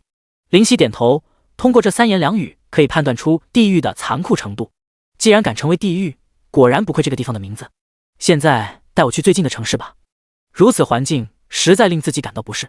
地狱三头犬摇头，我是地狱通道的守门人，不可以离开。你要离开二字未出，摇摇头，既然你进入地狱，就不要想着出去了。为何？林夕目光不善，他摆手即道，别认为是我和你作对，最多你就怪天神吧。说具体点，地狱出去的杀孽需要进入的10倍。呼吸一滞，地狱三头犬继续道，出去的难度太大，我是因为守门人这个称号可以不受限制，寻常人都要经历更加绝望的杀孽考验。10倍。林夕深深倒吸口气，这么说，我是需要造成整整1亿的杀孽。他点头叹气，当然，你真正造了多少杀孽我也不知道，最多奖励是1000万的生命而已。或许你造成1亿的杀孽可未可知，只是这个可能性无限接近于零。林夕代替他回答，点头。过去的自己就算再嗜杀，也不可能杀死超越1亿的生命吧。心中一沉，如此，只有留在地狱。其实未必不可能的。彼岸花轻轻开口，我感觉你曾经造成的杀孽未必没有1亿，甚至远远超越1亿。林夕嘴唇颤抖，你说是杀了超过1亿的人？不一定是人，但是生命应该是有了。彼岸花肃然道，甚至肯不单单只有1亿，或许有好几亿。好几亿？感觉大脑不够用。许久，苦笑，我大概是知道自己为什么不愿回想起过去了。对着地狱三头犬道，我要离开的时候如何找打你？你来到这里大喊地狱守门人，我就会出来见你。不过你真的有信心自己早就1亿的杀孽？他感觉脑袋不够用。1亿？那可是整整1亿的生命。神级都未必造那么多杀孽，虽然他们有能力，但未必狠得下心啊。而且杀孽太多，突破到神级貌似会更困难。林夕点头，那就好。你给我指个距离最近的城市的方向吧。地狱三头犬呆呆地指了指，笑了笑，多谢，便离开这恶劣的环境，奔往那个发现。许久，地狱三头犬回过神，倒吸口气，烈日当头，吸入的空气都是热腾腾的，他却感到寒冷。这家伙杀了1亿的生命，这已经不是绝世凶人那个程度了，这他妈的就是个屠夫。感觉浑身都在颤栗，摇头道，不行，我最近可不能再出去了，随便出去一趟居然带回这么个恐怖的妖孽，但愿地狱不会因为这家伙产生什么动荡。一直想着地狱三头犬指的方向奔跑。热风迎面来，烈日劈头盖脸，地狱这环境真的恶劣的可以。紫色的身影不断挪移，整整半个小时才出现城市。灵犀的速度即便没有全力施为也颇为惊人，竟然要这么久真的是匪夷所思。地狱的版图居然如此之大。远方首先映入眼中的是黑色的能量罩，那股光芒即便相隔很远也能清晰可见。离能量罩越来越近，好大！灵犀瞳孔一缩，感到不可思议。这半个圆形的黑色能量罩的覆盖面积绝对超越方圆千里，如此巨大的能量罩不可能只是神级强者一人维持。来到黑色能量罩外，由于其呈现半透明，可以看见里面的人。外面一望无际的荒野，飞沙走石；里面波澜壮阔的城市，人声鼎沸。城墙只是象征性的修葺，只有5米，轻轻一跃便可踏入。灵犀抬手触碰黑色能量罩，伴随着涟漪，居然这只手碰不到能量罩，全部深入。如此神奇的半圆形能量罩该如何制造，如何形成？心中不解，没有思绪，压下疑惑，整个身子都钻入。听说没有，玉骨天魔的女儿比武招亲啊，赶紧去看看吧。真的假的？人家玉骨天魔的女儿还怕找不到男人？人家要比他强的男人做夫君，这他妈才是关键。里面全是奇形怪状的生物，也有人形存在，但也不多。阵阵阴凉感穿来，令灵犀精神一振。这里的环境和空气和外面果然是天壤之别。黑色能量罩果然具有净化阳光和空气的作用，里面虽然能感受到阳光的亮，却感受不到阳光的灼热。没有城门口的守卫，可以大大方方的走入。灵犀的出现吸引不少人的眼球，真羡慕，这个紫发的又是人形的。没办法，除非食用化形草或者达到神级，不然只能看天意喽。主要是人形的生物容易得到玉骨天魔女儿的青睐，毕竟人家也是人形的，而且长得忒漂亮了点。我要是有这家伙的容貌，肯定去试试，说不定不用比人家就投怀送抱了，毕竟地狱里这样帅气的人实在太少。林夕挑眉，现在的人啊，真是，居然当众讨论自己的容貌，这简直非常好。听到别人如此赞美，感受身子骨都轻飘飘的。玉骨天魔的女儿，这是哪位？林夕思索。等等，玉骨天魔的女儿，玉骨天魔，第126章，比武招亲。邪地狱骨天魔的女儿，林夕眼中闪着光芒。有趣，刚来地狱就能碰到这么有趣的事情，实在难得。如果我通过他女儿接触到这位玉骨天魔，借助其实力，是否就能恢复记忆呢？心中产生疑惑。去看看吧，或许能见到那位强大的玉骨天魔也说不定。林夕心中计较。走入这玉骨天魔的领地，其中房屋错落，或高或低，地面干净，平坦的砖块整齐地铺垫开去，周围的人群都向着一个地方涌去。不用说，应当便是比武招亲的地方。过去看看吧。林夕立刻跟上。大约10分钟后，终于抵达。这个地方实在太大，整整数千里的领域，恐怖如斯。这么多人，心中微微惊讶。眼前人山人海，如此巨大的广场居然被挤满，甚至挤不下。牛头马面之人形形色色，有些是凑热闹，有些是抱着试试的态度，有些则纯粹是来解说的。比如这位一个虎头人身的人，兴高采烈道：刚刚上台的那位据说号称佛山无影脚，一招无影腿下不知击败多少无辜少女。林夕向台上望去，那人，嗨，姑且说是人，虽然人家是马身人。台上一蒙着红色面巾的女子二话不说，抬手击去，一股黑色的能量掌间涌动。林夕眼睛一亮，身材不错，确实如此。那女子身子摆动间，婀娜多姿，娇躯摇曳。砰！空气震荡，一掌按在那只马身人的肚子上。噗！他吐出一口鲜血，大喝：还没完！佛山无影！脚还没有说出来，那蒙面女子一脚踢在刚刚掌击的位置，整个身子直接飞下台，微微动弹几下就咽气了。那蒙着红色面巾的女子道：如果只是这样的实力，还请不要上台，因为这尽管是比武招亲，但我会用出全力，生死我不负责，觉得有本事的尽管上。在擂台的后面，一个满头黑发的女子眼睛眨了眨：不错呀，小红，加油，把这些垃圾都给我清理掉，我才180岁，我才不要嫁人呢。她拥有动人的容颜，五官精致的挑不出一丝毛病，然而这样的佳人眼中却闪着狡黠和调皮，看起来古灵精怪，有着很特殊的气质。一个满脸胡渣的中年汉子在其旁边闻言义正言辞道：这可不行，什么叫才180岁？是都180岁了，居然还不嫁人，成何体统？呸！你再胡说我可就走了。他双手叉腰，嫁人有什么好的？给人做牛做马呀？我干嘛要结婚？别呀，爸不胡说了。胡渣中年大汉笑道：结婚你就可以享受人伦之乐了呀，你还不知道那感觉有多快乐吧？老舒服了，不行你问你妈。哦，是吗？老妈天天都发出痛苦的声音，你告诉我她很快乐。女子挑起秀气修长的眉毛质问。胡渣大汉面红耳热，满脸尴尬，这个怎么说呢？她是很快乐，只是声音奇怪点，哈哈哈。咱们还是看比武吧，你看现在上台来的这个，你感觉怎么样？女子闻言望去，不屑地切了声：真的丑，你看那头发枯黄的，一看就知道马上要地中海，再看那脸上啧，苍白一片，这是肾虚还是体虚啊？中年大汉苦笑：地狱里哪来的帅哥，还要仙级的实力？你当人人都和你爸一样啊？说着还遗憾地摸摸自己的胡渣。你……他白了过去，我都怀疑我是不是你亲生的。大汉瞪眼疑惑，为何说出这样的话？你铁定是我亲生的，不行咱滴血认亲看看。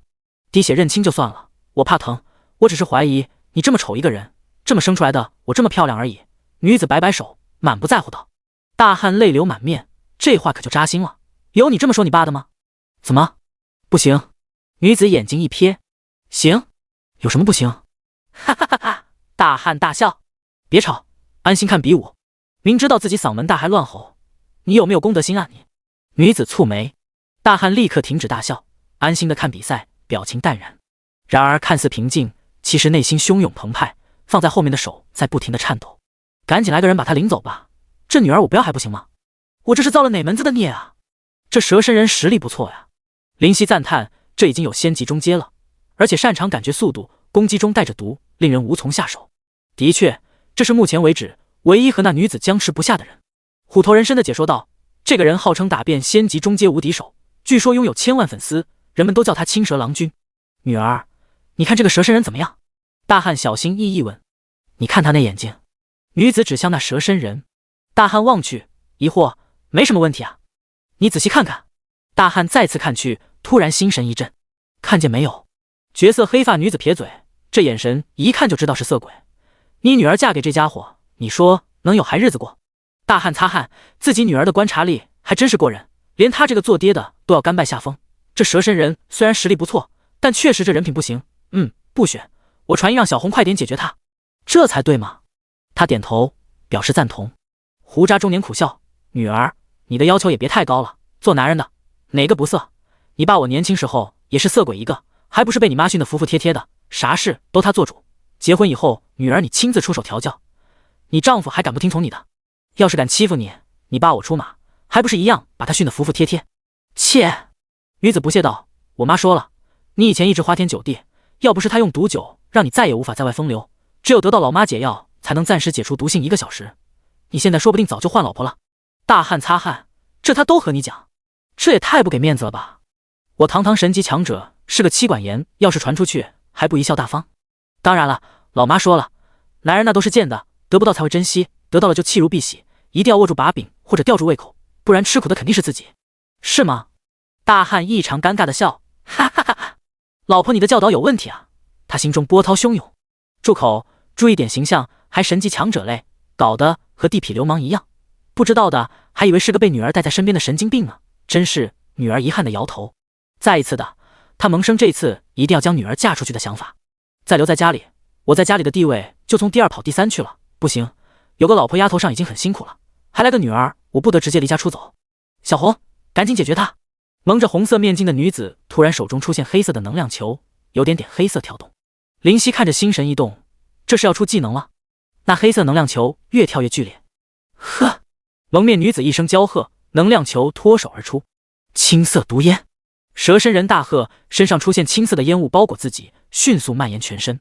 能量球冲去，却阻隔在青色烟雾的外面。呵呵！蒙面女子冷笑，没用的。话音刚落，能量球穿破烟雾，射入其身体。噗！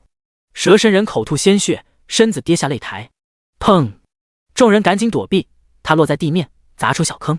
负1356825，巨大的伤害迸出。林夕目光一凝，这技能非同寻常，不愧是神级强者的女儿，得到的传承实在强大。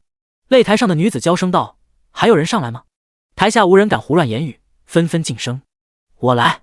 第127章灵犀之灾。一个面色俊逸的黑发白衣男子走上擂台边的楼梯，眼中带着勾魂的神采，剑眉星目，气质突出。他的出现太吸人眼球，顿时全场哗然。白勺，冲那份气质，绝对是白帝的儿子白勺。这人就是仙级高阶实力的白勺，号称地狱青年俊杰第一人的那位。如果白帝和玉骨天魔喜结连理，2位神级强者成为一家，地狱真的好重新化为领土了。中年汉子摸摸胡渣，惊喜道：“女儿，你说这位怎么样？”他女儿一时哑然，光看外表真的挑不出刺，确实仪表堂堂，而且气质卓越非凡，显然接受良好的教育，形象高大。就这位了。汉子见女儿不语，喜道：“白帝好像和我们家有间隙吧？他儿子想娶我肯定有问题啊！他正在拼命的思索漏洞，到时候把我娶回去虐待我怎么样？人家白帝也是神级，而且远水解不了近渴，我岂不是很被动，很凄惨？”汉子感觉头都要裂开了。女儿啊，不要再嫌弃可好，丑的你不要，帅的你又觉得心思不正，你爸我也不知道该怎么样了。绝色佳人也是不好意思的挠挠头，貌似也是哦。要不你直接看看台下有没有看得上的，虽然人有点多，但你爸可以让你的视线无限延伸和扩散，你到时候自己选也可以，反正不要再找理由搪塞我了。你再搪塞我，这次的比武招亲又失败，家里何时才能太平啊？我何时才能太平啊？这才是汉子的心理想法。好吧好吧，我看看台下的，如果没什么看得上的，算了，不嫁人了。白勺我看不上，话说白帝确实和我们家有矛盾吧？汉子点头，是的，白帝当初被我欺负了一顿，当然和我们家好不了。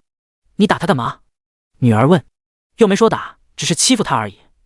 你知道的，你白阿姨一直觊觎你爸我的美色，所以一次冲动就将他拿下了。女儿擦汗，我妈知道不？当然不知道，她要是知道，你爸我肯定要被你妈玩死啊！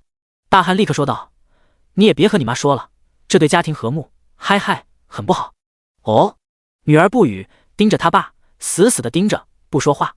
冷汗缓缓而下。大汉求饶道：“女儿，看在你爸如此为你婚姻大事着想，平时那么疼你的份上，放了你爸我吧。好说好说。眼中带着狡黠，嘻嘻道：多给我几颗天魔球玩玩吧。几颗天魔球？大汉苦笑：女儿啊，你真是抢劫啊！天魔球我一共才6颗，你居然要几颗？那可都是保命的东西。那给我4颗吧。说着坦然伸出手。这个3颗可好？大汉小心翼翼问。你说呢？家人挑眉，似笑非笑。好，说4颗就4颗，均无戏言。大汉表情严肃地拿出4颗黑色的能量球，交予女儿。他开心的像只狐狸，笑道：这还差不多。汉子泪流满面，真不愧是我生的，就是会别人占便宜。来，我看看台下有没有我看中的，没有的话咱就不嫁人了，看中我可以考虑考虑。女儿道：好的好的。他激动地来到女儿身后，一定要看中某个男的，心中暗暗希冀。手上出现黑色的能量，轻轻地击打在女儿的背上。他的眼睛散发出黑色的妖异之光，比武招亲的擂台下，无人可逃脱他现在的视线。不行，这些都不行，丑，太丑。这个不错，可是实力太差，根本入不了我的法眼。林夕望着抬手白勺和蒙面女子的对打，不时点头，不愧是号称地狱青年俊杰第一人，果然有出人之处。台上残影纷飞，双方你来我往，互不相让。蓦然，白勺手掌打出，气浪迭起，脚下木板即便经过特殊出来，也是留下道道印记。砰！那女子的红色面巾微微脱离，林夕眯眼看见女子脸上有着点点雀斑，然后那女子离开，将面巾调整好再战。寻常人根本看不见其真实容貌，因为速度太快。看来女子容貌不过如此，这些上台之人估计都是想着通过这女子接触玉骨天魔这位存在，让自己从此脱离蝼蚁，成为强者，进入更大的舞台吧。林夕摇摇头，有些天真了，拿自己一辈子的婚姻去赌，能不能如玉骨天魔的法眼，未免可笑。你确定人家只有一个女儿？你确定神级强者很爱自己的女儿？你确定因为女儿就能动摇他的想法？神级强者绝非寻常之辈，怎么会如此简单被你们利用？转身离开。咦？绝色佳人眼睛一亮，这个好帅啊！其身后的汉子闻言身躯一震，怎么样？看上了？我先看看他的实力。女子盯着眼中那个紫发男子，侦查术才仙级低阶，实力有些差了。等等，老爸，人家怎么仙级低阶有2700万的气血啊？胡渣大汉闻言一笑，女儿，这也不是不能接受，如果人家通过地狱通道可以得到最多1000万的气血，虽然仙级低阶一般做不到，但在家族的帮助下还是可能完成的，再加上可能吃过天材地宝，增加气血未必不可。原来如此，那人家7万多的攻击也就能接受了。他恍然大悟，是啊，不过7万，等等，你说7万多的攻击？胡渣大汉面色一变，你确定人家是仙级低阶？仙级高阶有7万多攻击我还能接受，低阶怎么可能有那么高的攻击？可是人家确实是7万多攻击啊！女儿挠头嘟嘴，难道侦查术侦查出来的属性面板还能骗人？明明白白的写着71200的攻击，39700的防御，技能还挺多，有1、2、3、5个，还有个问号。其实严格来说是6个技能加一个问号，只是祭月对方无法查看而已，否则魔星也可以通过属性面板知晓祭月的存在了。至于为何无法查看，无人知晓。71200的攻击，39700的防御，5个技能还有个问号。胡渣大汉眼睛一眯，这资质不凡啊！就他了，那个紫色长发的，我一眼就相中这个。他越看越顺眼，这容貌也太帅太冷了吧，这就是我的菜啊！那头紫发打起架来一定超级酷，等级不高，属性却强得离谱，不行，这样的人物能出现在地狱简直不可思议，必须得到手。真的决定了？大汉小心翼翼问。他眼中闪烁着异样的光彩，这个男的超级符合我的胃口，必须是他，非他不嫁，非他不嫁。汉子闻言心神大震，心里哇哇大叫，就他妈的决定是你了。家人眼中却看见紫发男子摇头就欲离去。不好，老爸，这家伙想跑。他哇哇大叫，他妈的还想跑。大汉瞪眼，女儿还不容易看上的人，你还想翻出我的五指山？你丫开什么玩笑？女儿，老爸我去就来，一定把他逮，嗨嗨，带回来。大汉的目光非常坚定，非常坚决。老子的苦日子终于快到头了。化为黑色的光消失在原地，无影无踪。紫发人形，地狱里什么时候出现这样的角色？家人疑惑想着，突然摇头，算了，反正地狱中我爸说啥就是啥，还有人敢和我爸嚣张？西西，你跑不出我的手掌心的。空中不知何时出现一道光，黑色而微小，寻常人根本看不见。他悄悄地跟在紫发男子的身后。还真是，女儿没有看错，这属性有些过分啊。黑色的光疑惑，黑暗之瞳，咦，居然身怀2样神级宝物，血色妖莲和彼岸花，这样的人物居然出现在地狱，难怪拥有如此惊人的属性。原来如此，倒也配得上我的女儿。大汉望着紫发男子的身子，如同狞笑般，既然被我女儿看上，你就认命吧。突然感受到背后一阵凉意，浑身一抖。林夕摸摸鼻子，奇怪，居然有种被人惦记上的感觉。第128章借鱼眼。街角，一位老人走出，颤颤巍巍，显然年纪很大，腿脚不好使。林夕看见，走过去：“大爷，您没事吧？”“没事。”老人苍老的连出现微笑：“小伙子，你也是来比武招亲的？”摇头说道：“这玉骨天魔的女儿，可不是我等可仙级低阶的蝼蚁可以企及。”“非也，非也。”老人摇头：“任何一位强者都是从蝼蚁向上攀爬的，他们不过是爬得更高，抓得更牢而已。”林夕点头：“受教了。”然后擦身而过。老人转身问：“我如此说，你还不去尝试一下？”林夕一愣，道：“老人家，你不是说让我自食其力，依靠自己的力量向上攀登吗？那些强者都是自己独自走在前往巅峰的路上，我怎么能落了下乘？难道自己会意错了？”林夕忍不住腹诽：“糊涂！”老人脸都涨红了：“我和你说这么多，是让你去尝试一下，依靠自己。你使用天才地宝是依靠自己吗？你借用武器是依靠自己吗？”林夕尴尬道：“那老人家你要说的是？”老人慷慨激昂：“后人就是要站在前人的肩膀上前行，才能与时俱进，借用他人之事成全自己，借用他物之力保护自己。人生在世，不外乎借字、借物、借势，直到可以借天命，成为他人虚借之人，那你便成为强者。直到成为他人虚借之物，心神为震，若有所思，多谢指教。”“孺子可教。”老人抚须：“如此，你可愿上台尝试？”摇头否决。“为何？”老人眼中闪过惊奇：“老人家，你说的很有道理，但我任何人生不只借一字。”林夕侃侃而谈：“哦，他来了兴趣，还有其他？”“正是，还有眼。”“眼？”老人疑惑不已。林夕笑道：“人活于世，总会与他人交流，以此或产生好感，或产生恶感。若得好感，则万事如意，得人照顾；若招恶感，则事倍功半，磕绊连连，甚至招来杀身之祸。我说的可对？”“这确实。”老人犹豫一下，回应：“如此，则须演得好，顺其心，得其意，可教好，受其照顾。帝王常言得民心则得天下，是否便是演得好，得到黎民百姓的照顾，使得江山稳固？”林夕接着道：“人生如戏，全靠演技，并非没有道理。不是瞧不起桀骜不羁之人，只是自由是需要实力的，实力才是你随心所欲的根本。”老人眼中闪过金光：“小伙子，说得好。如此，在下先走。这比武招亲，看似诱人，其实也不尽然。”“为何？”老人饶有兴致：“玉骨天魔乃神级强者，无论何事都不可能瞒过他的眼睛，利用其女得其心意，再怎么高明，都是落了下乘，显出自己的心思不纯，又怎么顺其意，得其照顾？”笑着解释。老人身子一震：“小伙子，你看得很远啊。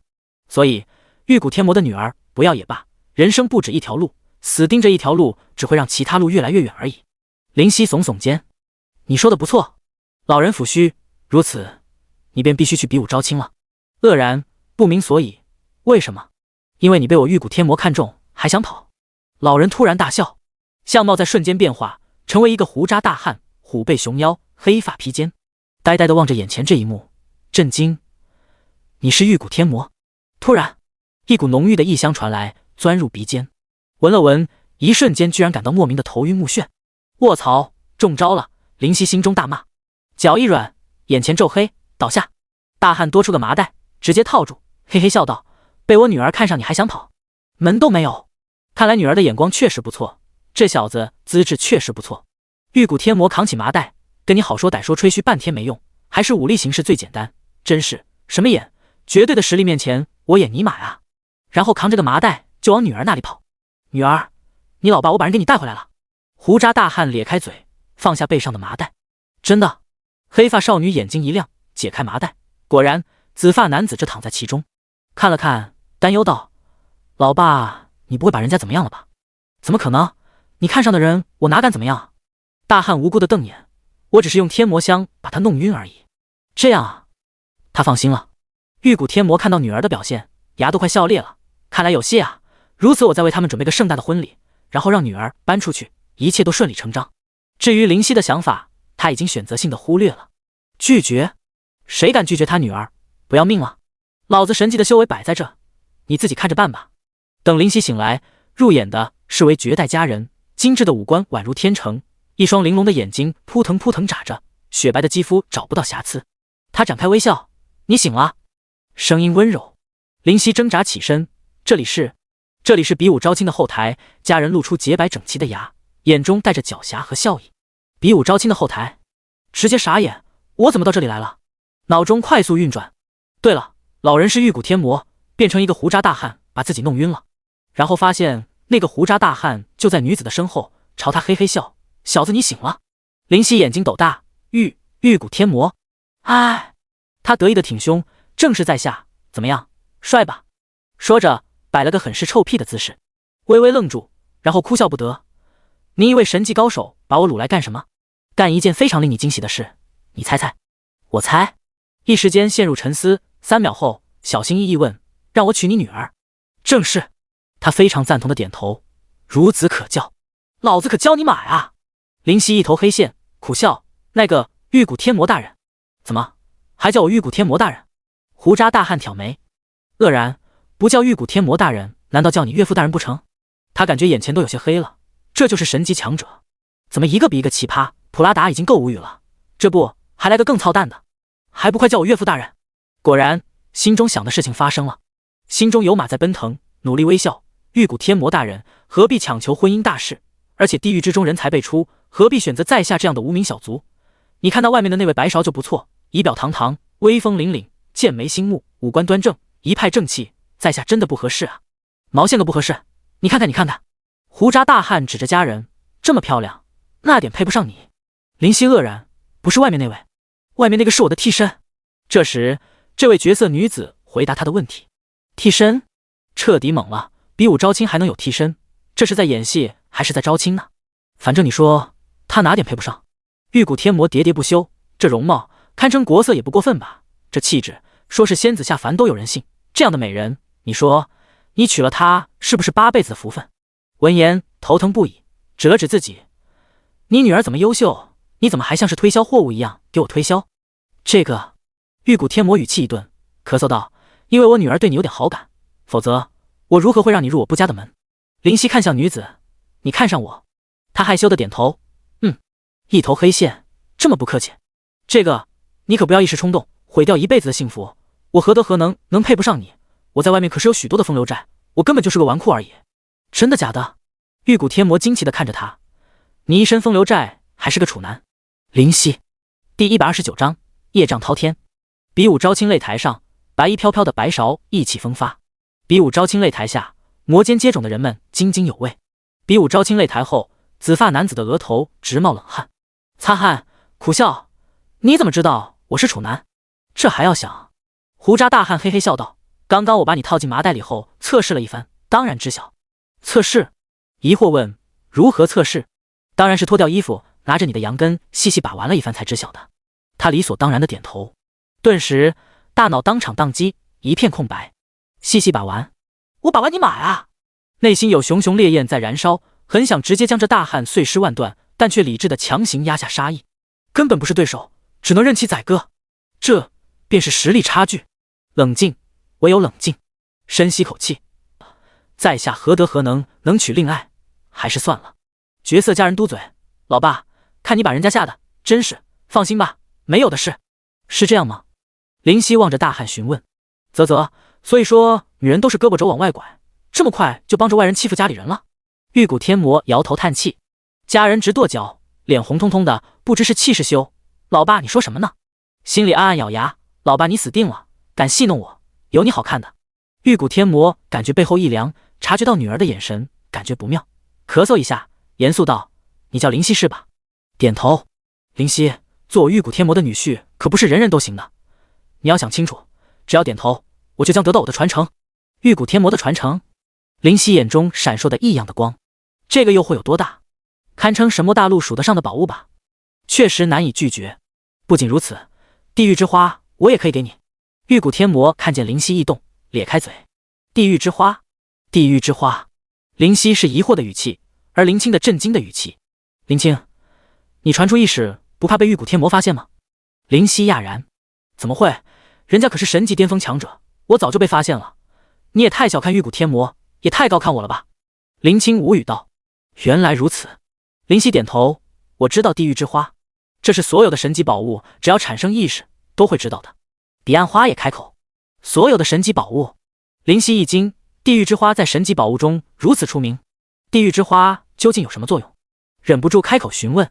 林青道，地狱之花号称至尊神物排名第3，其实它的效果是所有神级宝物中最强的，拥有无视一切业障的能力，提升神性的能力，只是地狱之花没有神智，无法产生类似我这样的神物之灵，所以只能食用，因此才排到第3。无视一切业障，提升神性。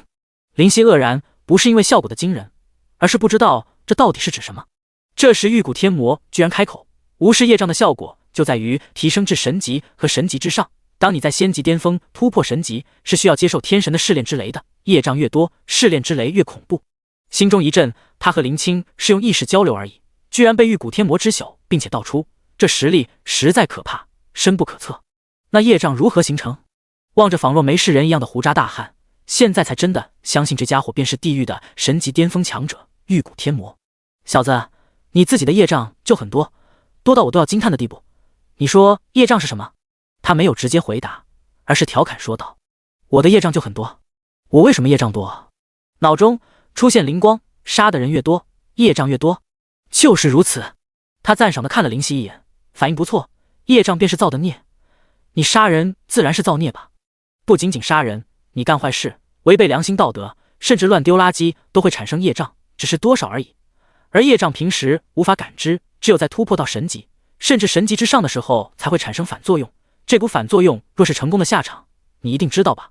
化为虚无，眼中带着凝重。这是爱丽丝和他说过，让他若是突破神级之时，一定要坚持让魔族的10大强者一起护法，才能有可能度过。当时不明白，爱丽丝也不说原因，现在才明白了解，因为他的业障实在太多了。玉骨天魔点头，没错，所以真变是地狱之花的效果之强。那神性呢？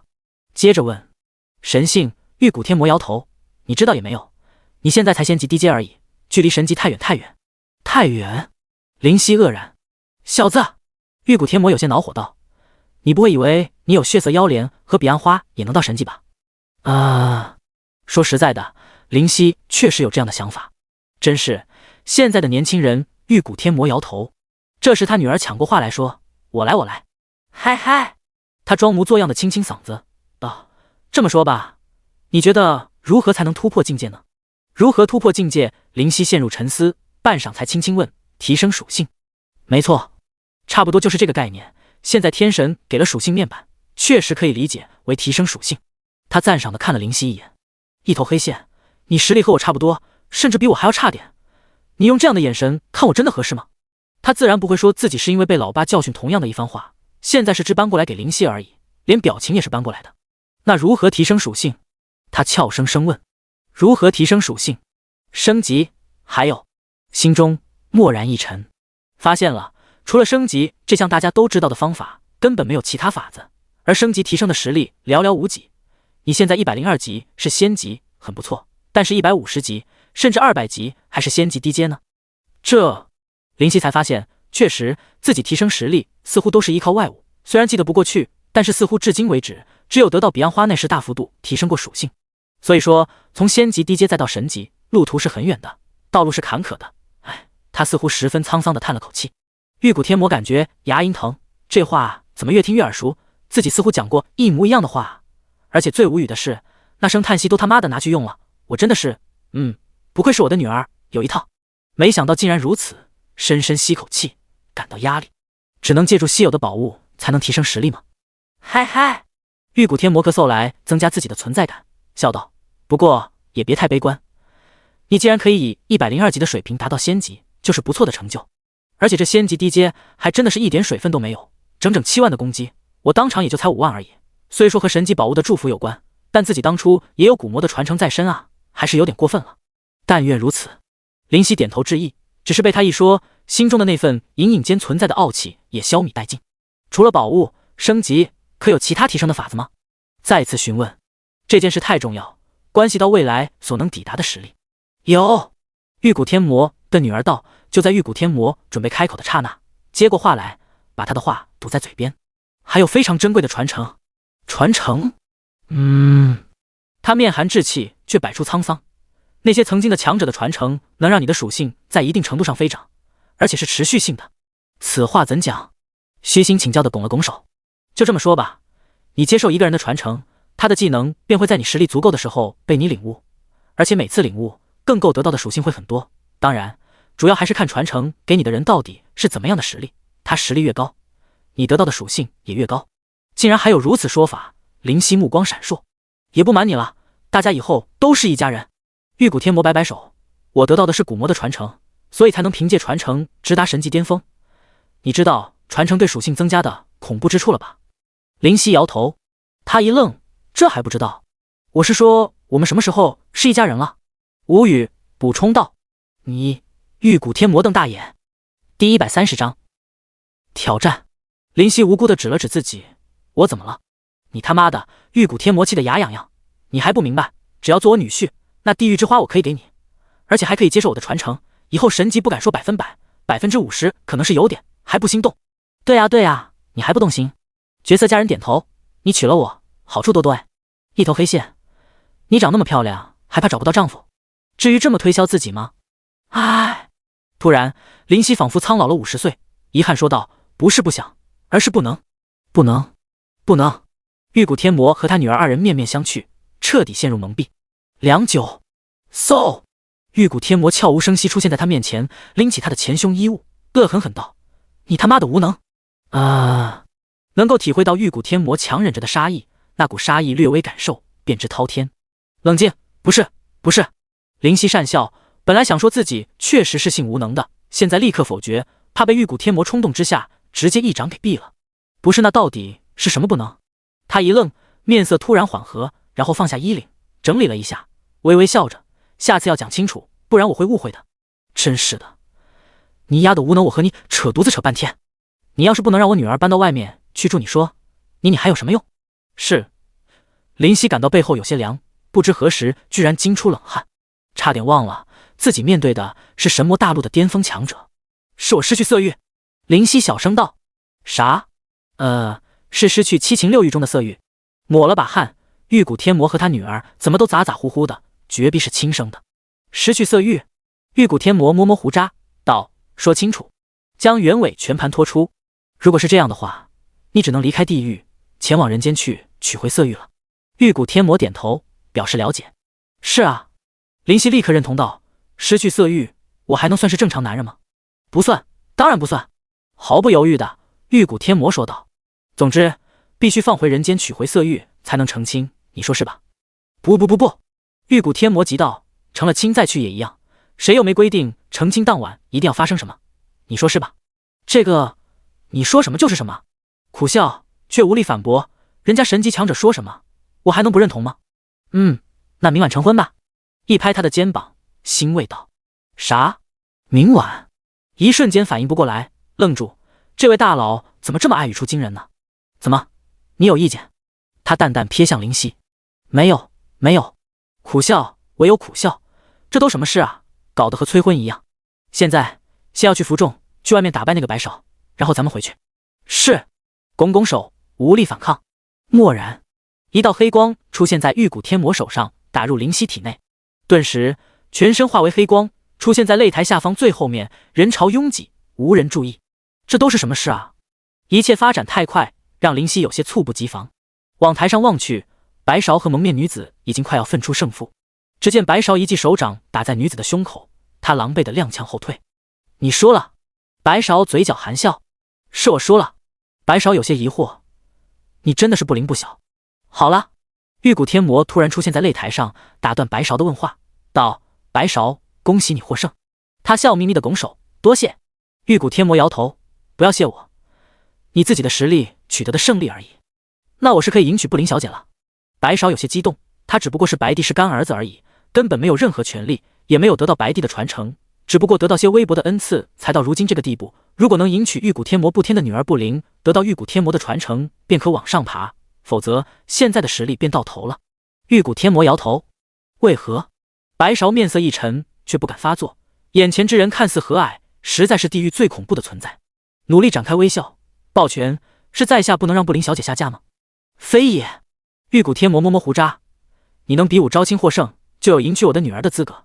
但是记住，是资格，不是直接可以迎娶我的女儿。我玉骨天魔的女儿，我如此轻易的下嫁？白勺紧绷的脸一松，笑道：那我如何才能迎娶不灵小姐？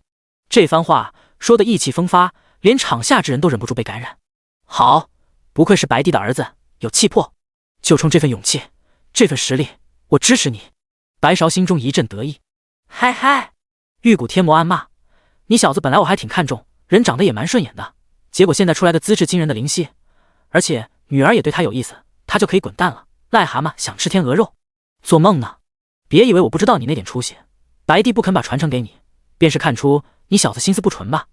现在擂台下的人都可以挑战白勺，直到场下无人敢迎战。白勺，你便可以迎娶我女儿，一旦场下有人取代你，你便可以滚蛋了。玉骨天魔这番话说得非常简单明了，顿时擂台下囔囔着支持白勺的人都安静了。白勺面色一滞：我来，我来！众人推扯叫喊，人声鼎沸，在利益面前拿点可笑的支持不攻自破。我来！一位紫发男子登场，他面容俊逸，一头的紫发随风而扬，衣袂翻飞，飘落在擂台之上，手中握着的是一把暗淡的细剑，十分不起眼。在下灵犀，前来赐教。他恭恭敬敬地朝玉骨天魔拱手：玉骨天魔大人，在下前来讨教白勺的手段。玉骨天魔装模作样般点头，面色严肃：你可明白拳脚无眼，一旦出现意外，我可不会搭救，想清楚再回答我是否挑战白勺。靠，真能装，好像没见过一样，忍不住腹诽，嘴上却是斗志昂扬。放心，一旦出现意外，自然是怨不得谁。如此甚好。他看着白勺：你可接受？自然接受。白勺面色难看，却不得不说，这家伙到底是哪个犄角旮旯里跑出来的？明明只有仙级低阶，居然拥有7万的攻击，太恐怖了。难道是玉骨天魔不愿承认自己，所以找了个强者伪装的？又否决自己的想法，作为神级强者，不可能搬起石头砸自己的脚，因为伪装再好，也会被其他的神级强者看出，在场可未必没有神级强者。林夕转过身，朗声道：你既然没有使用武器，我也就不用了。说着听风收起，攻击变成68700。这不是假的。白勺立刻明白，这属性确实是真实的，没有水分，不是幻术。心中最后一丝希望崩塌。那么话不多说，来吧。林夕眼中闪过紫色光芒，危险的气息，紧张的气息弥漫擂台。第131章痴情牛。白勺目光冷冽，这家伙实在恐怖。林夕稳稳地站在擂台上，面色淡然。侦查术。白勺，仙级中阶，等级168生命，18000000攻击，48200防御，28000速度，35技能，苍白之手，白帝之刺，白帝灵。简介：白帝一子，拥有颇为惊人的天赋，才情也属上佳，只是为人略有阴暗野心。168级。林夕眯眼，自己不过102级，居然可以比他强上如此之多，难怪可以入得玉骨天魔的法眼。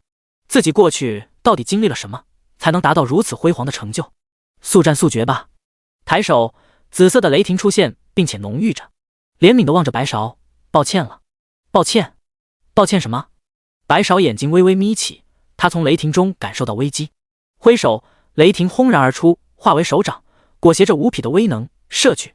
白勺想要避开，却发现雷霆化作的手掌居然如此之大，视野便紫色手掌占据，在瞳孔的收缩中放大，那股可怕的杀伤力几乎要让他窒息，要让他的心脏抽搐。我投降。林夕手一收，雷霆之手消失，化为虚无，散在空气之中，不见。在场之人惊住，以为错觉，却发现毛孔有种麻痹的感觉，似乎在证明那雷霆是存在过的。叮！你领悟雷霆之手的进阶方式，技能发生变化，改为雷霆之刺，全属性加200。雷霆之刺脱胎自雷霆之手，但比之雷霆之手具有更多的使用方式和杀伤力，不再局限于握住对方。效果：伤害正500%，使敌方造成基于自身实力差距的麻痹。冷却1分钟。呼，松口气，毕竟和白勺无怨无仇，而且还是因为自己的原因打乱了他的人生，再要其性命难免说不过去。没想到居然成功了。林夕心中略喜，本身只是抱着尝试的心情去试试而已。既然雷霆之手可以以握的方式，那么应该也可以通过掌、劈、挑，甚至是用脚踹的方式轰出。就在打出雷霆之手的刹那，突然灵光一闪，出现这样的想法，并且付诸实践，居然一次性成功了，实在难得。白芍怨毒地看了他一眼，这家伙毁去他的计划，让他又要另寻法子提升实力，简直该死。对此，林夕坦然，这一次是自身原因，下一次你就是自寻死路。他可没有那么仁慈，否则也不会在草原上杀了整整数万的冒险者。玉骨天魔看着，点头，刚刚那个技能不错，拱手笑道：“多谢大人的赞美。”他非常自得地摸摸胡渣，不过比起我的手段，还是差太多了。林夕一头黑线，居然可耻的和一个仙级低阶之人比技能，你也是可以了。好了，既然这位林夕小兄弟生出自然坐台，需要接受他人的挑战，诸位可有人要挑战？玉骨天魔对着擂台下跃跃欲试的生物道：“我。”一个憨厚的汉子通过楼梯爬上了，他头上有着长长的牛角，面容就是个老实人的模样，眼中满是憨憨的感觉，就像一只任劳任怨的牛，而且似乎见过精心打扮，身上衣物都是崭新的。我来挑战你。玉骨天魔郁闷地看着他，没想到连他的儿子都来了，自己的女儿这么受欢迎，什么时候的事，我怎么不知道？你真的想好了？他点头，眼中带着淳朴。好，那你们开始吧。玉骨天魔不再劝阻，点头说道。林夕望着他，面色怪异。这个头长牛角的人，牛魔王，仙级高阶，等级200生命，25000000攻击，55860防御，40100速度，40技能真皮糙肉厚真老实憨厚真牛气冲天真我爱不灵。简介：狂牛天魔的儿子，老实憨厚，由狂牛天魔和玉骨天魔关系不错，两家经常来往，所以和不灵算是青梅竹马，一直被不灵欺负。林夕感觉冷汗都出来了，一直被不灵欺负，难道欺负出感情来了？而且最后一个技能是什么鬼？真我爱不灵？等等，自己取的名字，只有自创的技能才能自己可以取名字吧？挑眉，有些兴趣。能够被天神承认是自创的技能，难度可没想象中那么简单。雷霆之手自己不过是改良而已，不算自创，唯一算得上自创的应该只有极闪，而且还不完善，有几率被躲开。牛魔王挠挠头，那个，你叫林夕？点头，正是。你能将不灵让给我吗？我知道你不喜欢不灵。牛魔王语出惊人，愕然询问：你怎么知道我不喜欢不小姐？他憨厚笑道：因为你对不灵没有动心，我可以看出来。你可以看出来？我有一个技能可以让我知道谁喜欢不灵，谁不喜欢不灵。真我爱不灵？林夕忍不住问。他没有推辞，也没有掩饰，眼中闪烁着异样的光。不灵小姐可以找到归宿，这个归宿不一定要是我，但是她必须幸福，那个男人一定要爱着不灵，深深的爱着，所以你不能成为新郎。擂台后的不灵目瞪口呆，这个呆子怎么来了？真是，后面责怪的话无法说出。他哪怕是天生跳脱的他，对于牛魔王也是不想责骂，这家伙太老实，老实到让他无话可说。不灵，你长大后能不能嫁给我？呸，你这么丑，实力这么弱，我怎么可能嫁给你？那我努力变帅，努力变强，你是不是就能嫁给我了？这个可以考虑吧。那我一定要变强，变得很强很强，要保护不灵，一辈子保护的那种。他的眼中闪着让人难以置信的光彩。真是呆子一个。林夕来到牛魔王的身边，摇头，这还真是只痴情，嗨，痴情牛。手拿出来。一愣，哦，非常配合的抬起自己的大手，还真是老实。我说手拿出来，你还真手拿出来啊？林夕啼笑皆非，在牛魔王的手上下写了几个字。真的假的？牛魔王惊喜道。当然，笑着回应。玉骨天魔心中有些疑惑，这两人在搞什么呢？林夕没有神级，无法通过意识交流，那么用手势交流就可以了，而且如此也不怕被玉骨天魔知晓。我认输。牛魔王欢快地跑下擂台，毫不迟疑。周围人一片懵逼，这还没打呢，上去凑个热闹就下来了，你坑爹呢？擂台后的不灵咬着银牙，这个呆子居然就这么简单的认输了，心中难免有些失落。第132章封印地记忆。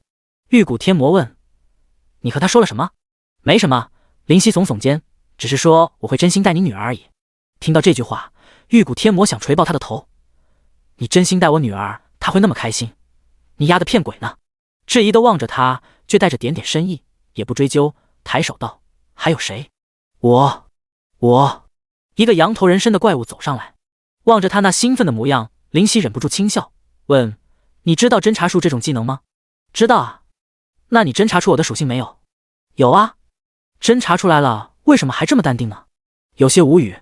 羊头人不屑道：“102级的人能有7万的攻击，还能更离谱点吗？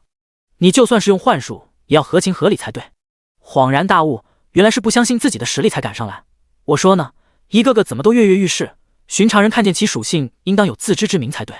手一挥，听风在手，指着他笑道：“如此，我便让你知道7万攻击的威力。”手中听风撕裂空气，落于其肩膀，咔嚓，没有用剑刃，而是剑身，但巨大的力量也让他手臂直接脱臼。啊！羊头人面色煞白，咬牙切齿，怒羊角。他低头，利用头上的2个角狠狠撞来，左手一拍，整个身子被林夕拍得后退。你可认输？呸！老子就不行，你这个利用幻术的垃圾也能这么厉害？再来！羊头人气冲冲地撞来，皱眉，这人似乎脑子有点问题啊！明眼人都应该看得出自己是在让他而已，居然还敢不知好歹，是挑衅。玉骨天魔摇头，对于蠢蛋就没有留手的必要了。事实上，林夕也是怎么认为的。听风带电，雷霆之手化雷霆之剑，死吧！目中微冷。林夕不是心慈手软的人，或者说他不会对于傻逼莫名其妙的心软。噗！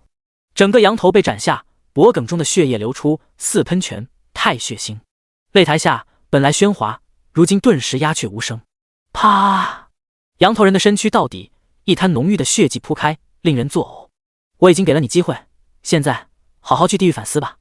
林夕冷笑，突然一愣，貌似这里就是地狱，那死者会去哪？不可能魂飞魄散吧？玉骨天魔拍手，好，合我心意。但笑着点头。玉骨天魔摸摸胡渣，笑道：所以说没有实力千万不要上来，告诉我还有谁要挑战？台下人头攒动，议论纷纷，却无人挑战。这家伙好狠，不是吧？整整7万多攻击，你告诉他才102级，有没有搞错？这人为什么在地狱出来没有名声？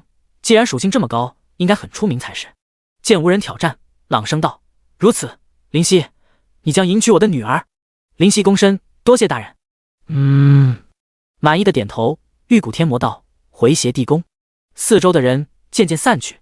按理来说，玉骨天魔的女儿比武招亲，应当会有众多天才子弟前来才是，但这中间有几个原因：一，不灵虽美，却天性恶劣，在地狱中名声非常差；二，就算得到不灵又如何？利用玉骨天魔的女儿能得到什么好处才是关键，但关键是好处是玉骨天魔给的，你利用人家女儿还有得到好处？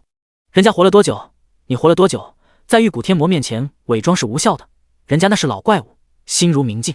三，确实有人蠢蠢欲动，但是见到林夕7万的攻击，也是忍不住掂量，他们不傻，仙级巅峰满打满算才那样的属性，人家不过仙级低阶，这中间的差距该怎么说？唯有资质和机遇可以说明，所以得罪这个紫发青年很不理智。四，玉骨天魔明显在维护紫发男子，傻逼都看得出来，这也是玉骨天魔在做给大家看，故意表现出来让大家看，叫他们收起那份心。那个林夕，以后大家都是一家人，你可有什么烦恼？今天我高兴，可以考虑帮你一下。玉骨天魔在路上道。哦，眼睛微亮，这可是神级巅峰的帮助。思忖片刻，索性道：可否帮助我恢复记忆？恢复记忆。玉骨天魔目光一凝，把头伸过来。林夕将头伸过去，他直接抬起手掌摁在头上，黑色的光从他的手掌散出，头部剧烈疼痛，随着手掌在微微颤抖，仿佛有种裂开之感，使得林夕忍不住皱眉，也不多言，玉骨天魔不可能害自己，所以唯有强忍。半晌，将手掌收回，摸摸胡渣，有些惊疑，居然是封印，有趣。封印？玉骨天魔点头，这是有人将你的记忆封印了，能知道是谁吗？忍不住问。这个你想知道？玉骨天魔眼皮跳了跳，饱含深意地看着林夕，有些不安，但还是坚定地点头。你想知道，我也不告诉你。不告诉我？皱眉，然后立刻松开，道：是不是那是一位很强的存在？貌似书里都是这么说的，一般套路就是知道的人不敢说，怕得罪那个惹不起的存在，招来杀身之祸，所以闭口不言，让主人公自寻出路。很强？玉骨天魔摸摸胡渣，嘿嘿笑道：是挺强的，能否说说是何种程度的强者？林夕轻轻问。何种程度？玉骨天魔挠头，很难说，或许那只需要勾勾手，我就必须把女儿许配给他。无法阻止的那种，只需要勾勾手。心神大震，连神级巅峰的玉骨天魔都无法阻止，人家可以强要他女儿，这简直骇人听闻。如此还是不说为好。这个给你。一颗透明的水晶出现在玉骨天魔的手中，应当是从神级强者独有的私人空间中拿出。那颗水晶里面没有任何杂质，只有如同水一般的液体在流动。这是……林夕小心接过，这是记忆水晶，如果有一天你遇到危险，捏碎它，可以使用它恢复记忆。玉骨天魔嘿嘿道：为何好等有危险的时候才能使用？因为如果不是那个时刻，封印你记忆的人会恨我。玉骨天魔拍拍他的肩膀，记住了，必须是致命的危险才能用。心中一跳，很少严肃道：多谢玉骨天魔大人。他满意点头。路上陷入一阵安静，没有话题。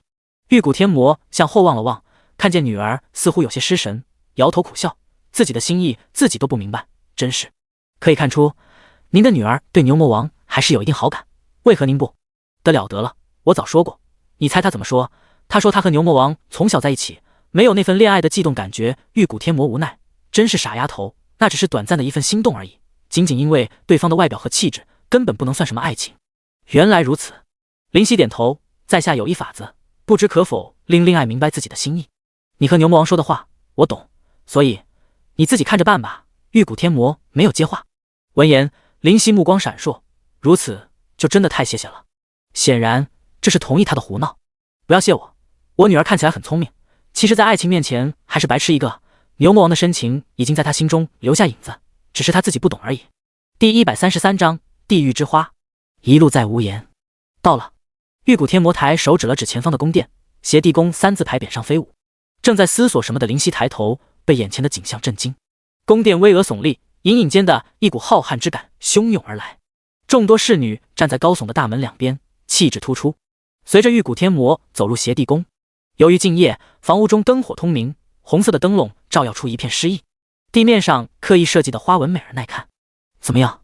林夕点头，很宏伟。这可是我花了大把的钱设计的，连我都有些肉疼。玉骨天魔说着还摇头苦笑。作为神级强者，还这么在乎这些外在东西？质疑地看着他，能让神级强者肉疼的花费，难以想象。你当我想？他揉揉太阳穴，还不是我妻子非要建筑的，说好多环境能培养出优秀聪慧的孩子。优秀聪慧的孩子，林夕眼皮微微抽搐，想到布林那跳脱的性格，还真的是优秀。得了，虽然你做不了我女婿，我也知道你不想做我女婿，不过有样东西要给你看看。玉骨天魔摆手，跟我来。布林先回到自己的房间，林夕则跟着玉骨天魔，带着林夕进入一间房间，外表和其他房子一样，显然不是其重要屋室。里面也是一间寝室。这是给我住的地方。林夕挑眉，可是他并不准备长留，因为他还要返回人间。玉骨天魔挪动一个很少不起眼的花瓶，有暗道，心中微跳，好胆气，在一个给客人住的地方设置暗道，不怕被客人发现。这个花瓶要转3圈。玉骨天魔开口。转完3圈后，又来到一处容易被忽略的墙边，敲了几下。这块砖要敲10下。玉骨天魔接着道。林夕有些愣住，这是要把这么开启暗道的方式告诉自己？为什么？又凭什么？自己不做他的女婿，他和自己还有关系可言？但也没有打断。玉骨天魔再次来到床边，挪动这个床，咔咔咔，床下不知何时出现密道。玉骨天魔抬手设下一道结界，黑色的能量在屋内徘徊，一挥手就设置出结界。这次林夕是真的吃惊了，不愧是神级巅峰强者。玉骨天魔瞥了他一眼，似乎知道他在想什么，笑道：不用吃惊，老子都神级之上了，还做不到挥手间张开结界，那也就废了。神级之上？震惊，才发现玉骨天魔从来没有说过自己现在还是神级强者，唯一说过的便是得到传承晋升至神级巅峰，但却没说那是什么时候的事。走吧。努嘴，率先进入暗道。林夕点头，跟上。暗道里没有任何光亮，而自己却能清晰地看齐，倒是有些羡慕你了。玉骨天魔看着一愣，笑道：你作为嗨，能看见黑暗中的事物，确实令人羡慕。我作为什么？目光微微闪动，没有多问，既然人家没有说话，那也就不能多问，免得招人嫌。会触及到我的过去吗？心中大致了解为何。黑暗中看见许多墙上的画面，似乎在讲述一个故事，那是众多的人在对抗着一只眼睛。那只眼睛在天空中傲视群雄，那些人可以飞天入地，但还是被眼睛发出的金色雷霆射死。再然后，似乎许多人合起伙对抗那只莫名的眼睛，却依旧被眼睛通通击败。故事到此结束。那只眼睛是什么？苍天之眼。苍天之眼，心中震动。苍天之眼是什么？苍天的眼睛，天的眼，那是天神的麾下一员而已。麾下一员？仅仅是麾下一员，那些平时高高在上的神级之上便直接全部消失。玉骨天魔是声音有些低沉。全部消失？眼皮一跳，所以大陆上没有神级之上？有，怎么还没有？新的神级之上总会出现。玉骨天魔故作轻松一笑，我不就是神级之上吗？东大陆的大地也是神级之上，而且他走得很远，我已经看不见他到底到哪里了。东大陆的大地在神级之上这条路上走得很远，这些隐秘自己本来不该知晓，因为没有资格，现在的自己不过仙级低阶。我相信你迟早我走到那一步。玉骨天魔语气肯定。林夕面容一僵，为何？我自己都没有那么有信心，能否晋升神级我都感到无比的压力。就从你掌握着连我，嗨，你现在知道也没用，以后你自己会明白的。我不相信一个能杀了10多亿人的存在会半路倒下。玉骨天魔失笑。杀了10多亿人？林夕彻底震惊。我杀了10多亿人？原本说自己杀了几亿人便已经很不可思议，现在居然说杀了10多亿，彻底愣在原地。玉骨天魔也停下脚步，让他消化这个惊人的消息。半晌，你确定是人，不是其他生物，必然昆虫之类的？轻轻开口。不用想了，是人，只有杀了10多亿的人才会因此杀孽滔天。玉骨天魔耸肩，没什么大不了的，不就是杀的多了点吗？看开点。说着拍拍他的肩膀。林夕苦笑，我还至于被这种消息莫名其妙的吓到，只是难以想象自己的过去而已。不用想，向前看。玉骨天魔沉声道，这是我对你的劝诫，记住了，任何过去都是过去，要向前看，没什么大不了的。多谢。呼出口气，振作精神，继续走吧。玉骨天魔点头，接着带路。墙壁上的画面半途中断了，没有接下来的讯息。那些强者究竟何去何从？苍天之眼究竟会如何？这些疑惑无法解开。到了。玉骨天魔的一句话打断林夕的思维，眼前突然一片光明，刺眼。许久适应后才睁眼。这是地狱之花？林夕问。和彼岸花一样，生长在岩浆里的神级至尊3宝之一。玉骨天魔笑着道，那是一朵血红色的花，犹如少女，亭亭玉立。岩浆失去了灼热，被它吞噬、汲取、吸收。它的外面和外面见到的玫瑰模样一般，却散发致命的馨香。地狱之花没有灵性，只能食用，但是效果堪称，所以神级宝物中最强，就是排名第1的傲天草和排名第2的乱世花也不可能比拟。你带我来，只是让我见识地狱之花吗？林夕询问。他可不敢想玉骨天魔会把地狱之花给他，他不太可能，这东西太珍贵，甚至独一无二也未可知。你现在是不是想我为什么带你来这里？玉骨天魔解惑道。第一个反应就是我想把地狱之花让给你，对吧？苦笑，却点头，是的，但感觉太难以置信，因为没有理由。既然地狱之花效果如此大，没有必要给我，自己使用不是最好？人都是自私的。是啊，人都是自私的。玉骨天魔闻言突然感慨道，如果不是因为对你抱以连我自己都难以想象的信心，我不会让给你。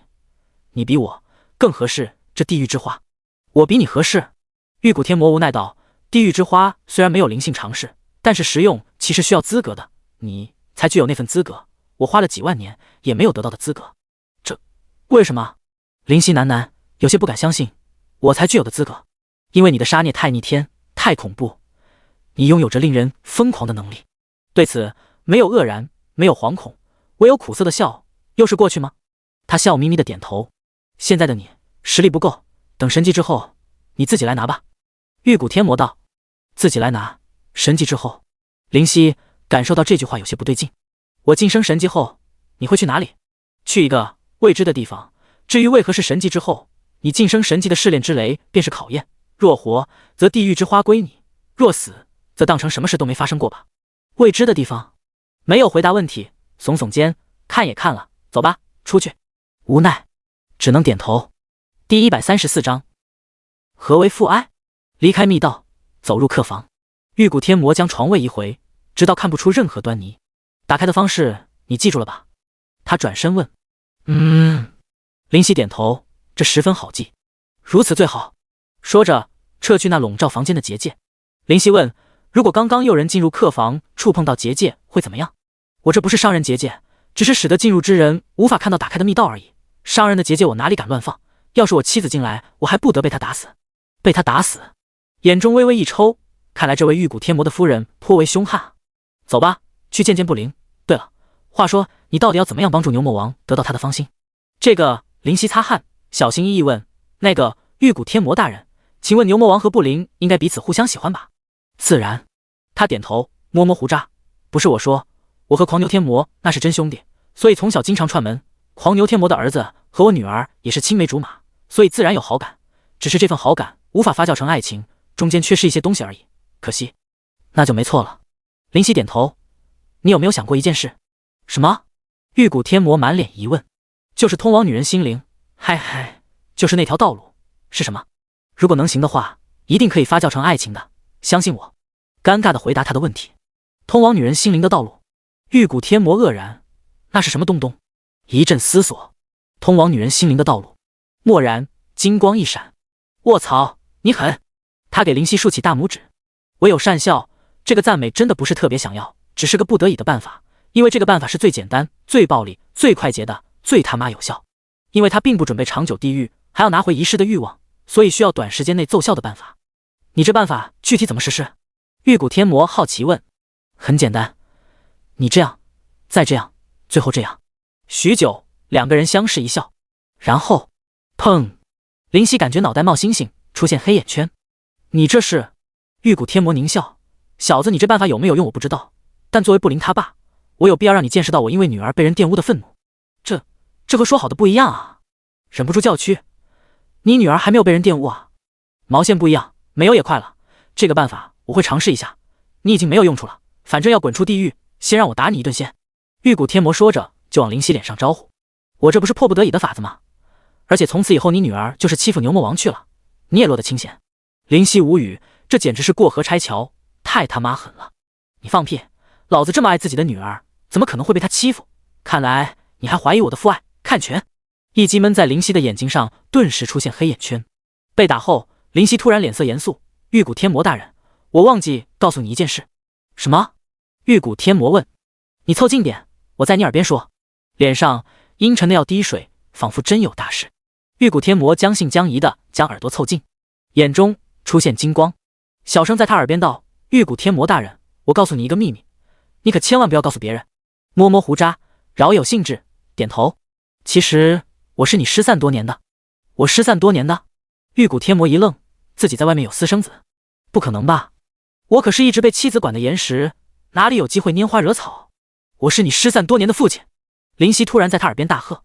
砰！卧槽！一拳就招呼上去，轰在他的眼睛上，把玉骨天魔打得连连后退，捂着眼睛痛叫。妈的，神级之上了不起啊，居然敢打我脸，自己丑就羡慕我长得帅，你大爷的，知不知道我可是靠脸吃饭的？林夕火气上来了，挥拳就打。滚犊子，人丑逼话多，就你还靠脸吃饭？老子神级之上了，都只能靠嘴吃饭，你能靠脸吃饭？简直是放屁！不知道在胡扯些什么。玉骨天魔咬牙切齿，上去就是干。砰砰砰，几乎是拳拳到肉，招招狠毒。林夕，我其实是你失散多年的爸爸。玉骨天魔边打边说。我曾经丢了个叫玉骨天魔的儿子，也不知道他现在怎么样了。林夕也是不甘示弱。老子我当初就一个把你射墙上。玉骨天魔气急败坏。哼，你是我领养的，不知道你知不知道？林夕冷笑回应。时间匆匆，晚上，玉骨天魔摸摸自己的脸，青一块紫一块，好不狼狈。这小子下手还真狠。苦笑摇头。不过话还真没错，男人的交情就是可以打出来的，而且这样，因为过去杀戮10多亿人的愧疚和精神压力应该消去不少。晚上，玉骨天魔来到女儿的房间，身上的伤全部好了，道：你和林夕明日成婚。不灵似乎因为牛魔王上擂台之事一直闷闷不乐，此时喃喃：老爸，我能不嫁吗？不可能。脸上阴沉道：既然比武招亲，就要履行，放心，林夕会是个不错的丈夫。然后留下发呆的不灵走出门。早晨，阳光熹微之时，鞭炮和喇叭不断，敲锣打鼓，一片喜庆。新郎接着新娘进入花轿，一切按部就班。玉骨天魔看中眼前一切，笑道：女儿，该做的爸爸都做了。牛魔王还是不错的，继承狂牛天魔的本领，人虽然老实本分，但不傻，对不灵也是一心一意。如此，我也算是放心将女儿交给他，自己和妻子离开神魔大陆也无牵无挂了。夜晚，3拜9叩之后，进入洞房，新娘和新郎都进入洞房，宣告一切结束，也代表未来崭新的旅途。新郎进入洞房后，要去掀新娘的头盖。灵犀，新郎的手一顿，没有掀开红色的头盖，停在空中。能不能不结婚？我不喜欢你，我真的一点都不喜欢你，我只是和老爸开个玩笑，我不想嫁人。新郎的声音响起，不灵，是我。这声音绝对不是灵犀，而且太熟悉了，这是从小到大一直听到的声音，太老实，太憨厚。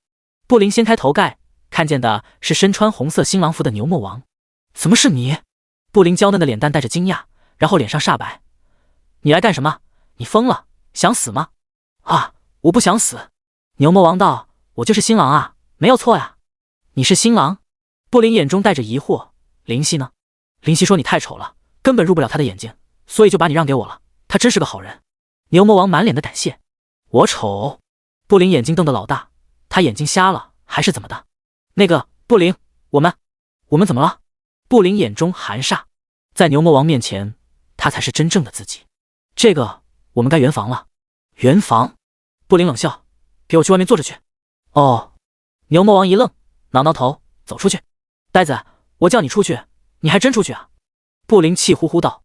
这个不灵的话我一定要听，谁的话都可以不听，不灵的一定要。牛魔王眼中带着执着。对了，你爸告诉我，让我说灵犀，让我把这个给你。牛魔王突然想起来，拿出一个红色的珠子，这是不灵的眼睛瞪得圆滚滚的情爱之珠。砰！那颗珠子碎了，一股红色的烟雾飘荡满屋，然后不灵和牛魔王脸上都是一阵红润。不灵，牛魔王嘴唇在颤抖。不灵的眼有水在流转。我想满屋春色，不足为外人道也。第135章教廷圣女。荒野中，灵犀奔跑着，几乎化成一道紫电。宝宝怎么还没有醒？突然有些疑惑。这是他没有忘记的，似乎这位宝宝给予他无比巨大的帮助，才有了现在的成就。或许在过去的记忆中，宝宝是最重要的缘故吧。灵犀只能找到如此牵强的理由，因为究竟为何，他无从知晓。宝宝，宝宝，一道睡意满满的声音传来。干嘛呀？我很累的。眼中划过喜意。宝宝，你醒了？被你吵醒的，不要吵了，我要睡觉。我本来就没多少能力，只不过正好支撑我不再入睡而已。现在被你搞的，一直在睡觉啊！不说了，宝宝大人要睡了。一头黑线，不是吧？这么久还没睡醒，有没有什么东西可以让你补充能量？许久，传来弱弱的声音：有太阳。你说的是太阳光？灵犀说着，就要把脖梗上的牛皮圈打开，拿出红色宝石。不是阳光，是太阳。宝宝困意十足，很是挣扎道：太阳？什么太阳？直接懵了。我要跑太阳上才能补充能量。擦汗，这补充能量的要求也忒大了吧？你还是接着睡觉补充能量吧。无奈，只能这么说。抬头望着燃烧的太阳，有些迷茫。人真的能到达太阳上吗？神级能到吗？神级之上能到吗？还是说比神级之上？再次返回进入地狱的初始点，没有任何变化，满满的枯黄，无尽的岩石，干燥的空气。扫视一圈，大喊：地狱守门人来了！地狱三头犬很快出现在灵犀的视野中，他愕然：是你？你这是准备返回人间？点头。你杀够一亿生命了。再次点头。地狱三头犬深深的吸气，压下内心的震惊，这家伙绝对不能轻易招惹。那好吧，地狱通道开！大喝，一道血红色的漩涡之门随身而现，不断放大。走吧。地狱三头犬道：我就不送了，反正进入其中之后肯定能飘到出口，进来的时候你已经感受过了。笑着点头。这地狱三头犬还是比较识相的，没有狠他对着干。抬步踏入，然后血色漩涡消失。这尊凶人总算的不会再来地狱了。灵犀离开后，他松了口气。现在做个地狱守门人都这么辛苦，以前那可是进进出出那些人都要恭维的存在啊。他有些羡慕，不过没办法，这世道越来越摸不清了。刚刚那个白发少女也是一样，高冷的无话可说，偏偏实力达到神级，又被他呼来喝去。话说他找谁来着？夺走琉璃剑的紫发青年。紫发青年，浑身一震，不会是灵犀吧？他就是紫发。又摇头笑道：世界上哪来那么巧的事？风之原野。大风呼呼而笑，野草被地狱三头犬烧得一干二净，光秃秃的，黑焦一片，甚至现在还是有淡淡是烧焦之味扑鼻。蓦然，一道血红色的大门打开，紫发男子踏出，还是一样，那血红色的烟雾又狼狈跑了。摇头一笑，看来自己真的是杀人狂魔，连地狱通道的血色试炼都能经走。现在该回日本皇城兑换奖励了。眼睛微微一凝，血色漩涡再次开启。有谁要离开地狱？灵犀心中思忖。一位女子从血色漩涡中钻出，地狱里的女子居然有如此绝色。灵犀眼睛忍不住多看几眼，五官似诗画描述的不切实际，双眉如柳，眼含星辰，琼鼻高高，粉唇淡淡，天鹅般颀长的白玉脖颈下，一袭白衫，玲珑有致的身材无法掩盖。那头白色的长发仿佛白雪，干净而纯洁，只是略显高冷。看到灵犀，冷冷的微笑，终于找到你了。找到我？是我认识的人吗？灵犀有些愕然。你是？他眼睛看着灵犀手指间的储物戒指，抿嘴道：你手中那把琉璃剑的主人。琉璃剑的主人？将一把绿色长剑取出，绿色的光辉淡淡流转缭绕。对，就是这把。他美到无法置信的眼睛展开一丝亮光。这把是你的？灵犀质疑道。你凭什么说这把是你的？总要给个证据吧。白发女子抿抿嘴，我在这把剑上设置了禁制，这是把神级的宝剑，因为禁制成为仙级而已。它是我的配件，只是因为一些特殊的原因，这把剑必须交给一个人，现在想拿回来。你的配件？灵犀使用侦查术看了看琉璃剑的简介。简介：教廷圣女的配件，拥有强大的攻击性，采用琉璃石为主材料，倾尽无数工匠之心血，终于成功打造。由于天才子弟比尔表现优异，赐予其被比尔珍惜无比。你是教廷圣女？疑惑问。白发女子点头。为此我前往地狱，没想到我才刚刚到地狱，你又回来了。既然如此，拿去。灵犀直接将琉璃剑抛过去，伸出雪白的手接住，有些难以置信。你就这么相信我？不是相信你，而是我确实不是这把剑的主人，这我是知道。耸耸肩回答。如此就多谢了。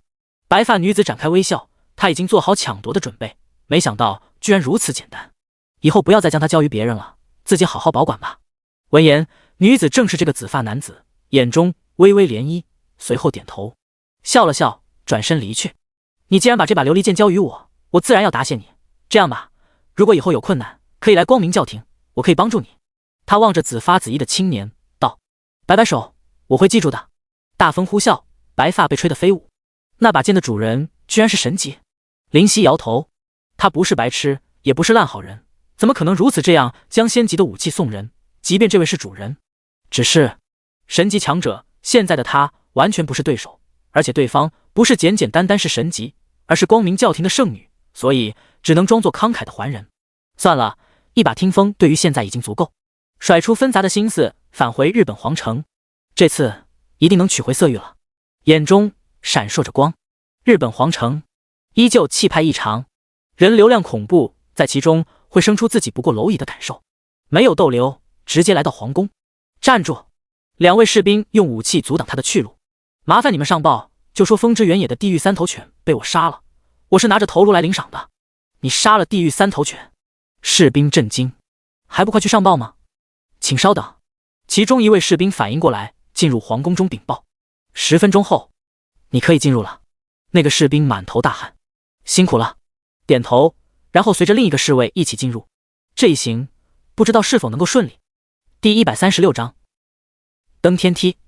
踏入皇宫，一股辉煌之感油然而生。红瓦白墙堆砌而成的宫殿林立，伴随着越发深入，有种自身是蝼蚁心态，强行驱逐这种不该有的心态，跟着那位士兵默默前行。这皇宫太气派，寻常人很容易被这股巍峨感击倒，心生畏惧和怯弱，到时候进入大殿，定然是别人说什么，自己都不敢反驳，倒也奇妙。灵犀心念流转，彼岸花道，接下来我和林青姐姐都不会出声了。日本帝王虽然不如玉骨天魔那般恐怖，但是实力也应该有神级，一旦我们传达意识信息，很容易被发现。点头表示理解，踏着平坦的地面而行。这里你自己上去吧。士兵突然停下，满头大汗。他们不过是传达讯息所用，没有多大的实力，也不为难，笑道：你回去吧。多谢。士兵离开，灵犀抬头，眼前是大量的楼梯，楼梯中间有着一尊巨龙盘踞，身躯浩大，虽然不够雕刻而成，但有具有震慑宵小和表现皇宫威严的作用。这觐见皇帝花费的功夫还真大。深吸口气，抬脚踏上楼梯，一股威压凌空而下，十分突然。林夕感觉胸口微微发闷，心中冷笑，倒也需要体现自己的实力和气场，我就知道不会那么简单。蹬蹬蹬，不断向上攀爬，身上的压力居然越来越大。皇居是日本皇宫的会议之地，此时文武百官陈列，汗流浃背。这个叫林夕的应该便是外来的原住民吧。皇帝陛下发言，无人敢打断。99阶登天梯，不知道能不能难倒他。这个唯有宫本将军能在仙级中阶之时通过，这外来之人不过仙级低阶，想来无法，到时候定然需要陛下的帮助。一位大臣恭维道：是啊，宫本将军已经是我日本的奇才，这99级登天梯也只能堪堪走完，这外来人想以仙级低阶的实力走完，不可能，是吗？帝王大笑，哈哈哈，陛下为何发笑？最前方的丞相出列，可是因为这林夕会狼狈的滚下去而发笑？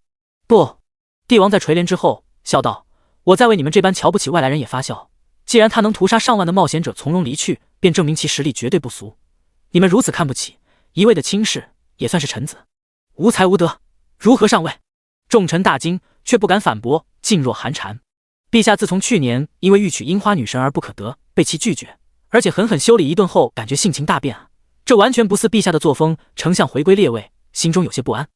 登天梯上，林夕不断前进，无视那剧烈的威压，面色淡然。这威压若是仙级中阶还会感到不适，甚至不堪重负，但是对于我而言还不算什么。林夕得出结论：87阶、88阶、89阶、90阶。轰！突然之间，疯狂的压力涌来。外来者，这通过登天梯对你的好处不少，我给你施加的点压力，你能得到的奖励会更多。冷冷的、高傲的、威压的、不容拒绝的声音隆隆作响，心中略有愠怒。看来这位帝王的心胸不见得多宽广，心口如同压着巨石，难以呼吸，眼中冰冷带寒。91阶，恐怖的压力让空气都四散开。帝王的实力竟然恐怖到这种程度，心中难以置信。难道这位帝王也已经踏上那一步？但我怎么能倒在这里？踏上92阶，双腿在微微颤抖，地面的砖块要皲裂开般，有些震动。93阶，额头的青筋暴起，咬牙，老子就不信了，连大和帝王的面都见不到就要放弃。抬脚怒上。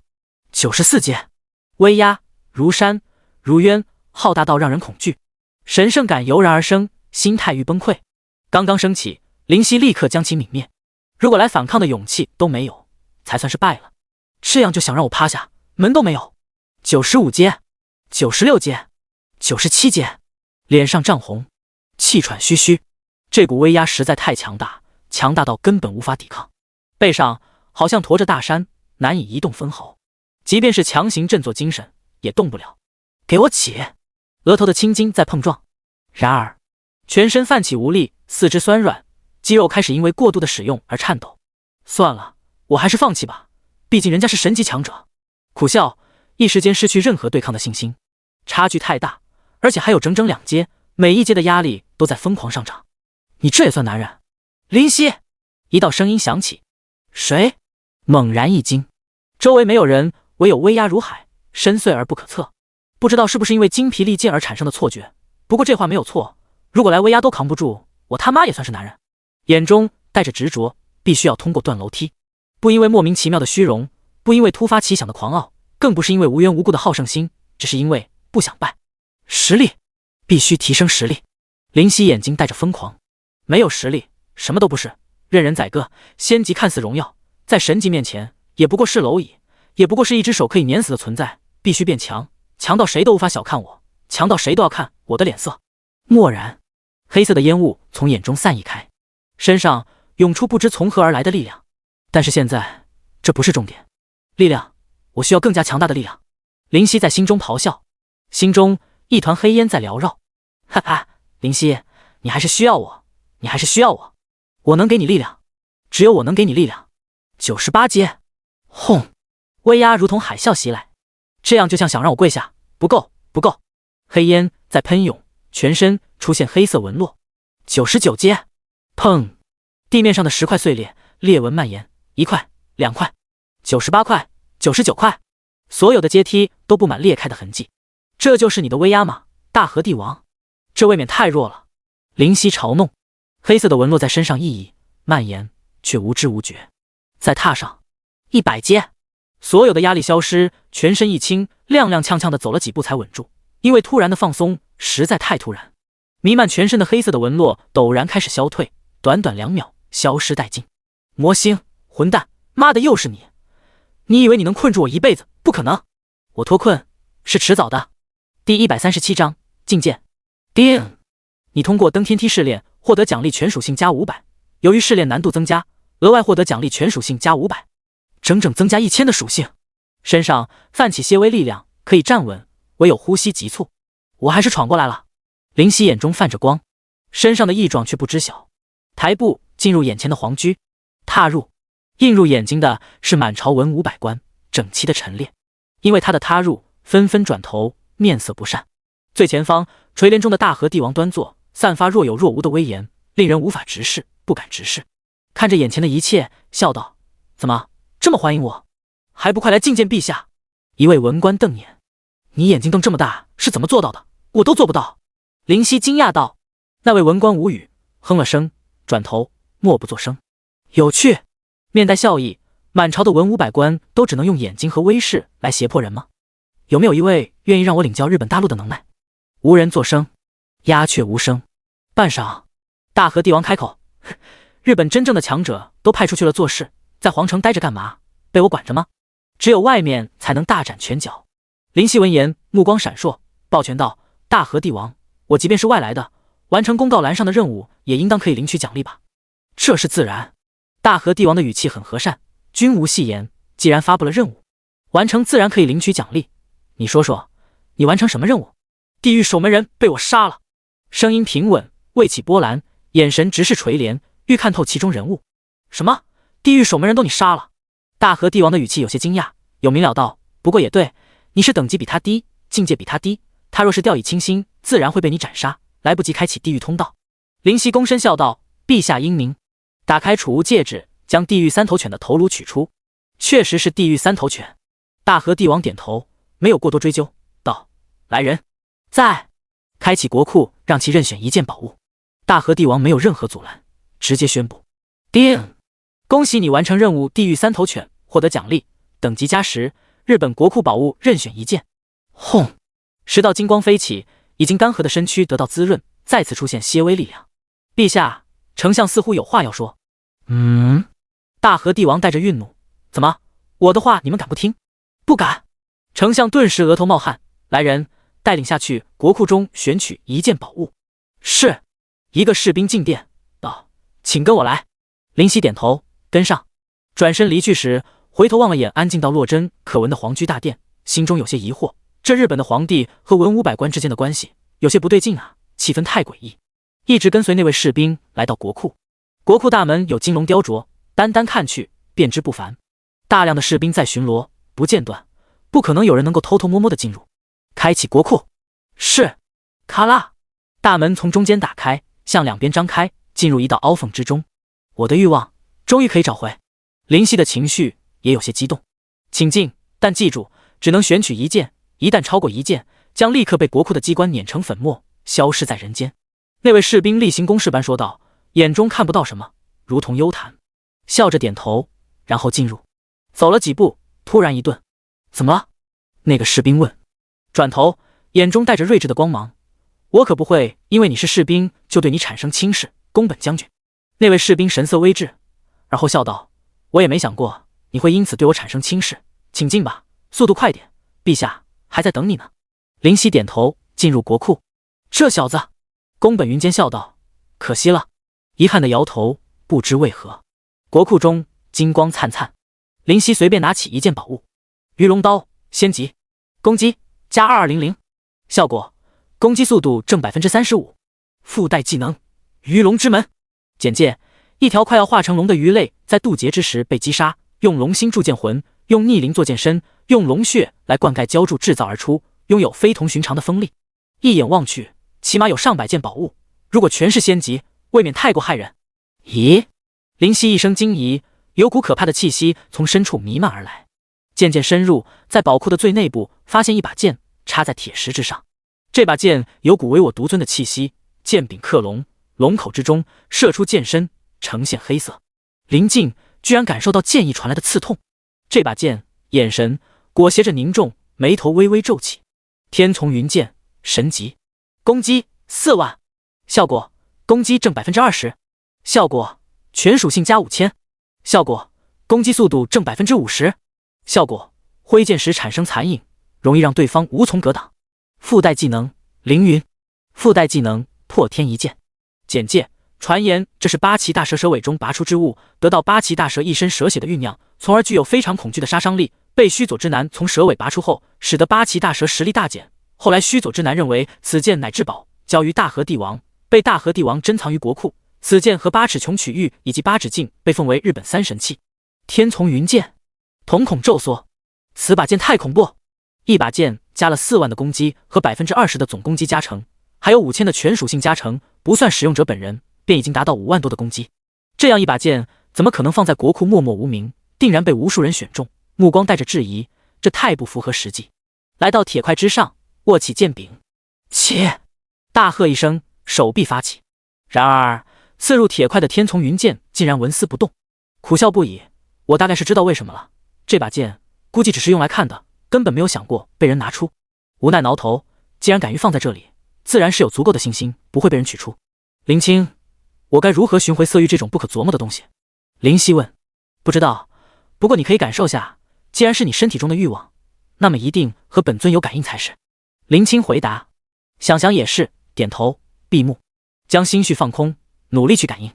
色玉，你究竟在那里？嗡嗡，一面镜子在墙壁上摇晃，发出声音。有了，眼中闪过金光。第138章决斗场。提步走去，这是眼前是一面镜子，脸庞大小圆形，镜边带金色纹络，似乎雕刻着神秘的符文。镜子映出林夕自己的模样，它挂在墙上，虽然外观不错，但比起日本国库中其他的宝物就略显逊色。一面镜子，有些疑惑，我的色域在镜子之中。侦查术，八指镜神级，效果全属性加10000，效果防御加5000，效果攻击速度正 25%。附带技能时光隧道，附带技能苍穹破碎。简介：日本3神器之一，拥有诡异莫测的时光隧道，拥有者难以抓住。八尺镜为天照赐予大和帝王，被大和帝王珍藏在国库，又是神级宝物。心中震惊，日本3神器居然在国库中出现2件，而且还都被自己给碰到了。想来八尺镜也是无法取下的。苦笑摇头，这种宝物在眼前而不可得的感受真的不爽至极。既然色玉在八指镜，怎么取回？林夕疑惑，尝试性伸手触摸八指镜，唰，白色的光芒从镜中飞出，非常突然。这道光芒刺目异常，忍不住闭眼，然后他的身躯消失在日本宝库之中。皇居中的大和帝王本来正在闭目安心养神，陡然睁眼，嘴角勾起微笑，居然被你发现八指镜的存在，有趣。你能闯过八指镜的八指空间吗？那可是连我都感到棘手的试炼。呵呵，退朝！突然，大和帝王说道。众大臣面面相觑，这是为何？丞相问。因为林夕一时半会出不来宝库，8日后再议。虽然疑惑，但无法敢于挑衅皇威，尤其是如今不知为何几乎一人独霸朝堂的帝王，所以唯有躬身退下。林夕睁开眼，发现自己已经不在日本宝库，这是哪里？环顾四周，愣了。杀呀！有人大喊，神色激动。紫发，看看你能撑几场？有人在对着他怒骂。红发魔王呢？怎么还没出场？老子可是压了红发魔王9万金币，他必须赢。有人咬牙，紧张万分。决斗场一样的地方，林夕眼皮跳了跳，眼前人山人海，自己被置身在中间，和观众隔着厚厚的玻璃，地面似乎经过特殊处理，白色的瓷砖给予他不可破碎的感觉。那些人在呐喊，在欢呼，在咆哮。这处地方大约是100乘以100的空间，不算大，不算小。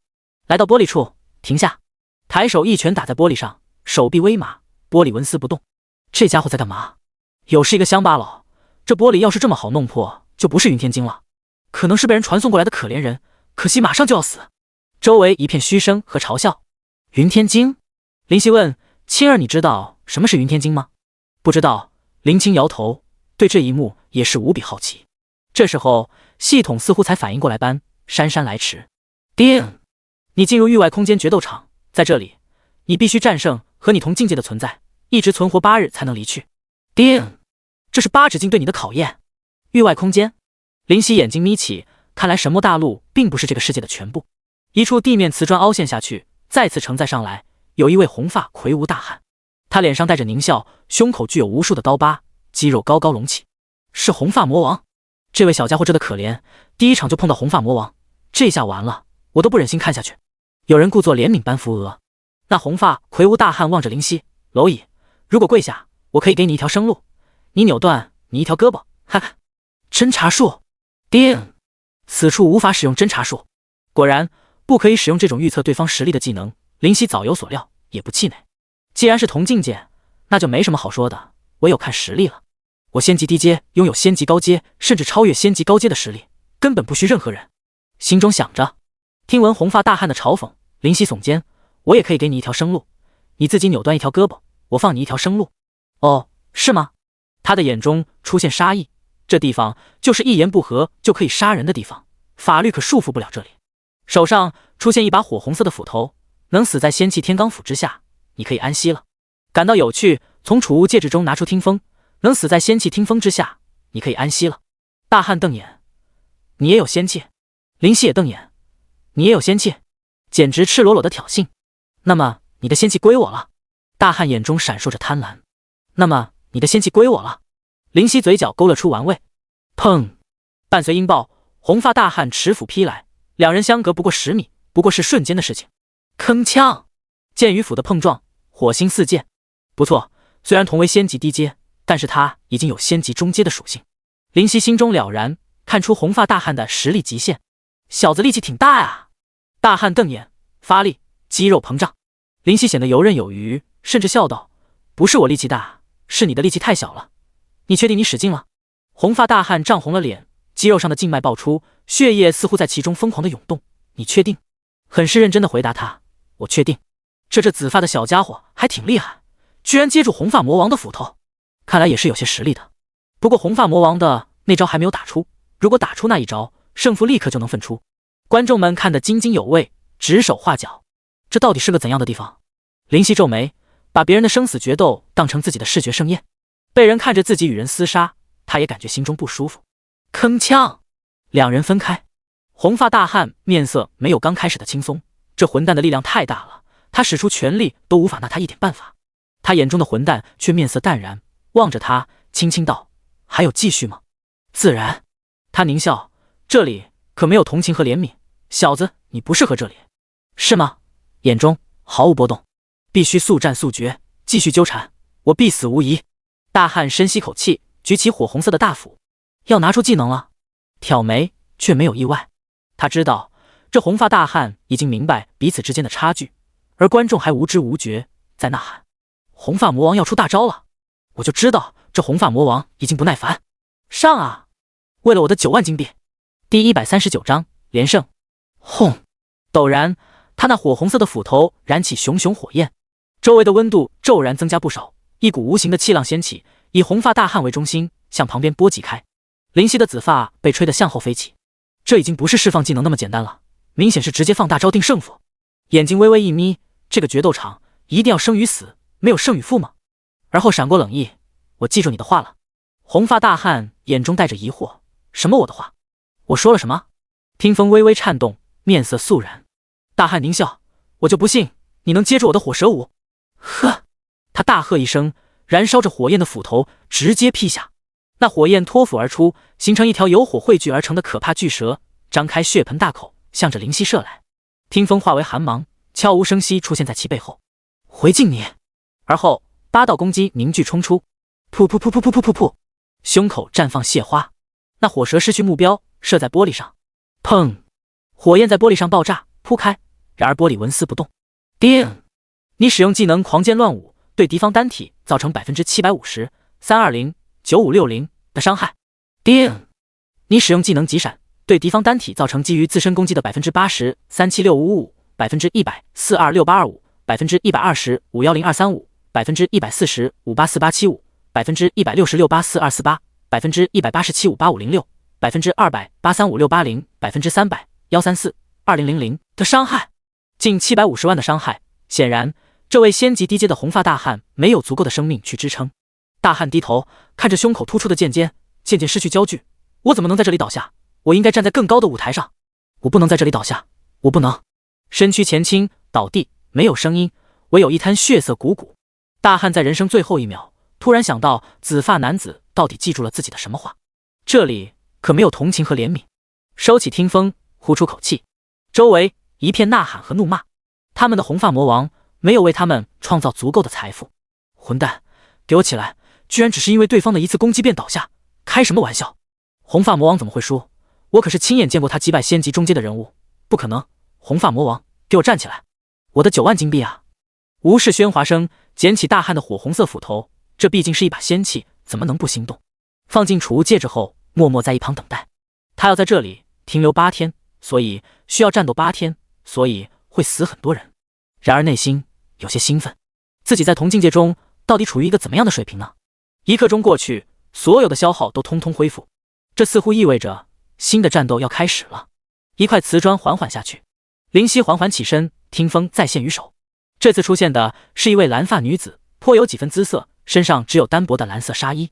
她望着紫发男子，笑道：“嘿，帅哥，手下留情可好？”哑然失笑道：“如果你配合的话。”他脱下自己纱衣，露出妖娆的身材，全身只有亵衣挡着，舔了舔嘴：“怎么样，我够配合吧？”场下的观众比林夕更激动：“上啊，紫发，给我干死这个臭娘们！”“没错，上啊！”“是男人就上。”蓝发女子缓缓靠近，来到其身边，伸出手撩了下他的下巴：“这大庭广众的，你敢吗？”林夕无语，抿嘴一笑，而后道：“再见。”听风怒刺而出，快到令人发指。蓝发女子的下场和红发大汉一样，全部死在急闪之下。你！他愤怒地瞪着眼：“你的杀意没藏好，眼中除了伪装的妩媚，唯有蓄势待发的杀意。谢衣里的小匕首虽然藏得不错，但眼神好的人会看见的。你的那件蓝色纱衣在扔入地面的时候，似乎不容易被人察觉，这点不错。其中弥漫的迷药很容易被忽略。”林夕轻轻道：“你！”他瞳孔涣散，生命最后一刻，唯有恐惧。这个男人好可怕的观察力。我怎么了？笑了笑。可惜蓝发女子已经倒在地面上，一动不动，看不见了。你他妈的还算不算男人？连女的都杀，关键还是个美女，简直是杀人狂魔！无视周围人的嘲讽和怒骂，辣手摧花什么的也没有想象中那么困难。转身回到边上，继续等待。一场接着一场的战斗在演绎，大部分都不过仅仅具有仙级低阶和中阶之间的实力。可惜他们可能认为自己已经拥有睥睨同级的能耐，来到这里历练，渴望进入一些大人物的眼中。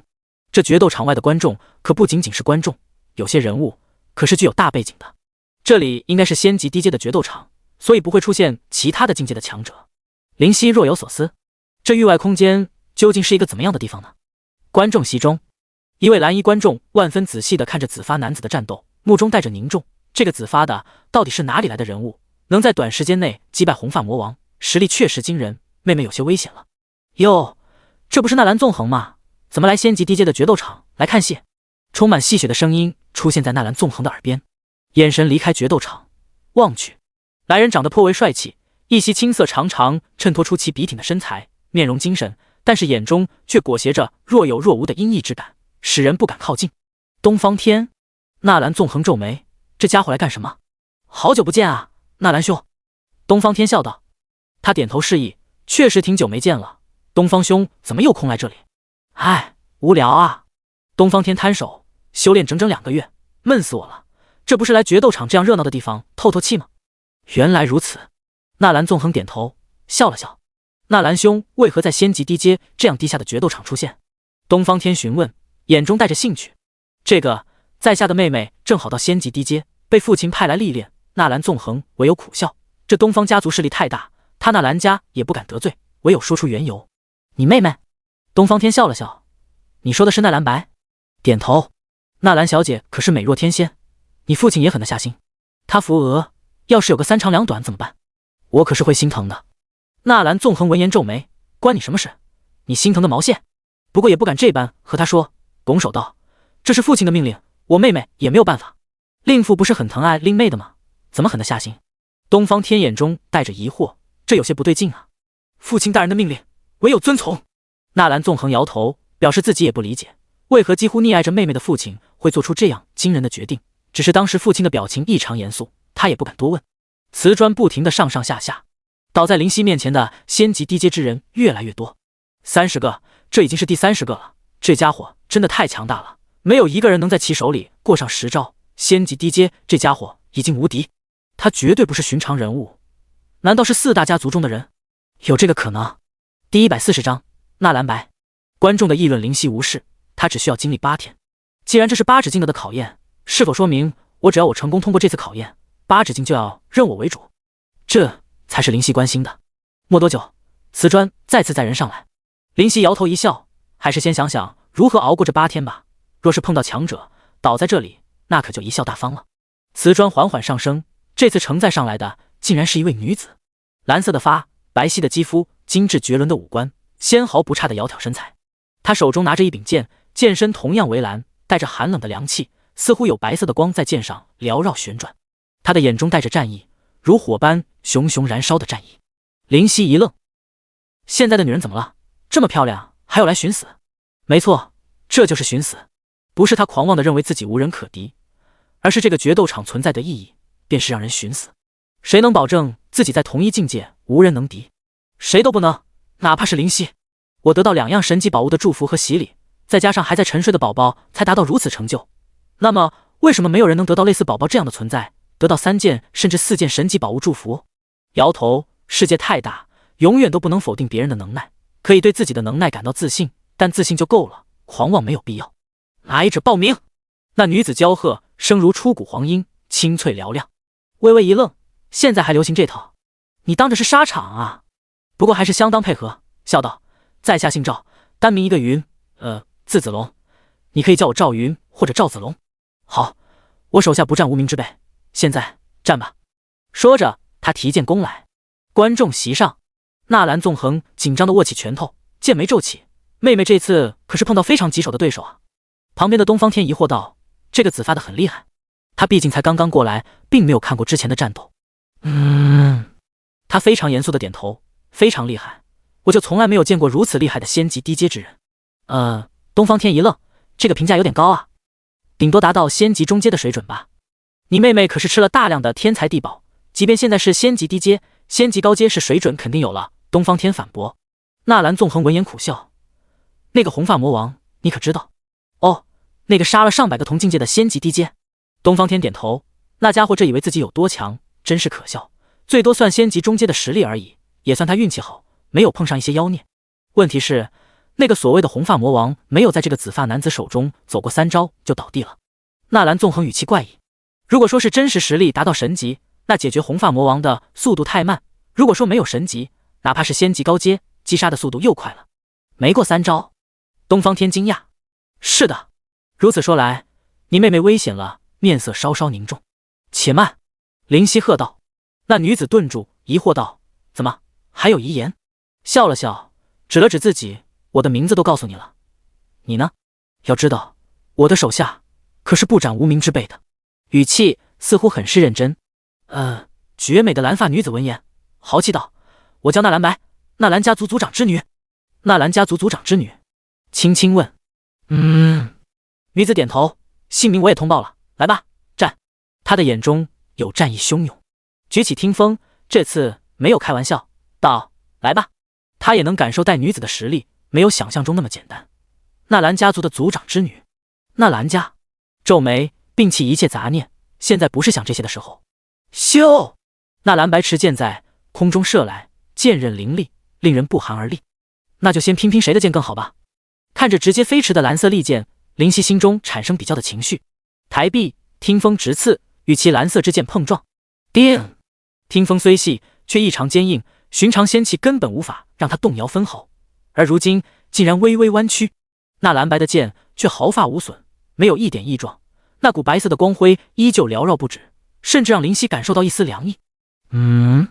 心中凝重，这把剑竟然比听风要强。没想到听风居然在兵器的比拼中失败了，实在难以置信。这是战斗至今第一次兵器上的失利。啪！听风竟然出现碎裂的声音，虽然没有出现裂纹，但是那种裂开的声音没有听错，一股致命的威胁出现在心中。面色大变，计算错误，这把蓝色的剑比起听风不是强上一星半点，而是差距悬殊。这是把神兵！几乎是刹那间，林夕明白剑与剑的差距。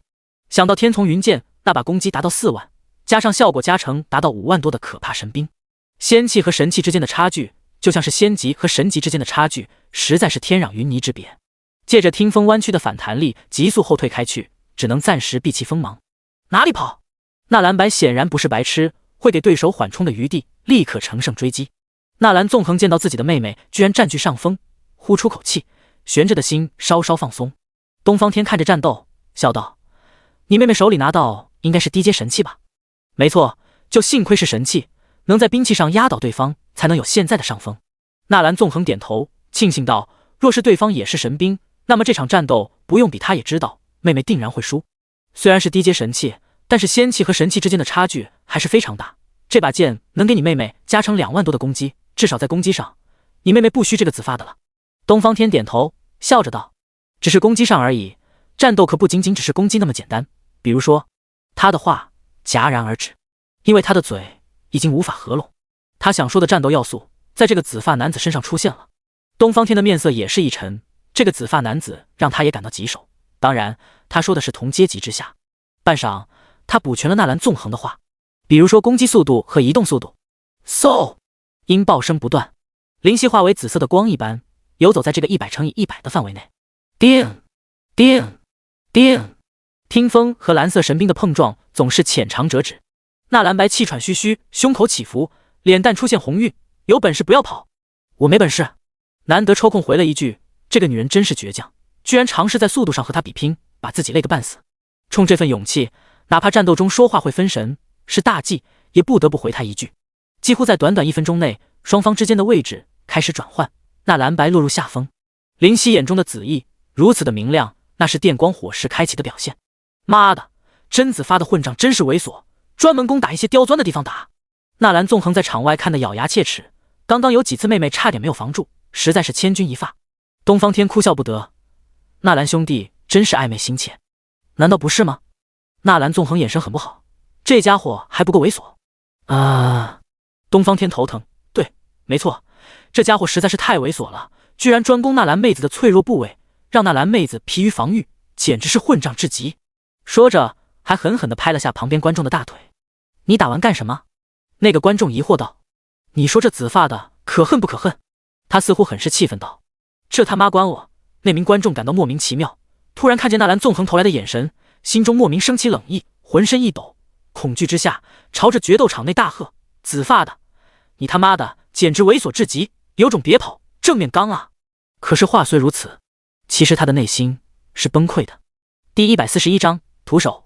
那名观众忍不住擦汗，无妄之灾，简直是无妄之灾。纳兰纵横转过视线，离开他，才让他松了口气，安安心心的看比赛，但心中还是有所余悸。这家伙的眼神太可怕。林夕一直以骚扰的方式攻击纳兰白，不去正面对抗，他的攻击不比自己低，手中的兵器比听风高太多，必须缓缓途径。纳兰白本来因为运动过量产生的红晕渐白煞白，有本事不要跑！他气得咬着银牙，身躯都在发颤。对方的移动速度和攻击速度都比他强上太多，有本事你把武器丢了，我也不用武器，咱俩徒手搏斗。林夕也回他一句，攻击却更加凌厉。纳兰白眼中一转，突然笑道：“好，我们徒手搏斗。”说着，将手中的蓝色神兵一甩，啪，丢出去很远，和瓷砖碰撞，发出清脆的声音。林夕一愣，还真的徒手搏斗？这么刚，你就不怕我拿走你的蓝色神兵？这样你唯一的优势就没了。眼中带着质疑，这很不寻常。怕什么？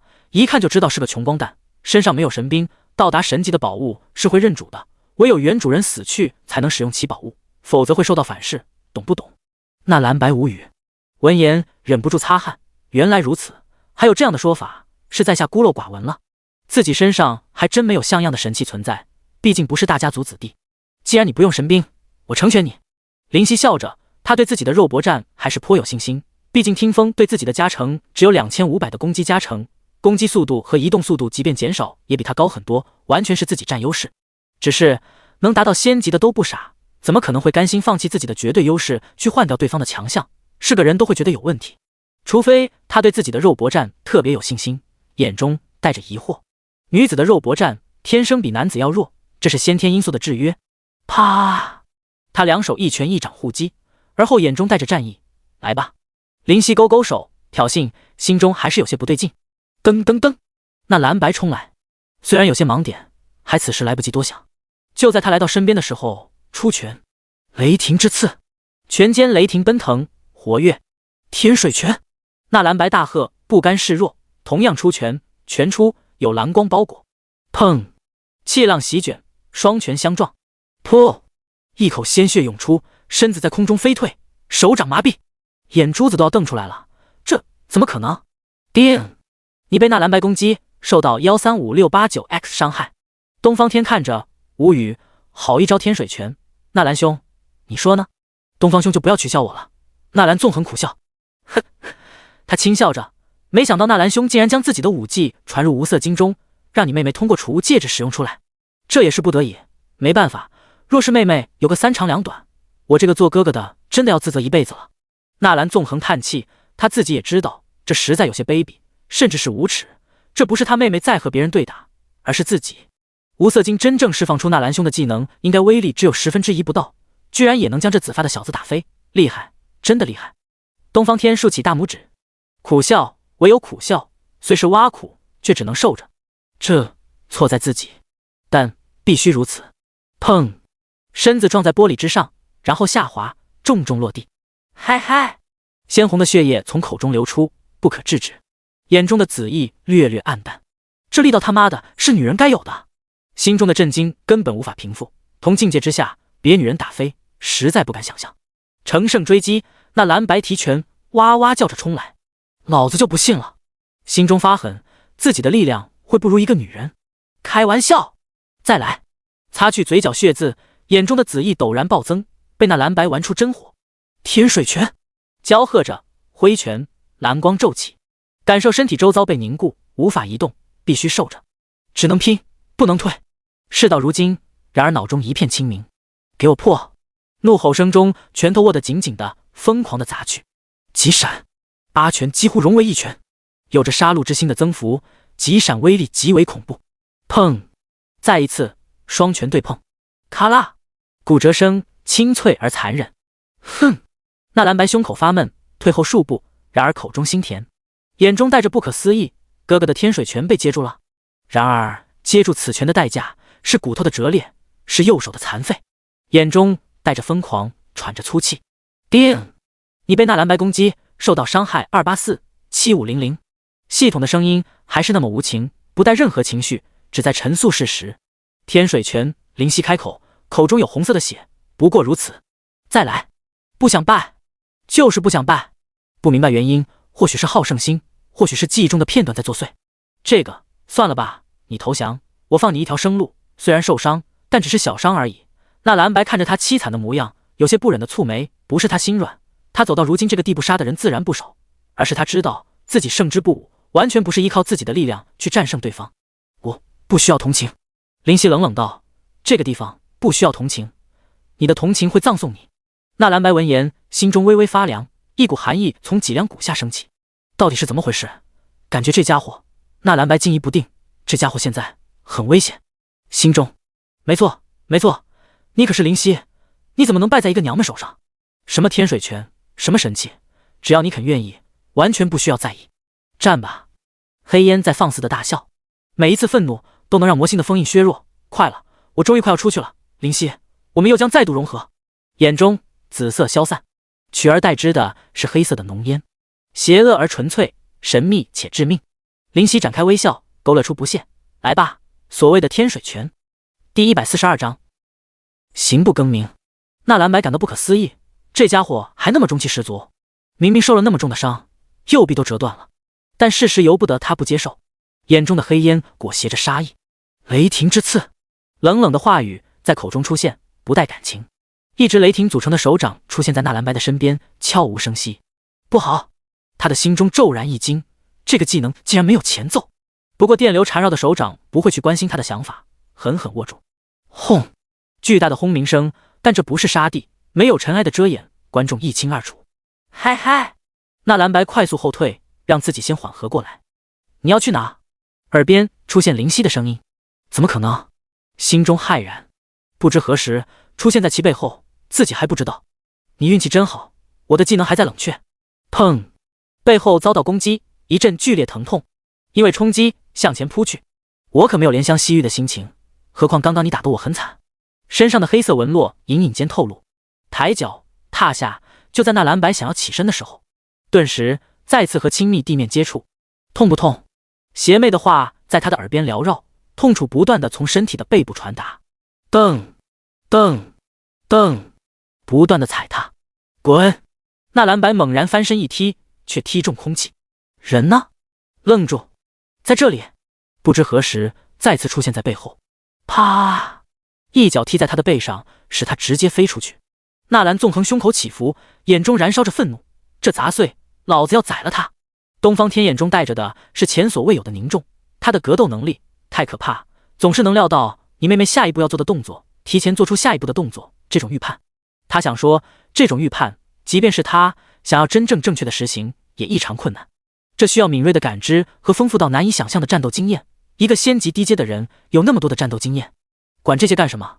这家伙最好不要让我发现在那里，否则上天入地，我都要宰了他。这位已经因为愤怒失去理智。冷静，你妹妹不会有事。东方天摇头。什么？你说我妹妹不会有事？纳兰纵横怒气冲冲，指着决斗场中挨打的妹妹。你告诉我她现在没事？东方天一时间无法说明。这个，我是说，你妹妹不会死。不会死。他深吸口气，回复原状，毕竟修为摆在那里，刚刚不过是一时心切，强行压下烦躁，轻声道：怎么说？如果他真的要杀你妹妹的话，你说他攻击的部位是这些？转头望去，这……纳兰纵横瞳孔一缩，发现了。东方天笑了笑，道：这个紫发的虽然击打在你妹妹脆弱部位，但却不是致命的部位，否则他只管往脑袋、脸上，甚至直接拿出他的那把细剑杀了你妹妹，不是更快更简单？但是他都没有做，显然他还保持着理智，只是看上去疯狂而已。果然如此，纳兰纵横点头，但还是无法放心。而且对于旁边这位，警惕心更浓，他也不是简单角色呀，不愧是东方家族的妖孽。砰砰砰，根本无法起身，灵犀没有给他足够的时间缓冲。纳兰白鲜血吐出，沙哑道：投降。抬起的脚放下，眼神依旧冰冷。你确定？我确定。几乎是咬牙说出。哼！灵犀收脚，转身。别以为我不知道，那什么天水拳不过是别人的技能，我不是白痴。虽然不知道到底是如何运用别人的能力，但是听你说你是纳兰家族族长之女的，我也该懂了。想来你的家族势力不弱，给你足够的保命东西。系统没有提示用什么技能给予伤害，显然他只是单单用拳头攻击而已。但若是如此，怎么可能会有如此恐怖的威力？显然有问题。而他不杀纳兰白，一是因为对方的家族能随随便便拿出神器的家族绝对不简单，甚至他怀疑，之所以这把神器没有发挥是足够的威力，是因为这个决斗场的限制，否则这就不是实力的较量，而是宝物的较量。所以一旦他动手杀了这个纳兰白，后果会很严重。二是因为这个纳兰白并不是如同之前的对手那般全是你死我活的态度，甚至出于善意让他投降，这点让他产生恻隐之心。这样的女人怎么会出现在这里？应当被家里人当宝贝才对吧？心中有些疑惑。你混蛋！纳兰白咬牙切齿，手中出现一把红色的剑，直指灵犀。你给我记住，今日之仇，我定然会10倍还之。转身无视那愤怒的眼神，盯着那把红色的剑。尼玛的，又是一把神器，神器是大众货不成？这纳兰家族果然如他所料，绝非寻常家族。身上的黑烟不知不觉消失干净，整个人显得很是阳光，纷乱的紫发肆意披散在肩后。他笑着道：以后少说话，多做事，真的恨我就努力追上我的步伐，而不是空口白牙的放狠话，没有用，反而会让你的敌人起杀心。这个时候你即便有滔天的杀意也要隐藏，否则就是在拿自己的生命开玩笑。纳兰白一愣，而后气道：你给我记住了，以后我定然10倍还之。好好好，10倍还我是不是？10倍就10倍，好好努力，将来争取做一个对社会有用的人。哭笑不得，他好心看他心存善念才提点下他，竟然一点都没听。噗嗤！纳兰白忍不住笑了，什么争取做一个社会有用的人，这是在瞎扯什么？你看，笑起来就好多看了，女人嘛，安安心心的相夫教子就行了，跑到这种地方抛头露脸的，多不好。灵犀摇头道。纳兰白竖起秀眉，你瞧不起女人？你别这么说，我只是觉得寻常女人就应该如此。你说我是寻常女人，你有不寻常的地方吗？林夕反问。这个，想了想，怎么都感觉自己似乎没有特殊的地方，气道：反正你给我等着，你叫什么名字？以后我会找你算账的。我不是告诉过你名字吗？林夕疑惑。什么赵云字子龙的，一看就知道是你编的。他心中早有计较。咦？他惊奇的出声。怎么？纳兰白问。你还是有点脑子的嘛？林夕咂咂嘴，我还以为你脑子有病。我像是没有脑子的人吗？纳兰白愤怒了，这可是他从有些小空间的沙场上学来的，非常霸气。好吧，我告诉你我的真名，你可别来杀我。你可是奈兰家族的，我一个毫无势力的人可不是对手。林夕发现这个纳兰白似乎很呆萌。好，纳兰白点头。大丈夫行不更名，坐不改姓，魔族第6强者天空之风普拉达是也。这番话说得大义凛然。纳兰白点头，突然站得瓷砖下线，带着他离开决斗场。我记住你了，天空之风普拉达。第143章无心之过。魔族。阿茜。普拉达打了个喷嚏，摸摸鼻子，最近怎么总是打喷嚏？有问题啊？是哪里的人一直在挂念着我？大人，你是不是生病了？旁边一位美丽女子手中拿着葡萄，准备喂他，担忧问。普拉达一口咬过葡萄，舔了下他的手指，淫笑道：是呀，我这不是得了相思病吗？大人你坏，还有更坏的呢。丝毫不知道被林夕诬陷的普拉达仍在享乐，坐在瓷砖上，低头望着骨折畸形的手臂，微微叹气。但愿接下来的战斗不会那么艰难，否则这8日过得会很困难。1刻钟后休息完毕，精力和生命都恢复。蓦然，在他身前的瓷砖下线，上升后出现用玻璃瓶装着的蓝色液体，似乎很粘稠，不知是何物。喂！一道女声传来，林夕抬头发现是纳兰白，不过这次他处于玻璃外。他指了指蓝色液体，然后示意倒在手上。这是药吗？一愣，然后笑道：如此就各不相欠了，我放你一马。你给我这药物，也让我更加有机会度过8天。拿起玻璃瓶，将蓝色液体倾倒在手臂上。这好像是蓝魂液吧？貌似确实是。那这个女的难道就是纳兰家的公主？不是吧？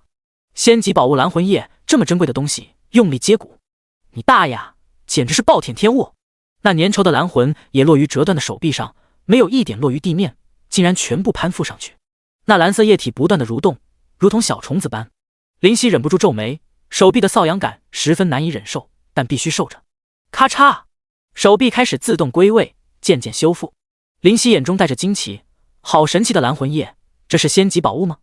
纳兰家究竟是什么庞然大物，连仙级宝物拿出来都和玩一样？在观众席上的内兰纵横看着这一幕，有些感慨，妹妹居然将蓝魂液给这紫发，也真是大气的无话可说。是啊，东方天应道，这是仙级巅峰的至宝的，这紫发的也算是因祸得福，得到蓝魂液的效果加持，应该会有了不小的提升，应该会突破仙级低阶吧。说着，嘴角勾起玩味的笑容。纳兰妹子还真是好心出大错。林夕全身泛起暖意，如同沐浴阳光，一股力量从心底泛起涟漪，渐渐扩散，缓缓增大，而出形成海浪，席卷全身。这蓝魂液不是寻常的东西。林夕眼皮骤然一跳。叮！你食用仙级至宝蓝魂液，全属性加1000，本身就处于仙级低阶的实力疯狂的增长，要突破桎梏，达到仙级中阶。叮！你即将进阶仙级中阶，现在可不是突破的时候。现在自己能在仙级低阶称霸，但未必能在仙级中阶称霸。若以后的对手都变成仙级中阶，难度会飞升太多。给我压下去！汇聚能量，将心底如同喷泉的力量压回去。心中喝道，全身所有的力量都试图去压制，但显然没有那么容易。那股力量仍在反抗，力量不断的汇聚，全身绷着肌肉。没想到突破也会成为一种烦恼。苦笑。对了，眼中一亮，将这能量散出去不就好了？何须强忍着？不再压制，让它喷涌。雷霆之手，电流在决斗场中如潮水涌动，手臂不知何时已经恢复如初。狂剑乱舞，银色的剑影在四处撕裂空气，和着玻璃般的保护罩发出叮叮叮的声音，不绝于耳。他这是干嘛？纳兰白在玻璃外看得很少疑惑。东方天眼睛微亮，居然想到将力量浪费掉来达到释放蓝魂液的能量。观众就不会懂那么多，那么有些不过暗金，有些甚至只有黄金而已。他这是干嘛？发疯了！蓝魂液是很珍贵，但也不至于这么兴奋吧？妈的，得了便宜还卖乖！老子要是有蓝魂液，早突破仙级了！还不够，这蓝魂液的能量怎么足？嘴角泛起苦意，望着不知所措的纳兰白，却无法产生怒意，毕竟他给的蓝魂液确实珍贵，而且治好了他的手。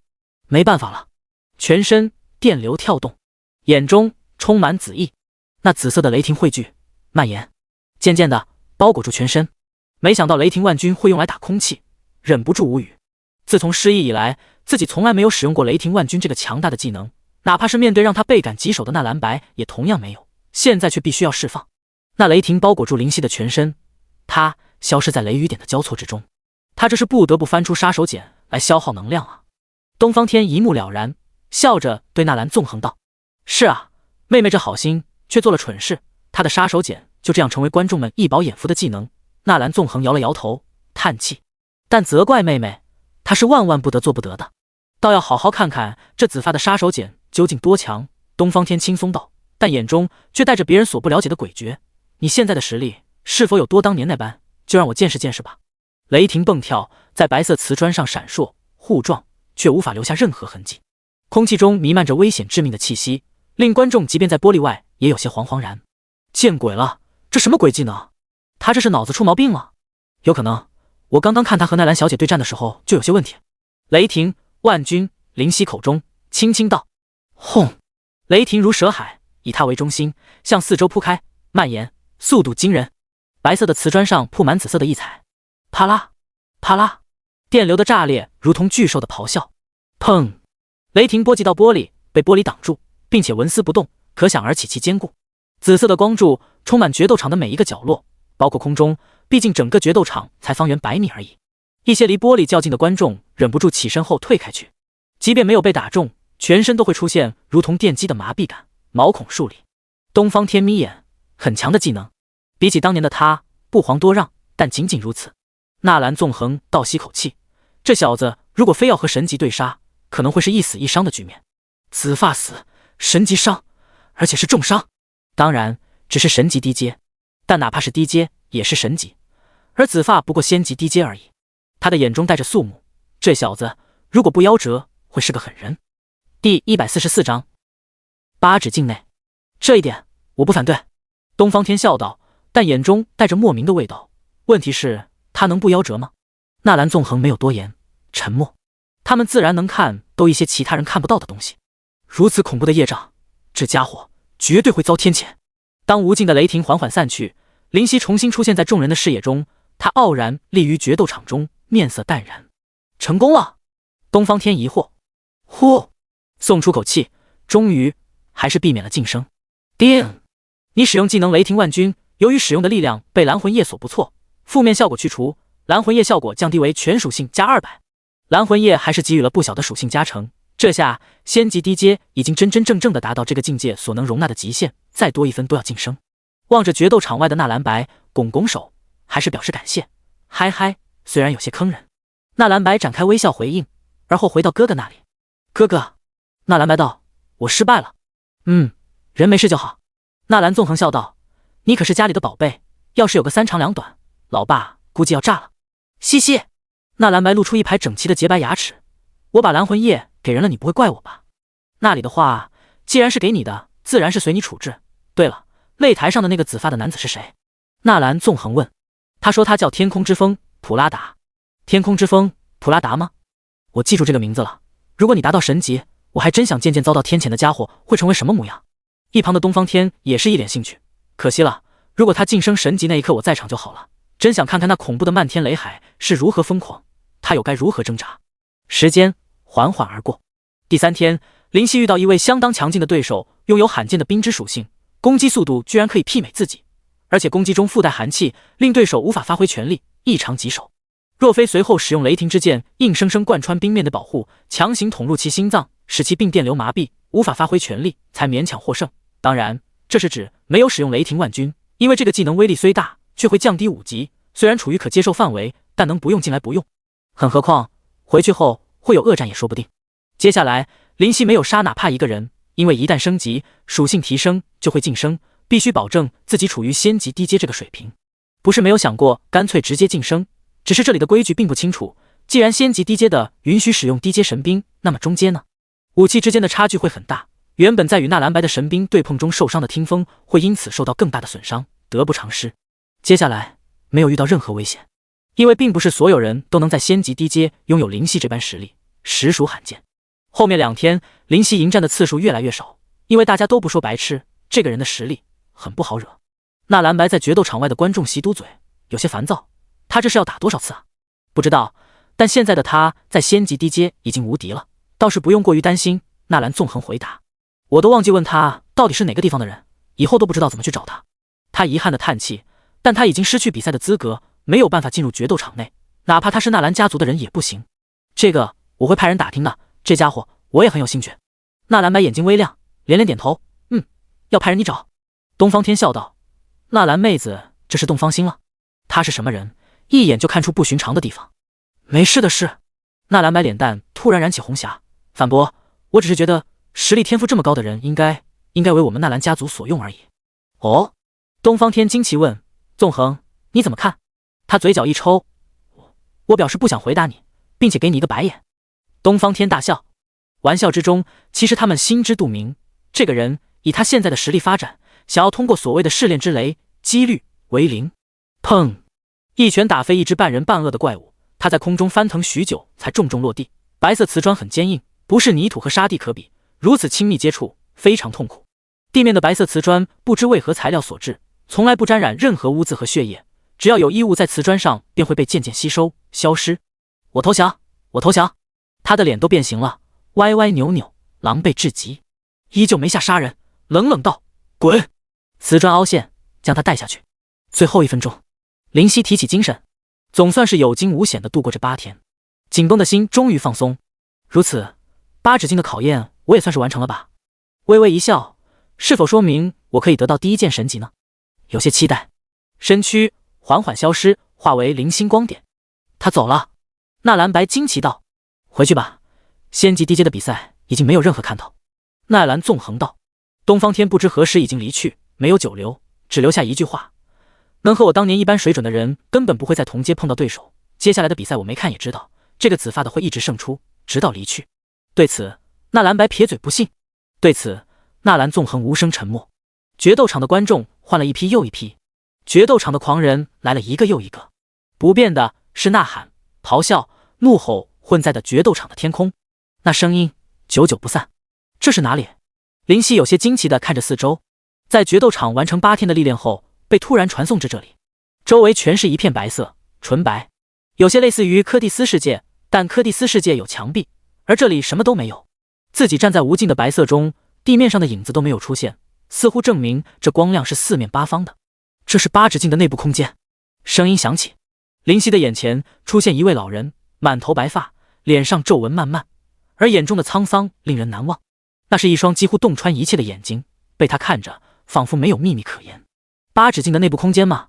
林夕并不意外。你是8指境的境灵，年轻人，你的天赋得到我的认可，我可以任你使用。老人没有回答他是否是8指境的境灵，而是笑着转移话题。如此，他确实是8指境的境灵了。心中略喜，这是他所能预想到的结局，看来没有错。通过8指境的试炼，会成为8指境的主人。多谢。林夕感激道，8指境的属性非常强，对于自己的实力提升很大，如此他离开日本皇城的把握就更大了。没有什么好谢的，想得到8指境认可的人很多，但几乎全部都死于决斗场中，这是你应得的。老人摇头笑着，几乎全部。林夕抓到一点，如此说来，还是有人通过了。没有人通过8指境，只是有一位实力太强，他若不愿，我根本无法将他传送至决斗场。老人摇头，实力太强，多强？然，那个人是大和帝王吗？那个人不是大和帝王，至于实力，神级之上。老人似乎看穿他的想法，回答，松了口气。如果那个是大和帝王，那么他就压力大增；如果是其他人，哪怕是神级之上，也与他无关。年轻人，你应该在寻找他吧？老人手中突然出现一道粉色的光芒，这是林夕心中产生感应。我的欲望。第145章，出乎意料。白色的世界中，一老一少。老人抚须，这东西一直攀附寄生在我身上，如何也取不下来。现在既然他的主人来了，就拿走吧。林夕拱手道谢，多谢。原本便是你的物品，何须致歉？老人哑然失笑。那粉色在老人手上散发点点光辉，突然剧烈的跳动，似乎感应到主人，欢快地离开老人的手，飞出去，在空中飞舞。老人心中松了口气，这玩意终于离开了。望着那粉色的光，感到一丝亲切，轻声道：“欢迎回来，我的欲望。”光芒微微震动，飞到灵犀身边，围着他旋转，而后进入其胸口。感受到胸口微微发烫，试图抚摸，却什么都没有。我这是拥有色欲了吗？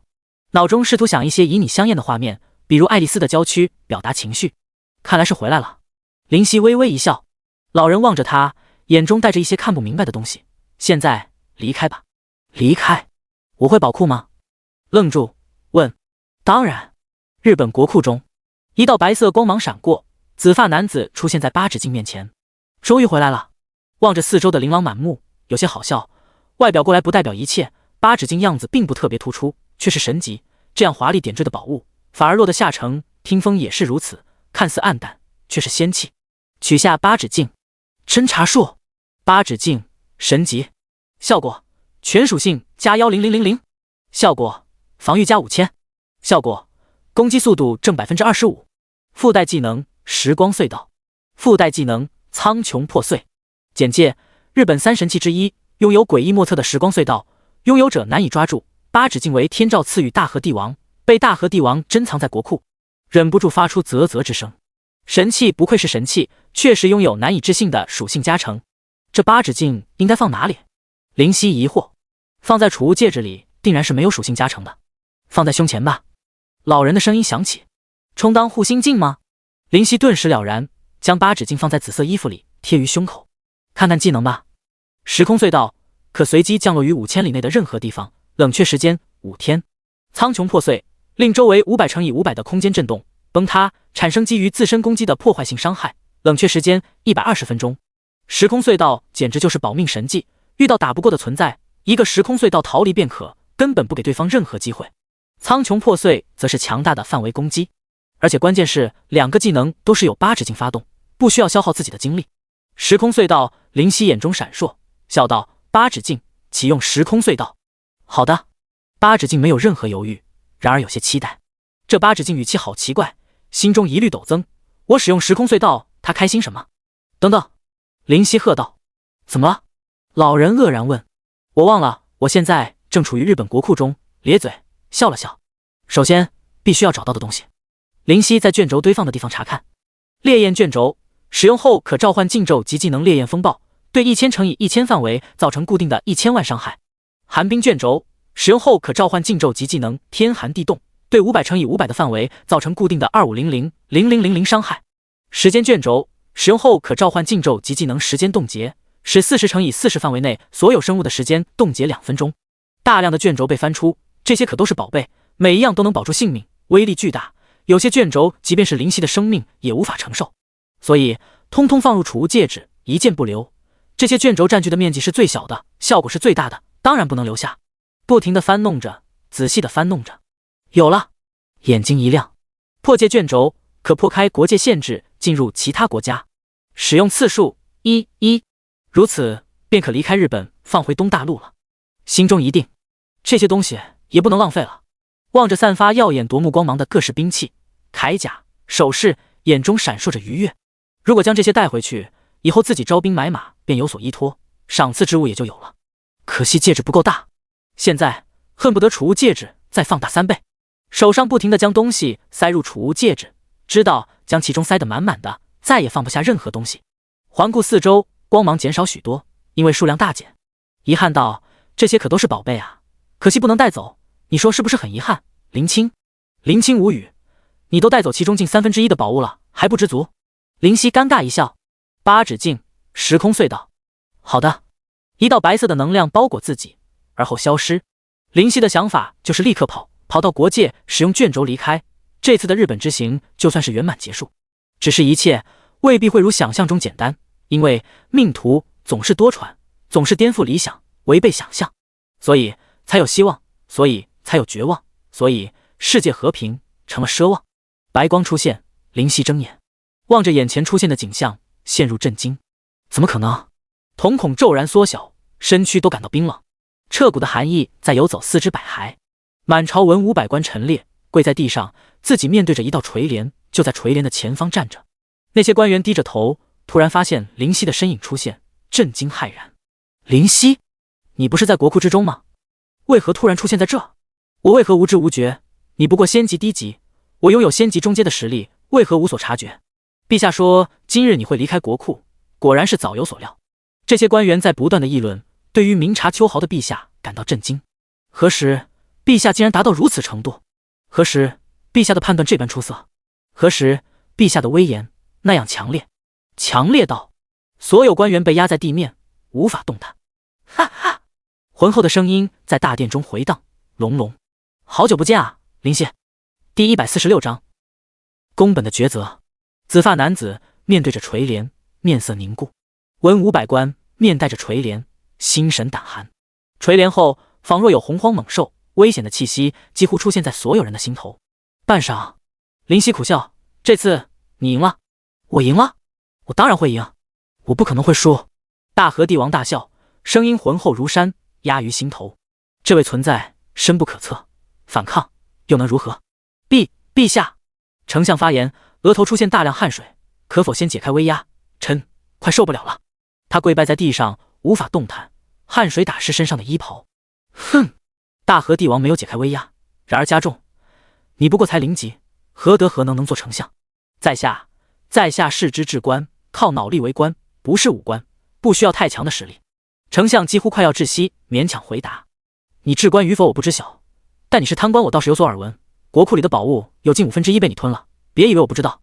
灵犀眼皮一跳，看来眼狼狈的丞相，这位比他也不差呀，定然是盆满钵满，富得流油。这满朝的文武百官我都要换，你们没有资格站在这里。大和帝王的声音惊到无数人。陛下饶命！陛下饶命！大臣苦苦哀求。大和帝王视若无睹，突然话题转移：灵犀，你没有想到现在这个局面吧？无奈取出置于胸口的八指镜，啪！直接丢于地面，在地面抖动许久才停下，苦笑：整整5000里的随机传送，怎么可能凑巧这副模样？八指镜，算你狠！呵呵，聪明。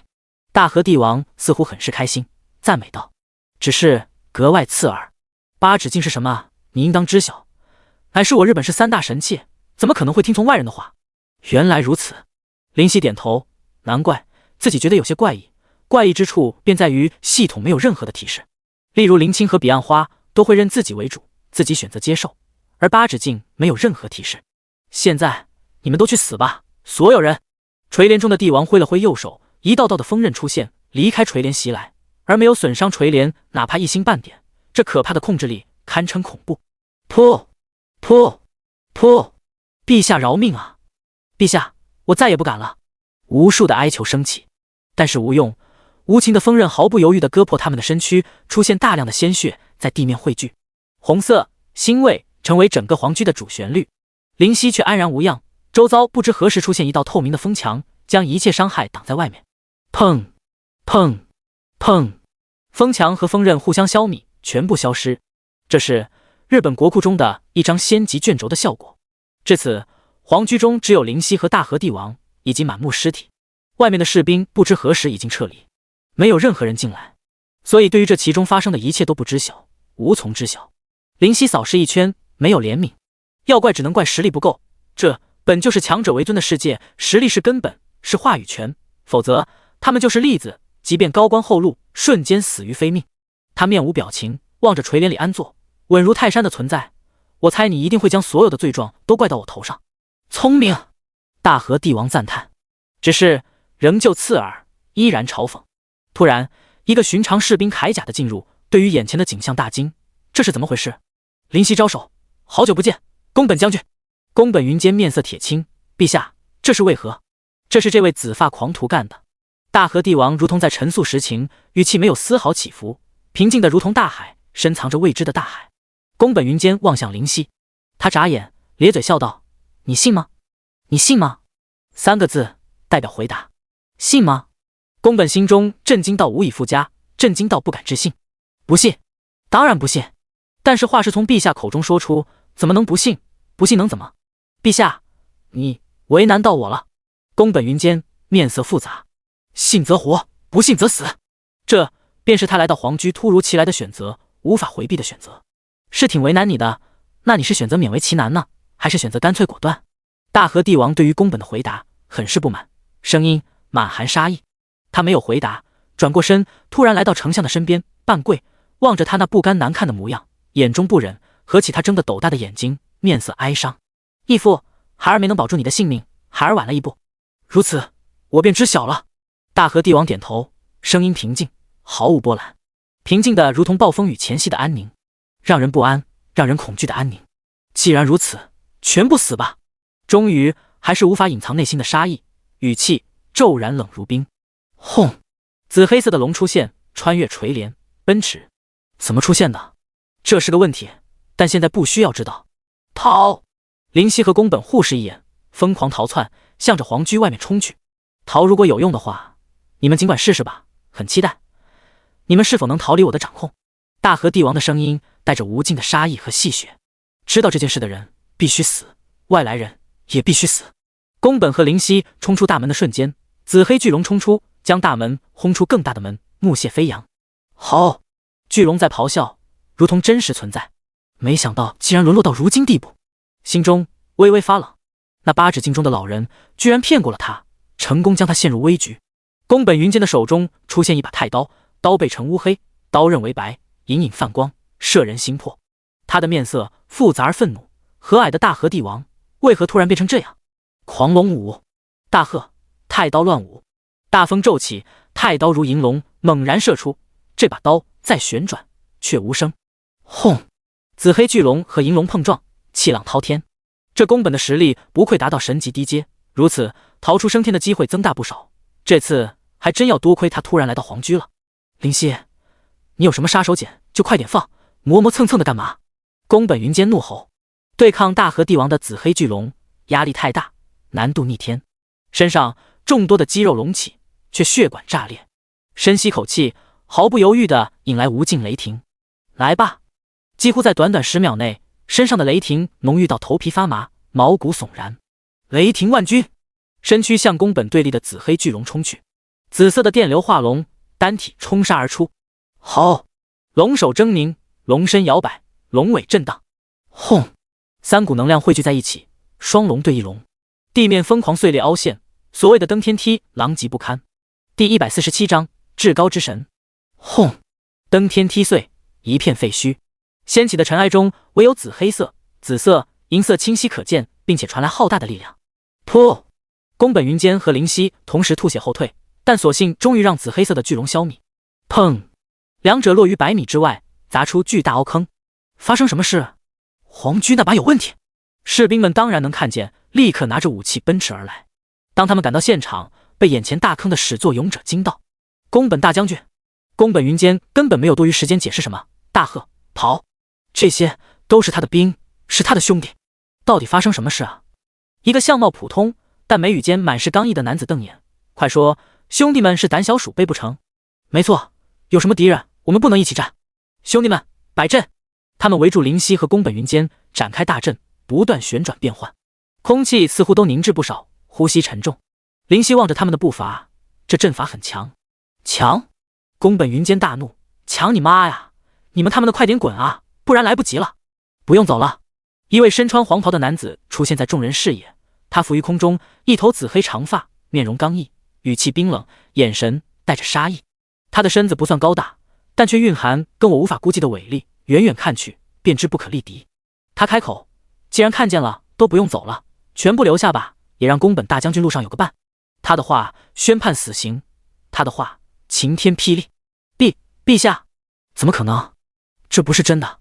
士兵们疯狂了，自己的陛下要杀自己的将军，这为何？哼！大和帝王冷冷的哼声：全部死吧！好，好，好！大量的紫黑色巨龙从帝王的背后出现，气势骇人。那些能量形成的巨龙不断的盘旋、吼叫，然后冲空中冲下。轰！所谓的阵法在龙面前不堪一击。无数的惨叫后，是死神的默默收割。灰尘飞扬，漫天，整个皇城都能看见，实在太多，太强。这些寻常人看来的精英，在巨龙面前如同草芥。林夕微微摇头，根本不可抵抗。每一条紫黑巨龙几乎相当于雷霆万钧，而且还更强一些，需要他和宫本两人才能抵消。噗！一条巨龙压垮脆弱的士兵，庞大的身躯挤出他的脑浆和器官，滋，鲜血炸裂，出现在他旁边人的脸上。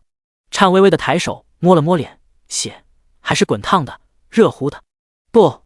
宫本云间怒吼：“陛下，不要对我的兄弟出手，他们是无辜的。在他们看见你们的时候就不无辜了，在他们结阵的时候就很该死了。”大和帝王满头紫黑，长发飘舞，妖异恐怖，他的眼中平静的仿佛没有发生任何事。宫本云间跪地，表情痛苦，红了眼眶，目眦欲裂：“求你了，陛下，日本大陆的皇者，仁爱的掌权人呐！”灵犀动容，他这是为自己的兄弟而跪，并不窝囊，并不可笑。呵呵，大和帝王摇头，他们死的并不是完全没有价值，他们的生命、血液、怨念都是有用的，都将成为祭品。祭品？灵犀的心中抽搐，什么祭品？你想要祭奠什么？求饶没有用，宫本云间试图去抵抗紫黑巨龙，逃！他们快点逃啊！吼！他的声音被凄厉的声音掩盖，被巨龙的咆哮掩盖，被死亡的恐惧掩盖。噗！他口吐鲜血，却来不及擦，每一秒失去的都是生命啊！这不是东西，是生命啊！然而毫无用处。灵犀无奈地停下原地，他不是不想救，是自身难保，是无力去救。实力，所以说唯有实力。心中苦笑，没有什么比实力更加重要。弱者只能被欺凌，只能成为强者的施舍对象。数千的精兵毁于一旦，全部成为流动在石块上的血迹和满地堆积的尸体。当最后一位活着的士兵被紫黑色巨龙砸中，飞到宫本附近，他颤颤巍巍地来到那人身边，扶起他。真是巧合，是那位刚开始说要帮助宫本云间的普通士兵。他口吐鲜血，无法制止，然而他却笑了，用尽力气去抬起手臂。宫本云间立刻拉住他的手，紧紧地握住。兄弟，对不起，浑身都在战栗，大脑在溢血般，眼眶通红一片，那表情太难看。昨天大家还大口吃肉，打完喝酒，现在却是生离死别。别那么煽情啊，宫本大将军，兄弟们对得起你，哪怕是帝王，我们也不听。兄弟们，就听你的，只听你的，快快！而后咽气，双目斗大，无法瞑目，自己的话还没有讲完。大和帝王摇头，蝼蚁间的兄弟情，还是留着去地狱里述说吧。宫本云间将他的双目合拢，放下其身子，起身。直视空中的大和帝王，苍白的嘴唇颤抖：“陛下，容许我最后叫你一声陛下。我想知道，是不是陛下？你是不是陛下？”这句话大逆不道。他身穿龙袍，他武力惊人，他冷血无情。谁敢说他不是帝王？谁都不能，因为无从反驳。但得到的回答却更加荒唐。你不是已经知道了吗？大和帝王在如此气氛下轻轻笑，太刀在手中颤抖，他眼中带着恨意。这对你有什么好处？大和帝王摇头。你是谁？宫本云间再次发问。灵犀在一旁沉默，现在的他不想插嘴。我乃天照。大和帝王冷冷道。天照？天照？宫本云间失神，日本大陆的至高神，天照大神。天照？灵犀疑惑，似乎在那里见过这个名字。等等，脑中灵光一闪，是日本三神器中八指镜的简介。简介：日本三神器之一，拥有诡异莫测的时光隧道，拥有者难以抓住。八指镜为天照赐予大和帝王，被大和帝王珍藏在国库。八指镜是天照的东西，送给大和帝王，那么八指镜的原主人便是天照了。难怪，原来八指镜是有主之物。灵犀眼中带着凝重，他还发现更重要的一点讯息：八指镜为天照赐予大和帝王。赐予大和帝王？赐予？何为赐予？便是强者馈赠弱者，上位者馈赠下位者。天照比大和帝王更强，心中不安。询问失神的宫本云间，大和帝王是什么层次的存在？第148章，算计。天照大神，乃我日本的至高之神。宫本云间看着天空中睥睨他们的天照，口中吐出这样的话：至高之神，神级巅峰？灵犀问。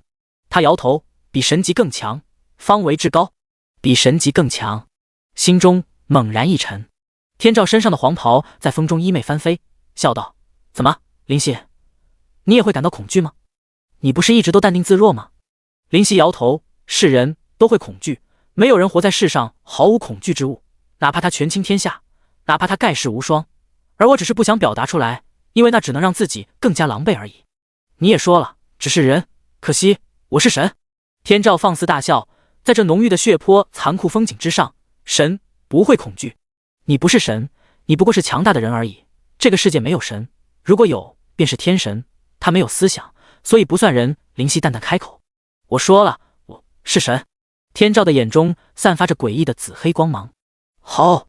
空中围着他旋转的巨龙仿佛感受到主人的愤怒，嘶吼、咆哮，声音激欲震碎耳膜。他们掀起大风，朝着灵犀咬来。地面不自觉地下陷，因为威压太恐怖，灵犀的半只节小腿都陷入地面。无声不语，收回听风。这种程度不是听风所能抵抗，唯有卷轴。死了！一道白色的圆形护罩包裹住灵犀，半透明却阻挡一切的狂风，其中只有空气流动。叮！你使用卷轴技能黎明守护，抵御所有的伤害，直至护盾消失。这是禁咒级的，也就是神级的，顾名思义是禁用的神技，其效果可想而知。哪怕是神级之上，仅仅用紫黑巨龙这样的技能，也不可能那么容易攻破。砰！巨龙张口咬住护罩，大地无法承受，崩塌数十米深。护罩没有一点破碎，牢固异常。波及到的唯有四周。地震疯狂作用传出老远，整个皇城处于突然的震荡。皇宫发生什么事情了？怎么有紫黑色的龙在飞啊？皇宫有龙族？靠，还让不让做生意了？日本的玩家也是无语，这是什么情况？皇宫要发生什么事不成？难道是资料片的预告？有这个可能。在距离城门不远的杂货店中，老奶奶被地震晃荡的站不稳，险些摔倒。奶奶小心！小女孩立刻将她扶住。老奶奶苍老的脸露出微笑，幸好有你，不然我可就要摔倒了。小女孩露出可爱的微笑，月牙弯弯。这是皇城传来的动静，不知道发生什么了，我去问问。小女孩小心翼翼地将老奶奶再扶到躺椅上，然后走出杂货店。杂货店外旁有个药店，药店老板的儿子和小女孩差不多大，玩得很来。此时看见皮蛋在门口，立刻询问：皮蛋，发生什么事情啊？不知道，地震好像是皇城那里传来的，我们去问问胖妞吧，她家离皇城最近。这不太好吧？会不会很危险？怎么会？我们又不是进入皇城，我们只是去胖妞家里玩而已。那好吧。两人穿过拥挤的人潮，向皇城方向走去。砰砰砰！紫黑色的巨龙不断地冲击那个圆形护罩，试图攻破。灵犀面无表情，似乎对这一切淡然自若。护罩上冒出大串大串的数字，似乎证明其吃力和顽抗。-589822，-854582。护罩没有生命，不过可以从其表面看出能撑多久。哼，你似乎很淡定，你觉得这东西能抗多久？天照冷哼，不屑地笑，眼中的紫黑色如妖。放心，我多的是。手中再次出现一张蓝色的卷轴，蓝光深邃。天照眼睛眯起，表情如同酝酿着什么。看来让你进入国库是个错误的决定，何必自欺欺人？我帮你通过了8指境的考验，你应当感谢我。灵犀笑道。事到如今，他自然知道天照的目的。看来确实不能留你于世，你的确有几分能耐。且不说8指境的考验，你居然真的成功了，而且还能知道我的目的。哼，他冷笑，但越是这样，你越该死。杀心欲裂。巨龙终于在半透明的圆形护罩上撞出裂纹，并且让裂纹不断扩大。大地早已陷入超过100米，简直就是峡谷。这个皇城算是崩塌一半，成为废墟。宫本云间呆呆地站在灵犀的旁边，这是因为强行将宫本拉入保护罩内的缘故。他双目失神。天照大神，口中不知喃喃些什么，手中紧紧地握着太刀。其实你放我进入日本国库，我就有些疑惑，原来目的便在于此。灵犀轻声道：哼，我虽然想让你破开8指境的试炼，但有也侥幸心理，要看你是否有眼光选中它。天丛云剑你肯定拔不出，就连我也一样，除了天丛云剑，国库中最好的宝物就是8指境，没想到还真让你选中了。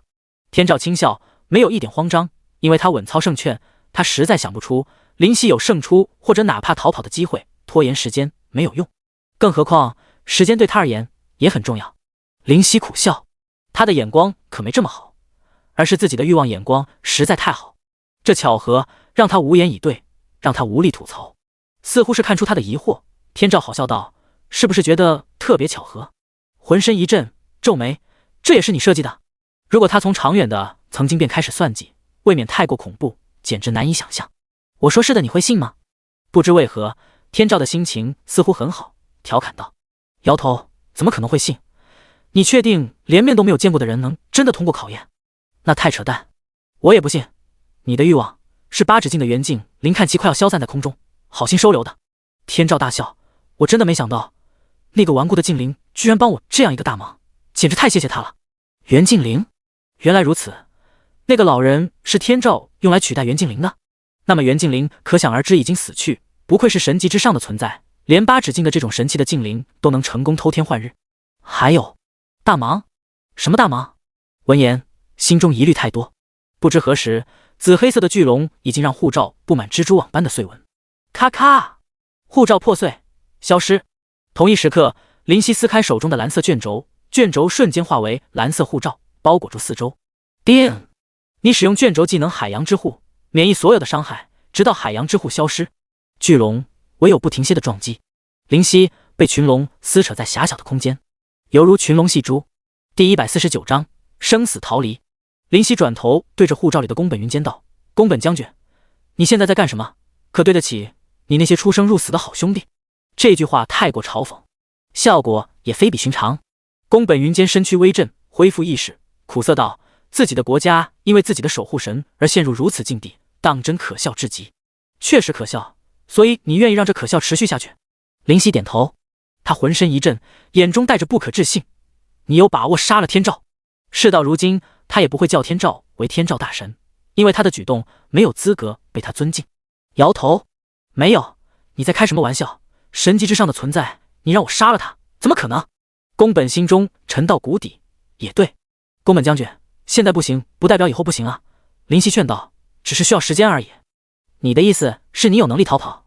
宫本云间感到不可思议，和天照比速度，还要甩掉他？这不可能。虽然很无情的否定，但很理智。宫本，你看。林夕咧嘴，拿出一堆卷轴。你把国库中所有的卷轴都他妈拿走了。宫本云间面色微黑，实在太贪婪了。嗨嗨，尴尬的咳嗽一声，而后正色道：“现在不是理会这些小细节的时候，这里面有3张破戒卷轴，我们可以依此离开。”原来如此，宫本云间大概理解了，先利用禁咒不断的守护自己，一直撑到国界，然后再使用破戒卷轴离开。天照再厉害，也无法追到其他的大陆，有可行性。他点头，可行性很大，只要禁咒像现在撑的那么久的话。走！林夕果断道。还他妈等什么？等海洋之护破碎吗？果然，蓝色的护罩已经开始产生裂纹，互相对视一眼，点头，疯狂逃离。逃？天照哑然失笑，你们能做到吗？能不能做到，也要试过才知道。林夕冷笑，心中却很沉重。在神级之上的存在面前逃跑，很简单的起来。不断奔驰，紫黑色的巨龙在背后冲杀，海洋之护一直守护在身边，但已经支离破碎，攻击越来越凶了。紫黑色的巨龙发狂般杀来，120546X， 125488X， 伤害越来越夸张。砰！蓝色的护罩碎裂消失，化为星光。同一时刻，红色的护罩出现，守护住他们的周遭。叮！你使用卷轴技能炼狱守护，在技能消失或破碎前，无法受到攻击，但也无法攻击对方。快点，守护的卷轴没有很多，先离开皇城，到无人的地方，我们使用攻击卷轴。林夕将大量的卷轴递交给宫本云间，这些不是联系这些东西的时候，生命比一切都重要。好，果断接过卷轴，点头，离开皇宫，进入街道。街道上人迹纷纷，对于突然出现的林夕和宫本云间感到疑惑。皇宫发生什么事情了？你们怎么被包在红色护罩里？后面那是什么？宫本云间哀伤，完了，要死去太多的普通人，没时间抒发感情了。林夕深呼吸。两人疯狂逃离。当惊恐落下帷幕，哀嚎声渐起，紫黑色的巨龙基本在追赶他们，庞大的身躯也带走无数人的性命。走，去北门。林夕突然道。为什么去北门？宫本云间愕然，当然是东门过。东门有我认识的人。林夕突然想到小女孩，她不想这个曾经凄苦生活的可怜女孩被战斗波及到。这好吧。一愣，然后点头。我是不是突然很妇人之仁？林夕开口，天照居然没有在后面追赶，只有紫黑色的巨龙在冲杀，地面被他们的身躯撞得满目狼藉，但也因此有了一段短暂的安全。没有，宫本云间眼中带着深意，至少证明你还是有情有义之人，是吗？林夕笑了笑，我说你口中的有情有义之人杀了10几亿人，你信吗？闻言，浑身一招，无语，不要开玩笑，现在是生死关头，你有这份闲心。说的也对，点头，不语，拼命跑路。你是速度还真快，我神级低阶的实力全力跑之下，你居然跟得上。这次宫本突然开口，你用全力了？林夕愕然，我还没发力呢。宫本再次无语，生死关头，你还有比较速度的闲心。这次换成林夕说了，周围的人疯狂的逃离，眼中充斥恐惧。为什么皇城里有龙？陛下呢？陛下为什么还不出面啊？不要啊！死亡一直持续，紫黑色的巨龙不顾敌我，也没有仁慈。他们没有所谓的意识，不过是只知道完成任务的傀儡而已。血液溅洒着，房屋坍塌着，无力的人狼狈地逃窜着。在皇城安详的他们，何时经历如此生死危机的考验？玩家们没有抵抗情绪，有些来不及，便成为灵魂体，没有击杀巨龙的欲望，因为这种存在对于现在还可望不可及。皇城的地面在瓦解，碎石遍地，这是巨龙在攻击红色护照而留下的痕迹。哎，倒是让他们代替我们受罪了。宫本云间表情黯然。作为日本的大将军，他的职责便是守护黎民百姓的安危。现在可不是让你发挥荣誉使命感的时候。林夕皱眉，如果你死了，一切不过空谈。而且你能保证我死了，这些人能得到安生？记住，他不是大和帝王，是天照。宫本云间纳无语。刹那间，两人沉默。不变的是脚下拼命的步伐，不变的是正在破碎的护照，不变的是疯狂嘶吼的巨龙。我都有些感到莫名其妙。生死关头，你们突然还有说话的闲心？哼！天照的声音突然在耳边响起，面色大变，转头发现天照站在一头巨龙的头颅之上，眼中载着兴致。什么时候的事？第一个反应，不愧是神级之上。第二个反应，跑！大喝。第三个反应，有意思。天照大笑，你们能离开北门，算我输。看看他的兴致，自从灵犀破开八指境的封印后，一直就很高昂，心情愉悦，不知为何。我手中还有超过10张关于保护的卷轴。你说我离不开北门？灵犀感到好笑，就算是达到国界，也应该是有机会才对。你为什么可以离开北门？天照傲视他们，黄色的龙袍在大风里霸气十足，眼皮一跳，问旁边的宫本，北门有机关或者阻碍？第150章八岐大蛇。闻言，宫本云间摇头，没有，我在皇城这么多年，没听说北门有特殊的东西。如此，天照这只是语言式的压力了。灵犀点头，只是发自内心的不安陡然剧增，不断的急速激射，不断的破碎炸裂。耳边的风疾驰呼啸，两人尽量远离人群汇聚之地，朝北门进发。皇城太大，即便两人全力，都需要花费很多太久。时间一点一滴，背后的天照淡定自若，立于龙头，眼神紫黑冰冷，充满戏谑。有问题，一定是那里有问题。灵犀心中的危机感在汹涌。北门到了。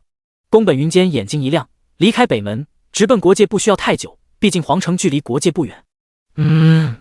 点头，深呼吸口气，目光坚定，不管那么多，必须立刻离开。咔！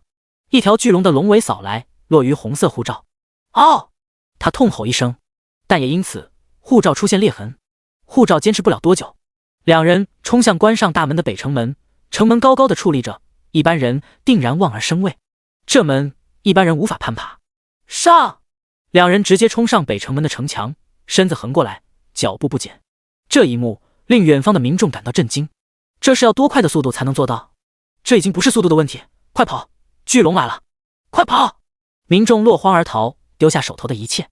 性命面前，一切身外物都显得不值钱。太好了，冲上去就离开城门了。灵犀心中微微一喜，看来自己的感觉也有出错的时候，不是什么时候都灵验的。不能放松，赶紧前往国界，否则万事皆休。宫本云间皱眉，这是自然，只是离开皇城，总感觉内心便会安宁很多。话语刚落，蓦然其他人的声音出现。安宁，可惜你没有机会了。什么人？两人心中骤然感到抽搐。这不是天照的声音，天照的声音很浑厚，而这声音很是尖锐，有股阴毒之感。我不就在这里吗？你们莫非看不到？那声音充满戏谑玩味。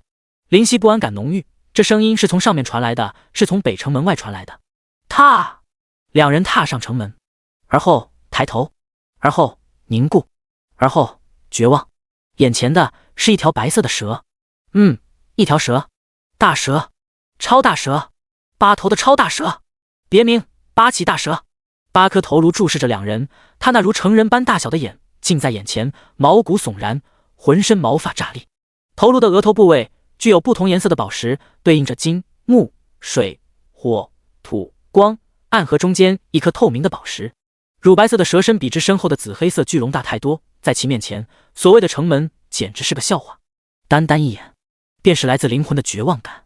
怎么破？灵犀苦笑，宫本云间摇头，同样苦笑。哈，猫和老鼠的游戏就此结束。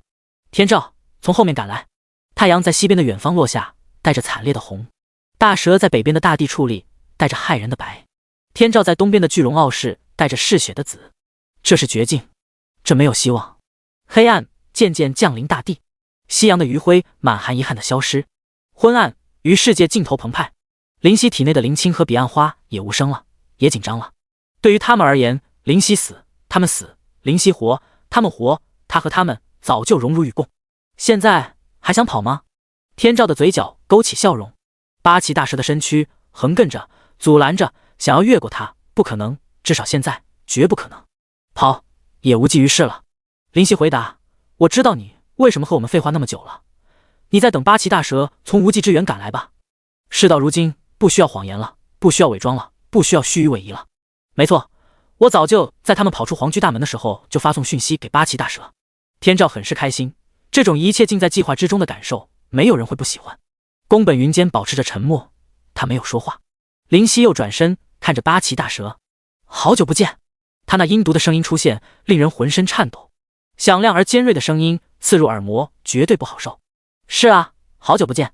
灵犀嘴角的苦涩意味太多，多到身躯都在站立，有些麻木，有点无法动弹。一句好久不见，证明了曾经的相见。哎，原来你都知道。重重的叹气。自然，我乃神级巅峰强者，怎么可能无法知晓你来到我的洞穴？在你出现的那一刻，我便知晓了。8颗头颅都在微笑，所以在我降临那一刻，便进了你的局，一场异常浩大的局。眼中带着疑惑。是的。为什么？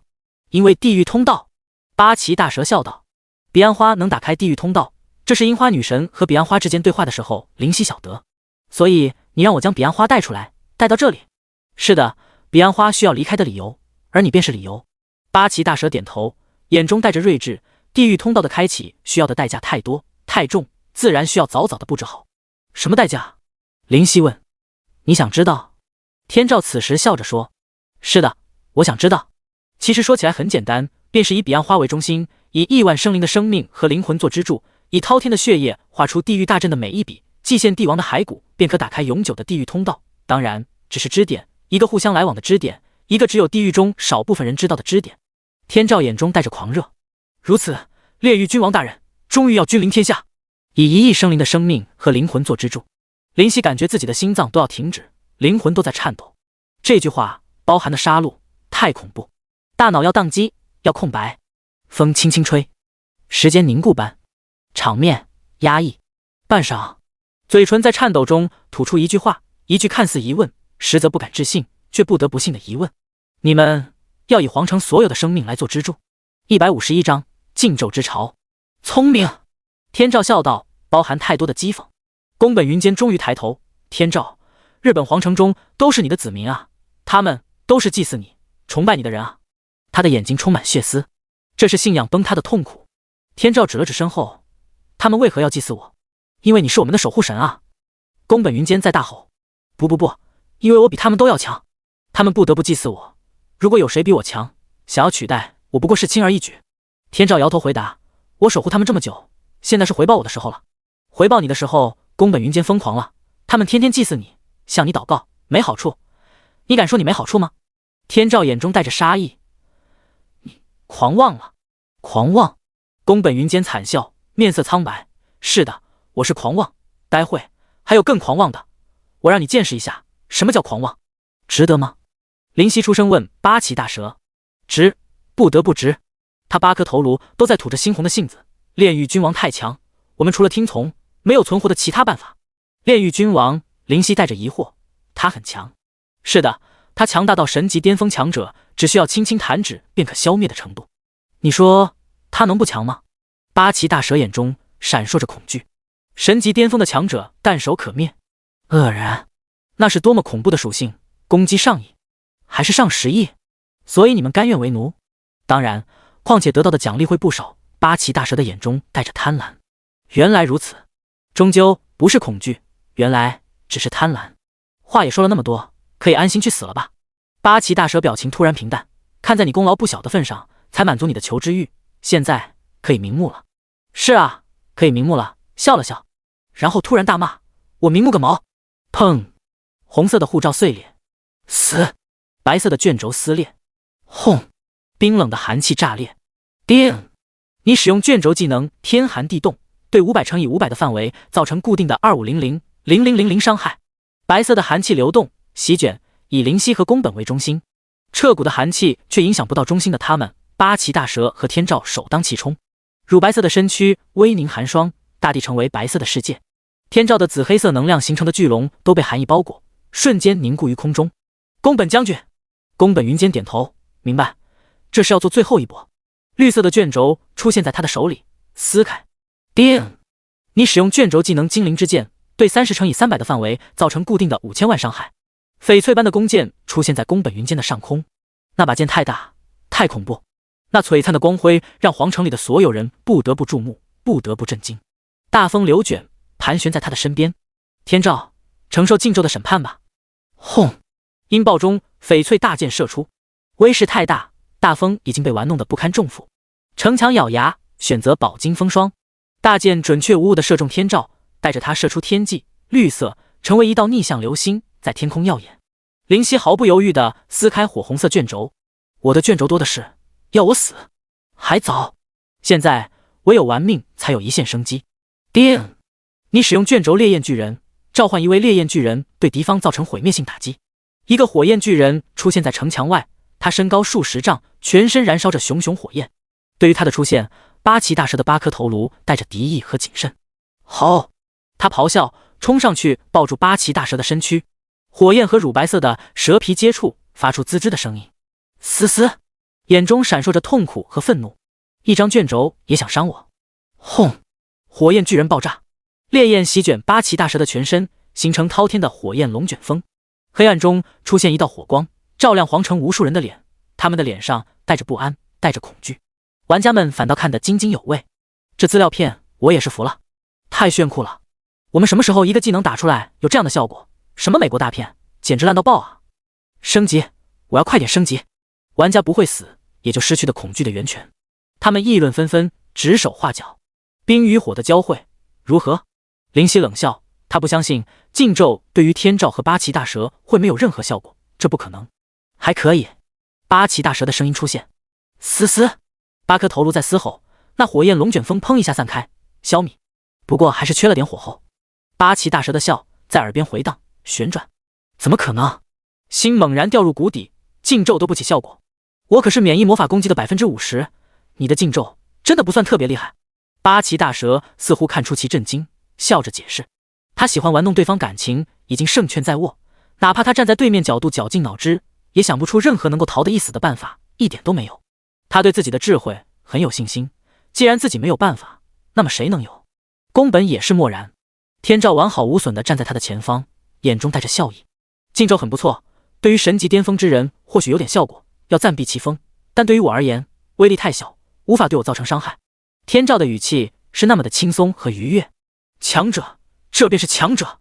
灵犀和宫本对视一眼，然后突然疯狂地撕开卷轴，拿出，撕开，拿出，撕开。轰！轰！轰！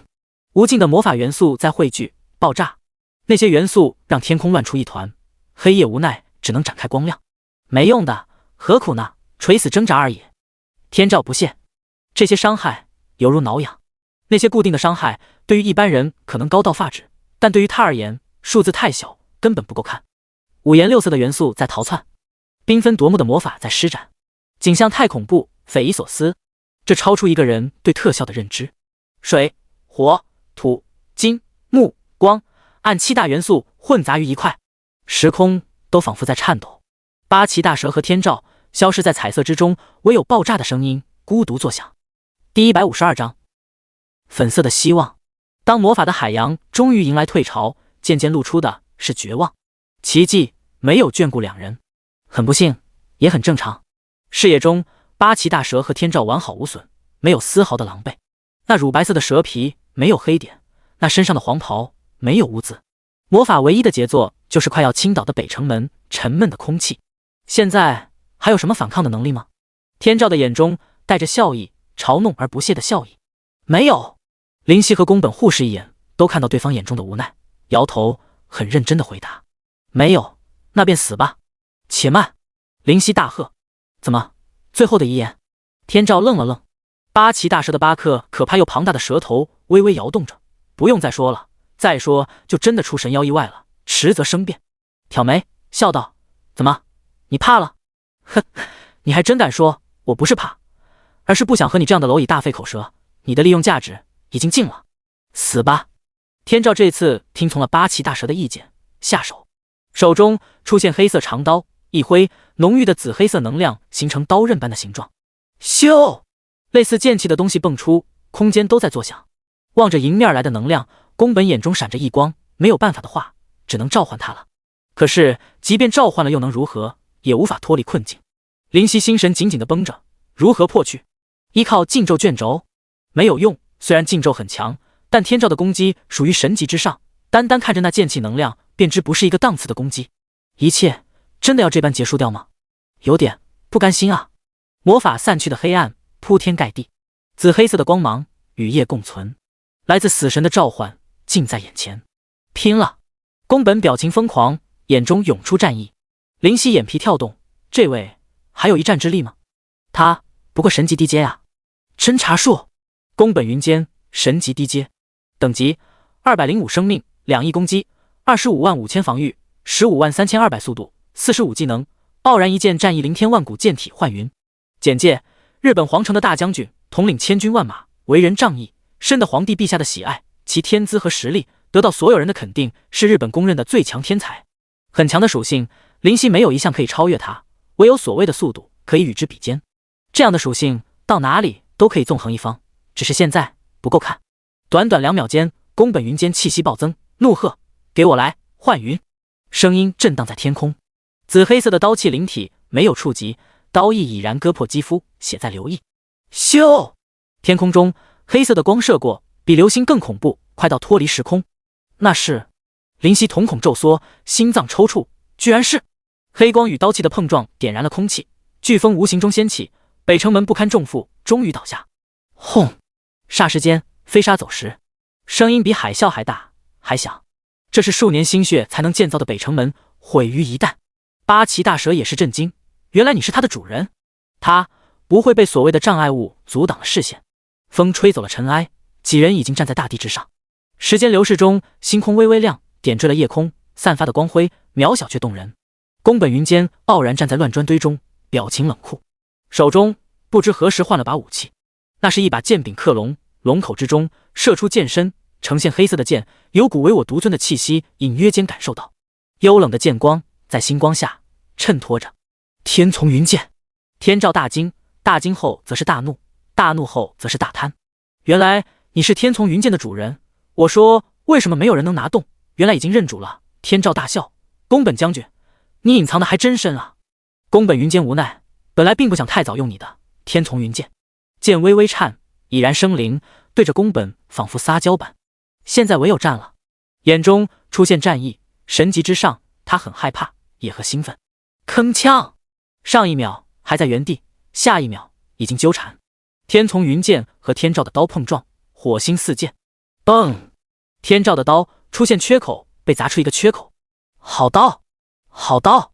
天照眼中的贪婪更盛，这可不是什么寻常的剑，这是差点超越神级这个层次的天丛云剑。这把刀归我了，你死吧！一掌要拍在宫本云间的胸口，宫本立刻拿剑去挡。噗！剑无碍，但天丛云剑的主人却无法承受冲击力，吐血而退。你不上去帮忙？林夕问。八岐大蛇带着自信的微笑，神级和神级之上的差距你知道有多大吗？不知道，但应该会很大，或许你要说比仙级和神级的差距更大。林夕摇头，回道：“神级代表飞天，神级之上代表掌握法则，拥有法则的加持，根本不是神级可比。”八岐大蛇淡淡道：“你怎么知道？”眼睛一眯，他很清楚的样子啊。我曾经到过那个层次，怎么会不知道？只是当初天丛云剑吸收我太多的精血，我才调回神级，现在勉强再次达到神级巅峰而已。八岐大蛇说着，却仿佛说的不是自己一样，语气平淡：“天丛云剑是你酝酿的东西？”林夕想到了天丛云剑的简介，当然不是，只是曾经吃过一块天外之石，没想到无法消化，反而化为天丛云剑，吸收我的很大一部分精血。八岐大蛇笑道：“为什么你可以如此淡定？”再次开口询问：“因为我不需要害怕什么。天丛云剑虽厉，但宫本云间实力不够，天照拿下他很快。”闻言望去，果然宫本云间被打得狼狈支撑。嗨嗨！宫本来到林夕的身边，咳嗽带血：“没事吧？”关切道：“你说呢？”宫本云间无语：“中气饱满，应该没事。”林夕点头肯定道。宫本深吸口气：“天照龙颜大悦，没想到，今晚定然是我数万年来最幸运的一天，开启地狱通道，获得天丛云剑，简直不可想象。”确实很不可想象。林夕耸耸肩，这份机遇他也很眼红。现在还抱有什么希望吗？八岐大蛇感觉他似乎很淡定。有，笃定点头。天照愕然：“你居然还抱有希望？可笑，在我神级之上的实力面前，你还抱有希望？”林夕，你在胡说什么？宫本云间也很疑惑，还有希望吗？他连杀手锏都拿出来都无济于事，禁咒卷轴只能拖延，却不能带来希望。为什么不可能抱有希望？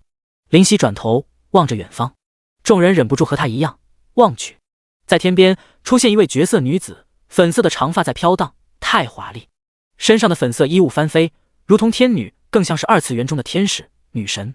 她的脸淡冷漠而让人痴狂，她的身材妖娆而无法亵渎。八岐大蛇八颗头颅，眼神微凝。宫本云间惊喜过望，天照神色大变。林夕开口：“如果希望有颜色，那么一定是粉色。”第153章无力阻挡。那位粉色长发的女神临近来到林夕的身边。“那个樱花女神，你……”好字还未出口，啪！女神抬手就是重重的一巴掌。林夕懵了，又咋地了？要不是妹妹有特殊的能力可以通知我，现在你已经死了。樱花女神愤怒道：“这个……”林夕擦汗：“你知道的，我只是仙级低阶，他们这些活了无数年的老怪物算计我，我怎么可能不中招呢？”哼！樱花女神冷哼一声：“以后你回到东大陆，谁又能救你？这个你放心，我东大陆朋友很多，都是神级强者。”林夕打包票，关键还是你自己的实力。他说完这一句，不再理会林夕，转身对着天照道：“好久不见。”“是啊，好久不见。”天照的眼睛带着迷恋：“你还是这么美丽。”“这是自然。”他理所当然的点头。林夕一头黑线：“你就这么不客气的接受了？不愧是女神级人物，就是不一样。”樱花女神话一顿，应该没什么好调解的吧？没错。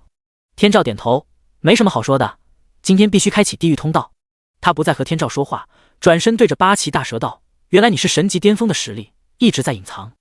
你一直想要利用我妹妹。”八岐大蛇道：“我过去确实是神级低阶，因为实力尚未恢复。至于你妹妹……”话到这里，他选择沉默，那便是承认了。他轻轻点了点头：“如此，你们便可以去死了。”眼中带着惊人的杀意。“哼，莫非你觉得可以击败我们两个？”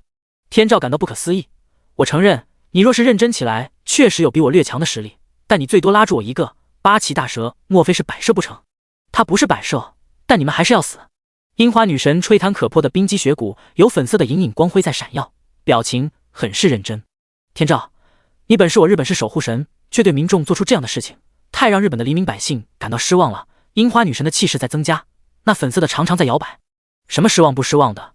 一群蝼蚁，不妄图自己的变强，去依靠别人，这就是个错误。”天照不甘示弱，身上的气势也在增加。人生来本就不是平等的存在，有天资卓越者，有天资愚笨者，但无论是何种，若心向邪恶，那么也就没有存在的必要了。没有存在的必要？樱花女神，你好大的口气啊！天照大笑：“你这位正义的使者，能拿得下我这个所谓的邪恶存在吗？”八岐大蛇无动于衷，一旁默默看着他们两人剑拔弩张。林夕惊奇道：“你不去帮忙吗？”“不用。”他轻轻道。“为何？”“因为天照必败。”他笑了。“所以呢？”林夕感到匪夷所思。“天照败了，你开心个毛线啊？”所以我现在不过神级巅峰，上去也没用。那一层次的战斗，我上去也无济于事。所以你看着他败。惊愕，这是什么逻辑？八岐大蛇的8颗头颅通通望着灵犀，已经灵犀身边的宫本。你想做什么？心中生出不安感。我拥有禁咒，你既然没有超越神级，那么防御禁咒定然能抵抗你一段时间。你想对我们下手也没用。宫本终于缓过神来，恢复不少，道：我换来天丛云剑，即便只是神级低阶，战不过天照，对付你也未必够，阻止你确实应该可以了。瞬间千钧一发，或许下一秒便会站起。而这时樱花女神和天照已经战成一团，轰轰轰，不断有爆炸出现，粉色和紫黑色的光芒在天空中闪耀，然后泯灭，再出现，再泯灭，不断循环往复。地面上的石块不知为何在跳跃，明明没有任何的震动。这是他们的战斗实在太快，不是寻常人的肉眼所能企及，所能观看所致。气浪如同海浪在拍打沙滩，一股接着一股，永不停息般，吹得灵犀的紫发在飞舞。再到后来，所有的威能表现都消失了，他们已经不在人们能观察的地方，而是遥远的星穹之上，那才是他们战斗的地方。灵犀眯眼，这便是神级之上吗？他们随随便便的一掌一拳，甚至一挥，自己就要脑袋开花了。再次看向八岐大蛇，却看见他笑了，8颗头颅上的宝石在发光。你究竟想怎样？灵犀皱眉，战又不战，也不走，那留在这干嘛？看戏？我想怎么样？八岐大蛇突然望着城中，喃喃，这是个不错的城市，可惜了，可惜了。可惜什么？灵犀和宫本面色大变，你敢？有何不敢？八岐大蛇哈哈大笑，那刺耳尖锐的阴毒声音太令人难受。他进入皇城，北城门已经坍塌，无法阻止他这个庞然大物的移动了。灵犀爆粗口，青儿，来一点能量攻击。好的。林青知道他想干什么，立刻攻击，全身泛起暖意，但心中却是彻骨的寒冷。叮，你得到血色妖莲的能量洗礼，全属性加25。轰！四肢百骸之中出现大量的能量涌动澎湃，体内那本就不堪一击的桎梏立刻碎开，力量绝地。叮！你晋升至仙级中阶，全属性大幅度提升。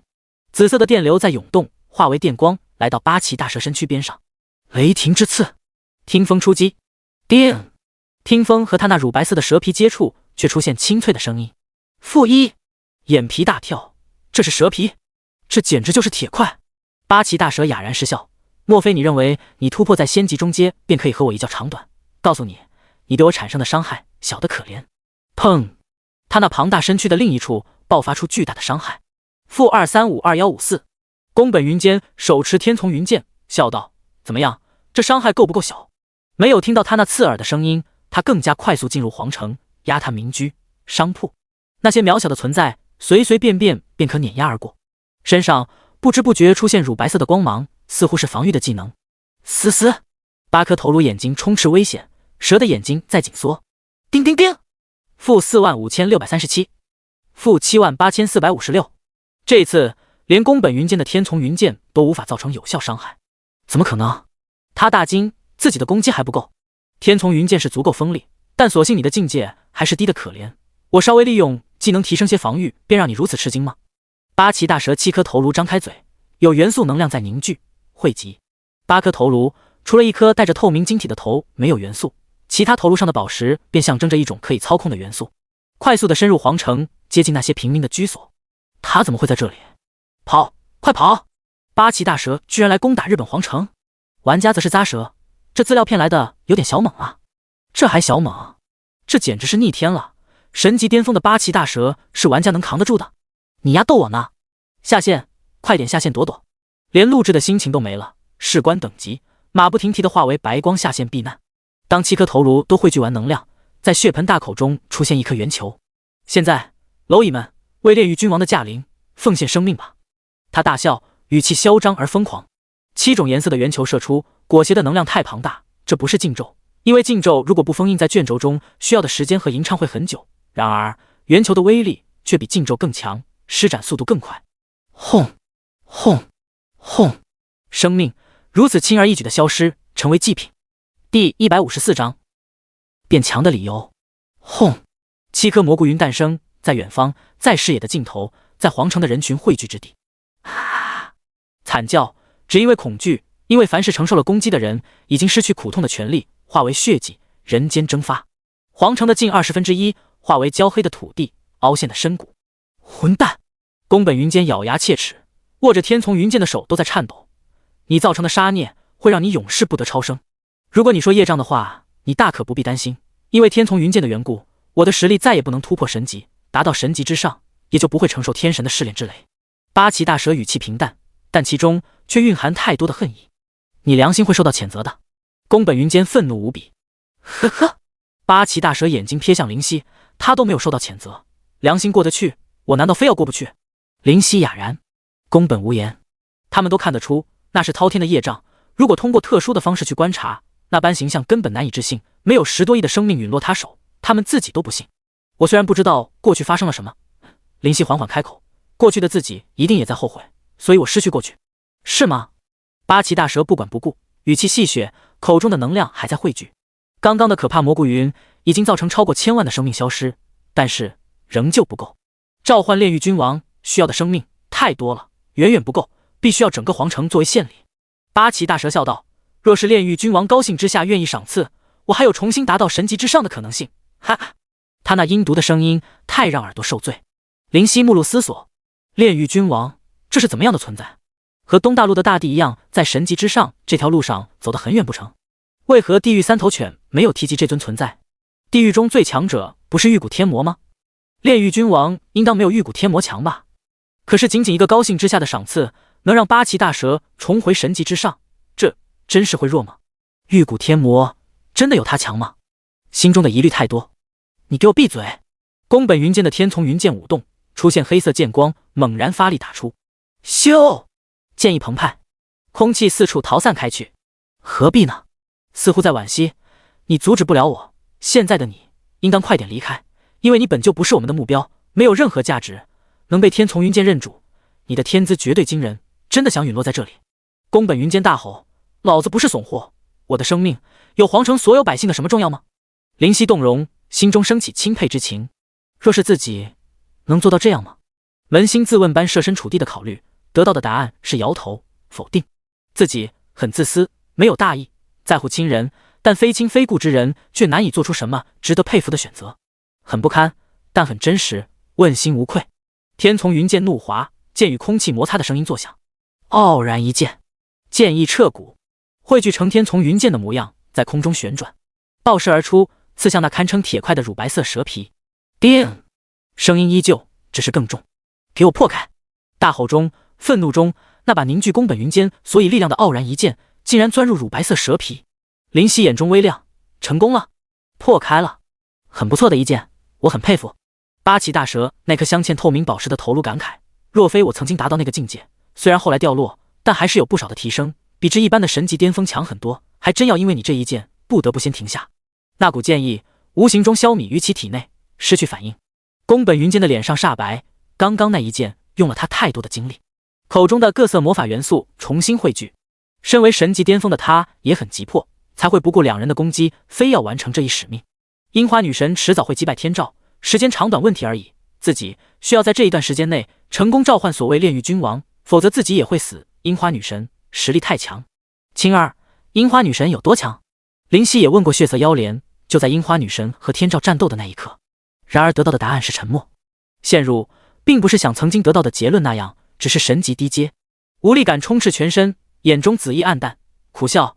宫本起码能造成伤害，而我连防御都无法破开。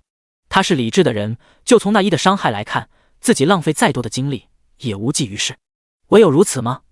灵犀叹息，祭月的加成和惩罚都太恐怖，不斟酌不行。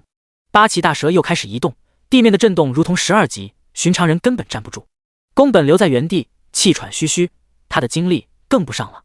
望着他道：宫本将军，你得到力量是为了什么？宫本云间哭笑不得，你在胡说些什么？现在你问我这么操蛋的问题？淡笑，只是想知道。所幸他没有糊弄，沉默一会儿，道：我得到力量，会做自己想做的事，想做什么就做什么，但求不违背良心。那现在这种情况呢？灵犀疑惑问：这些弱小的只能接受拯救的人，你就这么想要拯救？为此甚至愿意付出生命？宫本云间抬头，严肃地正视他。他们不是只能接受拯救的人，他们只是现在还太弱小而已。我不知道那些成年人怎么样，他们已经心思成熟，想改也不可能。但那些孩子可是未来的希望。我可以很赤裸裸地告诉你，如果日本皇城中是一群渣子，一群永远不思进取的蝼蚁，那么我不会如此拼命。可问题是，孩子是无辜的。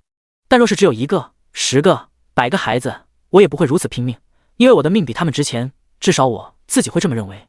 但问题是，那是成千上万。你可以将心比心，将来自己会一路顺风吗？你遇到绝境怎么办？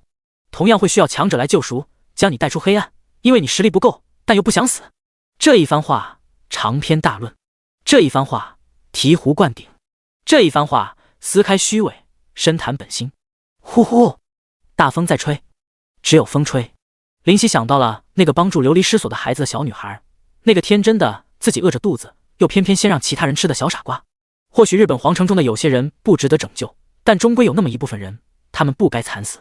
许久，就在八岐大蛇准备好屠杀的时候，就在那些百姓疯狂逃窜又无能为力的时候，林夕抬头很认真道：我受教了，会永远记住这番话。而后义无反顾地转身消失在视野。宫本云间有些迷茫，刚刚究竟是为什么？他感觉林夕换了一个人般，不是性格变化，不是心性变化，而是一种说不清道不明的变化。刚刚的眼神是回忆起过去了吗？他低头看见了林夕离开前的地方，那里有一些碎末般的东西，仿佛是什么东西碎裂后留下的，犹如晶体，在夜里隐约发光。是这玩意让他变化巨大的，这到底是什么？他疑惑。如果是玉骨天魔看见，定然会摇头。终究还是到了这一天，浑身出现黑色烟雾，邪恶的很纯粹，眼中浓郁的黑烟让眼睛看不见，唯有眼眶。这场面很骇人，而更诡异的是，浑身燃起绿色的火焰，在空中留下深深的轨迹。八岐大蛇，你的对手是我。语气不容置疑。第155章战未休。那头紫发眨眼间从发髻到发梢化为黑色，但是这次皮肤呈现健康的颜色，没有异样的惨白，没有暴起的青筋，双目带着坚决。那黑烟让他如同堕入地狱的邪魔，那绿火又让他似神圣不可侵犯的圣人。那是两面，却神奇的造化弄人的融为一体，太诡谲，太骇人。樱花女神和天照的战斗超越神级，每一击都裹挟着随随便便毁灭3级城镇的力量，他们只能在空中解决恩怨。樱花女神身上的粉色能量散落着，飞舞着，整个人犹如天使，那只存在于脑中天马行空的天使。隐隐间是否错觉，有樱花不断飘落，从出现到消失，再出现，再消失，如此循环，不断往复。樱花，你还是那么美丽。天照眼中带着惊艳，这位太美，美到让他都要窒息。即便见过无数的角色，樱花仍旧不可超越。樱花象征着热烈、纯净、高尚。可是你那么丑。樱花女神毫不留情的破坏似乎有些美好的气氛。如果林夕听到，定然会一头栽倒在地。一说话就伤人，不愧是女神级，就是够冷。闻言，他没有大怒，而是哑然失笑。你还是你，眼中含情脉脉。哼，你的痴情令人恶心。樱花女神冷笑。天照摸摸鼻子，我痴情怎么了？大和帝王还不是喜欢你？那些日本的神级强者，那个对你没点意思，我只是其中一个，不丢人。说够了没有？樱花女神的眼中都燃起粉意，周围有朵朵樱花从含苞待放到娇艳欲滴，再到零落尘泥。够了。事到如今，天照的表情也渐渐认真严肃。这是比他强的存在，他必须用尽一切手段去为八岐大蛇拖延时间。眉头微动，向下看去，看到的是黑烟和绿火缠绕的灵犀。他冲向八岐大蛇，身上的气势不得不注目。这个灵犀到底什么来头？这样的技能应该损失很大，但能学到这样的技能，已经不是超越其余的范畴了。那个老怪物的得意门生，心中有些疑惑。嗖！樱花女神瞬间出现在他的身边。糟了！天照大惊，强行运气，一条紫黑色的巨龙无形中起，缠绕全身。龙之守护，你在想什么？这就是神级之上的战斗方式，还是在小看我？冰冷的语气后是重重的一拳。砰！噗！天照直接吐血，那黑龙化为碎片被震碎，天空发出轰隆隆的声音，地面上听如同打雷，云朵四散，中间出现大洞，被波及到的下场可见一斑。神级之上的战斗难以触及，这一拳对于没有蓄力的樱花女神来说，只是随手而出。狼狈后退数百米，天照才稳住身子，擦去口角的血渍，苦笑：“我不就看他一眼吗？瞧把你急的，那灵犀是你拼头不成？他一个让人恶心的东西而已，若非妹妹，我一拳就让他化为齑粉。”樱花闻言，语气不善，蹙眉：“一个恶心的东西？”天照浑身一怔，指了指自己，忍不住道：“那我呢？不要告诉我我是恶心的东西。”樱花女神抿抿娇嫩的嘴，没有回答。一会儿，见天照表情终于严肃，不再调侃，才笑道：“拖延时间很有意思吗？没意思。如果你实力不够，我拖延毛线？问题是打不过你才要拖吗？”天照摊手：“那么现在战吧。”手中出现一朵樱花，他轻轻道。天照身边缠绕大量巨龙：“战吧！”轰轰轰！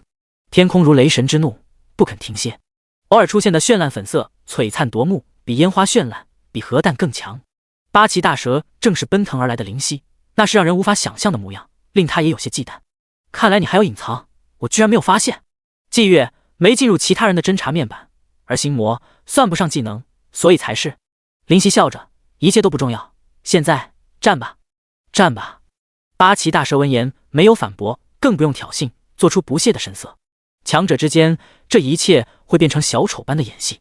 听风，手一招，细剑于手，黑烟和绿火不断呈现燎原之势，让剑身燃起他们的模样。听风一改从前的暗淡华丽变化。不仅仅如此，剑身出现雷霆，愈演愈烈，地面被突然激射而出的雷霆砸出小坑，冒着黑烟。雷霆之剑，剑如龙，破空。七彩护身，八岐大蛇这次直接做出反应，开启七彩的护罩。红橙黄绿青蓝紫7种颜色依次包裹乳白色的蛇皮上，加上蛇皮，那就是8道护罩。灵犀眼中的黑烟冒出的更加汹涌。叮！剑与护罩碰撞，而后陷入。叮！陷入一沉，红色的护罩直接破去。叮！再入，橙色也破。叮！叮！叮！护罩别接连破去，中间时间不足3秒。但八岐大蛇显然不是挨打的存在。空中喷吐出能量，7张嘴，每一张汇聚一种，而后射出、交汇、混合，形成的七彩巨柱喷射。尽管冲入七彩护罩的紫层，还是要选择退去。轰！地面炸开大洞，不知深多少。所幸躲得快，不然那威力，若是承受，哪怕是接受心魔，哪怕是施展霁月，也要受伤。那七彩能量混合，威力简直成几10倍增加，确实强大。灵犀很理智，这次哪怕入魔也没有失去理智，疯疯癫癫。这又怎么样？黑烟居然回答他：“你是灵犀，你怕过什么？”哑然。心魔便是那黑烟缭绕在灵犀的四周。他的心魔不是寻常的心魔，或许可以说是邪祟，那是10来亿屠戮的业障所形成的产物。尽管阴差阳错，却真实存在。你的真实实力不应该是这样。你接受了我，便是接受了曾经犯下的罪孽。可是你还是在逃避那力量，即便选择失忆，也要忘记的力量。确实，拥有那力量会承受无与伦比的寂寞、孤单。但这里不是地球，是更适合你的世界。你的想法也该有所改变了。黑烟飘荡在全身。你这是什么意思啊？有些愕然。照他的意思，我还在逃避。我承认我选择失忆，我承认自己懦弱，但现在确实自己没有撒谎才是。第156章，悲伤来袭。我的意思你还不明白吗？黑烟的声音很邪很妖，完全不是灵犀该有的声线。低头皱眉沉思。你的意思是我还有封印的记忆吗？蓦然有抬头道。黑烟这次不置可否。你或许该想想，你拥有封印记忆的能力吗？神级之上我不敢说，哪怕是神级，想要封印自己的记忆也是奢望，那是非常繁琐的能力。我拥有封印记忆的能力吗？陷入短暂的沉思，皱眉，现在的自己应该没有，连怎么封印的都不知道，还是通过记忆水晶恢复的。没有时间去想那么多。七彩光柱在临，能立刻感受到可怕的威胁。越要闪身，有心魔和霁月，速度让人发指，躲避不成问题。跑！八岐大蛇露出鬼笑。你跑得了吗？话语刚落，突然灵犀所站地面出现七彩光芒，土地变化松软，双脚顷刻陷入。心中陡然一惊，这是什么时候的事？全无知无觉。叮！八岐大蛇使用技能禁锢术，你无法移动，持续3秒。3秒对于普通人而言很短，对于神级强者太长。七彩光柱在撕开空气，断裂尘埃，只能拼了，咬牙。能深深感受到极闪也不足够抵抗这股力量，所以唯有雷霆万钧。听风上的雷霆已经密密麻麻，紫翼如海，给我扛住！听风直接抛出去，与那飞来的七彩光柱对抗。轰！剑化为雷龙，咆哮着冲杀而去。雷霆和七彩光芒融杂，互相对抗。蹭蹭，剑身不断抖动，在支撑着，顽强着。雷霆万钧，遇到了劲敌。咦？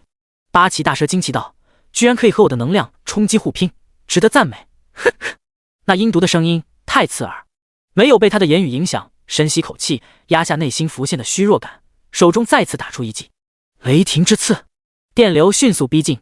轰！交汇在一起，雷霆万钧，威力得到提升。有趣，还可以这么玩。八岐大蛇眼神凝固，如此还真被抗下了。不过，代价你承受得了吗？咔咔，听风出现裂纹，细小的剑身出现碎裂的声音。林夕表情一致，不好。咔咔，听风的裂纹在和七彩光柱的冲击下，不断出现蔓延的裂纹，漆黑色从一小块到整柄。啪！听风化为无数块落地。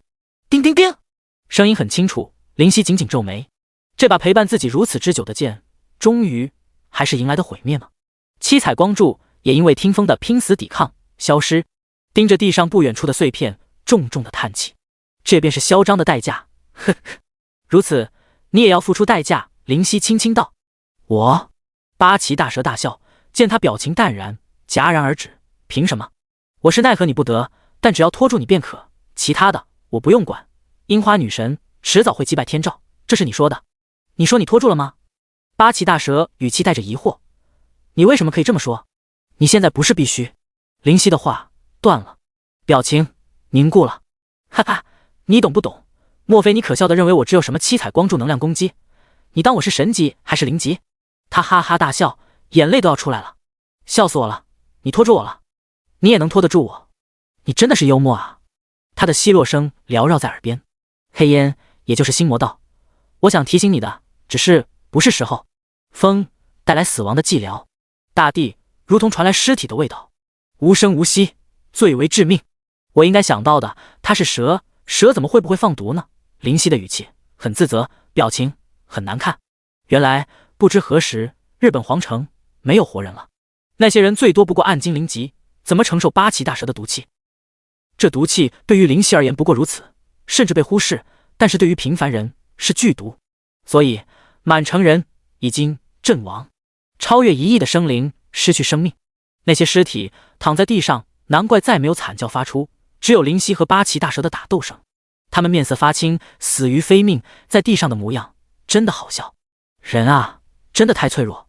林夕抱头，突然流泪。人啊，怎么能这么脆弱？还来不及拯救，便没有时间去拯救。可惜，这才是人，蝼蚁般的人。已经变强了，我已经全力去变强了，只是不够。为什么每次都不够？每次……突然间想到死于大地巨人脚下的木彩霞，悲伤难以抵抗的出来，如同海啸铺天盖地。黑烟浓郁不散。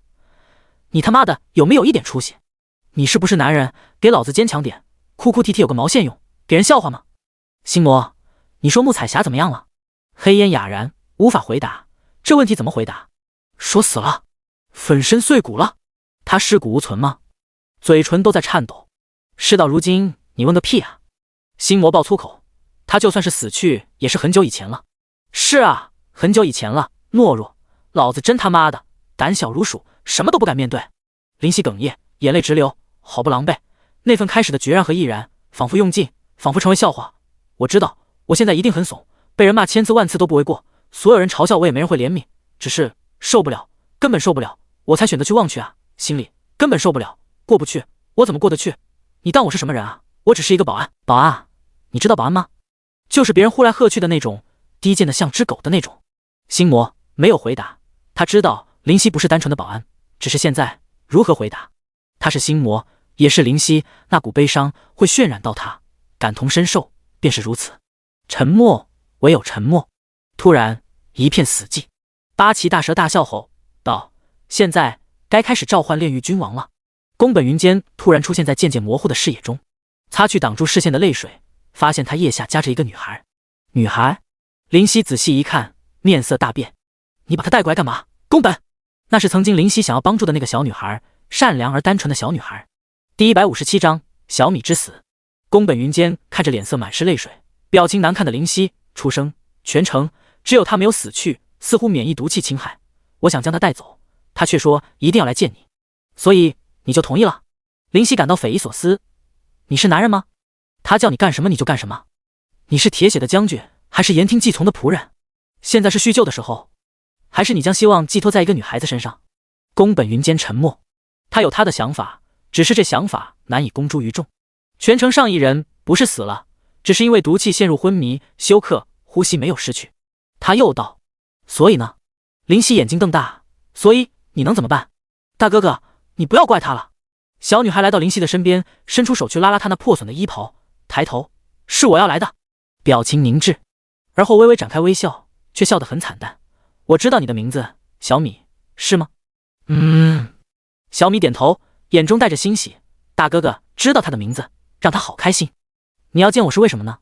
林夕强忍着暴躁的情绪，现在的情况实在无法冷静，但对于这个可怜的小女孩，这个让他怜惜的小女孩，他实在无法发泄，他必须强忍。因为皮蛋、胖妞都被刚刚的爆炸杀了，老奶奶也走了，彻底的走了。小米的小小脸蛋流出泪水，那泪水滑入林夕的心房，面色尽量缓和，伸手揉揉他的头。不怕，他们虽然走了，小米要代替他们好好的活着。小米咬着下唇，眼中带着坚决。大哥哥，你是好人。我是好人。林夕一愣，为何又是这句话？我怎么可能会是好人？当初我杀了整整10来亿的人啊，10来亿。笑道：好，大哥哥是好人。转头，宫本，带他离开，立刻。语气不容拒绝，眼神如此可怕。宫本云间感觉心中有股心悸，道：林夕，你听我说，这个小女孩，我不管她能不能帮助我们，但我现在就是让你带她离开。林夕直接打断。好吧。宫本云间无奈，现在的他能清晰地感受到他的实力比自己还要强上不少，更何况两人现在统一战线，现在绝对不能翻脸。宫本云间来到小女孩的身边，勉强笑道：小米，走吧。不。小女孩苍白的脸上目光很坚决，道：我必须要留下，我知道你们没有办法的，你们。砰！一块土锥突然出现在小女孩的心脏，从地面吐出，无情的刺入。她的眼睛瞬间瞪大，带着痛苦。她能清晰地看见自己的心脏被捅了个透心凉。八岐大蛇大笑：你当你们是什么？盖世英雄，最后挽救世人的天使？为什么你们可以如此若无其事地聊天呢？为什么不加上我呢？哈哈，活该！哈哈。八岐大蛇的8颗头颅在龇牙咧嘴的笑，那声音太刺耳，太难听，连风都似乎不愿去听，逃离了。林夕没有去听，他呆滞原地，嘴开着，仿佛是个傻子，可笑的傻子。那血液像泉涌，根本止不住。土锥下面是流下的血液，将它染红，那红惨烈到晃眼。大哥哥！林夕浑身战栗，眼前的一幕让他崩溃。小女孩无助的眼让他陷入魔障。怎么可能会这样？老天啊，我到底哪里得罪你了？莫非我是天煞孤星吗？不！林夕的咆哮响彻云霄，黑烟疯狂的汹涌而出，整个人一瞬间被黑烟包裹住了。小女孩的手伸向林夕，仿佛求救，但无果，所以选择无声的垂落，却还够不到地，只能在空中悬挂，那般无助。那小小的身躯承受着无尽的痛苦，然后死去。那眼睛死死地瞪着，失去焦距，失去灵魂。他做错什么了吗？他连自己饿着都要让那小孩子先填饱，他连偷来的钱都不敢随便乱花。他明明应该幸福的，他明明接下来的日子是快乐的。宫本云间瞪大眼，不可能，他怎么可能会死？在看见林夕的模样后，彻底怔住，到底怎么回事？叮！你的杀戮之心，2阶进阶至杀戮之心，3阶。叮！作为第一位领悟杀戮之心最终极状态的原住民，全属性加10000。叮！你的心魔彻底激发，全属性加2000。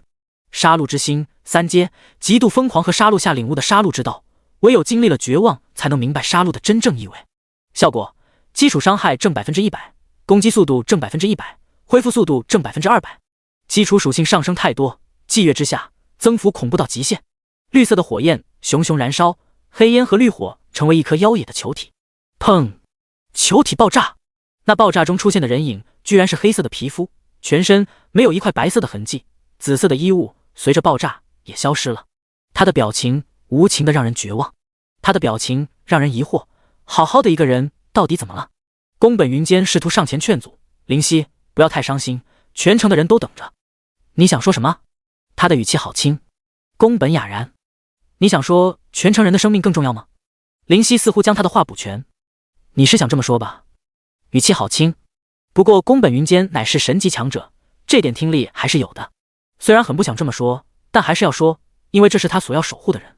无声后点头，是的。谎言他很不喜欢说，尤其是现在。呵呵，灵犀惨笑。咻！一道冰锥射来，威力很大，宫本感受到很大的威胁。小心字未出，轰！那冰锥直接化为碎末，在空中落下。血红色的气息弥漫周遭，如同置身炼狱，无法想象的寒冷从脚底窜入大脑。宫本云间的眼睛都要瞪出来了，这是杀意？杀意能浓烈到直接杀人吗？真的是，为什么就不能等人把话说完？灵犀摇头，他黑发随之摆动。八岐大蛇的心中骤然感到不安，这份不安是如此的浓烈，让他感受到自从诞生到现在最大的危机。杀意如同汪洋大海，血红色的气息如同狰狞鬼神的镰刀，只有宫本云间能感受到彻骨的寒冷，让他的身子都无法动弹。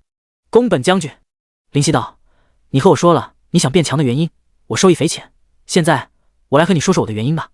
抬头转身望着目光警惕的八岐大蛇，淡淡道，我变强便是要让所有人都无法左右我的人生，我的变强原因和你的比起来简直就是荧光和皓月之比，但是我不认为我的目标和低贱，我没有什么民族大义，或许全部人死完也不关我什么事，适者生存而已，但是凡是我的意志，所有人都要遵从，都不敢放肆，这就是我的人生目标，变强原因。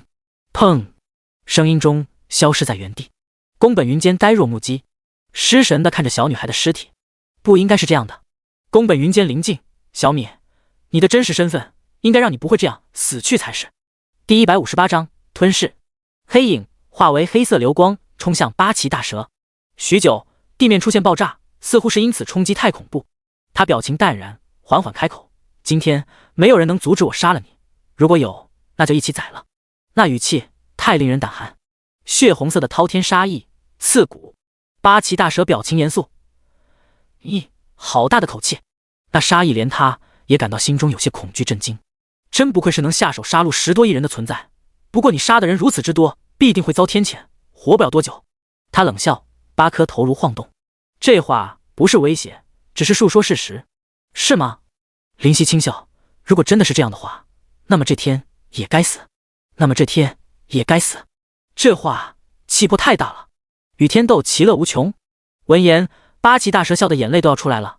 人、神、魔都不可能都得过天，天是意志，无敌的意志，你懂吗？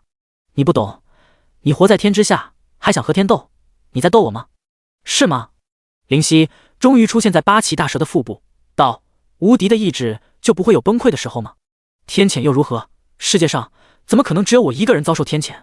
他们能，我便能；他们不能，我便成为历史。你的实力可没有你的口气那么强。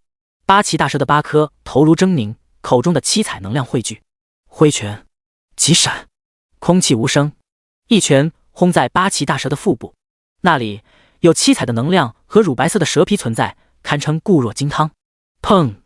小小的声音出现，一时宁静，落针可闻。而后，哈哈哈，爆发大笑。八岐大蛇那颗头携带透明宝石的头颅笑到不行，这就是你的气魄下所拥有的实力。侦查术，灵犀，先级中阶，等级，生命，攻击，防御，速度，技能，简介。顿时笑不出声了，全是问号。为什么？我神级巅峰，他仙级低阶，我看不到他的属性，凭什么？如果他的实力强到我无法看清，那么这一拳作何解？咔咔！蓦然，七彩的护罩碎开了，八岐大蛇瞳孔骤缩，红成碎。而后，咔咔咔，所有的护罩碎开了。这是怎么回事？八岐大蛇大惊，这8道护罩，哪怕是神级巅峰，也不可能一拳轰碎，哪怕是天罩，也不能短时间打破。这是他赖以生存的本领。立刻口中的能量吐出，射向灵犀，面色难看。抬手，那能量从口中出来的10几米粗，渐渐下降，10米、9米、8米、4米、3米，最后在灵犀的头顶时自动消失了。这是怎么回事？他再次大喊，有些恐惧，这太不符合常理，这是什么手段？你和我说过吧？莫非你当我是盖世英雄？其实我不是盖世英雄，但我是灭世魔王。灵犀笑了，语气却很认真。那裂纹停在所有护罩消失后，顿了顿，似乎停止了。但是3秒后，乳白色的蛇皮炸开，蛇血滚烫，汩汩而出，似乎很烫，很新鲜。灵犀舔了舔，眼中闪烁妖异的光。灵镜，黑色的皮肤被蛇血沾染，看起来黑一块，红一块，如同鬼神。你想干什么？八岐大蛇7颗舌头口中又凝聚出能量。你在害怕什么？你可是神级巅峰的八岐大蛇呀！灵犀在笑，笑得好可怖。据说蛇血很补，他用手捧起全流的蛇血，咕咕，居然喝了，真的喝了啊！畅快的叫出声，美味，美味啊！整个人钻入他的腹部之中。不，给老子滚出来！他大怒，咆哮。这是他的致命弱点，所以他才会特别的去保护自己的身躯，以防别人进入他那脆弱的身躯。可恶！若非天从云剑抽走我的脊梁骨，带走了我化为人形的能力，我怎么可能会需要这样？可恶啊！他感受在体内的血在流失，很快，这吞噬速度很快，全身的力量开始消退。天照，快来，我要死了！八岐大蛇刺耳的声音咆哮，充斥绝望。噗！天照吐出一口淤血。该死的，我撑不了多久。八岐大蛇还没有成功吗？紫黑色的龙形在炸裂，粉色的樱花缤纷。他现在说不定在苦战，或者快死了也说不定。樱花女神的语气冰冷的让人如临寒冬。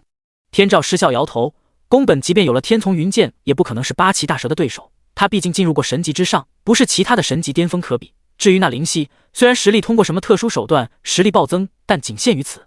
是吗？樱花女神冷笑，我可不信杀孽如此滔天之人我败，我都不可能造成那样的杀孽。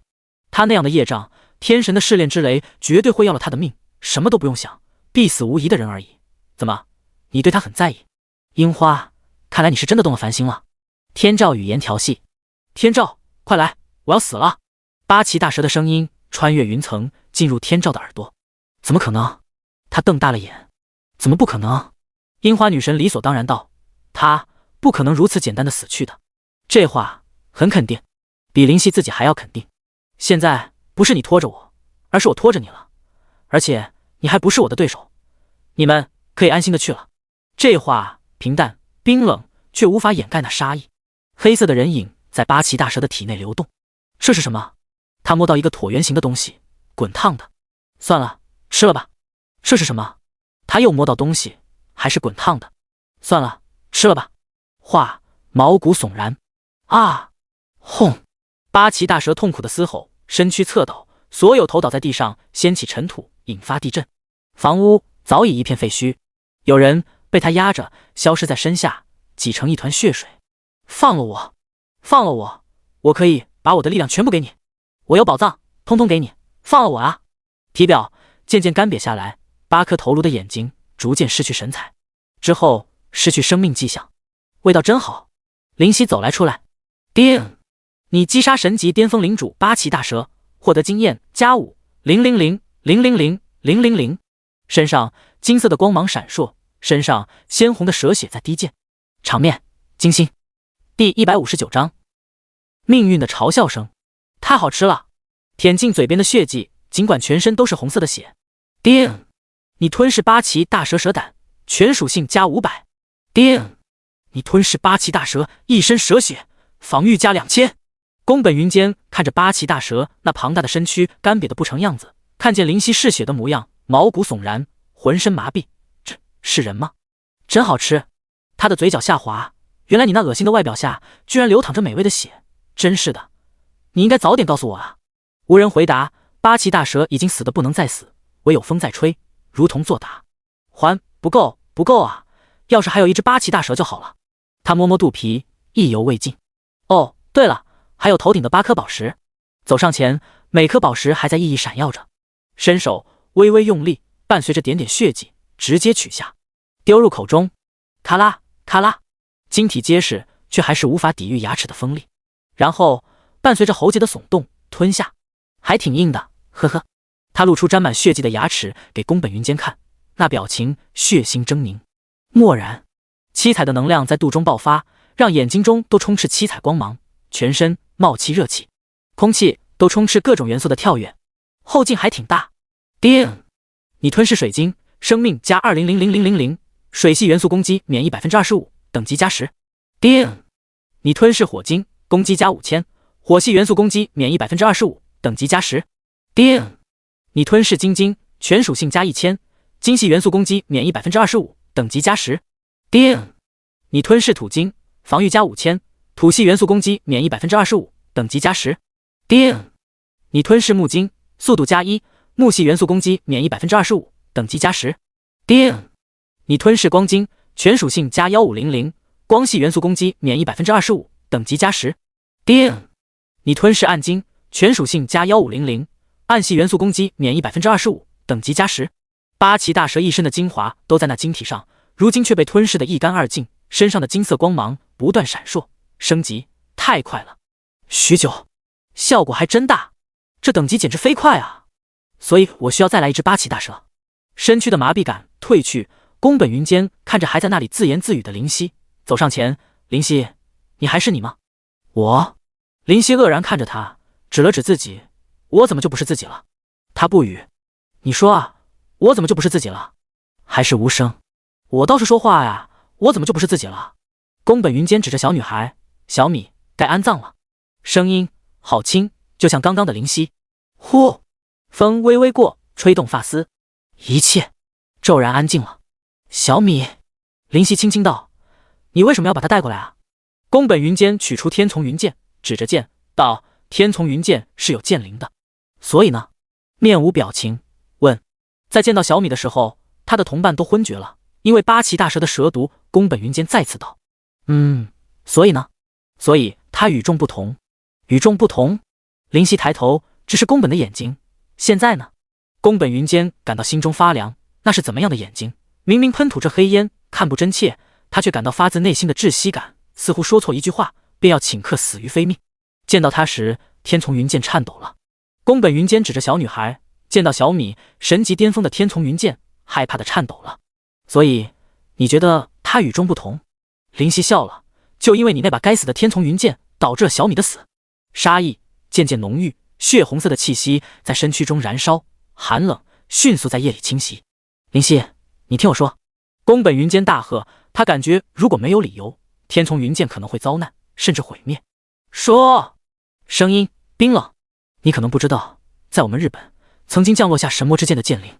你的意思我不用你听就明白了。林夕眼中的烟滚滚，因为天丛云剑的颤抖，你便怀疑他小米就是狗屁神魔之剑的剑灵。宫本沉默。哈哈，好猜测呀，宫本，好猜测呀。眼睛中出现泪水，那冒着黑烟的眼睛出现水迹。现在呢？现在呢？他咆哮，声音震荡天际，在皇城作响。宫本依旧沉默，他无法回答。噌！突然，小米的身躯绽放光芒。林夕和宫本云间顿时看去，那土锥突然碎裂，小米的身躯渐渐化为半透明，浮于上空。宫本云间的眼睛闪过金光，我就知道小米不是寻常女孩，她是神魔之剑的剑灵，只是忘记自己是什么存在而已。林夕无言娜娜看着眼前一幕，小米身上的窟窿缓缓消失，伤口淡去，发生的一切太匪夷所思。而后居然睁开了眼。大哥哥。林夕身躯一震，小米。小女孩笑得好开心，眼睛都变成了月牙。我就知道大哥哥是好人，很好的好人。无声嘴角抽搐了下，勉强撑起的笑在颤抖。为什么？为什么你要觉得我是好人？我其实是个懦夫，一个不敢正视过去的懦夫而已。我其实是个杀人狂魔，那10几亿的人在我眼中彻彻底底的消失啊。小米，我不是好人啊，我杀的人太多了，无辜的、善良的都葬送我的手里。不，大哥哥不管杀了多少人，大哥哥的心还是善良的。小女孩摇头不赞同，嘟嘴。大哥哥，我想在可是知道自己是什么了哦，不是寻常人了。林夕点头，你是比什么狗屁天丛云剑更厉害的存在，我想一定很强大。然而说着说着，泪水打湿了脸，难受，真的难受。发生的一切难以接受。大哥哥要坚强，不能哭，你可是要变得很强很强的。我刚刚听到大哥哥的变强原因了，一点都不卑贱，一点都不可笑。小米要帮大哥哥变强，守在你的身边。他的身躯陡然发出白光，照亮周围，那光很柔和。林夕面色大变，小米，我已经很强了，不需要你为我做什么，你快点停下。不安感，再汹涌。不，大哥哥，你一定需要我的。小米的眼神很坚定。叮叮，听风没来的回收在这废墟的各个角落，然而现在却通通飞了回来，每一块碎片都散发白光。小米，你要干什么？小米俏皮的眨眨眼。大哥哥，你猜哦。猜？虽然没经历过，但真的需要猜吗？小米干裂的嘴唇在颤抖，目中听风碎片渐渐融化，汇聚在一起，形成原先的模样。小米，听风我不要了，武器我以后可以直接去找的。停下，停下！林夕在制止，除了语言，他该拿什么去制止？语言又是那么苍白的东西。宫本云间默然看着，轰！听风居然爆发出超越过往的力量，剑意漫天，皮肤哪怕是林夕现在的防御，在锐利到至极的剑意面前也感到刺痛。小女孩化为白色的光芒进入的听风，轰！那个剑意滔天，整个日本皇城仿佛成了剑冢，成为神剑的诞生之地。听风那暗淡依旧，听风那剑意犹在。咻！听风破空停在林夕的面前，旋转不休，如同有灵。大哥哥，这下我就可以在你身边，你永远不能抛弃我了。小女孩甜甜的笑了，身影却暗淡消失了。真开心，自己是剑灵，可以帮到大哥哥，连声音最终也消失了。小米，小米，林夕鼻子酸的难受。小米，你还在吗？还在吗？回答，没有了。小米，没有了。声音哽咽了，然后眼泪蹦出了，接着牙龈出血了，最后悲伤决堤了。他们吃光了，那你呢？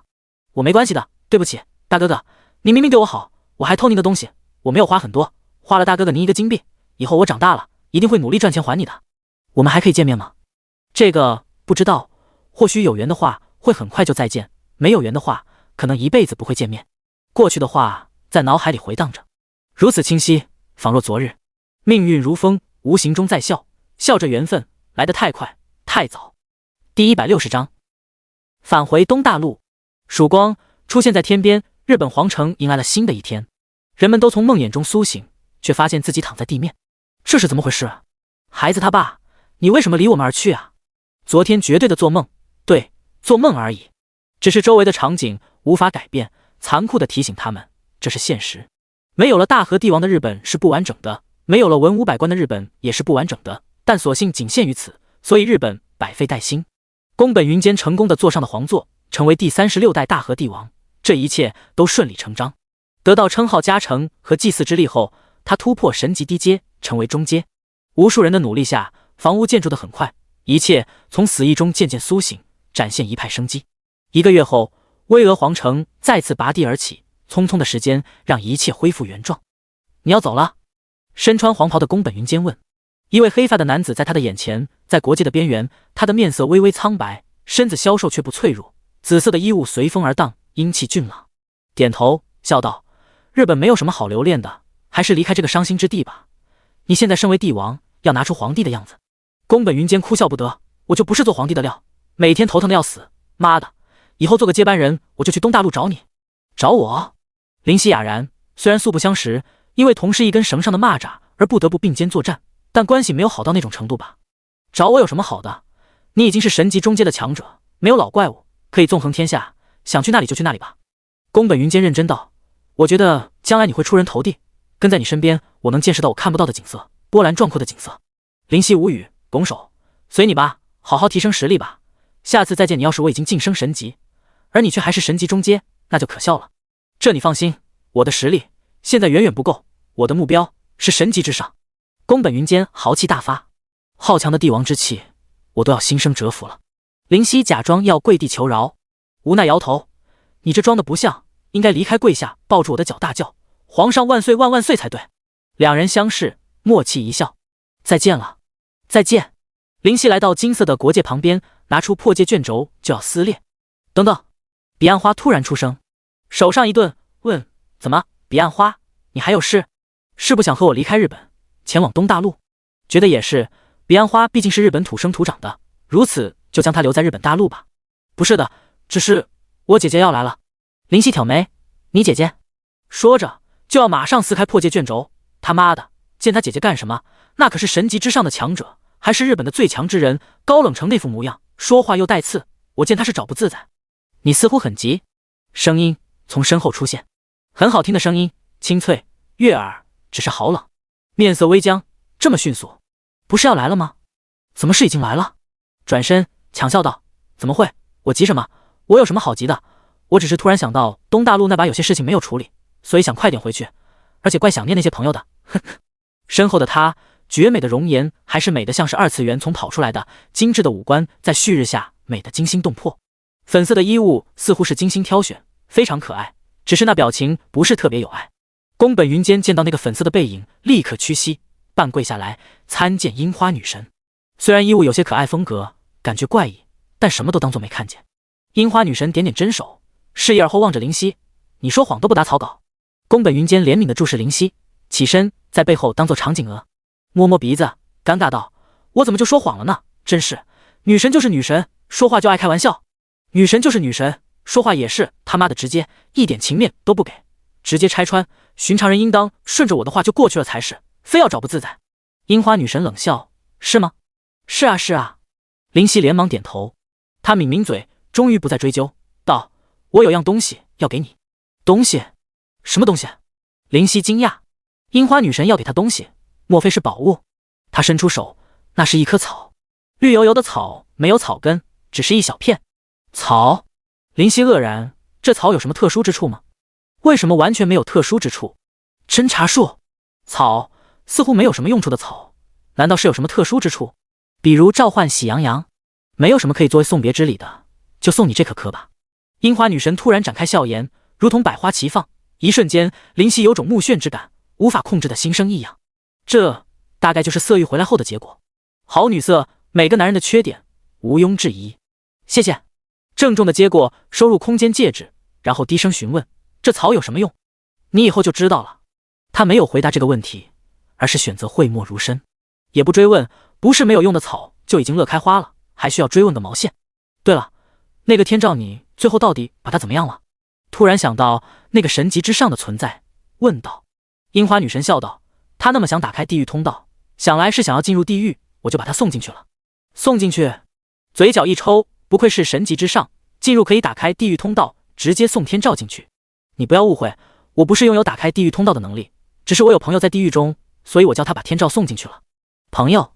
万万没想到樱花女神这样高冷的人物居然有朋友，惊奇问：你还有朋友？宫本云间在后面一直倾听，听到这句话顿时汗如雨下。你这是什么话？这么和樱花女神说话，不要命了？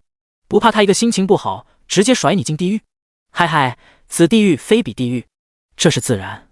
樱花女神突然笑道：我可是有很多的追求者。追求者？林夕恍然，那就不是寻常的朋友，是带着企图的朋友了。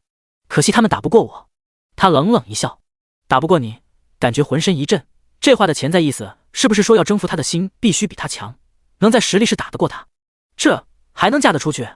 不过也不敢这么说，擦汗说：那没事的话，我先走了。说完转身，还是快点离开比较好，都快被他打出心理阴影了。等等。转回身子，挠头问：女神大人可是还有吩咐？你觉得我这身衣服怎么样？突然问出很不符合情景的话，脸上莫名飞起红霞，比天边的初日更美。宫本云间听得下巴都要掉下来，我去，这是那什么的节奏啊？林夕看了看，粉色的，蛮可爱，笑道：不错，挺可爱的。还有呢？还有，很适合你。还有呢？没有了。摊手，有这么叫人夸赞的吗？就这样。樱花女神咬牙问：就这样吧。林夕小心翼翼问：你可以走了？突然冷声：哦，感觉有些莫名其妙。撕开破戒卷轴，白色的光芒汇入金色的国界，而后化为一道金色光芒，要来带走林夕。多保重。林夕郑重其事的拱手，宫本云间同样拱手，多保重。樱花女神冷冷道：我忘记给你一样东西了。愕然，什么东西？望着那无暇脸蛋上冷若冰霜，突然感到一丝不妙。就是这东西！白色的玉手在林夕眼中放大，瞳孔一缩，想躲，却发现根本移不动。啪！清脆响亮，顿时懵了，抚着脸：卧槽，你还打上瘾了？樱花女神，老子迟早要还回去，你给我等着！林夕气得大叫：哼，我等着！他突然感觉心中特别愉悦，挑衅已经来不及再多言，金色光芒冲入其体内，带走他。国界边只有宫本云间站立，樱花女神已经消失原地，仿佛没有出现过。他感慨，这家伙来一趟日本，居然带走所有日本强者都想拥有的、奢望的，真是身在福中不知福。第161章，又是沙漠。一道白色的光芒飞出日本大陆，叮！来自东大陆的原住民已成功离开日本大陆，顿时惊起一片。有玩家愤愤：什么？走了？可恶，居然让他成功离开！也有玩家庆幸，终于走了，再不走又要杀好几万人，太强大，根本不是现在的玩家该对抗的存在。走得好，等安心发展到200级以上再说。无尽的沙漠中，烈日当头，蔓延的黄色在眼中永无止境，偶尔的热风迎面，反倒令身子燥热无比。此时却出现黑色长发的男子，他面容俊朗，走在沙漠中如履平地，似乎很是轻松。砰！突然一根黑色的钩子破沙而出，掀起颇为强大的威势。啪！那黑发男子用手直接拿住那根粗壮的尾巴，笑道：又是这一套，有意思。那尾巴挣扎着，却根本无法动弹分毫，地面是沙子不断的被撩动。出来吧！微微发力，黑发男子直接将蝎子拉了出来，一甩扔向远方。又是这条路，可惜今非昔比。摇头失笑，当初的自己才黄金级，现在已经是仙级中阶的存在，差距太大，时间改变太多。是谁敢伤害我的子民？声音巨大沙哑，隆隆隆，地面震动，难以站稳。然而男子却稳如泰山，根本没有丝毫的晃荡。庞然大物推开沙子，出现在眼前，巨大的漆黑甲壳摄人心魄，那双钳子锋利至极，细小的眼睛带着冰冷的视线。身后那一条粗长有力的尾巴，带着在烈日下刺目的光芒尾钩，让人胆寒。好久不见啊！男子招手笑道：毒蝎之王。毒蝎之王？那可怕的蝎子眯眯眼，这是许久之前的称号了，不禁疑惑道：我认识你？怎么，你忘记了？那人笑了，还记得当初有只紫色的狼部，叫紫电天狼。没错，这黑发男子便是灵犀，从日本大陆返回的东大陆的灵犀。紫电天狼。他6根脚足一动，来到他身边转了一圈，惊奇道：你是紫电天狼？当初那只因为等级不高而属性颇为出色的紫狼，没想到现在居然化为人形了。等等，人形？人？你达到神级了？他大惊失色，似乎只有神级才能化成人形，立刻使用侦查术，却发现通通是没有一项属性可以看出。林夕摇头，从当初到现在才过了近1年而已，怎么可能达到神级？你想多了。我想也是。他点头赞同，松了口气。你依然过得滋润啊，都达到0级了。林夕使用侦查术看了下，惊奇道：毒蝎之皇稀克0级，等级155生命，2200000攻击，55000防御，32500速度，35技能毒液钩追魂刺沙暴。简介：沙漠中的王者拥有强大的求生能力，若得罪他，你在沙漠永远不会太平。还好还好。稀克也就是毒蝎之皇嘿嘿笑道，只是那些往来的商人进献的宝物多了，实力也就跟着提升了，倒是你当初的黄金级居然成为我都看不透的存在，佩服佩服。林夕摆摆手，我也是经历了太多不想经历的事情，那你忙吧，我先走了。稀克满含深意地望了他一眼，点头。见此，微笑离开，向着魔族进发。周围的沙子被推开，密密麻麻的蝎子出现。大人，你为什么？蠢！稀克冷冷一哼，这家伙是实力已经超越我的想象，现在根本不是对手，怎么留下？人海战术？别傻了，他只是说没有达到神级而已，最起码也是仙级低阶的人物，我们得罪得起吗？大人英明！众多的毒蝎都纷纷赞道。稀克得意一笑，若非自己知道什么人能觊觎，什么人不可以得罪，还能活到现在，并且实力提升巨大。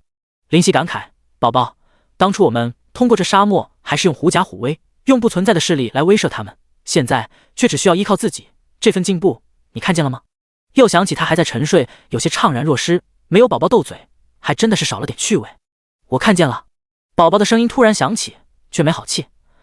你说什么看不看得见的？搞得我好像升天了一样。放心，你跪了，我都活得好好的。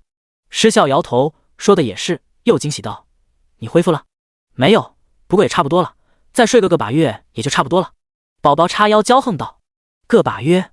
林夕无语，每次听到宝宝说睡觉，都很感到时间对于宝宝而已，实在没有任何概念。没事，别吵我，我要睡了。宝宝的声音渐渐消失。林夕，彼岸花突然开口，似乎欲言又止。怎么了？挑了挑眉，平时不是很喜欢说话的彼岸花居然开口，实在意外。我姐姐她，你姐姐怎么了？愕然。我姐姐，你不是情感白痴吧？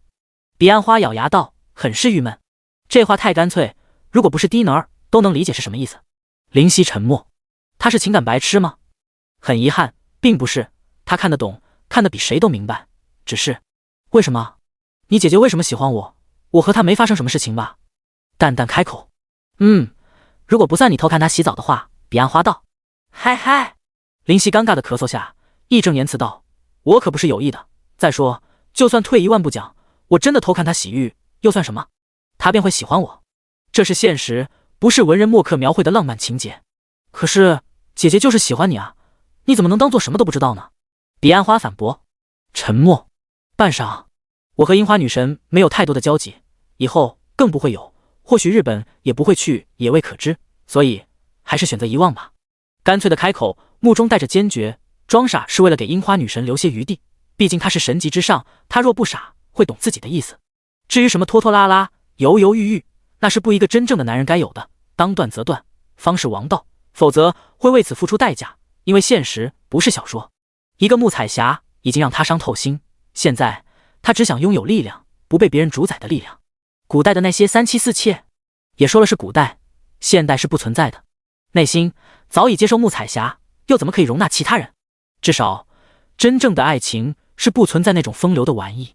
还有，林夕又道，我不相信当初我随便乱走能走进樱花女神的居住地，你觉得呢？那时只不过是逃离玩家的追杀而已，为何会进入他的住处？这太巧，不合理。只是没有选择去追究，现在才道出疑虑。对此，彼岸花也不再多言，他自己做过什么，他心里最是清楚。第162章，神气听风。一路走着，不知不觉来到一处结界，那是绿色的结界，将两处大山中间的峡谷保护得密不透风，单单看去便知晓无法力破。以我现在的实力，也无法强行进入。林夕眯眼，从那结界传来的力量，仍旧让他感受到威胁。记得当初夏娃可是离开11个人，也就是说，他的实力比现在的自己还要强大。不愧是天地所生，一旦突破，直接是魔族强者前3存在的夏娃，果然强大。感叹道，眼中却带着异样的东西。当初我话，我不会食言，你既然不救木彩霞，必须付出代价。不管你要多么恨我，我也要夺了你的元婴之血，彻底解开月魔族的血脉桎梏。林夕勾勒着冷酷的笑，有些禁区是他必须牢记的。心胸并非特别的宽广，虽然不是睚眦必报，但恨上的人都不能有好过。望着矗立的结界，转身没有选择进入。我会重新统领月魔族，只是不是现在。孤零零的身影在阳光下渐渐拉长的身影，莫名的竟让人心寒。许久，终于来到目的地，那是一片常年见不得光芒的黑暗地狱。巨大的峡谷立在眼前，其中偶尔电闪雷鸣，冷冷的风无端端起。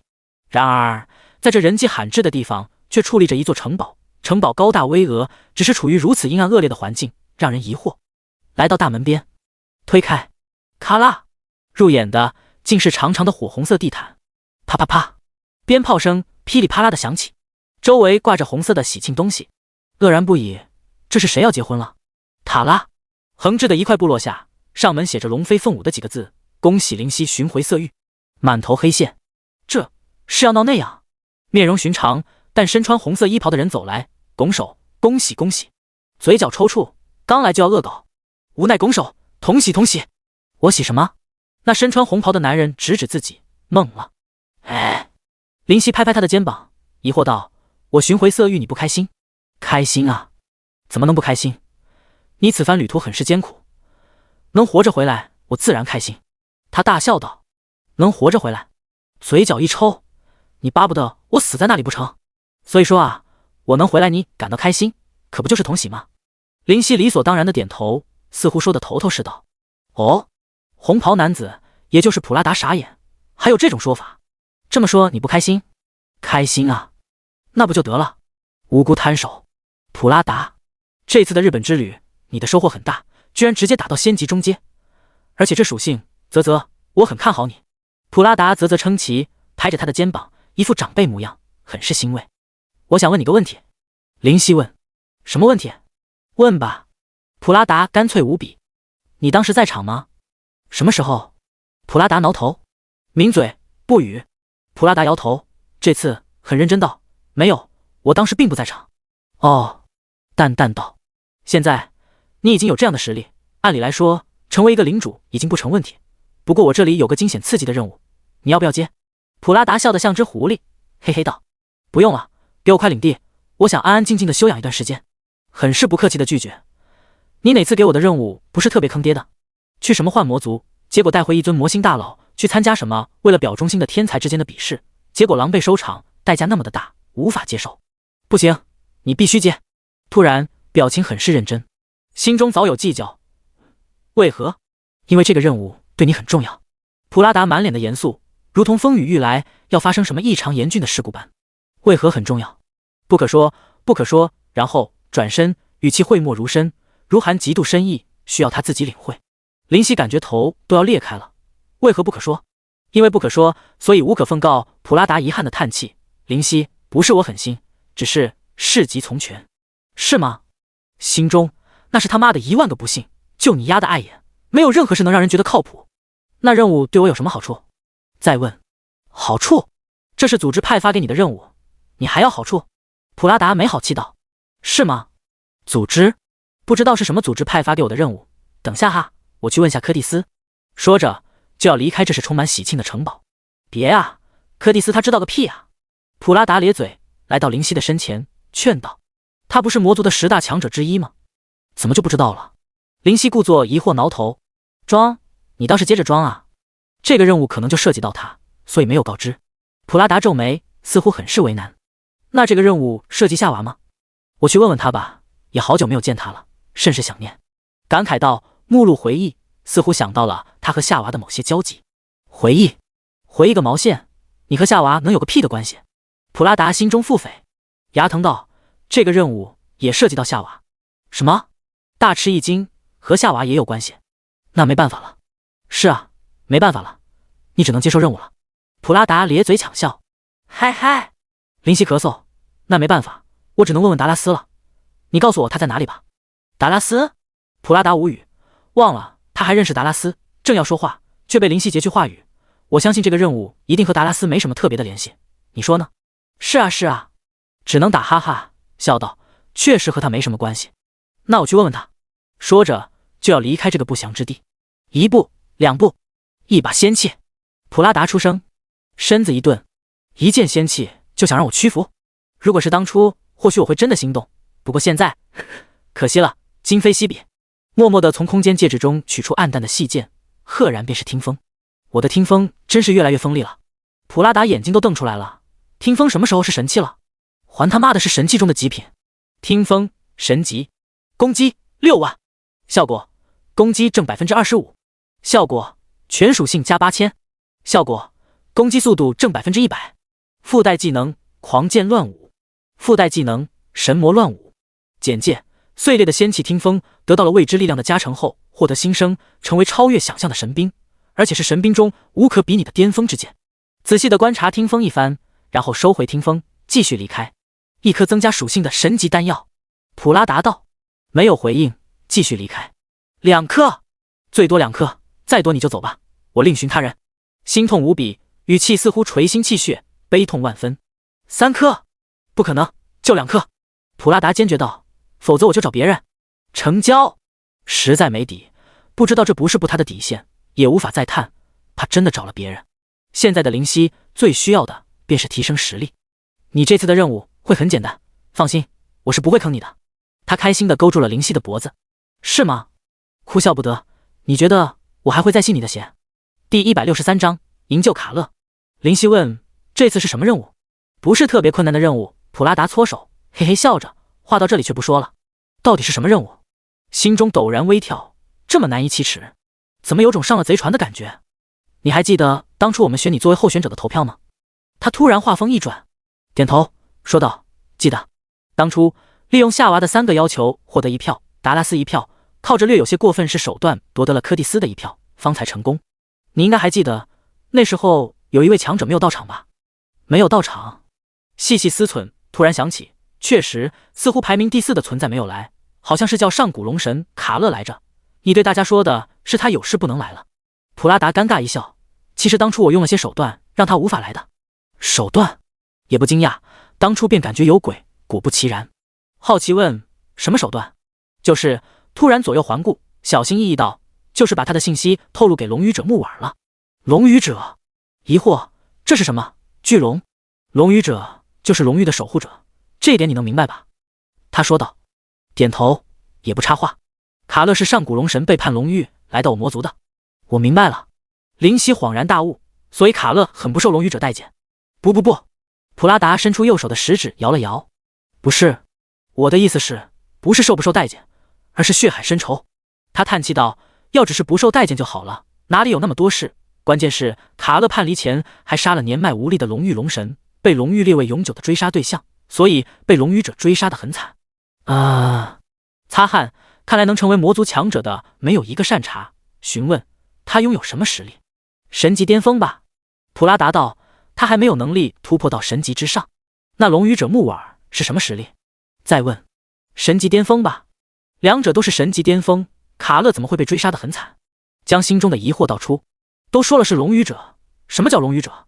就是得到龙神祝福，得到龙域群龙肯定的人类强者，拥有着对龙类来说极为克制的斩龙剑，还有特殊武技战龙击，对龙类的伤害翻倍。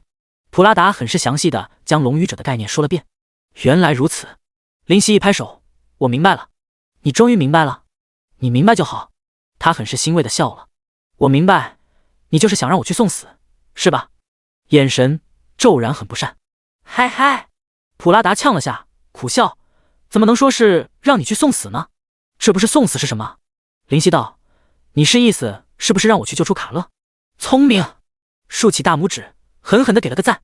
然后我要击败或者瞒过龙语者。看似询问，实在肯定。这个，普拉达打了个哈哈，事在人为，现在说什么都是一厢情愿的猜测，到时候具有事情具体考虑就行了，真的不行就跑。你现在的速度，我想穆尔应该，也许，可能是跑不过你的，哈哈哈。神级巅峰的人类会追不上我。八岐大蛇是因为身形巨大，而且也没有让灵犀见识到速度，天照就根本是猫捉老鼠的心情而已。无语摇头，你还是另寻高明吧。说着，拍拍他的肩膀，摇头离开。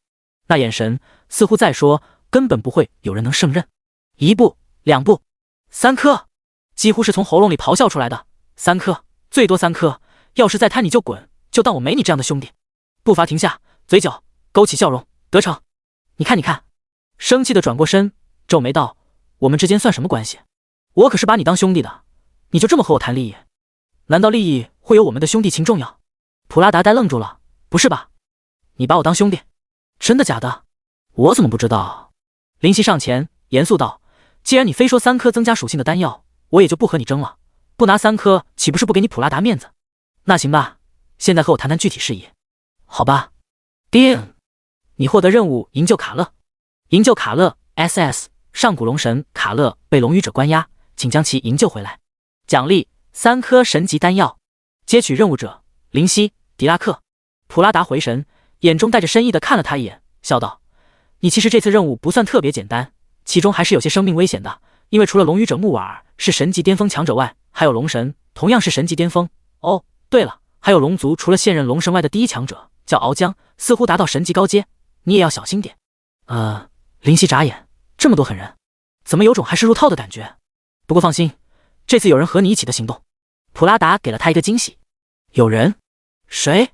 想起接取任务者中还有一个叫迪拉克，他是炎魔。普拉达嘿嘿道，那家伙毕竟是火属性的怪物，对于穆瓦尔有些克制，虽然打不过，不过抗几下应该是不成问题的。怎么样，兄弟够照顾你吧？林夕汗如雨下，弱弱问，炎魔和大地巨人关系如何？貌似当初投票的时候，这2位就是一起来的，便忍不住产生这个疑问。普拉达不愧是普拉达，非常严肃地回答他这个问题，兄弟情深，情比金坚。林夕这么说，他他会是我的一大助力。有种想杀人的冲动，这个惊喜给得太及时。应该会是你的一大助力。普拉达尴尬一笑，不过并肩作战正是调节缓和彼此关心的方法。你要把握住这个机会，毕竟研磨也是神级下阶的强者。神级下阶几个字特意的加重，颇有其他意味在其中。神级下阶？是的。他笑了笑，很肯定。如此，我也就放心不少了。林夕点头，突然又话锋一转，这次的任务就我和研磨吧。如果有伤亡怎么办？这话有点过分了，怎么回味都仿佛带有不好的企图。结果得到的回答更他妈过分，那也是没办法的事情吗？那眼神似乎很无辜。真的是没有办法的事情。再三确认，真的没有办法啊！一个艰巨的任务，如果有伤亡，真的是无可奈何。哎，最后还重重的叹了口气，无奈之情溢于言表。对了，你虽然有保命的祭月，但是祭月不是万能的，最好不要多用。普拉达似乎想到什么，道：祭月的惩罚还是蛮大的，你不要认为那是好技能。我可以这么和你说，如果0级巅峰能达到6万的攻击，使用祭月得到惩罚，再提升到0级巅峰能达到的攻击就会变成59000。你能明白我的意思吧？普拉达面色认真说道。明白了。严肃点头。看来祭月的属性减少是不可弥补的，可以说是减少前置天资的惩罚吧。明白就好。这是地图，拿去好好研究下。龙域在东大陆的极北，是常年下雪的寒冷之地，稀少的龙类生物在那里也能看到很多。一张土黄色的地图交给林夕，接过收入储物戒指，而后道：那我就出发了。还有，柯蒂斯让我见到你就告诉你，他找你。感觉腿软，苦笑，这就不必了吧？怎么能不必呢？自己当初说的，我妹妹可是很当真的。普拉达笑道，貌似他好像有个对手来自他那个对手都有实力强劲的追求者了，天天和他炫耀。我如果没猜错的话，你懂的。说完还挑眉微笑示意。林夕心如明镜，怎么可能理解不了？估计是要比谁的追求者更给力吧。哭笑不得，柯蒂斯的5万岁是真真正正的白活呀。我先走了。祝你成功完成这次的任务。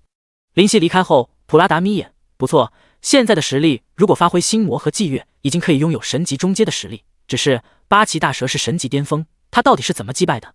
按理来说破不开八岐大蛇的防御才对，如何进入其蛇腹吸取其一身精华？难道还有什么隐藏的技能吗？第164章再遇玻璃。走出普拉达的城堡，松了口气。这家伙每次见他都感觉没好事，不过现在自己的目标便是提升实力，倒也不需要抗拒这种奖励不错的任务。至于危险，没有任何危险，又想要提升实力，在这个游戏般的时间当然是不存在的。话说连研磨在哪里，如何汇合都不清楚吧？苦笑不已。算了，不需要他的帮助，既然普拉达已经说了大地巨人和他是兄弟情深，就已经是在提醒我要小心了，合作反而给自己找不自在。想了想，还是决定不管研磨，独自前往龙域。极北吗？望着北方，眯眼，拿出地图，开始进发。一道紫色的残影闪烁，可能上一秒还在100米外，下一秒已经近在眼前，那是风也不及的速度。突然在森林中路过一条湖，这条湖的湖面没有任何的鱼类存在，而且颇为干净。它彻底的将一个森林分划为2个，在其中流淌。这是那海魔龙的住处。林夕回忆起当初带着木彩霞途经过此处，想到木彩霞，心中陡然微微发痛，有些胸闷。唉，叹息一声，晃了晃脑袋，不再回忆，笑了笑，去看看那海魔龙还在不在吧。说着钻入湖中，掀起一阵浪花，进入湖中，不断的向下游去。不在吗？双手双腿摆动着，在湖内四处搜寻，却没有发现其踪影。那巨大的呼噜声也不再听闻，看来是真的离开这湖了，只能选择游离。想想也是，以他那庞大的身躯，需要的食物定然量多，这湖内的鱼虾之类被吃光之后，只能选择离开。钻出水面，呼出一口气，却发现湖边出现一位老人。那是一位精神矍铄的老人，虽然年迈，但面色红润。他灰袍加身，站如松。如今看着林夕，眼中带着不善。林夕望去，惊奇道：玻璃。没错，这位便是天狼岭的神级强者玻璃，也是他让林夕去尝试收服血色妖莲，幻化为龙，该如何是好？心中不断思忖。可惜周围无人回答，唯有风不断呼啸作响，唯有大雪不断飘落凋零。青儿，龙域中的巨龙是什么水准的存在？林夕问。应该大部分是仙级的，因为神级对于巨龙来说也没有那么简单，一旦达到神级，巨龙是寿命会达到难以想象的恐怖程度，活个数十万年都和玩一样估计。数十万年？挑眉，心中有些震动。一般人类突破到神级才不过数万年的寿命而已，但对于生命短暂的人类而言，已经是非常长的岁月。或许在外有什么敌人，只需要回去躲个数万年，敌人就直接死去了。林夕心中产生好笑的想法。所以龙域的龙一般是仙级的。林清道，如此倒也可以冒险一试。林夕想到，如果失败，以自己的属性，逃跑应该不成问题，毕竟龙的体型巨大，行动应当略显笨拙，相对而言逃跑也比较方便。青儿，将我幻化为一只龙吧。笑着道。这瞬间林青明白他的想法。红色的光芒在雪地中出现。哦，一条巨龙突然出现，周围的雪地凹陷大片，黑色的鳞片，狰狞的龙首，数十米的粗壮身躯，锋利的利爪，无不彰显着这是一只让人恐惧的龙。青儿的幻术还是那么给力。林夕笑道。这是自然。林青自得到他对于自己的幻术能力从来没有过失望。我可以依靠这翅膀飞行吗？林夕瞥向自己的龙翼，毕竟是西方龙，拥有一对翅膀。如果是短时间的话没有问题，虽然是施展的是幻术，但只要不被识破，便会一直存在。翅膀也可以当做真实的来用，但只能是短时间，一旦时间太长，我会无法支撑，因为龙的体积太大了，我的能量消耗因此很剧烈。林青道。好的。点头，深吸口气，隐隐间有些期待，毕竟是独自飞行。展开庞大的翅膀，奋力一跃，然后砰，直接跪倒在雪地里，溅起大把的雪花，空中飞舞的雪也被突然掀起的风刮得改变方向。龙类的飞行不是与生俱来的，是后天学习而来，就和鸟的飞行一样，所以你怎么可能直接会飞？林青无语。原来如此，苦笑着应道。不过想要学会飞行也是需要经历挫折的，刚刚那下只是第一次，后面还要多来几次。砰，大片雪花被溅起，砰，地面时常震动，如此循环整整1个时辰，在附近游荡的雪地吉熊都纷纷逃得更远。那可是巨龙，喜好是他们这些雪地吉熊的巨龙，这飞行也太难了点吧。林夕苦笑，产生连膝盖都磕烂了的感觉。所幸修为高，没有任何伤害，这只不过是心理上的阴影而已。砰，再一次的跪倒在地。好了，我已经无法支撑了。林青虚弱道。麻烦你了，你需要多久才能恢复？林夕尴尬道，1个时辰啥进步都没有，实在无语。差不多3天吧。好，那3天。突然脑中灵光一闪，拍手道，我怎么忘记了？忘记什么？林青疑惑，怎么突然一惊一乍的？你说了巨龙的飞行是和鸟儿一样后天学会的呀？对啊，是后天学。林青突然一顿。对吧？既然是学习，当然是幻化为一只鸟来学才对。看林青反应过来，忍不住笑道，原来如此，鸟儿的话我基本不消耗能量。林青点头，那现在就开始练吧。红光一闪，一只白色羽毛的鸟儿出现在雪地中，身上的羽毛和白雪交相辉映。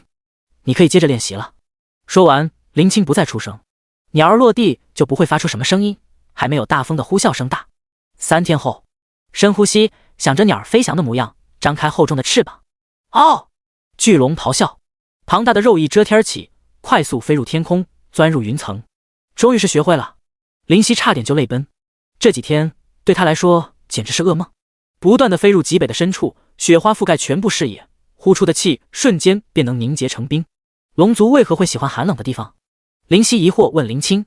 应当不是喜欢寒冷，而是喜欢人迹罕至的地方。巨龙的形象对于人类、矮人还是其他各个种族而言，除了强大的实力，漫长的寿命便是身上的器官，所以常言龙的一身都是宝，没有那只巨龙喜欢被人惦记着。林青缓缓开口解释，人迹罕至的地方，确实极北之地过于寒冷，一般生命绝对到不了这样的地方。点头表示理解。还有诸如火山口会是炎龙比较喜欢的地方，森林会是木龙喜欢的地方一般。其实龙类有自己钟爱的环境，只是现在人类和魔族2族强盛异常，哪怕是巨龙也要避开，所以才诞生龙域，汇聚在一起，以免别个击破。林青补充说道。巨龙不是人类的盟友吗？接着问，想要多了解一样关于这方面的知识。布满黑鳞的身子不断飞入各个云朵，又飞出，龙威弥漫四周，肉翼舞动掀起的气流形成飓风，空中的雪鹰眼中带着惧意，狼狈逃窜。龙，威势浩荡的龙，这般场景不是神级强者根本无法产生这到底是不是巨龙这样的怀疑。确实是盟友，但指的是统一战线的盟友，不是永久的友好关系。他道，当初似乎是因为对抗有共同的敌人，所以不得不联盟对抗，但现在不是了，人类强大到让人发指，繁衍能量夸张，与魔族称霸东大陆，他们自然会将算盘打到盟友身上，因为这个盟友实在是遭人眼热，一身的东西全都是宝物。例如龙鳞防御惊人，可以熔炼为铠甲；龙血可以增加人类的肉体强度；龙牙是武器的最好打造物等等。龙身上所有的东西都是其他种族眼中的宝贝。虽然巨龙实力强大，但总会出现屠龙之人，所以盟约已经是名存实亡的东西了。林夕抓到一些关键词，共同的敌人是黑暗阵营吗？不是，似乎是来自其他地方的。这方面的历史我的记忆是空白的，应该被抹去，寻常人不允许知晓吧。好吧，望着远方，有些感慨，这世界充满各种未知之谜，可惜我的实力不够。实力归根结底还是实力，没有实力寸步难行。飞行半个时辰后，这是到了龙域，眼中一亮，视野内竟然出现树木绿草，而风雪皆被一层白色的半透明结界隔绝，没有丝毫可以进入。结界内巨龙走动，最吸人眼球的是一块高达数百米的巨石，不知如何形成，而且单单看去便知其坚不可摧。巨龙则在石山边缘制造洞穴，成为自己的栖息地。结界外雪花飘落，结界内春意盎然。结界延伸到地面，将白雪隔离得死死的，外面已经积累厚厚一层，里面却绿草如茵，鸟语花香。原来龙域不是雪地，而是四季如春的地方。心中恍然，看来自己的猜测错了，外面是雪域，龙域指的是雪域中的一块地狱。也是，巨龙怎么可能总是在冰天雪地中待着？望着庞大的白色结界，眼中闪烁。我该怎么进入？入口在那里。喂，你是哪里来的巨龙？后方传来惊疑之声。第167章进入龙域。转头是两只龙飞来，一只身躯不大，只有几米之长，比起灵犀这黑龙整整20多米长的身躯，实在小得可怜。它的骨干偏小，翅膀扁平瘦长，但飞行的速度很快，外表呈现为青色。另一只单单看去便知是火龙，浑身通红，口中呼吸带着火焰，在风中消散，身躯长达15米左右，面目狰狞，龙翼厚重。侦察术，风龙比尔，仙级低阶，等级180生命，1000万攻击，95000防御，65000速度，45技能，风之吐息风15疾风祝福天宇之落。简介：低等龙族，但依旧是龙族，拥有引以为傲的速度和利爪，虽然血统不够高贵，但性格高傲。火龙科萨，仙级中阶，等级200生命，15000000攻击，112000防御，75000速度，43技能，火之吐息火焰咆哮烈焰焚天爆炎傲视咒。简介：中等巨龙，身躯庞大，性格火爆，强大的火焰令人忌惮。火龙是矮人最喜欢的兽类，它们全身都是铸造用的好东西。两只龙的属性立刻被灵犀读取，都不过仙级，没有办法探查出灵犀的真实身份。他们所能看见的都是林青特意所为的。黑龙古斯，仙级高阶，等级220生命，220000攻击，163,000防御，12万速度，48技能，龙躯猛击黑龙灵氏夜之窒息龙之决斗场。简介：常年在外的龙族不知龙域而来寻觅，其天资高等，血脉浓郁，拥有成为神级的可能。连简介都改掉了，让林夕啧啧称奇，不愧是幻术，连系统都能蒙过去。所以当两只巨龙试图探查灵犀的属性，自然是毫不介意的让他们观察。你从来没有来过龙域？风龙质疑道。尤其是最后一句血脉浓郁，拥有成为神级的可能，让他产生极度情绪。随随便便出来的龙都能有这样的天资，可恶啊！为什么我的血脉如此可怜？所以语气很差。是的，请问该怎么进去呢？灵犀低声下气。哼，你自己去找，管我什么事？风龙比尔冷冷的哼声。然而这话让灵犀心中顿时产生杀意。我已经很是客气，别给脸不要脸。小小的仙级低阶，看见我仙级高阶的实力，居然还能如此嚣张，是谁给你的勇气？火龙科萨调解道。好了好了，不要争了，不就是龙域的入口吗？需要如此？那个古斯，你和我来，比尔这次可是你的话有问题了，不能因为他的血脉高就看他不爽。灵犀恍然，原来问题在这里，仅仅因为简介上说我的血脉浓度高就看我不爽。有趣，这般狭隘的心思注定一事无成。如此便多谢了。开口感激道。没事，同是龙族，这是应该的。现在我们龙族也是岌岌可危，人类和魔族的实力实在太强大了，我们也必须众志成城。火龙科萨的口中喷吐的火光露出参差的龙牙，他虽然脾气火爆，但还是明事理的。灵犀点头，我在外面时常受到人类的袭击，也是非常难受。呵呵，来到龙域就不会有这样的烦恼了。走吧，我带你进去。火龙笑道，随后便和两龙一起飞向另一处放心。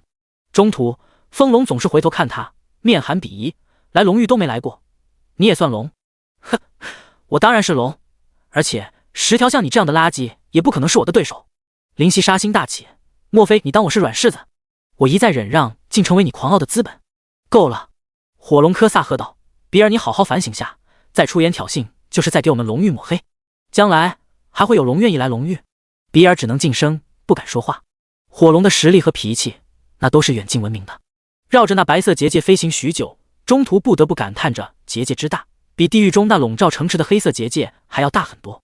对此，火龙科萨笑道：“这结界是第1代龙神设立，寻常的神级都未必能进入，必须拥有正确的方法。就是这里了。”科萨开口：“这里？”林夕疑惑，眼向下瞥去，同样是结界，没有任何区别，雪花落于结界外的地面，堆积厚厚的一层。自然不会那么简单，龙域只能是龙才能进入，这里有个特殊通道，外面看是没有任何差别的，需要记住。现在进入吧。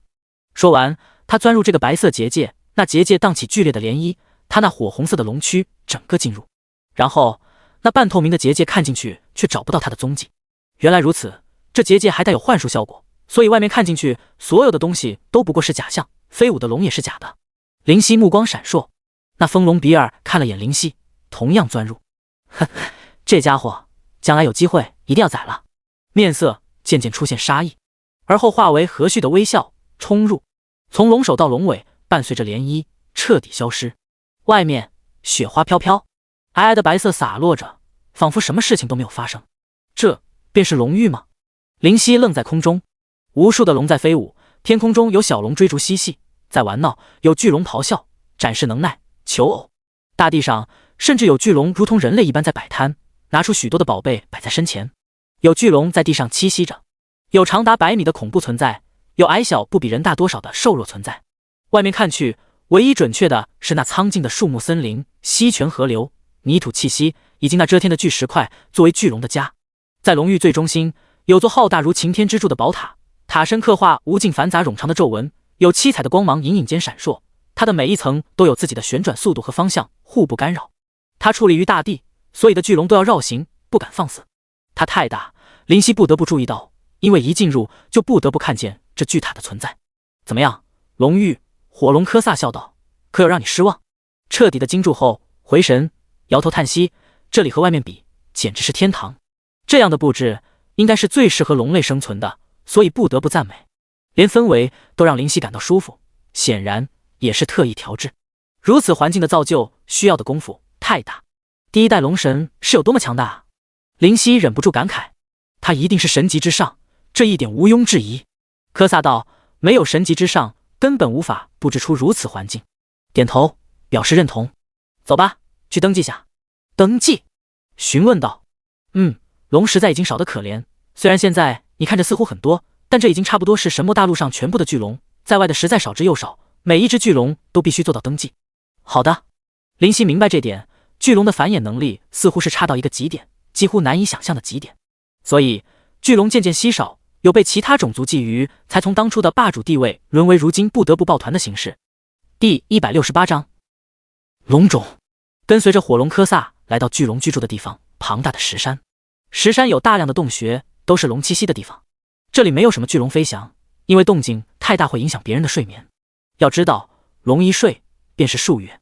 来到其中一处洞穴，才发现所谓的登记处其实只是一块写着登记处的牌子，那牌子被钉在石洞的上面。科萨吼道，白雾，你在不在？2秒后，在。怎么会不在？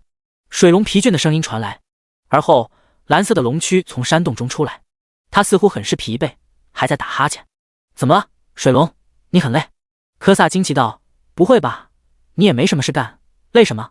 切，你离开的这几天，龙域发生大事了。水龙出声，侦查术。水龙，白雾，仙级中阶，等级200生命，16000000攻击，115000防御，78000速度，42技能，水之吐息水黄咒水云滔滔水神化身。简介：龙域中的巨龙，任务是登记巨龙的数量，但尽管如此，实力不容小觑。巨龙的实力最差都有仙级吗？心中有些凝重，这对于任务而言可不是什么好事啊。科萨道，发生什么事？还记得我们龙域最大的叛徒吗？水龙白雾道，愣了下，火龙科萨鼻中吐出火焰，似乎一下子心情很沉重。林夕心中一动，这说的应该就是卡勒吧。白雾心情突然大好，他出现在龙域，终于被龙语者大人打败，关押在地牢之内。地牢？在地下吗？难怪一直没有看见类似囚牢的东西，这真是太好了！科萨大喜，那混账居然敢暗杀龙神，若非当时的龙神年迈，岂容他放肆？他能不能去看看那家伙？他露出狰狞的微笑，似乎想做什么事。别想了，他在地牢的最深处。白雾晃了晃脑袋，不说这个，小子，我没有在龙域中见过你，你是新来的？他问话的对象是灵犀。是的，当然不会否定。黑龙是吗？白雾啧啧道，龙域中居然又来了位仙级高阶的，真是幸运，这下我们的实力可是增加不少。哟，灵犀浑身一震，他不相信世界上有这妖巧的事。请问前几天也有巨龙进入吗？灵犀询问。是啊，白雾道，是条火龙，同样是仙级高阶的实力。火龙科萨嘿嘿道，我火龙可是中等巨龙中最强的存在，当然强者也会比较多。灵犀微笑，那真是恭喜了。火龙，我猜如果没有猜错，就不需要猜了，正好是火属性，又是近几天，想说不是研磨都难。白雾手上的空间戒指微闪，出现一本厚重的簿子，在簿子的封面刻画着大量的巨龙。黑龙古斯。白雾翻开簿子，龙爪在空中虚滑，似乎要把他的名字写在上面。好了，科萨，你给他安排个空房吧。好的。科萨点头，对着灵犀道，跟我来。随后便跟在其身后离开这个石洞。哼，又来一只吗？白雾突然在两龙离开后，嘴角勾起狞笑。既然来了，就不要想着回去，我们龙域的巨龙会好好招待你们的。你就住这里吧，这里已经没人住。科萨用目光示意石山上的一个洞穴，我还有事，就不管你了。有什么事情你可以去请教白雾那家伙，他虽然懒，不过心肠蛮好的。好的。感激的颔首，然后进入石洞，而科萨则离开这里，钻入石洞后，立刻向里面马不停蹄的移动。那庞大的龙躯陡然化为泡影，消失得无影无踪，差点就撑不住了。林清喘气，这是他最累的一天，这次真的是太谢谢了。灵犀感激。谢什么？他忍不住无语，我都认你为主了，你的性命可是和我联系着的。摸摸鼻子，满脸尴尬，话怎么能说得这么露骨呢？我怎么感觉有点不对劲？他摸摸脑袋，如此轻易的便能进入龙域，这有些不寻常。这可是群龙的居所，怎么可能如此简单的混进来？不然呢？林清道，本身我便将你幻化为龙，连侦查术都被我骗过，我的幻术能力整个神魔大陆都是数一数二的，我自认除了魔星那位神级巅峰的幻魔老祖，其他人我都不怕。失效。也对，现在大家都依赖侦查术的探测能力，很少会有人怀疑，那炎魔居然可以蒙过群龙的视线，化为火龙，还被接受了，应该是拜托了魔星吧。我觉得也是。林清认同，我要先休息3天。好的。夜晚，结界中的星空闪烁夺目的迷人光彩，大地上巨龙的瞌睡声如同雷鸣，隆隆作响。一位身穿紫衣的黑发男子在龙域中行走着。地牢吗？心中思忖，龙域的哪里会有地牢？刚来龙域的那一刻，林夕便将四周的环境都观察得很透彻，并没有哪里是适合作为地牢的地点，除了那宝塔太奇异，眼中惊疑不定，到底要不要去？既然那宝塔矗立在大地上，为什么一定是如同表面那般，地表就是第一层？或许还有更下面的楼层也未可知，只能去了，大不了暴露后就离开龙域，另寻他法。打定主意，飞快地疾驰而去。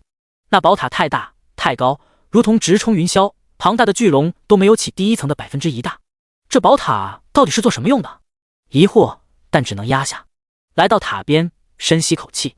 这塔来到脚下才知道恐怖，一股浩瀚的威压透出，令人心生折服感。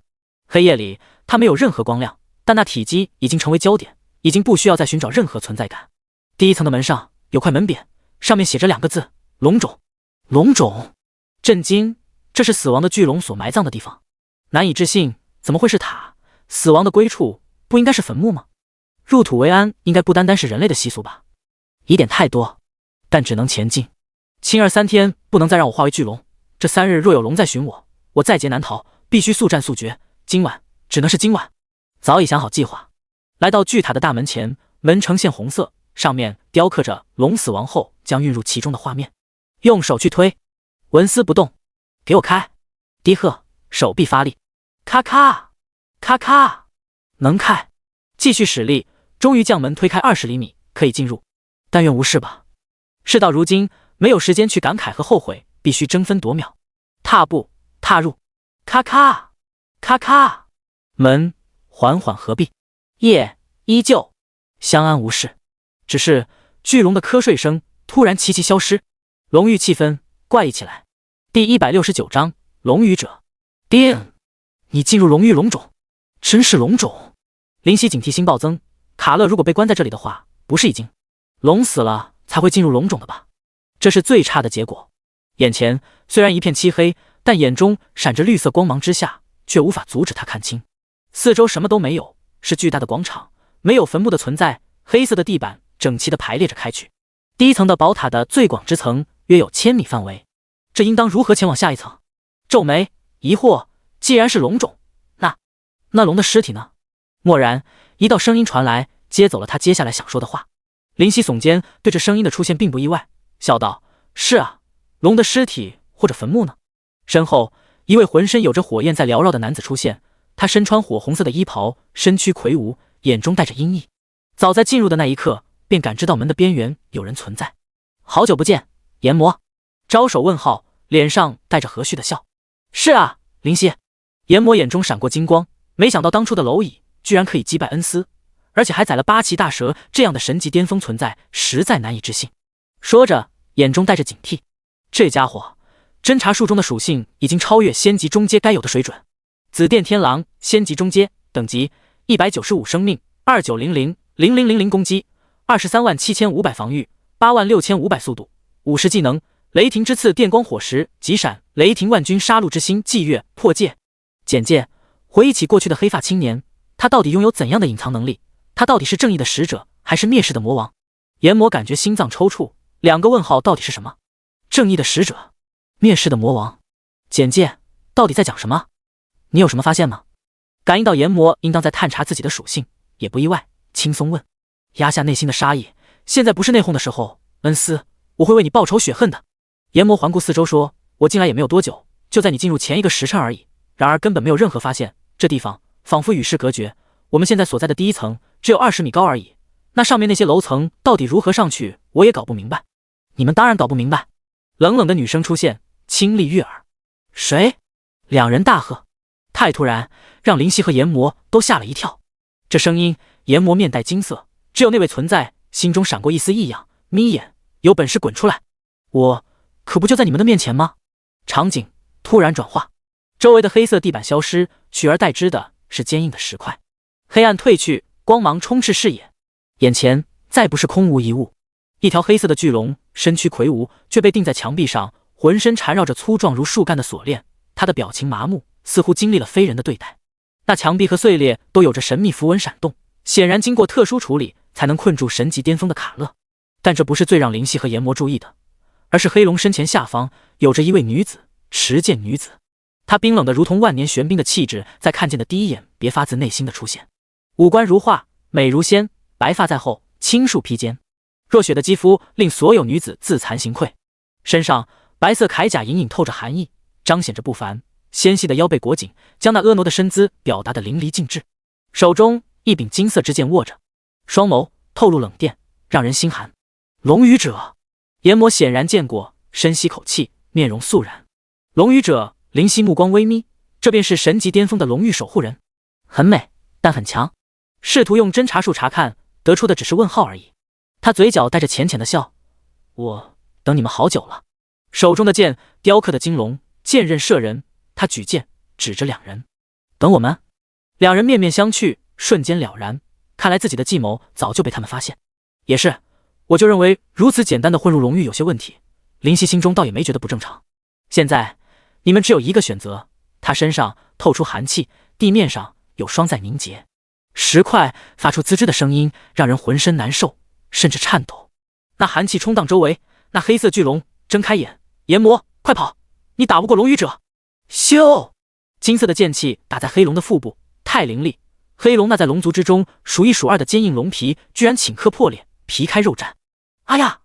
血喷射出来，溅落于地，浓浓的腥味在传递。谁允许你说话？龙族的叛徒！龙语者开口。或许你们有2个选择。他改口了，1是战，2是降，选择吧。霸气十足的话。可惜阎魔不可能买单，哈哈笑道：“龙语者就只有你一个人吗？龙域中的巨龙呢？不直接围攻过来？我一个人足够了。”他的语气淡淡：“你们认为你们配得上群龙为姬吗？有那份实力吗？”哪怕是炎魔也哑然，他也是有自知之明的。群龙为姬，没有神级之上的实力，完全不用挣扎，可是安心受死。也就是说，就你一个？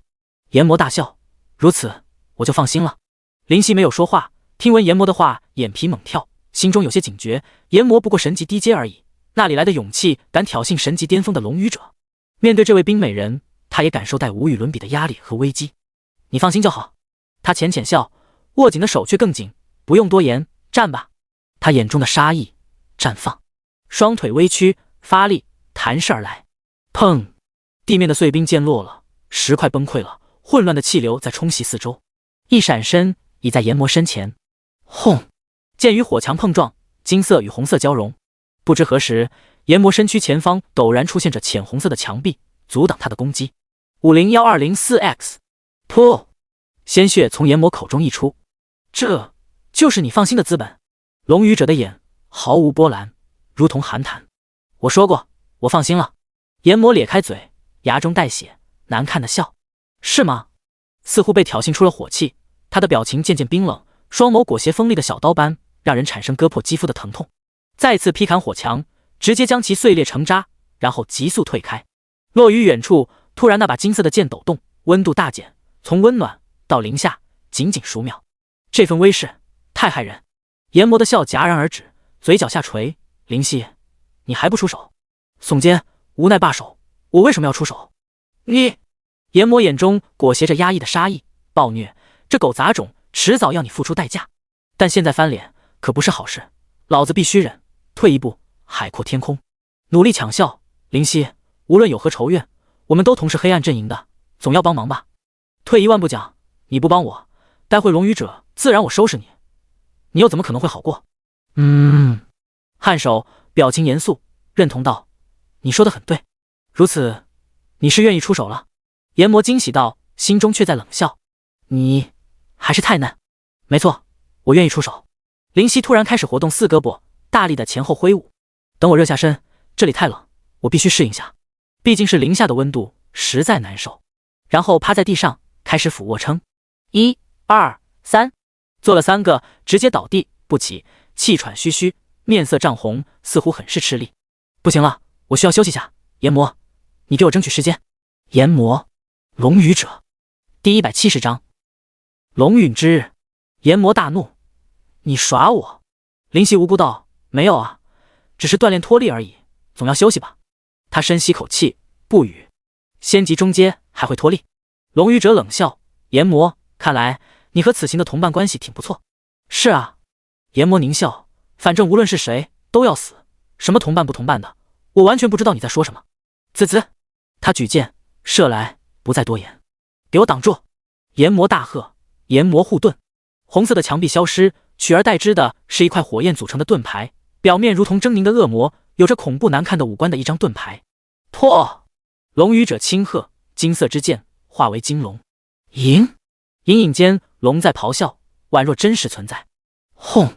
剑与盾的撞击，龙语者整个郊区都被炎魔护盾的火焰吞噬，那金龙也被吞得一干二净。那火焰四处的乱点喷涌，让温度又回到正常，然后直接达到炎热，而后滚烫。空气顿时凝滞沉重，难以呼吸。林夕若无其事的在一旁看得津津有味。若非火在一定程度上克制冰，炎魔说不定已经倒在地上奄奄一息了。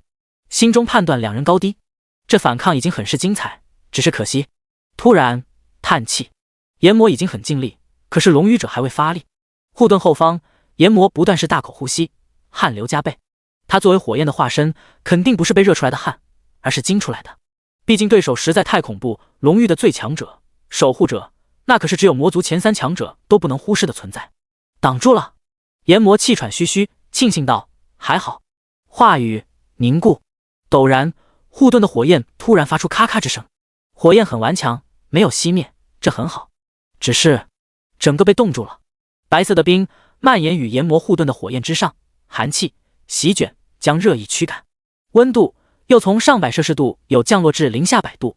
这处地方的空气实在可怜，被两人折腾得不堪重负。林夕继续道：“只是可惜，火克制冰也只是一定程度上而已。”那冰冻的火焰碎开，四分五裂，掉落在地面上，成为碎冰。龙语者的绝美身影出现眼前，这就是你放心的资本。炎魔笑不出声，表情凝固在当场。他摇头遗憾道：“距离上次见面已经超过100年，你的实力居然没有丝毫进步。”哼！炎魔冷哼：“我乃火焰中诞生的存在，想要提升实力，唯有获得至纯至阳的能量。世界上哪有那么多至纯至阳的能量？岩浆的能量都不够，必须要神火玉之类的火系神物才可。你有神火玉？”龙语者摇摇真手：“这不是理由。”“是啊。”炎魔惨笑：“你龙域外面就是血域，血域中总会有提升你属性的冰系宝物诞生，或者冰系神兽诞生，无论是什么，都能为你的实力提升做贡献。像你这样的人，根本不会理解无法提升实力属性的痛苦。”他抿嘴：“你除了在东大陆做你的魔族第7强者，应该没有再去其他地方吧？”炎魔哑然：“所以活到神级，让你变得胆小而已。外面的神魔大陆虽然有危机，但同样有许多宝物存在，你自己不敢，别冠冕堂皇的说什么没有。你的话都是废话。”“是啊，废话。”炎魔突然大笑：“你不知道废话其实是有好处的吗？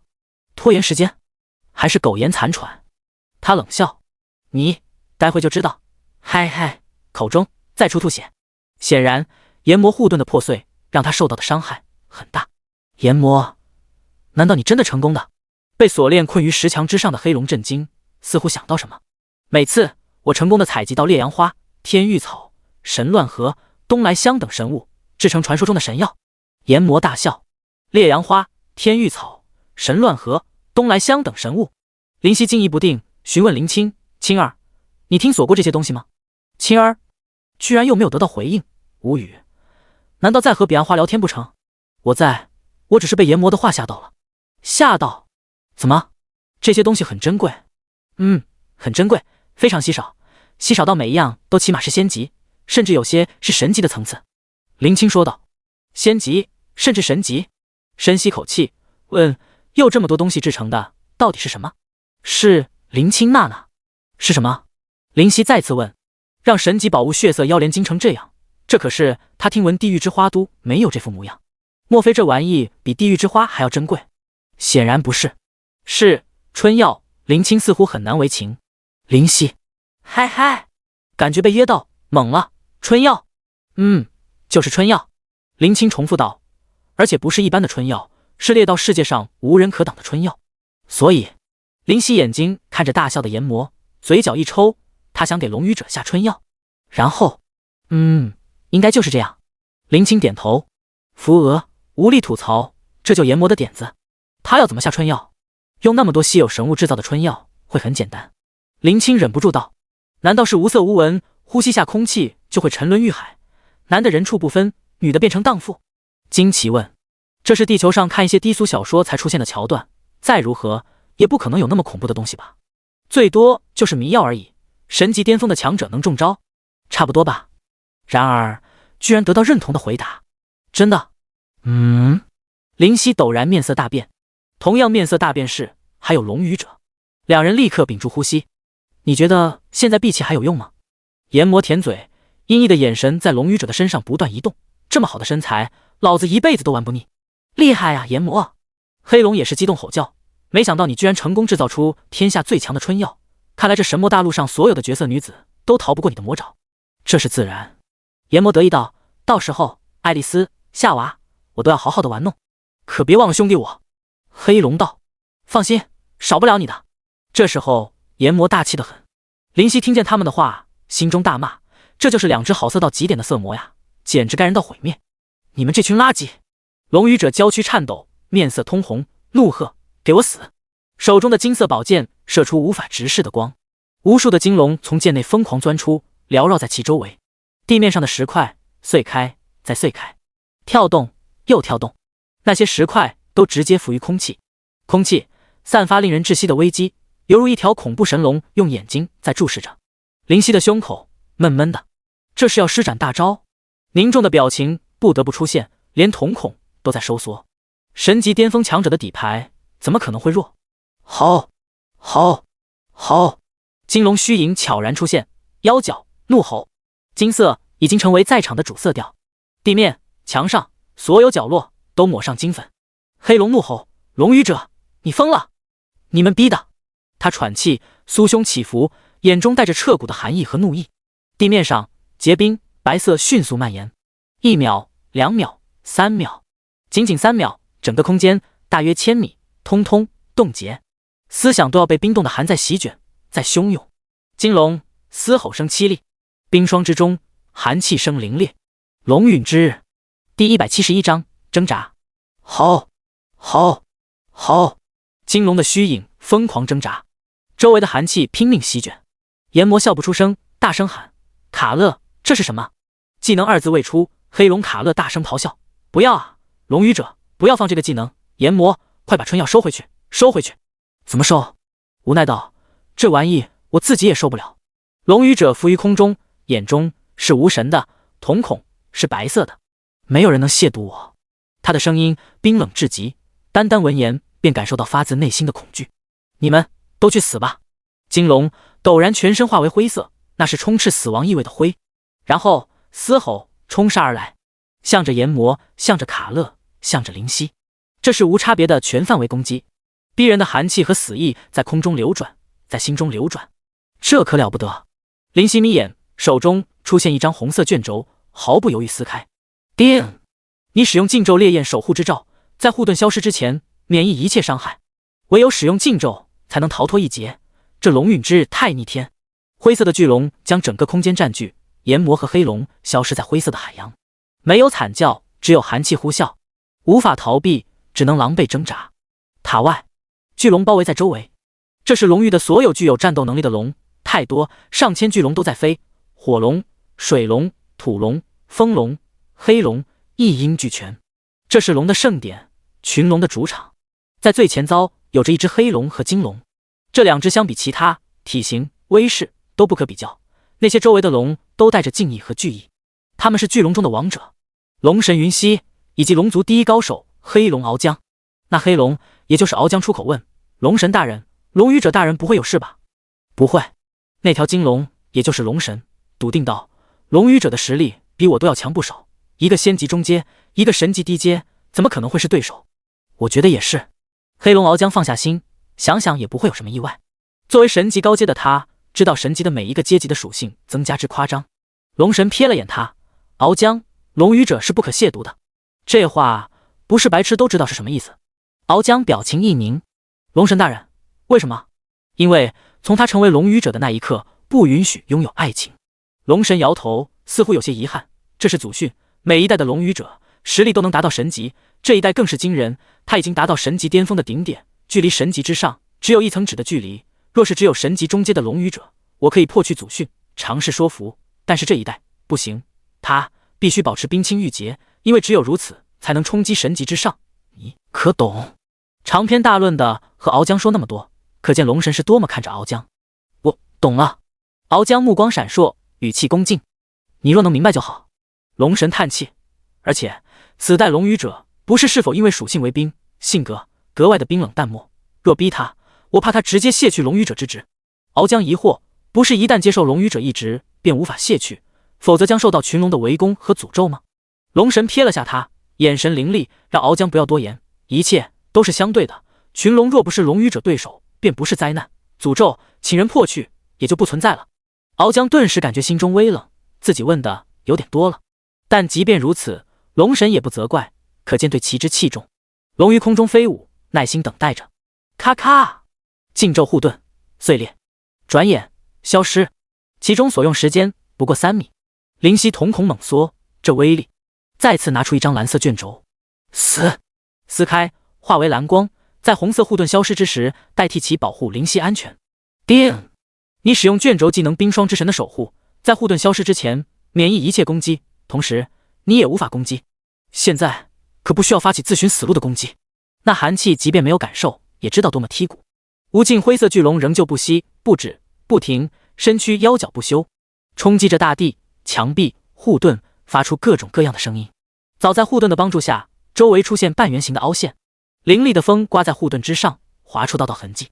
咔咔，3秒后，蓝色护罩成功报废，化为狼藉。这技能是有多逆天？压下内心极度的震惊，再次拿出卷轴。这次不是保护卷轴，守护型卷轴已经只有3张，完全撑不住，必须要有些极端手段。死！白色的寒气倒转，这是冰系禁咒。叮！你使用卷轴技能冰雪女神的愤怒，对前方50×200的范围造成毁灭性打击。轰！轰！轰！寒气碰撞，冰块互轰，无端端的大风将黑发吹乱，寒意袭来。死！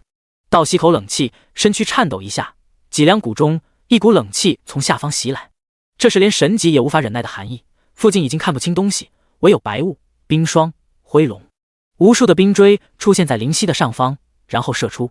不愧是禁咒，还是有能挣扎几下的。灵犀想到，冰锥射入灰色巨龙的身躯，使得其直接消失。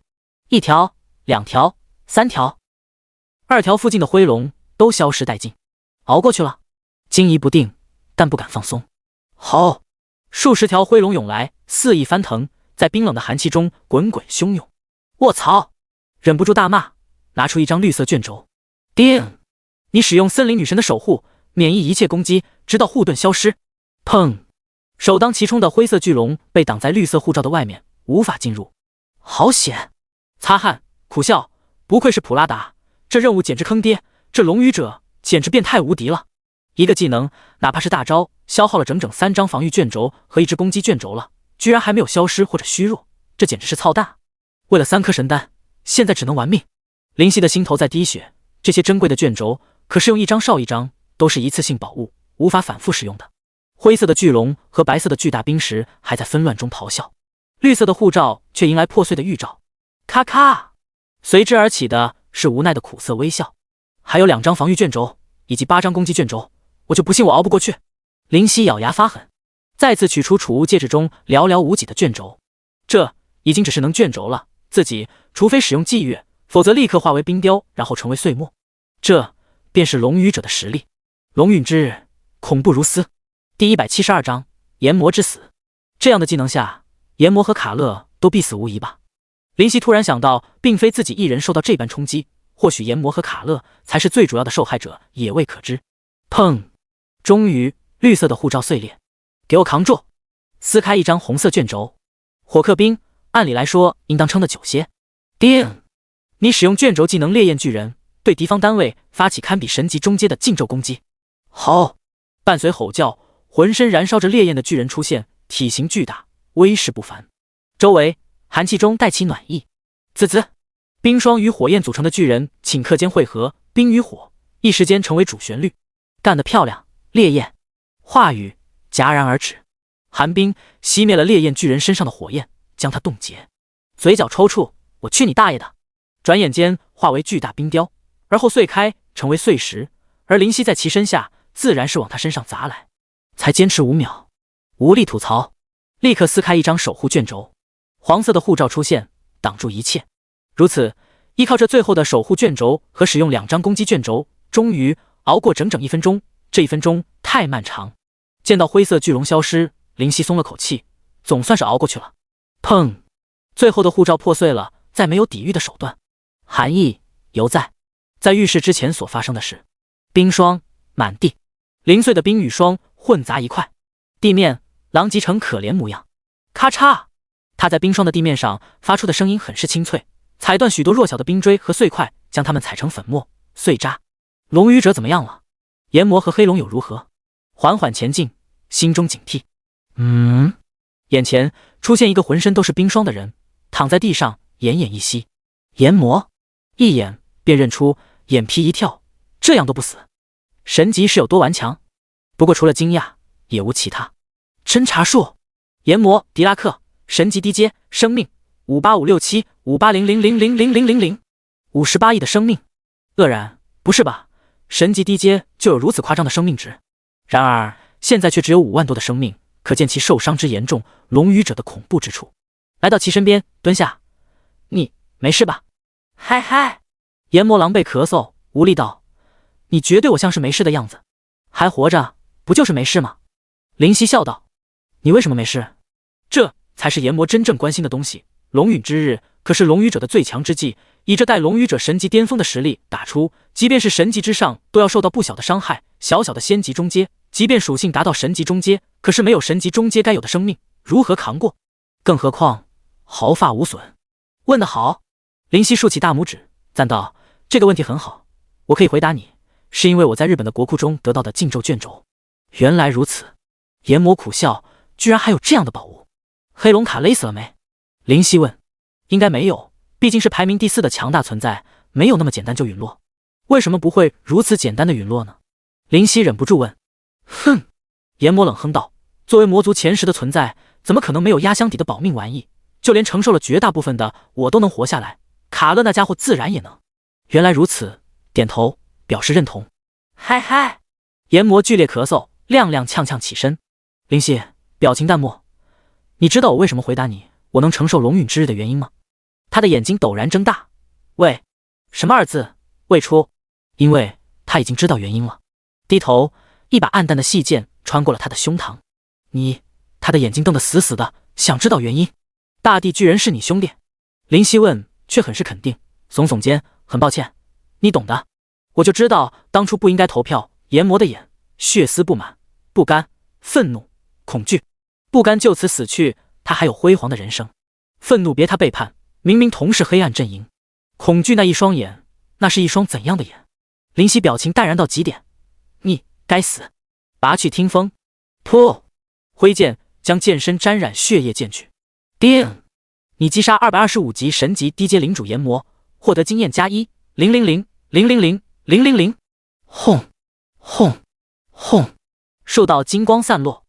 升级太快，转眼间达到202级。可惜神级的宝物都放在自己的特有空间之中，否则八岐大蛇和炎魔就能让自己的资本暴增。林夕遗憾的叹气。你到底算是哪边的？身后传来虚弱的声音。我微笑转身。你好，美丽的龙语者大人。回答我。他的脸色苍白，发动龙陨之日让他受到的伤害也不小。我那边都不算。林夕摇头，既不是黑暗阵营，也不是光芒阵营。你的目的是什么？他憔悴不堪，只是靠着精神力在支撑自己不倒下。我的目的的话，报复社会。林夕笑道。报复社会？眼中闪着迷惑。没什么，就是看炎魔不爽，所以背后捅他一刀。你就算说我卑鄙也好，小人也罢，我无所谓，我只想做我该做的。摊手，无所谓道。你喜欢木彩霞？龙语者的眼神突然柔和了。林夕身躯微震，盯着他不说话，只是很不友好，隐含杀意。别误会，我不在场，我要守护荣誉，不能长时间离开。他摇头解释，我只是听说而已，毕竟0级击杀仙级，你已经被载入历史了，你知道吗？载入历史？苦笑，这样也能载入历史？这历史还真是可笑。不可笑。他认真道，能以0级击杀仙级，而且是仙级巅峰，这段历史只有东大陆的历史不产生断层，将会永存。是吗？不置可否的一笑，而后道，今天的事情你懂吗？他点头。我不会说出去。看来你不懂。林夕遗憾的摇头，他那美丽而憔悴的眼带着疑惑，到底不懂什么？你应当对着天神发誓。淡淡的说明。好吧。深吸口气说道。龙语者木瓦对着天神发誓，今天所发生的一切都不会说出去，有违此事，愿行神俱灭，永世不得超生。一道淡金色的光芒莫名出现，从半空散落而下。如此就好。笑道，有时候天神的誓约还是蛮好用的，你说呢？他抿嘴不语，见气氛尴尬，也不再多言什么，问卡勒呢？死了？没有，但是也快了。那我带他离开，你可有意见？虽然是询问，语气却不容置疑。没有。很好。颔首，然后向着龙语者木瓦走起。他的心神顿时提起。第173章禁忌之威。你想干什么？他忍不住退后，警惕道。林夕不语，既然快步来到其身边，直接一把拦住他，紧紧地揽住。放肆！一股香风汹涌而来，林夕闻了闻，很香，很诱人。你混蛋！他的脸蛋娇艳欲滴，再没有一丝冰冷。没有回答，林夕一掌击在其背部，身上的粉色开始消散，脸色从通红渐渐平淡。木耳从一开始的挣扎，渐渐的屈服，不再抵抗，面色逐渐淡然，而后放开他，露出阳光的笑。忍很久了吧？他目光复杂，你怎么知道？研磨说了是天下第一的春药，你怎么可能没事？他却理所当然。你为什么没事？他恢复冰冷的表情。因为林夕再次临近，伸手蹂躏他那雪白的长发，很柔顺，很美丽的长发。这是秘密。他轻轻笑。龙语者木婉无法淡定，抬手拍开。你干什么？看你那么冷，我就喜欢让冰美人出现害羞的表情而已。你混蛋！他气到胸前展露惊心动魄的完美弧度。怪我了。无奈的再次摊手，转身准备去看看黑龙卡勒的情况。你真的喜欢木彩霞吗？他再次道。你还没有回答我。脚步顿住。不知道，他确实进入我的心，只是不知道是不是喜欢，但现在他在我心里的位置很重。林夕道。转过去的身看不见表情，削瘦的身子却拥有重如泰山的浑厚感。我想你一定喜欢他。木婉却笑了。为什么？惊奇问。因为你对我没什么感觉，想来是喜欢他的原因吧。若非爱，以男人那种好色的肤浅性格，怎么可能没有半点动心？他很是肯定说道。这句话没有太多的特殊含义，有的仅仅是对自己容貌的绝对自信。一时被他的话噎住，摇头。不是。木婉疑惑。我不知道我喜不喜欢木彩霞，但我知道我为什么对你没感觉。林夕笃定道。为什么？因为你太丑了。那表情很认真。你……他咬牙，脸上飞起红色的光彩，这一次却是被气的。哈哈，我说了，我喜欢挑逗冰美人。大笑一步。木婉眼中微微有些异样，面色却快速恢复冰冷模样。混蛋！林夕模样狼狈地来到黑龙卡勒的身边，发现他也是奄奄一息。侦查术，上古龙神卡勒，生命值46852145010000000000。不愧是神级巅峰的存在，而且还是龙族，整整100亿的生命，简直太疯狂。卡勒大人，你没事吧？他急道，语气颇为关切。没事，个毛线啊！卡勒有气无力。你怎么没死？开口解释，我去了一趟日本，得到不少禁咒卷轴，通通用光了，才勉强保住一命。表情带着心有余悸。那龙陨之日实在太恐怖了，连禁咒都只能抵抗几秒而已。这是自然。卡勒庞大的身躯仍旧被钉在墙壁之上，这面墙壁居然丝毫未损，依旧完好，只是冻上了一层白霜。那龙陨之日是龙语者的最强之技，超越禁咒，应该达到禁忌的范围了。禁忌？林夕疑惑。禁忌便是禁咒之上的技能，威力和禁咒根本不是同一个档次上。不过以龙语者的神级巅峰的实力释放禁忌也很勉强，现在应该很虚弱。你快解开这么强逼的禁锢，然后跑路。卡勒道。怎么解？将我后面的这么强逼的纹络抹去哪怕一丝，这面墙就无法禁锢住我。卡勒急道。快，刻不容缓。好。林夕点头，来到其脚下，拿着听风，面容冷峻。急闪，8道爆刺出现，裹挟凌厉的风砸在墙壁上的神秘纹络。叮叮叮叮叮叮叮叮，墙壁上的纹络伴随着小块的石块脱离，终于是碎开一丝。刚刚龙语者施展龙陨之日的时候，居然还刻意控制住技能的范围，正好攻击到我，却不破坏我身后的墙壁。这份控制力，这家伙已经快达到神级之上了，说不定只需要时间就能突破。卡勒眼中携带深深的畏惧，再加上对龙类有额外的100%伤害加成，我在他手里根本撑不了几下。快要突破到神级之上，林夕目光闪烁，木婉原来强到这种程度。好了，我已经毁去墙壁上的一丝纹络。林夕抬头大声道。多谢。卡勒点头。如果我活着回去，不会亏待你。眼中表现出大喜之意，拱手道。多谢卡勒大人。他突然发力，庞大的龙躯肌肉绷着，眼中闪过金光。给我碎！轰！那粗大的碎裂被其震出，冰霜夹杂着碎石裂开，爆出。咔咔！身后的整块墙壁都破碎，出现皲裂的痕迹。给老子碎！卡勒大吼，身后被困住的龙翼伸展开。啪！啪！林夕躲开掉落下的巨石块，眼中平静。终于，整个墙壁承受不住，坍塌。卡勒舒展身躯，发出清脆且巨大的骨头摩擦之声。舒服，被这副龙诀困得我难受死了。你叫林夕？卡勒低头问。点头。其实这只是象征性的询问，侦查术早就使用。很好，我们现在快撤，你到我身上来。是急，没时间推辞，说些有的没的。既然龙语者将他们骗入龙种，那么外面不用想都知道，定然是重重包围。来到其脚下，几下跳跃，来到其龙翼与身躯连接处，用手抓住其龙翼的突出部位。我准备好了，我直接冲出去。我能感受到外面龙神和鳌江都在等着，必须使用损耗实力的秘技才行。你牢牢抓着我。没问题。好，如此，走。闪动龙翼，林夕整个身子都抖动了下，但以仙级中阶的水平，这种程度不可能松开。大风在身下成型，形成龙卷，倒卷而上，黑发肆意飞舞。卡勒的龙族渐渐离地，飞入空中。走！卡勒大吼。砰！风被无情撕裂，寻常人在这龙翼之下会直接成为一堆碎末。庞大的黑龙冲出，速度飞快，简直是风驰电掣，从龙语者的头顶飞过，吹起其白色的长发。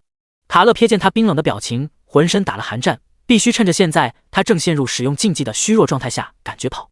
他已经被龙语者追杀出巨大的阴影，否则如同炎魔那样的人，或许便会想着临死反击。龙语者表情淡然，望了眼龙翼处的灵犀，黑发在飞，俊逸的脸淡定自若。他望向他，莫名一笑。他又有些异样的感觉，心中突然有些怅然若失，摇摇真手，充满潮意的笑：“木婉，这可不是你。”抹去灵犀的影子，撩了下柔顺如白雪的青丝。还会见面吗？刚刚抹去的影子再次浮现。第174章，群龙乱舞。大风席卷脸庞，本身因为龙陨之日到底的低温传来的风，凉飕飕，令人毛孔竖起。林夕眯眼望着眼前的大门，那里等待的是什么？破！卡勒的巨大肉翼震动着，语气严肃。砰！他的身躯撞击在大门上，将整个大门破开。寒气逃逸出去，暖意流转进来，石块飞驰出去，光芒钻入进来。黑色的鳞片完好无损。卡勒看着外面的天地，那是一片宽阔的天地，那是一抹绝望的光景，那是巨龙翱翔的波澜壮阔，那是无比森严的死路一条。好久不见！一条金龙开口。是啊，好久不见，龙神。卡勒眼神凝重，缓缓开口。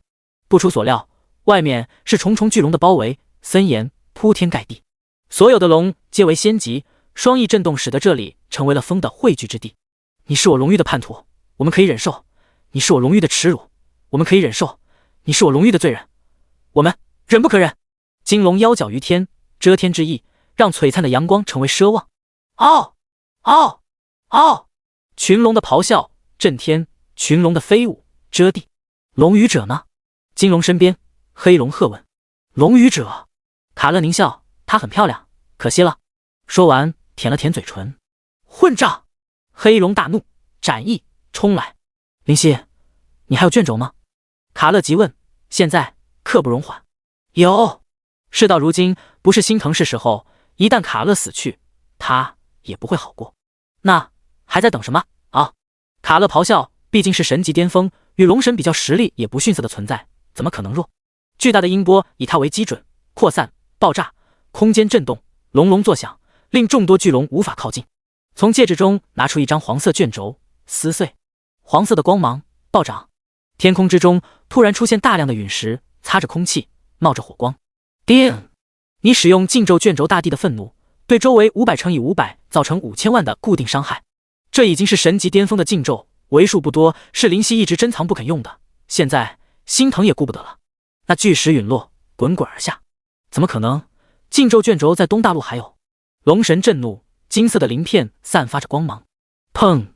巨石与鳞片接触，化为碎石，从空中掉落。不是不能躲，而是太多，无处可躲。干得漂亮！卡勒赞道。林夕微微笑道：“还可以，现在能跑吗？”卡勒摇头：“不能。”为何？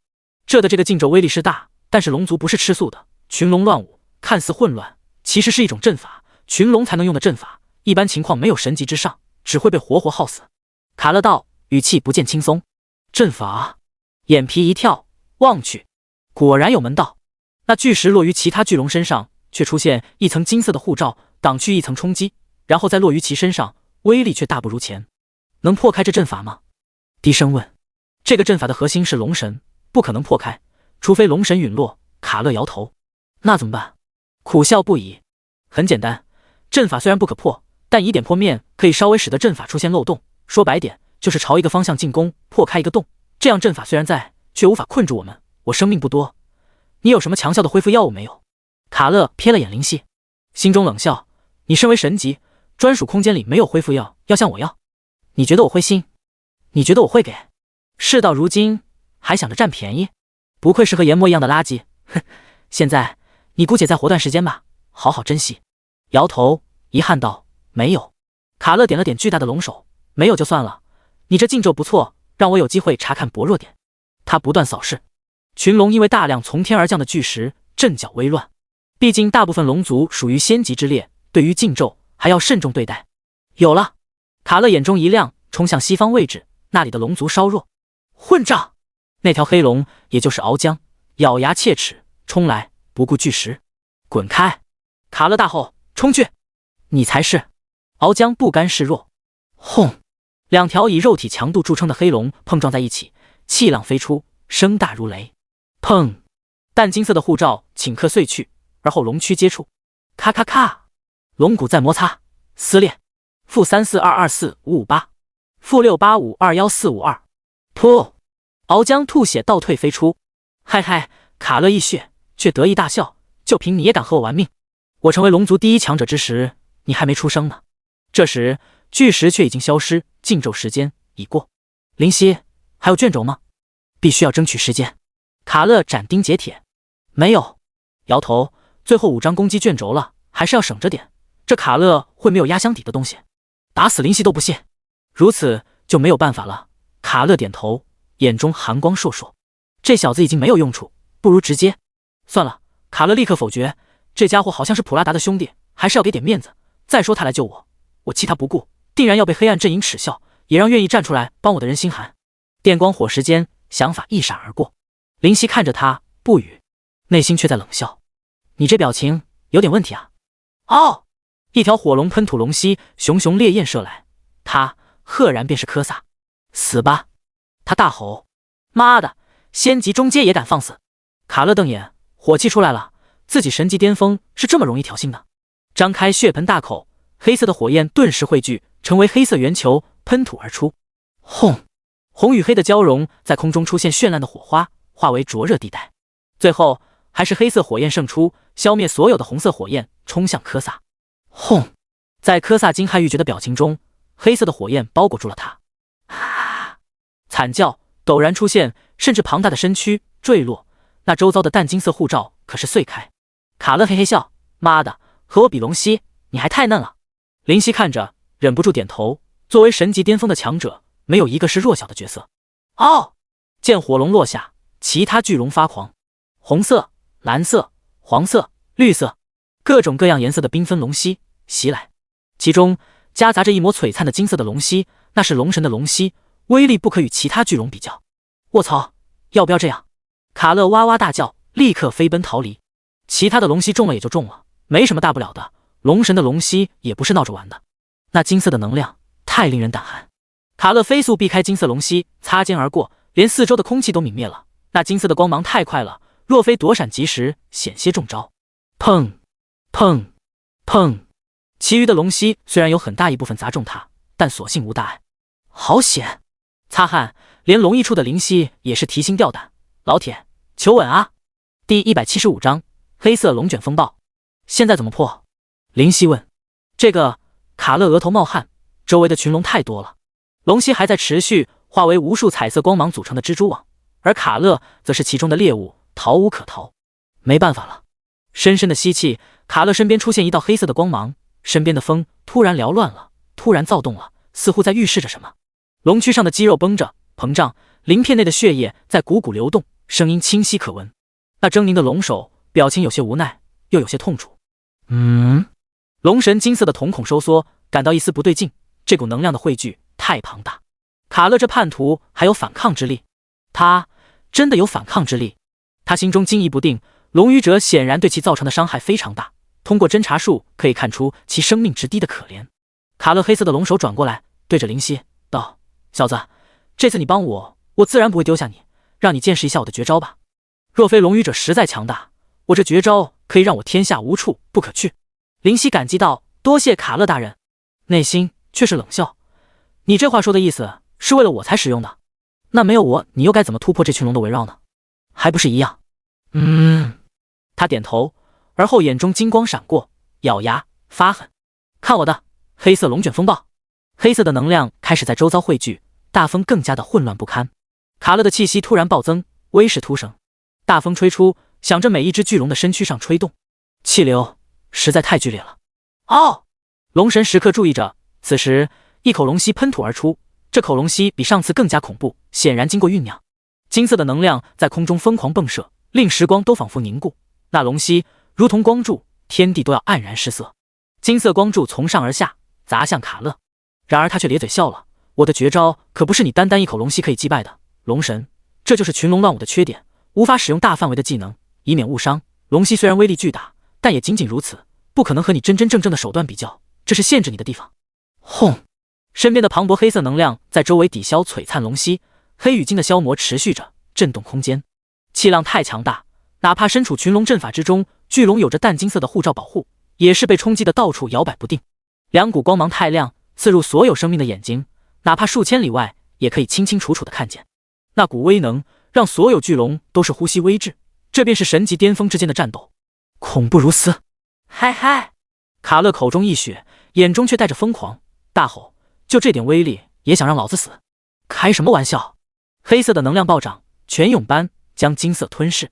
然而只有黑色在身边存在，嘿嘿，单纯的龙息还不行，哪怕我已经力量接近枯竭也不行。卡勒大笑，狼狈却嚣张。突然转过头，严肃道：“报警了。”林夕点头，手上抓得更紧。看我破去所谓的群龙乱舞！他大吼，狰狞的龙手突然闭上眼睛，庞大的身躯突然旋转起来，气流逃窜，能量流转，咻咻咻，越来越快，越来越迅速。黑色的能量在翻腾着，如同云雾般滚滚涌动，选择不断加快，最后化为黑色的流光，黑色的能量块。赢！他大声的咆哮，声音中充斥暴虐，充斥痛苦。显然这个技能对他来说也是有副作用的，这便是黑色龙卷风暴。龙神，那条傲视一切的金龙，瞳孔骤缩，这技能令他也产生危机。龙，嗨嗨！敖江在龙神的身边咳嗽一声，似乎还因为刚才的碰撞没有恢复过来。此时道：“龙神大人，我们该怎么做？”怎么做？龙神摇头，不用再做什么了。如果卡勒能突破群龙乱舞，便说明其命不该绝，让他再苟活一段时间吧。这怎么行？敖江大惊，就这样让这个叛徒跑了？龙神瞥了他一眼，怎么？你还有什么办法吗？他毕竟达到神级巅峰，除了龙语者，我们都不可能安然无事的留下他。大人说什么，当然便是什么。敖江苦笑，只是有点不甘心。龙神问，语气平和，不甘心就提升实力吧。你刚刚也和卡勒交过手了，虽然只是刹那，但你也该明白你们之间的差距之悬殊才对，变强吧。你变强了，才能成为龙族的领袖。敖江心中大震，领袖，这意味着什么？白痴都知道，这句话的太明显的表达龙神的态度。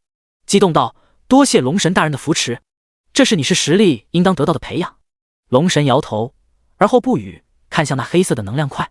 那能量块呈现为锥形，前端尖锐。好！群龙的龙息喷射在其上，却毫发无损。轰！音爆连连，空气撕裂，能量滚滚。这块黑色的能量锥终于向前冲刺，速度太快，和巨龙擦肩而过，掀起的威能都让他们直接翻飞出去，撞击到其他巨龙上，结果便是两者皆受到重伤。滋滋，刺耳的尖锐声出现了，金色的能量和黑色的能量碰撞了，火星四溅了。那疯狂的速度顿住了，想要碎去所谓的群龙阵法，没有那么简单。敖江眯眼，心中希望卡勒撞不碎这阵法的包裹层，如此必死无疑。但事实显然是让他失望了。咔！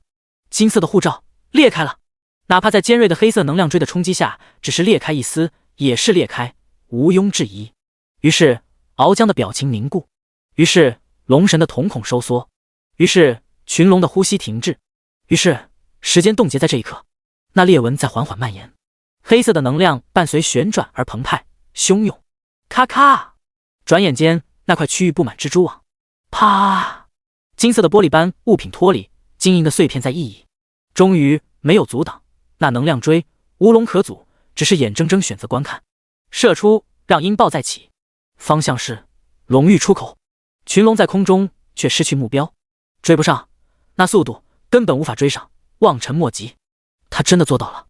龙神感慨，语气不明，是佩服还是遗憾？不明白那语气究竟是什么，只是眼中充满敬佩。他在敬佩谁？敖江深吸口气，我和他的差距太大。龙种，也就是那凌天的宝塔之中，发如雪，面如玉，身穿白色铠甲的女子蓦然叹息：“龙神，你的想法究竟是对是错？”视野中，那巨大的黑色成为黑点，消失于视野，不知去向。第176章，不杀的原因。森林中，由于现在已经入夏，蝉鸣不断，那声音很烦人，太刺耳。松鼠在树间蹦跃，偶尔的小动物在草丛里擦身而过，掀起微风，将树叶打落几片。一切都很安逸，祥和却热闹的氛围包裹整个森林。陡然，一块黑色的能量锥飞过，掀起的气流令大量的树木拔根而起，树干碎裂，触发咔嚓声，就这样将这份安逸破还得一干二净。那能量锥射向森林的远方，所过之处一片狼藉。轰！终于，它落地了。庞大的体积造成的破环怎么会小？泥土不得不有所表示，无奈被迫飞入天空，夹杂着杂草，伴随着碎石。威势太大，一个大坑在森林里成型，多少的生命成为这个灾难的牺牲品，化为血沫，失去存在的轨迹。那大坑中出现一只黑色的巨龙，黑色的鳞片掉落许多，显然受伤很重。那龙首不停地咳嗽，龙翼上伤痕累累，而在那龙翼与龙躯连接的地方，一位黑发男子在那里气喘吁吁。妈的，还是让老子跑出来了！那黑龙大笑，却牵动伤口，让伤口溢血更加严重，疼得龇牙咧嘴。呼！林夕甩了甩脑袋，感觉头昏脑胀，大口呼吸10多秒，才缓和不少。嘿嘿，龙神，没想到吧？老子还有这招！卡勒笑得很开心，哪怕身上带着疼痛，还是很开心。林夕是吧？你可要记得老子！你干嘛？卡勒瞪大了眼，语气震惊，眼中带着难以置信。林夕手持听风，眼中充满杀意。现在是他最脆弱的时候，或许自己不费吹灰之力便能宰了他。侦查术，上古龙神卡勒，生命值2562141000000000，整整100亿生命，区20多万生命。现在，请告诉我，你还有什么让我不杀你的理由？语气蓦然间冰冷凛然。卡勒身躯一震，你说什么？你没听清楚？嘴角勾勒出冷笑，告诉我，我还有什么不杀你的理由？你这个混蛋！他咬牙切齿，眼中带着愤怒。我混蛋也不及你混账！身为巨龙，对龙语者产生色欲？林夕嘲讽。毛线个色欲！卡勒无语。我哪里敢对那个木耳产生想法？谁能对着一块冰还产生感情？你这么关心他干嘛？你喜欢他？你喜欢只管上，关我什么事啊？语气一顿，倒不是喜欢他，只是对你的行为感到不耻而已。我做了啥？卡勒现在很无辜。你是不是杀了龙神？林夕问。倒不是对于卡勒的行为感到不耻，也没有和他有什么矛盾，只是对于他那份贪婪感到不爽，甚至他产生过抛下自己独自逃跑的念头，再加上必须拥有杀他的理由这一点。杀了神级巅峰的存在，绝对省去自己许多功夫去升级。再者，他收藏的宝物不会少，他性格又那么怕死，或许可以依此捞出他的收藏也未可知，所以才说那么多废话。我很认真的告诉你，我卡勒绝对没有杀龙神。卡勒突然很认真，眼神肃穆。你没有杀上一代龙神？林夕质疑。没有，绝对没有。卡勒大吼，似乎被触碰到禁区。我可以发誓，自己要是杀了龙神，死无葬身之地。当真？眯眼，听风指指他的鳞片，在鳞片上留下白色痕迹，似乎下一刻便要刺入。当然他妈的当真！你杀了我，我也不承认杀了龙神，老子一辈子都不会承认这件事。卡勒突然哭了，龙眼布满红色的血丝，莫名其妙的哭了。为什么？为什么每个人都觉得我杀了龙神？我做错了什么？我难道一定要被打上这样的一个标签？为什么？龙泪在流淌，本身就布满伤痕的龙首看着好生可笑。呼！林夕望着他那狼狈的模样，眼中的冰冷渐渐消去，吐出浊气。在卡勒不解的眼神中，将手中的听风收回储物空间，跃下其身躯，表情淡然，仿若无事。你不杀我了？卡勒问，情绪无法回复。你很想被我宰了？挑眉，似笑非笑。你为什么不杀我？忍不住再问。因为我觉得你或许还算有点出息。林夕的回答很操蛋，完全就是随便说说的一般。这是什么答案？你就感到庆幸就行了，废话那么多干什么？林夕淡淡道，他其实只是突然感觉刚刚卡勒的表情和自己那时候好像，所以有些触动。只是他怎么会说出口？我神级巅峰居然还有生死掌握在一个小小仙级的手中的一天。卡勒突然感慨，之前的悲伤来得快，去得也快。嘴角一抽，你情绪就这样回复了？不然呢？卡勒很无辜，我都说了我没杀龙神，你又不杀我，我还需要有啥情绪？默然无言。你说龙神不是你杀的，那是谁杀的？突然问，这点很让人好奇。他老人家是自杀的。卡勒语气带着哀伤。自杀？林夕的语气带着怪异。他沉默了，无声不语。不能说明吗？点头，理解了。你还起得了身不？给我2个小时缓缓。砰！随着飓风，黑色巨龙飞起，周围的树木再次受灾，被摧残，叶子支离破碎，脱离树枝，随风进行着最后的飞舞。你去哪里？卡勒问。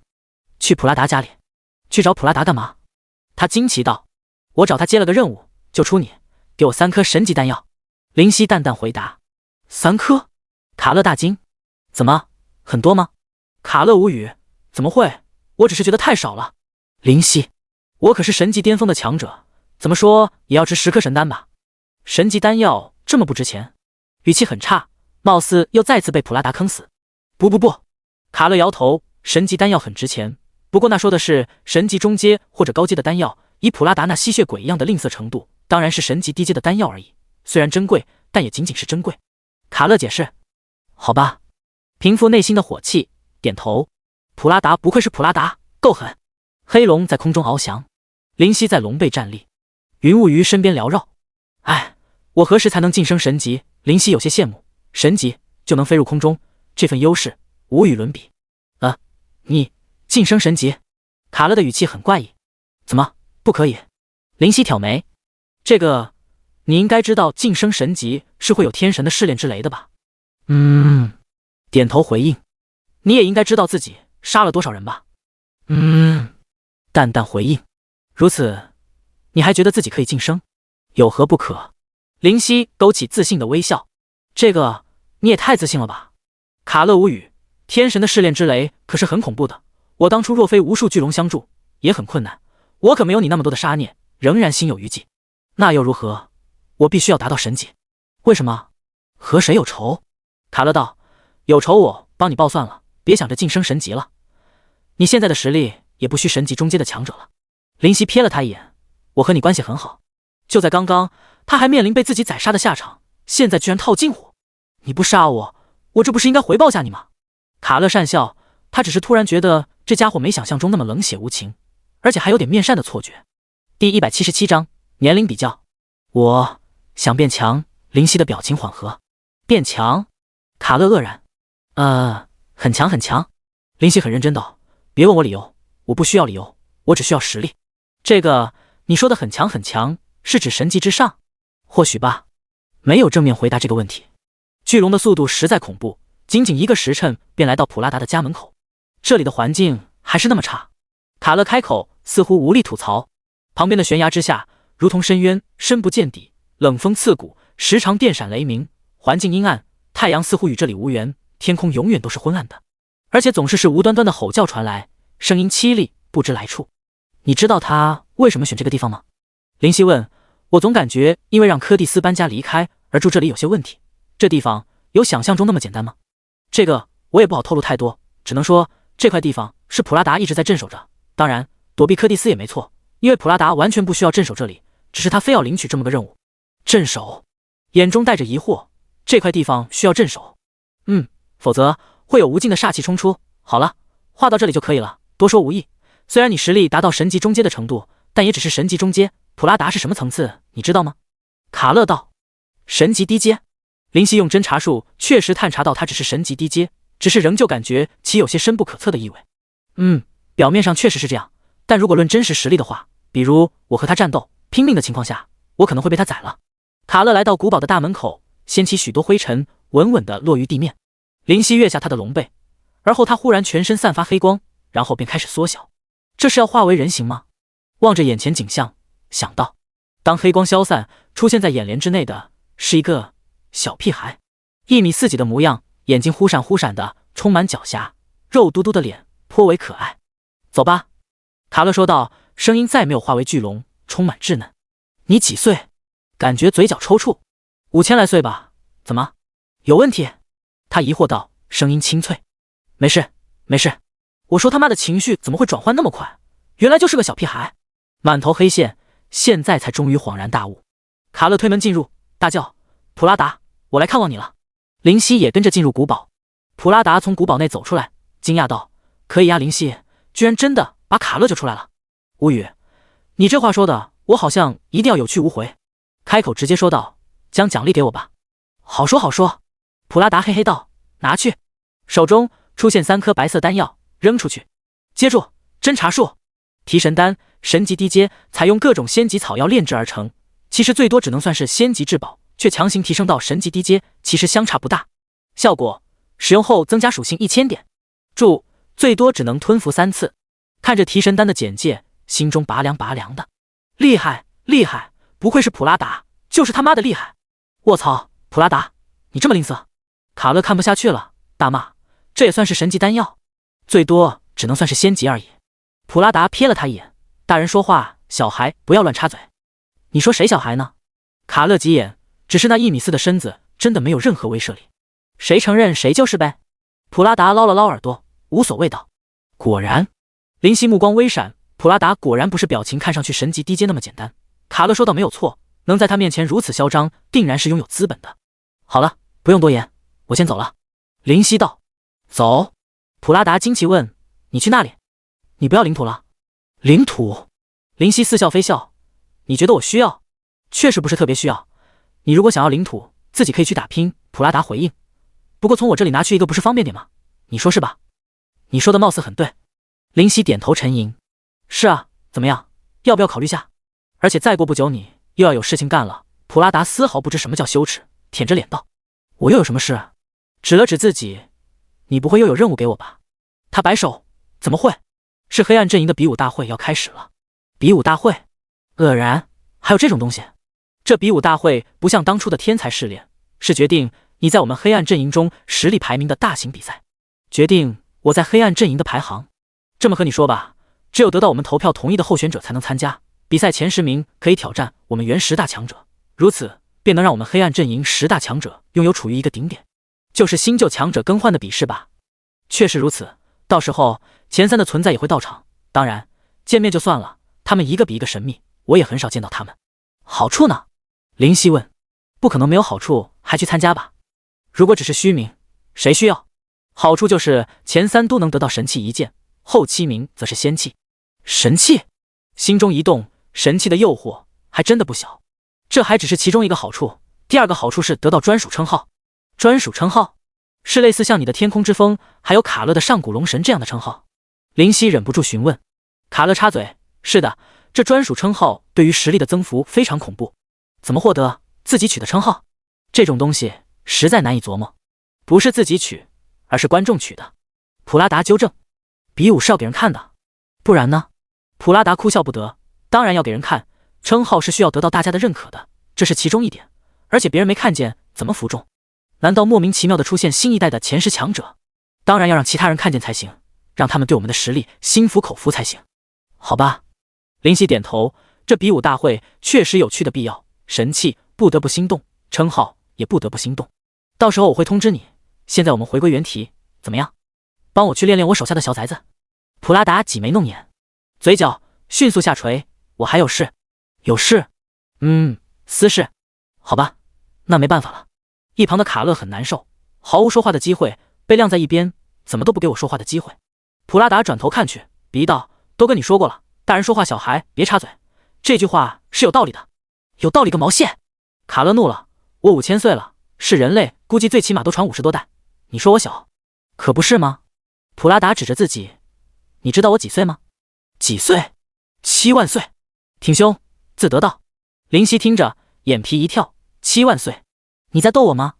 不过柯蒂斯作为他的妹妹也有5万岁，他7万岁也很正常，只是内心对于这种他们这些神级强者的寿命实在感到太恐怖，难以接受。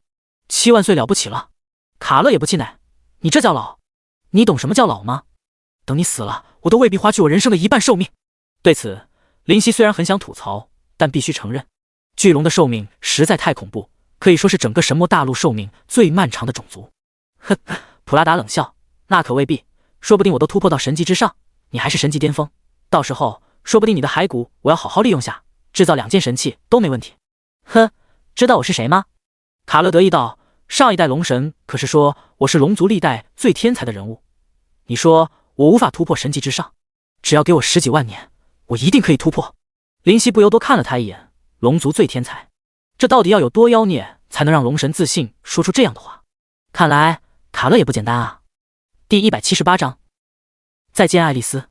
这么说10几万年后你才能突破？普拉达失笑，我在50年之内必然突破到神级之上。真的假的？卡勒愣了，50年之内？这也太快了。林夕也是一怔，普拉达的实力达到如此水平，当然是假的，小屁孩就是小屁孩，我随便说说就信了。所以说大人的世界你不懂，让你别插嘴是有一定道理的。普拉达捧腹大笑。卡勒，林夕，卡勒的鼻子都要气歪了，滚蛋，老子不想和你说话了。而后转头，林夕，我回去了，有事尽管来找我。说完还拍拍小胸脯，一副我罩着你的表情，哑然失笑。如此就多谢卡勒大人了。好说好说，得意地看了眼普拉达，然后转过他那1米4的身子离去，来到古堡外，化为巨大的黑龙遮天而去。卡勒也走了，你还有事？有。爱丽丝的家住哪里？当初从悬崖上掉落下来便是国界，实在不知道具体位置在何处，而国界在大陆的边缘地带是都有的，完全无法分辨位置。爱丽丝？普拉达惊奇道，怎么，是不是因为在他那里养伤后就彻底爱上他了？爱上他？林夕无语，这怎么可能？你放心，我只是想请他帮忙。原来如此，那行吧，你帮我做件事，我就告诉你怎么样。普拉达嘿嘿道，我靠，太他妈的贪心了点吧。顿时脸色铁青，滚！别以为我没有其他办法，大不了我发布个小任务，让知道基本大陆地图的原住民来告诉我，就可以知晓。开个玩笑嘛。突然热情地勾住林夕的脖颈，连个玩笑都开不起。大家都是兄弟，我像是那种会向兄弟谈利益的那种人。面色怪异，难道不是吗？莫非我误会你了不成？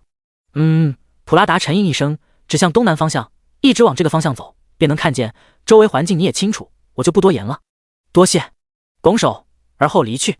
在林夕离开之后，到底是怎么杀死8岐大蛇的呢？普拉达摸摸下巴，还是想不通原因。实力可是不会因为愤怒便会增加的，那不切实际。月季加上心魔也不可能打败，就是听风进化为神级巅峰的神兵也一样，虽然对实力提升很大，但8岐大蛇还不至于没有还手之力。那简介里一个问号是心魔的话，另一个问号是什么？他皱眉，想不通，实在想不通。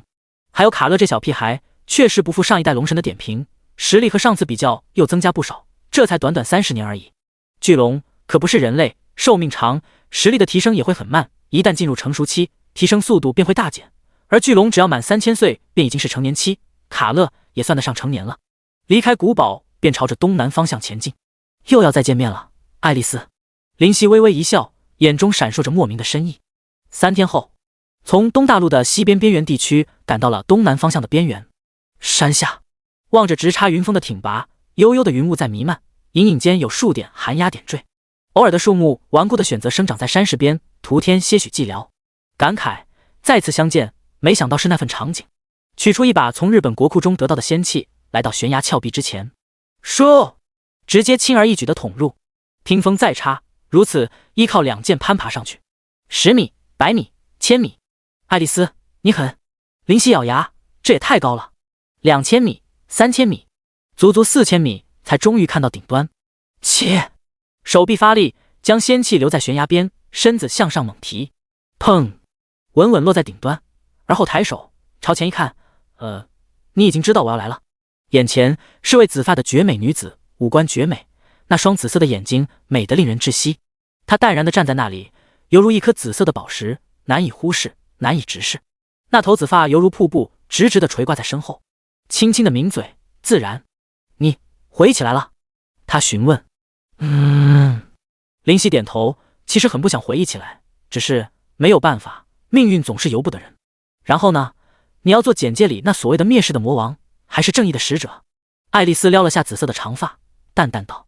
林夕苦笑，你就不要挖苦我了。哼，我那里敢挖苦你？你可是整整杀戮10几亿人类的魔王啊！爱丽丝冷笑，沉默不语。当初只是当初而已。你真自私。爱丽丝呼出口气，似乎气馁。是的，我很自私。点头，毫不客气地接受这份嘲讽。如果我不自私，我得不到平淡的生活，而我得不到平淡的生活，死的人也不会少。这次爱丽丝沉默。不要玩文字游戏这种充满压力的东西，来点轻松的话题吧。突然林夕笑道，比如说。爱丽丝挑眉，比如说我现在色欲回来了，怎么样？需不需要我来为你止痒？表情带着一丝猥琐之意，嘿嘿笑道。滚！得到的是冷冷的回答。不要如此绝情嘛，你不应该是这样的女人。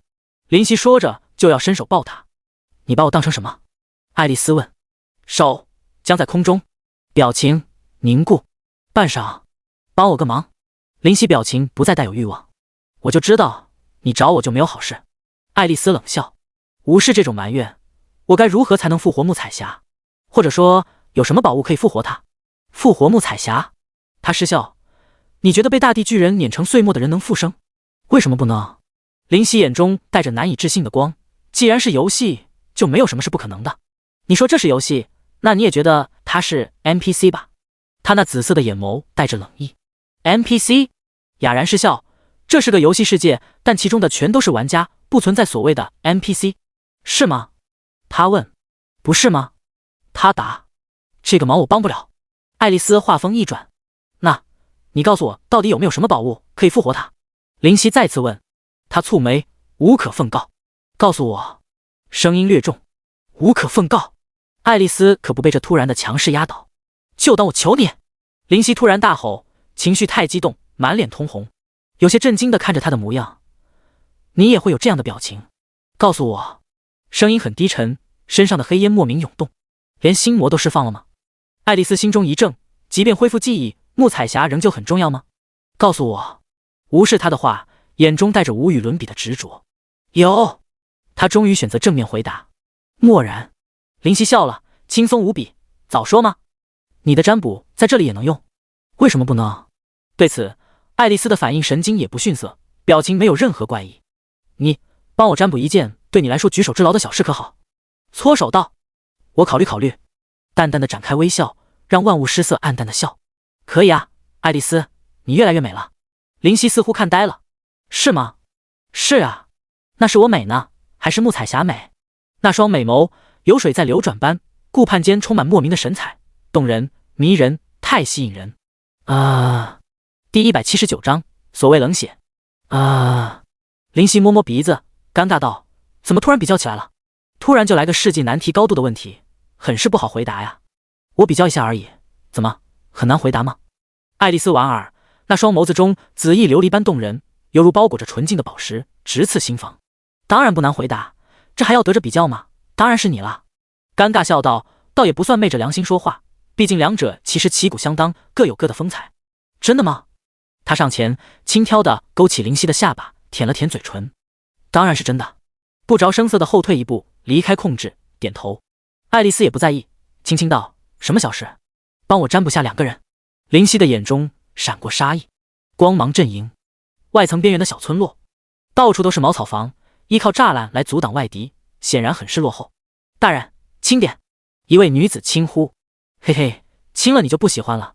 一位颇为俊秀的男子在她纤细的腰上不断地吻着，不知为何身躯在抽搐着，表情很是欢快。女子眼中带着讨好，欢愉。这位可是祭祀大人的孙子，只要我服侍好了，以后的日子就不会如此艰巨。你过得还挺滋润的。呻吟声中突然多出充满冷意的言语。谁？男子大惊失色，正要离开女子的身躯，却感受到寒意，仅仅感受到便直接停止了呼吸。女子尖叫，发现身上的大人已经离世，吓得面无人色，脸上煞白，娇躯颤抖。发生什么事情？外面有人听见，立刻面面相觑，疑惑不已。蓦然，年迈而有力的声音传来：这是什么情况？那是一位老妪，虽然身躯佝偻，但身上却拥有强大的威势，拄着拐杖缓缓行来。显然对于这些小村落而言，他的实力很是强大。祭司大人。所有人都弯下腰，满脸恭敬之色，不敢放肆。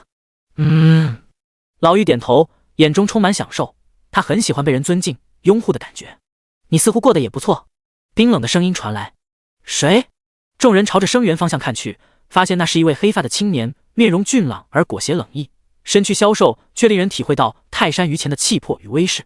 他身穿紫色长袍，那衣袂于风中抖动。居然是你！所谓的祭司大人惊慌失措，尖叫：我都跑到光芒阵营的这种小地方，你也要报复我？这位祭祀大人苍白而病怏怏的头发中却有绿发存在，那么不用想，便是月魔族曾经的祭祀。你活在世上，我是不会允许的。男子摇头轻叹，虽然是自己当时的计划有误，但他仍旧不可饶恕。祭司大人，他是你的仇人吗？旁边的大汉说道。放心，我们会保护祭司大人的。没错。其他人纷纷应和，有我们保护祭司大人，您是不会有事的。那些大汉说着，抄起砍刀、铁棒，那些都是他们赖以为生的东西。林夕摇头，毕竟都是20级以下的存在，又是愚昧的村民，他也不想对这些人怎么样。祭司眼中闪过欣慰，然后突然想到什么，面色微变。你把我的孙儿怎么样了？刚刚的尖叫明显是发生了什么事。他在下面等你了。话语如同死神的呼唤，令人不禁胆战心惊。你混，嗨嗨！他大怒欲骂，身躯颤抖，却猛然咳嗽起来。祭司大人，众人关心不已。他咳出紫黑的血在手上流出，让众人不得不看见。林夕哑然失笑，不错，演得很好。可惜你看我像是那种因为人年老，因为人体衰便会心慈手软的人吗？显然不可能是。老妪惨笑，没想到我咳嗽出血，居然在你眼里是在演戏。好，好啊。他流出老泪，孙儿，我唯有去见你了。说着便要举起手中的拐杖打自己，似乎挥得很重。祭司大人，众人纷纷上前阻止，包围住他。你们不要再劝了，他不是你们可以对抗的。老妪在许多大汉的夺取下，竟然被拿走拐杖，2位大汉则是搀扶住他。这戏演的灵犀失效，在我解开月魔族封印后，你的血脉也被解开，现在实力也提升到70多级，怎么可能在一群连20级都不到的人面前无力阻止？你这混账东西，祭司是怕误伤了我们。一个大汉大怒，举起手中的铁棒冲来。摇头，愚昧，会害了你们自己。若非我有足够的实力不被你们的鲁莽所伤，寻常人已经成为诡计的牺牲品。在那大汉来到林夕面前，挥棒而下的时候，正要给他脑袋开花的时候，正要发生流血事件的时候，突然停止，如同时间禁锢般戛然而止。呼！微风吹过，那大汉侧倒在地，已经失去呼吸，表情呆滞。祭祀瞳孔骤然缩小，是什么时候发生的？什么都看不明白，他也没有出手，这个大汉便已经倒下。老李！众人炸开了锅，纷纷杀去，眼中带着愤怒。去死！你必须付出代价！周围的大汉纷纷抄起打猎的武器杀来，来势汹汹，表情愤怒。林夕被包围在中央，无处可躲。你们是无辜的，但不代表你们是善良的。林夕轻轻笑，似乎在解释，似乎在说明。你们觉得呢？呼！如有冷风习习而过，再无人回答。那些赶过来要拿下他的人都已经倒在地上，一动不动，失去呼吸，失去生命征兆。祭祀惊怒，这些人犯了什么罪？你要如此待他们？他们没有犯罪，不过他们之所以死，作为始作俑者的你，下辈子要好好反省，切记。林夕面色淡然。阿爸，这个杂碎，我要杀了他！躲在茅草屋后的孩子目睹自己的父亲倒在地上，死在面前，泪眼婆娑，带着仇恨、愤怒、不甘，握着拳头，眼中那是不死不休的血海深仇。他们被母亲拦住，否则或许会不顾一切的要和林夕拼命。孩子是无辜的，不过无辜归无辜，他们长大后来报复我，世世代代传承下去，迟早会出现一些棘手的对手，所以我喜欢赶尽杀绝。林夕说这话的表情是怎么样的？平淡如水，温文儒雅，漠不关心。此时的他犹如死神。祭司的心在颤抖，他颤颤巍巍的转头，再次看去，发现全部都成为死人了，老人、妇女、孩童都成为死人。你的心是有多冷血？祭司表情如哭如笑，无法形容，苍老的脸，无尽的惊恐。有多冷血？抱歉，不知道。林夕表情认真，有许多人都这么问我，不过我都是回答他们我不知道。什么是对，什么是错，我从来不在意，我在意的只是自己身边的人，其他不相干的，得罪我便是死罪，不得罪我，我不会出手伤人。好多人都说我迟早要付出代价，迟早会遭天谴，但可惜我活得好好的，并且会一直活着。当初我杀了太多的人，曾怀疑自己错了，感到愧疚，所以我封印记忆，以全新的身份存在。但可惜的是，我错了，真的错了，并且付出错误的巨大代价，难以承受的代价，所以我发誓，我不会再犯错了，永远。夏日的风侵入身躯的时刻，竟然是冷冷的。祭司不能回答他了，因为已经在地上不能动弹，无法思考。烈日当头，这些尸体注定遭受曝晒。杀孽业障越来越多了吧？他喃喃深吸口气，离去。多就多吧，天神的试炼，我很是期待。第180章，神魔嘉年华。漫无目的的在路上走着，突然感觉气氛很压抑。烈日当头，烫的地面犹如火炉，吹来的风也是热风，难受异常。林青，你是不是也觉得我很残忍？突然出声询问。我只是感觉你似乎变了个人一样，和当初完全变成两个人。林青道。还记得风雨城那时，林夕还因为屠杀了平民而产生愧疚，现在却已经滥杀无辜，那就是觉得我很残忍了。轻轻笑了笑，风轻云淡，毫不介意。林青心神紧张，怕他突然发作。不要紧张，我说过，得罪我的人我才会遭到我的报复。可那些小孩，他们以后必然会得罪我，我现在只是未雨绸缪。可是以他们的血脉天赋，以后定然是没有丝毫威胁的蝼蚁而已。林青反驳。没有丝毫威胁。林夕摇头。之所以是高等生物，是因为他们有脑子，会思考，不是只会依靠自己的生物，所以很危险，每个人都很危险，也包括你。林青问。不包括我。他漆黑的眼睛，幽深的瞳孔，平淡的语气，恐怖的话。不是人吗？林青沉默。到底是什么存在？你忘了，我可是只狼啊。林夕哑然失笑。狼吗？残忍的狼，还是嗜血的狼？叮！距离冒险者来到神魔大陆已经1年整，天神决定举办一次神魔嘉年华，具体事宜将发布在一级主城白虎城。同时，天神不允许白虎城附近5000里发生战斗。脚步一顿，神魔嘉年华，游戏活动，眼中带着饶有兴趣。这不算游戏的游戏也会有活动。起步前往白虎城，决定去见识下。玩家也就是冒险者已经炸开了锅。卧槽，终于又有新的资料片了。神魔嘉年华到底是什么？快去白虎城看看，周年活动啊，奖励一定超级丰厚。此时白虎城的城主满头大汗，本就肥胖的身躯伴随油腻之感，怎么就要在我的白虎城举行呢？哎，白虎城的空中陡然出现一颗斗大的金色眼球在转动，似乎在巡查。叮！白虎城为中心，25000000乘以25000000范围内成为安全区，不允许发生战斗。白虎城是最靠近西方的一级城市，也是距离黑暗阵营最近的一级城市，是距黑暗阵营那些强大魔族于外的雄关，堪称除皇城之外最雄伟巍峨的城池。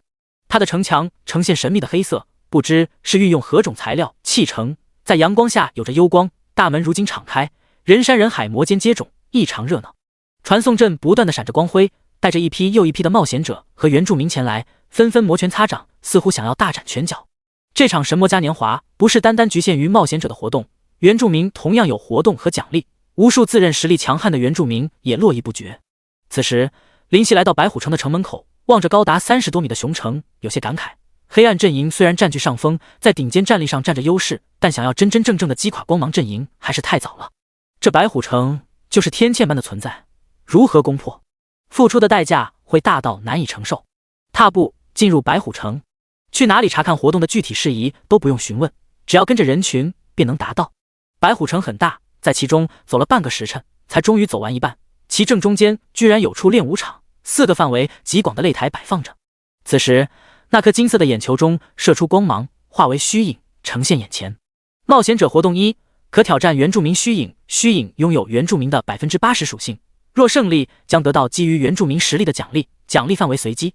例如你战胜神级原住民，有 40% 几率得到仙级物品， 60% 几率得到神级物品。冒险者活动2，可组队挑战仙级及以上原住民，天神将会根据双方实力差距得出双方最终奖励。注1，最多可组万人团。注2，需经过原住民同意。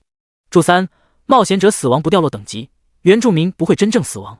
冒险者活动3，冒险者可参加仅限于冒险者自身的比武大会，胜出将得到丰厚奖励。第1名，本职业低阶神器一件，等级加20。第2名，本职业高阶仙器一件，等级加15。第3名，本职业中阶仙器一件，等级加10。第4至10名，本职业低阶仙器一件，等级加5。原住民活动1，比武大会原为黑暗阵营举办，现天神决定让全神魔大陆的强者都前来参加，分为仙级和神级2个层次。神级第1名1，专属称号；2，全属性加50000。3，规则知识1块。4，高阶神器一件。第2名1，专属称号；2，全属性加50000。3，高阶神器一件。第3名1，专属称号；2，全属性加40000。3，高阶神器一件。第4至7名1，全属性加30000。2，中阶神器一件。仙级第1名1，专属称号。2. 全属性加40000。3. 化神11块。4. 高阶神器一件。第2名1. 专属称号。2. 全属性加40000。3. 中阶神器一件。第3名1. 专属称号。2. 全属性加30000。3. 中阶神器一件。第4至7名1. 全属性加20000。2. 低阶神器一件。原住民活动2：凡族挑战，规定时间内击败本族或本家之祖的虚影，若挑战成功，全属性加20000；若挑战失败，全属性5万。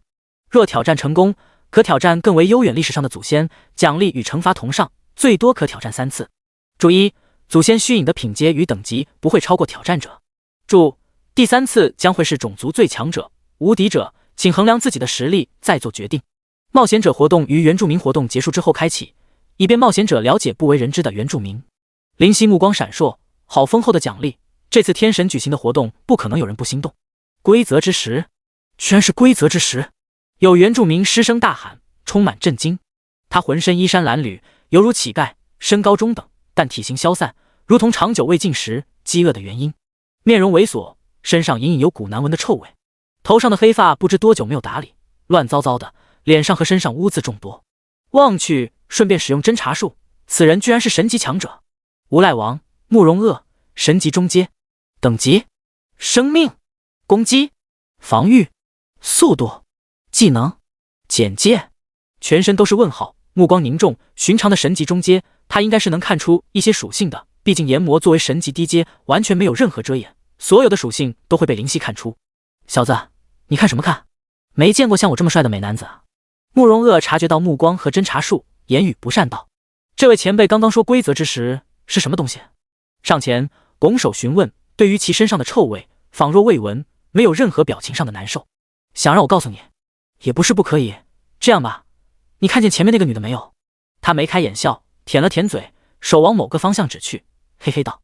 林夕随着手指的方向看去，那位女子身穿火红色的衣袍，只能看见背影，但可以看出其身材诱人无比，一头火红色的长发散落在后，气质突出。她站在那里，周围人都忍不住目光带着欲望，太诱惑了，简直是魔鬼的身材，天使的面容。看见了，点头，带着疑惑，她怎么了？你看那身材，火爆不火爆，带感不带感？很火爆，很带感。林夕认同道。如果给你个机会，你愿不愿意上去摸上一把？愿意。这样吧，我考验下你的胆气如何？慕容鄂挤眉弄眼。哦，来了兴趣，怎么考验？你在这人群中上去狠狠地抱他，搂住他，然后让他沉溺你的怀抱中，而且他还不想反抗，一副小鸟依人的模样。我就把规则之石是什么东西，它有什么作用告诉你，就告诉我规则之石是何物品，没有其他的。林夕再问。慕容鄂一愣，你觉得你办得到？我为什么办不到？挺胸，摸摸脸，自恋道，别的不说，单单就论自己的帅，不用说了，我那是100个放心。哦，是吗？这么棒。第181章生命轮回珠。慕容鄂似乎吃了一惊，而后笑道，好，有魄力，我佩服，五体投地的佩服。那成，如果你真的做到了，我把这玩意儿给你。他的手中出现一颗绿色的珠子，绿光莹莹，很是不凡。侦查术，生命轮回珠，神级物品，效果可以使肉体死亡，只剩下灵魂的生命重新拥有肉体。效果放于身上，全属性加10000。简介：传言是天神的血液所化，成为稀少至极点的神级宝物。这东西有什么用？林夕不解。使灵魂重新具有肉体。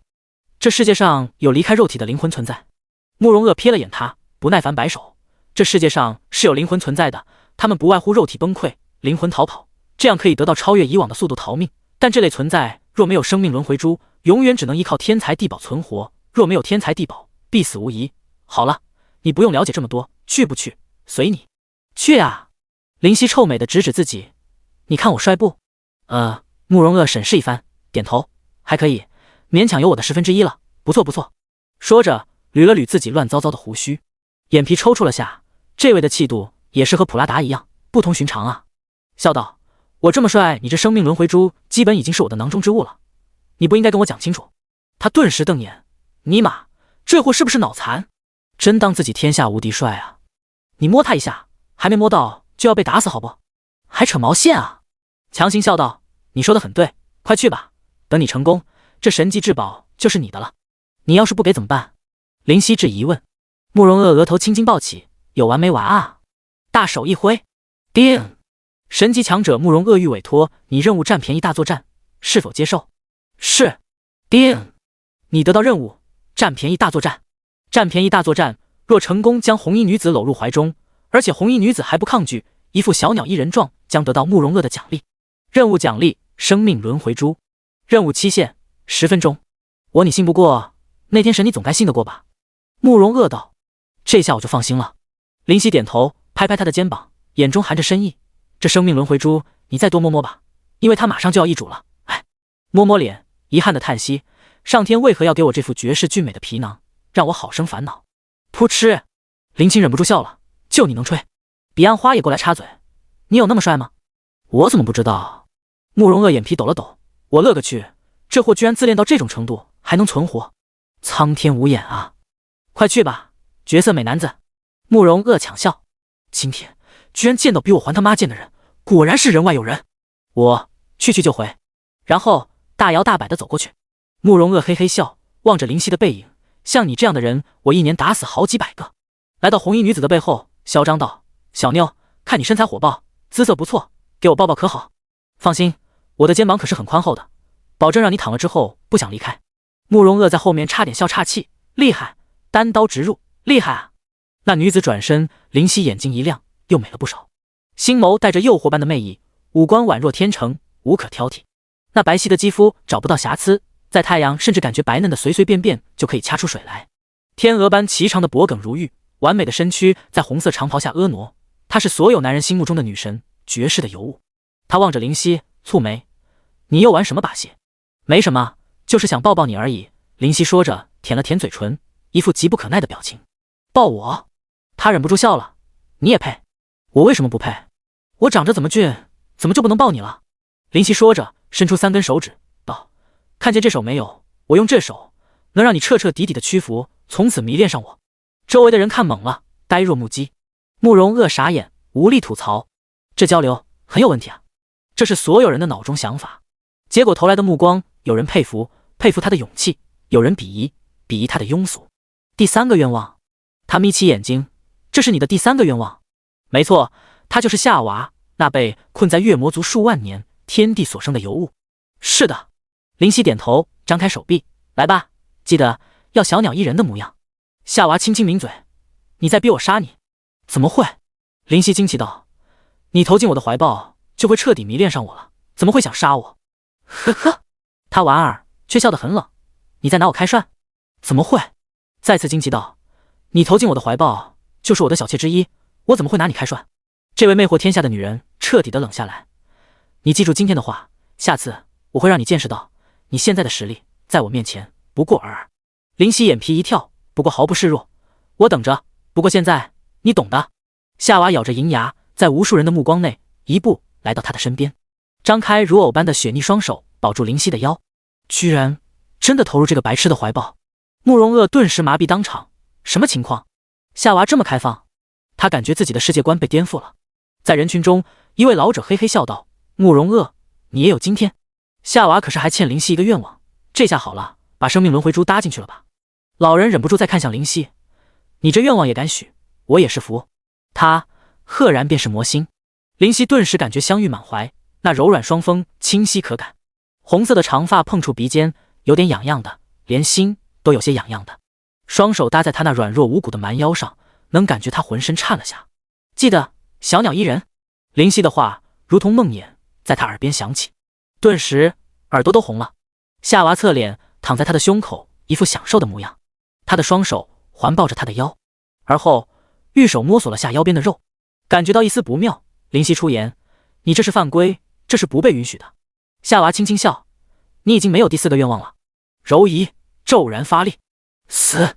倒吸口冷气，这可不寻常的力道，而是他仙级巅峰的力道，何况他又不是寻常的仙级巅峰。脸上的笑都快撑不下去，却不得不硬撑。你再这样我就要不客气了。林夕再次轻言：你可是在我的怀里。夏娃心中一紧，不敢放肆，松开手。好了，结束。林夕淡淡道，环抱他的手松开，立刻脱离，咬着银牙：你给我记着。我记住了，你也给我记得我当初说过的话。我这人没什么优点，但唯一的优点就是从来不会食言。林夕反击。哼！夏娃冷哼，眼中带着杀意，转身离去。林夕也转身向慕容鄂走去，在无数人羡慕嫉妒的眼神中，如果眼神能杀人，现在他已经是一具尸体。你哪里不会食言？林青忍不住道。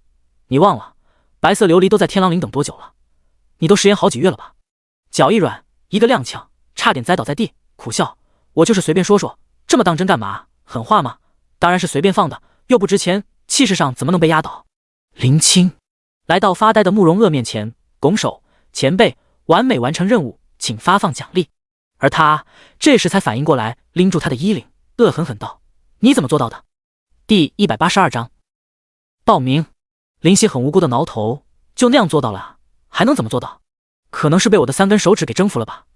那语气似乎觉得这是理所当然的，那语气让慕容鄂想打人。被你的3根手指征服了？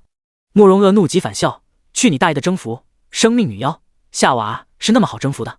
林夕双眼茫然，什么生命女妖？装！你接着装，老子就不信你不认识他还能从了你。他目光带着凌厉，不复刚刚的随性，无奈的摇头。不管怎么样，我总归算是完成任务了吧。拿来吧，生命轮回珠。别呀！慕容鄂突然笑了，我和你随便说说的，你看你还当真了，真是。可是你任务也给我了，总要给我奖励吧。林夕很是无语，这件怎么样？这也是宝物。慕容鄂手上出现一把短笔，银色的光辉闪耀。荧光刃，仙级中阶，攻击2200效果，攻击正 15% 效果，附带破甲。简介：先是寒芒仙道，随后银光如龙，这是一把上好的仙器。怎么样？不错吧？都一样，是奖励，换一下差不多的。他干笑说道。叮！慕容鄂尝试更换任务奖励，将生命轮回珠更换为荧光刃，是否同意？否！立刻毫不犹豫的选择否。不干！脸色顿时难看。干嘛不干？林夕指了指自己，你看我像是傻子吗？像，自恋成那样，还不是傻子谁信啊？慕容鄂心中腹诽，不过表面当然是矢口否认，不像，当然不像。这不就得了？我虽然不知道生命轮回珠的第一个效果算强算弱，但起码第2个效果不是非常不错的，放在身上就能提高10000的属性提升，这可不小。就算是攻击都能加10000点，还不算其他，一把荧光刃才加多少攻击？你要仙器？喏，我给你几把吧。说着，从储物戒指中拿出2把仙器，一剑一刀，剑为金，刀成银，两者交相辉映，惹人眼红。最过分的是，2把都是仙器。慕容鄂瞪大眼，你哪来的仙器？很是无辜的耸肩，自己捞到的呀。哪里捞到的？这家伙莫非去抢了哪个国家的国库，或者是神级强者的古墓不成？这就不好透露了。林夕不耐烦道，快点把生命轮回珠给我。这个要不再商量商量？慕容鄂满脸鳄鱼，没有商量，快点给我。林夕冷笑，我花了最后一个愿望才得到的奖励，岂能说没就没？拿去，小兔崽子！面色突然恶劣，气哼哼道，小子，不要给我逮到机会，否则老子一定让你好看，居然敢坑老子！事到如今，他自然是知道这家伙是有把握才说出那些屁话。绿色的珠子出现在他的手上，满是肉疼的将珠子丢给林夕，伸手小心的接住，言道，多谢前辈的奖励，立马滚蛋！才来白虎城就发生这样的事，他已经感觉自己倒霉透顶，一脸悻悻的甩身而去。去了躺饰品店，买了紫色的网状物包住珠子，别在腰间。不错，笑了笑，对于这身行头颇为满意的点头。这颗珠子居然能提供整整10000的全属性，真是不可思议。忍不住询问林青，青儿，你也是天神的血液所化，可知道这颗珠子？林青应道，生命轮回珠是天神血液变化最多的，但依旧非常稀少，或许已经绝迹也说不定，因为天神的血液所化的本来就非常少，过去还出现过生命轮回珠，不过那是3000年前的事情了。那第一个效果究竟算不算价值很高？用得好，价值很高；用得不好，毫无价值。林青道，神级之上都可以灵魂离体而不散，你可以帮助他们恢复肉身，但他们会怎么看待你就不知道了，要看对象。曾经似乎有过帮助神级之上恢复了肉身，反而被他杀害夺走一身宝物的人。目光一凝，如果使用天神的誓约呢？单单的灵魂，天神誓言是不可以使用的，使用了也不会奏效。好吧，对现在的我而言，只有第2个效果才是最值得关注的，至于复活谁，现在也不用考虑。灵魂铁，神级之上，现在的自己不过仙级中阶，暂时还接触不到才是。还是先关注神魔嘉年华吧。对了，慕容还没有告诉我规则之石到底有什么用，青儿你知道吗？突然想起那比武大会神级的第1名奖励的东西。不清楚。林青回答。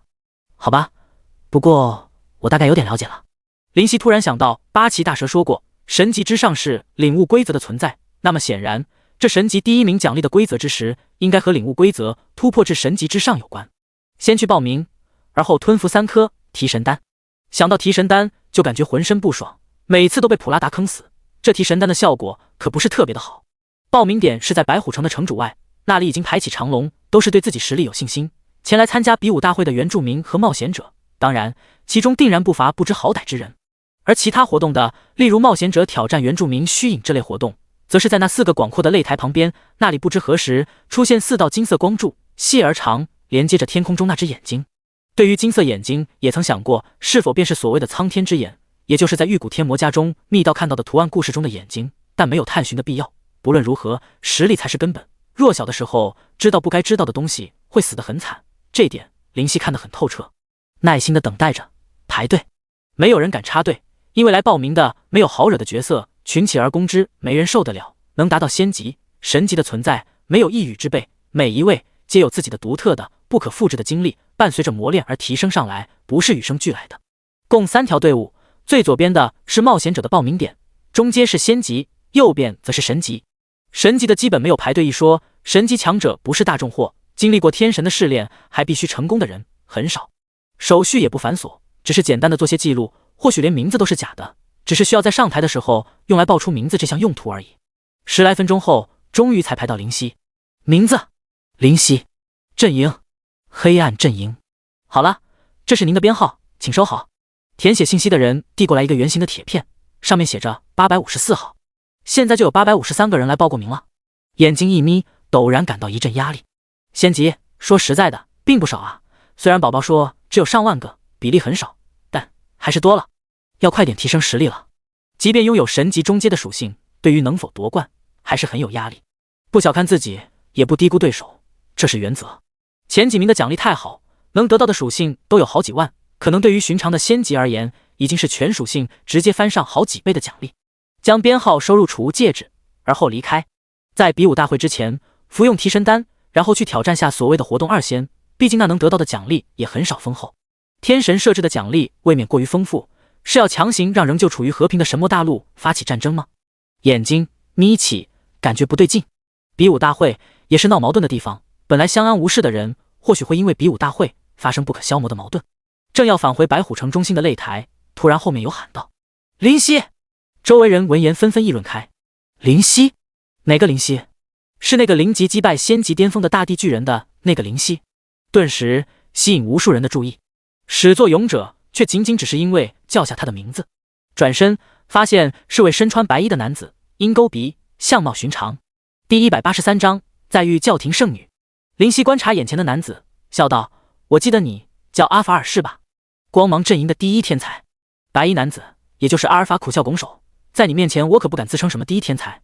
当初你在白龙城外那一战，可以说让东大陆所有强者都知道你的存在，以0级战胜大地巨人，这份恐怖的实力和潜力已经名垂青史了吧？什么名垂青史？我当初也是付出巨大的代价才战胜他。林夕摆手，一笔带过。你找我何事？无论如何，我都是黑暗阵营，而你是光芒阵营，如此光明正大的交流总是不大好吧？没什么大不了的，最多被一些不知所谓的小人私下议论而已。相比之下，只要实力足够，什么都不是问题。想要拥有更强的实力，不就是为了活得更精彩、更自由吗？何必拘泥小节而不自在？阿尔法耸肩，这想法倒和我的观念相差不多。他是林夕，不是说林夕是紫发吗？怎么这个是黑发？不过这属性确实厉害，神级也不过如此吧。周围人指指点点，议论纷纷。我要去找个住房，如果有话要说，先跟我来可好？被人看着的感觉并不喜欢。林夕道：“好的。”阿尔法点头认同。两人来到一处住宿点。你好，需要我为你做点什么吗？老板立刻笑着躬身迎上来。住宿时间的话，到神魔嘉年华结束需要多少？大概200金币。200金币？一头黑线，现在房价这么高，白虎城的地段是有多值钱？因为活动期间人实在太多，所以老板显得很是为难。我来吧，阿尔法说道，手中拿出一把仙器。这把仙器值多少钱？我们这里不收兵器啊。老板异常为难，要不二位先去当铺或者武器店走一趟？阿尔法眼角一抽，感觉有些尴尬。顿时场面很冷，两人都很无奈，面面相觑。要不想去趟当铺吧？林夕提出意见。好吧。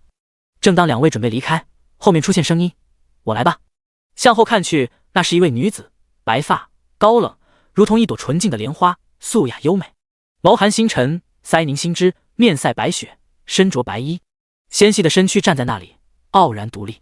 住房老板看得眼珠子都快瞪出来，这也太漂亮了点吧。林夕眼皮一跳，这位和龙语者木婉儿还真是双胞胎姐妹，都是同样的性子。多谢，拱手道谢。她便是当初在离开地狱通道后索要属于自己宝剑的女子，教廷圣女。实在没想到会在这种情况下见面。无需道谢，我说过欠你一个人情，现在同样生效。若有事可去教廷寻求帮助，只要力所能及，我会帮你。他淡笑，一步来到陷入呆滞的老板面前，伸出手拿出一袋金币。你点一下吧，200金币。好的。老板反应过来，接过袋子。你也是来参加比武大会的？林夕问。是的，毕竟规则之石这个奖励实在太过分。他道。规则之石是帮助领悟规则的。是的。他抿了抿唇，神级和神级之上的门槛便是规则，得到规则之石，即便上突破无碍。原来如此，心中恍然，又有些震惊。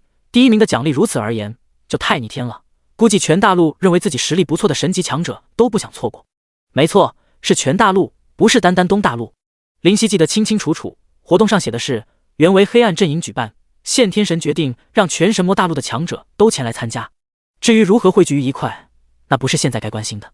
我这里还有些事情好处理，先告辞了。教廷圣女说道。告辞。他便在周围人迷恋的眼神中带着香风离去。老板引着他们来到一处住房，阿尔法和林夕进入后关闭房门。你找我什么事？不再废话，但毕竟没什么交集，找自己不可能什么事都没有，只是闲谈。你去过龙域？他终于说出自己的目的。是的。倒也无需遮掩，大方承认。你对我师父做过什么？他眼中闪过凌厉的金光，先是愕然，而后哭笑不得。我能对你师父做什么？话说你师父谁啊？龙语者，他淡淡道。林夕愣在当场，不知如何言语。阿尔法是龙语者木耳的弟子，真的假的？实在无法将两人联系到一块去。不用这么震惊吧？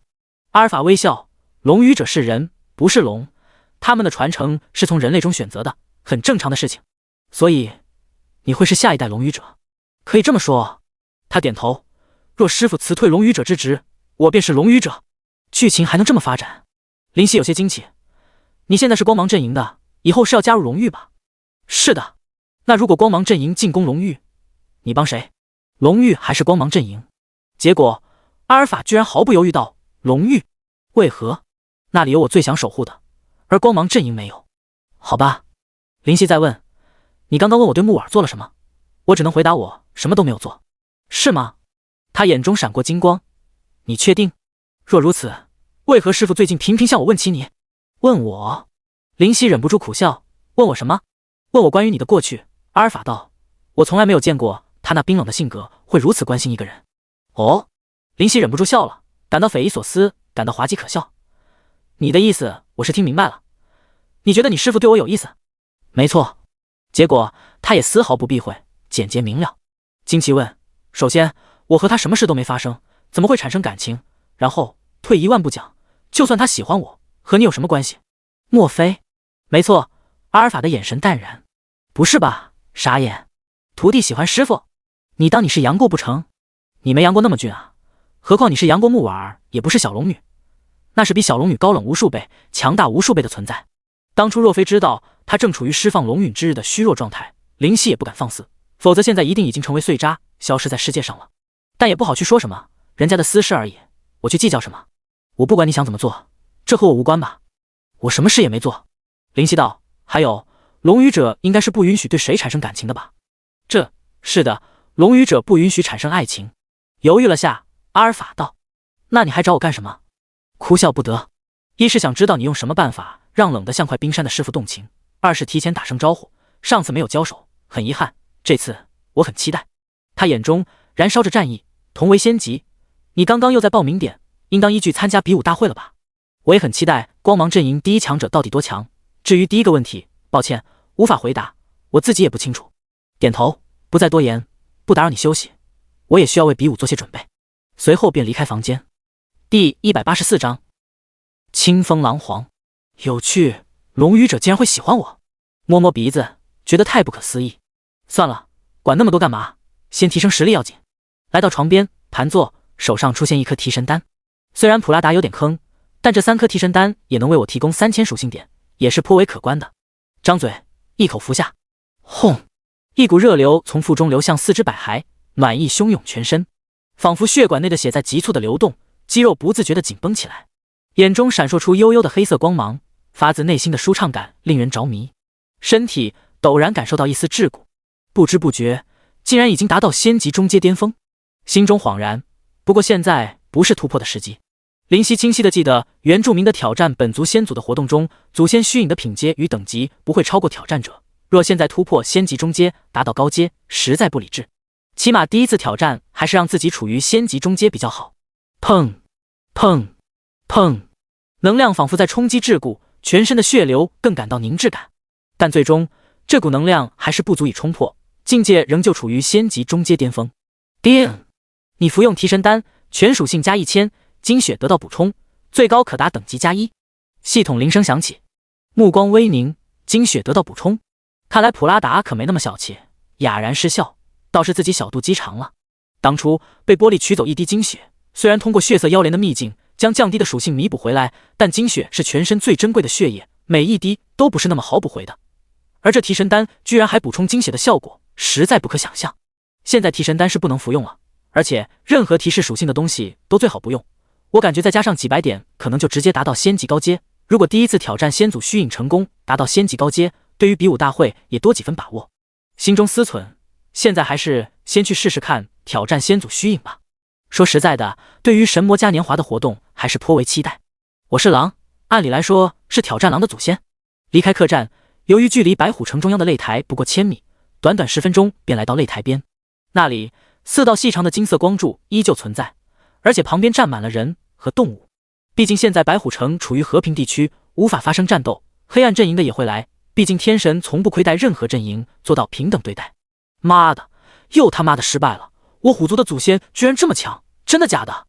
黄皮黑斑的老虎悻悻地吼了声，满是不甘。同境界我居然只承受3下就跪了，天神有没有搞错？是不是出问题了？这还是同境界？老大加油！旁边一只小小的老鼠立刻鼓舞道：“放心，总共可是有3次，再怎么样，老子也要过一次。”他摩拳擦掌，准备再战。天空中，神级强者浮空，用手触碰光柱，时而皱眉，又时而舒展。飞天是他们和鸟类、巨龙的专利。金色的巨大眼睛在空中不断的观察着，瞳孔移动着，很是引人注目。让让，别挤啊！你挤有什么用？前面人那么多，你待会再来吧。靠，不要再挤了！别以为这里现在是安全区就可以放肆。现在是大家最感兴趣的时候，我们明天再来吧。又不是特别紧迫的活动，要等决出玩家比武大会的冠军才结束。现在来原住民的比武大会都还没举行，早得很。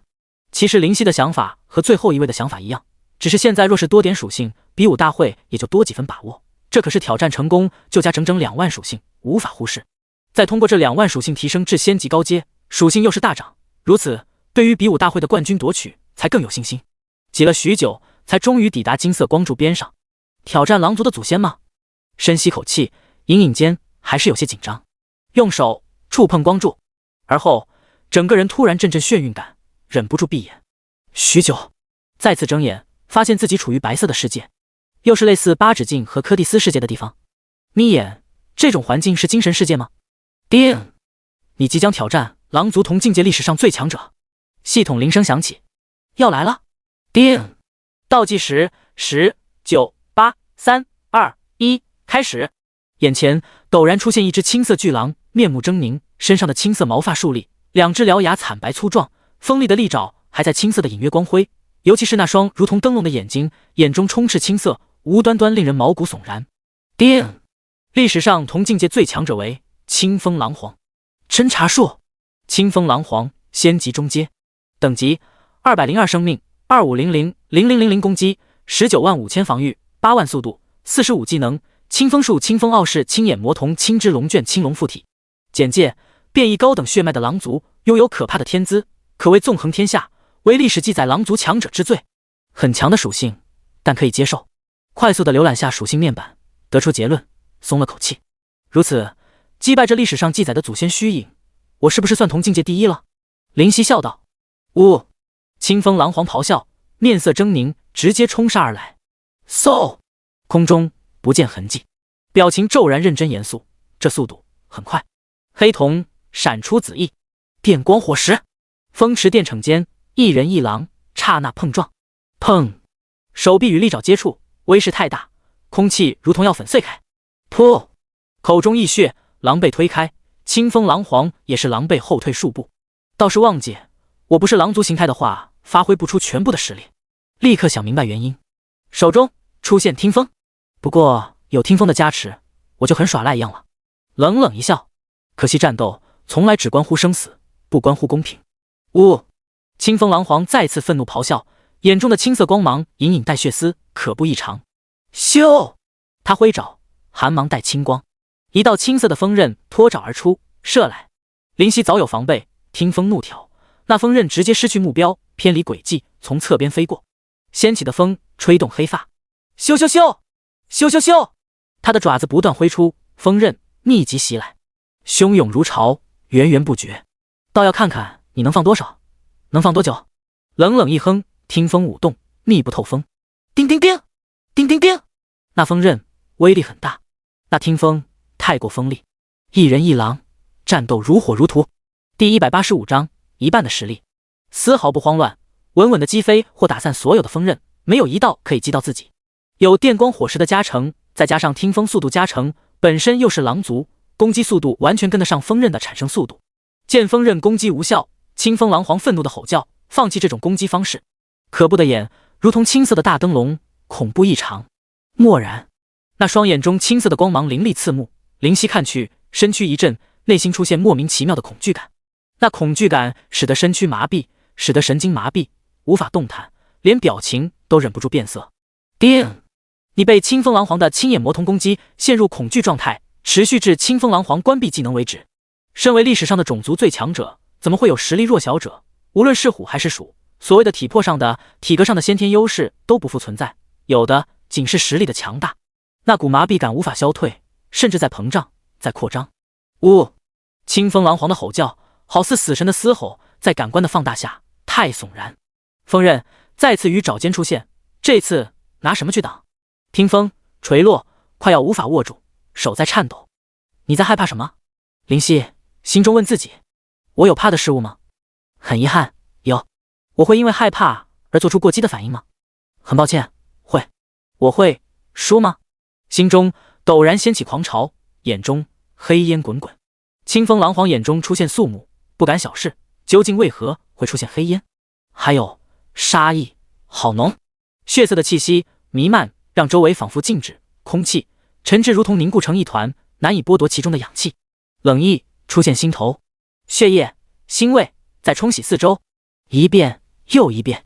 红色杀气与黑色浓烟交织出一副狰狞的图案。叮！你挣脱青眼魔瞳的恐惧效果。清风狼皇身躯微震，有人真的做到挣脱我与生俱来的眼睛。我有些小看你了，清风狼皇。林夕缓缓开口，语气淡然。我发现我过分依赖天神所给的侦察术，从而产生轻视，这是我的错。现在真正的战斗才开始，是吗？清风狼皇第一次开口，笑道：现在迷途知返，为时不晚。我能和你交流。我已经死了，再强逃不过历史的滚滚齿轮碾压。天神是攫取我仙级中阶为止的记忆而已，之后的事情我并不知晓，只知道自己死了。他淡淡说道，仿佛无所谓。你死了不怕吗？林夕问。怕，但怕无法解决什么，只会让失败更彻底，所以怕没用，唯有战。他眼中战意滔滔。你的想法和我一样，唯有战。赞同点头，而后不约而同付出实践。斜剑决然刺出，暗淡的听风缭绕着黑色的烟。呜！清风狼皇怒吼，这次不是单纯的吼叫，青色的风于口中成型，由微风到大风，再到飓风，最后龙卷风骤然随吼而出。青色龙卷在空中咆哮，席卷而来。那风比剑凌厉，比剑急速，眼中寒芒，手中残影，急闪，整个身躯被青色龙卷包裹。这是风，无可阻挡，消失在风中，失去踪迹，唯有剑与风摩擦的呼啸。清风狼皇眼睛眯起，这你又该怎么破开？蓦然，雷霆炸裂，紫色的雷霆在风中膨胀，愈演愈烈。雷霆之刺，砰！龙卷破开，电流弥漫。清风狼皇感觉身躯都有些麻痹，被电流溅射到。没想到你居然掌握雷霆！震惊道。只是因为血脉而已，灵犀回答。当初自从接受宝宝的祝福，自己就出现雷霆属性，至于缘由并不了解。你也是变异血脉吗？他问。可以这么说，毕竟后天变异也算变异吧，也不可能会将宝宝的事情和他讲。看来狼族还是有天才的。清风狼皇感慨，自我之后再没有出现过变异狼族，现在居然再次出现，是我狼族大兴之兆。或许吧，并不正面去接受这带着赞美的语句。让我再看看你的能耐吧。他笑了，在这处空间，任何技能的惩罚都不会带到外面，所以你可以尽情释放。是吗？悠悠的眸子隐含金光。来吧，狼族的天才，战胜我，你就是历史上的狼族最强者。他大笑，语气期待。狼族一直没有什么真正的强者，只能在低端的可怜食物链称王称霸而已，所以每一位变异血脉的拥有者都是应运而生，不半途夭折，定然有所成就。你是历史上的狼族最强者，那前面两位呢？灵犀疑惑问。对此，他的笑戛然而止，半晌才道：你要明白，历史是会断层的，一旦断层，过去将不被历史记载，但不被记载不代表不存在。心中恍然，历史终究只是历史，而不是古往今来。但即便如此，无论前两位我们狼族的存在多么恐怖，我也不信我无法企及。同境界的实力是有极限的，你也应当明白，他们拥有再过分的实力，我也不信能超越我多少。清风狼皇摇头。林夕明白他的意思，超越结界的极限便会突破，只是极限因人而异而已。来吧，战胜我，取代我，我们狼族需要巅峰强者。他再次燃起战意。接下来我要使用我最强的技能，你也拿出你最强的技能吧。摇头。怎么不愿？他的语气骤然渐冷。林夕淡淡道：你太自以为是了。你说什么？清风狼皇顿时如同被点燃，愤怒大叫。我说得很清楚，你太自以为是，眼中带着怜悯。你应该在你存在的时代毫无敌手，所以才产生这种孤高的性格。天下英雄太多，你前面的两位，我敢肯定，随手间便可将你打落所谓的历史最强。呵呵，好，说得好，我让你拿出你最强的技能，你不愿，也就是说，你认为你的极限不是我，而且我面前的两位，是吧？好，很好。他怒极反笑，如此，就让我见识下你的实力。如你所愿。点头。刚刚我没有发挥我一半的实力而已。没有发挥一半的实力？这怎么可能？清风狼皇震惊，他这是在心里说想要压垮我。没错，一定是这样。我拥有杀戮之心，伤害可是有翻倍效果，所以刚刚只是闹着玩，现在来吧。林夕说完，出剑。蓦然，周围莫名其妙的有吟唱，有嘶吼，剑意如潮，空间在颤动，如同恐惧。左右环顾，清风狼皇不明所以，这是怎么回事？你还不懂吗？你的实力不过如此。听风不复暗淡，化为一道白色的光。混账！他愤怒大吼，青龙附体。吼！青色的巨龙拔地而起，缠绕他的身躯，让他的表情更加狰狞。身躯膨胀，青色狼毛泛起微光。你还是迎接死亡吧。清风狼皇的声音变得威武，语气肯定。林夕微微一笑，是吗？拭目以待。死战欲起。第186章。狼帝。周遭隐隐间的青龙咆哮令人战栗。吼！说出是龙吟还是狼吼，只知晓声音中充斥的痛苦。我以狼的身躯拥有巨龙的体魄，你凭什么能赢？他狞笑，扑来。庞大的身躯带着压垮一切的气势。神魔乱舞。灵犀轻声道。听风化为一道流光，紫色的流光说不出声源的吟唱和嘶吼愈演愈烈。咻！射出。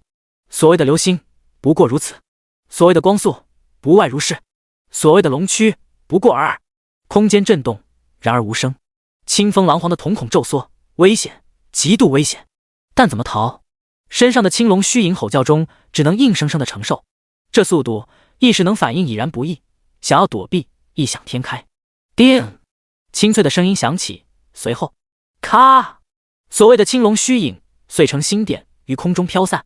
他的瞳孔睁大，眼睁睁看着自己的青龙附体轻而易举破碎。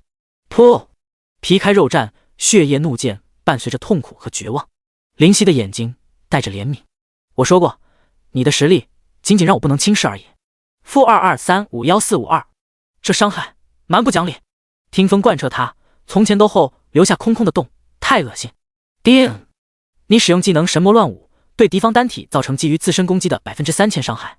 那生命简简单单的失去大部分，仅仅剩余200多万，只需要补上一下便可杀死。这便是你的全部实力？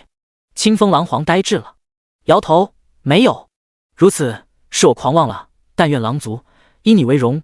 他的眼中带着悲凉，带着敬佩，化为星点消失。叮，恭喜原住民击败历史上的狼族强者之最，获得奖励全属性加20000。叮，你击败历史狼族强者之最，在仙级中阶之前的狼族原住民参加第1阶段的返祖挑战考验时，将会遇到你的虚影，全身泛起暖意，如同烈日照耀，身上出现紫光，渐渐滚烫，汗水流出。咔，感觉体内的桎梏碎开，如同堤坝至于承受不住滔滔的江水，力量绝地般汹涌。叮，你突破仙级中阶，达到仙级高阶，属性大幅度提升，四肢百骸间不断接受着力量的洗礼，身躯更加坚韧，眼神更加凌厉。许久，那股突破的快感才缓缓退去。仙级高阶了，在之上便是神级。眼中裹挟期待，终于到了迎接天神试炼的最后一步。叮，恭喜你通过第1阶段的返祖试炼，是否选择挑战第2阶段？听到系统声音，眼中闪过一抹犹豫之色。要不要尝试直接挑战第2阶段呢？若成功，又会有巨大的提升。是，咬牙，大不了失败而已，总要见识下所谓的不被历史记载的存在吧。呜，一道嘹亮的狼嚎传来，映入眼帘的是一只金色之狼，金色的狼身，金色的狼爪，全身只有这一种颜色。它如同抹上了金粉，全身金灿灿的，身躯却与寻常野狼无异，没有任何显眼之处。可以啊，都可以挑战我了，勇气可嘉，不得不说，勇气可嘉。他咧嘴笑了。侦查术，狼帝，等级202生命，攻击，防御，速度，技能。简介：狼中帝王，无可匹敌的存在，睥睨天下，斩尽所谓的天骄妖孽，不被历史记载的高傲者，传言其所过之处，神魔皆惧。看不见，同等级，除了简介和名字，属性完全看不见。面色陡然大变，是差距太悬殊了吗？那么现在，小家伙，让你稍稍见识下本地的实力吧。他的话傲气凌云，如同施舍。眼前金色出现，那是狼爪，而后身躯化为虚无，消失在这白色的世界内。叮，返祖试炼第2阶段失败，请再接再厉。狼帝在灵犀被传送之后，啧道：“这小家伙实力不错，居然还服用了化形草。不过这些都不重要，关键是好重的杀孽啊！这起码都是10多亿的生命葬于他手，可惜了。”遗憾的摇摇头，天神的试炼下，这么重的杀孽，他十死无生。白虎城擂台旁的金色光柱边，依旧人潮拥挤。林夕陡然睁眼，心有余悸，好恐怖的实力，居然被直接秒杀。摇头苦笑，不愧是狼帝，当得上狼中之帝。甩去那份心计，目前还是关注比武大会，后面的2段试炼还是之后再考虑吧。差距太悬殊了，哪怕是现在，对于比武大会也不敢有任何掉以轻心。夏娃在刚刚见到的那一刻，我便用了侦查术，他也是仙级，而他的属性和狼帝一样，看不到。这份压力，林夕一直在心中。夏娃比现在的我还要强吗？虽然感到难以置信，但有些东西由不得你不信，没有办法，因为有些才能与生俱来便已经决定了，别人能，而你不能。努力是未必有效的，天才和庸俗，无情的命运告诉世人，二者本身就不同，没有机缘便没有任何可能性。当初的宝宝就是自己的机缘，所以才有机会达到现在这个地步。世态本就炎凉，冷暖唯有自知。叮，您好，比武大会仙级擂台第854号选手，比武大会将于神魔历135896年8月1号举行，请做好准备。本次比武大会前期将采用淘汰制，一个擂台每次100人，战至最后3人可入围预赛。8月1号，那就是明天了。安排的还挺紧凑的。返回客栈住处，果断服用2颗提神丹。叮，你服用提神丹，全属性加1000，精血得到补充，最高可达等级加1。叮，你服用提神丹，全属性加1000，精血得到补充，最高可达等级加1。叮，你服用提神丹次数已满，再次服用将不会具有任何效果。成功通过返祖试炼的第1阶段便提升2万的属性，然后突破到仙级高阶又大幅度的提升属性，实力增长恐怖。林夕忍不住打开属性面板，观察自己的属性。紫电天狼，仙级高阶，等级202生命，36000000攻击，29万防御，14万速度，51技能，雷霆之刺，电光火石，急闪，雷霆万钧，杀戮之心，祭月，破戒。简介：回忆起过去的黑发青年，他到底拥有怎样的隐藏能力？他到底是正义的使者，还是灭世的魔王？这属性已经超越普通的仙级层次太多。林夕还是摇头，不够。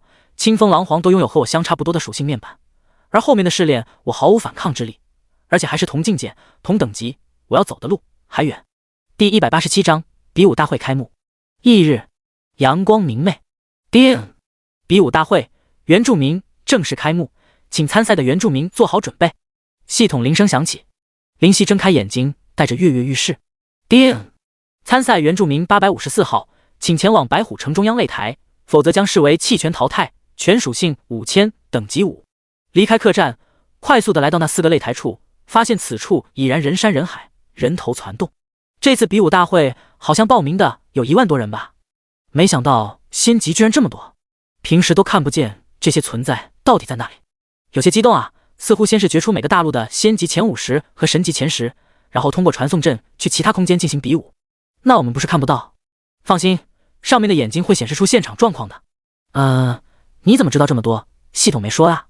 我大表哥是白虎城城主的贴身侍卫，他透露给我的。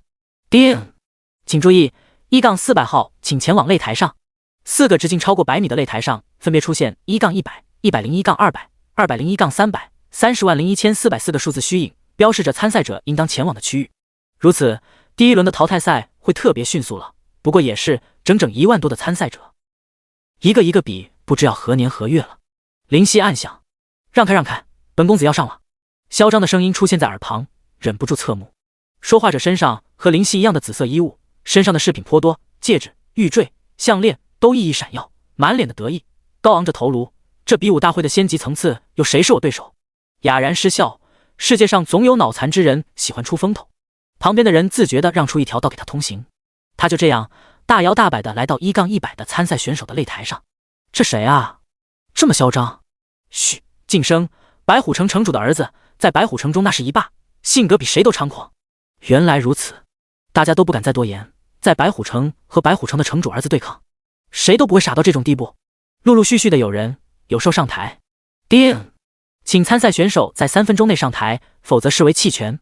周围的参赛者立刻加快脚步，而观众也自觉有让出一条道路给予通行。倒不是素质很高，而是参赛者都是仙级存在，实力摆在那里。必须要有所表示，否则因为拥挤而导致其来不及上台，被记恨上了。除非永远不出安全区，否则会死得很惨。许久，叮，淘汰赛开始，请击垮你眼前的所有人，直到最后3人成功晋级。请放心展开拳脚，擂台上死亡将会与擂台下复活。一道透明的能量出现，呈现正方形，笼罩整个擂台。哎呀！立刻战斗直接开始，能达到仙级的都不会心慈手软。鲜血四溅开。溅射在透明的能量护罩上，增添一抹残忍，缓缓滑落。噗噗噗，毫无规则可言，战斗便是如此，不受任何拘束，无论卑鄙与否，无耻与否，胜利才是最终目的，其他一概不论。白虎城城主儿子怎么这么贱，简直无耻到家。台下观众忍不住被那位紫衣纨绔的战斗方式吸引，手中拿着一把神器，身上不知何时穿着一套铠甲，似乎同样是神器，绽放着惊人的光彩。其本身又具有仙级高阶的实力，那项链、戒指似乎都不说凡品，有隐隐的光华在闪动，似乎在增幅其属性。林夕眼皮一跳，这不就是软妹币玩家的写照吗？完全是在欺负人，被人打都不需要躲避，砍在铠甲却纹丝不动，而他只管攻击。菜，你们是真的菜，来啊，尽管来干我啊！他猖狂的大笑，手上收割着生命。铿锵，手中的神器与别人武器接触，便直接砍断他人的武器，管他是剑是刀还是枪，纷纷断裂。这套装备简直无敌，我要是有，以后还需要泡妞，直接就是被妞泡了。台下的冒险者忍不住嫉妒不已，这起码都是中阶神器，简直和砍瓜切菜一样，看人有冒险者忍不住开喷。寻常的仙级连仙器都未必有，或许手上还不过是零级兵器，而且如何抵抗神兵？原住民也是无语，这货如此嚣张，迟早要遭报应。不只是他一位，其余3个擂台或多或少也有在装备上占便宜的存在。即便是正规的比赛战斗都是残酷的，公平只是相对的。在擂台下不断出现死亡的原住民，他们无可奈何，差距不单单是武力，还有装备，但都是自己的实力。擂台上的人越来越少，红色的鲜血在擂台上流淌，简直成为一片血色的湖泊，而人站在这湖泊内生死决战。擂台边，一位剑眉星目的男子期待道：灵犀，你也会上吧？目光微瞥，看向黑发的灵犀。妹妹的隐藏职业的强弱，还要看师傅到底有何种实力。而你灵级能击杀仙级，甚至是仙级巅峰，是否你仙级也能？他便是天界的会长天帝。同样还有人关注灵犀，那是位左拥右抱的男子，他咬牙切齿：紫电天狼，咱们又见面了。说完，搂着旁边的美人，一边享受美人的蛮腰，一边看戏。很多人都在注意他，冒险者、原住民都会关注他，实在太耀眼。灵级击败仙级巅峰，如今达到仙级，实力又将如何恐怖？而对于道视线，灵犀毫不介意，无所谓的看着擂台上关注一些实力颇为突出的人物。白虎城城主的儿子倒是不足为虑，他有神兵，我也有，而且他的实力只能算是普通，只是因为装备的堆叠才显得突出。倒是3号擂台有些能耐。随视线而去，那是位蓝色衣袍的青年，容貌上大约仅17、18岁的模样，眉清目秀，手上拿着一把和身材极为不符的蓝色大斧，不断战斗。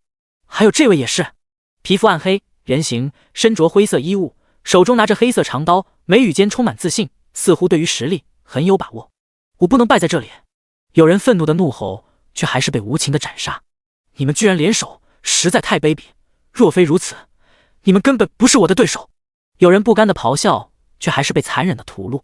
时间缓缓过去，很快便决出前3。恭喜前3晋级，有请下一波参赛选手。能量罩打开，那些晋级的人走出，有兴奋，兴奋自己的晋级；有淡定，淡定这是理所当然。而擂台空中的上方虚影变换，数字变成401-500、501-600、601-700、701-800，意味着擂台不需要进行清理打扫，可以直接继续接下来的比武。于是陆陆续续的从台下数十万人拥堵的现场走出大量仙级强者，有些由于人群实在过于烦恼，直接在空中几个闪跳便进入擂台中。10分钟后，叮，比武开始，仍未上台的选手将被视为淘汰。透明的能量护罩再起，象征着团战的开始。杀！大吼声充斥白虎城的天空，伴随着惨痛的哀嚎，伴随着恐惧的惨叫。虽然天神令擂台中的原住民不死，但痛苦犹在，无法屏蔽。白虎城城主府中，一个肥胖的白衣身影忍不住摇头，真是倒霉，接下来的1个月都不会安宁了。白兄对这次天神举行的活动有何看法？旁边有位男子，身材细长，犹如竹竿，身穿黑衣。没什么看法。肥胖的身影摆手，天神举行的，我还能说什么？是啊。远处一小娃娃走来，大约10岁模样，红衣，然而表情却老气横秋。不过听说白兄之子似乎参加比武大会，想来白兄是在头疼这件事吧。第188章轻松通过。原来如此。瘦竹竿模样的男子恍然大悟，原来白兄是在烦恼这个。可不是嘛。被称为白兄的胖子摸摸自己的大肚，感慨，我这儿子是被我惯坏了，不知晓天高地厚，这次让他得点教训也好。外面的世界大着呢，他不过一普普通通的仙级，也就最多在淘汰赛中称王称霸而已，能从100人中脱颖而出的那位不是拥有大毅力之人，他那几件神器也不会给他获得多少优势。何况什么？红衣小娃娃问。何况还有夏娃这尊无敌的存在也参加了。夏娃也参加了。瘦竹竿震惊。这是自然，毕竟化神石对他的诱惑不是一般的大。白兄叹息，也对，夏娃乃是天地所生，想要正常突破神级几乎是不可能，也唯有利用化神石这种神魔大陆绝技的神物，才能打破这个牢不可破的境界桎梏吧。瘦竹竿男子点头，便是理解。不过虽然不可以突破神级，却可以一直以仙级的境界永无止境的获取属性，毫无障碍，已经决定他仙级无敌的实力了。红衣的小娃娃接话，你一言我一语的，你们在扯些什么？又一人走入城主府，身穿青色衣物，成熟的脸，矮小的身躯特别引人注目。无语，总感觉你们在装深沉，表现自己的高深莫测。卧槽，被发现了！小娃娃、瘦竹竿、胖子异口同声。矮子无语。不过我们青龙、白虎、朱雀、玄武4大城主有多久没有聚在一起了？胖子道。上一次应该是10多年前了。这几年虽然魔族颇为猖獗，但也不过是局部小战役，雷声大雨点小，所以至今为止都还算太平，就没有聚在一起的机会。这次天神的活动倒是给了我们机会。矮子笑道。不对啊，天神的活动在我白虎城举行，和你们有什么关系？胖子无语，他便是白虎城城主。有，非常有。他们大声道。胖子突然想到什么，你们的子嗣莫非？没办法，就是这样。我的孙女非要来见识下，我也没办法，我可是很担心啊。我孙女特别崇拜能以灵级击败仙级的那个，叫什么来着？哦对，叫灵犀来着，说她一定会来，嚷嚷着非要来，我头都要裂开了。小娃娃模样的人哭笑不得。我儿子也是，说这是他大展拳脚的地方。我呸，他几斤几两我还能不清楚？除了我给他的神器，他自己还能有什么？天资也没有特别突出，最多人还算努力勤快，但没有天资，什么都白说，同境界实力根本差距太大。安安心心的在青龙城接受训练，快点到仙级巅峰，我再利用青龙祝福让他到神级不就好了？真是。矮子摇头。你儿子和我那不孝子比起来可是好多了。胖子叹气，整天不务正业，我都要被气死了。我就没你们这样的烦恼。瘦竹竿嘿嘿笑。三人瞥向他，像你这种几百年都单身的，我都感到怜悯，简直比我们还惨。不带你们这样的。瘦竹竿泪流满面，感觉心都要直接裂开了。叮！恭喜前3晋级预赛，下一轮请上场。擂台空中的虚影在换。灵犀眯眼，到我了。台步来到第2个擂台上，刷刷刷，无数道视线刺来。他就是灵犀，也不怎么样啊，到底哪里厉害了？有人疑惑，居然是走上前的，这份出场就很差劲。有人不屑，完了，居然和灵犀同擂台，真是不幸。有人苦笑，太多的人，太多的想法，灵犀不管不顾，别人的看法无法影响到他。越来越多的人上台，在第2擂台上的人几乎看他的眼睛都带着不善，他的威胁实在太大。看来我要被群起而攻之。灵犀失笑，对于他们倒是无所谓，晋升仙级高阶，自己的属性已经不可同日而语，又拥有通过返祖试炼得到整整2万的属性点，已经快要达到寻常神级高阶的属性。终于10分钟后，叮！比赛继续，系统的声音不带一丝感情。杀！第2擂台上的所有人不约而同地杀向灵犀，必须先将他铲除。铿锵！一把斧头怒劈而来，却被暗淡的细剑格挡住，而格挡他的人却显得极为轻松。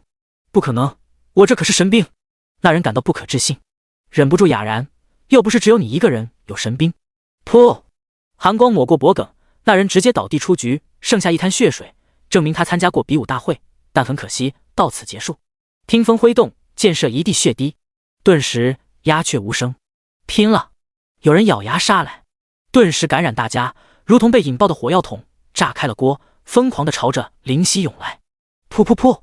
犹如死神的收割，太快，完全不费吹灰之力，不是一个等级上的。台下的观众无语，我终于明白这家伙的恐怖了。以灵级击杀仙级巅峰的大地巨人的存在，果然不好惹。废话，被载入历史的人，你说能弱吗？周围有人回他，是啊。一只狼类感慨，你们知道我昨天返祖试炼看见的对手，历史上的最强祖先是谁？你知道吗？谁啊？灵犀！居然是灵犀！他眼中带着狂热，我们狼族的历史最强者，居然是他！真的假的？众人震惊。战斗仍在持续，听风不断挥舞，与兵器碰撞、击碎，与人碰撞、击杀。我的属性实在超越普普通通的仙级太多，比他们高2-3倍，他们怎么对抗？灵犀用侦察术探查一只猛虎，得出结论：白云虎，仙级高阶，等级200生命，11000000攻击，11万防御，65000速度，43技能，白云术，云翼舞，白云祝福，天塌之云。简介：高等虎族，堪称虎族最优秀的血脉之一，实力强劲，成年后便可迈入仙级，血脉强大罕见，很不错的属性了。但和自己比起来，还是差距整整近3倍，完全没有压力，哪怕是群雄围攻，也是干净利落的一一手刃。这就是灵犀。胖子忍不住问：4大城主不知何时已经来到擂台最外出，他们没有身穿突出的城主服，倒也不是引人注意，毕竟一般人是见不到他们的。应该就是了。啧啧，这份实力可以说已经可以打倒神级中阶的强者，真的是服了。矮子摇头，真是江山代有才人出，才数十年而已，就出现这样的存在，可以是黑暗阵营的。据说他以前是风雨城的，也就是你白虎城管辖的区域内的子民，也不知道是不是真的。瘦竹竿转头问胖子，尴尬的摸摸鼻子。胖子道：“别说我的管制有问题，他是狼族，终究不可能是我光芒阵营的子民，只是暂时进入风雨城而已吧。”也是，小娃娃模样的人点头。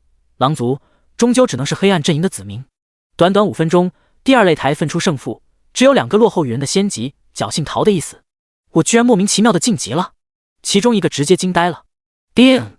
恭喜你获得预赛资格，请下台休息。你的下一次战斗将会是明日，今晚将会随机分配对手，然后告知。透明能量消失，表示比赛结束。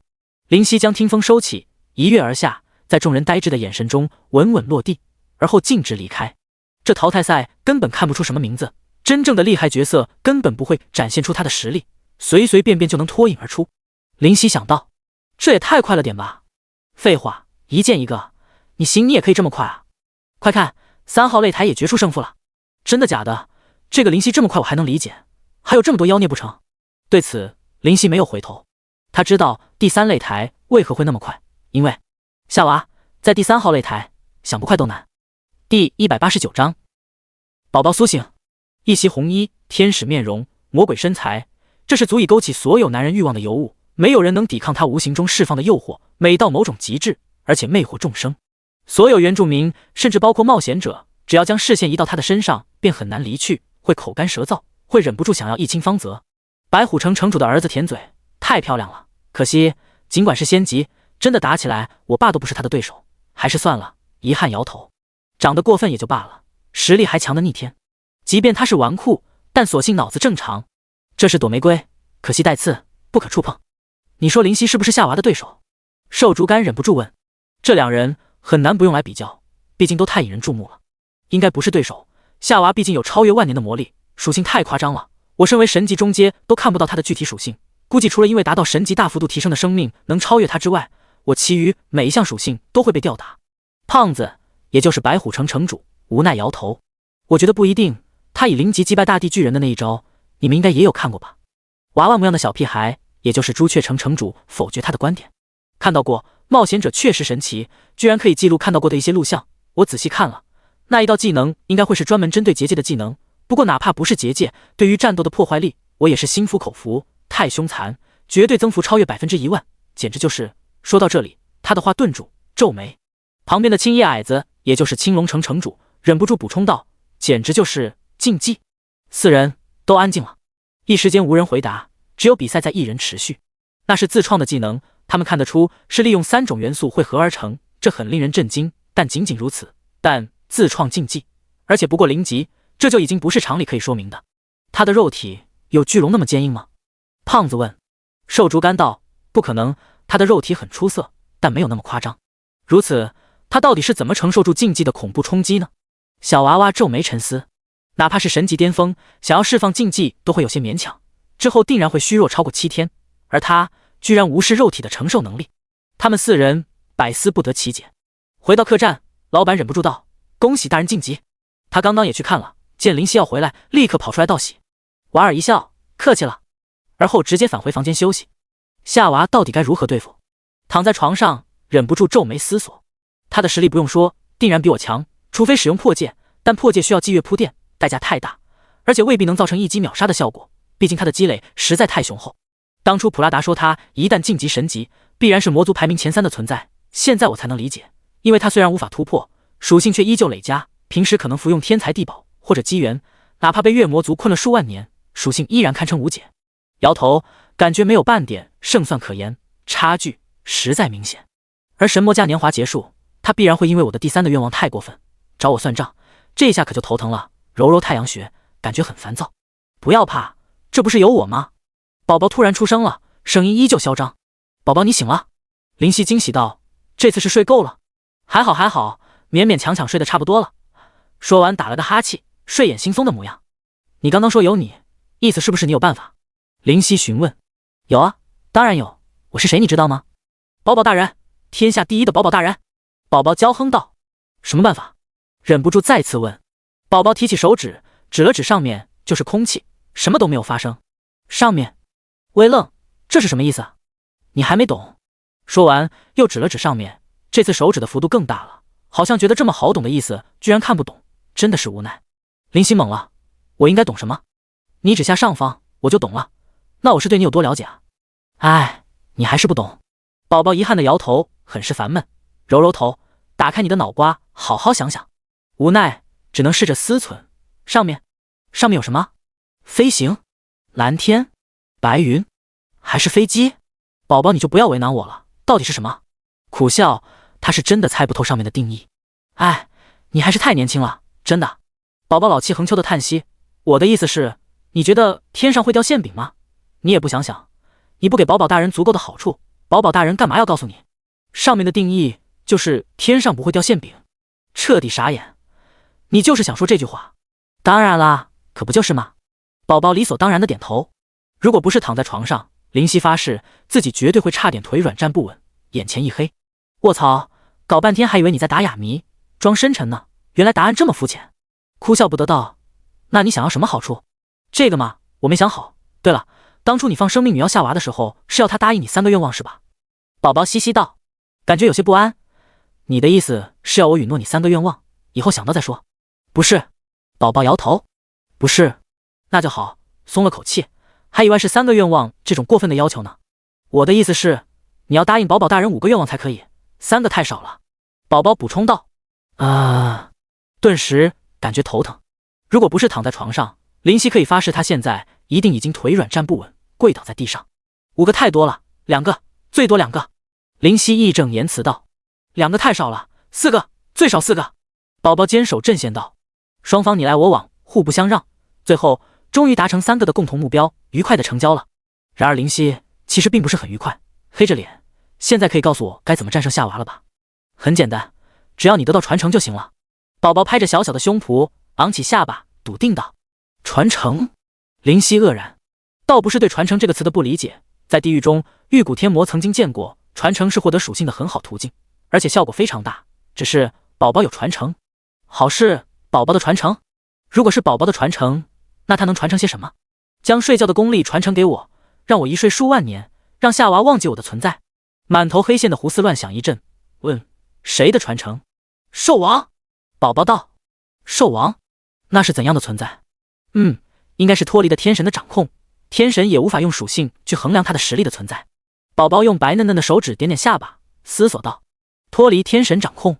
这下林夕是彻底震惊了，怎样的实力可以脱离天神的掌控？神级之上？很显然不行，天照和樱花女神都是神级之上，同样无法脱离，那么在神级之上还有更强，有着高山仰止的感觉，这是个怎样的世界？其实我也不是太清楚到底有没有脱离天神掌控，都说了是应该，又不是肯定，我就是随便说说，你也就信了。宝宝无语。对此林夕更加无语。那兽王的传承在那里？在当初你生活的那个草原上。宝宝道。新手村？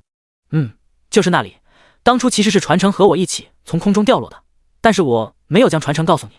宝宝直言不讳。为什么不将传承告诉我？怕我心思不正，拿了传承胡作非为？宝宝摇头。不是。宝宝点头。那是什么原因？当初你居然赶下宝宝大人，不给你传承，就是惩罚。宝宝龇牙咧嘴，叉腰，一副我很生气的模样。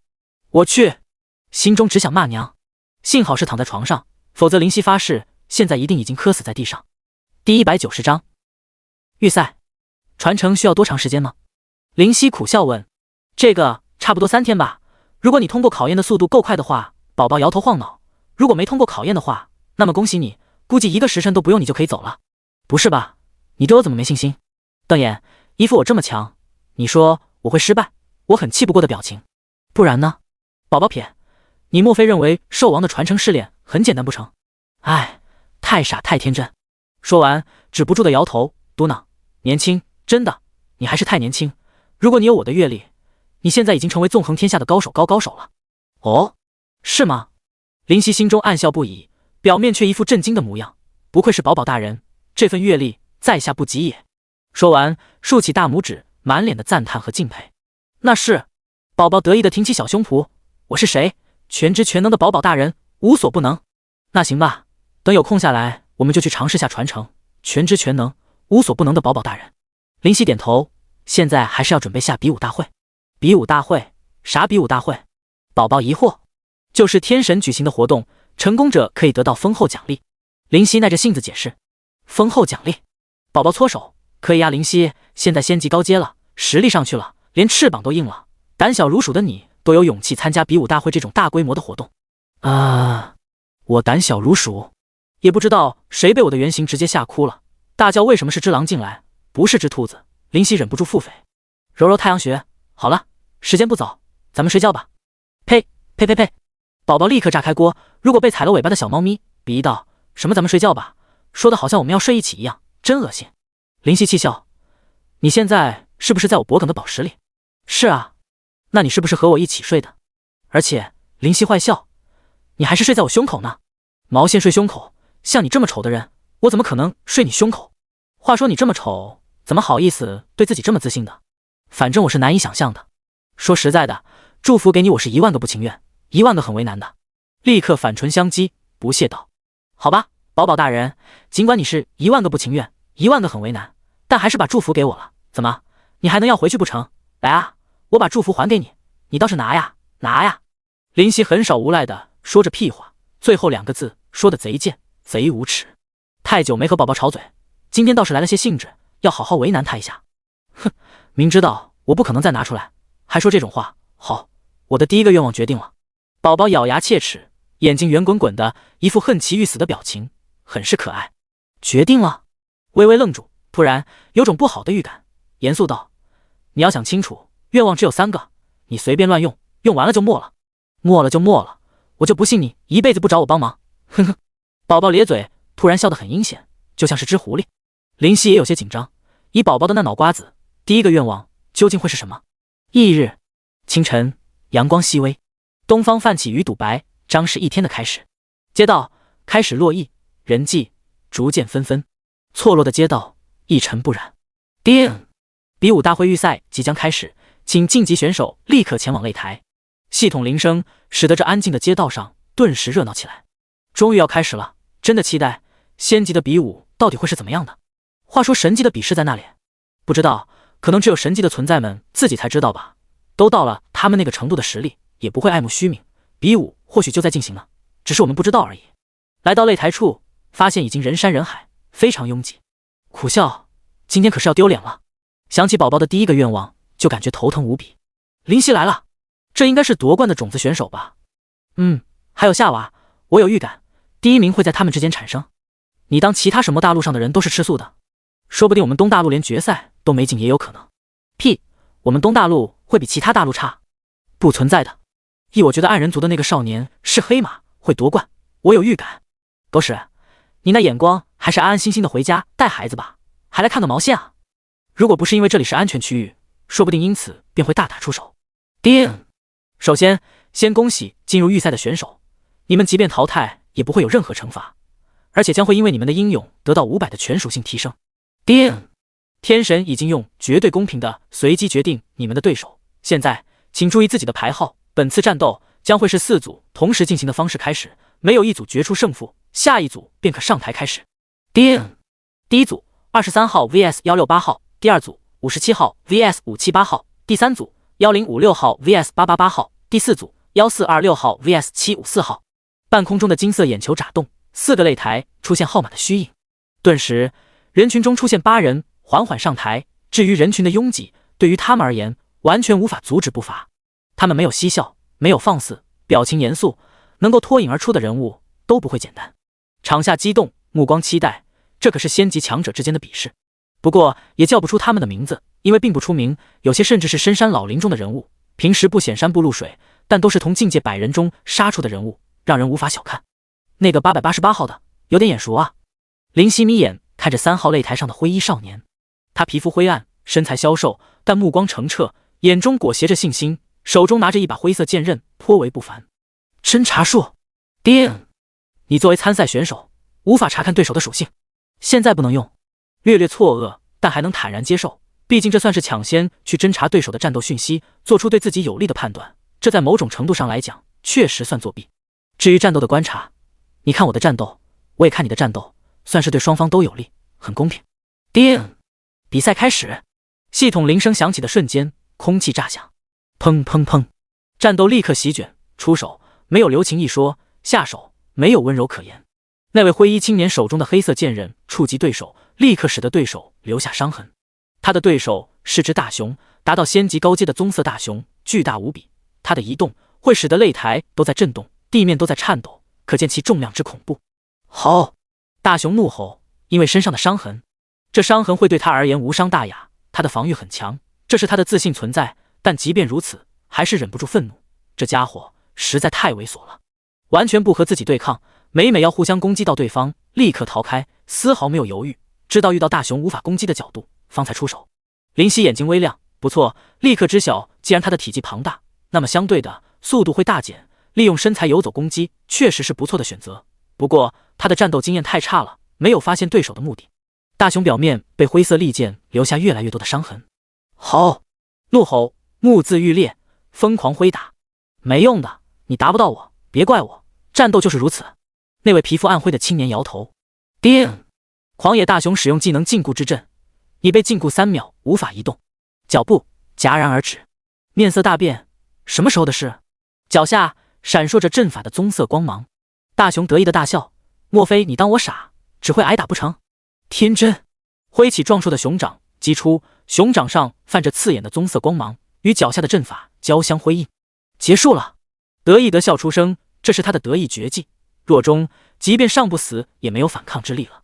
在观众的期待眼神中，在林夕认为灰衣青年败局已定的时刻，蓦然，灰衣青年勾勒出冷笑：“是的，结束了。”熊掌快要打在他脸上时，戛然而止。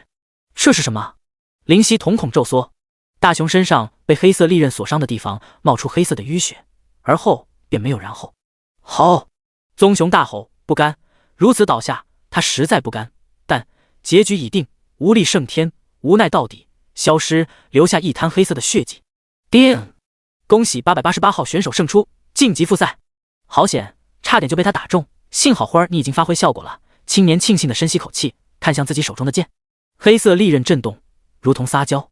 他平复心情，淡定地下台休息。第191章，宝宝的愿望，那应该是类似于毒的东西吧？林夕思索。不是，林青否决道，那是诅咒。诅咒？愕然。不过比幻魔族的诅咒更恐怖，非常恐怖，施加在那黑色宝剑上，一旦碰触到谁，即便上必死无疑。诅咒怎么杀人？林夕问。说不清楚，就是将人咒死吧。这需要综合一些虚无缥缈的东西，比如气运，也有实力差距，同时还有综合触碰到的面积。林青思索一番，回道：不过他能用这把充满诅咒的宝剑，自己的气运肯定异常高。气运就是类似于运气的东西吧？可以这么说吧，拥有大气运，总会心想事成，遇到大机缘会成为人生赢家。林青道。这时宝宝撇嘴，无语。林夕，你忘记他了？你见过他的？我见过他。林夕疑惑，什么时候的事？还记得天运果不？宝宝无力吐槽，居然这么快就忘记了。皱眉沉思，一道灵光出现，恍然道：当初前往天狼岭途中顺手救的那个人。没错，他得到天运果这种至宝，气运大涨，能到今天这一步很正常。宝宝比，瞧你那时候牛气的，能和我做朋友的志向都不会短浅，厉害，太厉害了。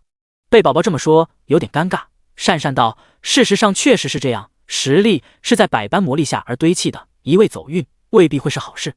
切，你是不知道气运的重要性，我把祝福给你，是不是你的运气？否则你现在说不定早早被冒险者杀了。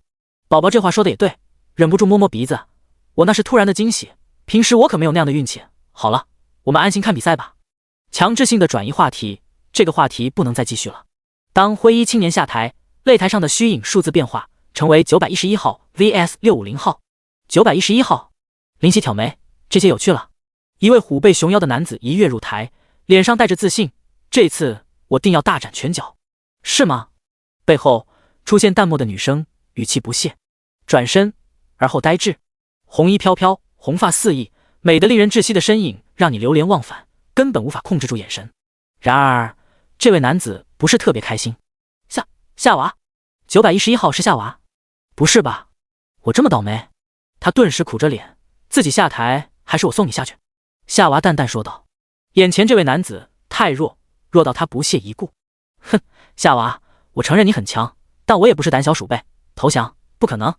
男子握拳，目光充满战意。夏娃瞥了他一眼，那我送你下去吧。一道红色的能量出现在夏娃雪白的手掌中，而后击出。这只是随手一击，但威力无可匹敌。男子只觉得眼前出现红色的光芒，便倒在地上，胸口的血便开始汩汩而流。那是一个大窟窿，不知何时出现，眼中带着不甘，无奈退场。整场战斗不到1分钟，台下的观众都看得呆滞了。靠，我知道生命女妖夏娃是魔族的第10强者，但也不用强成这副样子吧？简直逆天，随手一击也能收割仙级高阶的强者。有人忍不住骂娘，这伤害太没天理。就是无敌，根本无敌，就算是灵犀也不可能拥有这样的力量。第1名非他莫属，完全没有任何悬念。有人摇头苦笑，他也是参赛选手之一。灵犀瞳孔骤缩，这实力和现在的自己完全是2个档次，自己也不可能随手一击击败仙级高阶，这份能耐太过分，不愧是天地所生，就是厉害。宝宝啧啧道，他可以以仙级高阶的境界无极限的去获得属性而不会突破，论真实实力，他一旦突破仙级便是神级巅峰，而且还是神级巅峰的至强者之一，比之魔星还要略强。一旦突破就是神级巅峰。灵犀愕然，这是多么夸张的积累。宝宝，如果得到兽王传承，我能打败他不？不知道，无法比较，关键还是要看你自己，还有夏娃到底积累到何种程度。现在的夏娃神级高阶想要宰掉，估计都和吃饭喝水一样，不过那也是寻常很普普通通的神级高阶，像魔族10大强者其实都不是寻常角色，无论哪一个都可以越级挑战。宝宝摇头，但愿中间有机会前往新手村一趟，否则后果不堪设想。心中有些惴惴不安，可是记得夏娃那充满冰冷的眼神中带着杀意，自己不会好过，他也不可能手下留情。叮，请854号选手快点上台，否则将视为弃权。一愣，到我了。果然，下娃之后，擂台上的数字变成854号 vs 1477号。先不想太多了，还是把眼前的事情搞好吧。深吸口气，立刻来到擂台旁，轻轻一跃上台。灵犀，我知道你很强，没想到居然瞧不起我。对方是只老鼠，蓝色毛发的巨大老鼠，一条长长的尾巴在身后蔓延，眼中带着不善和愤愤。抱拳，尴尬道，刚刚我在想事情，很是抱。突然想到宝宝的愿望，面色陡然严峻，差点忘记宝宝那操蛋的第1个愿望。干嘛？那只老鼠被他的表情吓到了，要是把眼前的这尊存在惹火，他就没有好日子过了。结果他突然转身对着擂台下的人叫嚣，没错，我就是瞧不起你们，来啊，上来干我啊。我这句话不是特意针对谁，我想说在座的各位都是垃圾。呼，此言太过骇人，太过嚣张霸道。台下冷场，悄无声息，这话实在太惹众怒，在暗处观察的4大城主顿时大跌眼镜。灵犀这是玩的哪一出？卧槽，你算什么东西，也敢这么嚣张？麻痹的，望我这么看好你，你居然是这样的人，算我眼瞎。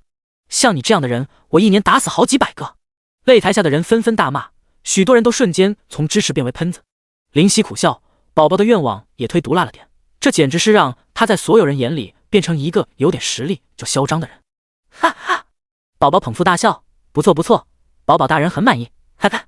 忍不住心中苦涩，宝宝太会玩了。突然，一道蓝电疾驰而来，摇头，轻松转身，伸手接住，原来是老鼠的尾巴。我这么快的攻击速度，你也能接住？老鼠愣了，你这么慢的攻击速度，我不应该接住。灵犀愣了，突然脑中灵光一闪，有了，嘴唇颤抖，愤怒大吼，好啊，原来是你控制我讲出那一番话，想让我惹众怒，好毒的计谋，但真是好毒的计谋。此话一出，场下的观众都不是傻瓜，立刻知晓这句话的言外之意。我明白了，是这老鼠拥有某种特殊能力，可以控制意识，所以灵犀才讲出刚刚的话。我觉得也是，灵犀怎么可能是如此嚣张的人？看来我是冤枉他了。许多喷子重新转为支持者，好险，幸好我聪明，算是圆回来了。暗暗擦汗，感到庆幸。宝宝瞪大眼，觉得难以接受，还能这样？本来如此惹众怒的话，居然被轻而易举的圆回来，他还想看笑话呢。反正你的愿望我已经完成，没什么好说的了。我什么时候拥有操控？老鼠想要解释是什么？你不要解释了，已经可以下台休息去了。灵犀立刻出言打断，少侠，不，少主，你就替我挡上一挡吧，又不吃亏是不是？大不了我下手干净利落点，你少受点苦还不行？混蛋，去死吧，老子可不想倒在预赛。闻言，老鼠发狠，牙齿摩擦出难听至极的声音，滋滋。滋滋，皱眉，牙齿摩擦的声音太难听。雷霆之刺，电流涌动，呼啸而去，由地面快速倾袭而去，瞬间碰触到他庞大的身躯。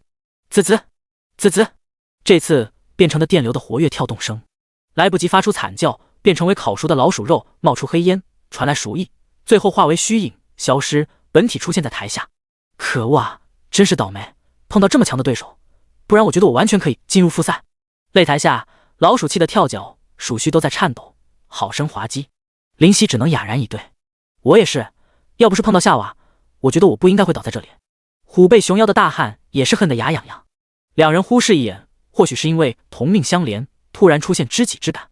走，我们去客栈喝酒，我请客。不用，我请客，咱们走。一人一鼠就这样走了，在众人无力吐槽的目光中离开擂台边。叮！恭喜你晋级复赛，复赛将于8月6号开启，中间时间我们将举行冒险者比武大会的淘汰赛和预赛。8月6号，眼睛一亮，这是个机会啊！现在不过8月2号，有3天的时间。走吧，宝宝，我们去尝试下传承。宝宝点头，也就只有这样了，否则夏娃你根本不是对手，应该是你连自保的机会都没有，逃都逃不了。如果比武大会结束，他在白虎城外蹲你，这里又是光芒阵营，人类根本不会给你使用传送阵，甚至会将你直接围杀。现在是比赛期间，想来夏娃也不会乱跑，只有现在了。深吸口气，二话不说，立刻出发，接下来的比赛也不必再看。不是吧，连对手的信息都不看了？这个林夕这么狂？有人皱眉，对此感到不爽，如此狂妄，必然有他哭的时候。擂台下的灰衣青年看着他的背影，微微愣住，又摇头，也对，真正能对他造成威胁的，再复赛也不会展现出什么。低头看着手中的灰色宝剑，当初多谢你的救命之恩，我一定会报答，但这次的比武大会是我踏上巅峰的必经之路，我不会相让。眼中充满战意，剑身似乎兴奋。他服用天运果，有那个资本教版灵犀曾经被人欺辱的历史，让他不会因为突然的气运大增而感到狂妄，改变心态，而是更加踏踏实实，一步一步地踏上强者之路。第192章，玫瑰小镇。来到传送阵中，叮，请选择前往地点。眼前出现无数的地点名称，由大到小，由高等级到低等级。新手村，叮，请选择几号新手村。一愣，几号？新手村还有很多。想想也是，冒险者太多，定然需要大量的村落，总称为新手村而已。这就麻烦了，不禁皱眉，如此还怎么回去？总不可能一路跑回去吧？现在就算拿出最快的速度，想要达到野狼岭，也需要耗费大量时间，起码需要1天，太久，感觉有些烦躁。没想到好不容易得到的时间，居然还是不够。突然，脑中出现灵光，对了，冒险者总知道吧？自己当初所在新手村的冒险者定然知晓。首先想到的便是神圣裁决，其次便是绝对无敌。这两人当初参与围攻我的战役，定然是知道野狼岭到底是哪个新手村。可惜我和这两人关系基本已经闹僵，其他被我击杀的冒险者我也记不清，更不可能到处宣扬，否则传到夏娃耳朵里就麻烦大了。还有谁知道？离开传送阵，一阵思索，有了，就是你了。林夕激动地猛拍大腿。玫瑰小镇，这仅仅是个连3级城市都不如的小镇，只是比落后的村落稍稍强上些许。玫瑰小镇不是原住民居住和建造的城镇，而是冒险者。冒险者只要得到筑城令，便可有机会建造属于自己的城市，这便是玫瑰小镇的由来。此时，玫瑰小镇的镇门口出现一位紫衣男子，面容俊朗，然后目光带着焦急，皱着眉，似乎有心事。应该就是这里。我询问10多位冒险者，终于知道，冒险者当初的玫瑰花园现在已经落魄成这样，实在难以想象。这位紫衣男子赫然便是林夕。他清楚地记得，第一次来到野狼岭的冒险者是玫瑰花园，当时他们是准备围攻狼王，结果也确实差点成功。若非因为林夕出现，让他们的目的功亏一篑的话。踏入玫瑰小镇，街道上很是破损，老旧，似乎很久没有装修。出现的原住民很少，几乎面上都没有快乐可言。上前询问一位原住民，请问这里的镇长是不是带刺玫瑰？这是一位面容苍老的白发老妪，他和蔼笑道，是的，带刺玫瑰是我们的镇长，刚刚来了好几个人，所以镇长在和他们商谈呢。老人家，你为何要住在这么破的城镇？寻常的村落都比这里要好吧？林夕忍不住询问。冒险者是如何将原住民吸引到自己的城镇的，他想知道。因为带刺玫瑰镇长对我们很好，你别看这里破破烂烂的，其实他已经尽力了，我们都看在眼中，很感动，所以即便差，并且越来越差，我们也愿意留下，因为他没有对不起我们，他是合格的镇长。是吗？林夕眯眼，摸摸下巴，现在居然有冒险者可以做到如此，确实难能可贵。可否为我指个方向？我找带刺玫瑰镇长有事商谈。当然没问题，不过你可不要和刚刚那伙人一样啊，他们气势汹汹的，一看就不是好人。老妪点头，又有些犹豫。林夕看着，笑道：“我当然不是找你们镇长麻烦的，我有好消息要带给他。”呵呵，看来这里居住的原住民都已经归心了，居然知道为冒险者着想。你往那边走，就会看见镇长居住的地方了。老妪指了个方向。谢谢，您快去休息吧，外面天热。哎，好。院子内两拨人在对峙，场面剑拔弩张，一触即发。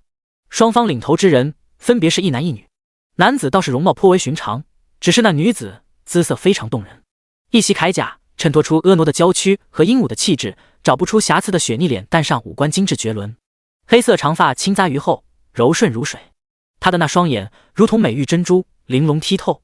她站在那里，让风景黯然失色，因为她便是最美的风景。怎么样，带刺玫瑰会长，只要你做我的女人，你的这座玫瑰花园，我一定让它变成真真正正的玫瑰花园。条件只有这一个，你做我的女人。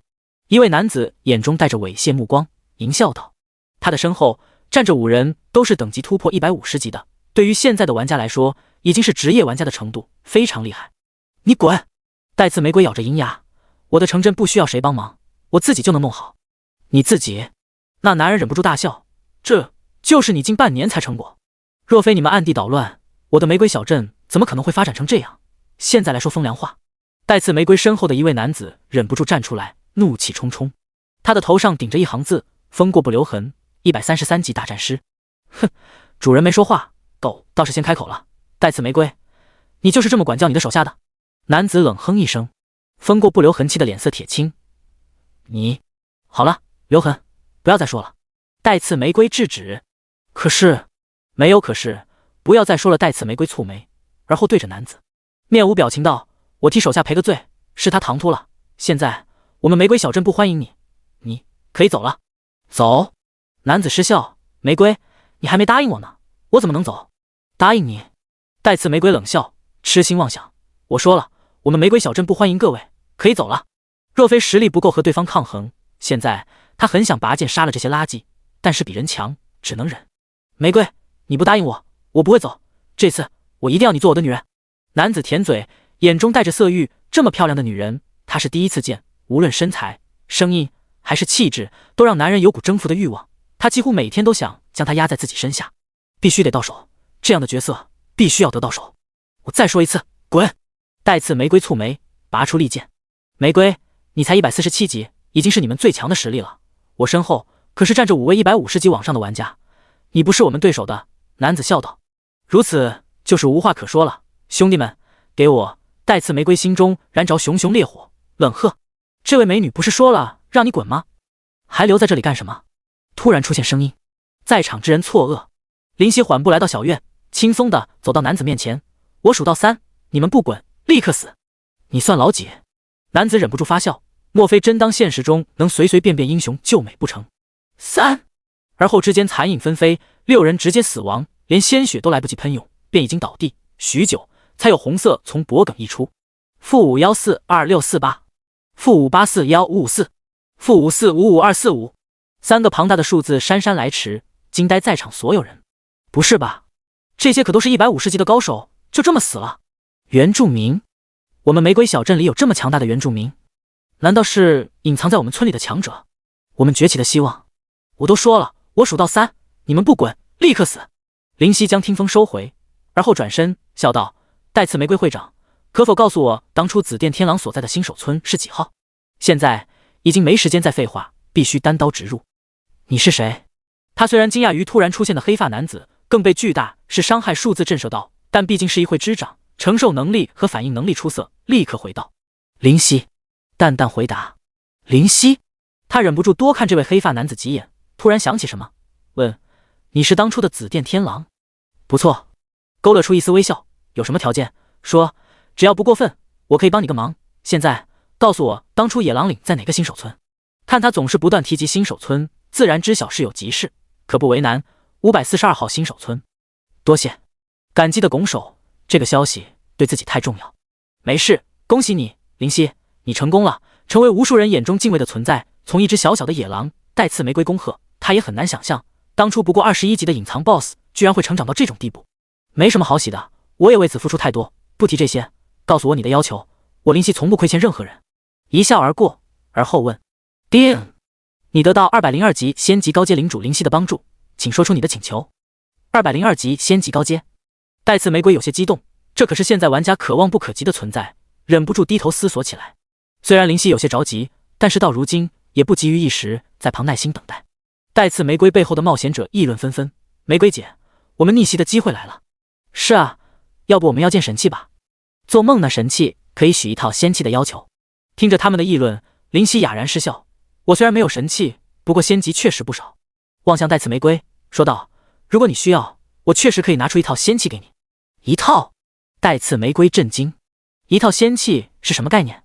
那是完全不敢想象的。现在没有哪个玩家拥有一套仙级。忍不住异动，但突然又想到自己的梦想。第193章狂乱鼠。当初自己可是说出要建造玩家第一城池的豪言，如此自己就有希望脱离家族。玫瑰，你忘了吗？带刺玫瑰心中暗暗自责，再次抬头，目光坚决。决定了？林夕看着他的表情，笑道：是的，决定了。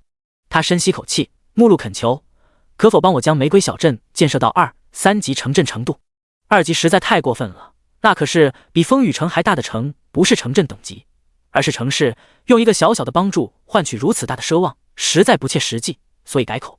但即便是3级城镇，也是冒险者中数一数二的城池，中国区的3大公会也就是这样吧。2级城市是吗？林夕挑眉，包含深意地看着他。我理解了，爹。202级仙级高阶领主林夕答应你的请求，将玫瑰小镇建设为2级城市，真是成功了。他震惊到难以相信。我还有事，具体等比武大会结束吧。现在先走了，放心，我不会食言。摆摆手，转身离去。谢谢。带刺玫瑰语气诚恳，脚步微微一顿，而后道：这是你应得的，算是对你没有杀掉狼王的谢礼。当初若没有自己，玫瑰花园会成为第一个击杀白银级，不，狼王最后进阶为黄金级，也就是说他们将会击杀黄金级的狼王，从而名震这个神魔大陆。后面的结局定然不同，现在也不至于沦落至斯，但最后因为自己的出现，满盘皆输，前期等级落后些许，装备掉落不少，从此一蹶不振。林夕离开后，后面的冒险者大喜：会长，我们玫瑰花园要崛起了。要崛起了。带刺玫瑰激动的面带红晕，点点真手，望着那消瘦却有力的背影，眼中带着些许异样。离开玫瑰小镇后，马不停蹄地前往附近的传送阵。爹，请选择传送的地点。542号新手村。立刻回答。伴随一阵白光，传送阵开启，林夕的身影消失在阵内，失去踪迹。再次睁开眼，映入眼帘的是一片村落，周围都是茅草屋，虽然落后，但颇有些诗意，地面很干净。作为村民，对于自己的家园很是爱护。时不时的传来鸡鸣狗叫，突然增加几分热闹。这里就是542号新手村。林夕左顾右盼，他并没有见过新手村的模样。又一个被神魔的虚拟景象太逼真而愣住的。周围有冒险者忍不住发笑，手中拿着一把破破烂烂的小刀。你笑啥？当初你自己还不是激动的不要不要的？旁边的冒险者笑骂。这里的玩家等级都没有超过10级，身上甚至只有游戏初期赠送的布衣一件，木棒一个而已。他们也是新手，被神魔的虚拟技术所吸引而进入游戏，并且喜欢上这个不算游戏的游戏。直到现在，神魔的火热程度依旧高到令人发指，每天都有超越1万的新人进入这个号称第2世界的游戏。现在几乎大街小巷都在流传这个游戏，连政府都在大力支持，甚至开始免费发放，连穷人都得到进入游戏体验的机会。正当林夕想要找人询问之时，一位老人走来，头上听着一串字：542号新手村村长。年轻人，有什么需要帮助的吗？看来真的是542号新手村。内心稍稍松口气，恭敬问：老人家，可否告知我野狼岭在何方？野狼岭？老人一愣，而后摇头道：哎，现在可没有野狼岭了。没有。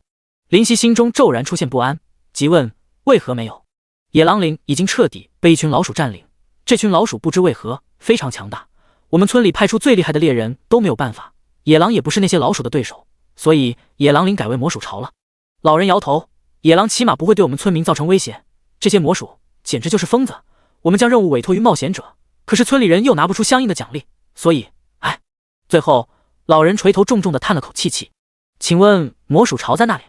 压抑心中的怒火，目光冷冽，出声询问。村门口出去，一直往右走就能到。年轻人，你要小。再次抬头，发现眼前的年轻人已经消失，仿佛没有出现过。人呢？老人疑惑，难道我出现幻觉了？哎，老了，真的老了。这一直骚扰村里人的魔鼠，何时才能被消灭啊？离开542号新手村，立刻朝右边急速奔腾，甚至开启电光火石，速度比剑还快，犹如流星疾驰。一定要没事，心中祈祷，万分焦急。当初的母狼可是自己的母亲，尽管自己是人的灵魂，但早已接受狼的身份。周围的场景因为移动渐渐变化，出现茵茵绿草，空气清新。快到野狼岭了，心中顿时有所计较，越往这个方向赶，周围的场景便越熟悉。塔拉，当林夕踏上一处高地，眼前的景象让他呆了。没错，这是自己当初生活的野狼岭，只是现在是无尽的老鼠在游荡，蔓延到视野的尽头全是老鼠。那些老鼠眼中闪烁着红光，如同魔化，身躯比之寻常老鼠大上很多，有足球大小。吱吱之声充斥于耳，刨地之声混杂其中。狂乱鼠，青铜级，等级22生命，15000攻击，460防御，250速度，25技能，鼠牙鼠巢。简介：原本寻常的鼠类，不知为何实力大增，而且失去理智。宝宝惊讶，这还是当初的野狼岭吗？这些老鼠哪来的？你们该死！林夕眼中的是无法抑制的杀意。听风瞬间出现在手中，脚步疯狂踏前，大吼：通通下地狱去吧！听风上雷霆电流呼啸，紫色使得暗淡的细剑不再频繁。雷霆之剑，雷霆脱剑而出，向前射去，草地焦黑翻腾。滋滋滋滋，那些狂乱鼠反应过来之时，已然来不及，被电流毁尸灭迹，成为一团焦黑之物，冒出黑烟，如同熟透。疯狂地屠杀这些弱小的蝼蚁，他彻底的愤怒了，眼睛充斥的杀意令双眼隐隐出现黑色烟雾，似乎心魔欲起。上一刻可能在蹦跶的狂乱鼠，下一刻便是两截身躯，一堆内脏血迹。听风舞动，不肯停，电流涌动，不欲休。半个时辰后，周围只有尸体，只有焦烟，只有一人。林夕，冷静，母狼是处于安全区内，应该是不会有任何意外的。宝宝安慰，但愿如此。目光冰冷如电，收起听风，继续深入草原。狂乱鼠在深处很反而少，远远不如刚刚到达野狼岭所见。但林夕不可能放过，通通击杀，一只不留。但愿母亲无事。林夕提心吊胆，对于养育自己成长的母狼，哪怕是铁石心肠，也不得不承认她是自己的母亲。他不会因为自己的母亲是弱小而鄙夷，不会因为自己的母亲是狼族而不愿接受，因为无论如何，母亲就是母亲，生你养你，哪怕灵犀是重生的，也必须坦然接受事实。这狂乱鼠虽然有些危险，不过我们要是挑落单的，也不会有谁牺牲，大家心里记得保持警惕。带头的是个汉子，身穿黄色衣物，手中持着大斧，在新手村已经算是顶尖的装备。知道。众人纷纷点头应道。当他们踏上高地，向前望去，被眼前的惊喜惊呆。视野中的狂乱鼠已经没有活着的，全都是尸体，淋漓的鲜血洒在绿草之上，显眼无比。时不时的出现一抹焦黑区域，不知是谁所为，浓郁的血腥味道令女玩家忍不住干呕恶心。这里发生了什么？第194章自私。有问题，一定发生什么了？带头的男子皱眉，莫非是有高等级的玩家跑到新手村闹事，将狂乱鼠全部屠杀？他的头上顶着角色名字花链蝶。不会吧，那岂不是闲得没事干，又没什么奖励？如果是任务，也是低等级的任务，放弃算了，根本没有非要完成的必要。是啊，那这玩家素质也太恶劣了点，系统会允许吗？众人面面相觑，有些质疑。不管如何，我们去看看。一位女生从队里走出，她穿着白色的新手布衣，面容绝美，微微抿抿嘴，蹙起黛眉。她的身材很是小巧玲珑，白皙的脸裹挟着憔悴，显出些许病态，两朵红晕在脸上久久不散。这番神态，让人想要搂入怀中，好好疼爱怜惜。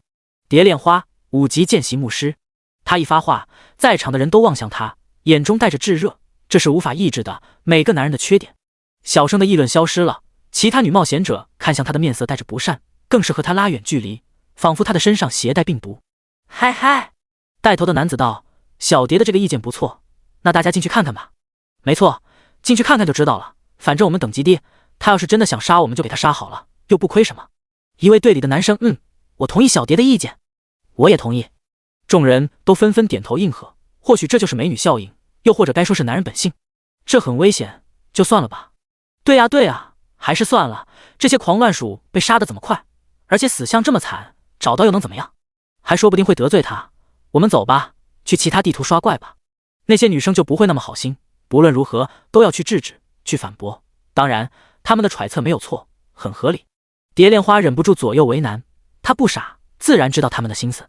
我自己去看看，说不定会有意外的收获，也不一定。或许这是一个机会，无论是危险还是其他什么。言罢，转身向更深处行进。小蝶，等等我！带头的花恋蝶立刻说道。结果旁边的女生拉住她，没好气道：“随她去吧，那么矫情，长得漂亮，好像了不起一样。你怎么能这么说小蝶？她毕竟是我们的同学，虽然大学毕业了，但关系不能断吧？”花恋蝶皱眉，蝶恋花可是全校的女神，平时根本接触不到，她的家庭背景太大，所有人都没有资格去追她，哪怕是她自己。好不容易同学聚会聚在一起，讨论时下火爆到极致的神魔之时，引起她的兴趣，要进游戏看看，自己还特意问了她的名字，取了个情侣名，想要在游戏里抛她，现在居然和大家闹起矛盾。什么同学？无论上课还是下课，随时随地的有2个保镖保护的病秧子也算我们的同学，整个大学4年就几乎没有说过话，连老师都不敢叫他名字。你告诉我他是我们的同学？那女生冷笑：“你这话就不对了，那是因为他的身份实在太特殊，和他又没有。”话没说完，那女生打断：“得了，不就是想泡他，把他抱上床吗？说的那么虚伪。这样，你不去的话，今天晚上我陪你怎么样？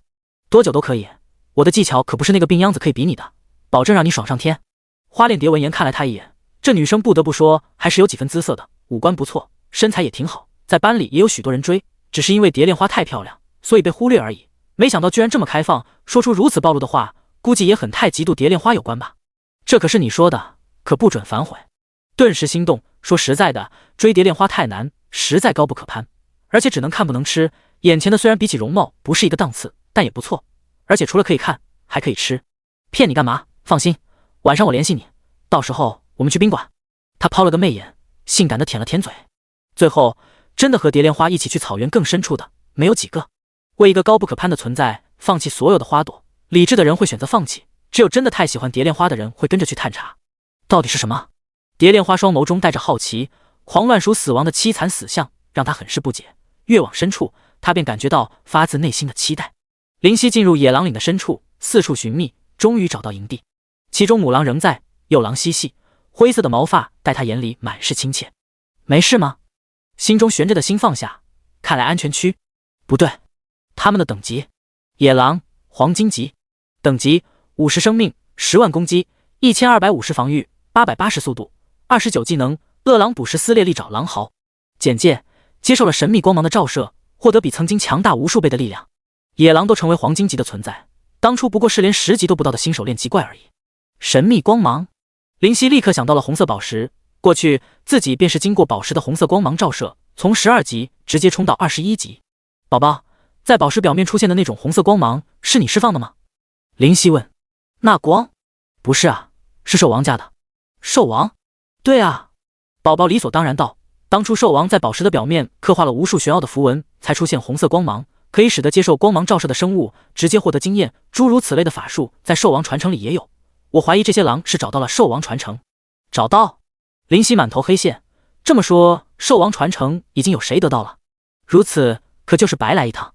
哼，怎么可能？兽王传承不是那么好得到的。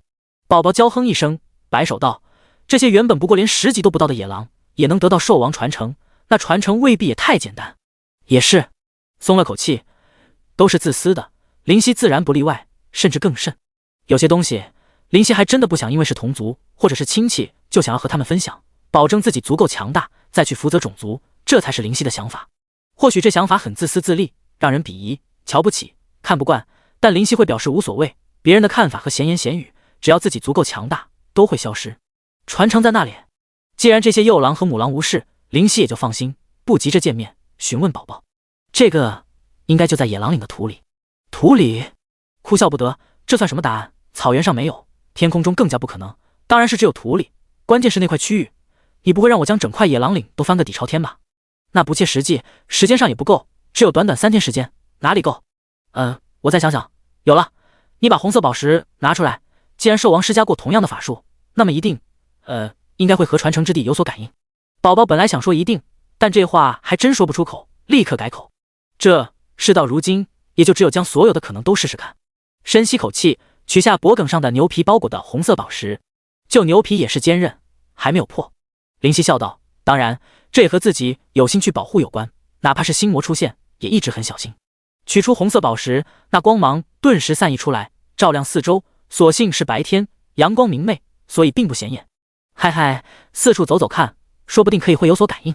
宝宝尴尬道：“手中拿着宝石，在草原四处飞奔。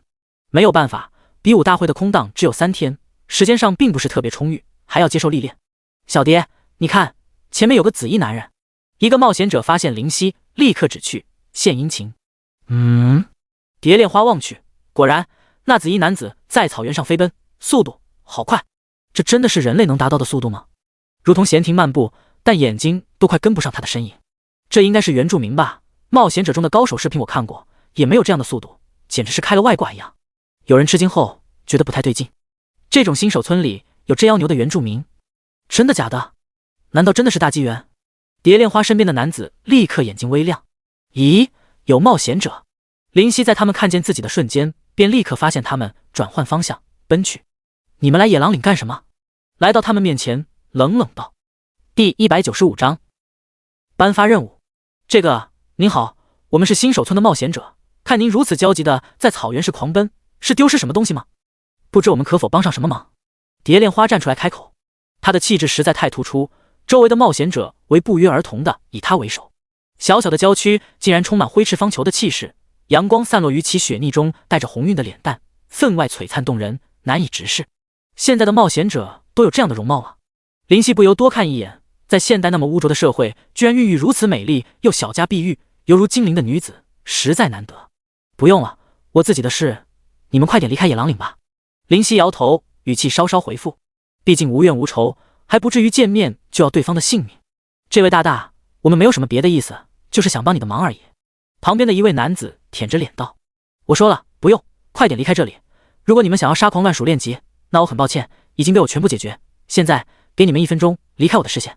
现在时间非常紧迫，那里有时间耐着性子和他们说些有的没的。”蝶恋花面带微笑，他怎么可能如此轻易的放弃？在他眼里，这定然是有任务的，只是需要契机。先生，要看你如此焦急，一定是有神妖集市，众人拾柴火焰高高，为何不相信我们？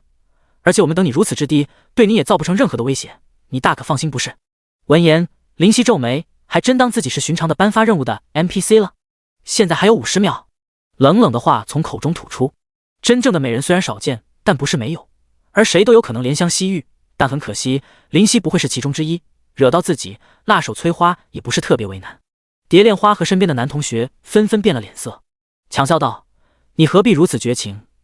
我们又无法威胁到你，只是想要帮助你而已。40秒，如果你总是如此拒人于千里之外，或许可能本来能成功的事情，能寻回的东西便难以寻回也说不定。人多力量大，总是没有错的。30秒，我不会走。”既然所有的措辞都没有用，便想直接耍无赖了。20秒，说了不走就不走，除非把我们都杀了，否则我不会走。蝶恋花倔强道，他始终认为这是个隐藏的大任务，需要坚持不懈。不用数了，全部死吧！火气立刻爆炸，啰嗦可不是林夕的习惯，连听风都懒得拿出来。对于这群菜鸟，直接一个雷霆之词。轰！雷霆爆炸，所有人在恐惧和难以置信的目光中化为白光，消失在草原之上，回到新手村。好好说话还不行了，莫名其妙。林夕无语的摸摸鼻子，将始终握着的右手摊开，红色的宝石仍旧散发着璀璨的光芒。还是快点找吧。再次于偌大的草原上奔驰，试图让红光宝石和兽王传承有所感应。542号新手村，白光降落，蝶恋花和他的同学全部都回到起点。第一次降临神魔的那处茅草房边上，居然真的动手了。他愣在那里，微微张着娇嫩的嘴唇，好是可爱。小蝶，还是算了，那个 NPC 我们根本不是对手，而且完全不讲理，没有一点办法，我们该说的都说了。是啊，这么油盐不进的 NPC 我还是第一次见，真的是见鬼。不过不得不说他的实力是真的强，就突然眼前一面紫色，浑身麻痹就回到新手村了。我看看伤害，我去，超过1000万的伤害，无敌了。轻轻咬着嘴唇，蝶恋花蹙眉，我说的话有问题吗？他为何如此抗拒我们的帮助？难道神魔大陆的原住民如此讨厌我们冒险者？没有，不然那些高等级的玩家都怎么升上去的？我看这家伙80%的脑残，算了，小蝶，我们别理他。一位男同学劝阻：“不行！”他目光带着执着：“我不相信这个游戏会有没有任何用的 NPC， 我要再去看看。”啊，你还去？目光瞥向他们，他们带着什么心思和自己一起进入深处，他怎么可能不清楚？只是不说明白，而且我自己去，你们去找班长去吧。说完，便起步离开新手村，继续前往草原。众人面面相觑，都不敢上前跟去，因为等级提升毕竟不易。若是和班里其他女生拉开距离，连泡其他女生的实力都没了，还要被耻笑。蝶恋花很漂亮，可是她背景太大，而且又对他们没有一个有所表示，实在让人难以坚持。走出新手村，马不停蹄地前往野狼岭，花了整整1个时辰才到。他又看到他在那里飞奔，紫色衣物在满眼绿色的草原上，很是显眼。林夕立刻发现他，面色怪异，无语，跑过去：“你怎么又来了？又想免费送你回去？我不信你身上没有任务，你一定要把任务给我，否则你杀我一次，我就再来，无论杀我多少次，我都会跑过来。”顿时感觉头疼。你烦不烦？好，我给你任务，给你任务还不行？美丽的眸子中闪过喜意，他就知道自己的想法没有错，这果然是有任务可以领取的，或许就是要死一次，并且锲而不舍才能接取的任务。蝶恋花心中暗暗揣摩，如果林夕知道他的内心想法，一定会哭笑不得。他只是想要随随便便给个任务糊弄过去而已。什么任务？蝶恋花问。这个，你应该看见我将草原上有些地方弄得乱七八糟吧？林夕突然想到自己使用雷霆之刺，草原也不可避免地遭受波及，被炸开许多土地。点了点真手，而后道：“是要我将那些土地都弄回去吗？”没错，这个任务你接不接？奖励是什么？蝶恋花再次询问。林夕感觉这女的很烦，非常烦，自己的兽王传承还没找到，还要应付她，到时候传承没找到，夏娃又要找自己算账，自己能找谁接任务？有谁能保护自己？我给你一把仙器，没错，你没有听错，就是仙器。现在立刻给去修复被我破损的土地。好的，他激动道：“仙器，这可是仙器啊，整个游戏都没有几个玩家拥有的稀有宝物。”转身离去，终于走了，松了口气，准备继续寻找。等等，蝶恋花突然又回身，眼皮跳动，额头的青筋都要起来了。你还有什么事？我想问问你给我的奖励是低阶仙器，还是中阶仙器，或者是高阶仙器？林夕想直接给他跪下，这是哪里来的极品？这个，你智商高吗？觉得不能太露骨的说别人是弱智，毕竟人家长得还算很不错的，所以非常隐晦的表达自己的意思。很难回答，我觉得还行，毕竟我是双料硕士，如果凭学历决定智商的话，还是挺高的。双料硕士，眼皮陡然一跳，多看了眼这个看起来有些憔悴病态的女孩，现在双料硕士这么好考，这样的白痴都能考上。林夕感觉自己受到的侮辱，自己当初上学看见英语就感觉头都要裂掉，不过不能表现出来，毕竟自己站在原住民角度是不能去表现出知道什么是学历的。什么双料硕士？我不知道你在说什么，反正我问你，低级仙器你要不？看在对方学历上碾压自己的份上，决定不和他一般计较。要啊，为什么不要？低阶仙级也是仙级，现在冒险者很少有人能拥有。蝶恋花理所当然的点点真手，这他妈不就得了？管他是什么仙器，你再不去做任务，老子就收回了。林夕破口大骂，最后就出现一位女子在修复草地，一位男子在不断奔跑的局面。这 NPC 很有意思，他忍不住在紫衣男子看不见的角度偷笑，他怎么可能那么白痴，只是在装而已。越想越觉得有趣，心中暗暗窃喜不已。这个游戏看起来还不赖，我说爷爷为什么会让我去网游戏呢？原来这么有趣，这些原住民和真人完全没有差别，会思考，会生气，而且智商还不低。说到最后，他又憋不住嘴角的笑意，眼中闪烁异彩。第196章仙气戒指。你笑什么？突然背后传来声音。嗨嗨！蝶恋花忍不住咳嗽，什么时候出现在自己的身后的？好快，而且没有一点动静。转过头，一本正经道：“我发现这片被你打出来的地方很奇怪。”奇怪吗？当然不奇怪，不就一片焦黑吗？被雷霆砸中都是这样的，只是总是需要理由的。蝶恋花这是随便找的理由而已。奇怪，满头黑线，一片焦黑的地方，你他妈的也能觉得奇怪？那我打死你，你会变成白光回城，你说奇怪不奇怪？林夕发现手中的红色宝石在发烫，有丝丝震动传递到手掌上。有感应了，终于有感应了。林夕，兽王传承就在这块区域下。宝宝激动道。林夕骤然一喜，对着蝶恋花道：“你走开。”干嘛？他忍不住询问，不会真的觉得这块地方奇怪吧？我只是随便说说而已，你也信？叫你走开就走开，怎么？仙气不要了？要，怎么能不要？立刻起身让出位置，退后几步。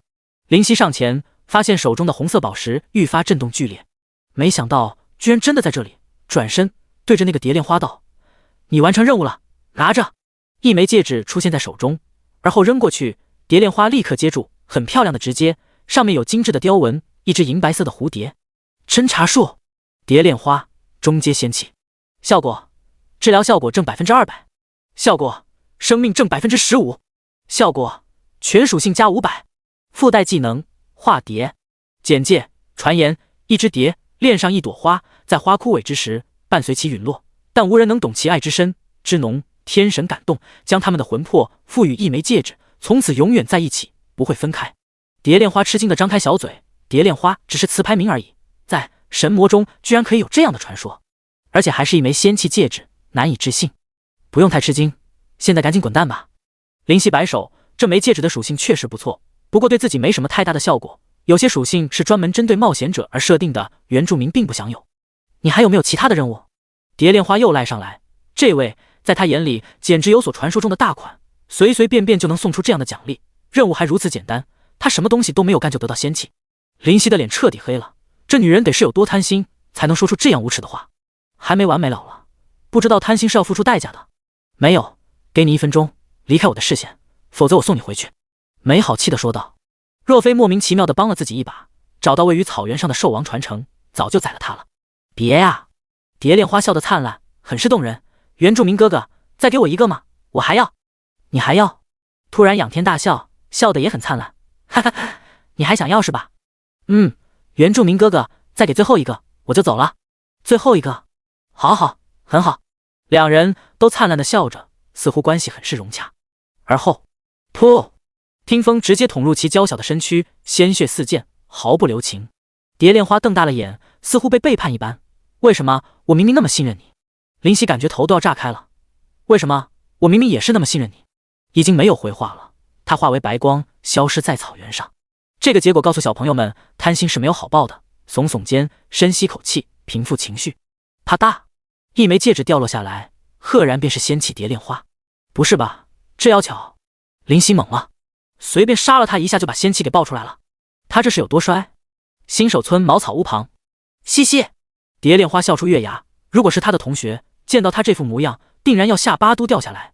平时如此温婉憔悴的女子，居然也会有如此动人的微笑，简直不可思议。这个游戏实在太有趣了，那个原住民好逗啊！他捧着肚子，毫无形象地笑了。什么事情都没做，就给了自己一枚稀有的仙器戒指。而且我说那块焦黑区域很奇怪，他还很惊喜的模样。不行，这个原住民我一定要弄清楚他是谁。现在就算了，毕竟再去就多少有点太贪心，惹得其真的要产生反感情绪。摇摇真手，决定先去好好练级。这仙器戒指的效果真的不错。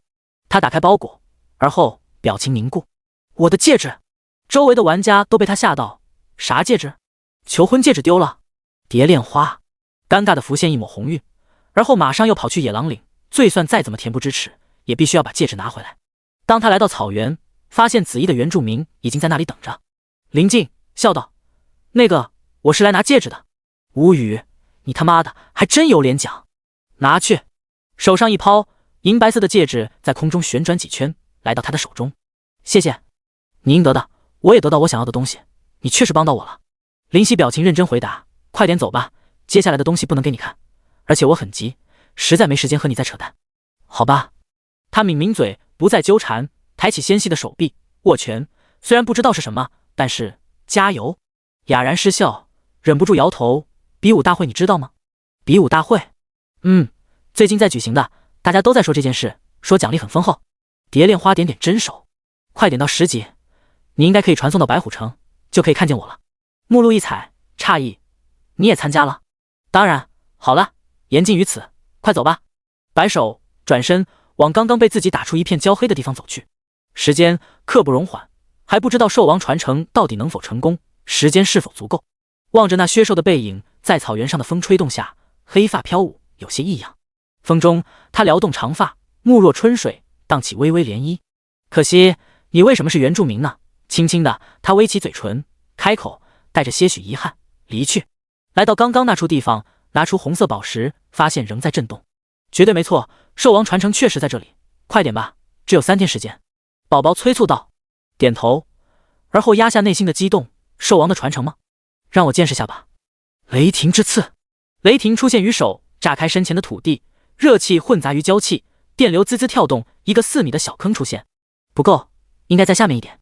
宝宝出生，听风出现在手中，猛力跃起，头朝下，急闪，细剑成为寒芒，朝下方的土地刺去。噗噗噗，溅起无数的泥土，灵犀也被沾染上，但无所谓，现在可不是保持潇洒的时候。直接身躯进入土地数十米，周围全是泥土。叮，清脆的声音出现，听风刺到物体，有了。眼睛陡然一亮，能不被听风刺破的东西实在太少，那么这阻拦之物到底是什么？可想而知。第197章，火云天虎。被听风刺中的是青色的石头，大约足球那么大，上面布满看不到的铭文，隐隐间透露出的青光有股令人臣服的威压，充斥着霸道和蛮横的气息。没错，这就是兽王的传承了。宝宝激动大叫，看来还没有被人得到。林夕按捺下内心的波澜起伏，用不持剑的左手去触碰这块青色的石头。叮，你寻到兽王之时，是否接受兽王的试炼？是。青色闪动，林夕消失在泥土中，消失在草原上，不知去处。眼前的场景幻化，出现在一座青色的殿宇内，殿宇庞大，几乎的日本的皇居相差不大。地面是白色瓷砖，这白色瓷砖貌似就是决斗场的那种材质。眼睛微微眯起，感觉很是眼熟。叮，你需要击败与你同阶的各个兽族的所有历史最强者，可通过兽王试炼第1关。猛然震惊，兽王也可以召唤出类似天神才能召唤出的虚影，这说明什么？是否意味兽王真的脱离了天神的掌控，达到天神的高度，甚至更高？好，一只浑身燃烧火焰的红色大虎出现，仰天咆哮，眼中充斥凶光。它居然生长着一对火焰组成的翅膀，可以于空中翱翔而不落地。侦察术，火云天虎，仙级高阶，等级202生命，24000000攻击，243000防御，112000速度，48技能，火域神圣天焰虎之霸王绝命根火。简介：历史上的虎族最强者，拥有飞翔的能力，火焰堪称除凤凰与朱雀二者之下第一火，拥有焚烧万物的神圣天焰，很强的属性，但和清风狼皇相差不多，因为当初全力发挥的实力比局限于仙级中阶，而火云天虎则是仙级高阶，不是相同等阶。速战速决吧。林夕深深吸气，紧握手中的听风，第1关便是击败兽族的所有历史种族最强者，后面的难度可想而知。3天的时间还不知道是否够用，没有磨蹭的功夫了。黑色的烟雾悄然从眼中蔓延而出，怪异无比。身躯微微颤动，而后从身躯中涌出巨大的力量，不断的变强。烟雾越来越汹涌澎湃，缭绕了林夕的全身，或浓或淡，时收时敛，如烟如雾。这次不是简单的释放，而是全部释放，毫无保留。叮，你陷入未知状态，全属性提升100%。这便是心魔的恐怖，当初的魔障反而成为的提升的助力，伴随在身边。火云天虎目光骤然一凝，这是什么？好纯粹的邪恶力量！全属性提升100%，有多恐怖？砰！悄无声息地出现在火云天虎身边，这仅仅是腿稍稍弯曲所产生的力。好快！火云天虎大惊失色，同境界他从来没有见过如此恐怖的速度。死吧！林夕语气冰冷，这次没有人会看到他的全力战斗状态，他可以放开了打。神圣天焰！火云天虎作为历史虎类最强，怎么可能如此不堪？别简简单单的击中，立刻做出反击。火红色的火焰从身躯中涌出，不断的响着，灵犀喷流过去，空气都被如此恐怖的温度灼烧。这一片窒息区域，神圣天焰仅此于朱雀和凤凰之火，不是随便说说。然而对此，灵犀只有一个字：破。左手化拳而出，轰鸣升起，那火焰碰触拳头表面的黑色烟雾，互相吞噬消弭，而且火焰消失，黑烟依旧。这怎么可能？火云天虎震惊，自己的神圣天焰被以如此暴力简单的放心打破了，而且还是同境界之下，难以置信。听风于右手紧握，突刺，寒芒摄人心魄，在火云天虎的斗大瞳孔中放大，噗，直接刺入虎脑，无情老辣，杀伐果断。他的眼睛渐渐失去焦距，身躯上缭绕的火焰熄灭，凶光不再。-24000000，秒杀！生命值全部清空，没有留下一丝。抱歉了，我赶时间。灵犀轻声道，如此对待历史最强之虎，实在不是特别礼貌。你没错。火云天虎摇头，眼中是神采，居然又回复了，身上的火焰陡然出现，并且熊熊燃烧，比之前根据剧烈。怎么可能？生命值清空还会活着？就算这是虚影，也该消失吧。心中陡然一跳，不过如此狼狈的死去，哪怕我只是历史断层中的一个虚影，也会不甘。所以，哪怕你有急事，我也必须拿出真正的手段，否则妄为历史最强的虎族。火云天虎吼道：“灵犀！”将听风拔出，立刻退去。由于无法停留于空中，只能落地。叮！火云天虎使用技能绝命根火，涅槃重生，全属性提升 50%， 持续60分钟，而后死亡。绝命根火，命已绝，火仍烈。吼！再次咆哮，冲来，威势恐怖。深吸口气，手上的青筋暴起。你的傲气很是佩服，但是还是抱歉。急！闪！口中轻轻道，手上重重握，剑身微微颤，8道电光勾魂夺命。虎之霸王！火云天虎突然身躯膨胀，体积增加整整1倍，达到50多米。吼！火在口中汇聚，身躯的火焰被抽离，通通流转于口中，随身而出。那火球威力太大，空气甫一接触，便形成高温地狱。剑在空中锋利无比，没有承受丝毫阻力，仿佛割裂开时空的限制，速度犹如流星。没错，灵犀直接将剑射出。听风、火球二者碰撞出的气浪，使得空气狼狈逃窜。而后火球将剑吞噬，而后剑却把火球贯穿，在空中疾驰而上，捅入虎腹，同样彻底贯穿。极闪之威，听风之力叠加的威力，成为这一时间点的永恒。你很厉害。火云天虎目光复杂，同境界自己使用绝命根火都不说对手，被顷刻绝杀，实在不可想象他到底累积有多厚。你也很厉害了，我心魔全部释放，至今只是第2次。第一次我以0级的实力打破境界的天堑，击败仙级。灵犀摇头，对方哪怕是虚影，也不得不尊敬，毕竟成为历史很难。可惜你造的杀孽太多。火云天虎遗憾道，否则你一旦成长起来，将来必然成为巅峰的存在之一。没错，点头也不虚伪，做作或者推辞，我自己也觉得自己将会成为巅峰的存在。这不是狂傲，这是实力。这不是实力，这是自大。火云天虎大笑，你根本不可能通过天神的实力，你杀的人太多了，没有人会徒造杀孽，所有死于你手的人都会成为将来天神试炼中索你命的厉鬼，你无法逃脱。你或许现在会觉得天神的试炼不怎么样，因为你可能没有见过，也没有人会有你的试炼威力那么大，所以你死路一条。厉鬼只能索寻常人的命，我是魔王，没人能要了我的命。灵犀摇头，所有人都索天神的试炼，我无法度过，我就度给你们看，让你们见识见识什么叫打破定论。我已经打破0级，无法抗衡仙级的定论，那么再打破一次又何妨？狂傲会葬送你。火云天虎目光冰冷，如此冥顽不灵，此人必死无疑。突然出现在他的身边，悄然出现，怎么做到的？他一愣，没有任何征兆，便出现在自己的身边。以虚影的实力，即便是所谓的神级巅峰强者，也不可能做到。我不是狂傲，是实力，我说过了。灵犀淡淡道。可惜火云天虎无法回答，因为听风再次出现在他的额头，和几分钟之前一模一样的场景。他失去焦距，火焰熄灭。这次已经没有所谓的根源之火让他涅槃重生，所以死的不能再死。第198章天马。虚影消失，化为点点星光。灵犀稳稳落地。这神圣天焰确实棘手，不过因为吞噬8岐大蛇的能量精华，对于火属性能量，我也是拥有 25% 的抗性，方才轻松不少。呼出一口气，表情化为淡然。这只是第一位，他要面对是所有的历史最强。叮！恭喜你击败历史虎族最强，获得奖励全属性加500，还能获得奖励。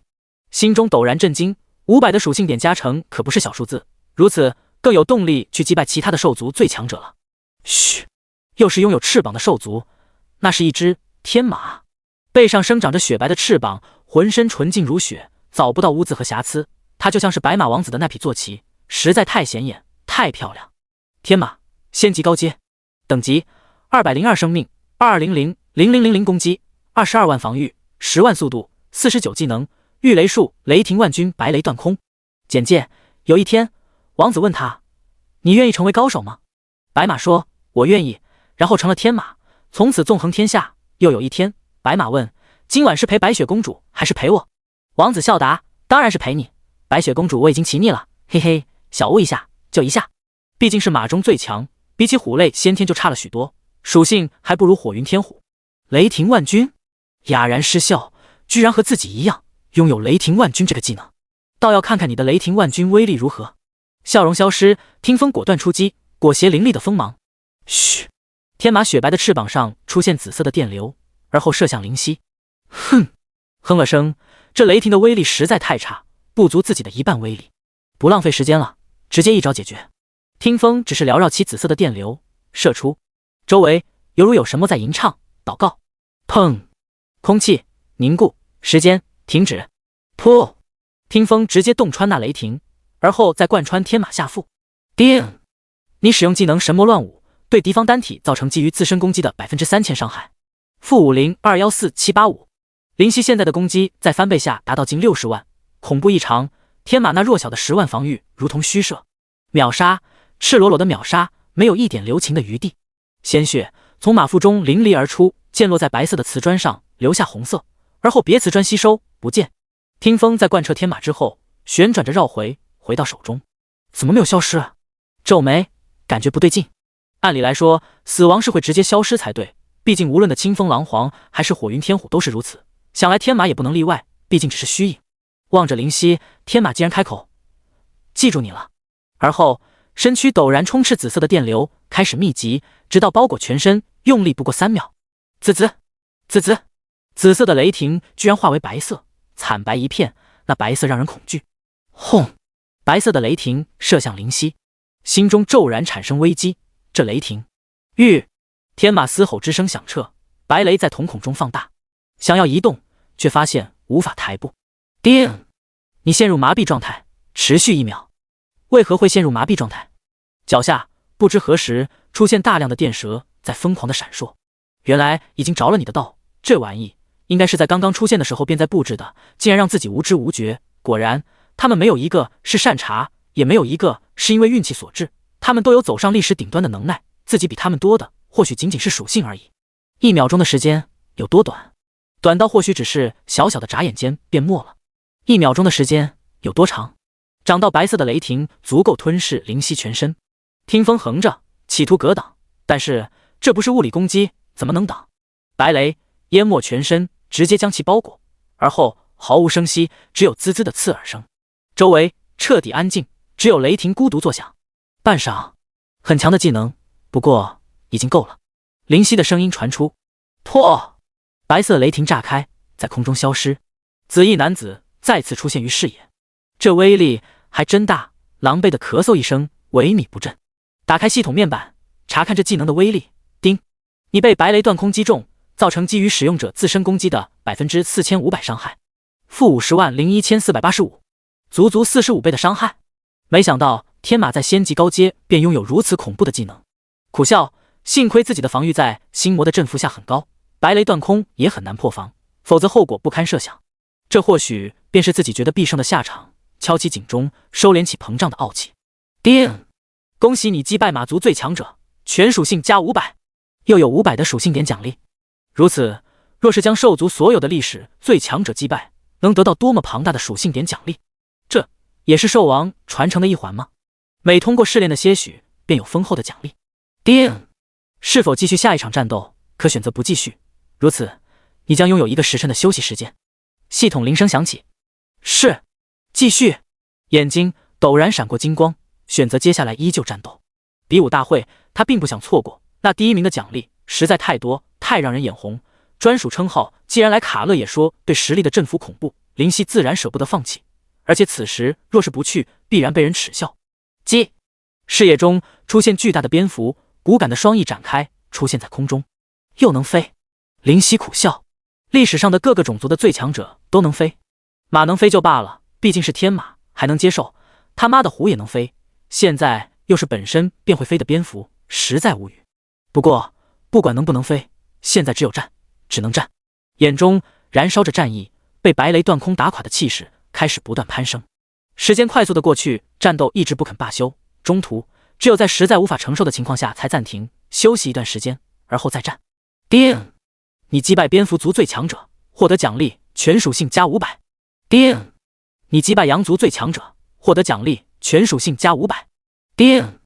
你击败豹族最强者，获得奖励全属性加500。叮！你击败鸡族最强者，获得奖励全属性加500。叮！你击败鼠族最强者，获得奖励全属性加500。叮！你击败蛇族最强者，获得奖励全属性加500。叮！你击败牛族最强者，获得奖励全属性加500。叮！你击败猴族最强者，获得奖励全属性加500。属性不断的攀升，到后来战斗越发轻松，从本身可能打上几场就要休息，到打上10几场，实力越来越雄厚。而后面出现的兽族也越发恐怖强大，例如比猛族，庞大的身躯简直是铁皮，即便的听风也只能留下白痕，最后还是趁其不备，刺入其眼，才终于将其击杀。1天的时间过去，叮！你击败蚁族最强者，获得奖励全属性加500。叮！你击败无数兽族，穿过重重困境，达到第一重试炼的最后一关，击败龙族历史最强者。好！龙吟震天，庞大的身躯在殿宇中翱翔，遮天肉翼让灵犀处于阴影之中，龙眼骇人，表情狰狞，金色的鳞片将灵犀的脸映成金黄色。这是一条金龙。灵犀目光凝重，感受到危机感，可见对方的实力。第199章傲骨之语。龙族站在兽族的食物链顶端，这是毋庸置疑的事实，他们的实力不是其他种族可以比拟。庞大的金龙长达数十丈，灵犀不足其一个脚趾大小。侦察术，傲骨之语，斯利克，等级202生命，5000万攻击，48万防御，25万速度，50技能，金龙吐息次元之斩，金色世纪不屈之心，杀戮之心。简介：历史龙族最强者，曾经因为弱小被龙族唾弃的存在，却渐渐成长为龙族的骄傲，拥有傲视群雄的实力。前半生未尝一胜，后半生未尝一败。这属性，这强大的属性实在打破灵犀对于仙级高阶的认识。当然，狼帝除外，毕竟狼帝是历史所未能记载的存在，竟然一招就秒杀自己。哪怕使用心魔增幅1倍的属性，对于金龙的属性也要慎重。而且，这还是第一次碰到同样拥有杀戮之心的对手，不知其杀戮之心达到几阶。小子，让我看看你有多少能耐吧。金龙的声音霸道浑厚至极，如有怒雷轰鸣。他在空中腰脚，金色龙翼舒展，眼神中带着战意。事到如今，我怎么能倒在这里？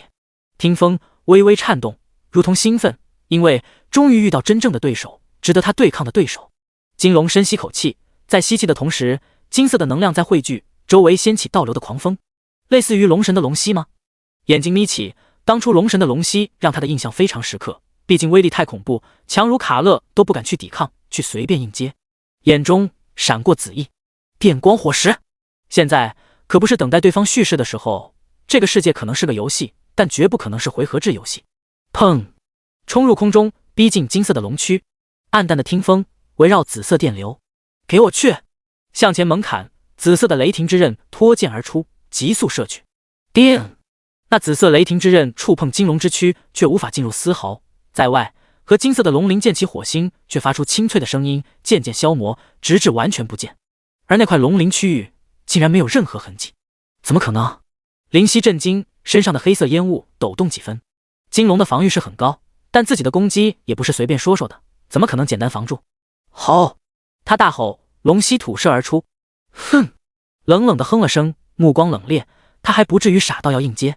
闪身，迅速脱离龙息区域。嗖！一条龙尾袭来，速度太快，出现残影道道。灵犀也不是战斗白痴，这样的攻击便会中招，想在我躲避的时候利用我无法分心来攻击我，想法很好。侧移的身子突然向下一蹬，改换方向，向上方奔去。在空中，你还能改变位置吗？金龙的龙首出现在视野中，眼神骇人，那喷出的热气轻易可感。好！龙息再次喷出，这次他没有蓄力，直接发出，威力小很多，但那是相对而言的，周围被金色映出一片。灵犀的脸在龙息面前成为金黄色。空中，正常人当然不能改变位置，到了仙级还能算是正常人吗？目光很清明，没有恐惧，很是淡定。左手横直，雷霆之刺，砰！发出一个冲击波，后坐力带动自己改变方向，向左射去。这时，那龙息堪堪从胸前而过，幸免于难。但灵犀的表情没有一点波动，仿佛这是理所当然。这便是自己的战斗方式，他的战斗经验很是丰富。有趣！金龙大笑，突然语气平淡。或许你应该看看下面。下面有什么？灵犀也是微笑。有趣。不知何时，脚下出现一道金色的锋刃般模样的东西，刮来。急闪！不知何时，手中的听风不见，手臂在空中猛挥，让自己改变方向，而且方向不是离开金龙所在位置，而且贴近。小子，你不要命了！金龙冷然道：“我很珍惜自己的命的，怎么可能会不要命？”林夕同样语气很冷。战斗便没有手下留情可言。金龙的龙爪飞来，撕裂空气。这下你又能怎么躲呢？他狞笑：“当然是这么躲。”身躯上雷霆如同爆炸，不断汇聚，将全身的包裹在其中。空气中的电流若是寻常人，会立刻为此一具被电死的尸体。金龙眼皮陡然跳了跳，他还想做什么？紫意弥漫，威势攀升。雷霆万钧！冷喝，一条雷霆组成的巨龙突然脱体而出，咆哮着冲向那击来的金色龙爪。给我破！金龙冷哼，爪与雷霆组成的巨龙碰撞。雕虫小，他还想要冷嘲热讽，却突然面色大变。林夕展开笑容，如果雷霆万钧对于你而言还能轻易接住，那么我也就不需要反抗，直接伸出脖子给你宰掉算了。叮！你施展技能雷霆万钧，由于实力足够，惩罚扣除。实力到了仙级高阶，有些技能的惩罚也自然会随之减少或消失。若要说原因的话，因为林夕是原住民，而不是技能固定的冒险者。雷霆巨龙不断冲击，龙爪承受不住，发出咯咯之声。小子，算你有几分能耐！金龙恨恨道，倒不是带有杀意的语言，而是对于自己居然中招的庆幸。我可不止这几分能耐。林夕却语气认真的摇头。哦，是吗？紫色的巨龙渐渐暗淡，而后被金龙咬牙发力一捏，消失的无影无踪。小子，现在你还有什么能耐吗？叮！你使用技能雷霆万钧，对傲骨之羽斯立刻造成基于自身攻击和敌方防御的3000%伤害。451-1760。若非看到系统信息，还以为金龙真的如此简单的便能接住雷霆万钧的轰击。显然，这不过是他在硬撑着不表现出来而已。或许你应该看看上面。林夕淡定自若说道。上面？语气怪异，还记得刚刚自己还跟他说了几乎同样的话。抬头，一道紫色的流光射来，速度太快，无法躲避，周围犹如有什么在吟唱，威势恐怖，空气甫一接触便彻底泯灭。什么时候的事？金龙震惊。什么时候是事？林夕忍不住发笑。当然是在你将注意力都集中我该如何躲避的伤害，我随手一抛，你也就没在意了。砰！紫色的流光冲击力可怕到极点，直接砸在他的脑门之上，气浪席卷而出。你用手接住了雷霆万钧都会造成如此巨大的伤害，那么用头接住听风的神魔乱舞又会如何？林夕有理由相信这将会是很致命的伤害。好！金龙痛吼，从空中跌落下来，被流光压制于白色瓷砖之上，狼狈不堪。金色的鳞片脱体飞出，在林夕的身边划过，点点血迹沾在脸庞，鲜血流淌，溅出。第200章，人生如戏。庞大的身躯倒地，狼狈不堪，珍贵的龙血流淌一地，鲜红色的液体铺开，浸湿林夕的靴子。叮！你使用技能神魔乱舞，对敌方单体造成基于自身攻击的3000-4051-5730伤害。4000多万的数字蹦出，而他的总生命值不过5000万，这意味着只有几百万的生命了。林夕眯眼，闪过一抹寒光，我可不会给你缓过来的时间。听风依然在手，抬步冲杀向前，来到其身躯边上，刺下。叮！听风与金色的鳞片碰撞，火星四溅。好高的防御，他的防御绝对不止属性面板上看上去那么简单，应该因为某个技能也对防御有加成效果，而且不菲。心中有些计较，再次举剑便是失去鳞片保护的地方。金色世纪，浑厚的声音再次响起。就在听风要刺入金龙的肉中之时，蓦然感受到巨大危机，非常强烈，心中陡然一跳，急速后退。作为龙族的最强者，林夕自己也不相信会被自己如此简单的击败，那不切实际。鳞片散发出难以想象的金光，非常耀眼，刺人双眼，忍不住眼睛眯起，心生警惕。这是技能释放的前奏。白色的瓷砖陡然化为金色，并且那金色逐渐向林夕蔓延而来，初见墙壁，笼罩金龙和自己，再看不见殿宇和白色瓷砖。精神世界？疑惑想到。周围在短短3秒间变成金色的世界，没有其他颜色存在。嗨嗨，小子你他妈的还真狠，给你打爽了。金龙踉踉跄跄的起身，舒展双翼，发现少了许多鳞片保护，多了很多血迹，忍不住悻悻道：生死战斗本就如此。耸耸肩，毫不在意。你说的没错，生死战斗本就如此。金龙点头。如此，我也不能太留情。微微愕然，他居然在留情。还记得刚刚的那道金色锋刃吗？金龙道，感觉威力如何？为何突然怎么问？心中惊疑不定，犹豫一下，点头。很强的技能，我必须暂避其锋芒。哪怕是通过击败大量兽族历史最强者得到大量的属性，实力提升巨大，也不得不承认那锋刃之力。你确实很能躲，那样危险的环境也能不慌不忙，值得赞赏。但一片锋刃你能躲，10片、100片锋刃你躲得了吗？金龙龇牙咧嘴，自然无法躲避，很是认真的摇头。难道他能召唤如此之多的锋刃？那就好，那就可以和你说再见了，小子。金龙恨恨道，哪怕是分身，被你这么打，也是很痛的。分身？震惊，不是虚影。这是第2次听闻分身一词，当初普拉达也是使用分身罗伯特和自己战斗，才有了之后的相识。得了，等你通过兽王的试炼以后，如果真的到了那一步，我想你才有资格知晓我的身份。现在迎接锋刃的洗礼吧。他咬牙切齿，那听风的一击真的是痛到他哭爹喊娘。按理来说，他这样已经算是通过了，因为他作为龙族的历史最强者，本身就不要求被击败，他也没有拿出真正的实力，否则太欺负人。要知道，龙族的历史从来没有过断层，无论是强盛时期还是低谷时期，龙族的历史都不会断，所以他已经是古往今来的最强之龙，没有之一。吼！猛然怒吼，震耳欲聋。周围的金色世界抖动，出现大量的金色锋刃，那些锋刃从墙壁中突出，而后墙壁开始崩溃，似乎无法支持。这下看你怎么躲，小子！金龙呸出带血的唾沫，身躯有些无法支撑，退后几步才稳住。他已经控制好威力，这些锋刃会让这小子受伤，但不会让他死亡。望着四面八方面朝自己的锋刃，灵犀笑道：“人生如戏，你觉得对不？”这画风转得太快，一时间让人无法转过脑袋。人生如戏，金龙愕然，这是什么鬼话？不过他也快消失，也不介意和他多吹会儿牛。对，没错，人生如戏，戏如人生，这话可以说将人生的表达得淋漓尽致。金龙连连点头，啧啧赞叹。他在说什么？好像和深沉的模样，但肯定不会有人能懂。他自己都不懂自己的意思，别人还能懂毛线啊？我也是这么认为的。灵犀感慨，收起听风，背着手向前缓缓走了几步。人生就是如此戏剧化，总会莫名其妙的多些无法想象的发展，让人无法接受的发展。一番感慨，配上那甚是沉重的模样，颇有几分韵味。金龙的眼角抽搐了下，逼话说到这里就已经可以，再说下去就有些过分了。哈哈，你说的不错。金龙表示，虽然不懂他到底在扯什么犊子，但这时候不能显得自己没有什么内涵，必须强行接下。有时候啊，人也分不清自己是戏里还是戏外，所以会。林夕这时候接下他的话，会忘记自己也在戏里，自己也不能置身事外。没错，没错，我就是想说这句话来自，哈哈，看来你我还颇有几分志趣相投。金龙尴尬的笑着，我都快接不下自己说的话了，幸好这小子自己莫名其妙的接走。就在他暗暗擦汗的时候，紫衣男子再次前进几步。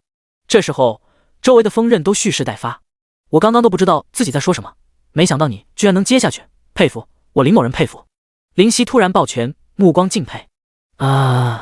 金龙讪笑，你他妈也不知道自己在说什么，那你还吹？我这不叫吹，而是争取时间，使得敌人的精神松解，从而找到破绽。摇头笑道：“精神松懈。”金龙感觉莫名其妙，哑然失笑。我不妨告诉你，我马上就要消失，这分身已经没有存在的必要。所以，如果你想反击，那么我很遗憾的要说一句话：你做的一切都是徒然。未必是徒然。林夕否认自己的所作所为是无用功。您什么时候消失？突然就用上您这里的敬称，你知道那么多干嘛？他终于有些不耐烦。如果可以，请金龙大人告知，就当做我的请求。林夕鞠躬拱手，一副礼貌的模样。虽然很无语，不过人家都这么说了，也不好不给面子。毕竟人家能通过兽王的第1重试炼，也是相当不错的潜力和实力。大约3分钟吧。那这锋刃何时会发动？腰弯的更屈。大约1分钟，而且将会是持续整整1分钟的锋刃洗礼。你距离接受制裁还有1分钟，好好的珍惜这1分钟吧。金龙露出笑容，对于自己的锋刃威力，他很是自信，绝对会够这小子喝上满满一大壶。如此，我也就放心了，松了口气，很是轻松的模样。放心？我放你妈个心！金龙无语，你在小看我的锋刃？不会，我已经体验过，哪怕是擦肩而过，也知道这锋刃之力绝对不可力敌。那你放什么心？金龙眼睛下瞥，看着脚底下的灵犀。不知何时已经跑动自己的边上来了，但他也没在意。我刚刚说什么人生如戏的都是乱吹的。紫发男子展开微笑，我知道你当我傻呀？金龙表情嘲弄，这以为他会信这样的逼话不成？不过有句话我是认真的。表情骤然严肃，周围的锋刃已经无法抑制，开始奔驰而来，划破空气，发出撕裂声。什么话？虽然觉得自己不应该有事，但总有些不妥，好像哪里出了问题。会忘记自己也在戏里，自己也不能置身事外。灵犀闪身出现在他的脚下，自己也在戏里，不能置身事外。思忖一会儿，听闻金色锋刃和空气的摩擦声，突然想到什么，瞪大眼，发现灵犀已经抱住自己，俨然要拿自己当挡箭牌。你给我滚开！不，我不会离开你的，我知道你需要我。灵犀死死地保住他的脚跟，一副慷慨就义的模样。我需要尼玛！金龙怒吼，锋刃已经出现在他的头顶，没有因为他是召唤者就收下留情，疯狂地涌来。叮叮叮，叮叮叮，叮叮叮，锋刃与金色鳞片碰撞，发出清脆的声音，而后消失。啊！惨叫声源源不断，凄厉异常，清脆无比。脚下的灵犀稳稳地躲在他的脚后跟，点头赞道：“金龙的防御确实强大。”话未说完，一道鳞片落下，伴随着鲜血流下，而后无数的金色鳞片噼里啪啦地掉落。啊！嘴角抽搐，忍不住摇头。不过比起恐怖的锋刃，还是稍逊一筹。噗噗噗！锋刃如肉升起，代表鳞片已经无法抵御，血液在喷涌。灵犀看得皱眉摇头，真的太残忍了。惨叫声中，金龙倒下，立刻更换位置，防止被压到，而后躲在庞大身躯的小角落。金龙大人，我会记得你的恩情的。他的眼中满满的感动。灵犀，老子斯立刻记住你了，别让我逮到机会。金龙的声音憔悴不堪，一副回光返照的模样。当然，对于这样的话，自然选择一笑而过。狠话吗？我也会讲。斯利克，老子灵犀记住你了，你的这份替身之恩、护主之恩，我以后一定会报。灵犀的声音铿锵有力，说的跟真的似的。噗！一口鲜血喷出，这次是被气的。